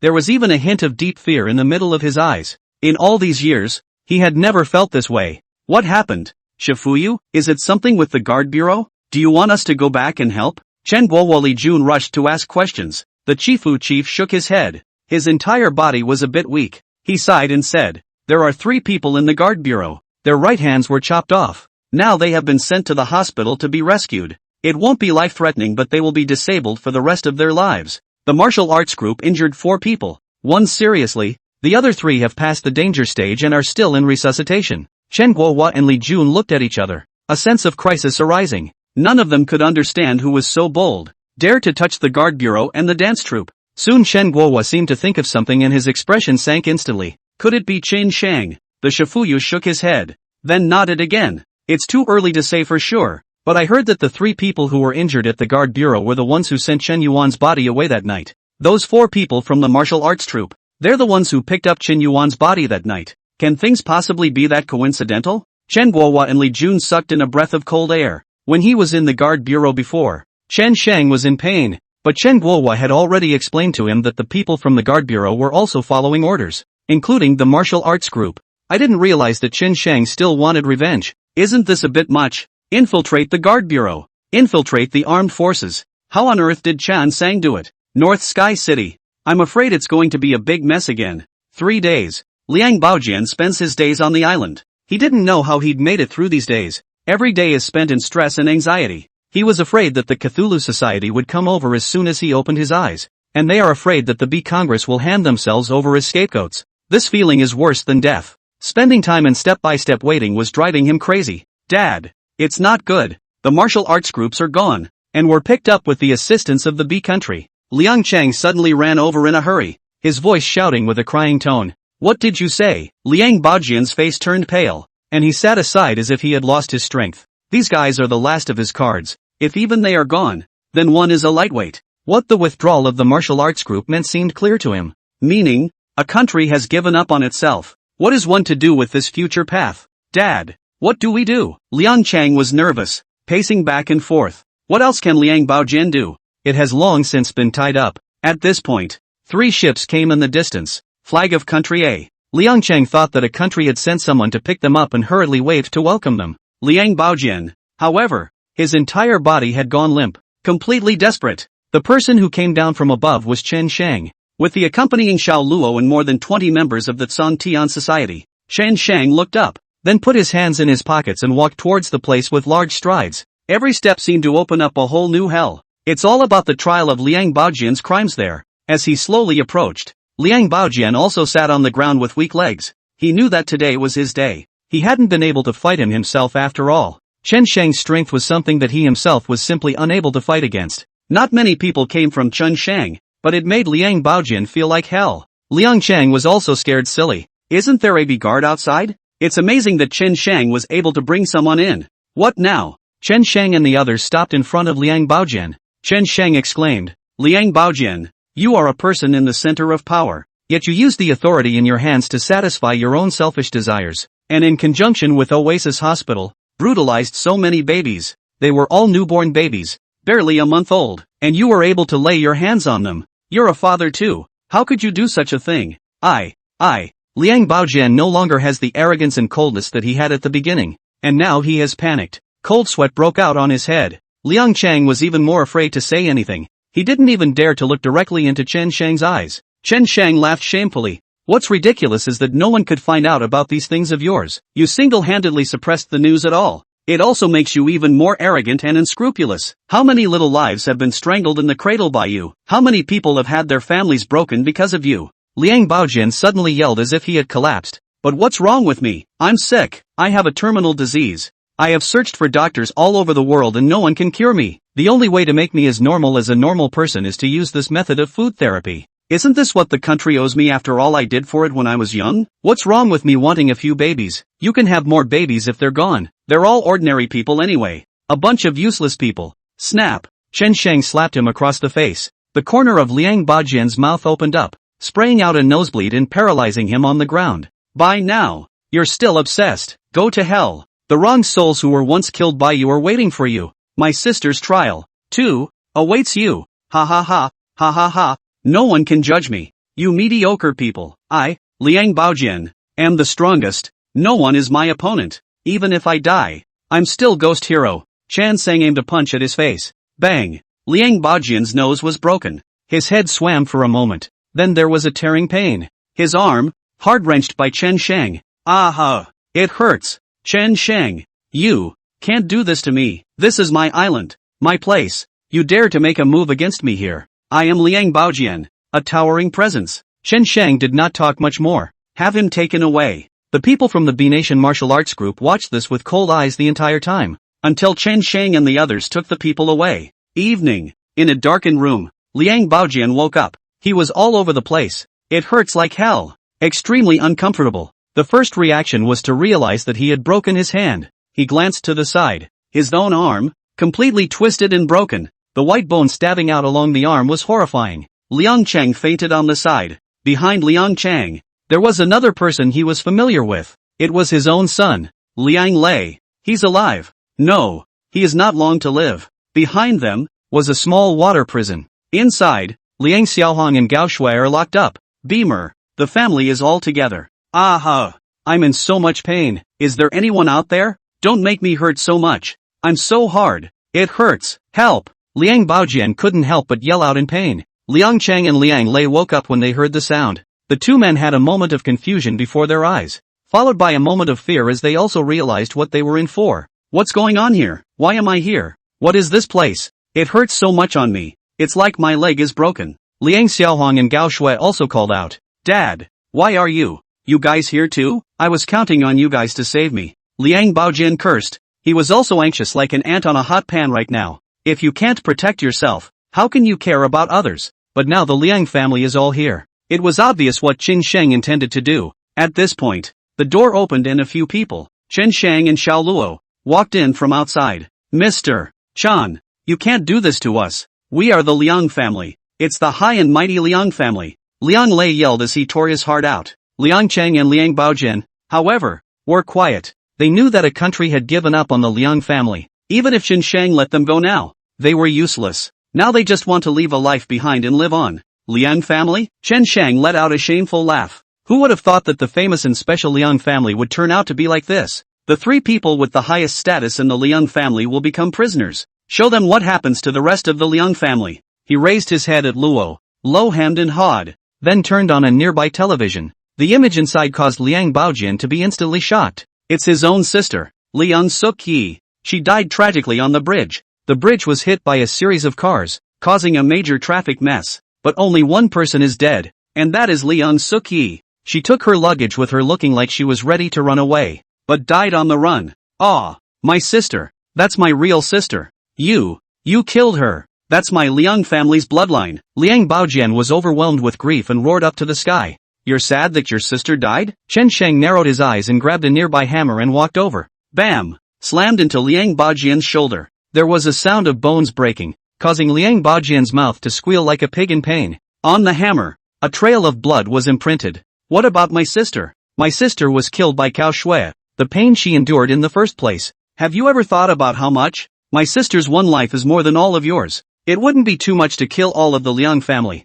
Chen Shang roared out in anger. The mention of Chen Yuan was a pain in his heart that he couldn't erase. The images from the TV continued. Liang Baojian's younger and older brothers all died. They're both abroad but not immune. Especially his brother, who died a horrible death. The whole man was found hanging from a tree, his body hollowed out by the beast. This image made Liang Baojian's entire body dizzy. Liang Ka is finished. It's all over now. Your sister, using the authority in your hands, opened a food factory, but the food made was of inferior quality, with excessive additives, and a lot of people got terminally ill because of it. It's all your manipulation to cover up the fact that it's only right that she die. As for your brother and brother-in-law, they both deal with the baby industry. Again, it's second best. All kinds of hazardous substances are all over the limit, and some babies get kidney disease because of it, and have to be on dialysis for the rest of their lives. You Liang family members should walk neatly. Liang Baojian seemed to be stunned as if he was dumbfounded, half unable to speak, and his whole person appeared a bit dull.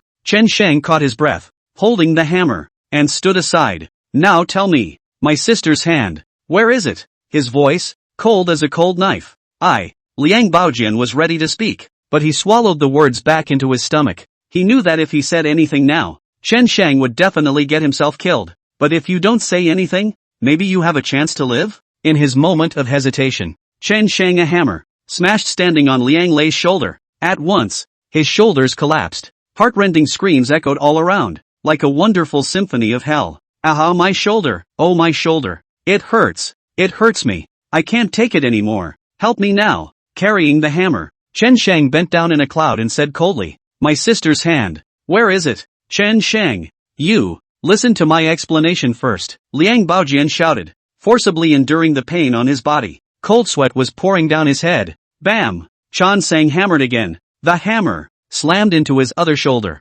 Liang Lei's entire body instantly felt shorter by a head, and his two shoulders were as if they didn't exist. The barrels inside were immediately stained red. Liang Lei's miserable voice intensified. Liang Baojian is also heartbroken. This is his favorite son. it also intends to delegate. He was supposed to live his life in style, not worrying about food and clothing, and enjoying life to the fullest. But now, it is being abused like this. Liang Baojian, you bastard. It's all your fault. It's all your fault. My mother was killed by Chen Shang. Now, I have to suffer this pain.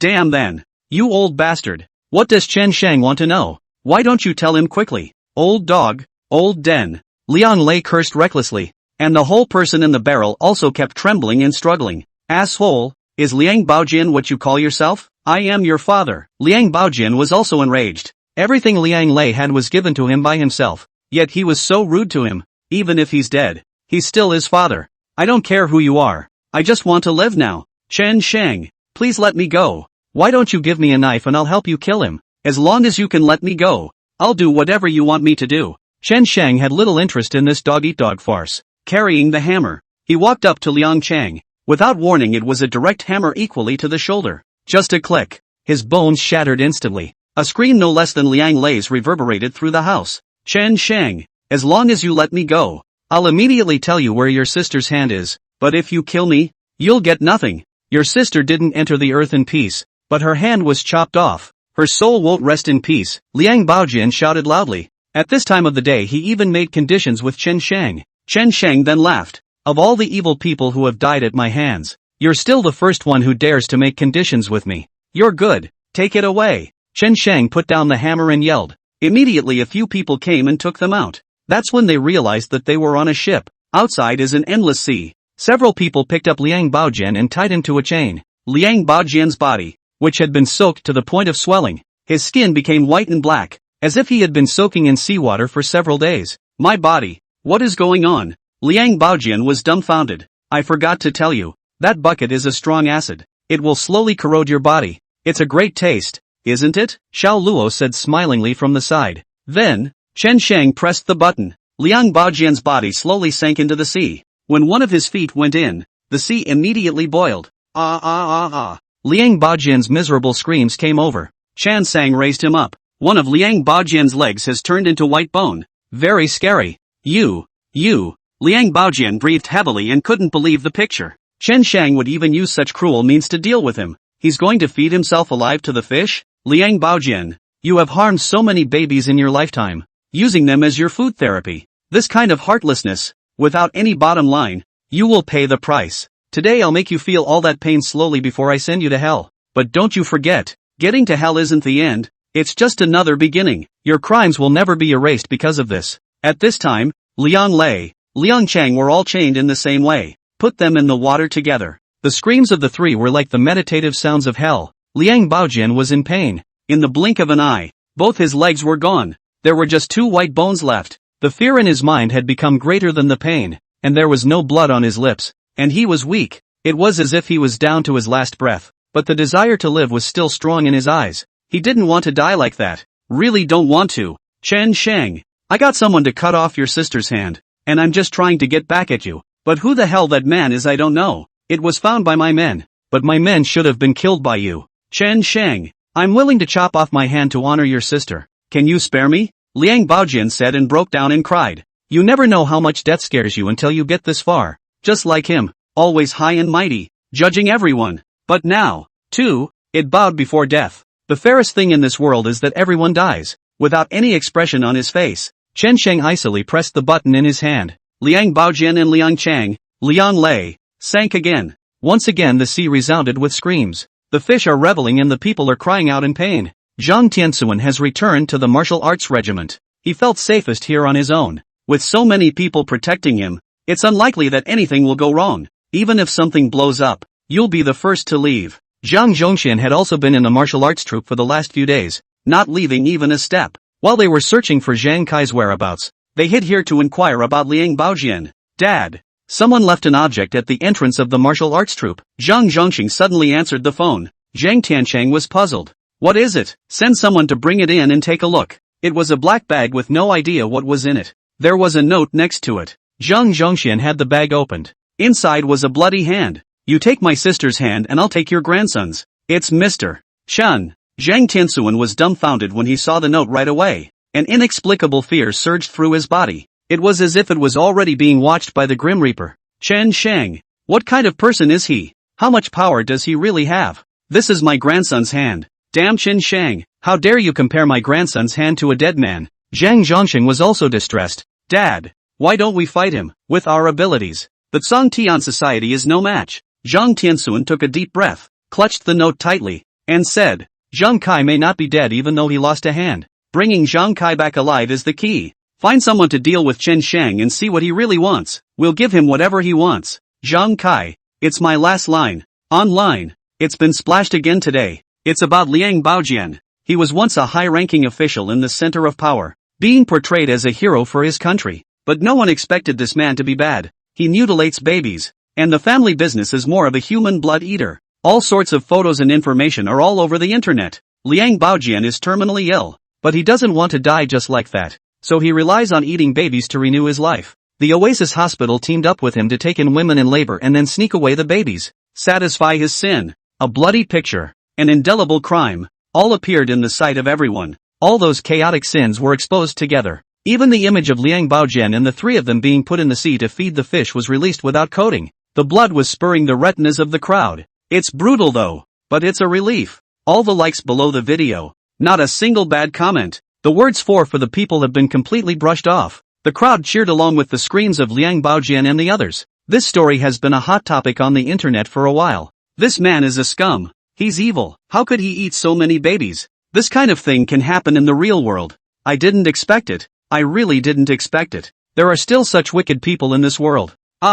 To extinguish those newly born lives in order to renew their own. Such people should have died a long time ago. Did the Cthulhu Society do this? Cthulhu Society. Rid the people of evil. SHHHH. No one said the Cthulhu Society did it. Don't start a trend. The power centers were the first to know about this news. But this time they didn't choose to suppress the heat. Instead they just ignored it. With this kind of scum in the center of power, they follow in shame. In the guard bureau. Team Chen. Team Li. Aren't we going to go out to the police? A nearby guard asked. Now this has happened online and the estate has been burned to the ground. It's only logical that they should be investigating. Whether they can investigate something or not, they should go through the process. I don't think it's necessary. Chen Guowo was calm on the contrary, quietly watching the news on the internet. I don't know why, but there was a feeling of pleasure in my heart. Liang Baojian is a towering figure at the center of power. Even if the average person had evidence against him, it would be impossible to bring him to court. Not many people like that can judge. But now, it's such a horrible death. It's true that the heavens have a way with karma. Li Jun also felt relieved and waved his fist vigorously and said, this kind of person should have died a long time ago. If it were me I would have done the same. Mud. Over the top. Cough cough cough. The person next to him coughed twice lightly, used to remind him. It's a mistake to say such things as a guard bureau man. Li Jun was slightly embarrassed. Before he hurriedly changed his words, the video is on the sea. There are no landmarks, nor any indication of latitude and longitude. Where are we going to find it? The sea is so big. We can't find the starting place even if we look for a lifetime. And even if we investigate, it's still a waste of manpower and resources. And the video doesn't line up any suspects. So what do we do about that? It's better to listen to the instructions from above. We'll act when they give the order. Well, the guard next to him could only sigh and silently go to work. Who says there is no justice in the world? It's just that people don't have a big enough chip on their shoulder to awaken. Once everyone is awakened,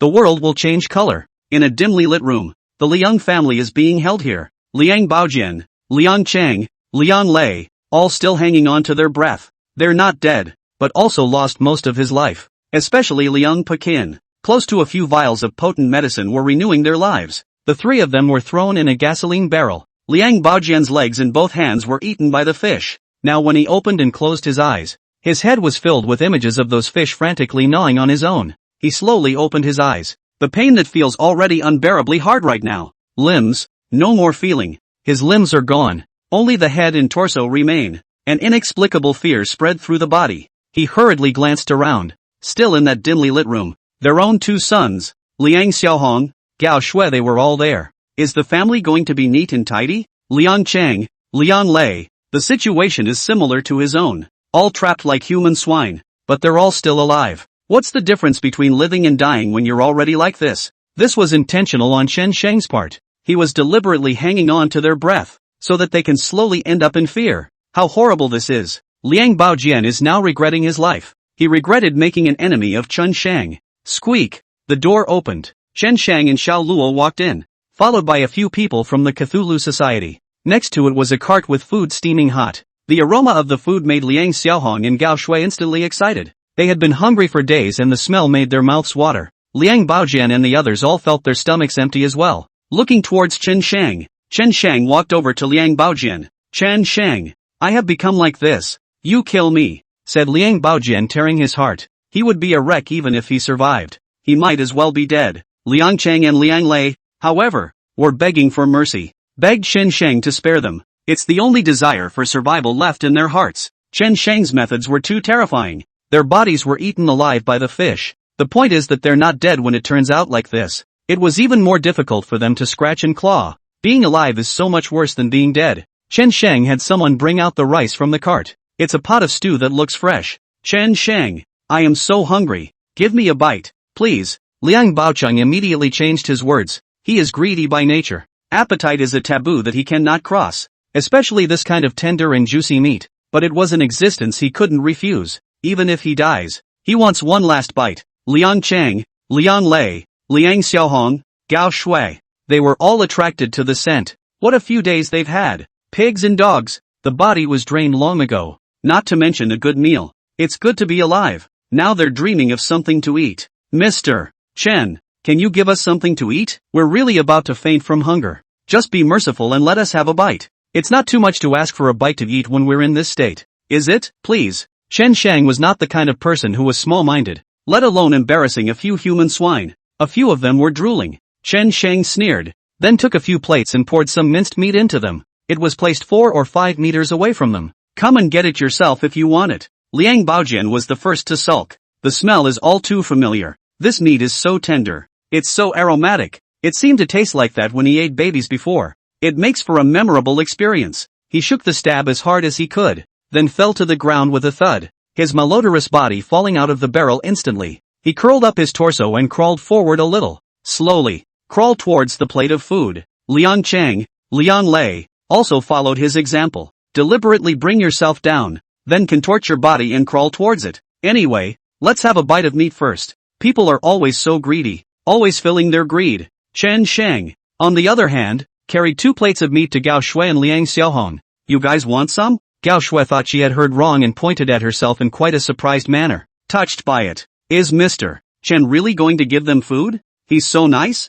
She and her mother had been starving for a long time, especially Gao Shui. She basically didn't eat for the past few days. It was all taken by Liang Xiaohong. Plus being submerged in water all day ruined her skin. It was heavenly for her to have something to eat now. Thank you Chen Shang. It's come to this time. You still give me something to eat. You are really a good person. I did it all wrong in the past. I shouldn't have targeted Chen Yuan. I really shouldn't. I'm so sorry now. Takayuki cried as she picked up the plate of meat. Then he took a big bite, wolfing it down like a dog. To be fair, Chen Shang also gave some to Liang Xiaohong, only the amount was not as much as Gao Shui's. Looking at Liang Baojian and the others again, they all ate their meat without any problems. Liang Baojian, in particular, wolfed it down and ate it all in a few bites. The expression was still very greedy as he licked the plate. Liang Cheng and Liang Lei also both had oil on their mouths with very satisfied expressions. At this moment they all seemed to forget the pain in their bodies. Seeing that the time was almost up, Chen Sheng smiled at them.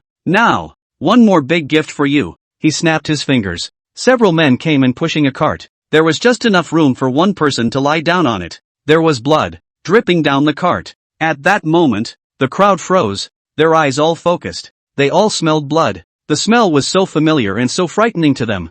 I wonder who this unlucky guy on top of the cart is. Chen Shang lifted the cloth covering it with one hand. One moment. The man on the cart was exposed to the crowd. The air went quiet for a moment. Various flavors of madness began to spread among the crowd. The smell of blood made everyone feel sick, especially Liang Pekin. His eyes trembled. It was like being plastered, confined, and stiff as hell. He couldn't even believe the scene was real. What was it that you just ate in yourself? The refreshing, oily, but not greasy flavor from just now immediately faded from his mind. Instead it was deeply disgusting. It is a deep sense of guilt. He never thought that he would ever have to do that. This is really retribution. It's retribution coming. There was a pregnant woman lying on the trolley. She was covered in blood and had died long ago. Her eyes stared hard at the ceiling, and she looked resigned even before she died. Between the eyebrows is a red dot from a bullet through the head. Her stomach was cut open hard and bloody. The stomach was empty of anything but 2 layers of skin falling aside. The stomach was stretched out before because there was already a fetus about to have an accident.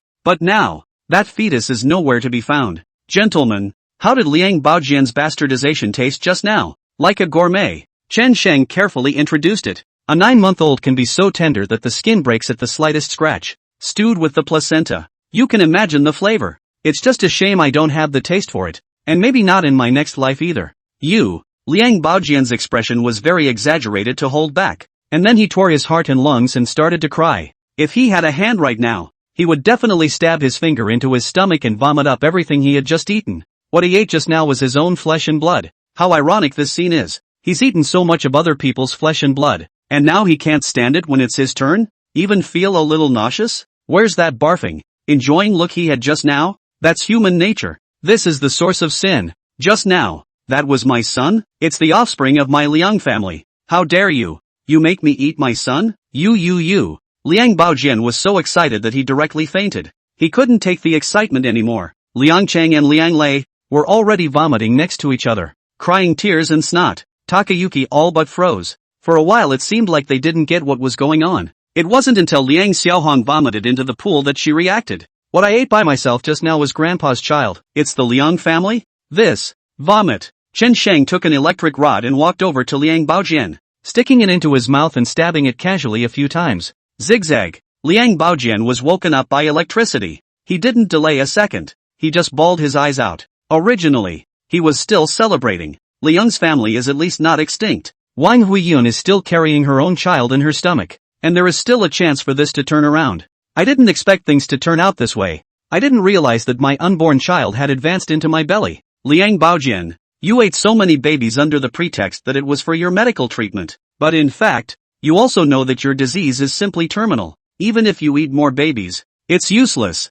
But you don't care about that at all. You only think about your own enjoyment and use the power in your hands to destroy family after family. Letting those newborn babies leave their parents and go into your belly, ruin their lives. Now that you have eaten your own flesh and blood, the heavens have turned. And who has the heavens spared? The moment. It was only then that the crowd realized how terrifying Chen Sheng was. What stood before them was simply a demon. He is really going to do whatever it takes to get back at them. At this moment when their lives are about to end, they have to be made to taste the pain, to feel this unbearable tearing of the heart. Liang Baojian was already on the verge of breaking down in his heart, and he even still had the meat froth from earlier in his teeth. It's all really full of dissonance everywhere. Chen Sheng, kill him. He was an animal in the first place. Doesn't deserve to be my father at all. Liang Lei yelled, incomparably angry. He didn't have much affection for Liang Baojian anyway. Even more so, he hadn't met Liang Baojian a few times. It's just hanging on to the name of the Liang family. He didn't want to die. He wanted to live even if he turned out like this. You bastard. Unfilial son. Liang Baojian's face was red with anger. You are my Liang Baojian's son. Without me, you eat farts and drink wind. Now that I've fed you and raised you, you actually want me to die? Sins. Mud. Who wants to be your son? Otherwise I wouldn't have to die. You're the one who harmed me. Why don't you beg Chen Sheng to release me? Asshole thing. Go fuck yourself. You're an old thing. And you ate your own son. You're a demon. You deserve to be killed. Mud. Piss me off It looked like the two were about to go at each other's throats. Chen Sheng smiled slightly and said, only one of you three can survive. Don't say I didn't give you guys a chance. Buzz. The 3 men's heads instantly shook. Can live. There's a real chance it could live. Although they had all become human swine, the desire for survival became especially strong at this moment. Liang Cheng, who was originally silent on the sidelines, also went crazy at this moment. The 3 meatballs rolled together, gnawing at each other and fighting with their only weapon, their teeth. Liang Cheng's ear was bitten off by Liang Lei. Liang Lei's face was bitten off a piece of flesh. Liang Baojian's neck was bitten. For a while, screams pierced around them. This scene was like hell releasing ghosts. The 2 of them, Gao Shui and Liang Xiaohong, didn't dare to say anything, curled up and hid in the water, not daring to say a word more. Who would have thought that Liang Baojian would end up like this? Who would have thought that the Liang family would be this bad? Chen Sheng sat on the sidelines with interest and watched the show. The way the 3 of them put their lives on the line made Chen Sheng very pleased. That says a lot about their desire to survive. Then this good show is the one to watch. Liang Baojian and Liang Cheng were flush in the end. The 2 of them dealt with Liang Lei together. And soon Liang Lei fell behind. His whole body was miserable. There was blood all over his body. His face. The whole thing looks like a bloody gourd, being surrounded by Liang Chang and Liang Baojian, like maggots biting on the ground. The last image he saw was Liang Baojian biting his throat like crazy. Blood sprayed out. Along with his life, it passes. Liang Baojian was just about to take a break. Liang Chang, however, came up. He had been prepared all along and came over to bite Liang Baojian's throat. There was a click. The trachea was bitten off. Liang Baojian hadn't had a chance to speak yet, only looking at Liang Chang with horrified eyes. This son who was once his own most valued son. Give him everything yourself. One puts all one's heart and soul into him. But who would have thought that he would be the one to end up taking his own life? Heavenly rewards and retribution. Chen Shang, we've done what you asked. Now can you let me go? I am already half dead. You leave me alive. Do a good thing at that time. Liang Chang fell to the ground and vigorously kowtowed to Chen Shang. The movements were comical and funny and very clumsy. Chen Shang was amused by him. They all burst out laughing next to Xiao Luo. How crazy he was before. How lousy he is now. A man as high and mighty as Liang Chang would now grovel so much? Just to stay alive. Just to live like a dog from now on. Chen Shang slowly walked over and looked down at him. Don't worry. How could I not keep my word? You, from now on, are free. Thank you, Mr. Chun. Liang Chun kowtowed again. Grateful. Evening. North Sky City. A pretty big dump. It's only nighttime and there's already a lot of trash piled up here. The stench is overwhelming. No one will come to clean it up until morning. Jabla. 2 business cars stopped. Chen Shang. Xiao Luo got out of the car, followed by a few members. Behind it was a box with Liang Chang in it. He's on his last legs. It feels like it's teetering on the edge of collapse at any moment. However, he breathed in the outside air and instantly came to his senses. Chen Shang really wants to release himself. As long as you get yourself to a hospital as soon as possible now, then you should still be able to survive. As long as they survived, the power of both families was still in their hands. Sooner or later it can make a comeback. Sooner or later, he could kill Chen Shang for revenge. Throw him in the garbage. Chen Shang said casually. The 2 men carried Liang Chang's body and casually threw it into the trash. Thank you, brother Shang. Thank you for keeping me alive. I will definitely thank you in the future. I will never do anything wrong again. Liang Chang still did not forget to thank him vigorously. Chen Shang, however, laughed. Thank me if you can survive first. It's too soon for that. Ha! Liang Chang didn't understand what his words meant and froze for a moment. Didn't he already say he was going to let himself go? Woof woof woof. Nighttime. There were a few vague barks. These are stray dogs from the neighborhood. They are sensitive to the taste of blood. Especially here at the dump. This is where they often forage for food. And usually at this time of the year they will endure their hungry bellies to come here in search of something to eat.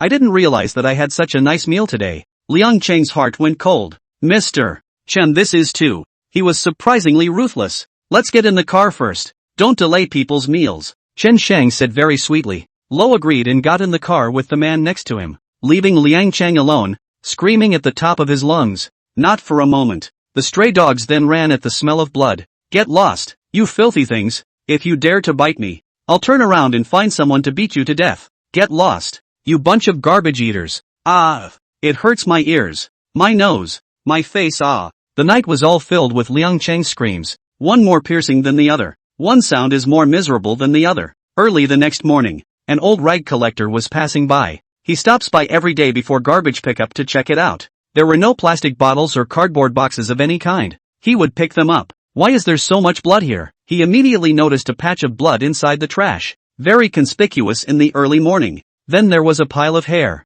And, well, white bones. The old man bravely went over and picked at it a few times with a twig. Holy shit, this is, he exclaimed. Why is there a man here? Arms and legs are gone. Just a body. The old man was old, but he had seen it all in his youth. It was soon discovered that the man's arm had been cut off, although only a body was left. There seemed to be signs of life before, but now it was completely dead. His ribs were exposed and eaten away. Only the face retained its previous appearance, and although a few chunks of flesh had been bitten off, he was still recognizable as he had been before. Isn't this Liang Chang, the eldest son of the Liang family? The old man immediately recognized it. Then there was a vicious clenching of teeth. Serves you right. What a heavenly sight. You set up our family in the first place so that my daughter couldn't think of committing suicide. But you didn't stop after my daughter's death, causing me to lose my job and my wife to remarry. You're the one who ruined our family for life. Otherwise, how happy are we as a family now? I really wanted to kill you with my own hands, but unfortunately I didn't have the chance. It's a good thing that the heavens have eyes.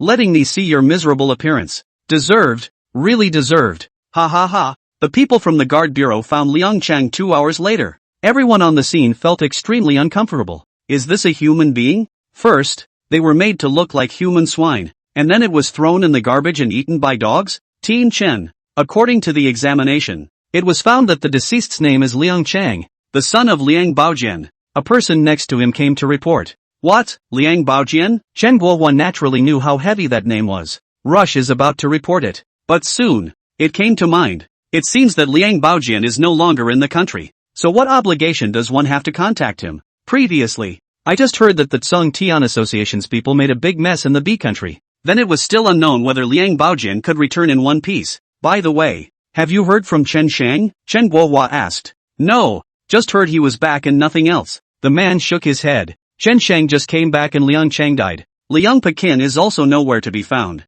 Could this be a coincidence? He suddenly thought of what Chen Shang had done earlier. The Feng family, the Wang family, were all exterminated in one account. So can the Liang family be far away from all this? Messing with Chen Shang is really a nightmare. Chen Guohua sighed with emotion. Team Chen. The autopsy came out. It is said that Liang Chang's limbs were not chopped off. They were eaten by fish. What? Chen Guohua was creeped out again when he heard this. Liang Chang's limbs were eaten when he was alive? Watch yourself get eaten by a fish. How horrible was that scene? Chen Shang's tactics were also too raw. Chen Shang's house. Xiao Luo and Xiao Feng are both there. Brother Shang. The Tsung Tian Association went to Country B last time. Maybe the people in Country A have noticed us. What do you think about the follow-up? What should be arranged? I'm afraid that everyone in the Cthulhu Society has been exposed last time when all of us went out. How about keeping the brothers honest these days? Chen Shang shook his head and lit a cigarette. No need. The people of the Cthulhu Society are righteous people who have never harmed society by coming out.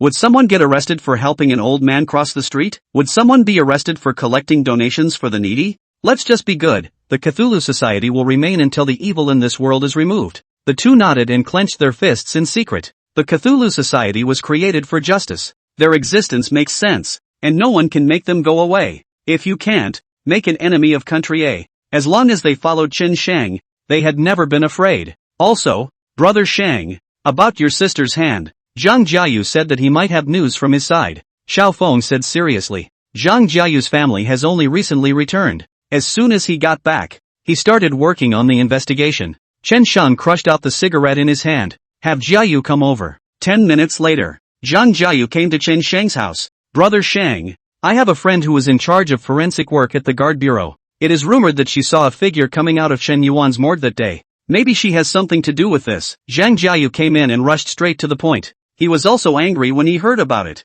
Chen Yuan is dead. Liang Ka, however, also cut off her hand. That's just murderous. Jiayu, take me to meet that friend of yours. Chen Shang said. Okay, Brother Shang, I'll make the arrangements. After Zhang Jiayu finished speaking, he turned around and went to make a phone call. The Changs, behind the martial arts group, in a hidden villa. This is a place where only senior leaders come to vacation. Enjoy the protection of the martial arts group. Zhang Tianxuan hid here after he came back. He thought it would be safe here. He heard about the Beam family. A family was captured by Chen Shang. He was also shocked by Chen Shang's strength. It can compromise the B states. His powers are going through the roof. Liang Baojian was taken away. It's a bad thing. What was more unsettling to his mind was the attitude of the A country. They clearly know everything, but they just won't arrest Chan Sang. There must be some kind of deal going on here. It must have been heavenly. Dad. Zhang Zhongxian walked in, looking anxious. I found out. When Chen Shang came back earlier,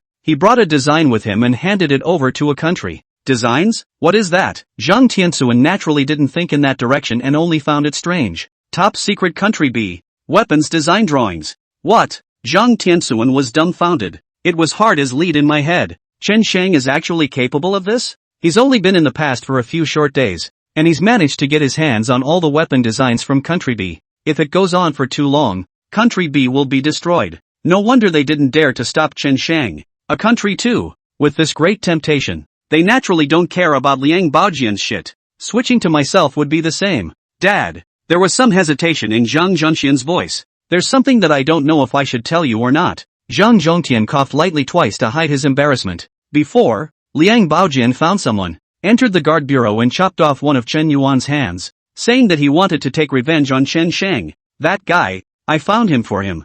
I heard that now Chen Sheng is looking for that person. Zhang Tianxuan took a deep breath and looked at Zhang Zhongshan. He's not happy. How did he give birth to such an indisputable son when he was so shrewd in his own life? Takes risks and is not very intelligent. Do you know what you're doing? No? Zhang Tianxuan said coldly. Dad, I know I've done wrong, but believe me, that person has been hiding for a long time now. It's impossible for Chen Sheng to find him, much less contact us here. He hastened to explain. Snap. Zhang Tianxuan directly threw him a slap. Hurry up and find that man and make him disappear, or I'll beat you to death. Zhang Zhongxian's face changed greatly in fear, and he hurriedly promised to do it, then hurriedly went to do it. He went out and made several calls, but no one answered. After his last errand, he told the man to hide himself and not to show up for anything that came up, and gave him a fortune. Now even he couldn't find him. Could Chen Sheng possibly find him? A dimly lit room.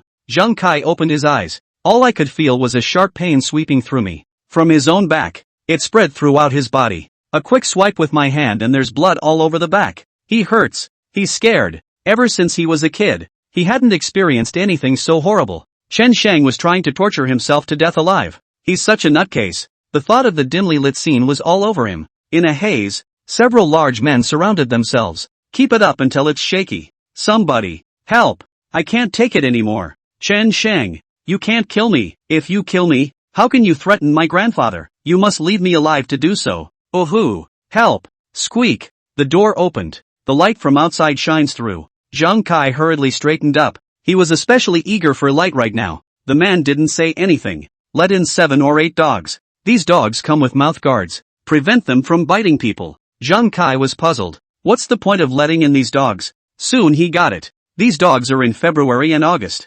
And it's all very strong. Almost to the point of hunger. It's so fucking inhuman. It's so hard to end around. And this is starting all over again, isn't it? In the midst of Zhang Kai's agony, a dog bark came from all over the sky. Where Liang Xiaohong and Gao Shui are, Takayuki was curled up, clutching his body as he cried. The scene before that she would never forget. Grandpa, uncle are dead and they ate grandpa's bones themselves. It's a taste that can be imagined. You cry chicken shit, be quiet for me. Liang Xiaohong was now completely liberalized. She didn't feel anything at all, and was even reminiscing about the flavor she had just experienced. Feeling a little unfulfilled.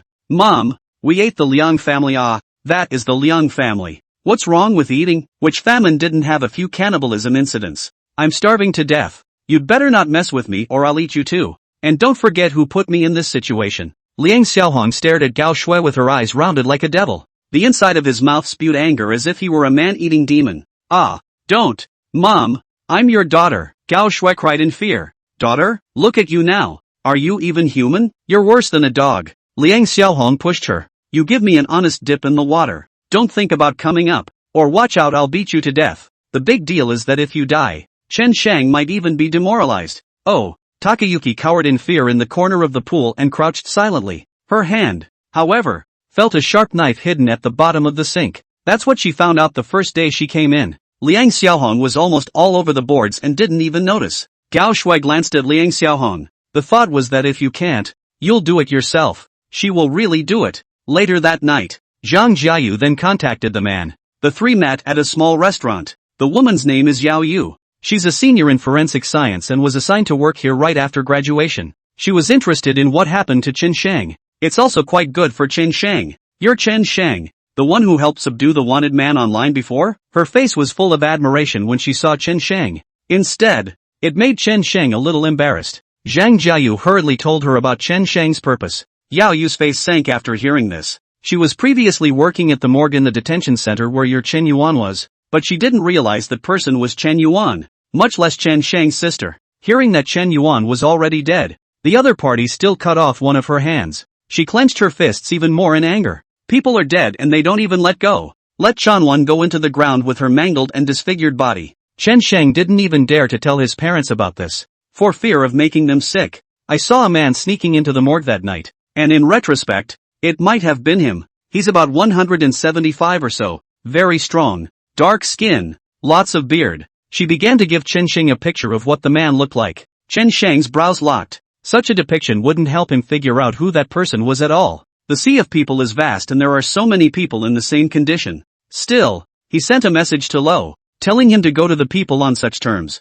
time and place. Tell you what, Won't I take you guys to see the surveillance of the guard bureau and you'll know everything? Yao Yu said after thinking about it. Then she was ready to lead the way. No need. Chen Shang waved his hand, then made a call. Not much longer. A number of videos came through on the cell phone. One of them, the video of the night Yao Yu was talking about. Yao Yu's eyes glazed over in disbelief as she looked at Chen Shang. It's a classified video from the guard bureau, and he got his hands on it so easily? The Cthulhu Society seems to be more than the legend. On the video, the man puts on a hat and mask as soon as he walks out of the morgue. Plus the video footage is a little blurry, so you can't tell the person's face at all. He can be seen heading in the direction of the forensic training facility. He should be carrying Chen Yuan's hand on him right now and then go to a forensic training facility to find something like formalin to preserve it. Otherwise it won't be preserved for very long. Normal human tissues will decay very quickly under air. Yao Yu explained. Chen Xing secretly clenched his fists. I thought that my sister should be safe in the guard bureau,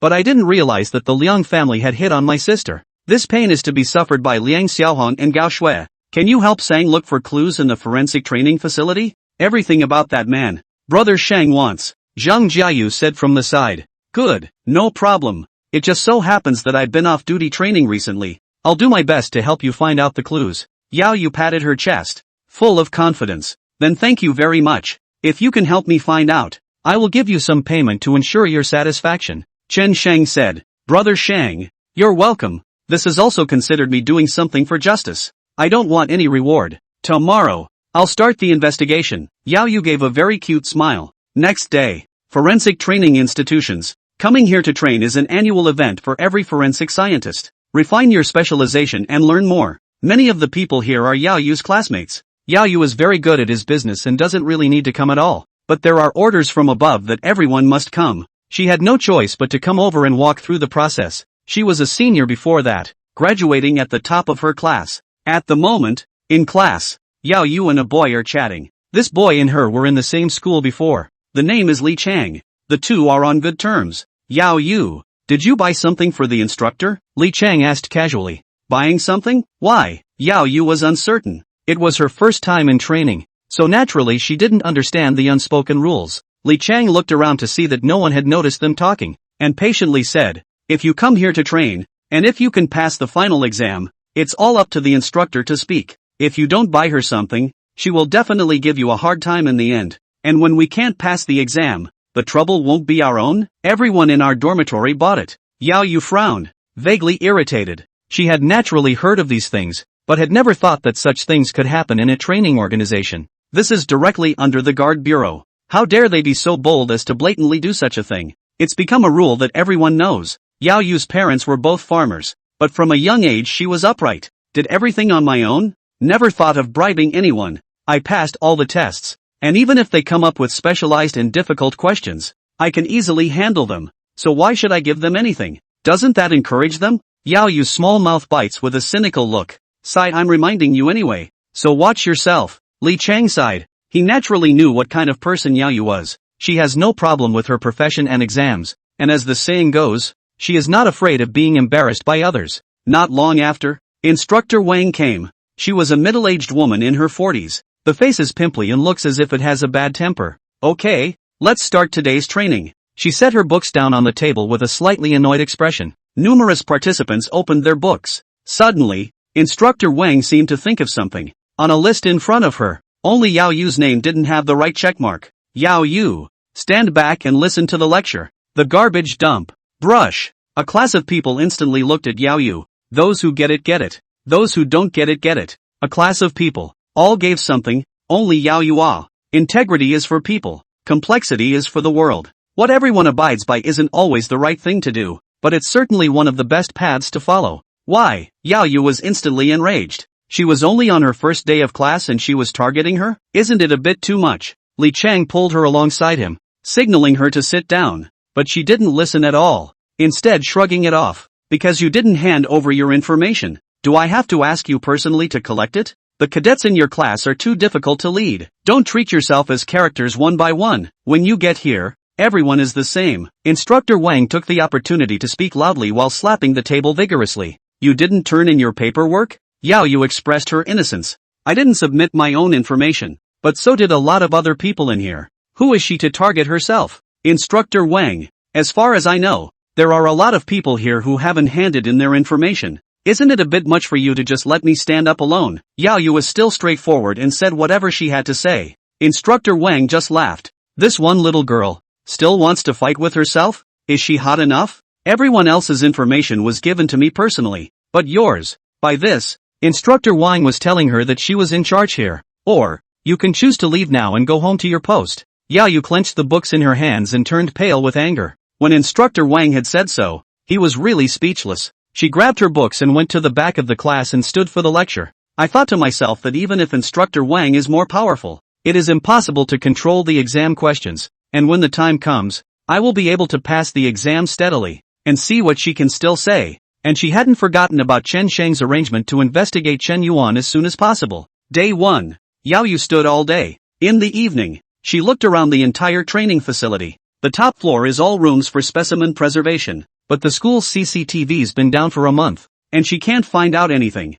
The thought was that tomorrow I'd ask someone for more information and maybe I could find out something. Next day, Yao Yu comes to class early in the morning. Instead of letting her stand this time, Instructor Wang moved her table to the end, next to the garbage pile, separate from everyone else at a distance. Yao Yu's existence was like an alternative. No one in the organization said anything, although there were people who felt sorry for her and wanted to help her. To help her is to offend Instructor Wang. They're still trying to pass the test to go back to work. Yao Yu can only be blamed for being too stubborn. At the end of the afternoon class, Instructor Wang added, starting today, Yao Yu will clean the labs and faculty offices on the 3rd floor every day after school. I'll check in the morning, and if it's not cleaned up, I'll dock you credit. The voice was not loud, but it caused Yao Yu to freeze in general. Leave yourself to clean up alone? It's not a blatant bully. She made herself stand for the lesson and recognized it. She made herself move the table to the back and admitted it. But how could she bear to let herself clean this? Instructor Wang,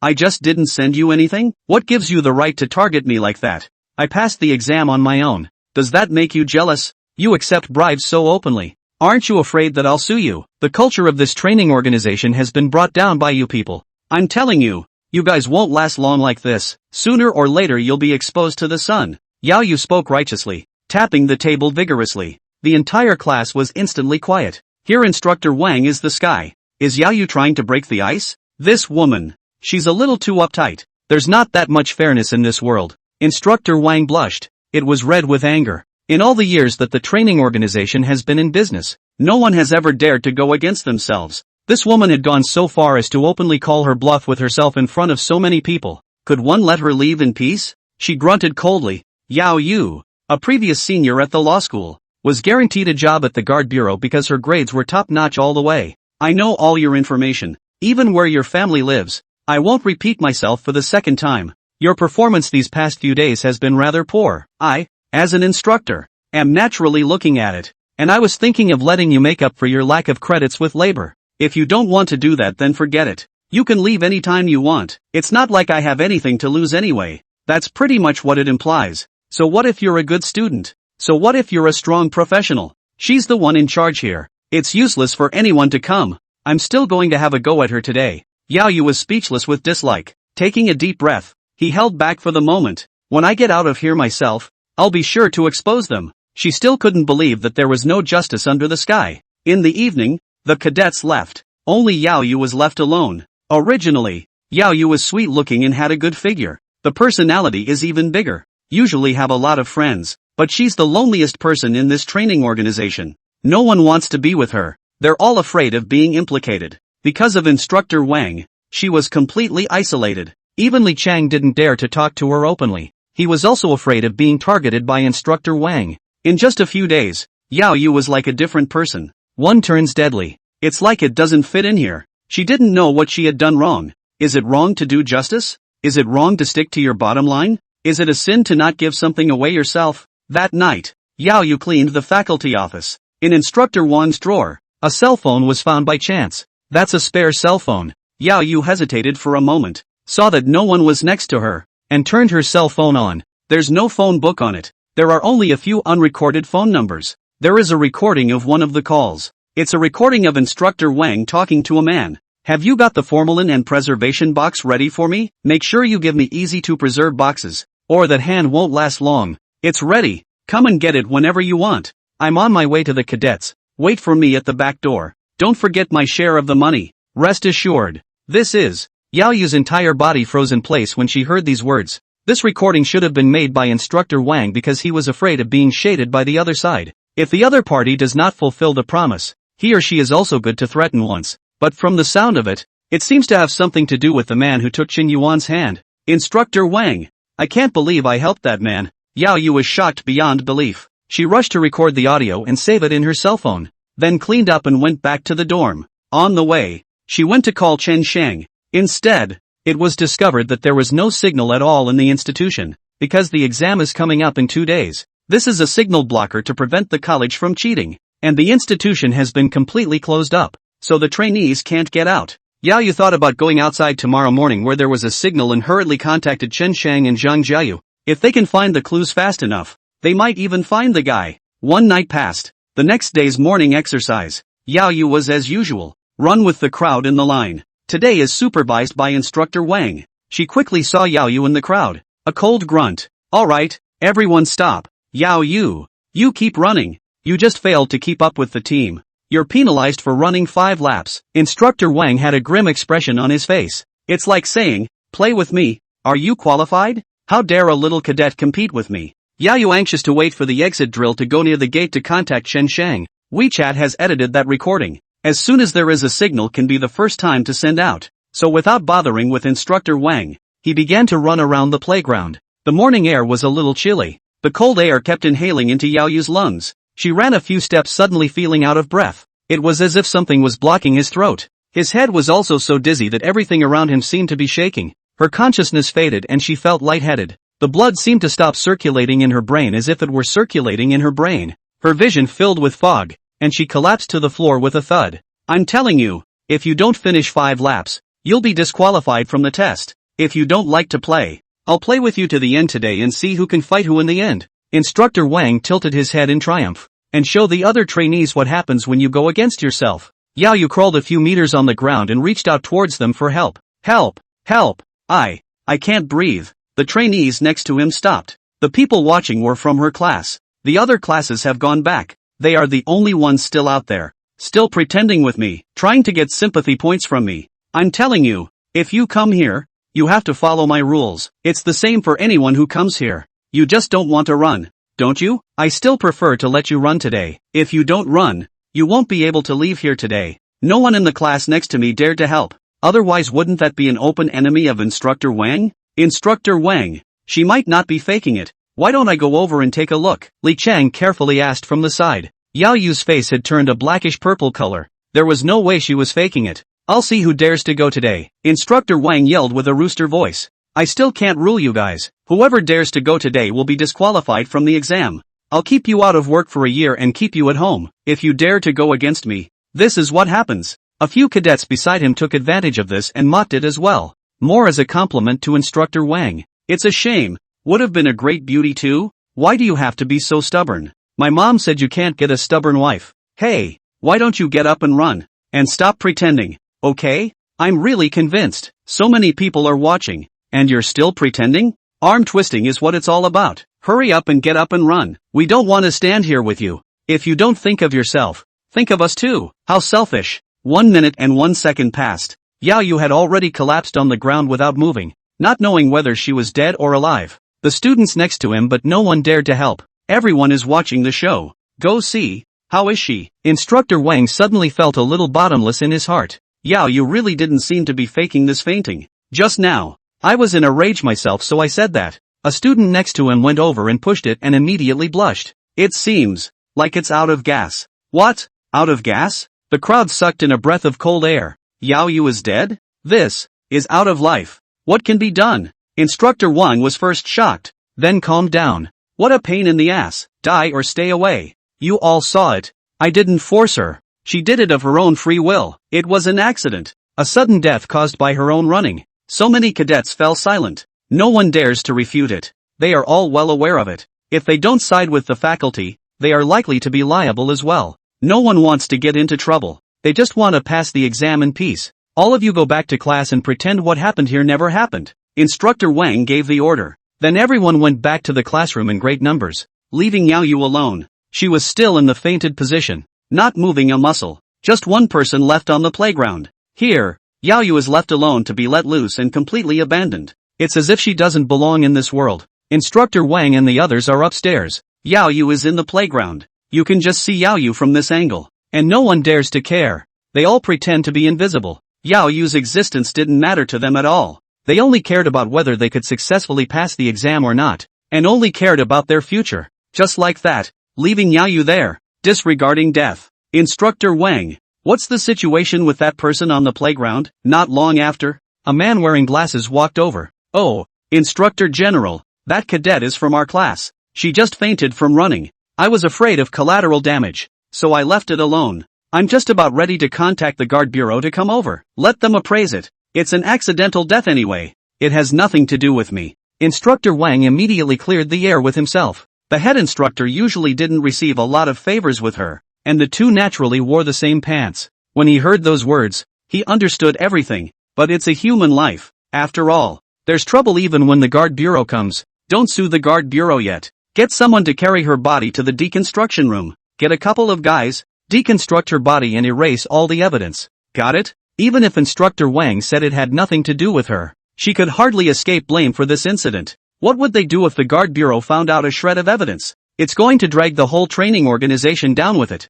Instructor Wang hurriedly agreed, then took two people from his class and went down to drag the body. Who knows just walked downstairs. Two old couples in plain clothes were seen walking in. The two trotted along, headed this way. Jade, what happened to my Jade? Why is she passed out here all by herself? What the hell is going on here? Jade, Daddy's here. These two are none other than Yaoyu's parents. They happened to be in town today to see their daughter. Who knew that just as I entered the door of the training organization, I would see this scene? Their own daughter. A person collapsed next to the playground but no one cared. The two of them rushed over as soon as they were in a hurry. Quickly stop those two old things. Take Yaoyu's body away. Instructor Wang whispered to the person next to him. A couple of men ran over and blocked the path of the second oldest. What are you doing? That's my daughter. We're her parents. What the hell is wrong with her? Why did my Yuer pass out? What are you doing? Yuul, it's Daddy and Mommy. Wake up. Wake up. Despite the two old men's desperate struggles, the men still blocked their way with deadly force.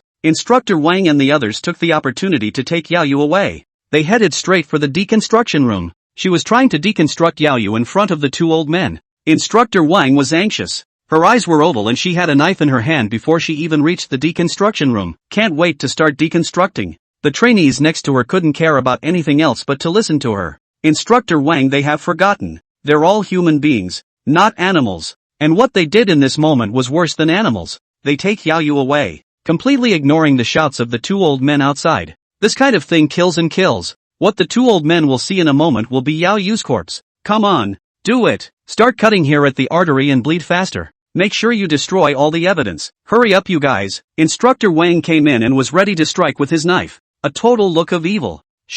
This is to eat human flesh and drink human blood. She'd given up everything to not be implicated. What bottom line? What conscience? All thrown out of the window. But just then, instead, the second old man rushed in like a madman. My father took a shovel and broke out into an amazing fight. See people and shoot them. The mother took a brick and hit whoever it was as hard as she could. For a moment people were subdued by their desperate looks. The person inside is their only daughter. How can they compromise when they see that they are being dragged in? They're all alive because of this daughter. Their daughter has always been their pride and their hope to live. Bad thoughts were brewing in their minds, but they couldn't believe something was going to happen to their daughter. Without actually seeing it, they would never believe it. These two old things are crazy. Everyone be careful. They don't want to die. Get out of the way. Don't hurt yourself. The trainees next to him moved out of the way. The second old man followed the sound and ran to the dissecting room. One pushed the door open. Yaoyu was placed on it like a test subject, and the people next to her were holding scalpels. The brightly shining knife exuded a chilling aura. It left their hearts completely empty. Daughter, is this going to be deconstructed? How could they do such a thing? They are still human. Instructor Wang was also taken aback when he saw them come in and hurriedly threw down his knife and ran out. Daughter! Daughter! The second old man jumped over and fell on Yaoyu and cried. Yaoyu dying like this is no different from dying. The people next to him all looked on coldly, as if this matter had nothing to do with them. Two cries. Father suddenly stopped. That's not right. Jade is still breathing. She's not dead. Quick, get to the hospital. Her father had his hands full carrying her on his back, with her mother holding on to her side, quickly running towards the outside. Not one of them. Instructor Wang helped and just watched coldly. Instructor Wang's brows tightened. Yao Yu didn't die? This is trouble. Hospitals. When Yao Yu was brought in, the hospital was the first to resuscitate her. Ended up being pushed to the ICU. The second old man paced back and forth anxiously. Yao Yu was doing fine, and then she turned into this? And it still happened in a training facility. It's definitely not a coincidence. The diagnosis came back as transient cerebral infarction death coupled with shock. She's in a deep coma now. I don't know when she'll wake up. You guys have to be mentally prepared. Maybe she'll become a vegetable later. After a while, a doctor walked out. The second old man's heart stopped. It was as if the words had struck a hard blow over their heads. His own daughter is only in her early 20s. She's still at her best age. She's good looking and has a decent job. Are you going to be in bed forever? How can they accept this? Why don't you guys go ahead and get the charges paid? The patient is not out of danger yet and will stay in the ICU, the doctor reminded. The second old man took all his savings and it was only enough to last a few days. They were honest farmers who had never encountered anything like this before, much less knew what to do about it. But the image they had just seen they would never forget. Those people at the training organization want to dissect their daughters. That must be rubbing out the evidence. They must have something to do with it. The second old man reported it to the public the same day. The guard bureau went over there and investigated nothing. The surveillance is broken. And there's no witnesses or physical evidence. Everyone balks at the idea that Yao Yu, alone, had to run on the playground and caused a cerebral infarction. But no one knows what the real situation is. It's them. It must be them. They were going to dissect my daughter's body the day they dragged it away. Why would they do that if they weren't thieves? They're trying to kill and kill, dissecting my daughter in front of us. How can they do such a thing? My lords, you must do it for us. On the opposite side, Instructor Wang, the head instructor, and they all had a sneer on their faces. They've also heard that Yao Yu won't wake up. It's all a plant later. So they're still in charge that day? Let these two old things say whatever they want. No one will believe them. In order to appease the two old men, the guard bureau could only let them go back for the time being. All this crap about taking care of your daughter is the key. The second old man had no choice but to return to the hospital first. Just as they come in, they learn that they've run out of money at the hospital and they're told to pick up Yao Yu. The two old men knew that taking their daughter away now would be nothing but a death sentence. But what can they do?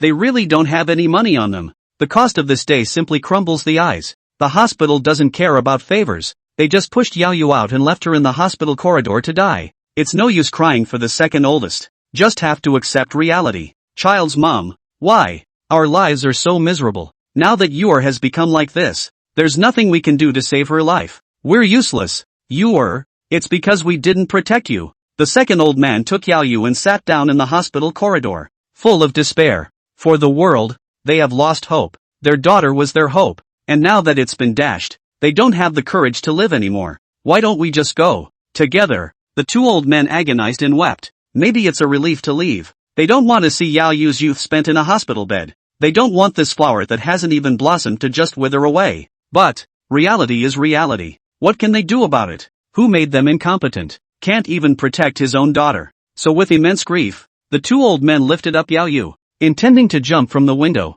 Put an end to this. Put an end to this misery. At least Yao Yu doesn't have to suffer. They don't know if they're doing the right thing. They just know that they can't fight the world with their power. Where is justice on earth? Wait. Just then, a teenager's voice came through. At the end of the building came a teenager. He was followed by a man a little lower than him. Brother Shang. It's Yao Yu. Zhang Jiayu's eyes immediately rounded. They hadn't heard from Yao Yu in the past 2 days. Can't get in touch anyhow. Chen Shang had an extra heart and directly located Yao Yu's location, only to find out it was in a hospital. I didn't realize that something had happened to her. Who are you guys? Friends of Jade? Look at her now. She's like this. Ooh-hoo. My daughter. We don't want to live. There's really no point in living. Now we just can't even afford to go to the doctor. We're so incompetent. The second old man cried out as he spoke. Hey, why haven't you guys left yet? Don't want to stay here unless you pay up. The hospital is not a charity organization. You guys hurry up and get out of here or don't look for trouble. A doctor said and walked towards the second oldest.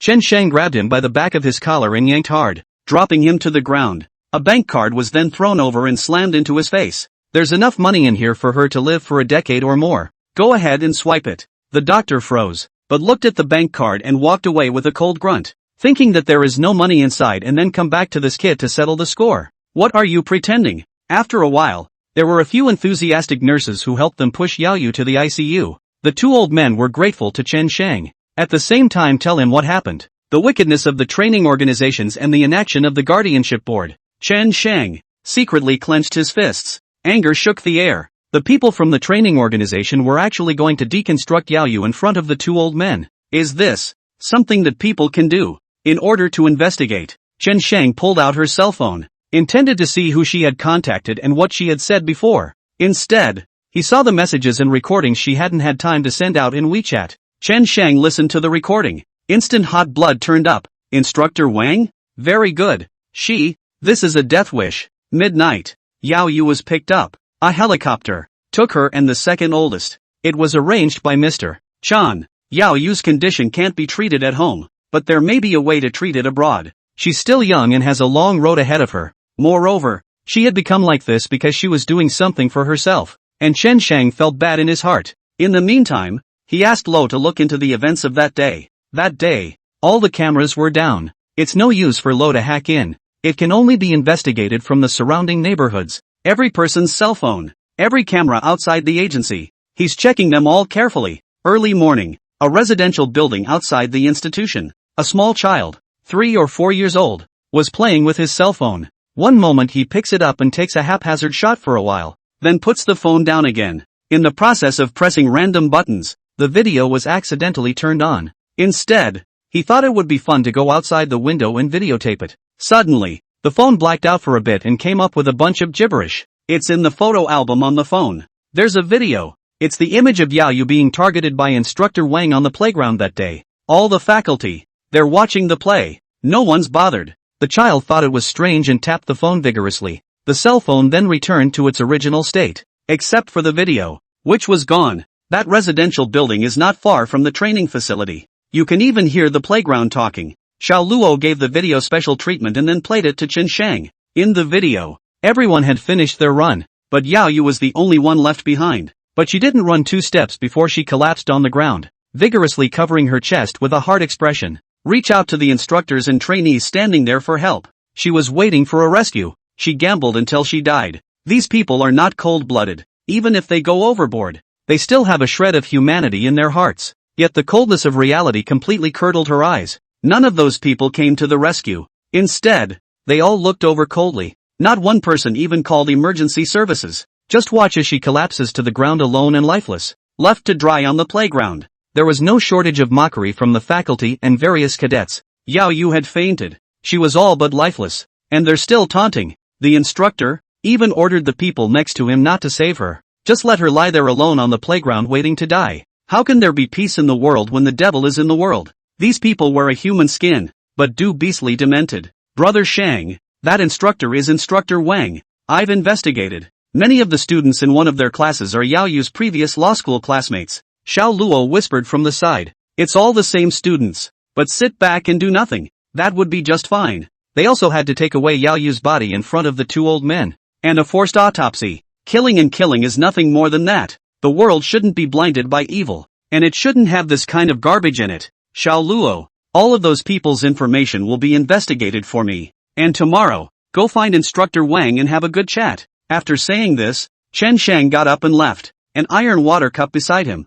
however, was pinched and deformed. Lo knew that he was angry. Mr. Chen, how can you tolerate this kind of thing happening right under your nose? Sin should not spread in the sun. Next day, forensic training institutions. Chen Guohua led the way. Come inside and investigate the situation. Both studied forensics. How could they leave them clues? In half a day's time, they'd have gotten rid of all the evidence long ago. Now Yao Yu's death was her own death from overexercise and had little to do with the agency. Chen Guohua vaguely knew that something was wrong with this matter as well. He's met Yao Yu. That girl is smart and capable and quite outstanding in her profession. There have been no major health problems. How could something happen all of a sudden? And he'd heard about test-pressing students in training organizations before. Just never got on board. After all, what organization doesn't have this kind of thing? He came by yesterday and found nothing. But he was not willing to do so. And he brought people here today anyway. He called Instructor Wang alone and questioned him. Where were you when it happened? I'm in class.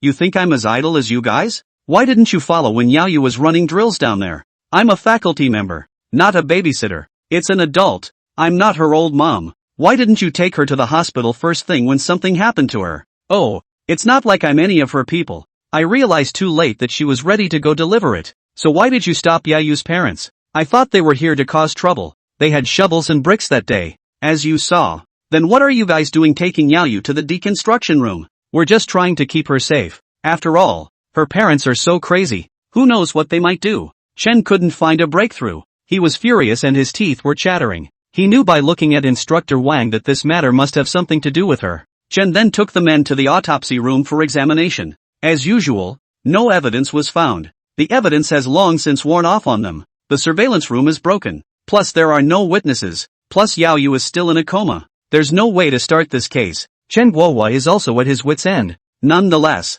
Yaoyu's parents also entered the training institution armed, which if the other party pursued, they would have to go over to investigate just the same. Things will just have to come to an end. Although Chen Guohua was very reluctant. On the way back, Team Chen, I think there's definitely something wrong with them. Especially that Instructor Wang. It's 80% that he's covering something up. We're just going to give up on the investigation? A man next to Chen Guohua asked. Chen Guohua frowned tightly. He was thinking of a way. At the very least, he had to find a breakthrough. But now, the breakthrough was simply not there. I'd like to arrest them, but what can I do without evidence? Yaoyu is a good person, and I've even worked with her a few times before, and I don't want things to turn out like this. I too would like to judge these wicked people, but it's not meant to be. There's often not that much justice in this world, and you never know how many evils are hidden in it, Chen Guohua said with a deep sigh. Being in the guard bureau, there were too many rules and regulations that limited him to everything. Sometimes you know that the other person is the culprit,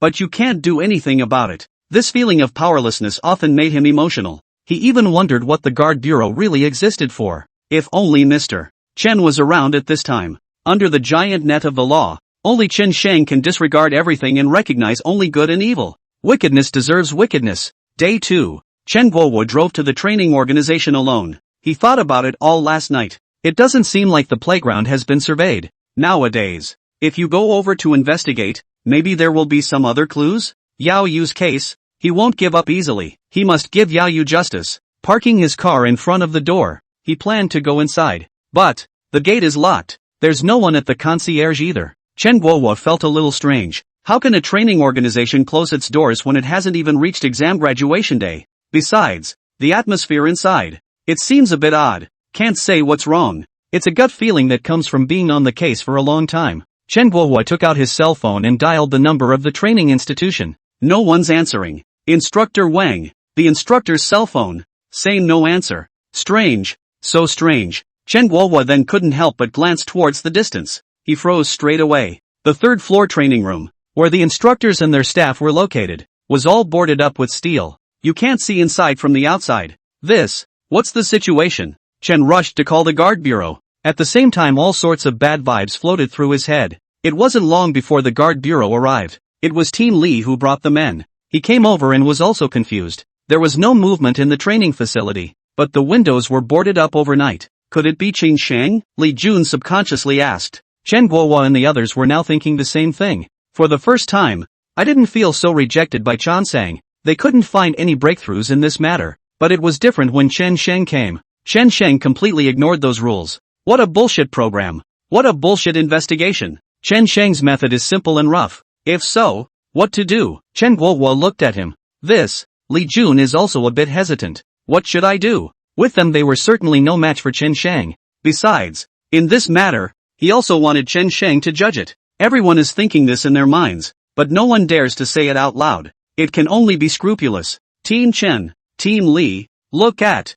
There's a live stream. Suddenly, a man from the guard bureau next to him said, "Live?" The two men giggled in their hearts, rushing to open his cell phone to look at it. Live feed. It sent chills down their spines. It was Qin Sheng who was broadcasting live. And although Chen Sheng's face was not seen in the live broadcast, and his voice was specially processed, their first feeling was that it was definitely Qin Sheng. The picture is in the training room of Instructor Wang and the others. The camera cleverly dodged Qin Sheng, and those he brought with him, and only their feet could be seen. But the faces of those faculty members are very clearly in the camera. Chan sang with the camera. On the count. 1, 2, 3, 4, 29 in all, including Instructor Wang and the head instructor. Now that's a full house. It's as if you're debriefing the audience. More like an opening statement. Chen Guohua immediately received a call. Xiao Chen, take the men and rush in. The people up there already know about this. And now there's big trouble. There mustn't be any more problems. The people in there are too crazy.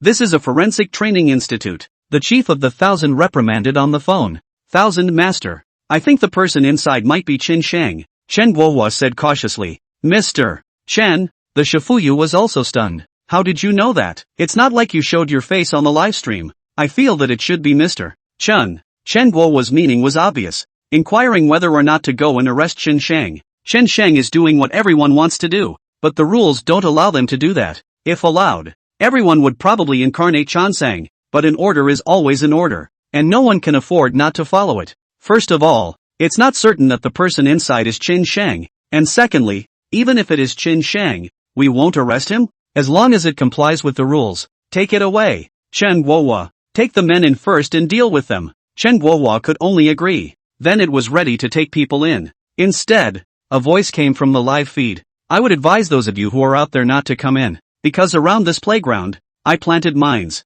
Brush. Chen Guohua and the others stopped at once, but a few people next to him were still skeptical. Putting mines in training institutions? Thanks to him for thinking of it. Is that possible? Laugh your ass off. Boom! The idea just popped up. Not far away. A mine exploded instantly. The huge explosion and impact shook them fiercely. Chen Guohua and the others were dumbfounded. They're from the Guard Bureau. They've never seen this before. That's a landmine. It's something only found on the battlefield. Chen Guohua's head was filled with shock as he stared blankly at the sealed-up iron plate. Chen Shang was really fired up this time. He is going to flip out. The moment. In the training room, Chen Shang, Xiao Luo, Xiao Feng, and quite a few people from the Tsung Tian Association were there. At night Chen Shang had sneaked into the dormitory while they were sleeping, charmed them, and brought them here, only for the trial. He has to give Yao Yu an explanation, give an account to all who are righteous at heart. Instructor Wang and the others were all wearing bracelets and anklets, and they had difficulty moving, so they could only shiver and cower in the corner. Chen Shang saw that quite a few people had entered the live broadcast room, then turned the camera on the men. He asked loudly, yesterday, Yao Yu suffered a sudden acute cerebral infarction, short-lived brain death coupled with shock. Did you guys know that? There was silence across the street. No one dares to speak. We don't know anything. Instructor Wang yelled like a shrew. Yao Yu went out for a run on her own, and when she came back from running exercises that day, she insisted on running a few more laps, and we couldn't even stop her. I have no choice but to go back to class first. Does it have anything to do with me? I'm only responsible for classes. I don't care about the rest. Chen Shang's eyes were cold. You mean to say that this matter has nothing to do with you? It had nothing to do with us in the first place. It was her own fault. Who are you? Who are you to judge us? We are all the talents of Beitian City. Can you take the blame for the slightest mistake? Instructor Wang shouted very arrogantly. Chen Shang didn't talk nonsense. Put that video directly online. Also show it to Instructor Wang and the others. Instructor Wang and the others were out of the drill together, but after the run, Instructor Wang didn't let Yao Yu go back. Instead, he stood in the doorway and said, I'm telling you, if you don't finish 5 laps, you'll be disqualified from the test. Don't you like to play? I'll play with you to the end today. Let's see who can fight who in the end. Instructor Wang and the others were dumbfounded. This video, where did he find it? Even the Guard Bureau couldn't find them. These people, their abilities are going through the roof. This video has sat as evidence. It was Instructor Wang's corporal punishment of Yao Yu that led to what happened later. The live feed instantly exploded. I know that Instructor Wang. I've trained with her before. She won't let you pass without a gift. A girl was bullied by her before. This has been the unspoken rule of the training organization. I didn't expect to kill someone this time. This exam is very important to everyone. So she uses her power to accept bribes. We've reported her before, but to no avail. Now it's a relief to finally have someone to clean up after her. She physically punishes her trainees and pretends not to know when they faint. That's just murder. Chen Shang looked at Instructor Wang. You've been accepting bribes for a long time and controlling the credits. So it can be said that the future of these trainees is in your hands. So you've become even more unscrupulous and excessive. Yao Yu doesn't give you gifts so you bully her. It's even if you usually target her. She had an attack and collapsed on the floor alone and you didn't let anyone else take care of it. You're all seniors in law school. And each of you knows first aid. Everyone, you can go up and help. As long as you make a move. Yao Yu won't turn out like that. And yet, not one of you made a move to help. All of you stood there, indifferent. You watched her die and waited for her to fend for herself. This is tantamount to murder. Don't think that no one knows about your sins. I, Chen Shang, will never let you go. Instructor Wang was shaking wildly. Who the? hell are you? No one from the guard bureau said anything, so who are you to talk? Don't think you can convict me with a video. I didn't commit a crime. I didn't touch the law. Instructor Wang hissed and yelled. Chen Shang nodded. You are not breaking the law, but you are equal to getting someone killed. Today, I come to judge you, asshole. You. Instructor Wang was used to being high and mighty. How could he compromise with Chen Shang? The whole crowd roared with anger. Chen Shang slowly lowered his head and adjusted the live camera, then pulled a hand pliers out of the toolbox next to it, walking toward Instructor Wang. Your mouth. It's not clean. Let me clean it for you. Click. Ow. There was a murderous scream from Instructor Wang. A tooth was pulled out and tossed aside. Instructor Wang's mouth immediately filled with blood. It instantly snapped her whole body out of it. In front of Chen Shang, she was no longer the high and mighty Instructor Wang. Without the ability to rule over people's lives and deaths, she was a wreck. The man in front of me is trying to get himself killed. %UN hashtag. You wait. Asterisk and. Instructor Wang's speech was a little sloppy, and without stopping,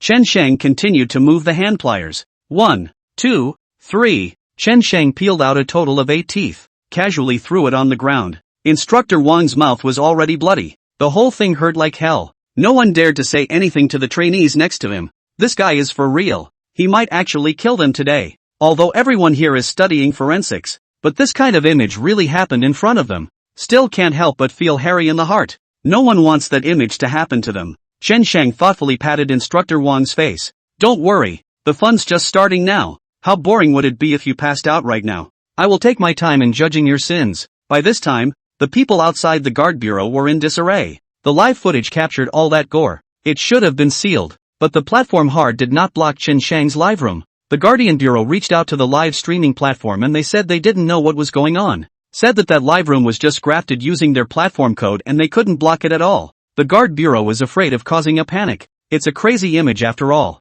But to their surprise, there wasn't a bad review in the live feed. All the pop-ups were in support of Chen Shang. The demoning team has arrived, but it's slow going. The mines were laid out with too much precision and sophistication. It's the master who got it. It would take them at least a full day to try to drain a road. It makes everyone fret. What will become of the inside in a day's time? No one knows. The helicopters came too, but they couldn't do any good. It can only fly around uselessly, circle after circle. All they could do now was to make sure that the Chen Shang inside didn't escape and take him away when the time was right. In the training room, Chen Shang has already started to do it. He started with a cadet. Next to him, Lo put on his gloves with a very excited expression. The cadet was placed on a bed that had been prepared long ago, and his hands and feet were immobilized. Chen Shang spoke indifferently. It's fine for you to ignore Yaoyu's life and death, but after the incident Yaoyu's parents wanted to come over and take her away, and you even disagreed, taking their children in front of the parents and having to perform deconstruction to cover up the evidence.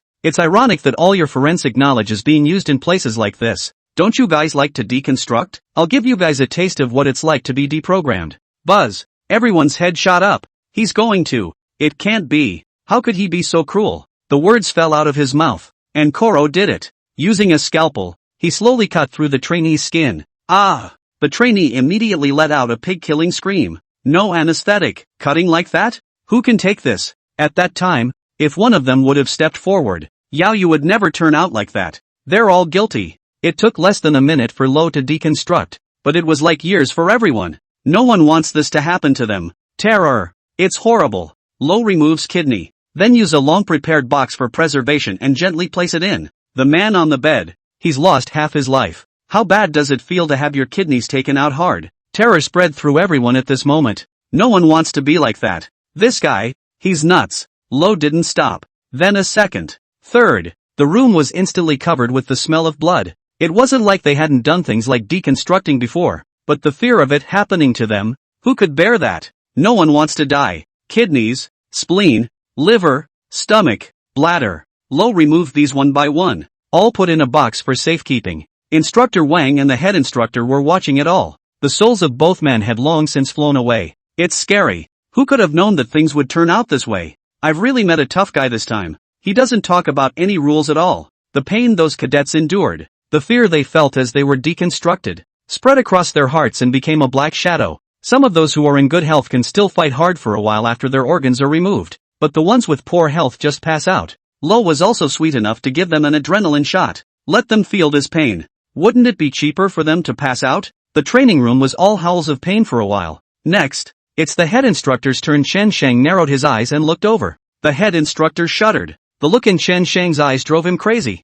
Chen Sheng intentionally placed them at the very back, just to let them experience this torment, the taste of fear, for him to watch these trainees have their organs removed one by one. That smell of blood, the atmosphere of fear, the scalpel that falls on your body, all kinds of scratches. Instructor Wang felt like his mental defenses were about to collapse. You are the head instructor of a training organization, yet you turn a blind eye to something like Instructor Wang. You say, what is the use of having these eyes on your face? Chen Sheng walked over and looked at him coldly. I don't dare anymore. Big brother, give me a second chance. I was also blinded by Instructor Wang. In fact, I don't want to do this, all of this, and I actually have nothing to do with. The instructor general was scared and rushed to beg for forgiveness, but Xiao Luo's knife had already arrived. The scalpel cuts through the skin. A kidney pulls him full of pain. Aha! He screamed more than anyone else. Immediately, he fainted from the pain. This kind of pain is not something that the average person can endure. The head instructor is already old.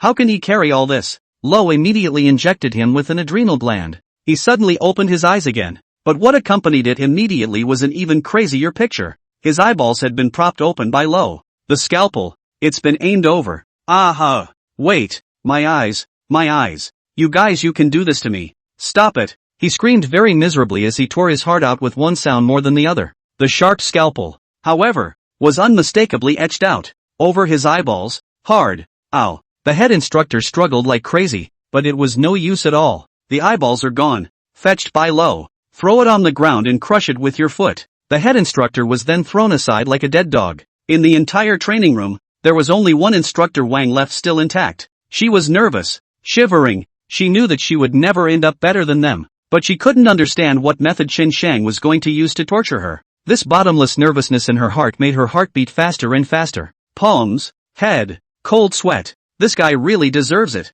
That's over 20 cadets. He just took all their organs. There is no anesthetic and the pain involved is palpable. The man is a demon. Chen Sheng glanced at the crowd crouching on the ground in pain, pushed the door open. Your organs were removed and you had almost a half hour to an hour to survive. That is to say, during this period of time, if you can go for treatment in the first place, you can still act like normal people, but it's up to you to take advantage of this opportunity. The guard bureau is right outside. You can go out now. Chen Sheng finished his words. The crowd still dared not move. They have experienced the pain of tearing their hearts out. It was something they would never forget for the rest of their lives. And Chen Sheng was no different from the devil in their eyes. And now you're opening the door and letting them go? For a moment no one could believe this. But soon, a man who has had his bladder taken can't help himself. He knew that with the medical power of North Sky City, it would be difficult to help all of them get their organs hooked up in an hour or two. That's a lot of work. Now whoever goes out first, then that means they have a better chance of their organs being hooked up. No one wants to be disabled for the rest of their life. So he grabbed his suitcase and ran outside. His clothes were already covered in blood and he looked incredibly wretched. His wounds had been simply stitched up, and as soon as he ran they began to gurgle again. But he couldn't care less. All he wanted to do now was run out of there. Attach your own organs. Outside at the moment, the demoning team is busy. Only 2 mines were discharged in half a day. Even the most professional of existences cannot easily drain these headaches when they see these mines.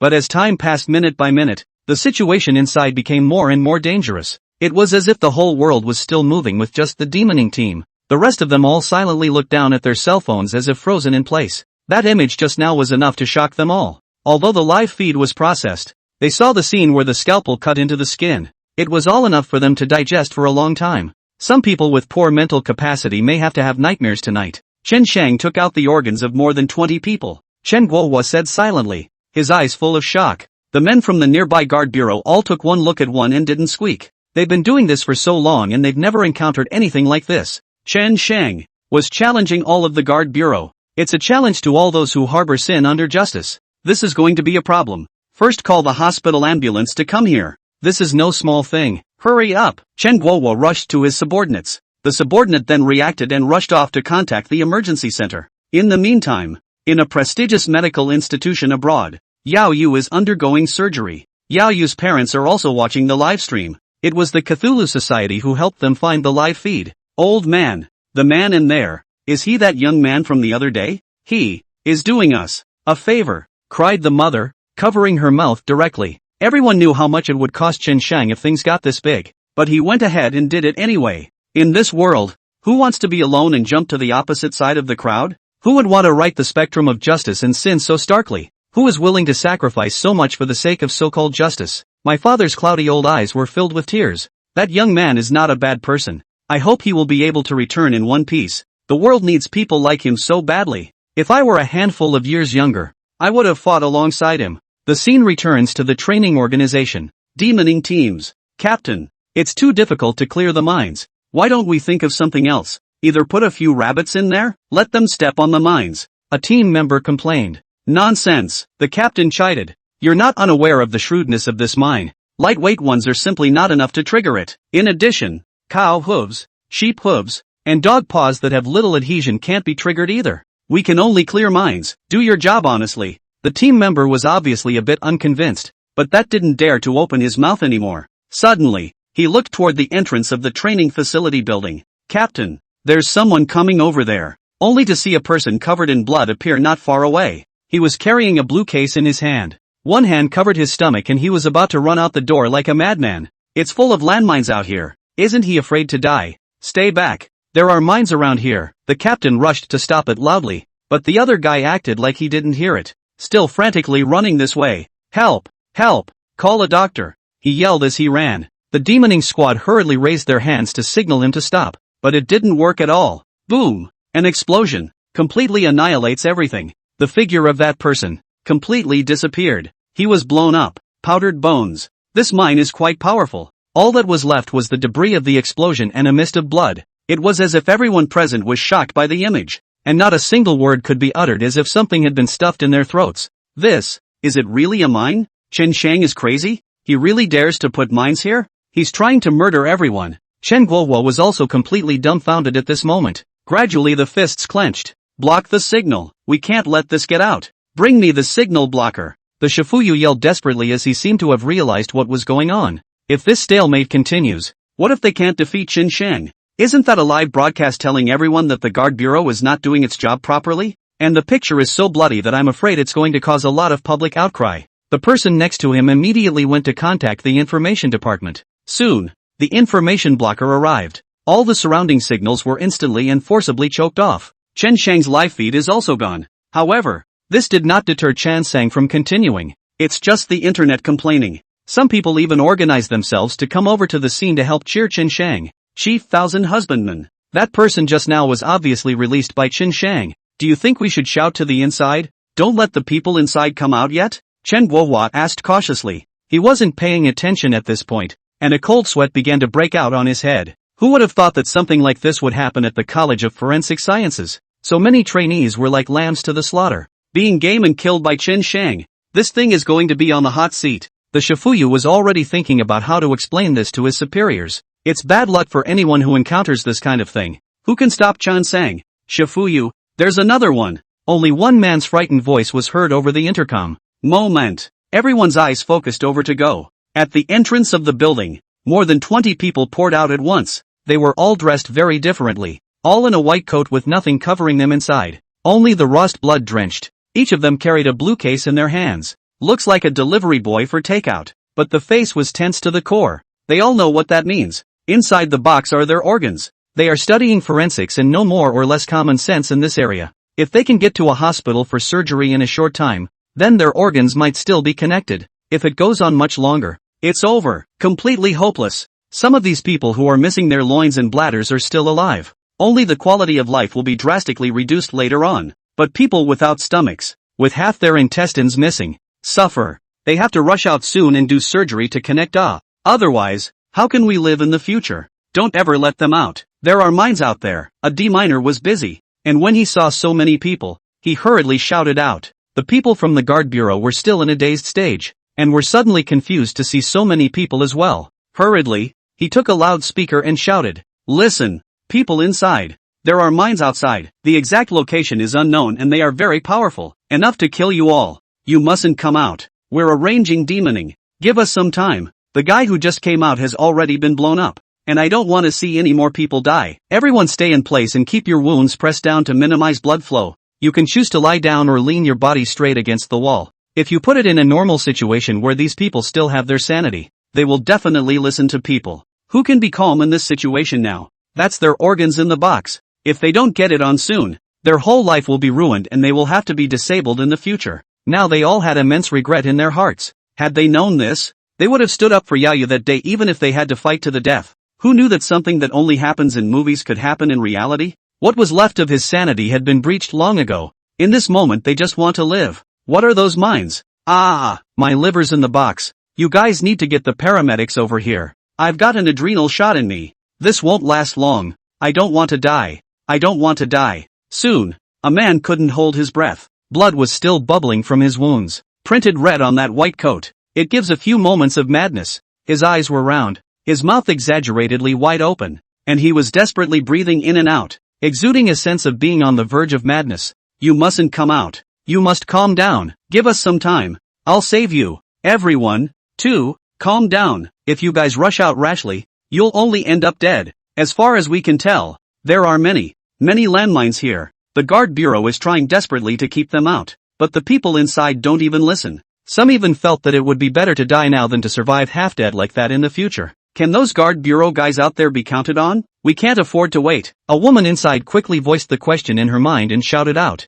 Hell no. The guard bureau? Joke like. Instead of waiting like this we'll be dead as well. We might as well put up a fight. So what if there are mines out there? With so many of us rushing out together, we can definitely open up a path. We'll see who's lucky enough to survive when the time comes. Everyone, fight. The 20 or so people instantly became especially united as they lined up, like they've been brainwashed. They're rushing out in a frenzy. Don't. The guard bureau froze, and their voices all instantly turned hoarse. The words just fell. One of the men who rushed to the front was blown into bloody foam with a boom. The power of the mines was quite shocking and the explosions echoed around for a long time. A vivid life is gone again in an instant. Not a trace left. The men from the guard bureau and the demoning work party stopped. They have been secretly dodging for fear of splashing blood all over the place. They couldn't figure it out. Why are these people fighting so hard? They'll never understand until they're pushed to that point. A group of forensic science students. They are usually seen as the pride of the people and are basically high achievers. Anyone who can get into this academy is a talented person.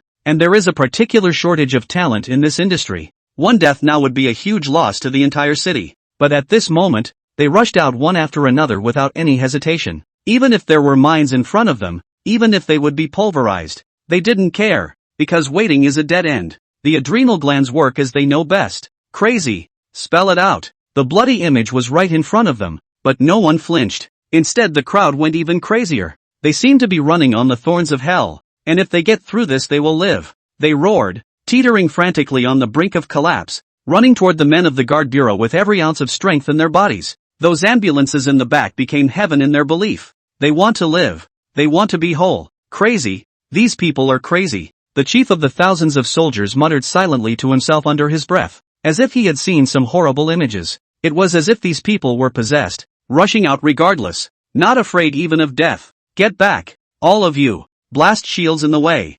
EMTs, get ready for first aid. Everyone be careful. Chen Guowo reacted and shouted. A chord was strung in the hearts of all the people. This was really the first time they had seen this image, and their palms were oozing cold sweat. The image in front of them was enough to become a nightmare for the rest of their lives. Those people were running madly at all costs, charging against the demons, fighting death. The mines went off without mercy, the crisp mechanical sound of a fire plug accompanied by the reaping of a life. The scene played out wildly in front of them. Those trainees who followed and didn't get blown up, they were all splattered with blood as well. One is like a bloodbath, but they didn't stop, following the escape route of the people in front of them, and continued to rush forward. As long as a line rushes out, then their casualties will be minimal. Someone must have survived. Depends on who's lucky. What was once a quiet and peaceful training facility has turned into hell on earth at this moment. Explosions were constantly ringing out, and people were constantly being blown into a bloody mist. The people behind them, however, did not have the slightest fear and continued to rush forward desperately.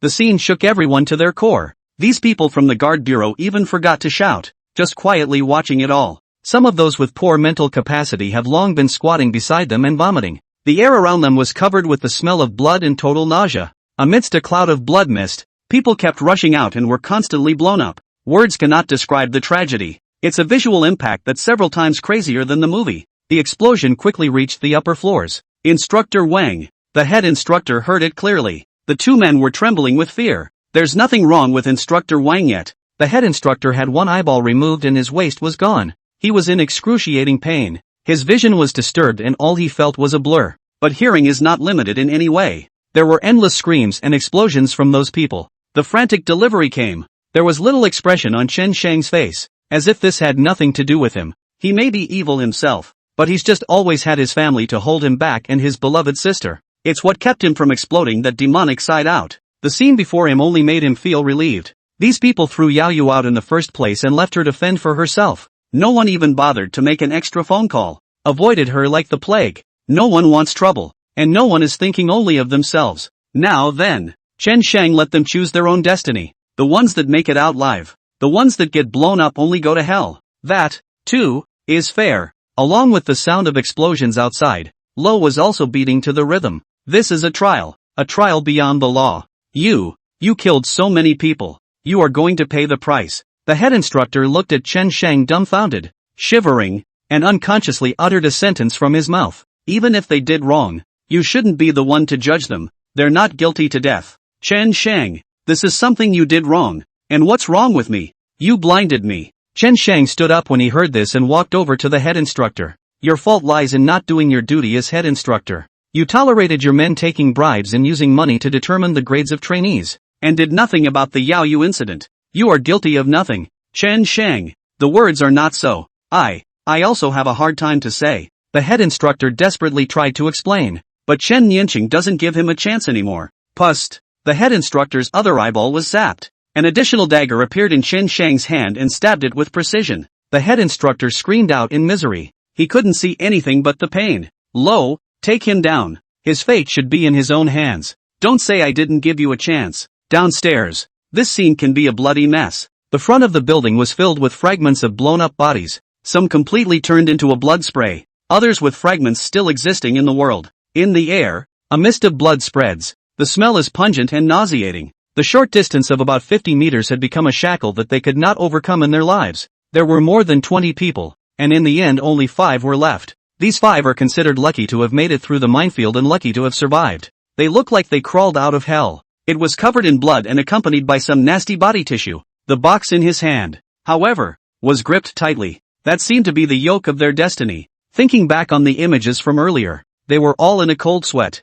They had never been so persistent. Almost anything to get out. Now they are finally alive. One by one, they broke down, fell to their knees in agony and began to cry. The last shred of defense in them was completely gone. Woohoo! We really survived. It was all really like a dream. Take us to the hospital. Quick! Our organs should still be connected. You guys, help! Just 5 people have yelled. None of those guard bureau people dared to step forward for a while. They were all shocked by the scene. Are these 5 still human? It's a ghost. It wasn't long before the paramedics came up with a stretcher next to them, and took the blue box in their hands, just about ready to open it up and check it out. Suddenly, boom boom boom, a few minor explosions rang out. The blue box bursts right open. It houses their organs. Just burst open? The organs kept inside instantly became a bloody mist. The paramedics threw the box to the ground in fear. It was a fairly well-controlled amount of dynamite that just shattered the crates and didn't hurt anyone. The 5 people who had managed to survive froze in their tracks.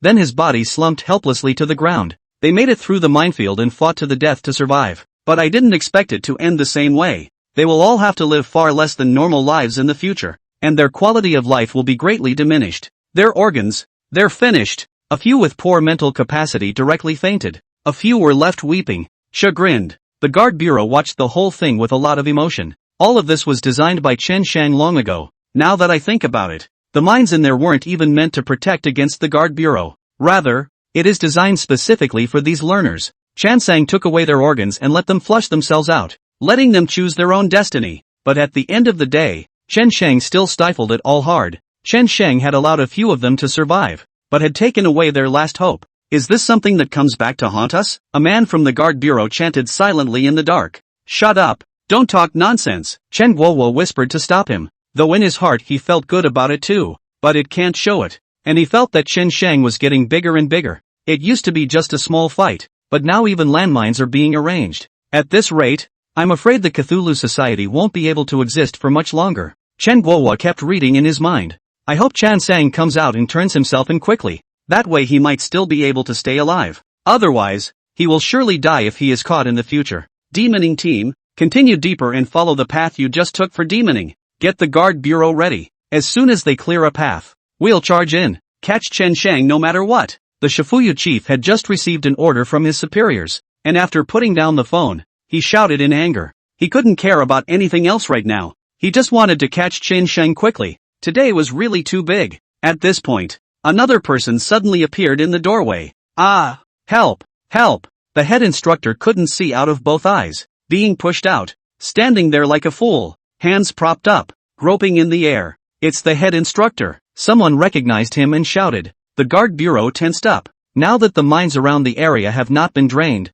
it will be dangerous to teach the growth. He wasn't carrying the blue case in his hand, though. Maybe the organs were not removed from the body? Just can't see out of my eyes. Instructor, I'm a Shifuyu of the guard bureau, so calm down and listen to me. There is only one way before you now. Wait quietly where you are. Our demoning team will be there to rescue you. Don't ever move. The Shifuyu shouted up with a loudspeaker. But the head instructor was listening to no one at the moment. He can't see anything. Ordinary people lose their vision all of a sudden and get dizzy even standing. He felt his body wobble and fall to one side with no control at all. It was as if he had fallen into another time and space. An endless fear was spreading, wrapping him up viciously. His body was involuntarily, woefully to one side. Boom! An explosion rang out. The head instructor disappeared into the blood mist. He was blown to bits without even leaving his last words. Hiss! The many people from the guard bureau sucked in another breath of cold air. Hurry! The demoning team follow. Grab me demoning. I want to catch Chen Shang the first time.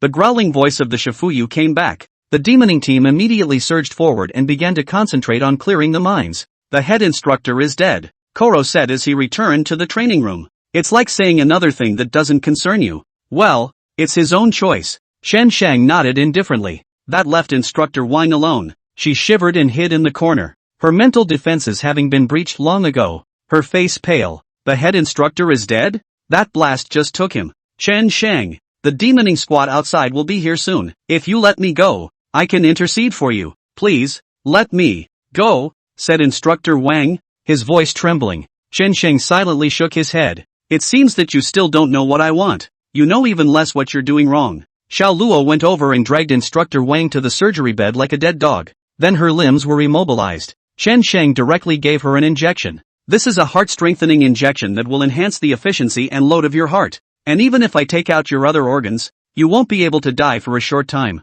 And don't worry, it won't be that easy for you to die. There's a shot of adrenal gland waiting for you. Instructor Wang's face went black when he heard this, and his entire body trembled in fear. Chen Shang is going to dissect himself, isn't he? Forced needles are used. I wonder how gory the images will be later. Chen Shang, there's something to discuss. What exactly do you want to know? I have already been tortured by you like this. Can you let me go? I will really change my ways in the future and will not do those bullying things again. She was still begging bitterly. Chen Shang held the scalpel and looked at her quietly. My sister Chen Yuan's hand. Where is it? Buzz. These words caused Instructor Wang's entire body to shudder madly for a moment. Her pupils subconsciously tightened as the danger intensified. Chen Yuan's hand. That's what he's all about. She almost forgot. Chen Yuan is Chen Shang's sister. He has taken revenge for his sister. This matter was known to almost everyone in North Sky City. Now things are still going on, and Chen Shang is still killing, still going crazy over his sister's affairs by any means necessary.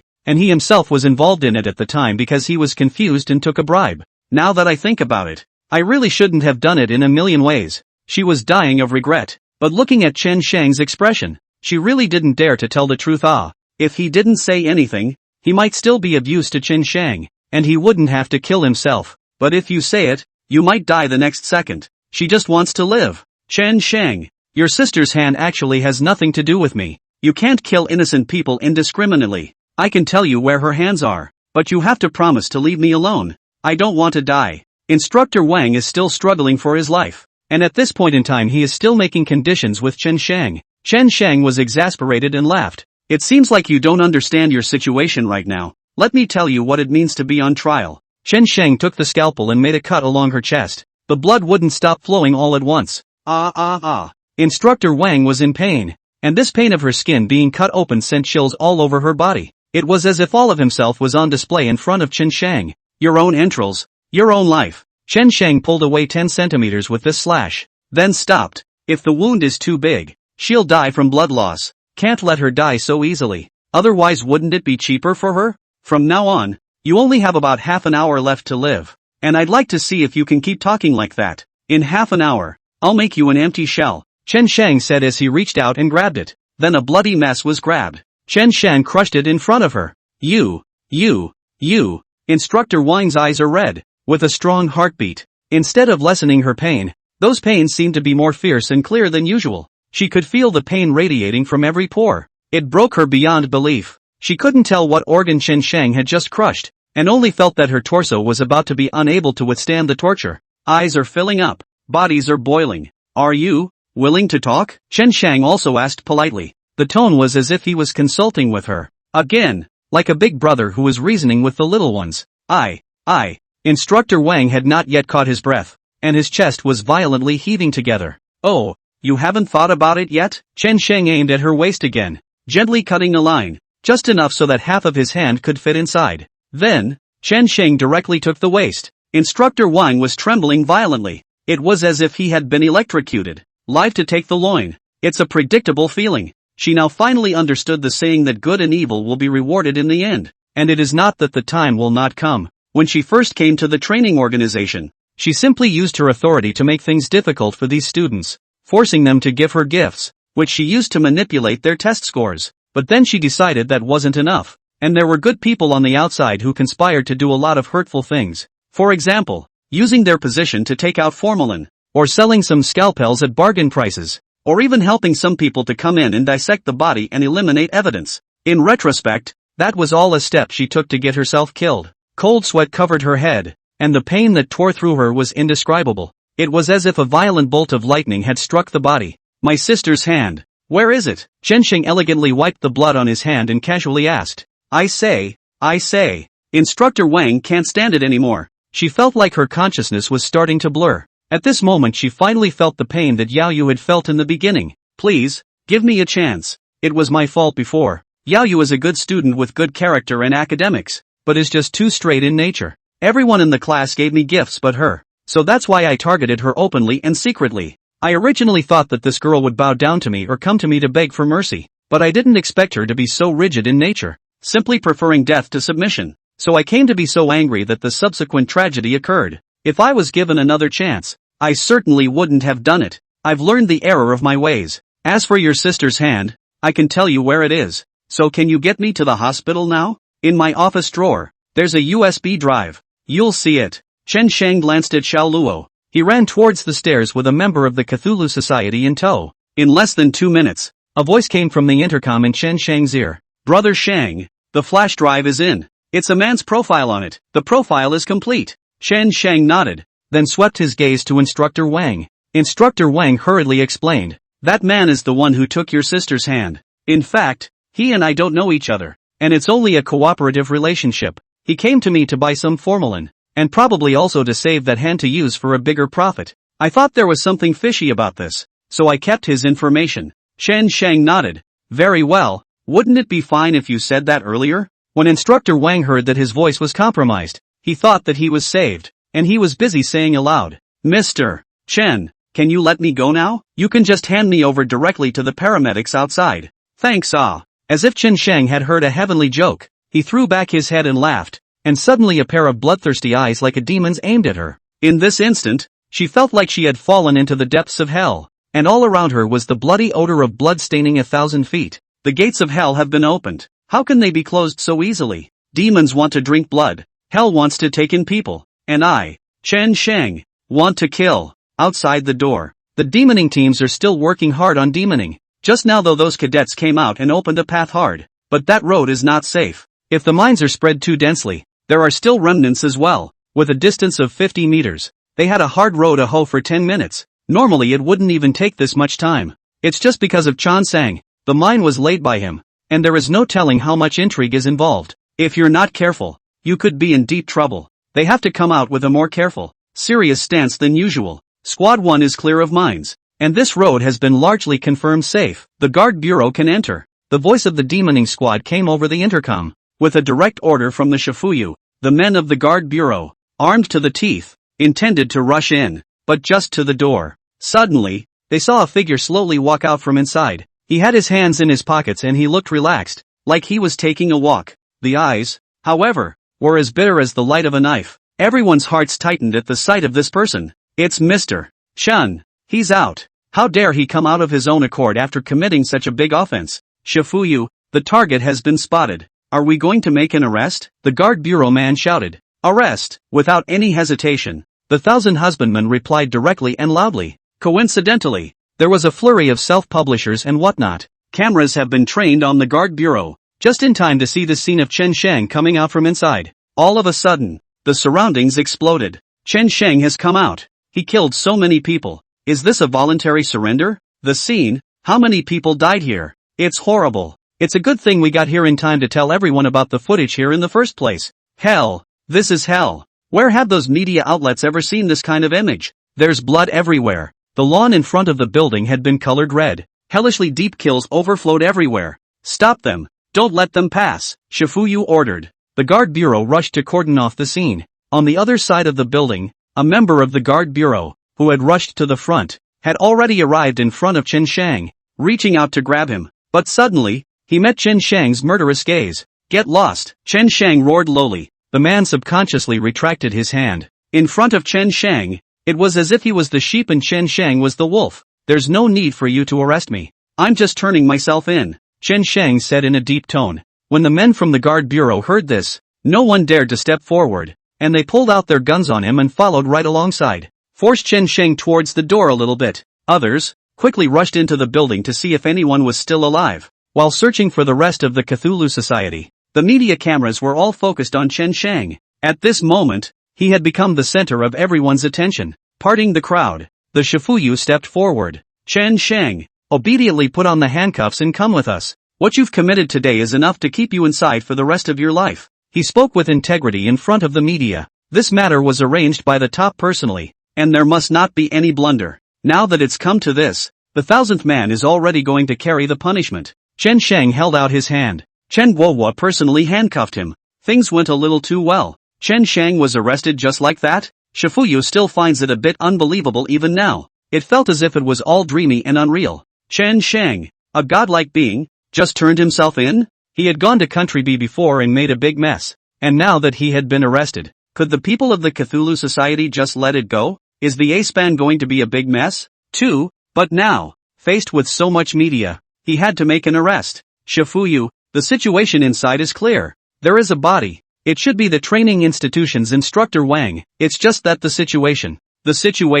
is a bit different. At this time, the people from the guard bureau reported over the intercom. The media nearby heard this and gathered around. My lord, may I ask how things are going inside? We have a right to know. We need to know if there are any survivors. Please tell us truthfully what's going on in there. The thousandth man's face turned green. If he let these media speculate because he was uninformed, he was afraid that he would be in less trouble. At this point in time, it would be better to tell them the truth about the situation. At the very least there was nothing for you. You guys bring out the bodies. And remember, there are media people out there. Shifuyu warned over the intercom. The man inside gave a hurried assent. It didn't take long to bring the man out, covered with a layer of white cloth. Instructor Wang was drenched in blood and had long since stopped breathing. The press gathered around at once. May I ask who is on this and why is she like this? Is she from the training organization too? Can you tell us who she is? The man from the guard bureau took a deep breath and glanced at the former minister to seek approval before telling the truth. This man is Instructor Wang from the training facility. She's dead now. All the organs in her body have been emptied out, and all that's left is an empty shell. What? This guy? All his organs are gone? Those media outlets are sucking in cold air. Through a layer of white cloth, they could imagine how horrible the images inside were. All the organs had been taken out, and all that was left was an empty shell. What kind of deep hatred is this? However, the only person who walked out from inside just now was Chen Sheng, and there are no traces of anyone else having existed. The member of the guard bureau added. Swish. In the next second, those media cameras were all aimed at Chen Sheng. All sorts of doubts. All sorts of shock. Mr. Chen, may I ask if you did what happened in there? You and Instructor Wang were the only two people in there just now. Did you kill her? Mr. Chen, please answer our questions. Please tell us truthfully. Shifuyu and the rest of them also directed their gazes at Chen Sheng. They also want an accounting. It is indeed too much to put someone in such a state. Chen Sheng just laughed when he heard this and looked over with ease. I was in a room with Instructor Wang, but it wasn't me who killed her. I was just watching her, killing myself. What? Suicide? When Shifuyu and the others heard this, they all felt like idiots who were being toyed with. Is that how you kill yourself? Empty your organs? Even if I wanted to, I couldn't. Who can handle that kind of pain? Is Chen Sheng provoking everyone's intelligence by saying this? Chen Sheng, you are furious. You are talking nonsense. Would anyone commit suicide like this? You must have done this. The rules of the Guard Bureau are not to be provoked by anyone. Chen Sheng's face, however, did not have any nervousness. Instead it was horribly calm. He stared silently at the Shifuyu and sneered. Know why I'm out here? I could have clearly escaped without leaving a trace, even blowing up this training facility. The only reason I stayed was to show you how ridiculous that set of rules you worked so hard to devise really is. The so-called justice and righteousness are all a joke. It's a bunch of jokes. Chen Sheng swept his gaze to those media behind him and spoke loudly. Within a day, how these Guard Bureau people caught me and will send me out in the same way. Wow. There was a hue and cry. In one day? With those words, he's provoking the Shifuyu and the Guard Bureau. Everyone on the scene had a brain freeze. Chen Sheng dared to mouth off in front of so many people. Chen Sheng, you are reckless. It's not just me you're provoking with that, but all the guard systems. Are you out of your mind? The Thousand Husbandmen originally didn't want to arrest Chen Sheng. He also wanted Chen Sheng to leave. But rules are rules, and if he's still in his position as ex-husband, then that's what he has to do. Chen Sheng had made a mockery of the Guard Bureau in front of so many people, and he would pay the price. Chen Sheng sneered. All the guard systems? Then let's try and see who can have the last laugh. He finished, turned and got into the car. Shifuyu rushed the men to drive to the Guard Bureau. The story, at the same time, washed up on the internet. Following the last incident, Chen Sheng once again challenges the bottom line of the Guard Bureau. Is this thing a suicide? Or is it a homicide? Was the removal of organs from more than 24 people at a forensic training facility staged?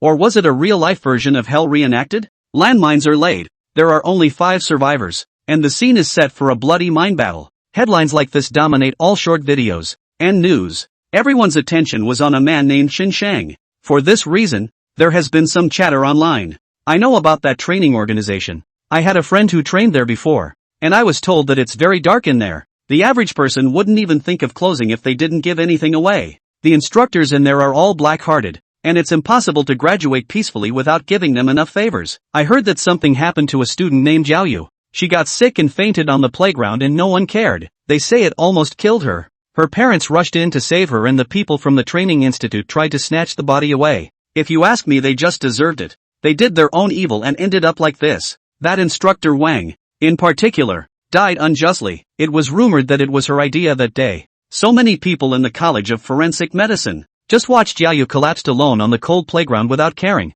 If not for his parents rushing in, she would have been dead by now. There are actually such indifferent people in this world. They deserve what they get. The public opinion on the internet was lopsided. All in favor of Chen Sheng here. In the Guard Bureau, the inquiries are also proceeding in an organized manner. Outside the one-way glass stood the top brass of the Guard Bureau and the authority. Chen Sheng was locked in the interrogation room, and Xiao Xinyu had already arrived. Neither one appeared to be much nervous, though, and in the interrogation room the two were chatting, letting out a chuckle every now and then, as if they were pretending that nothing outside existed, and the Guard Bureau didn't bother to question him in the first place. Instead, the Shifuyu gave them a meeting, and summarizing the case, a few of the interrogators organized the process, which led them into the interrogation room. This time they were facing not only Chen Sheng, but also the media out there. One day was the deadline that Chen Sheng had left them with. It seemed to challenge them as well. Shifuyu stood outside the one-way glass of the interrogation room and looked inside,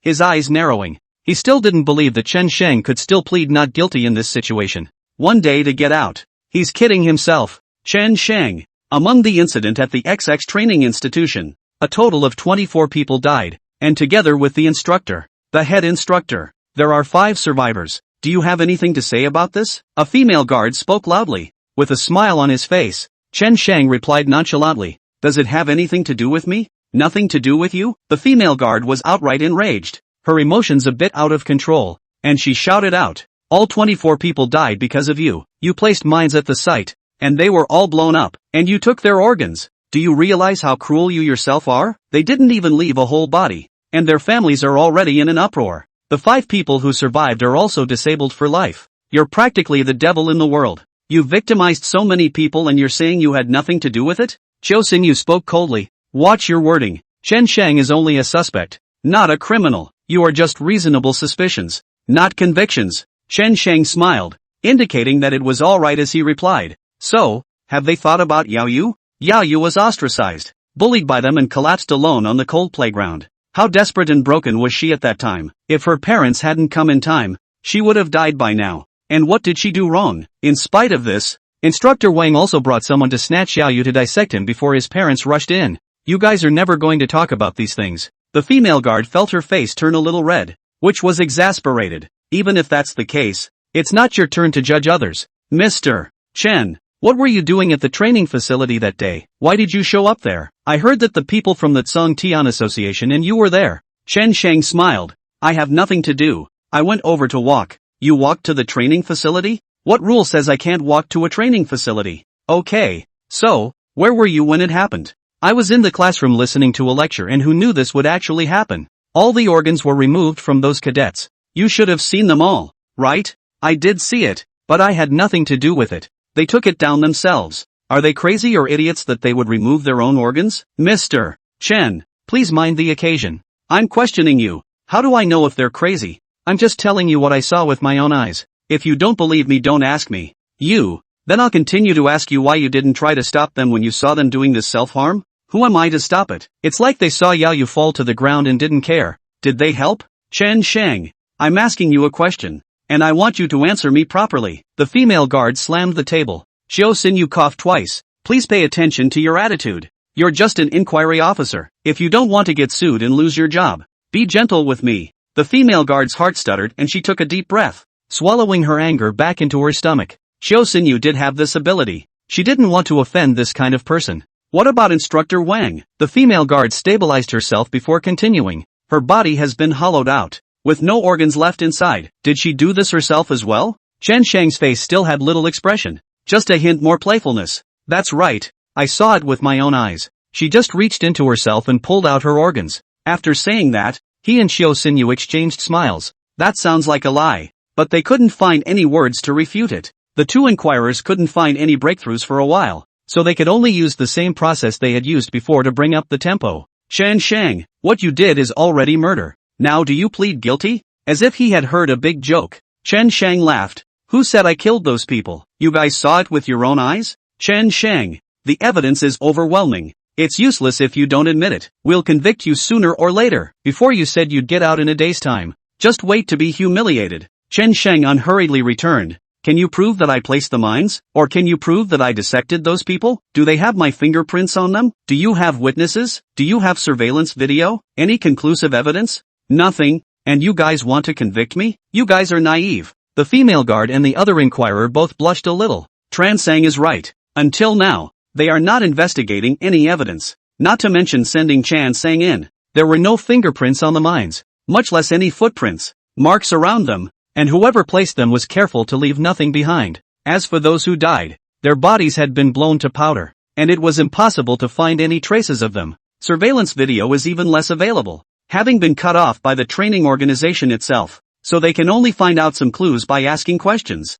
Chen Shang, do you think that we can't do anything about you just because you're doing things without a drop of water? Those 5 survivors said they were going to identify you. We have our witnesses and we can put you in at any time. The other interrogator blurted out. Chiu Xinyu directly took over the conversation. Now my client seriously suspects that the 5 of them have problems with their mental state and may have serious psychological disorders. How can someone suffering from a mental disorder testify as a witness? Let's get them cured first. The 2 inquirers were stumped. The rules do say that. They were also just trying to swindle something out of Chen Shang. Those 5 people were in very bad spirits. Now they've been treated, but they don't see anyone, and they look completely insane. Not to mention being a witness. You may not even have the basic ability to tell right from wrong. Mr. Chen, don't forget what you said about blowing up the training facility. That mine must have been placed by you. The female guard was furious and said loudly. She was referring to what Chen Shang said in front of so many people after coming out. These words made Chen Shang feel even more ridiculous.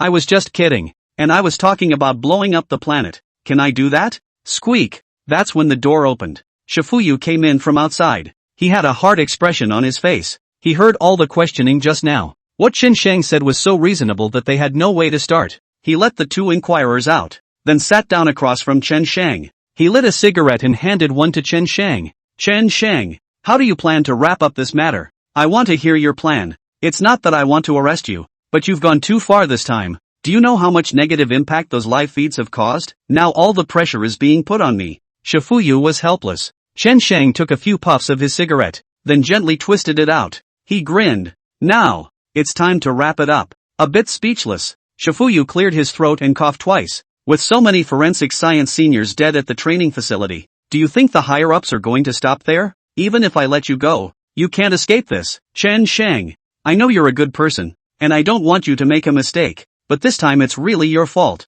Shifuyu, Chen Guohua, Li Jun and these people all knew how powerful Chen Shang was. They were also afraid that Chen Shang would die with them. The best ending would be for Chen Shang to plead guilty to this, and then they'd talk his way out of it, and he might not get the death penalty. Chen Shang laughed coldly and shook his head slightly, then his eyes tightened on him. In an instant, the original somewhat playful gaze instantly turned serious and earnest, with a hint of a murderous aura floating in it. Shifuyu, I brought you back here on purpose, and I didn't come back to confess my sins, but to make you understand one thing. Since the rules you have made are unable to protect those who are weak, then what reason is there for their existence? Your so-called rules are full of loopholes. I can easily take them as I please. In my eyes they are nothing more than a pile of waste paper. Whatever rules come into existence in this world should be for one thing only: justice. If the interests of a few can outweigh the interests of all, then the world will slowly turn into hell. The same goes for your guard bureau. If you exist only to serve as a gun for the rich and powerful, then there's no point in existing. I, Chen Shang, will change all that. The words echoed through the interrogation room. Everyone outside heard it, including the big leaders of the power structure coming from above. The cigarette he held in his hand fell to the floor, and his face swished. Those words were a challenge to them all. A mere Chen Shang, can he really do all this? This kid, he's crazy? This leader subconsciously uttered a sentence. The people next to him were thinking the same thing in their minds. Will he challenge the guard bureau? Want to challenge the rules of this world? That would certainly be pulling teeth out of a tiger's mouth. Asshole, who does he think he is? It's not his turn to make decisions in this world. Other than that, I can crush him to death in Northern Sky City. I will convict Chen Shang today no matter what. The leader outside roared angrily. Although he also knew that there was nothing they could do to Chen Shang in today's situation, he was still furious. Spoken with a bit of anger. But leader, according to the rules, we should release Chen Shang today. Otherwise it will be very troublesome. Chen Guohua carefully reminded from the side. They all knew what this leader meant. He was trying to use other means to convict and imprison Chen Shang. It wasn't as if this method hadn't crossed their minds, but each time they dismissed it. If we do that, North Sky City could be in chaos. Trouble? You work for the guard bureau and you're afraid of trouble? The leader yelled. Chen Guohua sighed and shook his head. It's not that I'm afraid of trouble, but I'm afraid that you, the leader, are in trouble. Li Jun and the others also looked over and agreed. I'm afraid that wanting to cause offense will provoke Chen Shang, and that won't be good for anyone. Leader, we advise you not to provoke Chen Shang for no reason, especially without proof. That might send you into the depths of hell. You, the leader snapped, looking at them. That's not persuasion, it's a threat. Is this Chen Shang really so powerful? He had only heard about Chen Shang before, not realizing that it would pose such a threat to them. Now it seems as if all these people from the guard bureau are scared out of their wits. Is this like that? Is this normal? A bunch of assholes. You're from the guard bureau, and you're scared out of your wits by someone like Chen Shang? I'll reflect this matter upwards, and I'll definitely conduct a strict investigation when the time comes. How can the guard bureau be intimidated by a brat? The leader exclaimed in exasperation. Chen Guohua and the others were speechless. I thought to myself, what's wrong with being nice to him? They didn't want to be afraid of Chen Shang either, but Chen Shang's strength was an unknown. The image of the last time the Cthulhu Society surrounded the guard bureau was still fresh in their minds. Chen Shang must not be let go today. I said so. As long as I'm around, Chen Shang won't be able to leave here. He's so crazy. He really thinks that the guard bureau people are just for food. The leader slapped the table hard and looked very angry. Chen Guohua and the others also stopped advising. He wanted to steel himself against Chen Shang because he hadn't suffered any losses, so let Chen Shang teach him a lesson. Buzz. At this point, that leader's cell phone rang. He picked it up. Hello, I'm Sun Qinghai. Mr. Sun.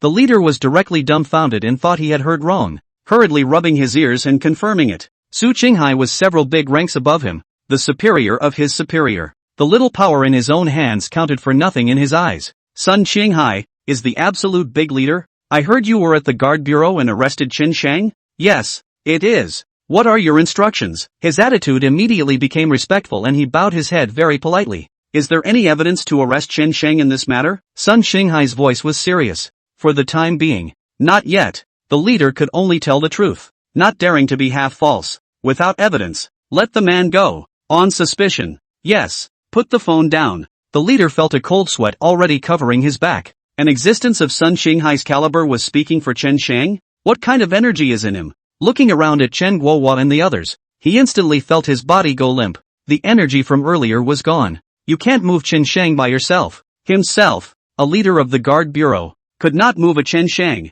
In the interrogation room, the Shifuyu was still stalling. Qin Shang, what do you really want? Ahem. Xiao Xinyu naturally saw his setup and coughed twice. Shifuyu, now my client and I are going out. Your questioning since just now has been stalling and has nothing to do with this case. My client is busy, and you are suspected of abusing your authority in this manner. Did you offer to let us out, or did you go for bail? Xiao Xinyu stroked his glasses. The thousand husbandmen shuddered and took a deep breath. Filled with helplessness, he still knew about Xiao Xinyu's methods. If he's left to apply for bail on his own, he's sure to hold a grudge against them. Without evidence, they should still obediently let Qin Shang go. Brother Shang, you can go now, Xiao Xinyu said respectfully. Aha. Qin Shang nodded his head, glanced at the thousand husbandmen, and left with large strides. The door is wide open. There was an instant silence in the guard bureau. The eyes of the guard bureau looked at Qin Shang with admiration. It's as if he's more respectful than even meeting 1,000 captains. The leader from earlier didn't dare to speak either, and secretly stood to the side. Qin Shang has become a legend in their eyes. Qin Shang just left the guard bureau with everyone watching. It also confirms what he said earlier. Step out of the guard bureau. All the people gathered outside were media reporters. We've been waiting here for a long time. Qin Shang said earlier that a day's time was coming out, and they were all squatting at truth. Everyone didn't believe it before. Is it possible for the guard bureau to let Qin Shang out? There is no way he will be released even under great pressure. This has also been hotly debated online. However, the result was that Qin Shang walked out intact. This scene took them all by surprise. Qin Shang is out. He really got out? The guard bureau people are willing to let him out? With so many people dead, will the guard bureau stop? What the hell is going on here? The crowd gathered around, piling all sorts of questions at Qin Shang in a brainstorm. Qin Shang didn't explain too much, and in response, just left a sentence. Bad guys get what they deserve, and justice is done. After Qin Shang finished speaking, he got into his car and left.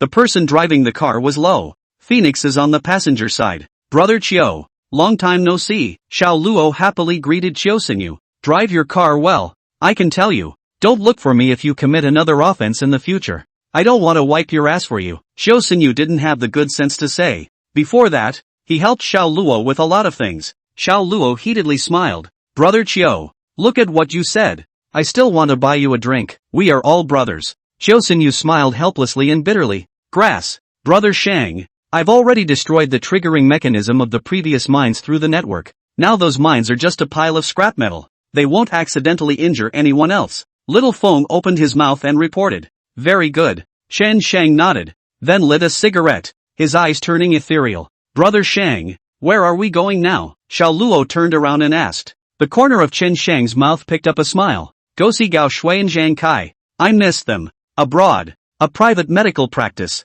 The instruments, equipment, and medical staff here are top of the line. Many of the country's leaders come here for medical treatment and convalescence. In a hospital room, a farmer couple, however, seemed a bit out of place. Uncle, Auntie, Yao Yu is awake. At this point, a man in a white lab coat stepped out. This man is a member of the Cthulhu Society. Yao Yu's parents were arranged to come by Qin Shang himself, so he naturally didn't dare to neglect them. Really, my daughter is awake. The two old men were so excited that they hurriedly followed this person into the hospital room. Yao Yu was lying quietly on the hospital bed. For her, it was like a dream, but it was certainly a rebirth for the two oldest. You're finally awake. I knew you'd be okay. It's Qin Shang. He's the one who saved you. He's the benefactor of our family. He's a great guy. The two old men were so excited that tears flowed from their eyes. And at this age, their daughter was everything to them. If something happens to her, how can they live? Yao Yu's eyes were a bit wooden.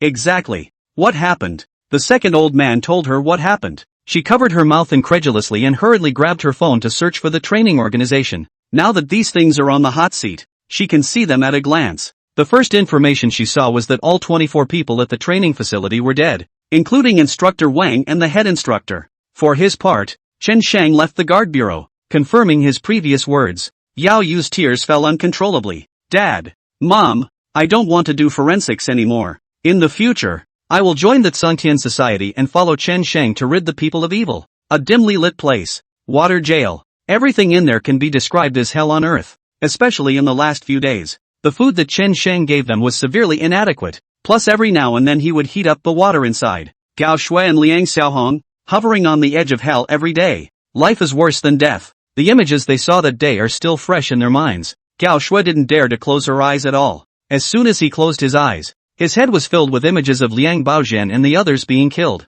That had become her psyche. Liang Xiaohong, on the other hand, turned into a demon. She'd already disregarded everything and just wanted to live. All these days she had been lying on that plank and had not let Gaju up for a moment. Takayuki had been teetering on the edge of collapse. At first it was despair, then weeping, and finally it became quiet. She was curled up alone in a corner. Feel the pain of the strong acid corroding your body. Her desire to survive in this moment was overwhelming. Though blind in one eye, she seemed to see things more clearly than she had before, and saw through a lot of things. In life, you can only rely on yourself. Sometimes biological parents can't be counted on. Gao Shui, hurry up and die. After you die Chen Shang might be demoralized and I might still be alive. It's your own fault for getting this far. Your father and I were dragged down by you. The Liang family is all dead. Shouldn't you atone for that? What did I do wrong to give birth to a daughter like you? What bad luck. Liang Xiaohong's voice was one sound after another, complaining plus reproaching. Takayuki covered his ears with his hands, not wanting to let the vile language pour into his mind. Liang Xiaohong, however, was getting more and more energized, without the slightest intention of stopping. Don't say it. Awa. Suddenly, Gao Shui looked like she had collapsed, covering her ears and yelling frantically. It was more like venting the aggravation he'd suffered over the past few days. It's bad enough that you're dying yourself. Liang Xiaohong, however, is still here talking about sarcasm. She's not her own mother anymore. She's a demon. It's a crazy bitch. Marred. You dare to talk back to me? Liang Xiaohong picked up the dinner plate she used earlier and ruthlessly smashed it on Gao Shui's head. 1 down, 2 down, 3 down. Gao Shui's entire body hissed in pain, tears and despair, brewing in her heart. She didn't want to live like this anymore. What's wrong with her? She just wants to live. Enough. Gao Shui directly opened Liang Xiaohong with one hand. Liang Xiaohong screamed and fell into the pool. You dare to hit me? I'm your mom, you ungrateful daughter. A shrill shriek came from her mouth. Gao Shui's eyes collapsed as if she laughed out loud. Ha ha ha.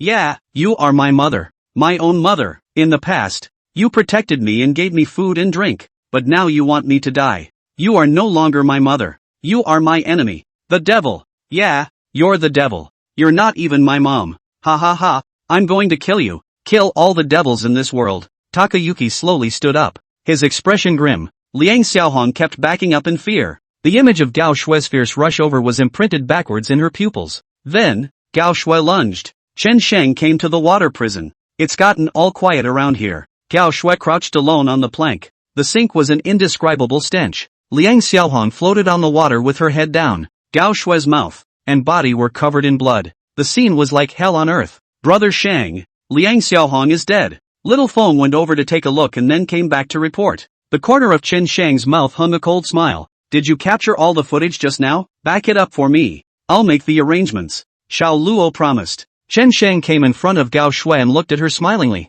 with some appreciation in his eyes. It was as if Takayuki was a monster of his own making. Chen Shang, you are Chen Shang. Please, spare my life. I want to live. I don't want to die. Ooh. When Gao Shui saw Chen Shang, she immediately started begging for mercy. The skin on her body festered and a foul odor followed. She had almost lost her mind before. Bit Liang Xiaohong alive. However, when she saw Chen Shang, she would still be so afraid that she would tremble. It was a fear that existed in her bones and simply lingered. Gao Shui, the daughter of the Gao family, a rich man worth over $100 million.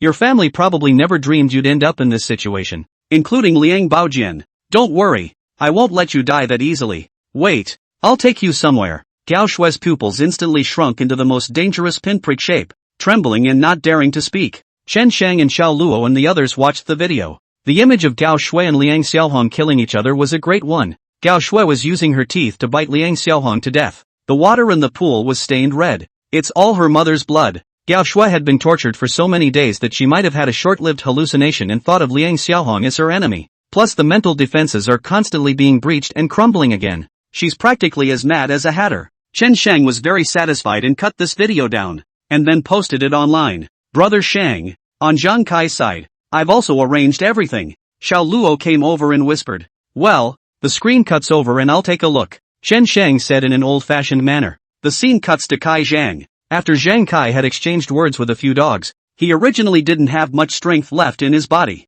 and now it's down to its last breath. But it can't be helped that Chen Shang is dosing him with drugs. Those drugs seem to take his mind off the pain, seem to bring him back to life. Also, the medicinal properties are going the other way. Before this medicine, it was for boars. Zhang Kai, how did you get here? Gao Shui woke up, and when she saw Zhang Kai, she was trembling. You're Gao Shui? I grass. Zhang Kai was also stunned when he saw her. Gao Shui, who was a fan before, has turned into this? Is that even human? She was covered in festering skin and reeked of a foul odor. One eye was gone, and his face was covered in blood, as if he had come from a refugee camp. Actually, Zhang Kai's situation is no better. He had a shit bag with him, and his backside had been miserable for a long time. He could no longer feel the presence behind him. It was a complete bloody hole. It's all your fault. It's all your. Woo woo, if you hadn't tried to bully Chen Yuan, we wouldn't have become like this. My family is all dead, and I'd become a ghost. Zhang Kai,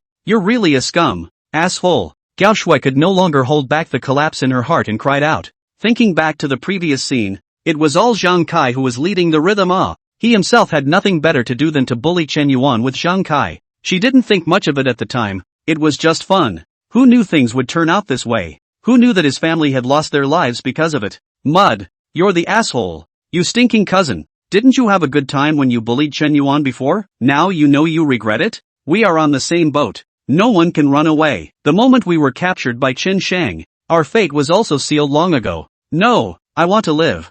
I'm so young. There are so many things I haven't enjoyed yet. I want to live. Ooh, Takayuki cried out as he broke down. The desire to survive has never been stronger. She had already experienced the pain that Chen Yuan had felt in the beginning, and already knew what it meant to be self-inflicted. But why? Chen Shang still won't let himself go? Don't give yourself a way out yet. Zhang Kai, what are you doing? As Gao Shui cried, she suddenly realized that Zhang Kai had leaned over. The eyes were still staring at themselves quite dishonestly. It was a feeling that made her uncomfortable. It was as if it was going to be defiled by him. Be a good boy and turn around. I don't want to see your face. Just cooperate with me a bit and it'll be over soon. Zhang Kai's voice was cold, with a hint of aggression. The medicinal properties in Zhang Kai's body had taken effect, wrapping around his waist very ferociously. He didn't want to touch Gao Shui either, but he really couldn't help it. Gao Shui has no one like him at all now. But turning around and still being able to will it, he had no choice but to commiserate. It's this time of the day, and you're still thinking about those things. Zhang Kai, are you sick? Gao Shui cursed out without any good sense of humor, and at the same time, she was also very shocked. Is Zhang Kai going to do this to himself? Dang! Zhang Kai didn't talk nonsense and directly punched over. He didn't have that much patience to explain to Gao Shui. He just wants to vent now. Gao Shui was hit and sat on the ground, and her already injured eyeballs were in even more excruciating pain. I don't have that much patience to reason with you. So turn around, or I'll beat you to death. Zhang Kai roared lowly, his expression turning incomparably hideous and terrifying. Gao Shui knew she couldn't resist and could only silently obey. Monitor the other side. Xiao Feng told Chen Shang the news he just got. It's about the man on the flash drive. The man's name was Li Guang. It's a hobo who's been on the road for a few years before. Then he was arrested and went in. And when he got out, he started going back to his old ways. In short, whatever makes money does what it does and has done a lot of harm. He was the one who took Chen Yuan's hand that day. Brother Shang, Chen Yuan's hand should still be on him. Liang Baojian is dead, but it seems that he hasn't gotten his due payment yet. I think if we pretend to be a buyer and give him some money, he should compromise. This kind of person wants money. Xiao Feng whispered from the side. A flash of scarlet killing intent flashed in Chen Shang's eyes. This is the man who took his sister's hand. Let her soul not rest now. Killing this person is secondary. The key is the person behind him. Besides Liang Baojian, who else was involved? Chen Shang's voice was cold. It's rumored that it was Zhang Zhongxing who approached him. The idea was suggested by Liang Baojian, and the person was approached by Zhang Zhongxing. Xiao Feng said seriously. Chen Shang nodded silently. Zhang family, it's time to pay the price. Keep going to search for Li Guang's whereabouts for me, and notify me as soon as you have any news. As for the Zhang family, Chen Shang glanced at Zhang Kai, who was busy in the surveillance. Let me know when Zhang Kai is done. I'm going to send him away myself. Holler, Sang, no news of Zhang Kai yet? So many days have passed. Even if Chen Shang hid it well, there can't be no news at all. Something mustn't happen to my eldest grandson. Zhang Tianxuan had gone crazy with anxiety in the past few days. For a moment, it was as if all the power in his hands was bad. Before that he was calling the shots. Right now, he looks like a complete hand-wringing loser. Zhang Kai was captured by Chen Shang and he couldn't find him himself. He was anxious and afraid. I'm afraid that Chen Shang will get angry and kill Zhang Kai. That's the only offspring of the Zhang family. Zhang Zhongxian stood on the sidelines, also worried. He's been up to all the tricks lately, but there's just been no news whatsoever. Zhang Kai seemed to have disappeared into thin air, and there were no clues from the guard bureau. Dad, why don't we make peace with Chen Shang? He, I think, seems to have much more energy than we thought. Zhang Zhongxian was already starting to beat a retreat. Asshole, I am Zhang Tianxuan, making me make peace with a brat? I'm going to destroy Chen Shang and the Tsang Tian Association. Zhang Tianxuan slammed his fist hard. Zhang Zhongsheng, however, sighed from the side. Dad, did you see what happened at the training institute? Chen Shang got off the hook. The people from the guard bureau couldn't do anything with him. He's used all sorts of loopholes to such an extent that I don't think it would be possible to rely on the guard bureau to catch him. Zhang Tianxuan's heart thumped. It's something he's been following. Naturally, he also knew that Chen Shang had come out from inside. He was also shocked. Chen Shang had killed so many people in the training organization, but he was still able to walk out in one piece? No one saw him kill it, but everyone knows he did it. And the guard bureau can't even find some trace of it? Chen Shang had planned this a long time ago. That being said, there was a huge question mark as to whether or not one could exterminate the Cthulhu Society. Ding dong. At this time, Zhang Zhongxing's cell phone rang. It's pushing a message. He had recently subscribed to the hotspot and would be the first to know if anything new came out. It's because all the recent hotspots are related to Chen Shang. Zhang Zhongxian glanced at it and his brows tightened. A hint of fear hovered in the depths of his pupils. What's wrong? Zhang Tianxuan looked at him curiously. Dad, this video. It seems to be Gao Shui and Liang Xiaohong from the Gao family. This should be done by Chen Shang. He was the one who kidnapped them before. Zhang Zhongxian's voice trembled while handing over his cell phone. Zhang Tianxuan took the cell phone and glanced at it, and his face immediately sank deeply. Everything in the picture is simply miserable. Gao Shui is tearing and wrestling with Liang Xiaohong. The two were in a place that resembled a water dungeon. The surroundings were quite disgusting and there was residual blood everywhere. Gao Shui went crazy and tore into Liang Xiaohong. Liang Xiaohong also put all her strength into whacking Gao Shui. The two of them could not be seen as mother and daughter at all. More like a pair of enemies. Gao Shui kept tearing frantically, her mouth yelling, I'll kill you. You devil. You're not even my mother. You must be possessed by the devil. Ah! You go die.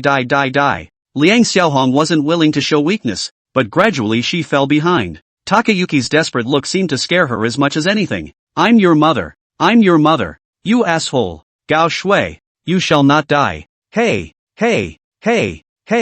You're not my mom. You're not. I'm going to eat you.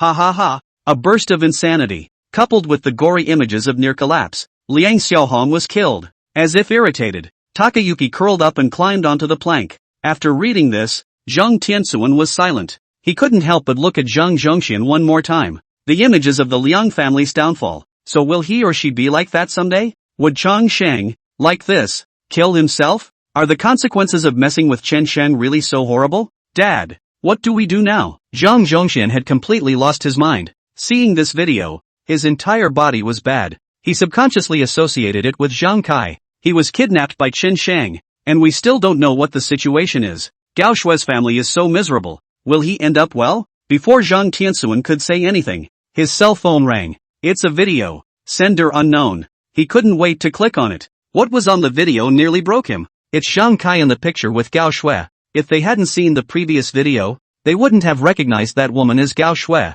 Her skin had festered beyond recognition. How could she be human? Kai Zhang is right there with her. But things look very bad for Zhang Kai as well. He had a shitbag hanging off him and a grim expression on his face, as if he was possessed. The room was filled with screams. This person is Zhang Kai. Ha! It's my oldest grandson. Zhang Tianxuan screamed in disbelief, his voice trembling. It's only been a few days and Zhang Kai has been tortured like this? Dad, I'll have someone go check the source of the video. Zhang Zhongxian was also heartbroken and hurriedly went to have someone check it out. Zhang Tianxuan seemed to have calmed everything down, took a deep breath, and sat down disheveledly. All I want to know now is what Qin Sheng really wants. If you want money, you can give him a satisfactory figure. But he doesn't say anything. He just keeps torturing Zhang Kai. What does that make me do? You say, what should I do now? Zhang Zhongxian sighed. Perhaps, what Qin Sheng wants is to make us suffer. When his sister died before, he swore that he would let her sister's pain spread to each and every one of us. And now,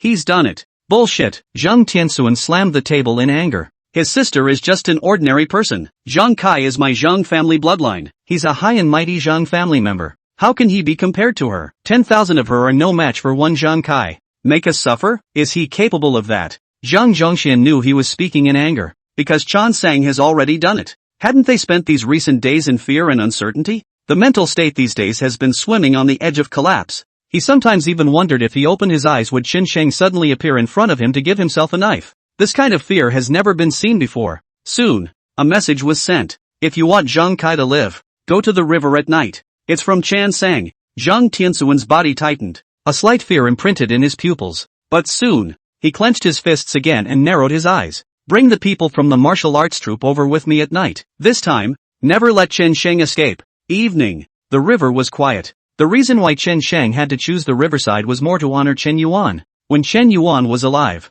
the two of them loved to walk here. If people really do have souls, then Chen Yuan might be watching this from the shadows. By erasing those former sins, Chen Yuan should rest in peace. Zhang Tianxuan was still the same as last time. Come early in the morning. He was in a car with Zhang Zhongxian. Next to them are all the people from the martial arts group. This time, he didn't let the martial arts group hide. He just stood guard on the bridge so brightly. He let Qin Sheng escape last time, and he wouldn't make the same mistake this time. He made a special arrangement when he arrived to have someone keep an eye on the river, which could be an escape route for Qin Sheng. Zhang Tianxuan carries a pistol just in case. He also went out on a limb today. If Qin Sheng did show up, then he would shoot Qin Sheng. It was already the appointed time, but Qin Sheng didn't show up for a long time. My lord, there is nothing going on in the river, and Qin Sheng is not coming up from the river? Should we keep an eye on the sky, or another route? After a while, the man from the martial arts group asked. Zhang Tianxuan's brows tightened. To be honest, he really couldn't see through Qin Sheng.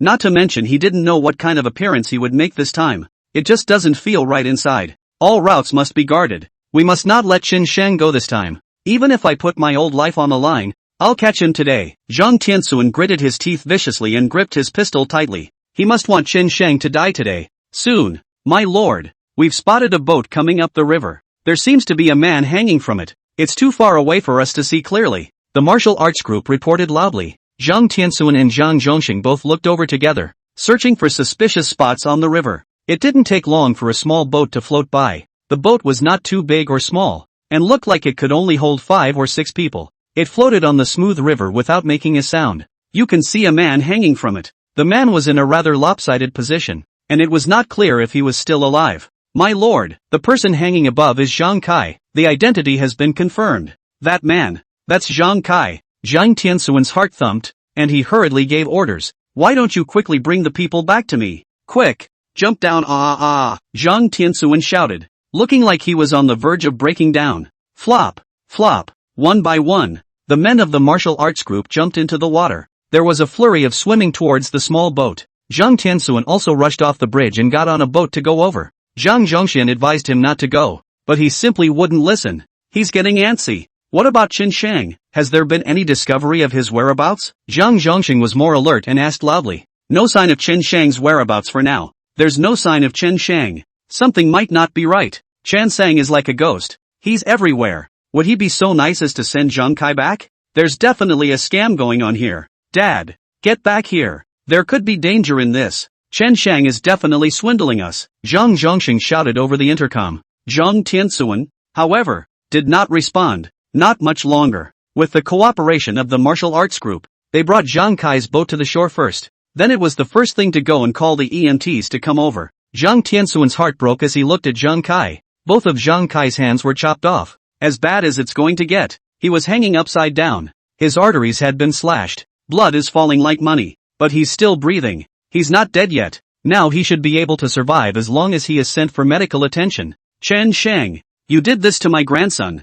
I will make sure you die. I, Zhang Tianxuan, am at loggerheads with you? I'm going to kill you with my own hands. Zhang Tianxuan roared up to the sky in anger, his voice filled with grief and indignation. Grandpa, master, master, master. Zhang Kai seemed to have heard Zhang Tianxuan's voice and opened his mouth vaguely. Grandson, my good grandson, Grandpa is here. Zhang Tianxuan rushed over, his heart aching with tears. The open lips moved up and down as a sentence slurred out. On my body. On. There are. Bomb.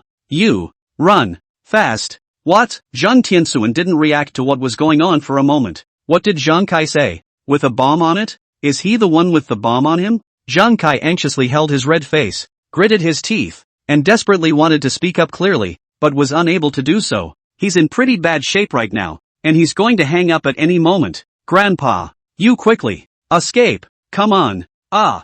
Zhang Tianxuan stood there like a fool, staring at Zhang Kai in disbelief. Escape. This. Boom. Next. Zhang Tianxuan had yet to figure out the situation in front of him. Zhang Kai's body directly exploded. In an instant, Zhang Tianxuan only felt his body tighten. It was as if space and time had stopped around him. He developed a severe ringing sound in his ears. Everything is like slow motion. Zhang Kai's body was blown into pieces. All that was left were the feet tied there, and some residual, nasty blood. The rest, all gone. There wasn't even a body left. He was his grandson, his great-grandson, and now he's just dead? Grandson, my grandson. Zhang Tianxuan wiped his face, which was covered with the smell of blood. That's all Zhang Kai's blood. Thought I saved Zhang Kai. I didn't expect it to end this way. Zhang Kai died, right in front of him. It was a heavy blow to him. He was half on his knees, half in shock. All you can see is the surrounding martial arts groups and first responders rushing over. Aha, my grandson,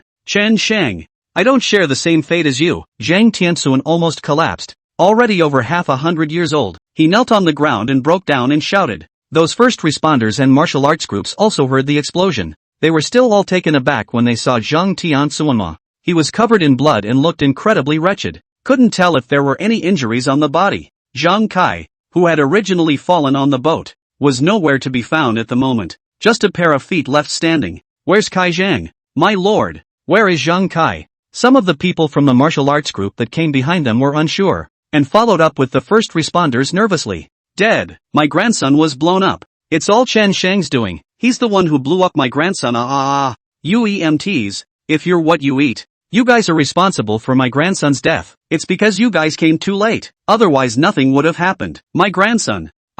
Grandson. Zhang Tianxuan had almost broken down emotionally. Those first responders still took Zhang Tianxuan away first with 7 hands in order to ensure his safety. After all, I don't know if the explosion just now hurt him. When a person is injured, they are not the first to notice the pain of the wound. It usually takes a while before they feel it. So are some fatal wounds. What's happening down there? At the same time, Zhang Zhongxin, who was on the bridge, heard the explosion and his father's cries. His brow furrowed as a bad feeling surfaced. Quick, all of you, go support my father. Let's see what happened to him. He rushed to send all the people from the martial arts group around him. Zhang Xiaoshong, you've raised a good son. At this point, a faint voice came through. The voice was close to him, as if speaking in his ear. He snapped back, spotting a man in black standing behind him. There were steel cables secured to his side, and he was coming down from the bridge. This man, it's Chen Sheng. It was a face he would never forget. You. He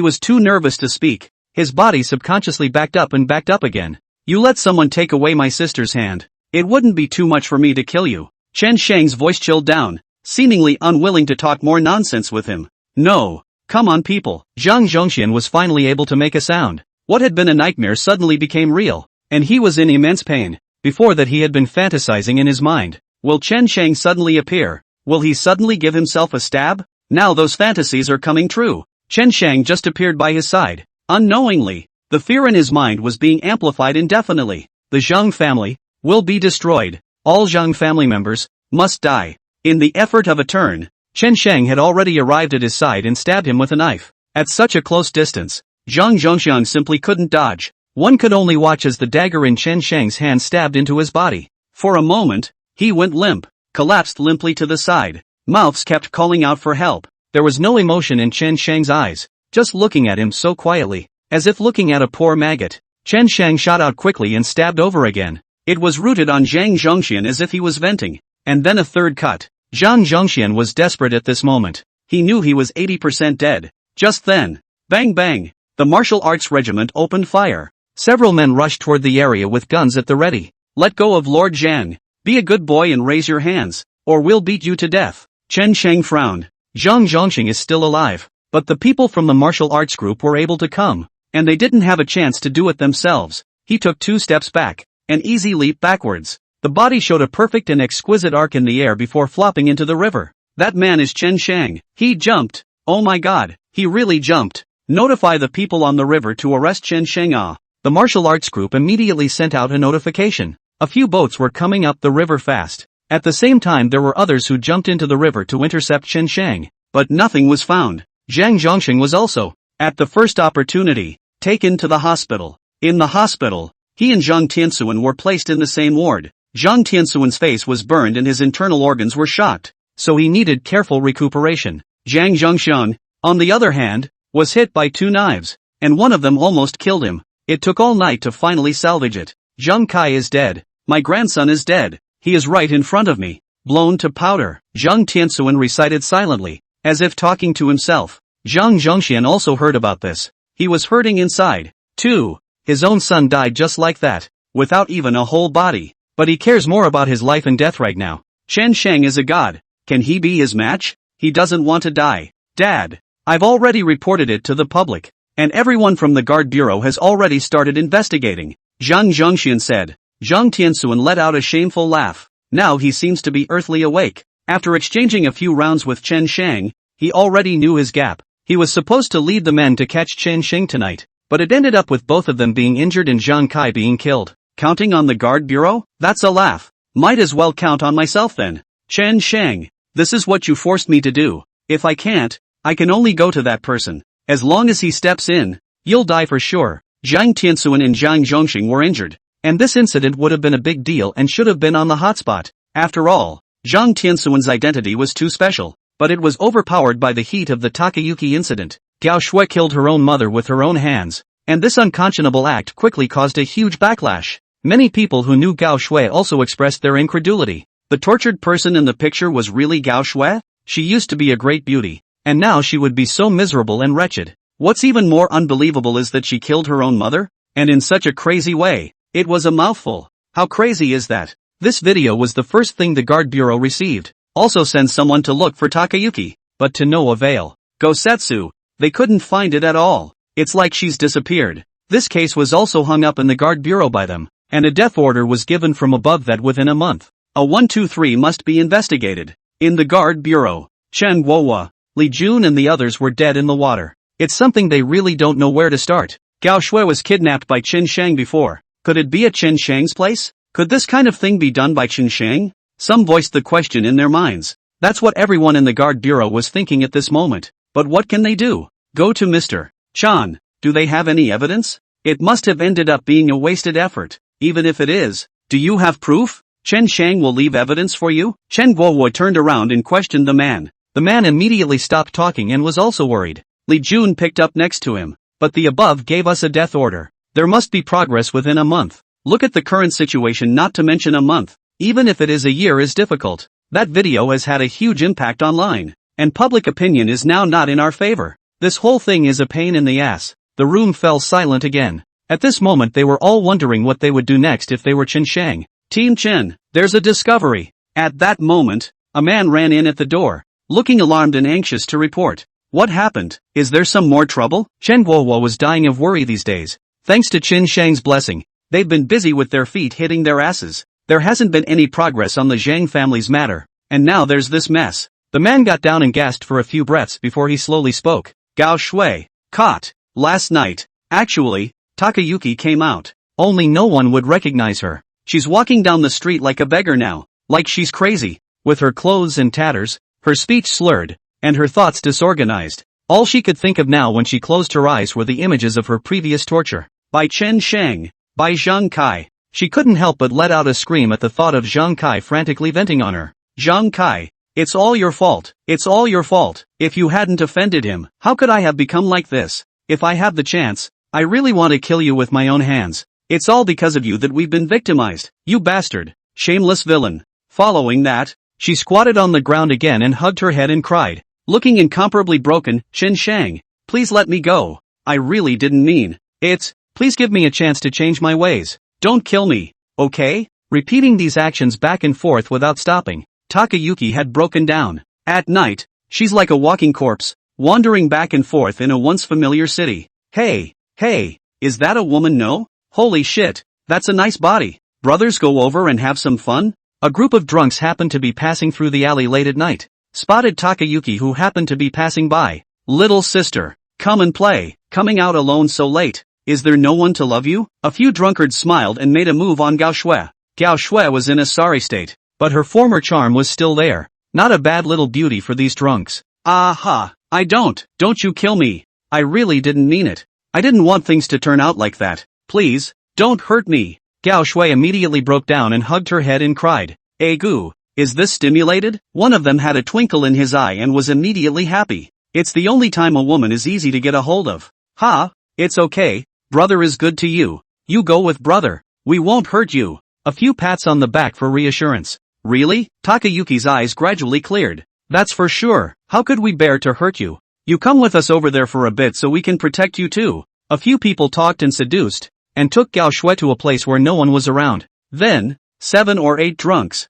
began a round of attacks. Takasuki is defenseless and in a place of no return. The next morning, Takayuki was found in the stinking gutter. She was found dying and disheveled. All that's left is a gasp. He was later taken to the hospital by a good Samaritan. For its part, the hospital was the first to contact the guard bureau. That's when the guard bureau sent for her. The people from the guard bureau also double-checked before realizing that this was Gao Shui, that once human high miss. Who would have thought it would turn out like this? At the moment, Gao Shui was locked up in a single room in the hospital. Chen Guohua brought his men over at the first opportunity. Gao Shui, you killed your mother Liang Xiaohong, didn't you? We've got video evidence. So confess. Chen Guohua came in and said, Aha, you're bad. I don't want to die. I don't want to die. You guys let me go, please. I'll never dare again. I just want to be a good person. Chen team, you don't stimulate her first. She may be a little mentally abnormal. The people next to him rushed over to persuade. They also knew that Chen Guohua was in a hurry to handle the case,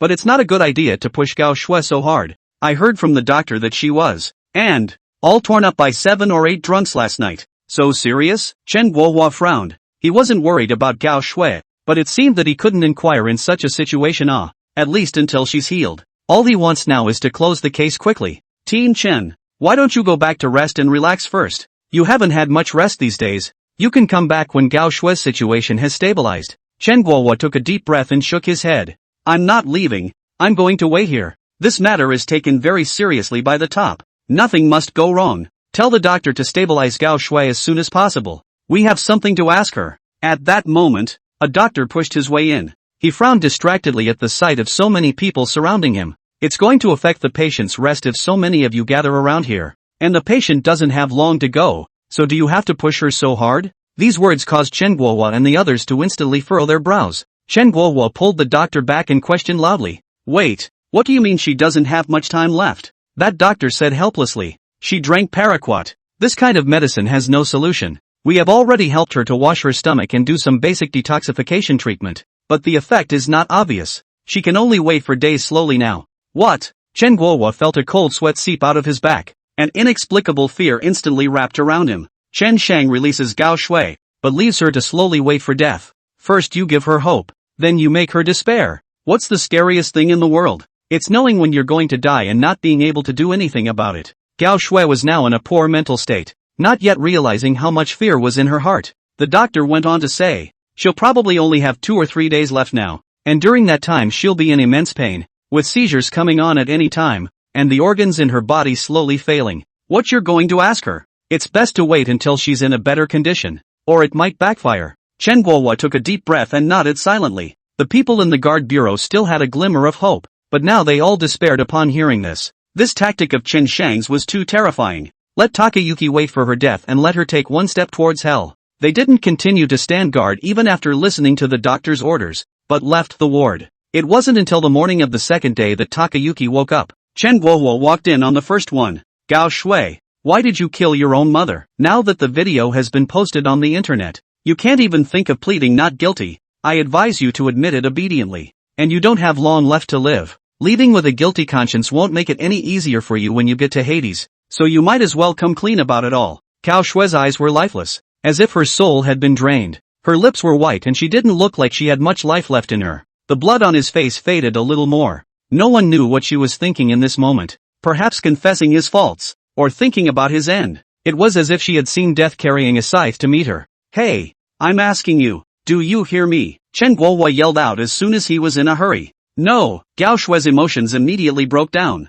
and tears instantly erupted. This matter has nothing to do with Chen Shang. It's all because of me. It's all because of me. Please let me go. I won't dare to do evil anymore. I won't dare to bully anyone anymore. I really know I'm wrong. Why? Can't you give me a chance to change my ways? Why do you have to drive me to death? I really don't want to die. Please, you must be able to save me, right? Gao Shui broke down and grabbed Chen Guohua's clothes with a pleading look. Chen Guohua suddenly thought of when he was in the guard bureau. Footage of several parents coming to mediation. How arrogant were the Gao family at that time. They are not even willing to pay compensation, but just keep explaining that this matter has nothing to do with their daughter. Using the power and position in their hands to oppress the Chansang family. So how is the despair she now carries not what the Chansang family experienced back then? To that, he could only say one thing. Self-imposed. All adults are responsible for their own behavior. There are plenty of people who regret killing someone. Can the heavens still forgive them? All Gao Shui could do now was to bow her head in repentance and be a good person in the next life.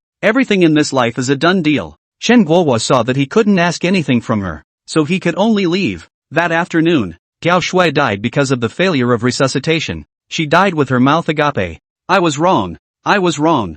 Mr. Chan, please forgive me. Takayuki realizes how wrong he was at the last stage of his life, but it was long too late for that. She could only pay for it with her own life. This mistake is for life. They didn't ask for any valid information about Chen Shang. It was only known that Gao Shui had been imprisoned for a period of time, and there was no way to know who exactly imprisoned her, why she was imprisoned, or who gave her the poison to drink. Now that the person is dead, they are even less able to find any evidence. This style of doing things is also like Chen Shang. In the end they had to put that on Gao Shui's head and force a conviction. But none of that matters anymore. After all, people are dead. People have answers in their minds, but they can't convict. Chen Guohua snorted a few times, suddenly feeling very ridiculous. That's probably the downside of the rules. Case closed the next day. Chen took a vacation and planned to take a day off. He'd been so busy the last few days that his nerves had been on edge. He wants to relax and unwind too. Walking down the street, he lit a cigarette and took a quiet drag.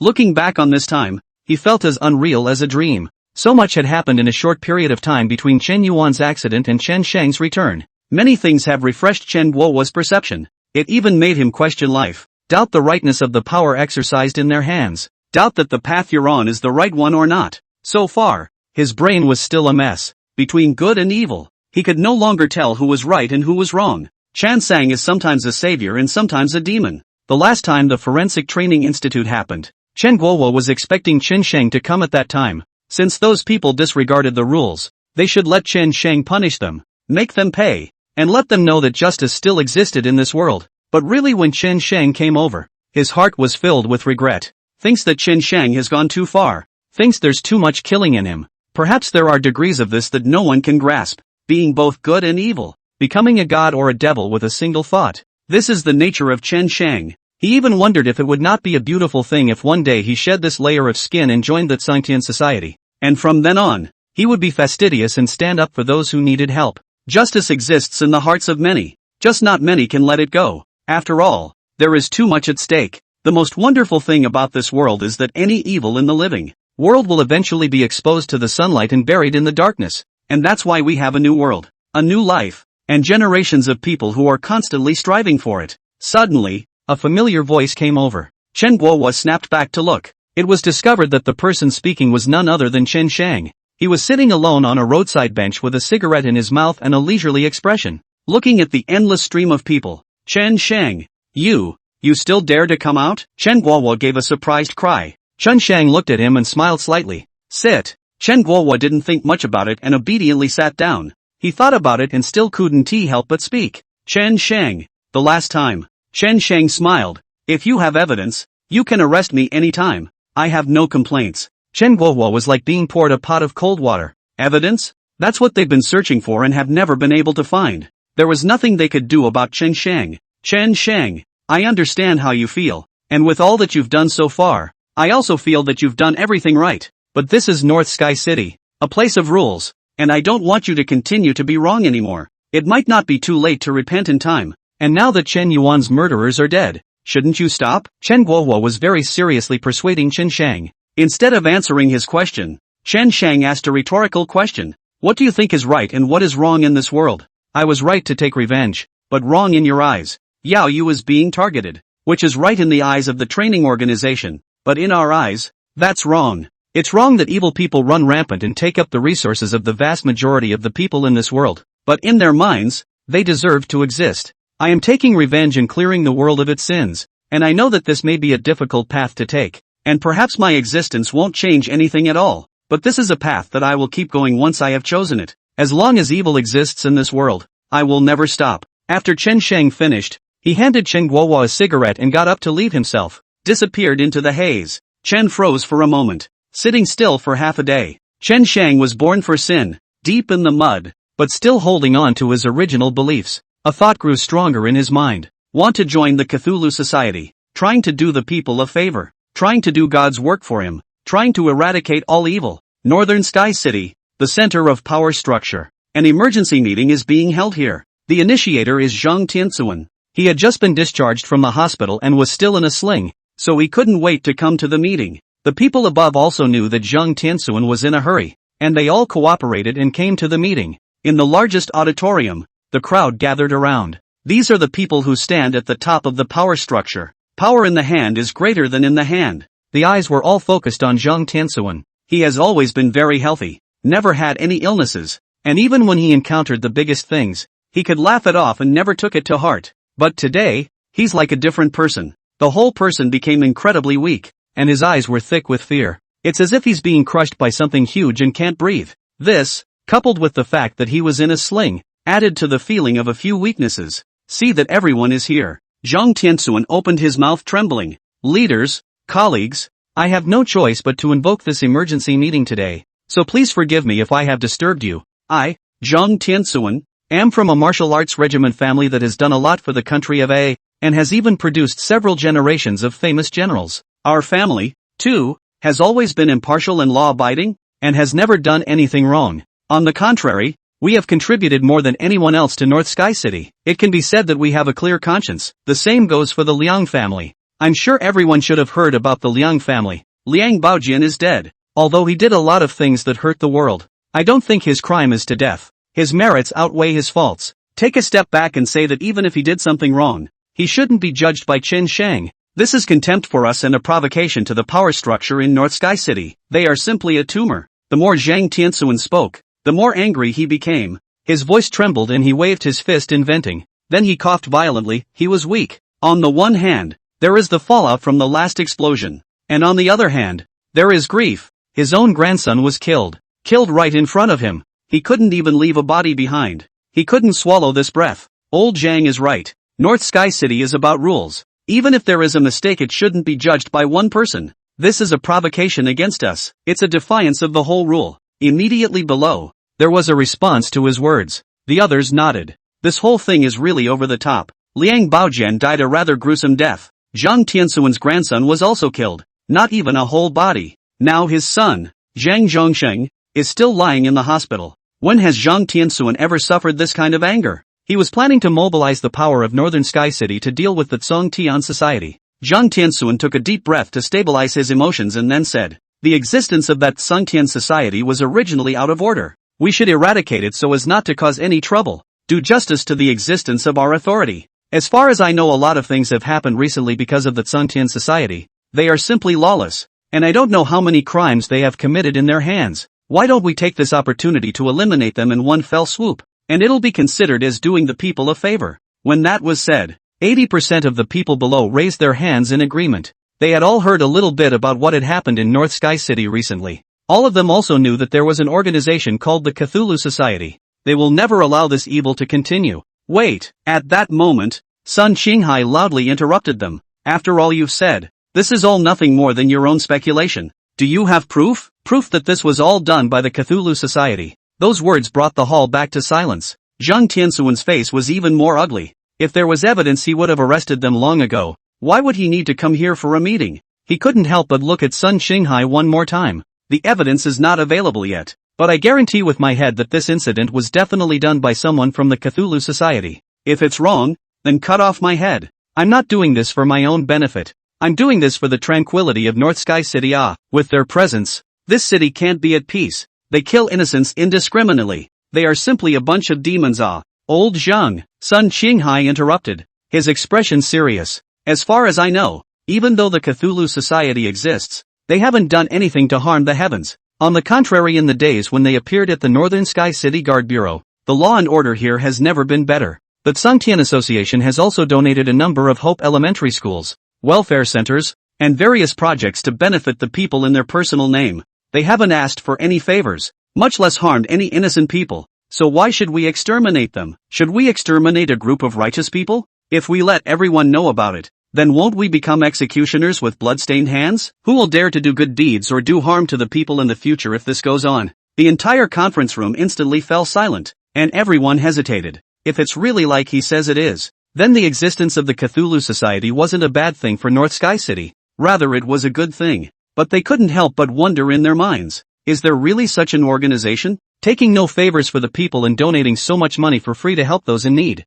People like that only seem to exist in movies, right? Zhang Tianxuan's face instantly turned ugly. Do not advise others to do good without their suffering. How does Sun Xinghai know about the things he went through? Your own grandchildren have been killed. Can he feel his own pain? He knows shit. He only knows how to stand and talk. Cthulhu would be having done a good deed. So does that mean that after doing a good deed, the previous offense can be written off? If that's the case, then those murderers can just pay a little money to do something nice, and they can't be convicted of their crimes? The existence of the Cthulhu Society is inherently unreasonable, and I saw their people kill my grandson with my own eyes. My grandson Zhang Kai is only 19 years old. He was still in the best stage of his life. I grew up treating him as a jewel in the palm of my hand, and worked hard to raise him to adulthood, and now he's just going to die? Didn't give our old Zhang family to carry on the family line. Haven't enjoyed life yet. Haven't gotten married yet. Even if he did something wrong, he shouldn't have died so tragically, right? At least leave me a whole body. You know, my grandson's body was blown to pieces, with only 2 feet left. I still went around looking for someone to let him put his body back together. Who among you can understand this pain? Who of you can realize the pain of having to send someone else away? And that's a generation away. If the Cthulhu Society doesn't get rid of it, I will hang myself here today. I will use my life to interpret justice in this world, and never let those evil people discredit it. Zhang Tianxuan said and stood up, making a gesture to end himself here. The people in the entire conference room had never seen Zhang Tianxiu with such an expression. He was in a real hurry here. At his age, watching his grandson blown to bits, the shock was palpable. Well, don't even say it. At this moment, the one leader sitting at the top spoke. Here he has the most power. He had just been listening without making any comments, and now he was finally speaking up. Zhang Tianxuan, the authority of the 3rd Martial Regiment of Beitian City is now handed over to you to manage for dealing with the Tsangtian Society. But I have a request. Nothing must happen to Qin Shang. He must live. Zhang Tianxuan's heart jumped. You won't kill Chen Sang? What the hell were the people up there planning? He couldn't figure it out. But he could only take what he could get now. Or else if the other party retracted his order, how would he deal with the Tsangtian Society? He frowned for a moment, then agreed. The meeting was adjourned, and when all had departed, Sun Xinghai came to the man's office. Leader, the Cthulhu Society gave us that weapon design drawing. Isn't it a bit inappropriate for us to exterminate them now? The man tapped his fingers on the desktop, narrowed his eyes and said, because of this, that's why I'm keeping Qin Sheng on the side. And it's kind of like I'm casting a net. The existence of the Tsangtian Association is already unreasonable. We step in to solve it and it will cause public discontent. It's best to let Zhang Tian handle it. Why not kill 2 birds with 1 stone?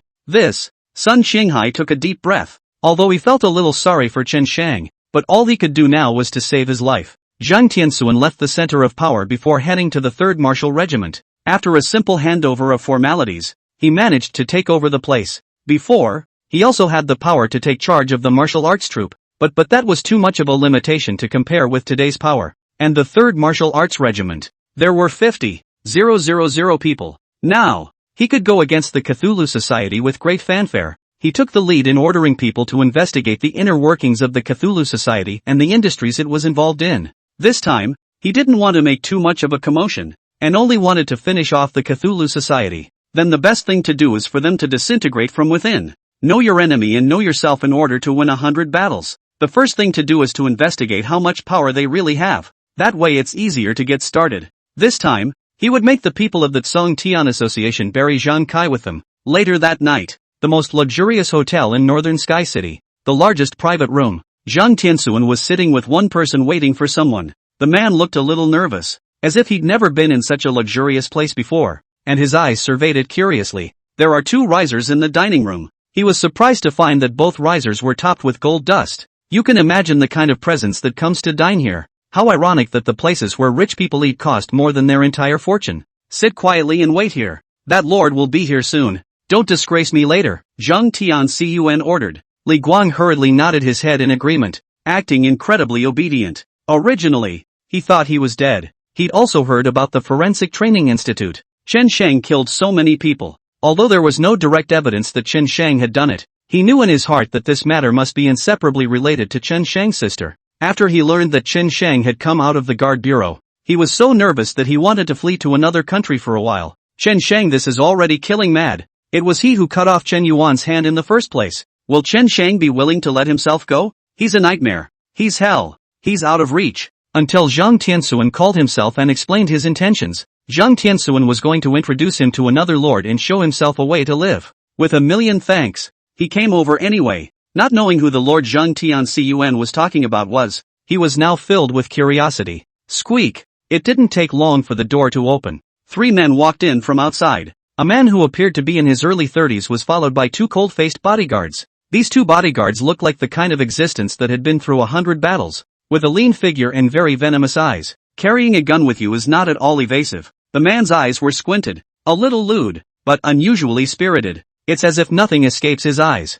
Lord Tianben, you're here. Zhang Tianxuan hurriedly got up and bowed respectfully. He was like a licking dog in front of this man. It was important to know that Zhang Tianshan's position in the center of power was still considered not low. Never did I give such a great salute to anyone, but to show such deference to this man in his early 30s, one can't help but wonder what this man's identity really is. Li Guang was a bit stunned. Zhang Tianxuan had performed such a great gift, so what should he do? Should he kneel down for this person? The man just hemmed and then sat himself down on the main seat with a very casual expression. I've heard about the Cthulhu Society, and I'm interested in it. And the strength of the Tsungtian Society surprised me. I decided that I must capture Chen Shang alive. I'd like to see what kind of person he is. Taichu Tenoto shook the red wine in his hand excitedly, the bright red liquid seeming to have turned into blood, staining his plans red. Zhang Tianxuan's heart burst with excitement. That's exactly what he's doing. Borrowing Tenoto Taichu's hand to get rid of Chen Shang. When the time came to dump the pot on him, the people in power would not be able to do anything to themselves.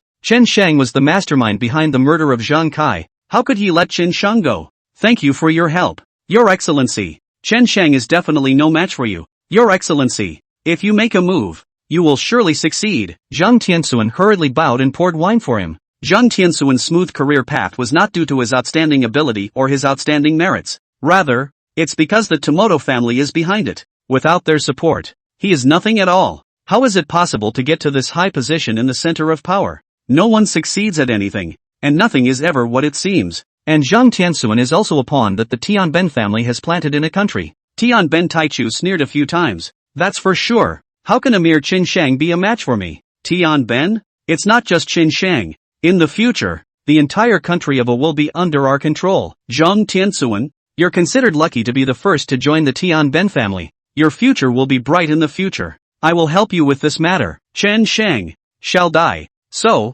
this person is Li Light? Taichu Tenoto said and looked at Li Guang. He had been standing next to him all this time, not even daring to take his seat, knowing that he had no business sitting next to Taichu Tenoto. Yes, he is Li Guang, who was previously under my son. Now he has sworn allegiance to you, my lord, Zhang Tianxuan said politely. Well, Taichu Tenoto looked at him for a while and nodded silently. Li Guang was nothing in the eyes of Tenoto Taichu, nothing but a piece of crap. The reason why he was called over was to use him for that thing with Chen Shang. Let Li Guang act as a medium between him and Chen Shang. By the way, they could also try out Chen Shang's true strength. Tenoto snapped his fingers and motioned for Li Guang to come to him. Kneel down. Choose to submit to the Tenoto family, and from now on you will be a member of the Tenoto family. Although, you're just a dog of the Tenoto family, You're better than everyone around you. Li Guang thought for a moment, then flopped down and knelt down for Tenoto. The posture was incredibly respectful. Li Light received a smackdown from the Tenoto family that night. Knowing the power of the Tenoto family, he willingly submits. Also knew about Tenoto's plan. He knew that Qin Shang had been investigating Li Guang recently, so he asked Li Guang to deliberately expose his whereabouts so as to lure Qin Shang out. And when the time came, Tian Ben would naturally make his move. He wasn't afraid that Qin Shang would retaliate anyway. Even if Qin Shang was more powerful, could he be a match for the Tian Ben family? Their family has been around for 200 years, and is deeply rooted and unrivaled. All have supreme power in a country. Qin Shang has kicked the bucket this time. Li Guang actually didn't need to deliberately draw out Qin Shang. Like tonight, he just called a few of his fox friends out for drinks and dinner. The Cthulhu Society is investigating him. As soon as he showed his face, he believed that the Cthulhu would immediately notice him. Qin Shang will be a turtle in a jar by then. Brother Light, I heard that you didn't commit a crime and go into hiding. Why do you dare to come out today? Is that matter closed? A junior brother asked. This little brother has always followed Li Guang in his work and hasn't done a lot of bad things. Yes, Brother Light, I heard that you committed quite a crime, but you're fine so soon? Did you follow some bull to protect you? Can you introduce that person to the little brothers to get to know them? The little brothers will have a backer in the future. Li Guang raised his head proudly and clinked glasses with them. Let me tell you, old brother, I'm going to take off in the future, because I've met a nobleman whose energy is an existence you can't imagine. From now on, if I follow him, I won't be afraid even if I commit a great offense. A few of the minions' eyes lit up when they heard this. They've always been swimming on the edge, and there's no guarantee that they'll be caught in the middle of it at some point. It's serious enough that you may not be able to get out for the rest of your life. Xia also didn't want to live this kind of fearful life. They also wanted someone to cover them. And they also wanted to be able to have a chance to rise up and enjoy the life of a human being. But there's never been a chance. Who could look at them? The landlubbers? Now that Li Guang had found a backer, they were dying of envy. Big brother will be hanging out with you from now on. You'll have to cover us from now on. I haven't opened for 2 months. Now I'm eating my old money. Big brother, you have to take me in. Business is getting harder and harder these days. And with all the suppression from above, I'm on the verge of losing my job. Li Guang laughed out loud. I'll discuss with that lord after this is done and take you all in. From now on, we're not afraid of anything. Thank you, big brother. Thank you, Light. A few of the minions rushed to raise their glasses and drink. Li Guang had been paying attention to the pedestrians next to him as he drank, but he hadn't noticed any suspicious people. He's more than a little disappointed. The Cthulhu Society may be nothing more than that. You've already shown up on the street for a drink, and they can't even find you? It was after 11 o'clock when a few people finished their drinks and left. There's not much left on the streets. A few people just walked right down the middle of the road bright and early, howling and getting drunk. Several minions had been expressing their loyalty to Li Guang. It made Li Guang's entire body float. Brother Light, look over there at this moment. A junior brother suddenly pointed to the side and said, the other side of the street. A woman with a little boy of 5 or 6 years old was taking a cab there. The woman was extremely well built. He Meow's silhouette etched in the darkness. Her long hair draped over her shoulders. Her features exquisitely charming. She beckons gently, her gesture moving. Li Guang. A few of them had been drinking too much. Alcohol on the head plus there is nothing around. They are immediately bold. Li Guang led the way. Pretty girl, where are you going with the kids this late? Why don't we give you a ride? What if you meet a bad guy? Let's protect you. The woman knew they weren't good people when she saw them and subconsciously hid her child behind herself. What are you guys doing? I don't need your help. I'm going to find my husband. Looking for your husband? Ha ha ha. I'll be your husband tonight. We're all your husbands tonight. Ha ha ha. The group burst out laughing. Once the door of sin is opened, it is difficult to close it. There are seeds of sin in every man's heart, which, when watered with impunity, will take root. Originally the guys didn't think much of it, but as soon as Li Guang took the lead, they were all dumbfounded as well. Subconsciously, a crazy picture came to mind. My husband is from the guard bureau. Beware of him coming to arrest you. The woman kept stepping backward while a warning came out of her mouth. Li Guang and the others had long been blinded by now, and each of them turned bold and shameless. I'm also a member of the guard bureau. I'm the director. He's the deputy director. That's the section chief. Now that the entire guard bureau has come to keep you company, aren't you satisfied yet? You're so lucky. Ha ha ha. Help. The woman knew that she couldn't talk to them, so she cried out for help. But there's no one on the street right now, and even if someone passes by, who's going to get into this mess? Drag her to the side alley where no one is. Li Guang shouted. A couple of minions dragged the woman to the side with 7 hands. The woman had been desperately screaming and struggling, but to no avail. Instead, it just made them more excited. Especially Li Guang, whose eyes were starting to glow green. Hey, beauty, you'd better cooperate with us? We'll let you go when we're done. Don't struggle. Don't worry.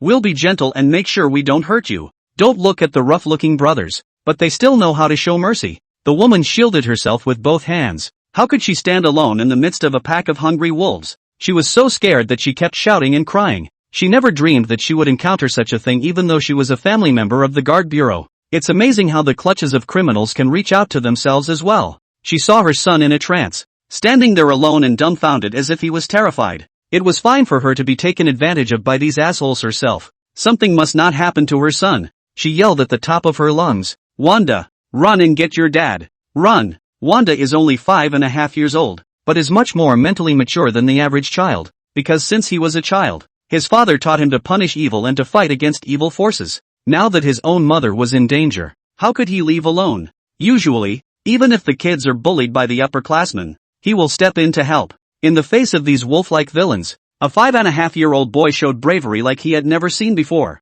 He swung his fist towards Li Guang and the others. You bastards, let go of my mom. You're all bad people, and bad people are punished by good people. My dad told me that sooner or later you bad guys would be exposed to the sunlight and sooner or later he would root you out. I'll beat you to death. Wanda went crazy and whacked them, but couldn't do any damage to them at all. So he grabbed one of the men's legs and bit down hard. Holy shit, how dare this brat bite me? Mad bye, the man slapped back, directly sending Wanda flying. Wanda is only 5 years old after all. How can they compete with these 5 or 6 adults? Even if he had more courage, it would be futile in the face of absolute power. Little wolf, don't you guys hit my son. The woman screamed and ran towards Xiao Wang like crazy, but they were held in place by Li Guang. A few people had playful smiles on their faces. Watch this. This is what happens when you don't take care of your son. Kids should know better. What's the point of antagonizing adults when you have nothing to do? We'll teach you a lesson today in front of your mother. Watch out. Uncle's fists can hurt, Li Guang said as he rubbed his fists and walked over to him with an incomparably grim expression on his face.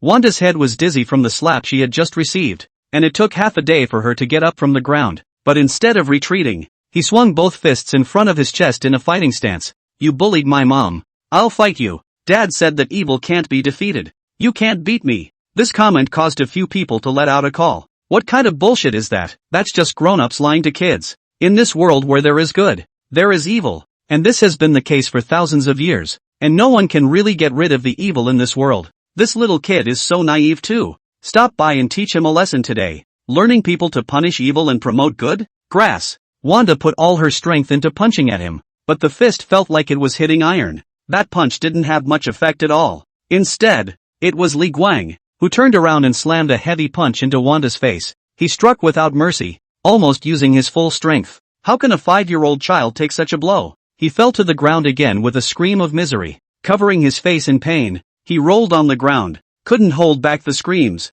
Ha ha ha, this fool, he still dares to make a move against Big Brother. Kid, today is a lesson for you. In this world, there is no such thing as justice. Innocent, silly children. The woman was crying with tears in her eyes and had fallen to her knees. Please, don't beat my son. I'll do whatever you guys want me to do. He's just a 5-year-old. Please spare him. However, Li Guang didn't even listen to his pleas for forgiveness, but instead walked over to Xiao Wang and stomped his foot on his chest, stomping down hard. Click. The crowd heard the sound of bones breaking, as well as Wanda's heartbreaking screams. In Wanda's mouth, she began to vomit blood. No, my son, sobbed the woman, nearly fainting. Your own son, who you hold in the palm of your hand, is being beaten like this right now? The expression on Li Guang's face slowly crumbled as he stomped over one foot after another, until the little boy's chest flattened out. He aimed for the little boy's head again and began to kick hard. 1 foot, 2 feet, 3 feet. Xiao Wang was simply powerless to resist,